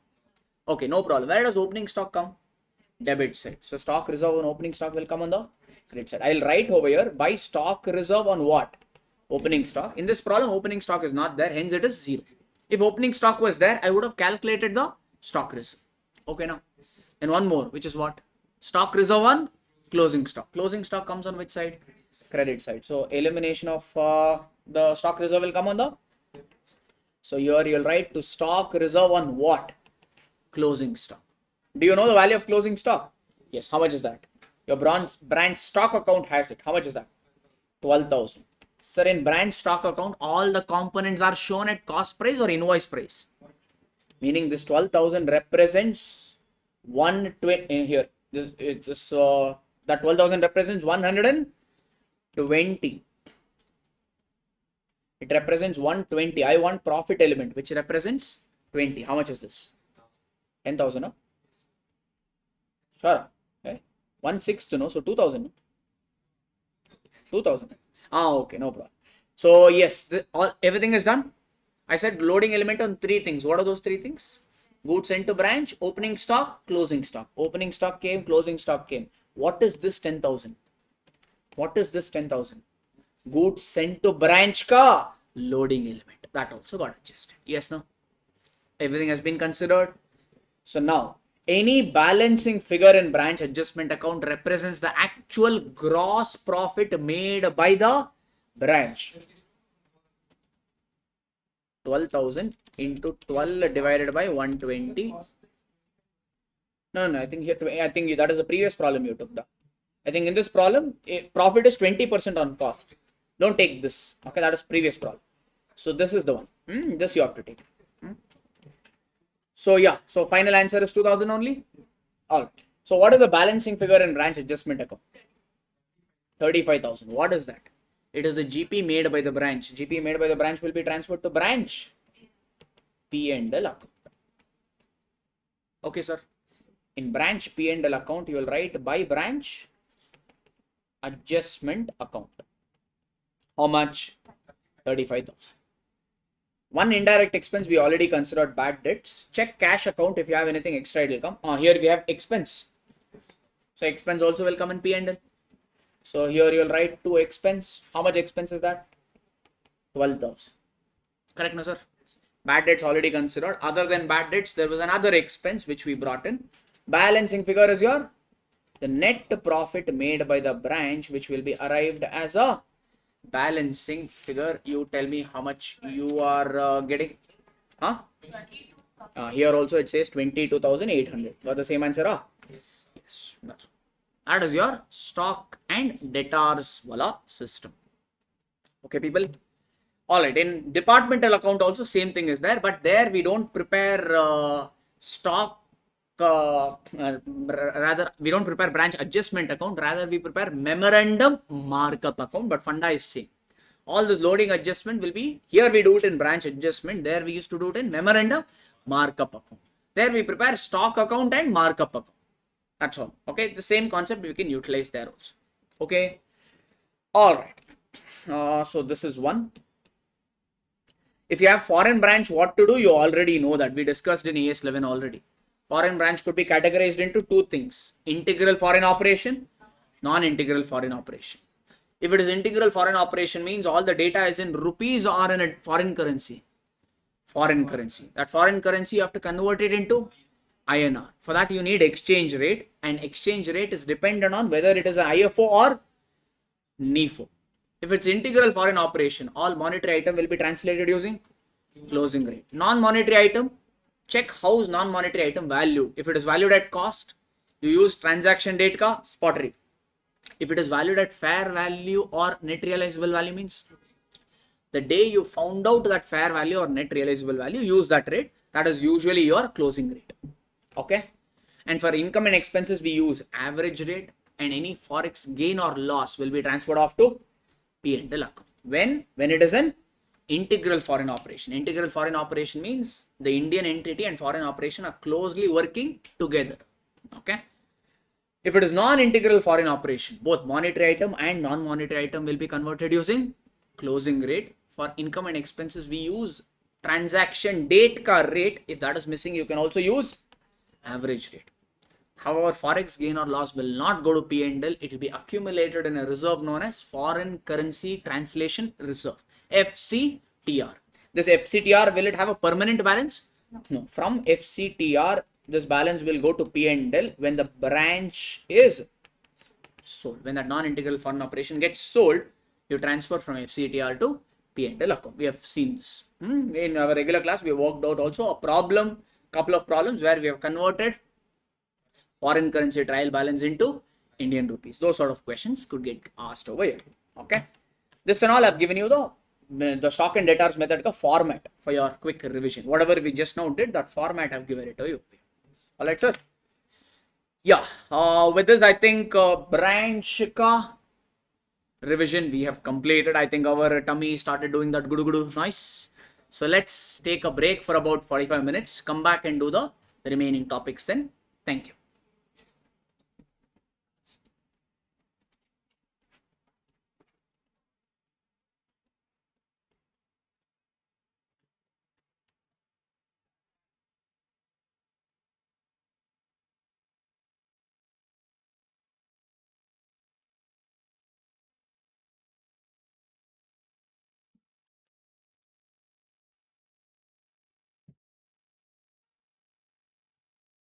Yes, can we get started?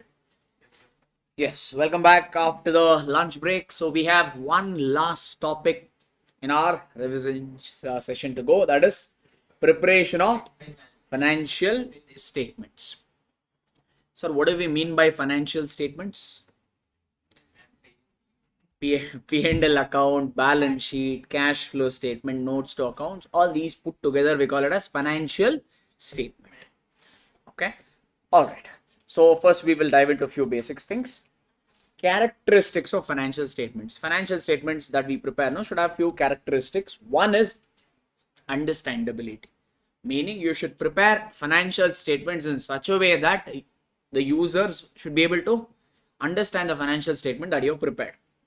I'll show first one income, then one asset, one liability, one expense. In this order, I'll go on preparing. Will it make sense to anybody? Or we'll have to give it in a particular form, in a particular format? Yes or no? So because that will help the understandability of the financial statements. Second, it should be relevant. You say financial statement is relevant if it contains all the material information. Or you could say it becomes relevant when it helps the users to take the decision that they want to take. Like I purchased 100 pens. Should I have to show that in my balance sheet? No. But should I have to show property, plant and equipment in my balance sheet? Yes. Because PPE will affect the decision making, decision rule of the users or decision capacity of the users. But how about that pen, no pencil and all? Not necessary. So relevance means all the material information should be disclosed in the financial statement. And then financial statement should be reliable, meaning it should be free from any error or bias. You should prepare it properly. There should not be much of an error out there. At least willful error should not be committed. Last one is it should be in a position. Financial statement should be prepared in such a way that one company ka financial statement you should be able to compare it with another company. These are some characteristics of financial statement. Company, all maintain some statutory books. Statutory books as in they have to maintain register of members. Whoever is the shareholders, they need to maintain a register of that. They need to maintain a register of debenture holders, register of charges. Some assets and all will be pledged. Like normally debentures of the company issues, you will give fixed assets or property, plant and equipment as surety or guarantee. So that asset which you are given as guarantee, we say a charge has been created. Charge could be fixed charge or floating charge. So that register of charge should be maintained, and register of major contracts.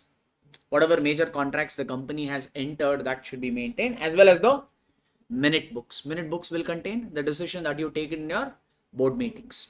These are not that popular, but just quickly running by. Okay. Next is managerial remuneration.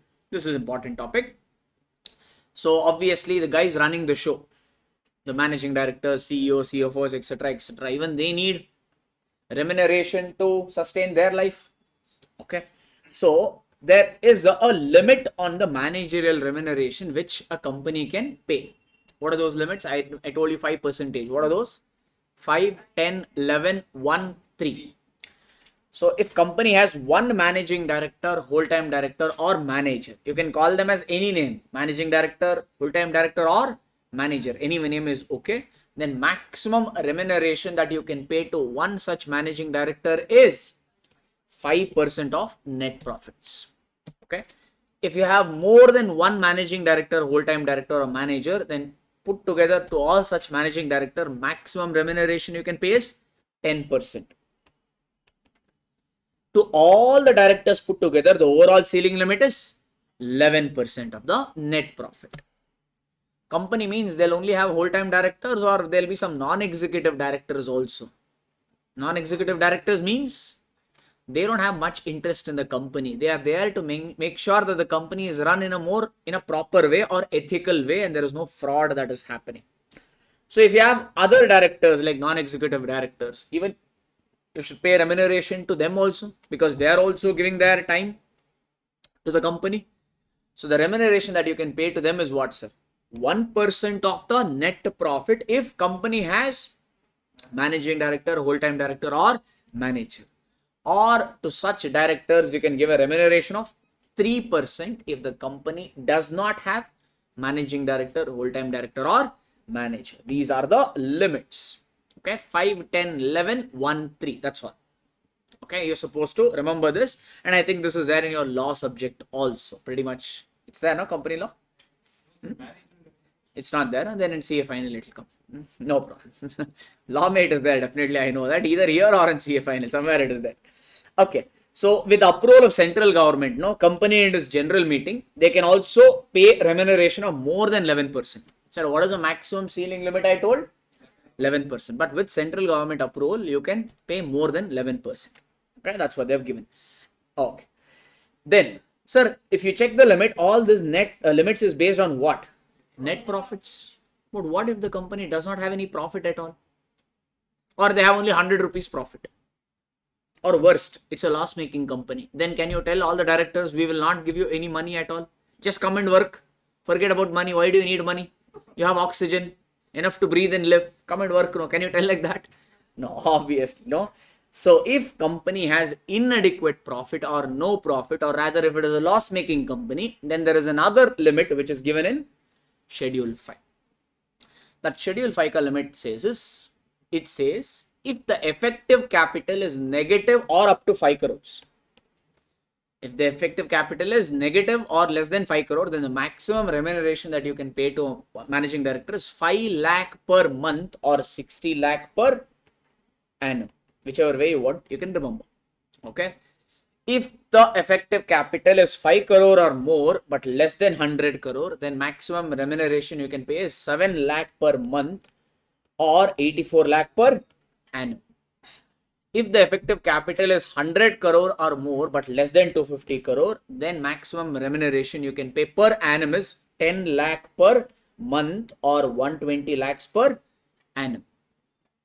If the effective capital exceeds, or if it is 250 crores or more, then the maximum remuneration is 120 lakhs plus 0.01% of effective capital in excess of 250 crore. Like if the effective capital is 300 crore, then how much capital is going beyond 250 crore? 50 crore. On this 50 crore, you can pay 0.01%. Along with this, you'll also pay 120 lakhs. This is the maximum remuneration that you can pay if the effective capital is 250 crores or more. The name is not capital, the name is effective capital, and more importantly, they use the term in the first line, negative. So can your normal capital ever go negative? Normal capital. Share capital, equity share capital, preference share capital, and all you call it as normal capital. No? Can it ever go negative? No. So is that what we mean by effective capital here or something else? Something else, because they use the term what here? Negative. So that means this is not your normal equity share capital or preference share capital. There is a certain way to calculate effective capital. What is that way to calculate effective capital? Take paid up preference share capital. Take paid up equity share capital. If there is any share application money pending allotment, consider or ignore? Ignore. What does that mean? Share application money pending allotment. See, first, normally if you want to buy any company ka share, you should pay application money. Then they will allot the shares.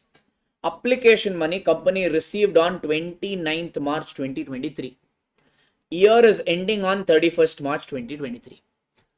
Application money already received. Year has ended. Allotment is not yet made. Company has only received what, sir? Application money. Let's say application money received is 10 lakh. Has allotment been made? Not yet. But the year is already ended. That is what I'm calling it as over here. Share application money received but pending allotment. Sir, it becomes share capital only when the shares get allotted. Is the shares for this 10 lakh rupees allotted or yet to be allotted? Yet to be allotted. So that cannot be considered for your effective capital wala calculation. So take up paid up preference share capital, take up paid up equity share capital. If there is any equity share application money pending allotment, do not consider. Then consider all the reserves except revaluation reserve. Okay. Then consider all your any other long-term loans like your debentures, unsecured loans, etc. is there. If it is there, take it. If there is investment, reduce it. For every company, no. For normal company, if they have made any investment, I told it amounts to dilution of capital, so reduce. But however, if it is an investment company, you don't have to reduce the investment. And then one more component is reduce the, so reserves in surplus means you will add, surplus means you will add, loss means less. So if there is a P&L has a debit balance, meaning if it is accumulated loss, reduce it. If there is any preliminary expense not written off, that also you reduce, because where does eventually preliminary expense go to? P&L. That is series. Okay, so this is the format. Why are we reducing investment again? Can anyone tell me? Stop. Company took, let's say, equity share capital of 10 lakh rupees. Okay, let's say of this money they invested 1 lakh. When we say effective capital over here, no, what it means is the capital invested in your business. How much money have you used in your business? You might have raised 10 lakh money by issuing equity shares. Entire 10 lakh are you using for your business? No. How much did you invest? Means are you investing in your company or somewhere else? Somewhere else. Out of this 10 lakh, 1 lakh rupees did you invest in your company or elsewhere? So how much money did you actually invest in your company? 9 lakh. To get this, what we have to do? Investment you have to reduce. Okay, because what is your main business? To use the money or to raise the money and to use that money for your business. This investment money, are you using it for your business or you invested somewhere else? Hence we say this is a dilution of capital. That is the reason investment is reduced. Got it? But what is this is for normal companies.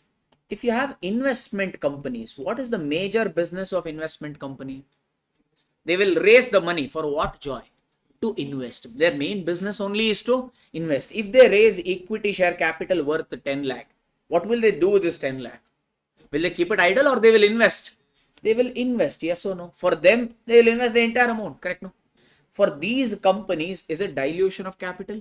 No. Hence, for investment company, will you reduce the investment? No, that's what I've written. Don't deduct investment if it is an investment company. Okay, everybody. This way you calculate the effective capital. This effective capital can go into negative because what are you doing for losses? You are reducing. If company makes any huge losses, means your effective capital can go into negative. That is this. That's the reason the first limit is structured like that. Effective capital being negative or less than 5 crore rupees. Okay, people. Okay. Let's do a thing. Let's do one question. Take up question number 2 relating to the managerial remuneration. Okay. Managerial remuneration question is quite popular in examination. Okay. It does come for around 5 marks. Following is the extract of balance sheet of X Limited. Authorized capital. Sir, the requirement is you need to simply calculate effective capital. Okay. For effective capital purpose, will you take authorized capital or will you take issued, subscribed and paid up capital? Issued, subscribed and paid up. Authorized capital is only for disclosure in notes to accounts. Okay, first thing. Take your calculator, we'll directly calculate and recheck. Will you take preference share capital of 15 lakh? Yes, because capital here refers to both equity share capital and preference share capital. You have 1 lakh equity shares of 100 each, 80 paid up, 96 lakh. Will you take up equity share capital? Yes, add that. Share suspense account. 1 minute. Let's come to the adjustment and see what is the share suspense. Share suspense account represents application money received on share. Allotment is not yet made. Sir, when does it become your capital? The money becomes capital only when the shares get allotted. Is the shares allotted over here? Is the allotment pending? Pending. So will you take share suspense account for your effective capital calculation? Capital reserve? Yes, all the reserve you will take except revaluation reserve. This capital reserve includes 1,50,000 as a revaluation reserve. What is your total capital reserve? 195. Will you consider entire 195? No, in that the revaluation reserve element 150 you shall deduct. So what remains? 45,000. Only 45,000 you will add. What about securities premium? Yes, you can add. What about long-term loan like debentures? Yes, all the long-term loans you can add up. What about public deposits? Yes, you can add. Okay, normally public deposits and all will not be a current liability. It will be a non-current liability because you will take it for more than 12 months. So far, what is the number your calculator is showing? Okay, next. Cash credit loan from SBI. They are saying this is a short-term loan. Will you consider short-term loan for effective capital calculation? No. What about trade payable or creditors? No. What about investments? Investment in shares. You will add or what you will do? deduct the investment. Deduct 75 lakhs. Why do you deduct? Because this much of money have you invested in your own business or somewhere else? Somewhere else. So it amounts to dilution of capital. So reduce this. What about P&L account? P&L account is shown on the debit side means this P&L account has a debit balance, meaning this is what? Profit or loss? Profit means you'll add, loss means you'll subtract. Reduce it. How much is it? 90 lakh 40,000. That is the number you got it. Okay. Let's read the requirement. You are required to calculate effective capital. Normal scenario mein. What would be your answer if X Limited is an investment company? First scenario, when X Limited is not an investment company, what you will do? Everything is same. Only the investment you will reduce. Correct? No? When it is not an investment company, the investment, if you have still made investment, you will reduce. However, if X Limited is an investment company, then what we have to do? Should we reduce the investment or ignore? Ignore. Only that is the only component changing. Rest everything is same. So what is effective capital in both the cases? That much value. So what is the limit? Negative or up to 5 crore. The maximum remuneration you can pay is 60 lakh per annum. So that means under both the case, maximum remuneration this particular company can pay is 5 lakh per month or 60 lakh per annum. Any problem? Okay. This is one such easy question they can ask for 5 marker. Alright, next. So normally dividend you pay out of what? Profits. Suppose the company has 2 lakh profits. They have profit after tax of 2 lakh. Okay. Let's say preference shares are not there. Assumption. If preference shares are not there means preference dividend also will not come. That means this entire money is available for whom? Equity shareholders. So how much money is available? 2 lakh. But the company wants to pay equity dividend of let's say 5 lakh rupees. Profit available is how much? 2 lakh. But how much dividend the equity dividend company wants to pay? 5 lakh. Is there any shortage of profit? So how much shortage of profit is there? 3 lakhs. Yes. So if there is a shortage in profit, then company can utilize general reserve. So general reserve or reserves can be utilized to pay off the dividend. Yes, normally we pay dividend out of profits. If profits are not sufficient, then you can also utilize general reserve. But for that, there are 3 conditions and all the 3 should be satisfied. First condition was the rate of dividend that the company is planning to give should be less than the average rate of dividend for the last 3 years. Suppose in the last 3 years, the dividend, equity dividend the company has given is 15%. This year company wants to give 16%. Is it acceptable? No. The rate that you are proposing to give in the current year should be lesser than or equal to 15. Meaning it should be 15% or lesser. That is the first condition.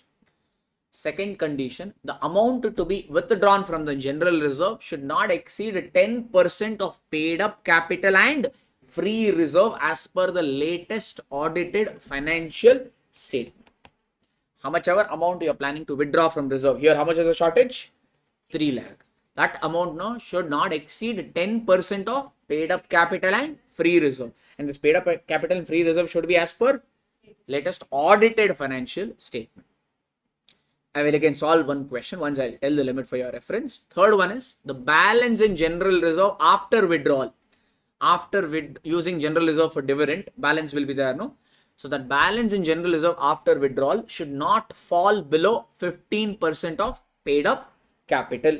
And that paid up capital again is as per latest audited financial statement. These are the 3 limits and all the 3 limits should be satisfied. Only if all the 3 conditions are satisfied, only then the company can go ahead and utilize general reserve for the purpose of dividend declaration. Can we go ahead and apply this in a quick question?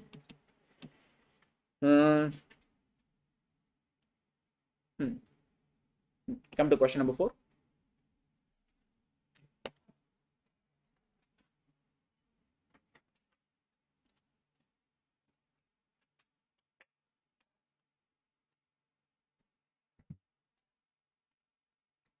Okay. Due to inadequacy of profit during the year ended 31st March 20X2, XYZ Limited proposes to declare 10% dividend out of general reserve. From the following particulars, ascertain that the amount that can be utilized for general reserve according to the company's dividend declaration rules. Okay.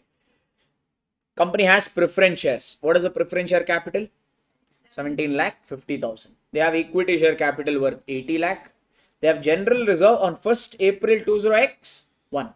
1 minute, sir. Our current year is ending on 31st March 20x2. So that means our current year will begin on 1st April 20x1 and end on 31st March 20x2. If you check the limit, no, everywhere in the second and third limit, they use the term latest audited financial statement. Current year, you want to declare the dividend. Current year has just ended. That means immediately it will be audited. Huh? No, that means what? You have to find out the limit by using what? Previous year. Yes, because only previous year's data are audited. Current year data is not audited. That is the reason if you just check, they have given general reserve balance on 1st April because last year ka closing balance becomes current year ka opening balance. Are we fine, everybody? Capital any which way will not change. That's fine. But what is the limit? We said 10% of paid up capital and free reserve. This free reserve should not be year ending balance. It should be year beginning balance because current year ka accounts are not yet audited. That's the reason general reserve balance, opening balance they have given. Okay. Revaluation reserve is there. Is revaluation reserve and capital reserve free reserve, sir? No. So that means will we consider for our work condition calculations? No. How much is the net profit that you have made in the current year? 3 lakh. The average rate of dividend given in the last 5 years have been 12%. So first condition is satisfied. No? The last 5 years. Actually, we need the average rate of dividend for last 3 years. Actually, maybe there's a typo. No problem. Maybe may make it as 3 years. It's okay. Doesn't matter. Even if they give more, that is all right. What is the average rate of dividend for the last 3 or 5 years? 12%. Current year, how much dividend I am planning to pay? 10%. Am I crossing that number or well within the limits? That means what about the first condition? Condition number 1 is satisfied. No? Yes, because the rate of dividend that you are planning to give is lower than the average rate of dividend that you have given in the last 3 years. Alright, first no, let's have some base working note. So what is the profit after tax? Sir, whenever they give you net profit in the problem, no? In fact, I had mentioned you this. Net profit means profit after tax. PAT only we call it as net profit. What is the current year ka net profit, sir, or profit after tax? 3 lakhs. In this, for this company, do you have any preference shares? If you have any preference shares means first, can you pay off equity dividend or you need to pay preference dividend? So from this, you need to deduct some value for preference dividend. How much is preference share capital? 17 lakh 50,000. What percentage preference shares are these? 9%. So what is the preference dividend? 1,57,500. That means in this 3,157,500 will be utilized to give away preference dividend. So how much is available for equity shareholders? Available for, can I write ESH as an equity shareholders? How much? 1,42,500. We have 1,42,500. This much is available to be paid as equity dividend to the equity shareholders. But how much is the equity dividend proposed by the company? How much they want to give? The company wants to give equity dividend of 10%. This 10% you will apply it on what, sir? Equity share capital, no? Correct, no? How much is equity share capital? 80 lakh. And the company wants to give dividend at the rate of 10%. So they want to give a dividend of? Company wants to give a dividend of 8 lakh, but money available is only 142,500. Do we have any shortage? Yes. How much shortage? 6 lakh 657,500 is a shortage. Since there is a shortage, what is the company wanting to do? They want to withdraw this much from? They want to withdraw 657,500 from general reserve. That is the first working note that you need to put up. How much money you want to withdraw, that you're planning to withdraw. So now the condition. Condition number 1 is fulfilled anyway. What is condition? I'll directly write condition 2. What does second condition say, sir? The amount that you are planning to withdraw. How much amount are you planning to withdraw? amount to be withdrawn from general reserve is 6,57,500. This amount should not exceed 10% of 10% of paid up capital and free reserve. Did they say use the term paid up equity share capital or just paid up capital?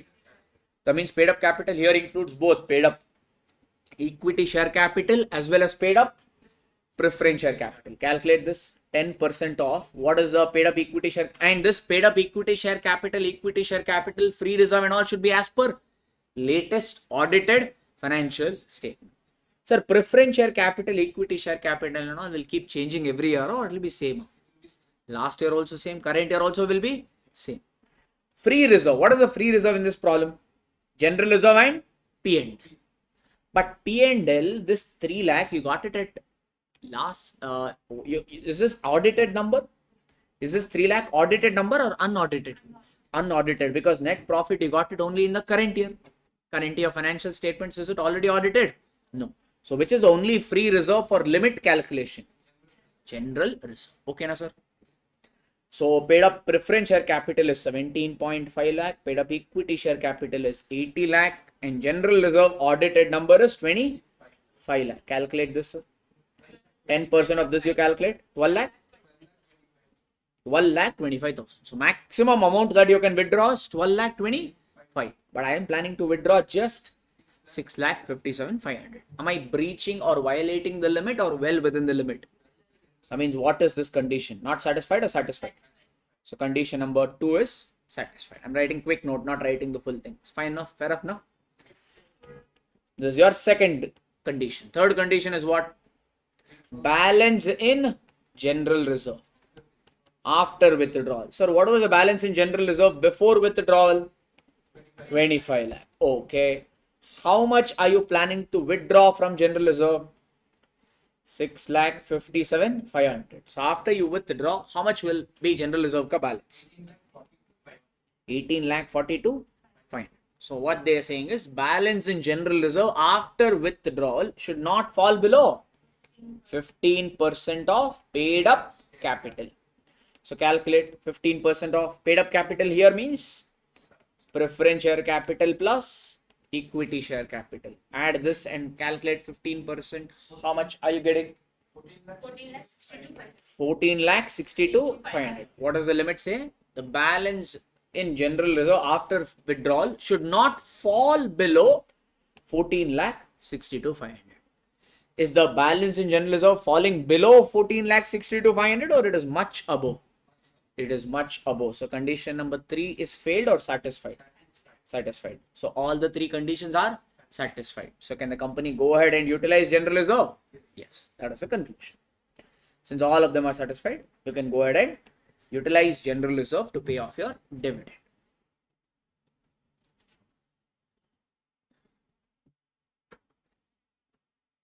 Can I move on? All right. Next one. Okay, next one is actual preparation of financial statements, meaning preparing balance sheet and P&L. Okay, we'll run by the P&L ka format. This is P&L ka format. So heading will be P&L account of X limited, Y limited or whatever limited for the year ended ... whatever the date is. The format is what? Particulars, note number, current year and previous year. Normally in the examination, will the previous year data be given? No. Hence, is it necessary for you to show previous year data? Only if they give previous year data, you also give previous year. You also have previous year ka column. If previous year data is not given, cut them off.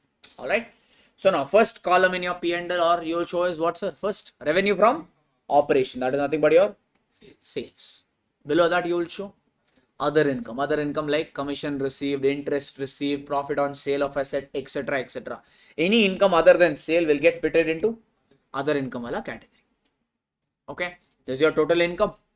Then you will consider all the expenses. First thing is you will consider is cost of material consumed. Sir, now P&L account is prepared in an account format or statement format? Statement format. Remember your normally in our golden days and all, 11th and all, used to prepare first trading account, then P&L account. What was the first thing you used to show in trading account? You used to show opening stock. You could have opening stock of raw material. You could have opening stock of WIP. You could have opening stock of finished goods. Yes, no? Then on the other side, you could have closing stock of raw material, closing stock of WIP, closing stock of finished goods. Yes, no? Then if you have any purchases of, if you are a manufacturer, will you purchase finished goods or raw material? Raw material. That will come. Then some sales or other things and all will come. Maybe I'll write off that also. So you'll write sales over here. For sales, did you fit in? Yeah, sales, there is a separate category that goes there. Just because you change the format, can you ignore all this component in your new P&L now, or this also has to be captured? Also has to be captured. Earlier you used to capture some of them on debit side of the account, some of them on the credit side. Now if you have a statement, means you have to capture everything. If one component comes this side, another component that comes that side, means you, what will you do? Here let's say this is 100, this is 80. What you will do? You will net off 100 minus 80 and you will show only 20 in statement. Yes or no? That format may we have to prepare this. Is it okay? So first, what have they given? Cost of material consumed. How do you get material consumed, sir? Opening stock. Material means here raw material. So opening stock of raw material plus purchase of raw material minus closing stock of raw material. If you do this, you're going to get raw material consumed. Check your data. Did you tick this? Yes. Purchase raw material? Yes. How about closing stock of raw material? Yes. All this got captured in a one-liner called raw material consumed. Okay. Next is purchase of stock in trade. Purchase of stock in trade. Stock in trade means finished goods. Sometimes what happens, you may be manufacturing one type of product and you may be also selling another type of product, meaning one type of product you may manufacture and then sell. Another type of product you may directly purchase and sell. Possible that you could purchase some finished goods also, different finished goods also. If you have any purchase of finished goods, it will directly get fitted into that particular category. If you don't have, no problem. Okay, now raw material purchase will go here. Finished goods ka purchase will come here. Yes, sir. Now check what else is missing. Sales got captured in P. Okay, what else is remaining, sir? Opening stock of WIP and opening stock of finished goods. What else is remaining again here this side? Closing stock of WIP and closing stock of finished goods. This only they call it as changes in inventory of finished goods and WIP. How do you get this? These two comes on the same side. So what do you do? These two comes on the same side. So what do you do? Add. These two comes on the opposite side. What do you do? Deduct. So how do you get this? Is basically opening stock of WIP plus opening stock of finished goods minus closing stock of WIP and closing stock of finished goods. If you do that, the name that they have assigned is changes in inventory. Okay, now everything got captured, sir. Yes. So this way entire trading account got captured. Fair enough. All right. Next is what? You'll have only direct expense, or you'll have some indirect expenses also. So first indirect expense that you'll capture here is employee benefit expense, like your salary that you pay to the employees, any salary, perquisites, whatever you gave it to the employees in whatever name will get captured under employee benefit expense. Then you have a category for finance cost. Finance cost means the interest that you pay on debentures, the interest that you pay on bank loan, etc., etc. That will come under financial cost. Then for depreciation and amortization also there is a separate category. Depreciation is on tangible property, plant and equipments. Amortization is on intangible assets. Only these expenses you could have, or you could have many others also. For all other expense, you don't have separate category. You have one residual category known as other expense. Anything that could not get fitted in the above category will automatically come under other expense category. That's all. This is a residual category. That's all. Whichever is missing will come off here. Like audit fees, managerial remuneration, rent paid, etc., etc. All that will get fitted into other expense category. This will be the biggest category because company will have lot of expenses. No? So it'll all fine here. So income minus expense will give you what, sir? profit before tax. Actually, you have to show exceptional and extraordinary item also, but exceptional, extraordinary and all is group 2 concept, AS4, AS5. So I think we'll, in the interest of time, let's not worry too much about that. Okay, because we are in group 1 accounting, so this will not get tested in group 1. So income minus expense will give you profit before tax. From that, if you deduct tax, you're going to get profit after tax. Again, continuing operation, discontinuing and all. AS24, it is there in your group 2. EPS also is accounting standard 20. Again, it is there in group 2. This is just a format, but we need not worry about all that. So basically, income minus expense gives us profit before tax. From that, you deduct tax and you'll get profit after tax. That's all you need to, or you will be asked in group 1 ka preparation of P&L. Very easy, no? They will give you all this data. Just take it and dump it into the format. For that, they will give you 5 to 6 marks. Aram se. Easy, no? All right. So now I would like to go through one balance sheet with you, because in balance sheet, you need to give certain disclosures. So one balance sheet, we'll quickly run it by. We'll go through question number 12.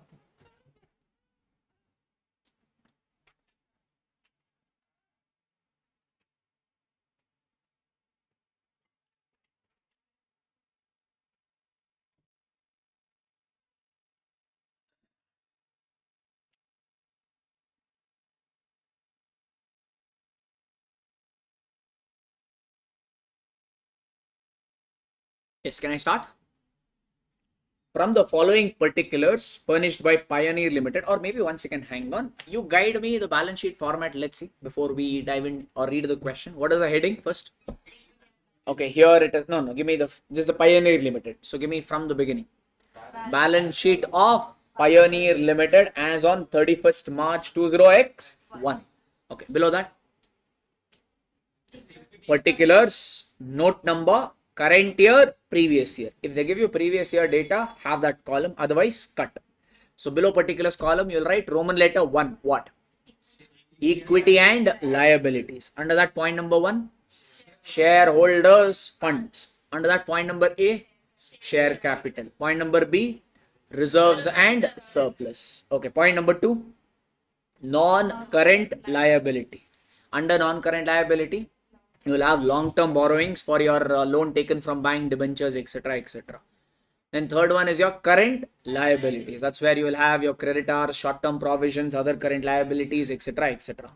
Then total of liability side you will get. Then Roman letter 2, assets. Under assets, non-current assets. Under non-current assets, PPE, investments, intangible assets. Yeah, others also, I'm only discussing the ones that you normally see. Okay, then second main category is your current assets. That's where you will show your inventory, trade receivables, cash and cash equivalents, etc., etc. Then obviously the total should match. Even if it doesn't match, you will make it match and come. That's for anyway given. So we don't have to worry about that. That will be taken care. Yes, no? Okay, so that is what they're asking us to prepare in this particular problem. But we also again need to give not just the preparation of balance sheet. If they ask, you also need to give some disclosures. Disclosures are important if at all they ask a full-fledged balance sheet or full-fledged P&L for that matter. So let's go over. You need to prepare balance sheet of this as per the Schedule 3 of Companies Act. Give notes at the foot of the balance sheet as may be necessary. So they're saying give as many notes as required. Okay, sir. Equity share capital. Face value is 100, 10 lakh. Below that we have calls in arrears. What do you do? Guide me. You have done all this. Yeah, you have to tell me. Balance sheet we have done enough problems. So what we have to do? Calls in arrears, you will reduce it from equity share capital. Basically 10 lakh minus 1 lakh you do. That means you're going to get 1000. Huh? Oh my god. Okay. So this will be what? 99. Oh, 9,99,000. 110 I'm adding, no? Maybe that time of the day for me. Huh? Okay, 9,99,000 is your equity share capital or share capital. Check, have they shown that? Huh? Under share capital, they prepared note number 1 and they've taken 9,99,000. For equity share capital, you need to prepare note number 1. What disclosures you need to give for share capital? 1, you need to disclose authorized share capital. Second, you need to disclose if any shares are given for consideration other than cash, like bonus shares. Okay, that disclosures you need to give. So have we read the problem whole, or maybe we'll go through additional information also. It will be easier so that we can complete it off. Are you able to see any shares given as bonus here anywhere? Where? Oh, first 2000 equity shares were issued for consideration other than cash. Once again, come to the main balance sheet. Total equity share capital was how much? 10 lakh. What is the face value of each share? 100. That means how many shares we have? 10,000 shares. Out of this 10,000 shares, how many shares are given for consideration other than cash?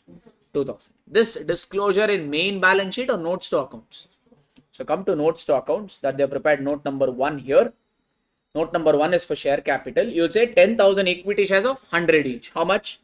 10 lakh. From this you'll deduct calls in arrears, and you'll also disclose that out of the above 2,000 shares have been issued for consideration other than cash. This disclosure has to be given.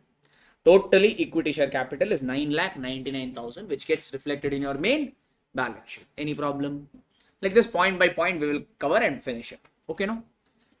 Alright, not much to calculate, just should be a little careful in the disclosure aspect of things. That's all over here.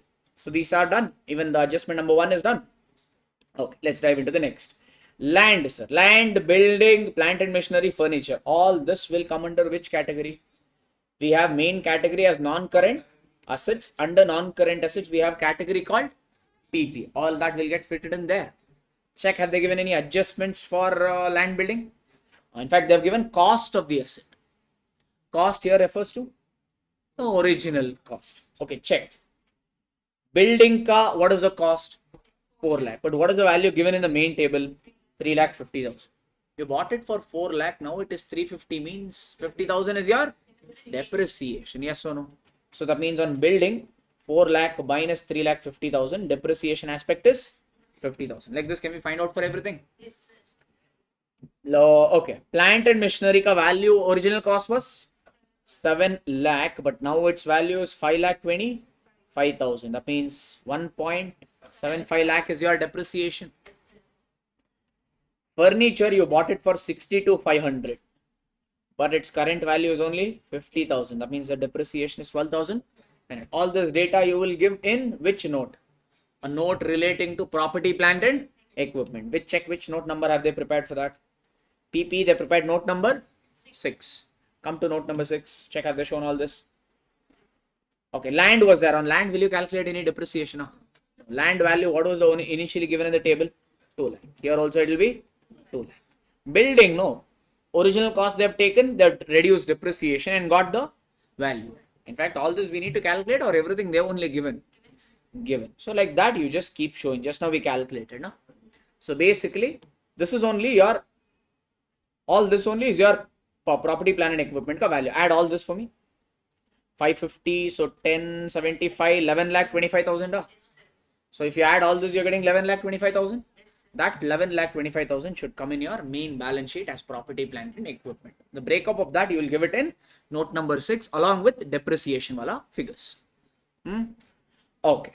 So working note or point number 3 we have covered fully, and also these we have covered fully. Okay.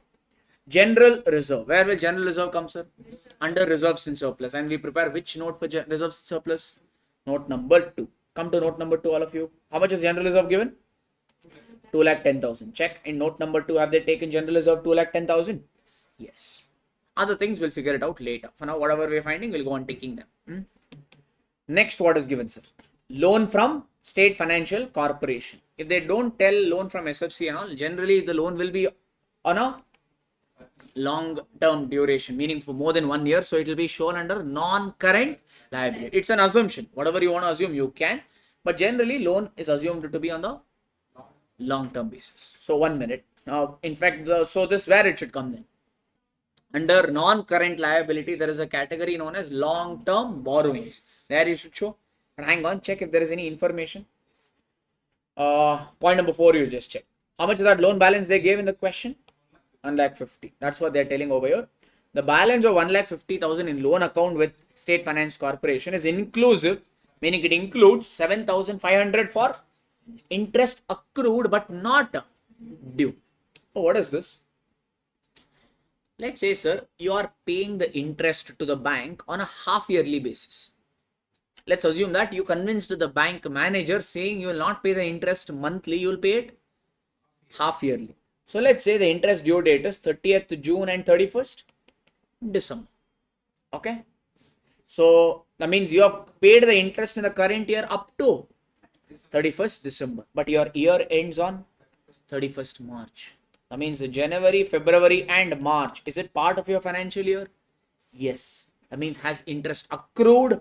Yes. But is it due?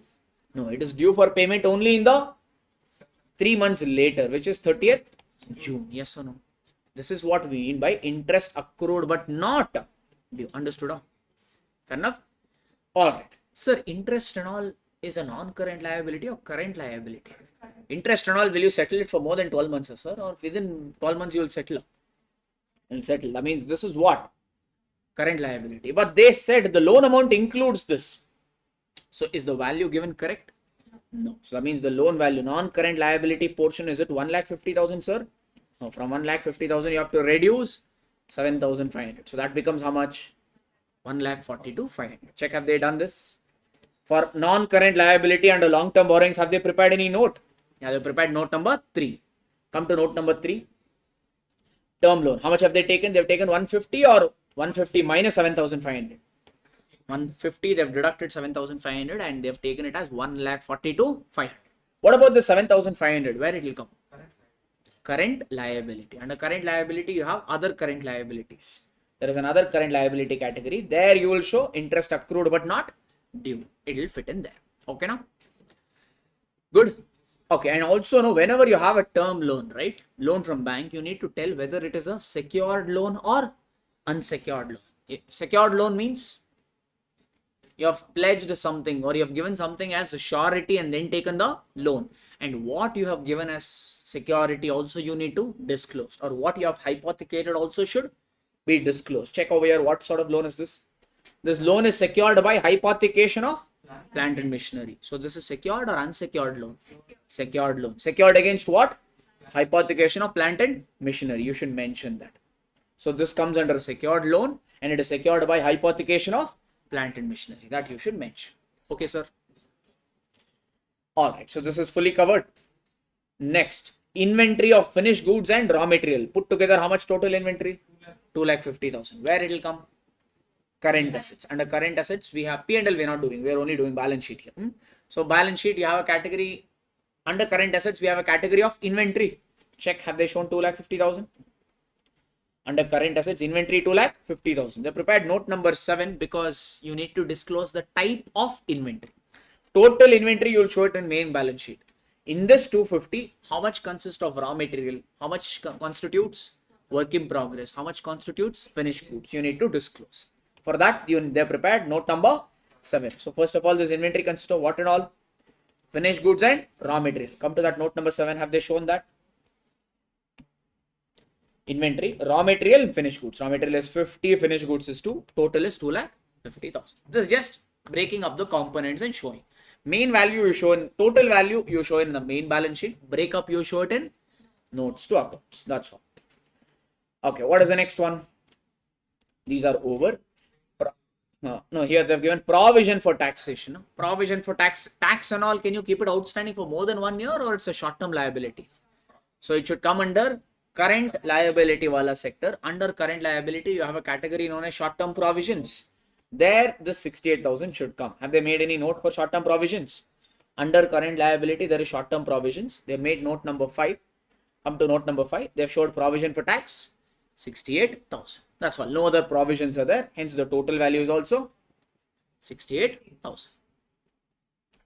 Okay, next. Trade receivables, 2 lakh. For trade receivables, no debtors, you need to know, you need to show how much is the debtors outstanding for more than 6 months and other debts. If any debtor has not paid the money for more than 6 months, you need to disclose that. Check, have they given such information here? Not given. Huh? In fact, second point you just check. Trade receivables of 52,000 are due for more than 6 months. First of all, what is total trade receivables, sir? 2 lakh. In this 2 lakh, 52,000 is due for more than 6 months. What is the other balance? 1,48,000. That is the less than 6 months. This breakup you need to give. Where? In notes to accounts. In your main balance sheet, you will show debtors for 2 lakh. Check under current assets, have they shown debtors 2 lakh? Yes, they prepared note number 8. Come to note number 8. Here they have shown debts outstanding for more than 6 months, 52,000. Other debts is 1,48,000. How did they get these other debts? 2 lakh minus 52,000. And the total happens to be 2 lakh. Like this. This is a disclosure requirement for your debtors. Can I? Okay. What is the next? Advance. Sir, advance is having a debit balance. So it is advance taken or advance given? Advance given as an asset.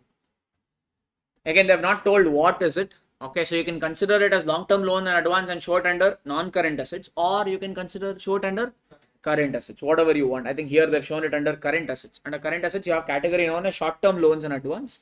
There you show this advance of 42,700. Since there is only one component, no need to prepare a note. You can directly show it in the main balance sheet itself. You can also assume long-term and show it under non-current assets also. It should be fine. You can give the heading as long-term loans and advance and show that it should be fine because they have not given any information.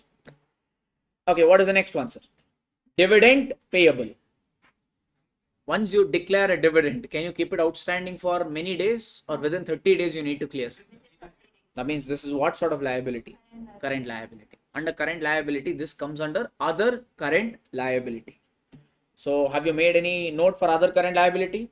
Yes, point number 4, note number 4, come to note number 4. One, we got interest accrued but not due. Another one is dividend payable of 60,000. So total other current liability is 67,500 that you will push it to your main balance sheet. Okay, sir. Any confusion? Screen went off, huh? Oh, like yesterday it is giving. Last 5-10 minutes it gives problem, huh? Some vastu problem, huh? I don't know why suddenly it goes off.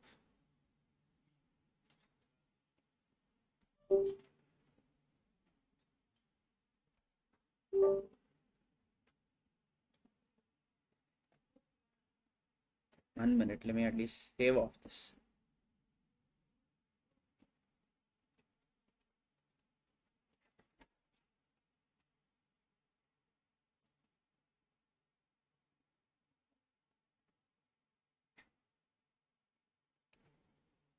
And somebody is putting Kannu for last 5-10 minutes, huh?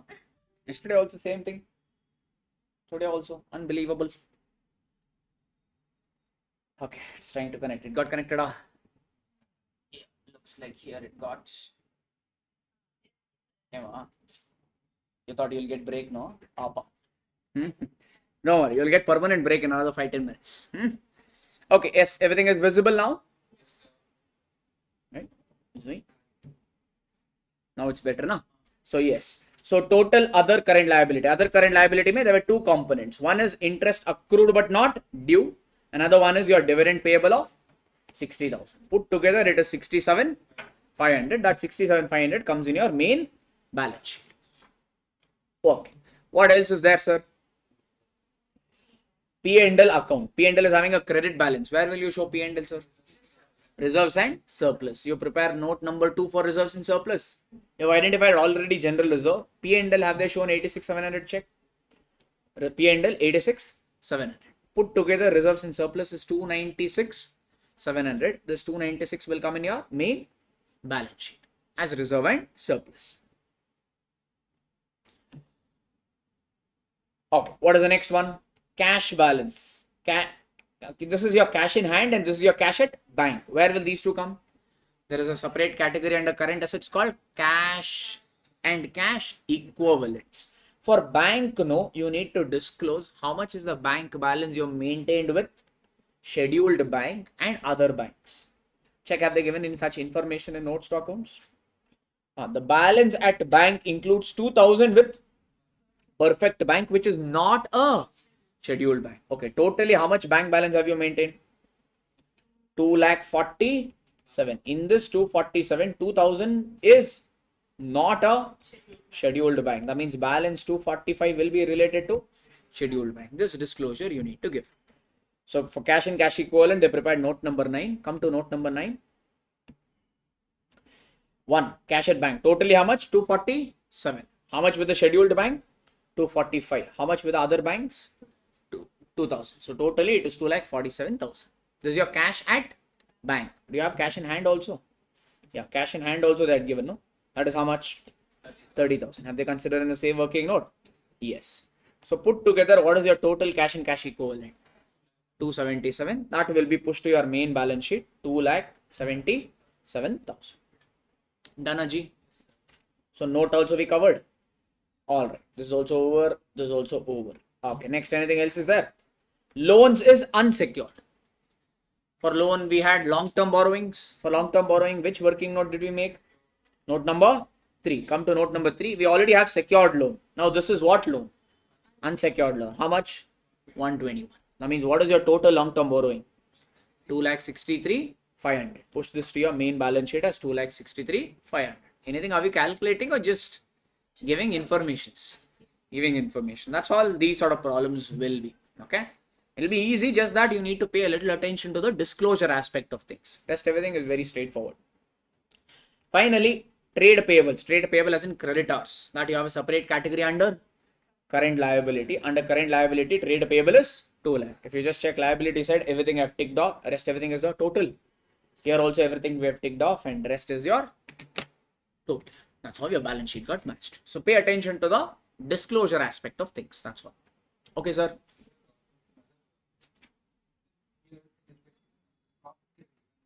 Correct. Again, it went at no. Here it is coming. There, I think you just plug in that.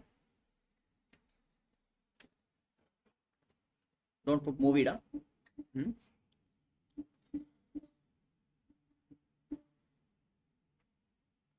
Appearing, right? Yeah. What is it?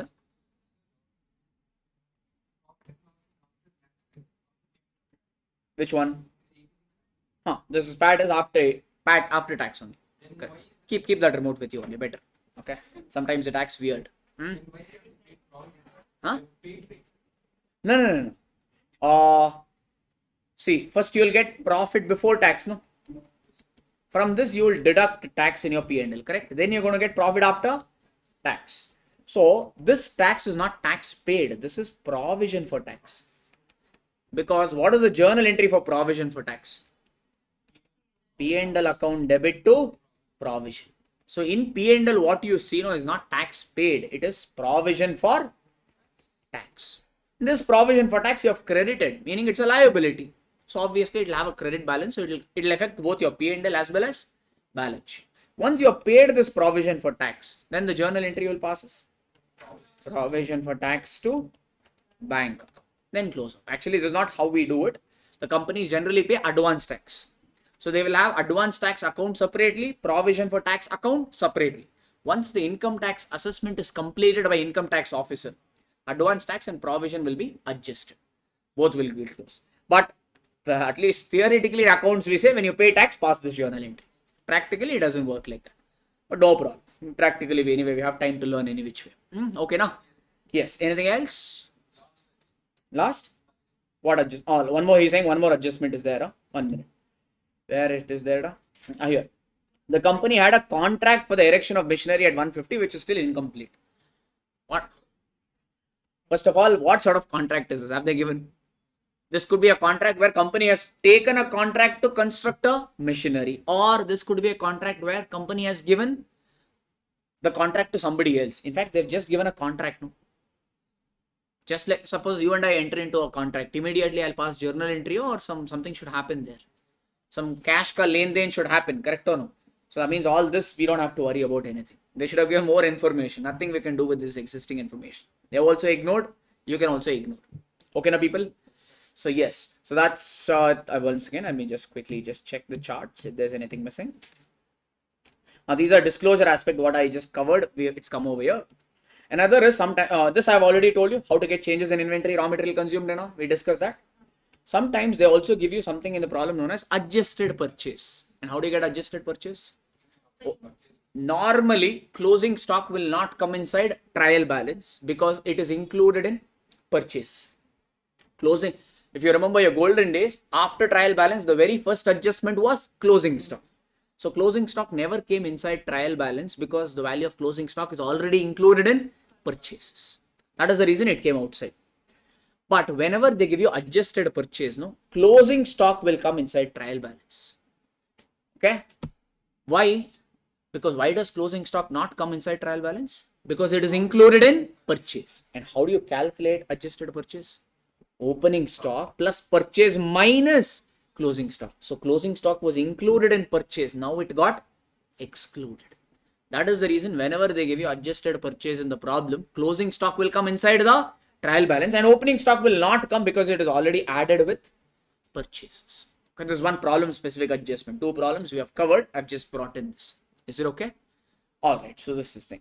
And then current assets and current liability ka definition. Current asset means 4 features. One, it is a cash or cash equivalent. Second, it should be held for trading purpose, like your inventory and all. Trading purpose means something which you deal in day in and day out. Okay, basically inventory that they're talking about, held for trading purpose. Third one, current assets are those assets which are expected to get realized or consumed within the normal operating cycle. Operating cycle means the time gap. Okay, so see, normally what does a business do? They purchase the goods and they sell the goods. When they purchase the goods, they have to pay money to purchase these goods. When they sell the goods, what will they do? They will recover the money along with profit, correct or no? The time gap between this, how much time you take to purchase the goods, pay for it, and eventually sell the goods and recover the money from your debtors. The time gap we call it as operating cycle. So current assets are those components which will get realized within operating cycle. They also use the term consumed. Why did they use the term consumed? Is raw material your current asset? Yes. Closing stock of raw material, is it your current asset? First of all, raw material is a current asset? Yes. Will you sell raw material or will you use it? Use it. Rather, you will consume it in your manufacturing process. That's the reason they brought in this word consumed in the definition. So current asset means they are those assets which will either get consumed or realized within the normal operating cycle. Operating cycle means, it's the time gap between the day you purchase the goods and pay for it till the time you sell the goods and recover the money.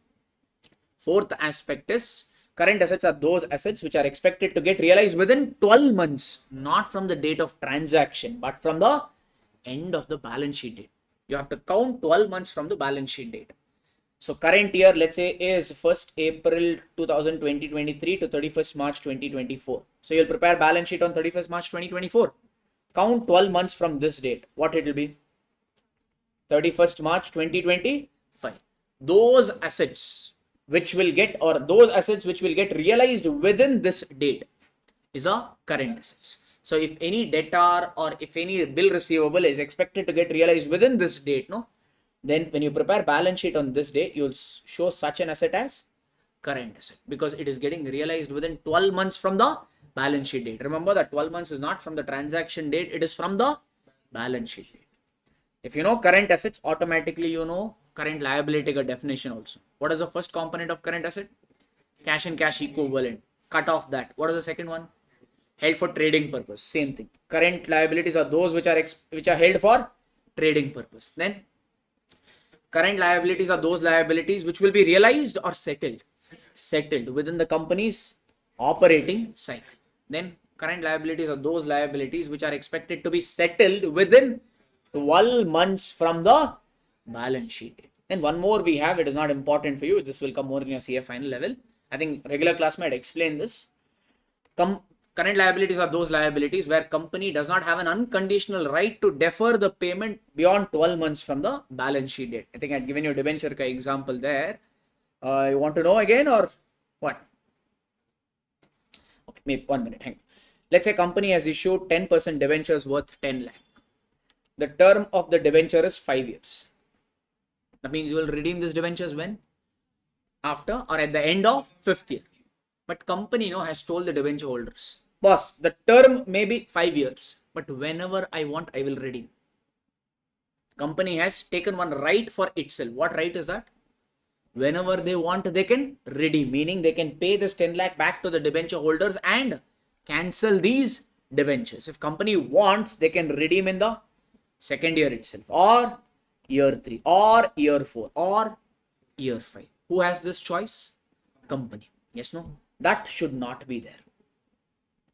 The company does not have unconditional right to defer the payment beyond 12 months. Deferring the payment means what? Delaying the payment. Company has to pay 10 lakh to the debenture holders, correct? Can they delay it the way they want it? Yeah, if they want, they can pay it in second year, or they can delay the payment to third year, or they can delay the payment to fourth year, or they can delay the payment to four. This delay rights, no, you should not have it for more than 12 months. If you have this delay rights for more than 12 months, then such liabilities are non-current liabilities. You can have delay rights, but that delay right should not exceed 12 months for current liabilities. If it exceeds 12 months, it will become non-current liability. Don't worry, this last point will get tested in your CA final level. Okay, with problems, but not much over here. Okay, everyone. So yes, so with this, we have revised, or we have at least tried to revise the entire syllabus within the required time. Hope the session was very helpful. Okay, thank you. Okay, so yes, yes sir, from our end, we have done whatever it is possible. Now it is your efforts that ultimately is going to pull you through, because teachers can only do so much. At the end of the day, your efforts, doesn't matter where you take or from whom you take the coaching from. At the end of the day, if you want to pass the examination, your efforts are a must, because we can teach only some point. Can we write paper on your behalf? No. Yes, so you only have to write your paper, but for that you need to prepare. So yes, you are approaching the exam. It's almost like April month now. So in about another month's time, your examination will kick in. Okay. So now your focus should be entirely on studies. Okay. Only books, revise, study or whatever, but you should be only associated with books. Okay. So basically, yes, I know that it may be a little hard, because your day in and day out you're spending with books means you'll compare with your friends. Every small little things will start pricking to you. You'll suddenly watch movie and say, oh, such nice thing they are doing. Look at me, I'm studying with the books, and all this. Too many distractions will come to your mind. But guys, there is a time for everything. Okay. After exams, will anybody ask you to study? No. So now it's a time for you to buckle up and study. See, that is about like, so that's what we mean by smart work. Smart work, or like to clear CA, you need not be a nerd totally, where every time you are with the book. No. Whenever you need to study, you need to correctly study. And when it's time to enjoy, enjoy. Don't worry about books. You know what happened? Many people don't study properly now. After exam, they'll keep repenting. You will pass, I'll doubt, I'll pass, I'll fail. Actually, that is a time not to break your mind. That is actually the time to relax, enjoy, go for a trip, do whatever you want, because you all put in a lot of efforts. It's time to enjoy.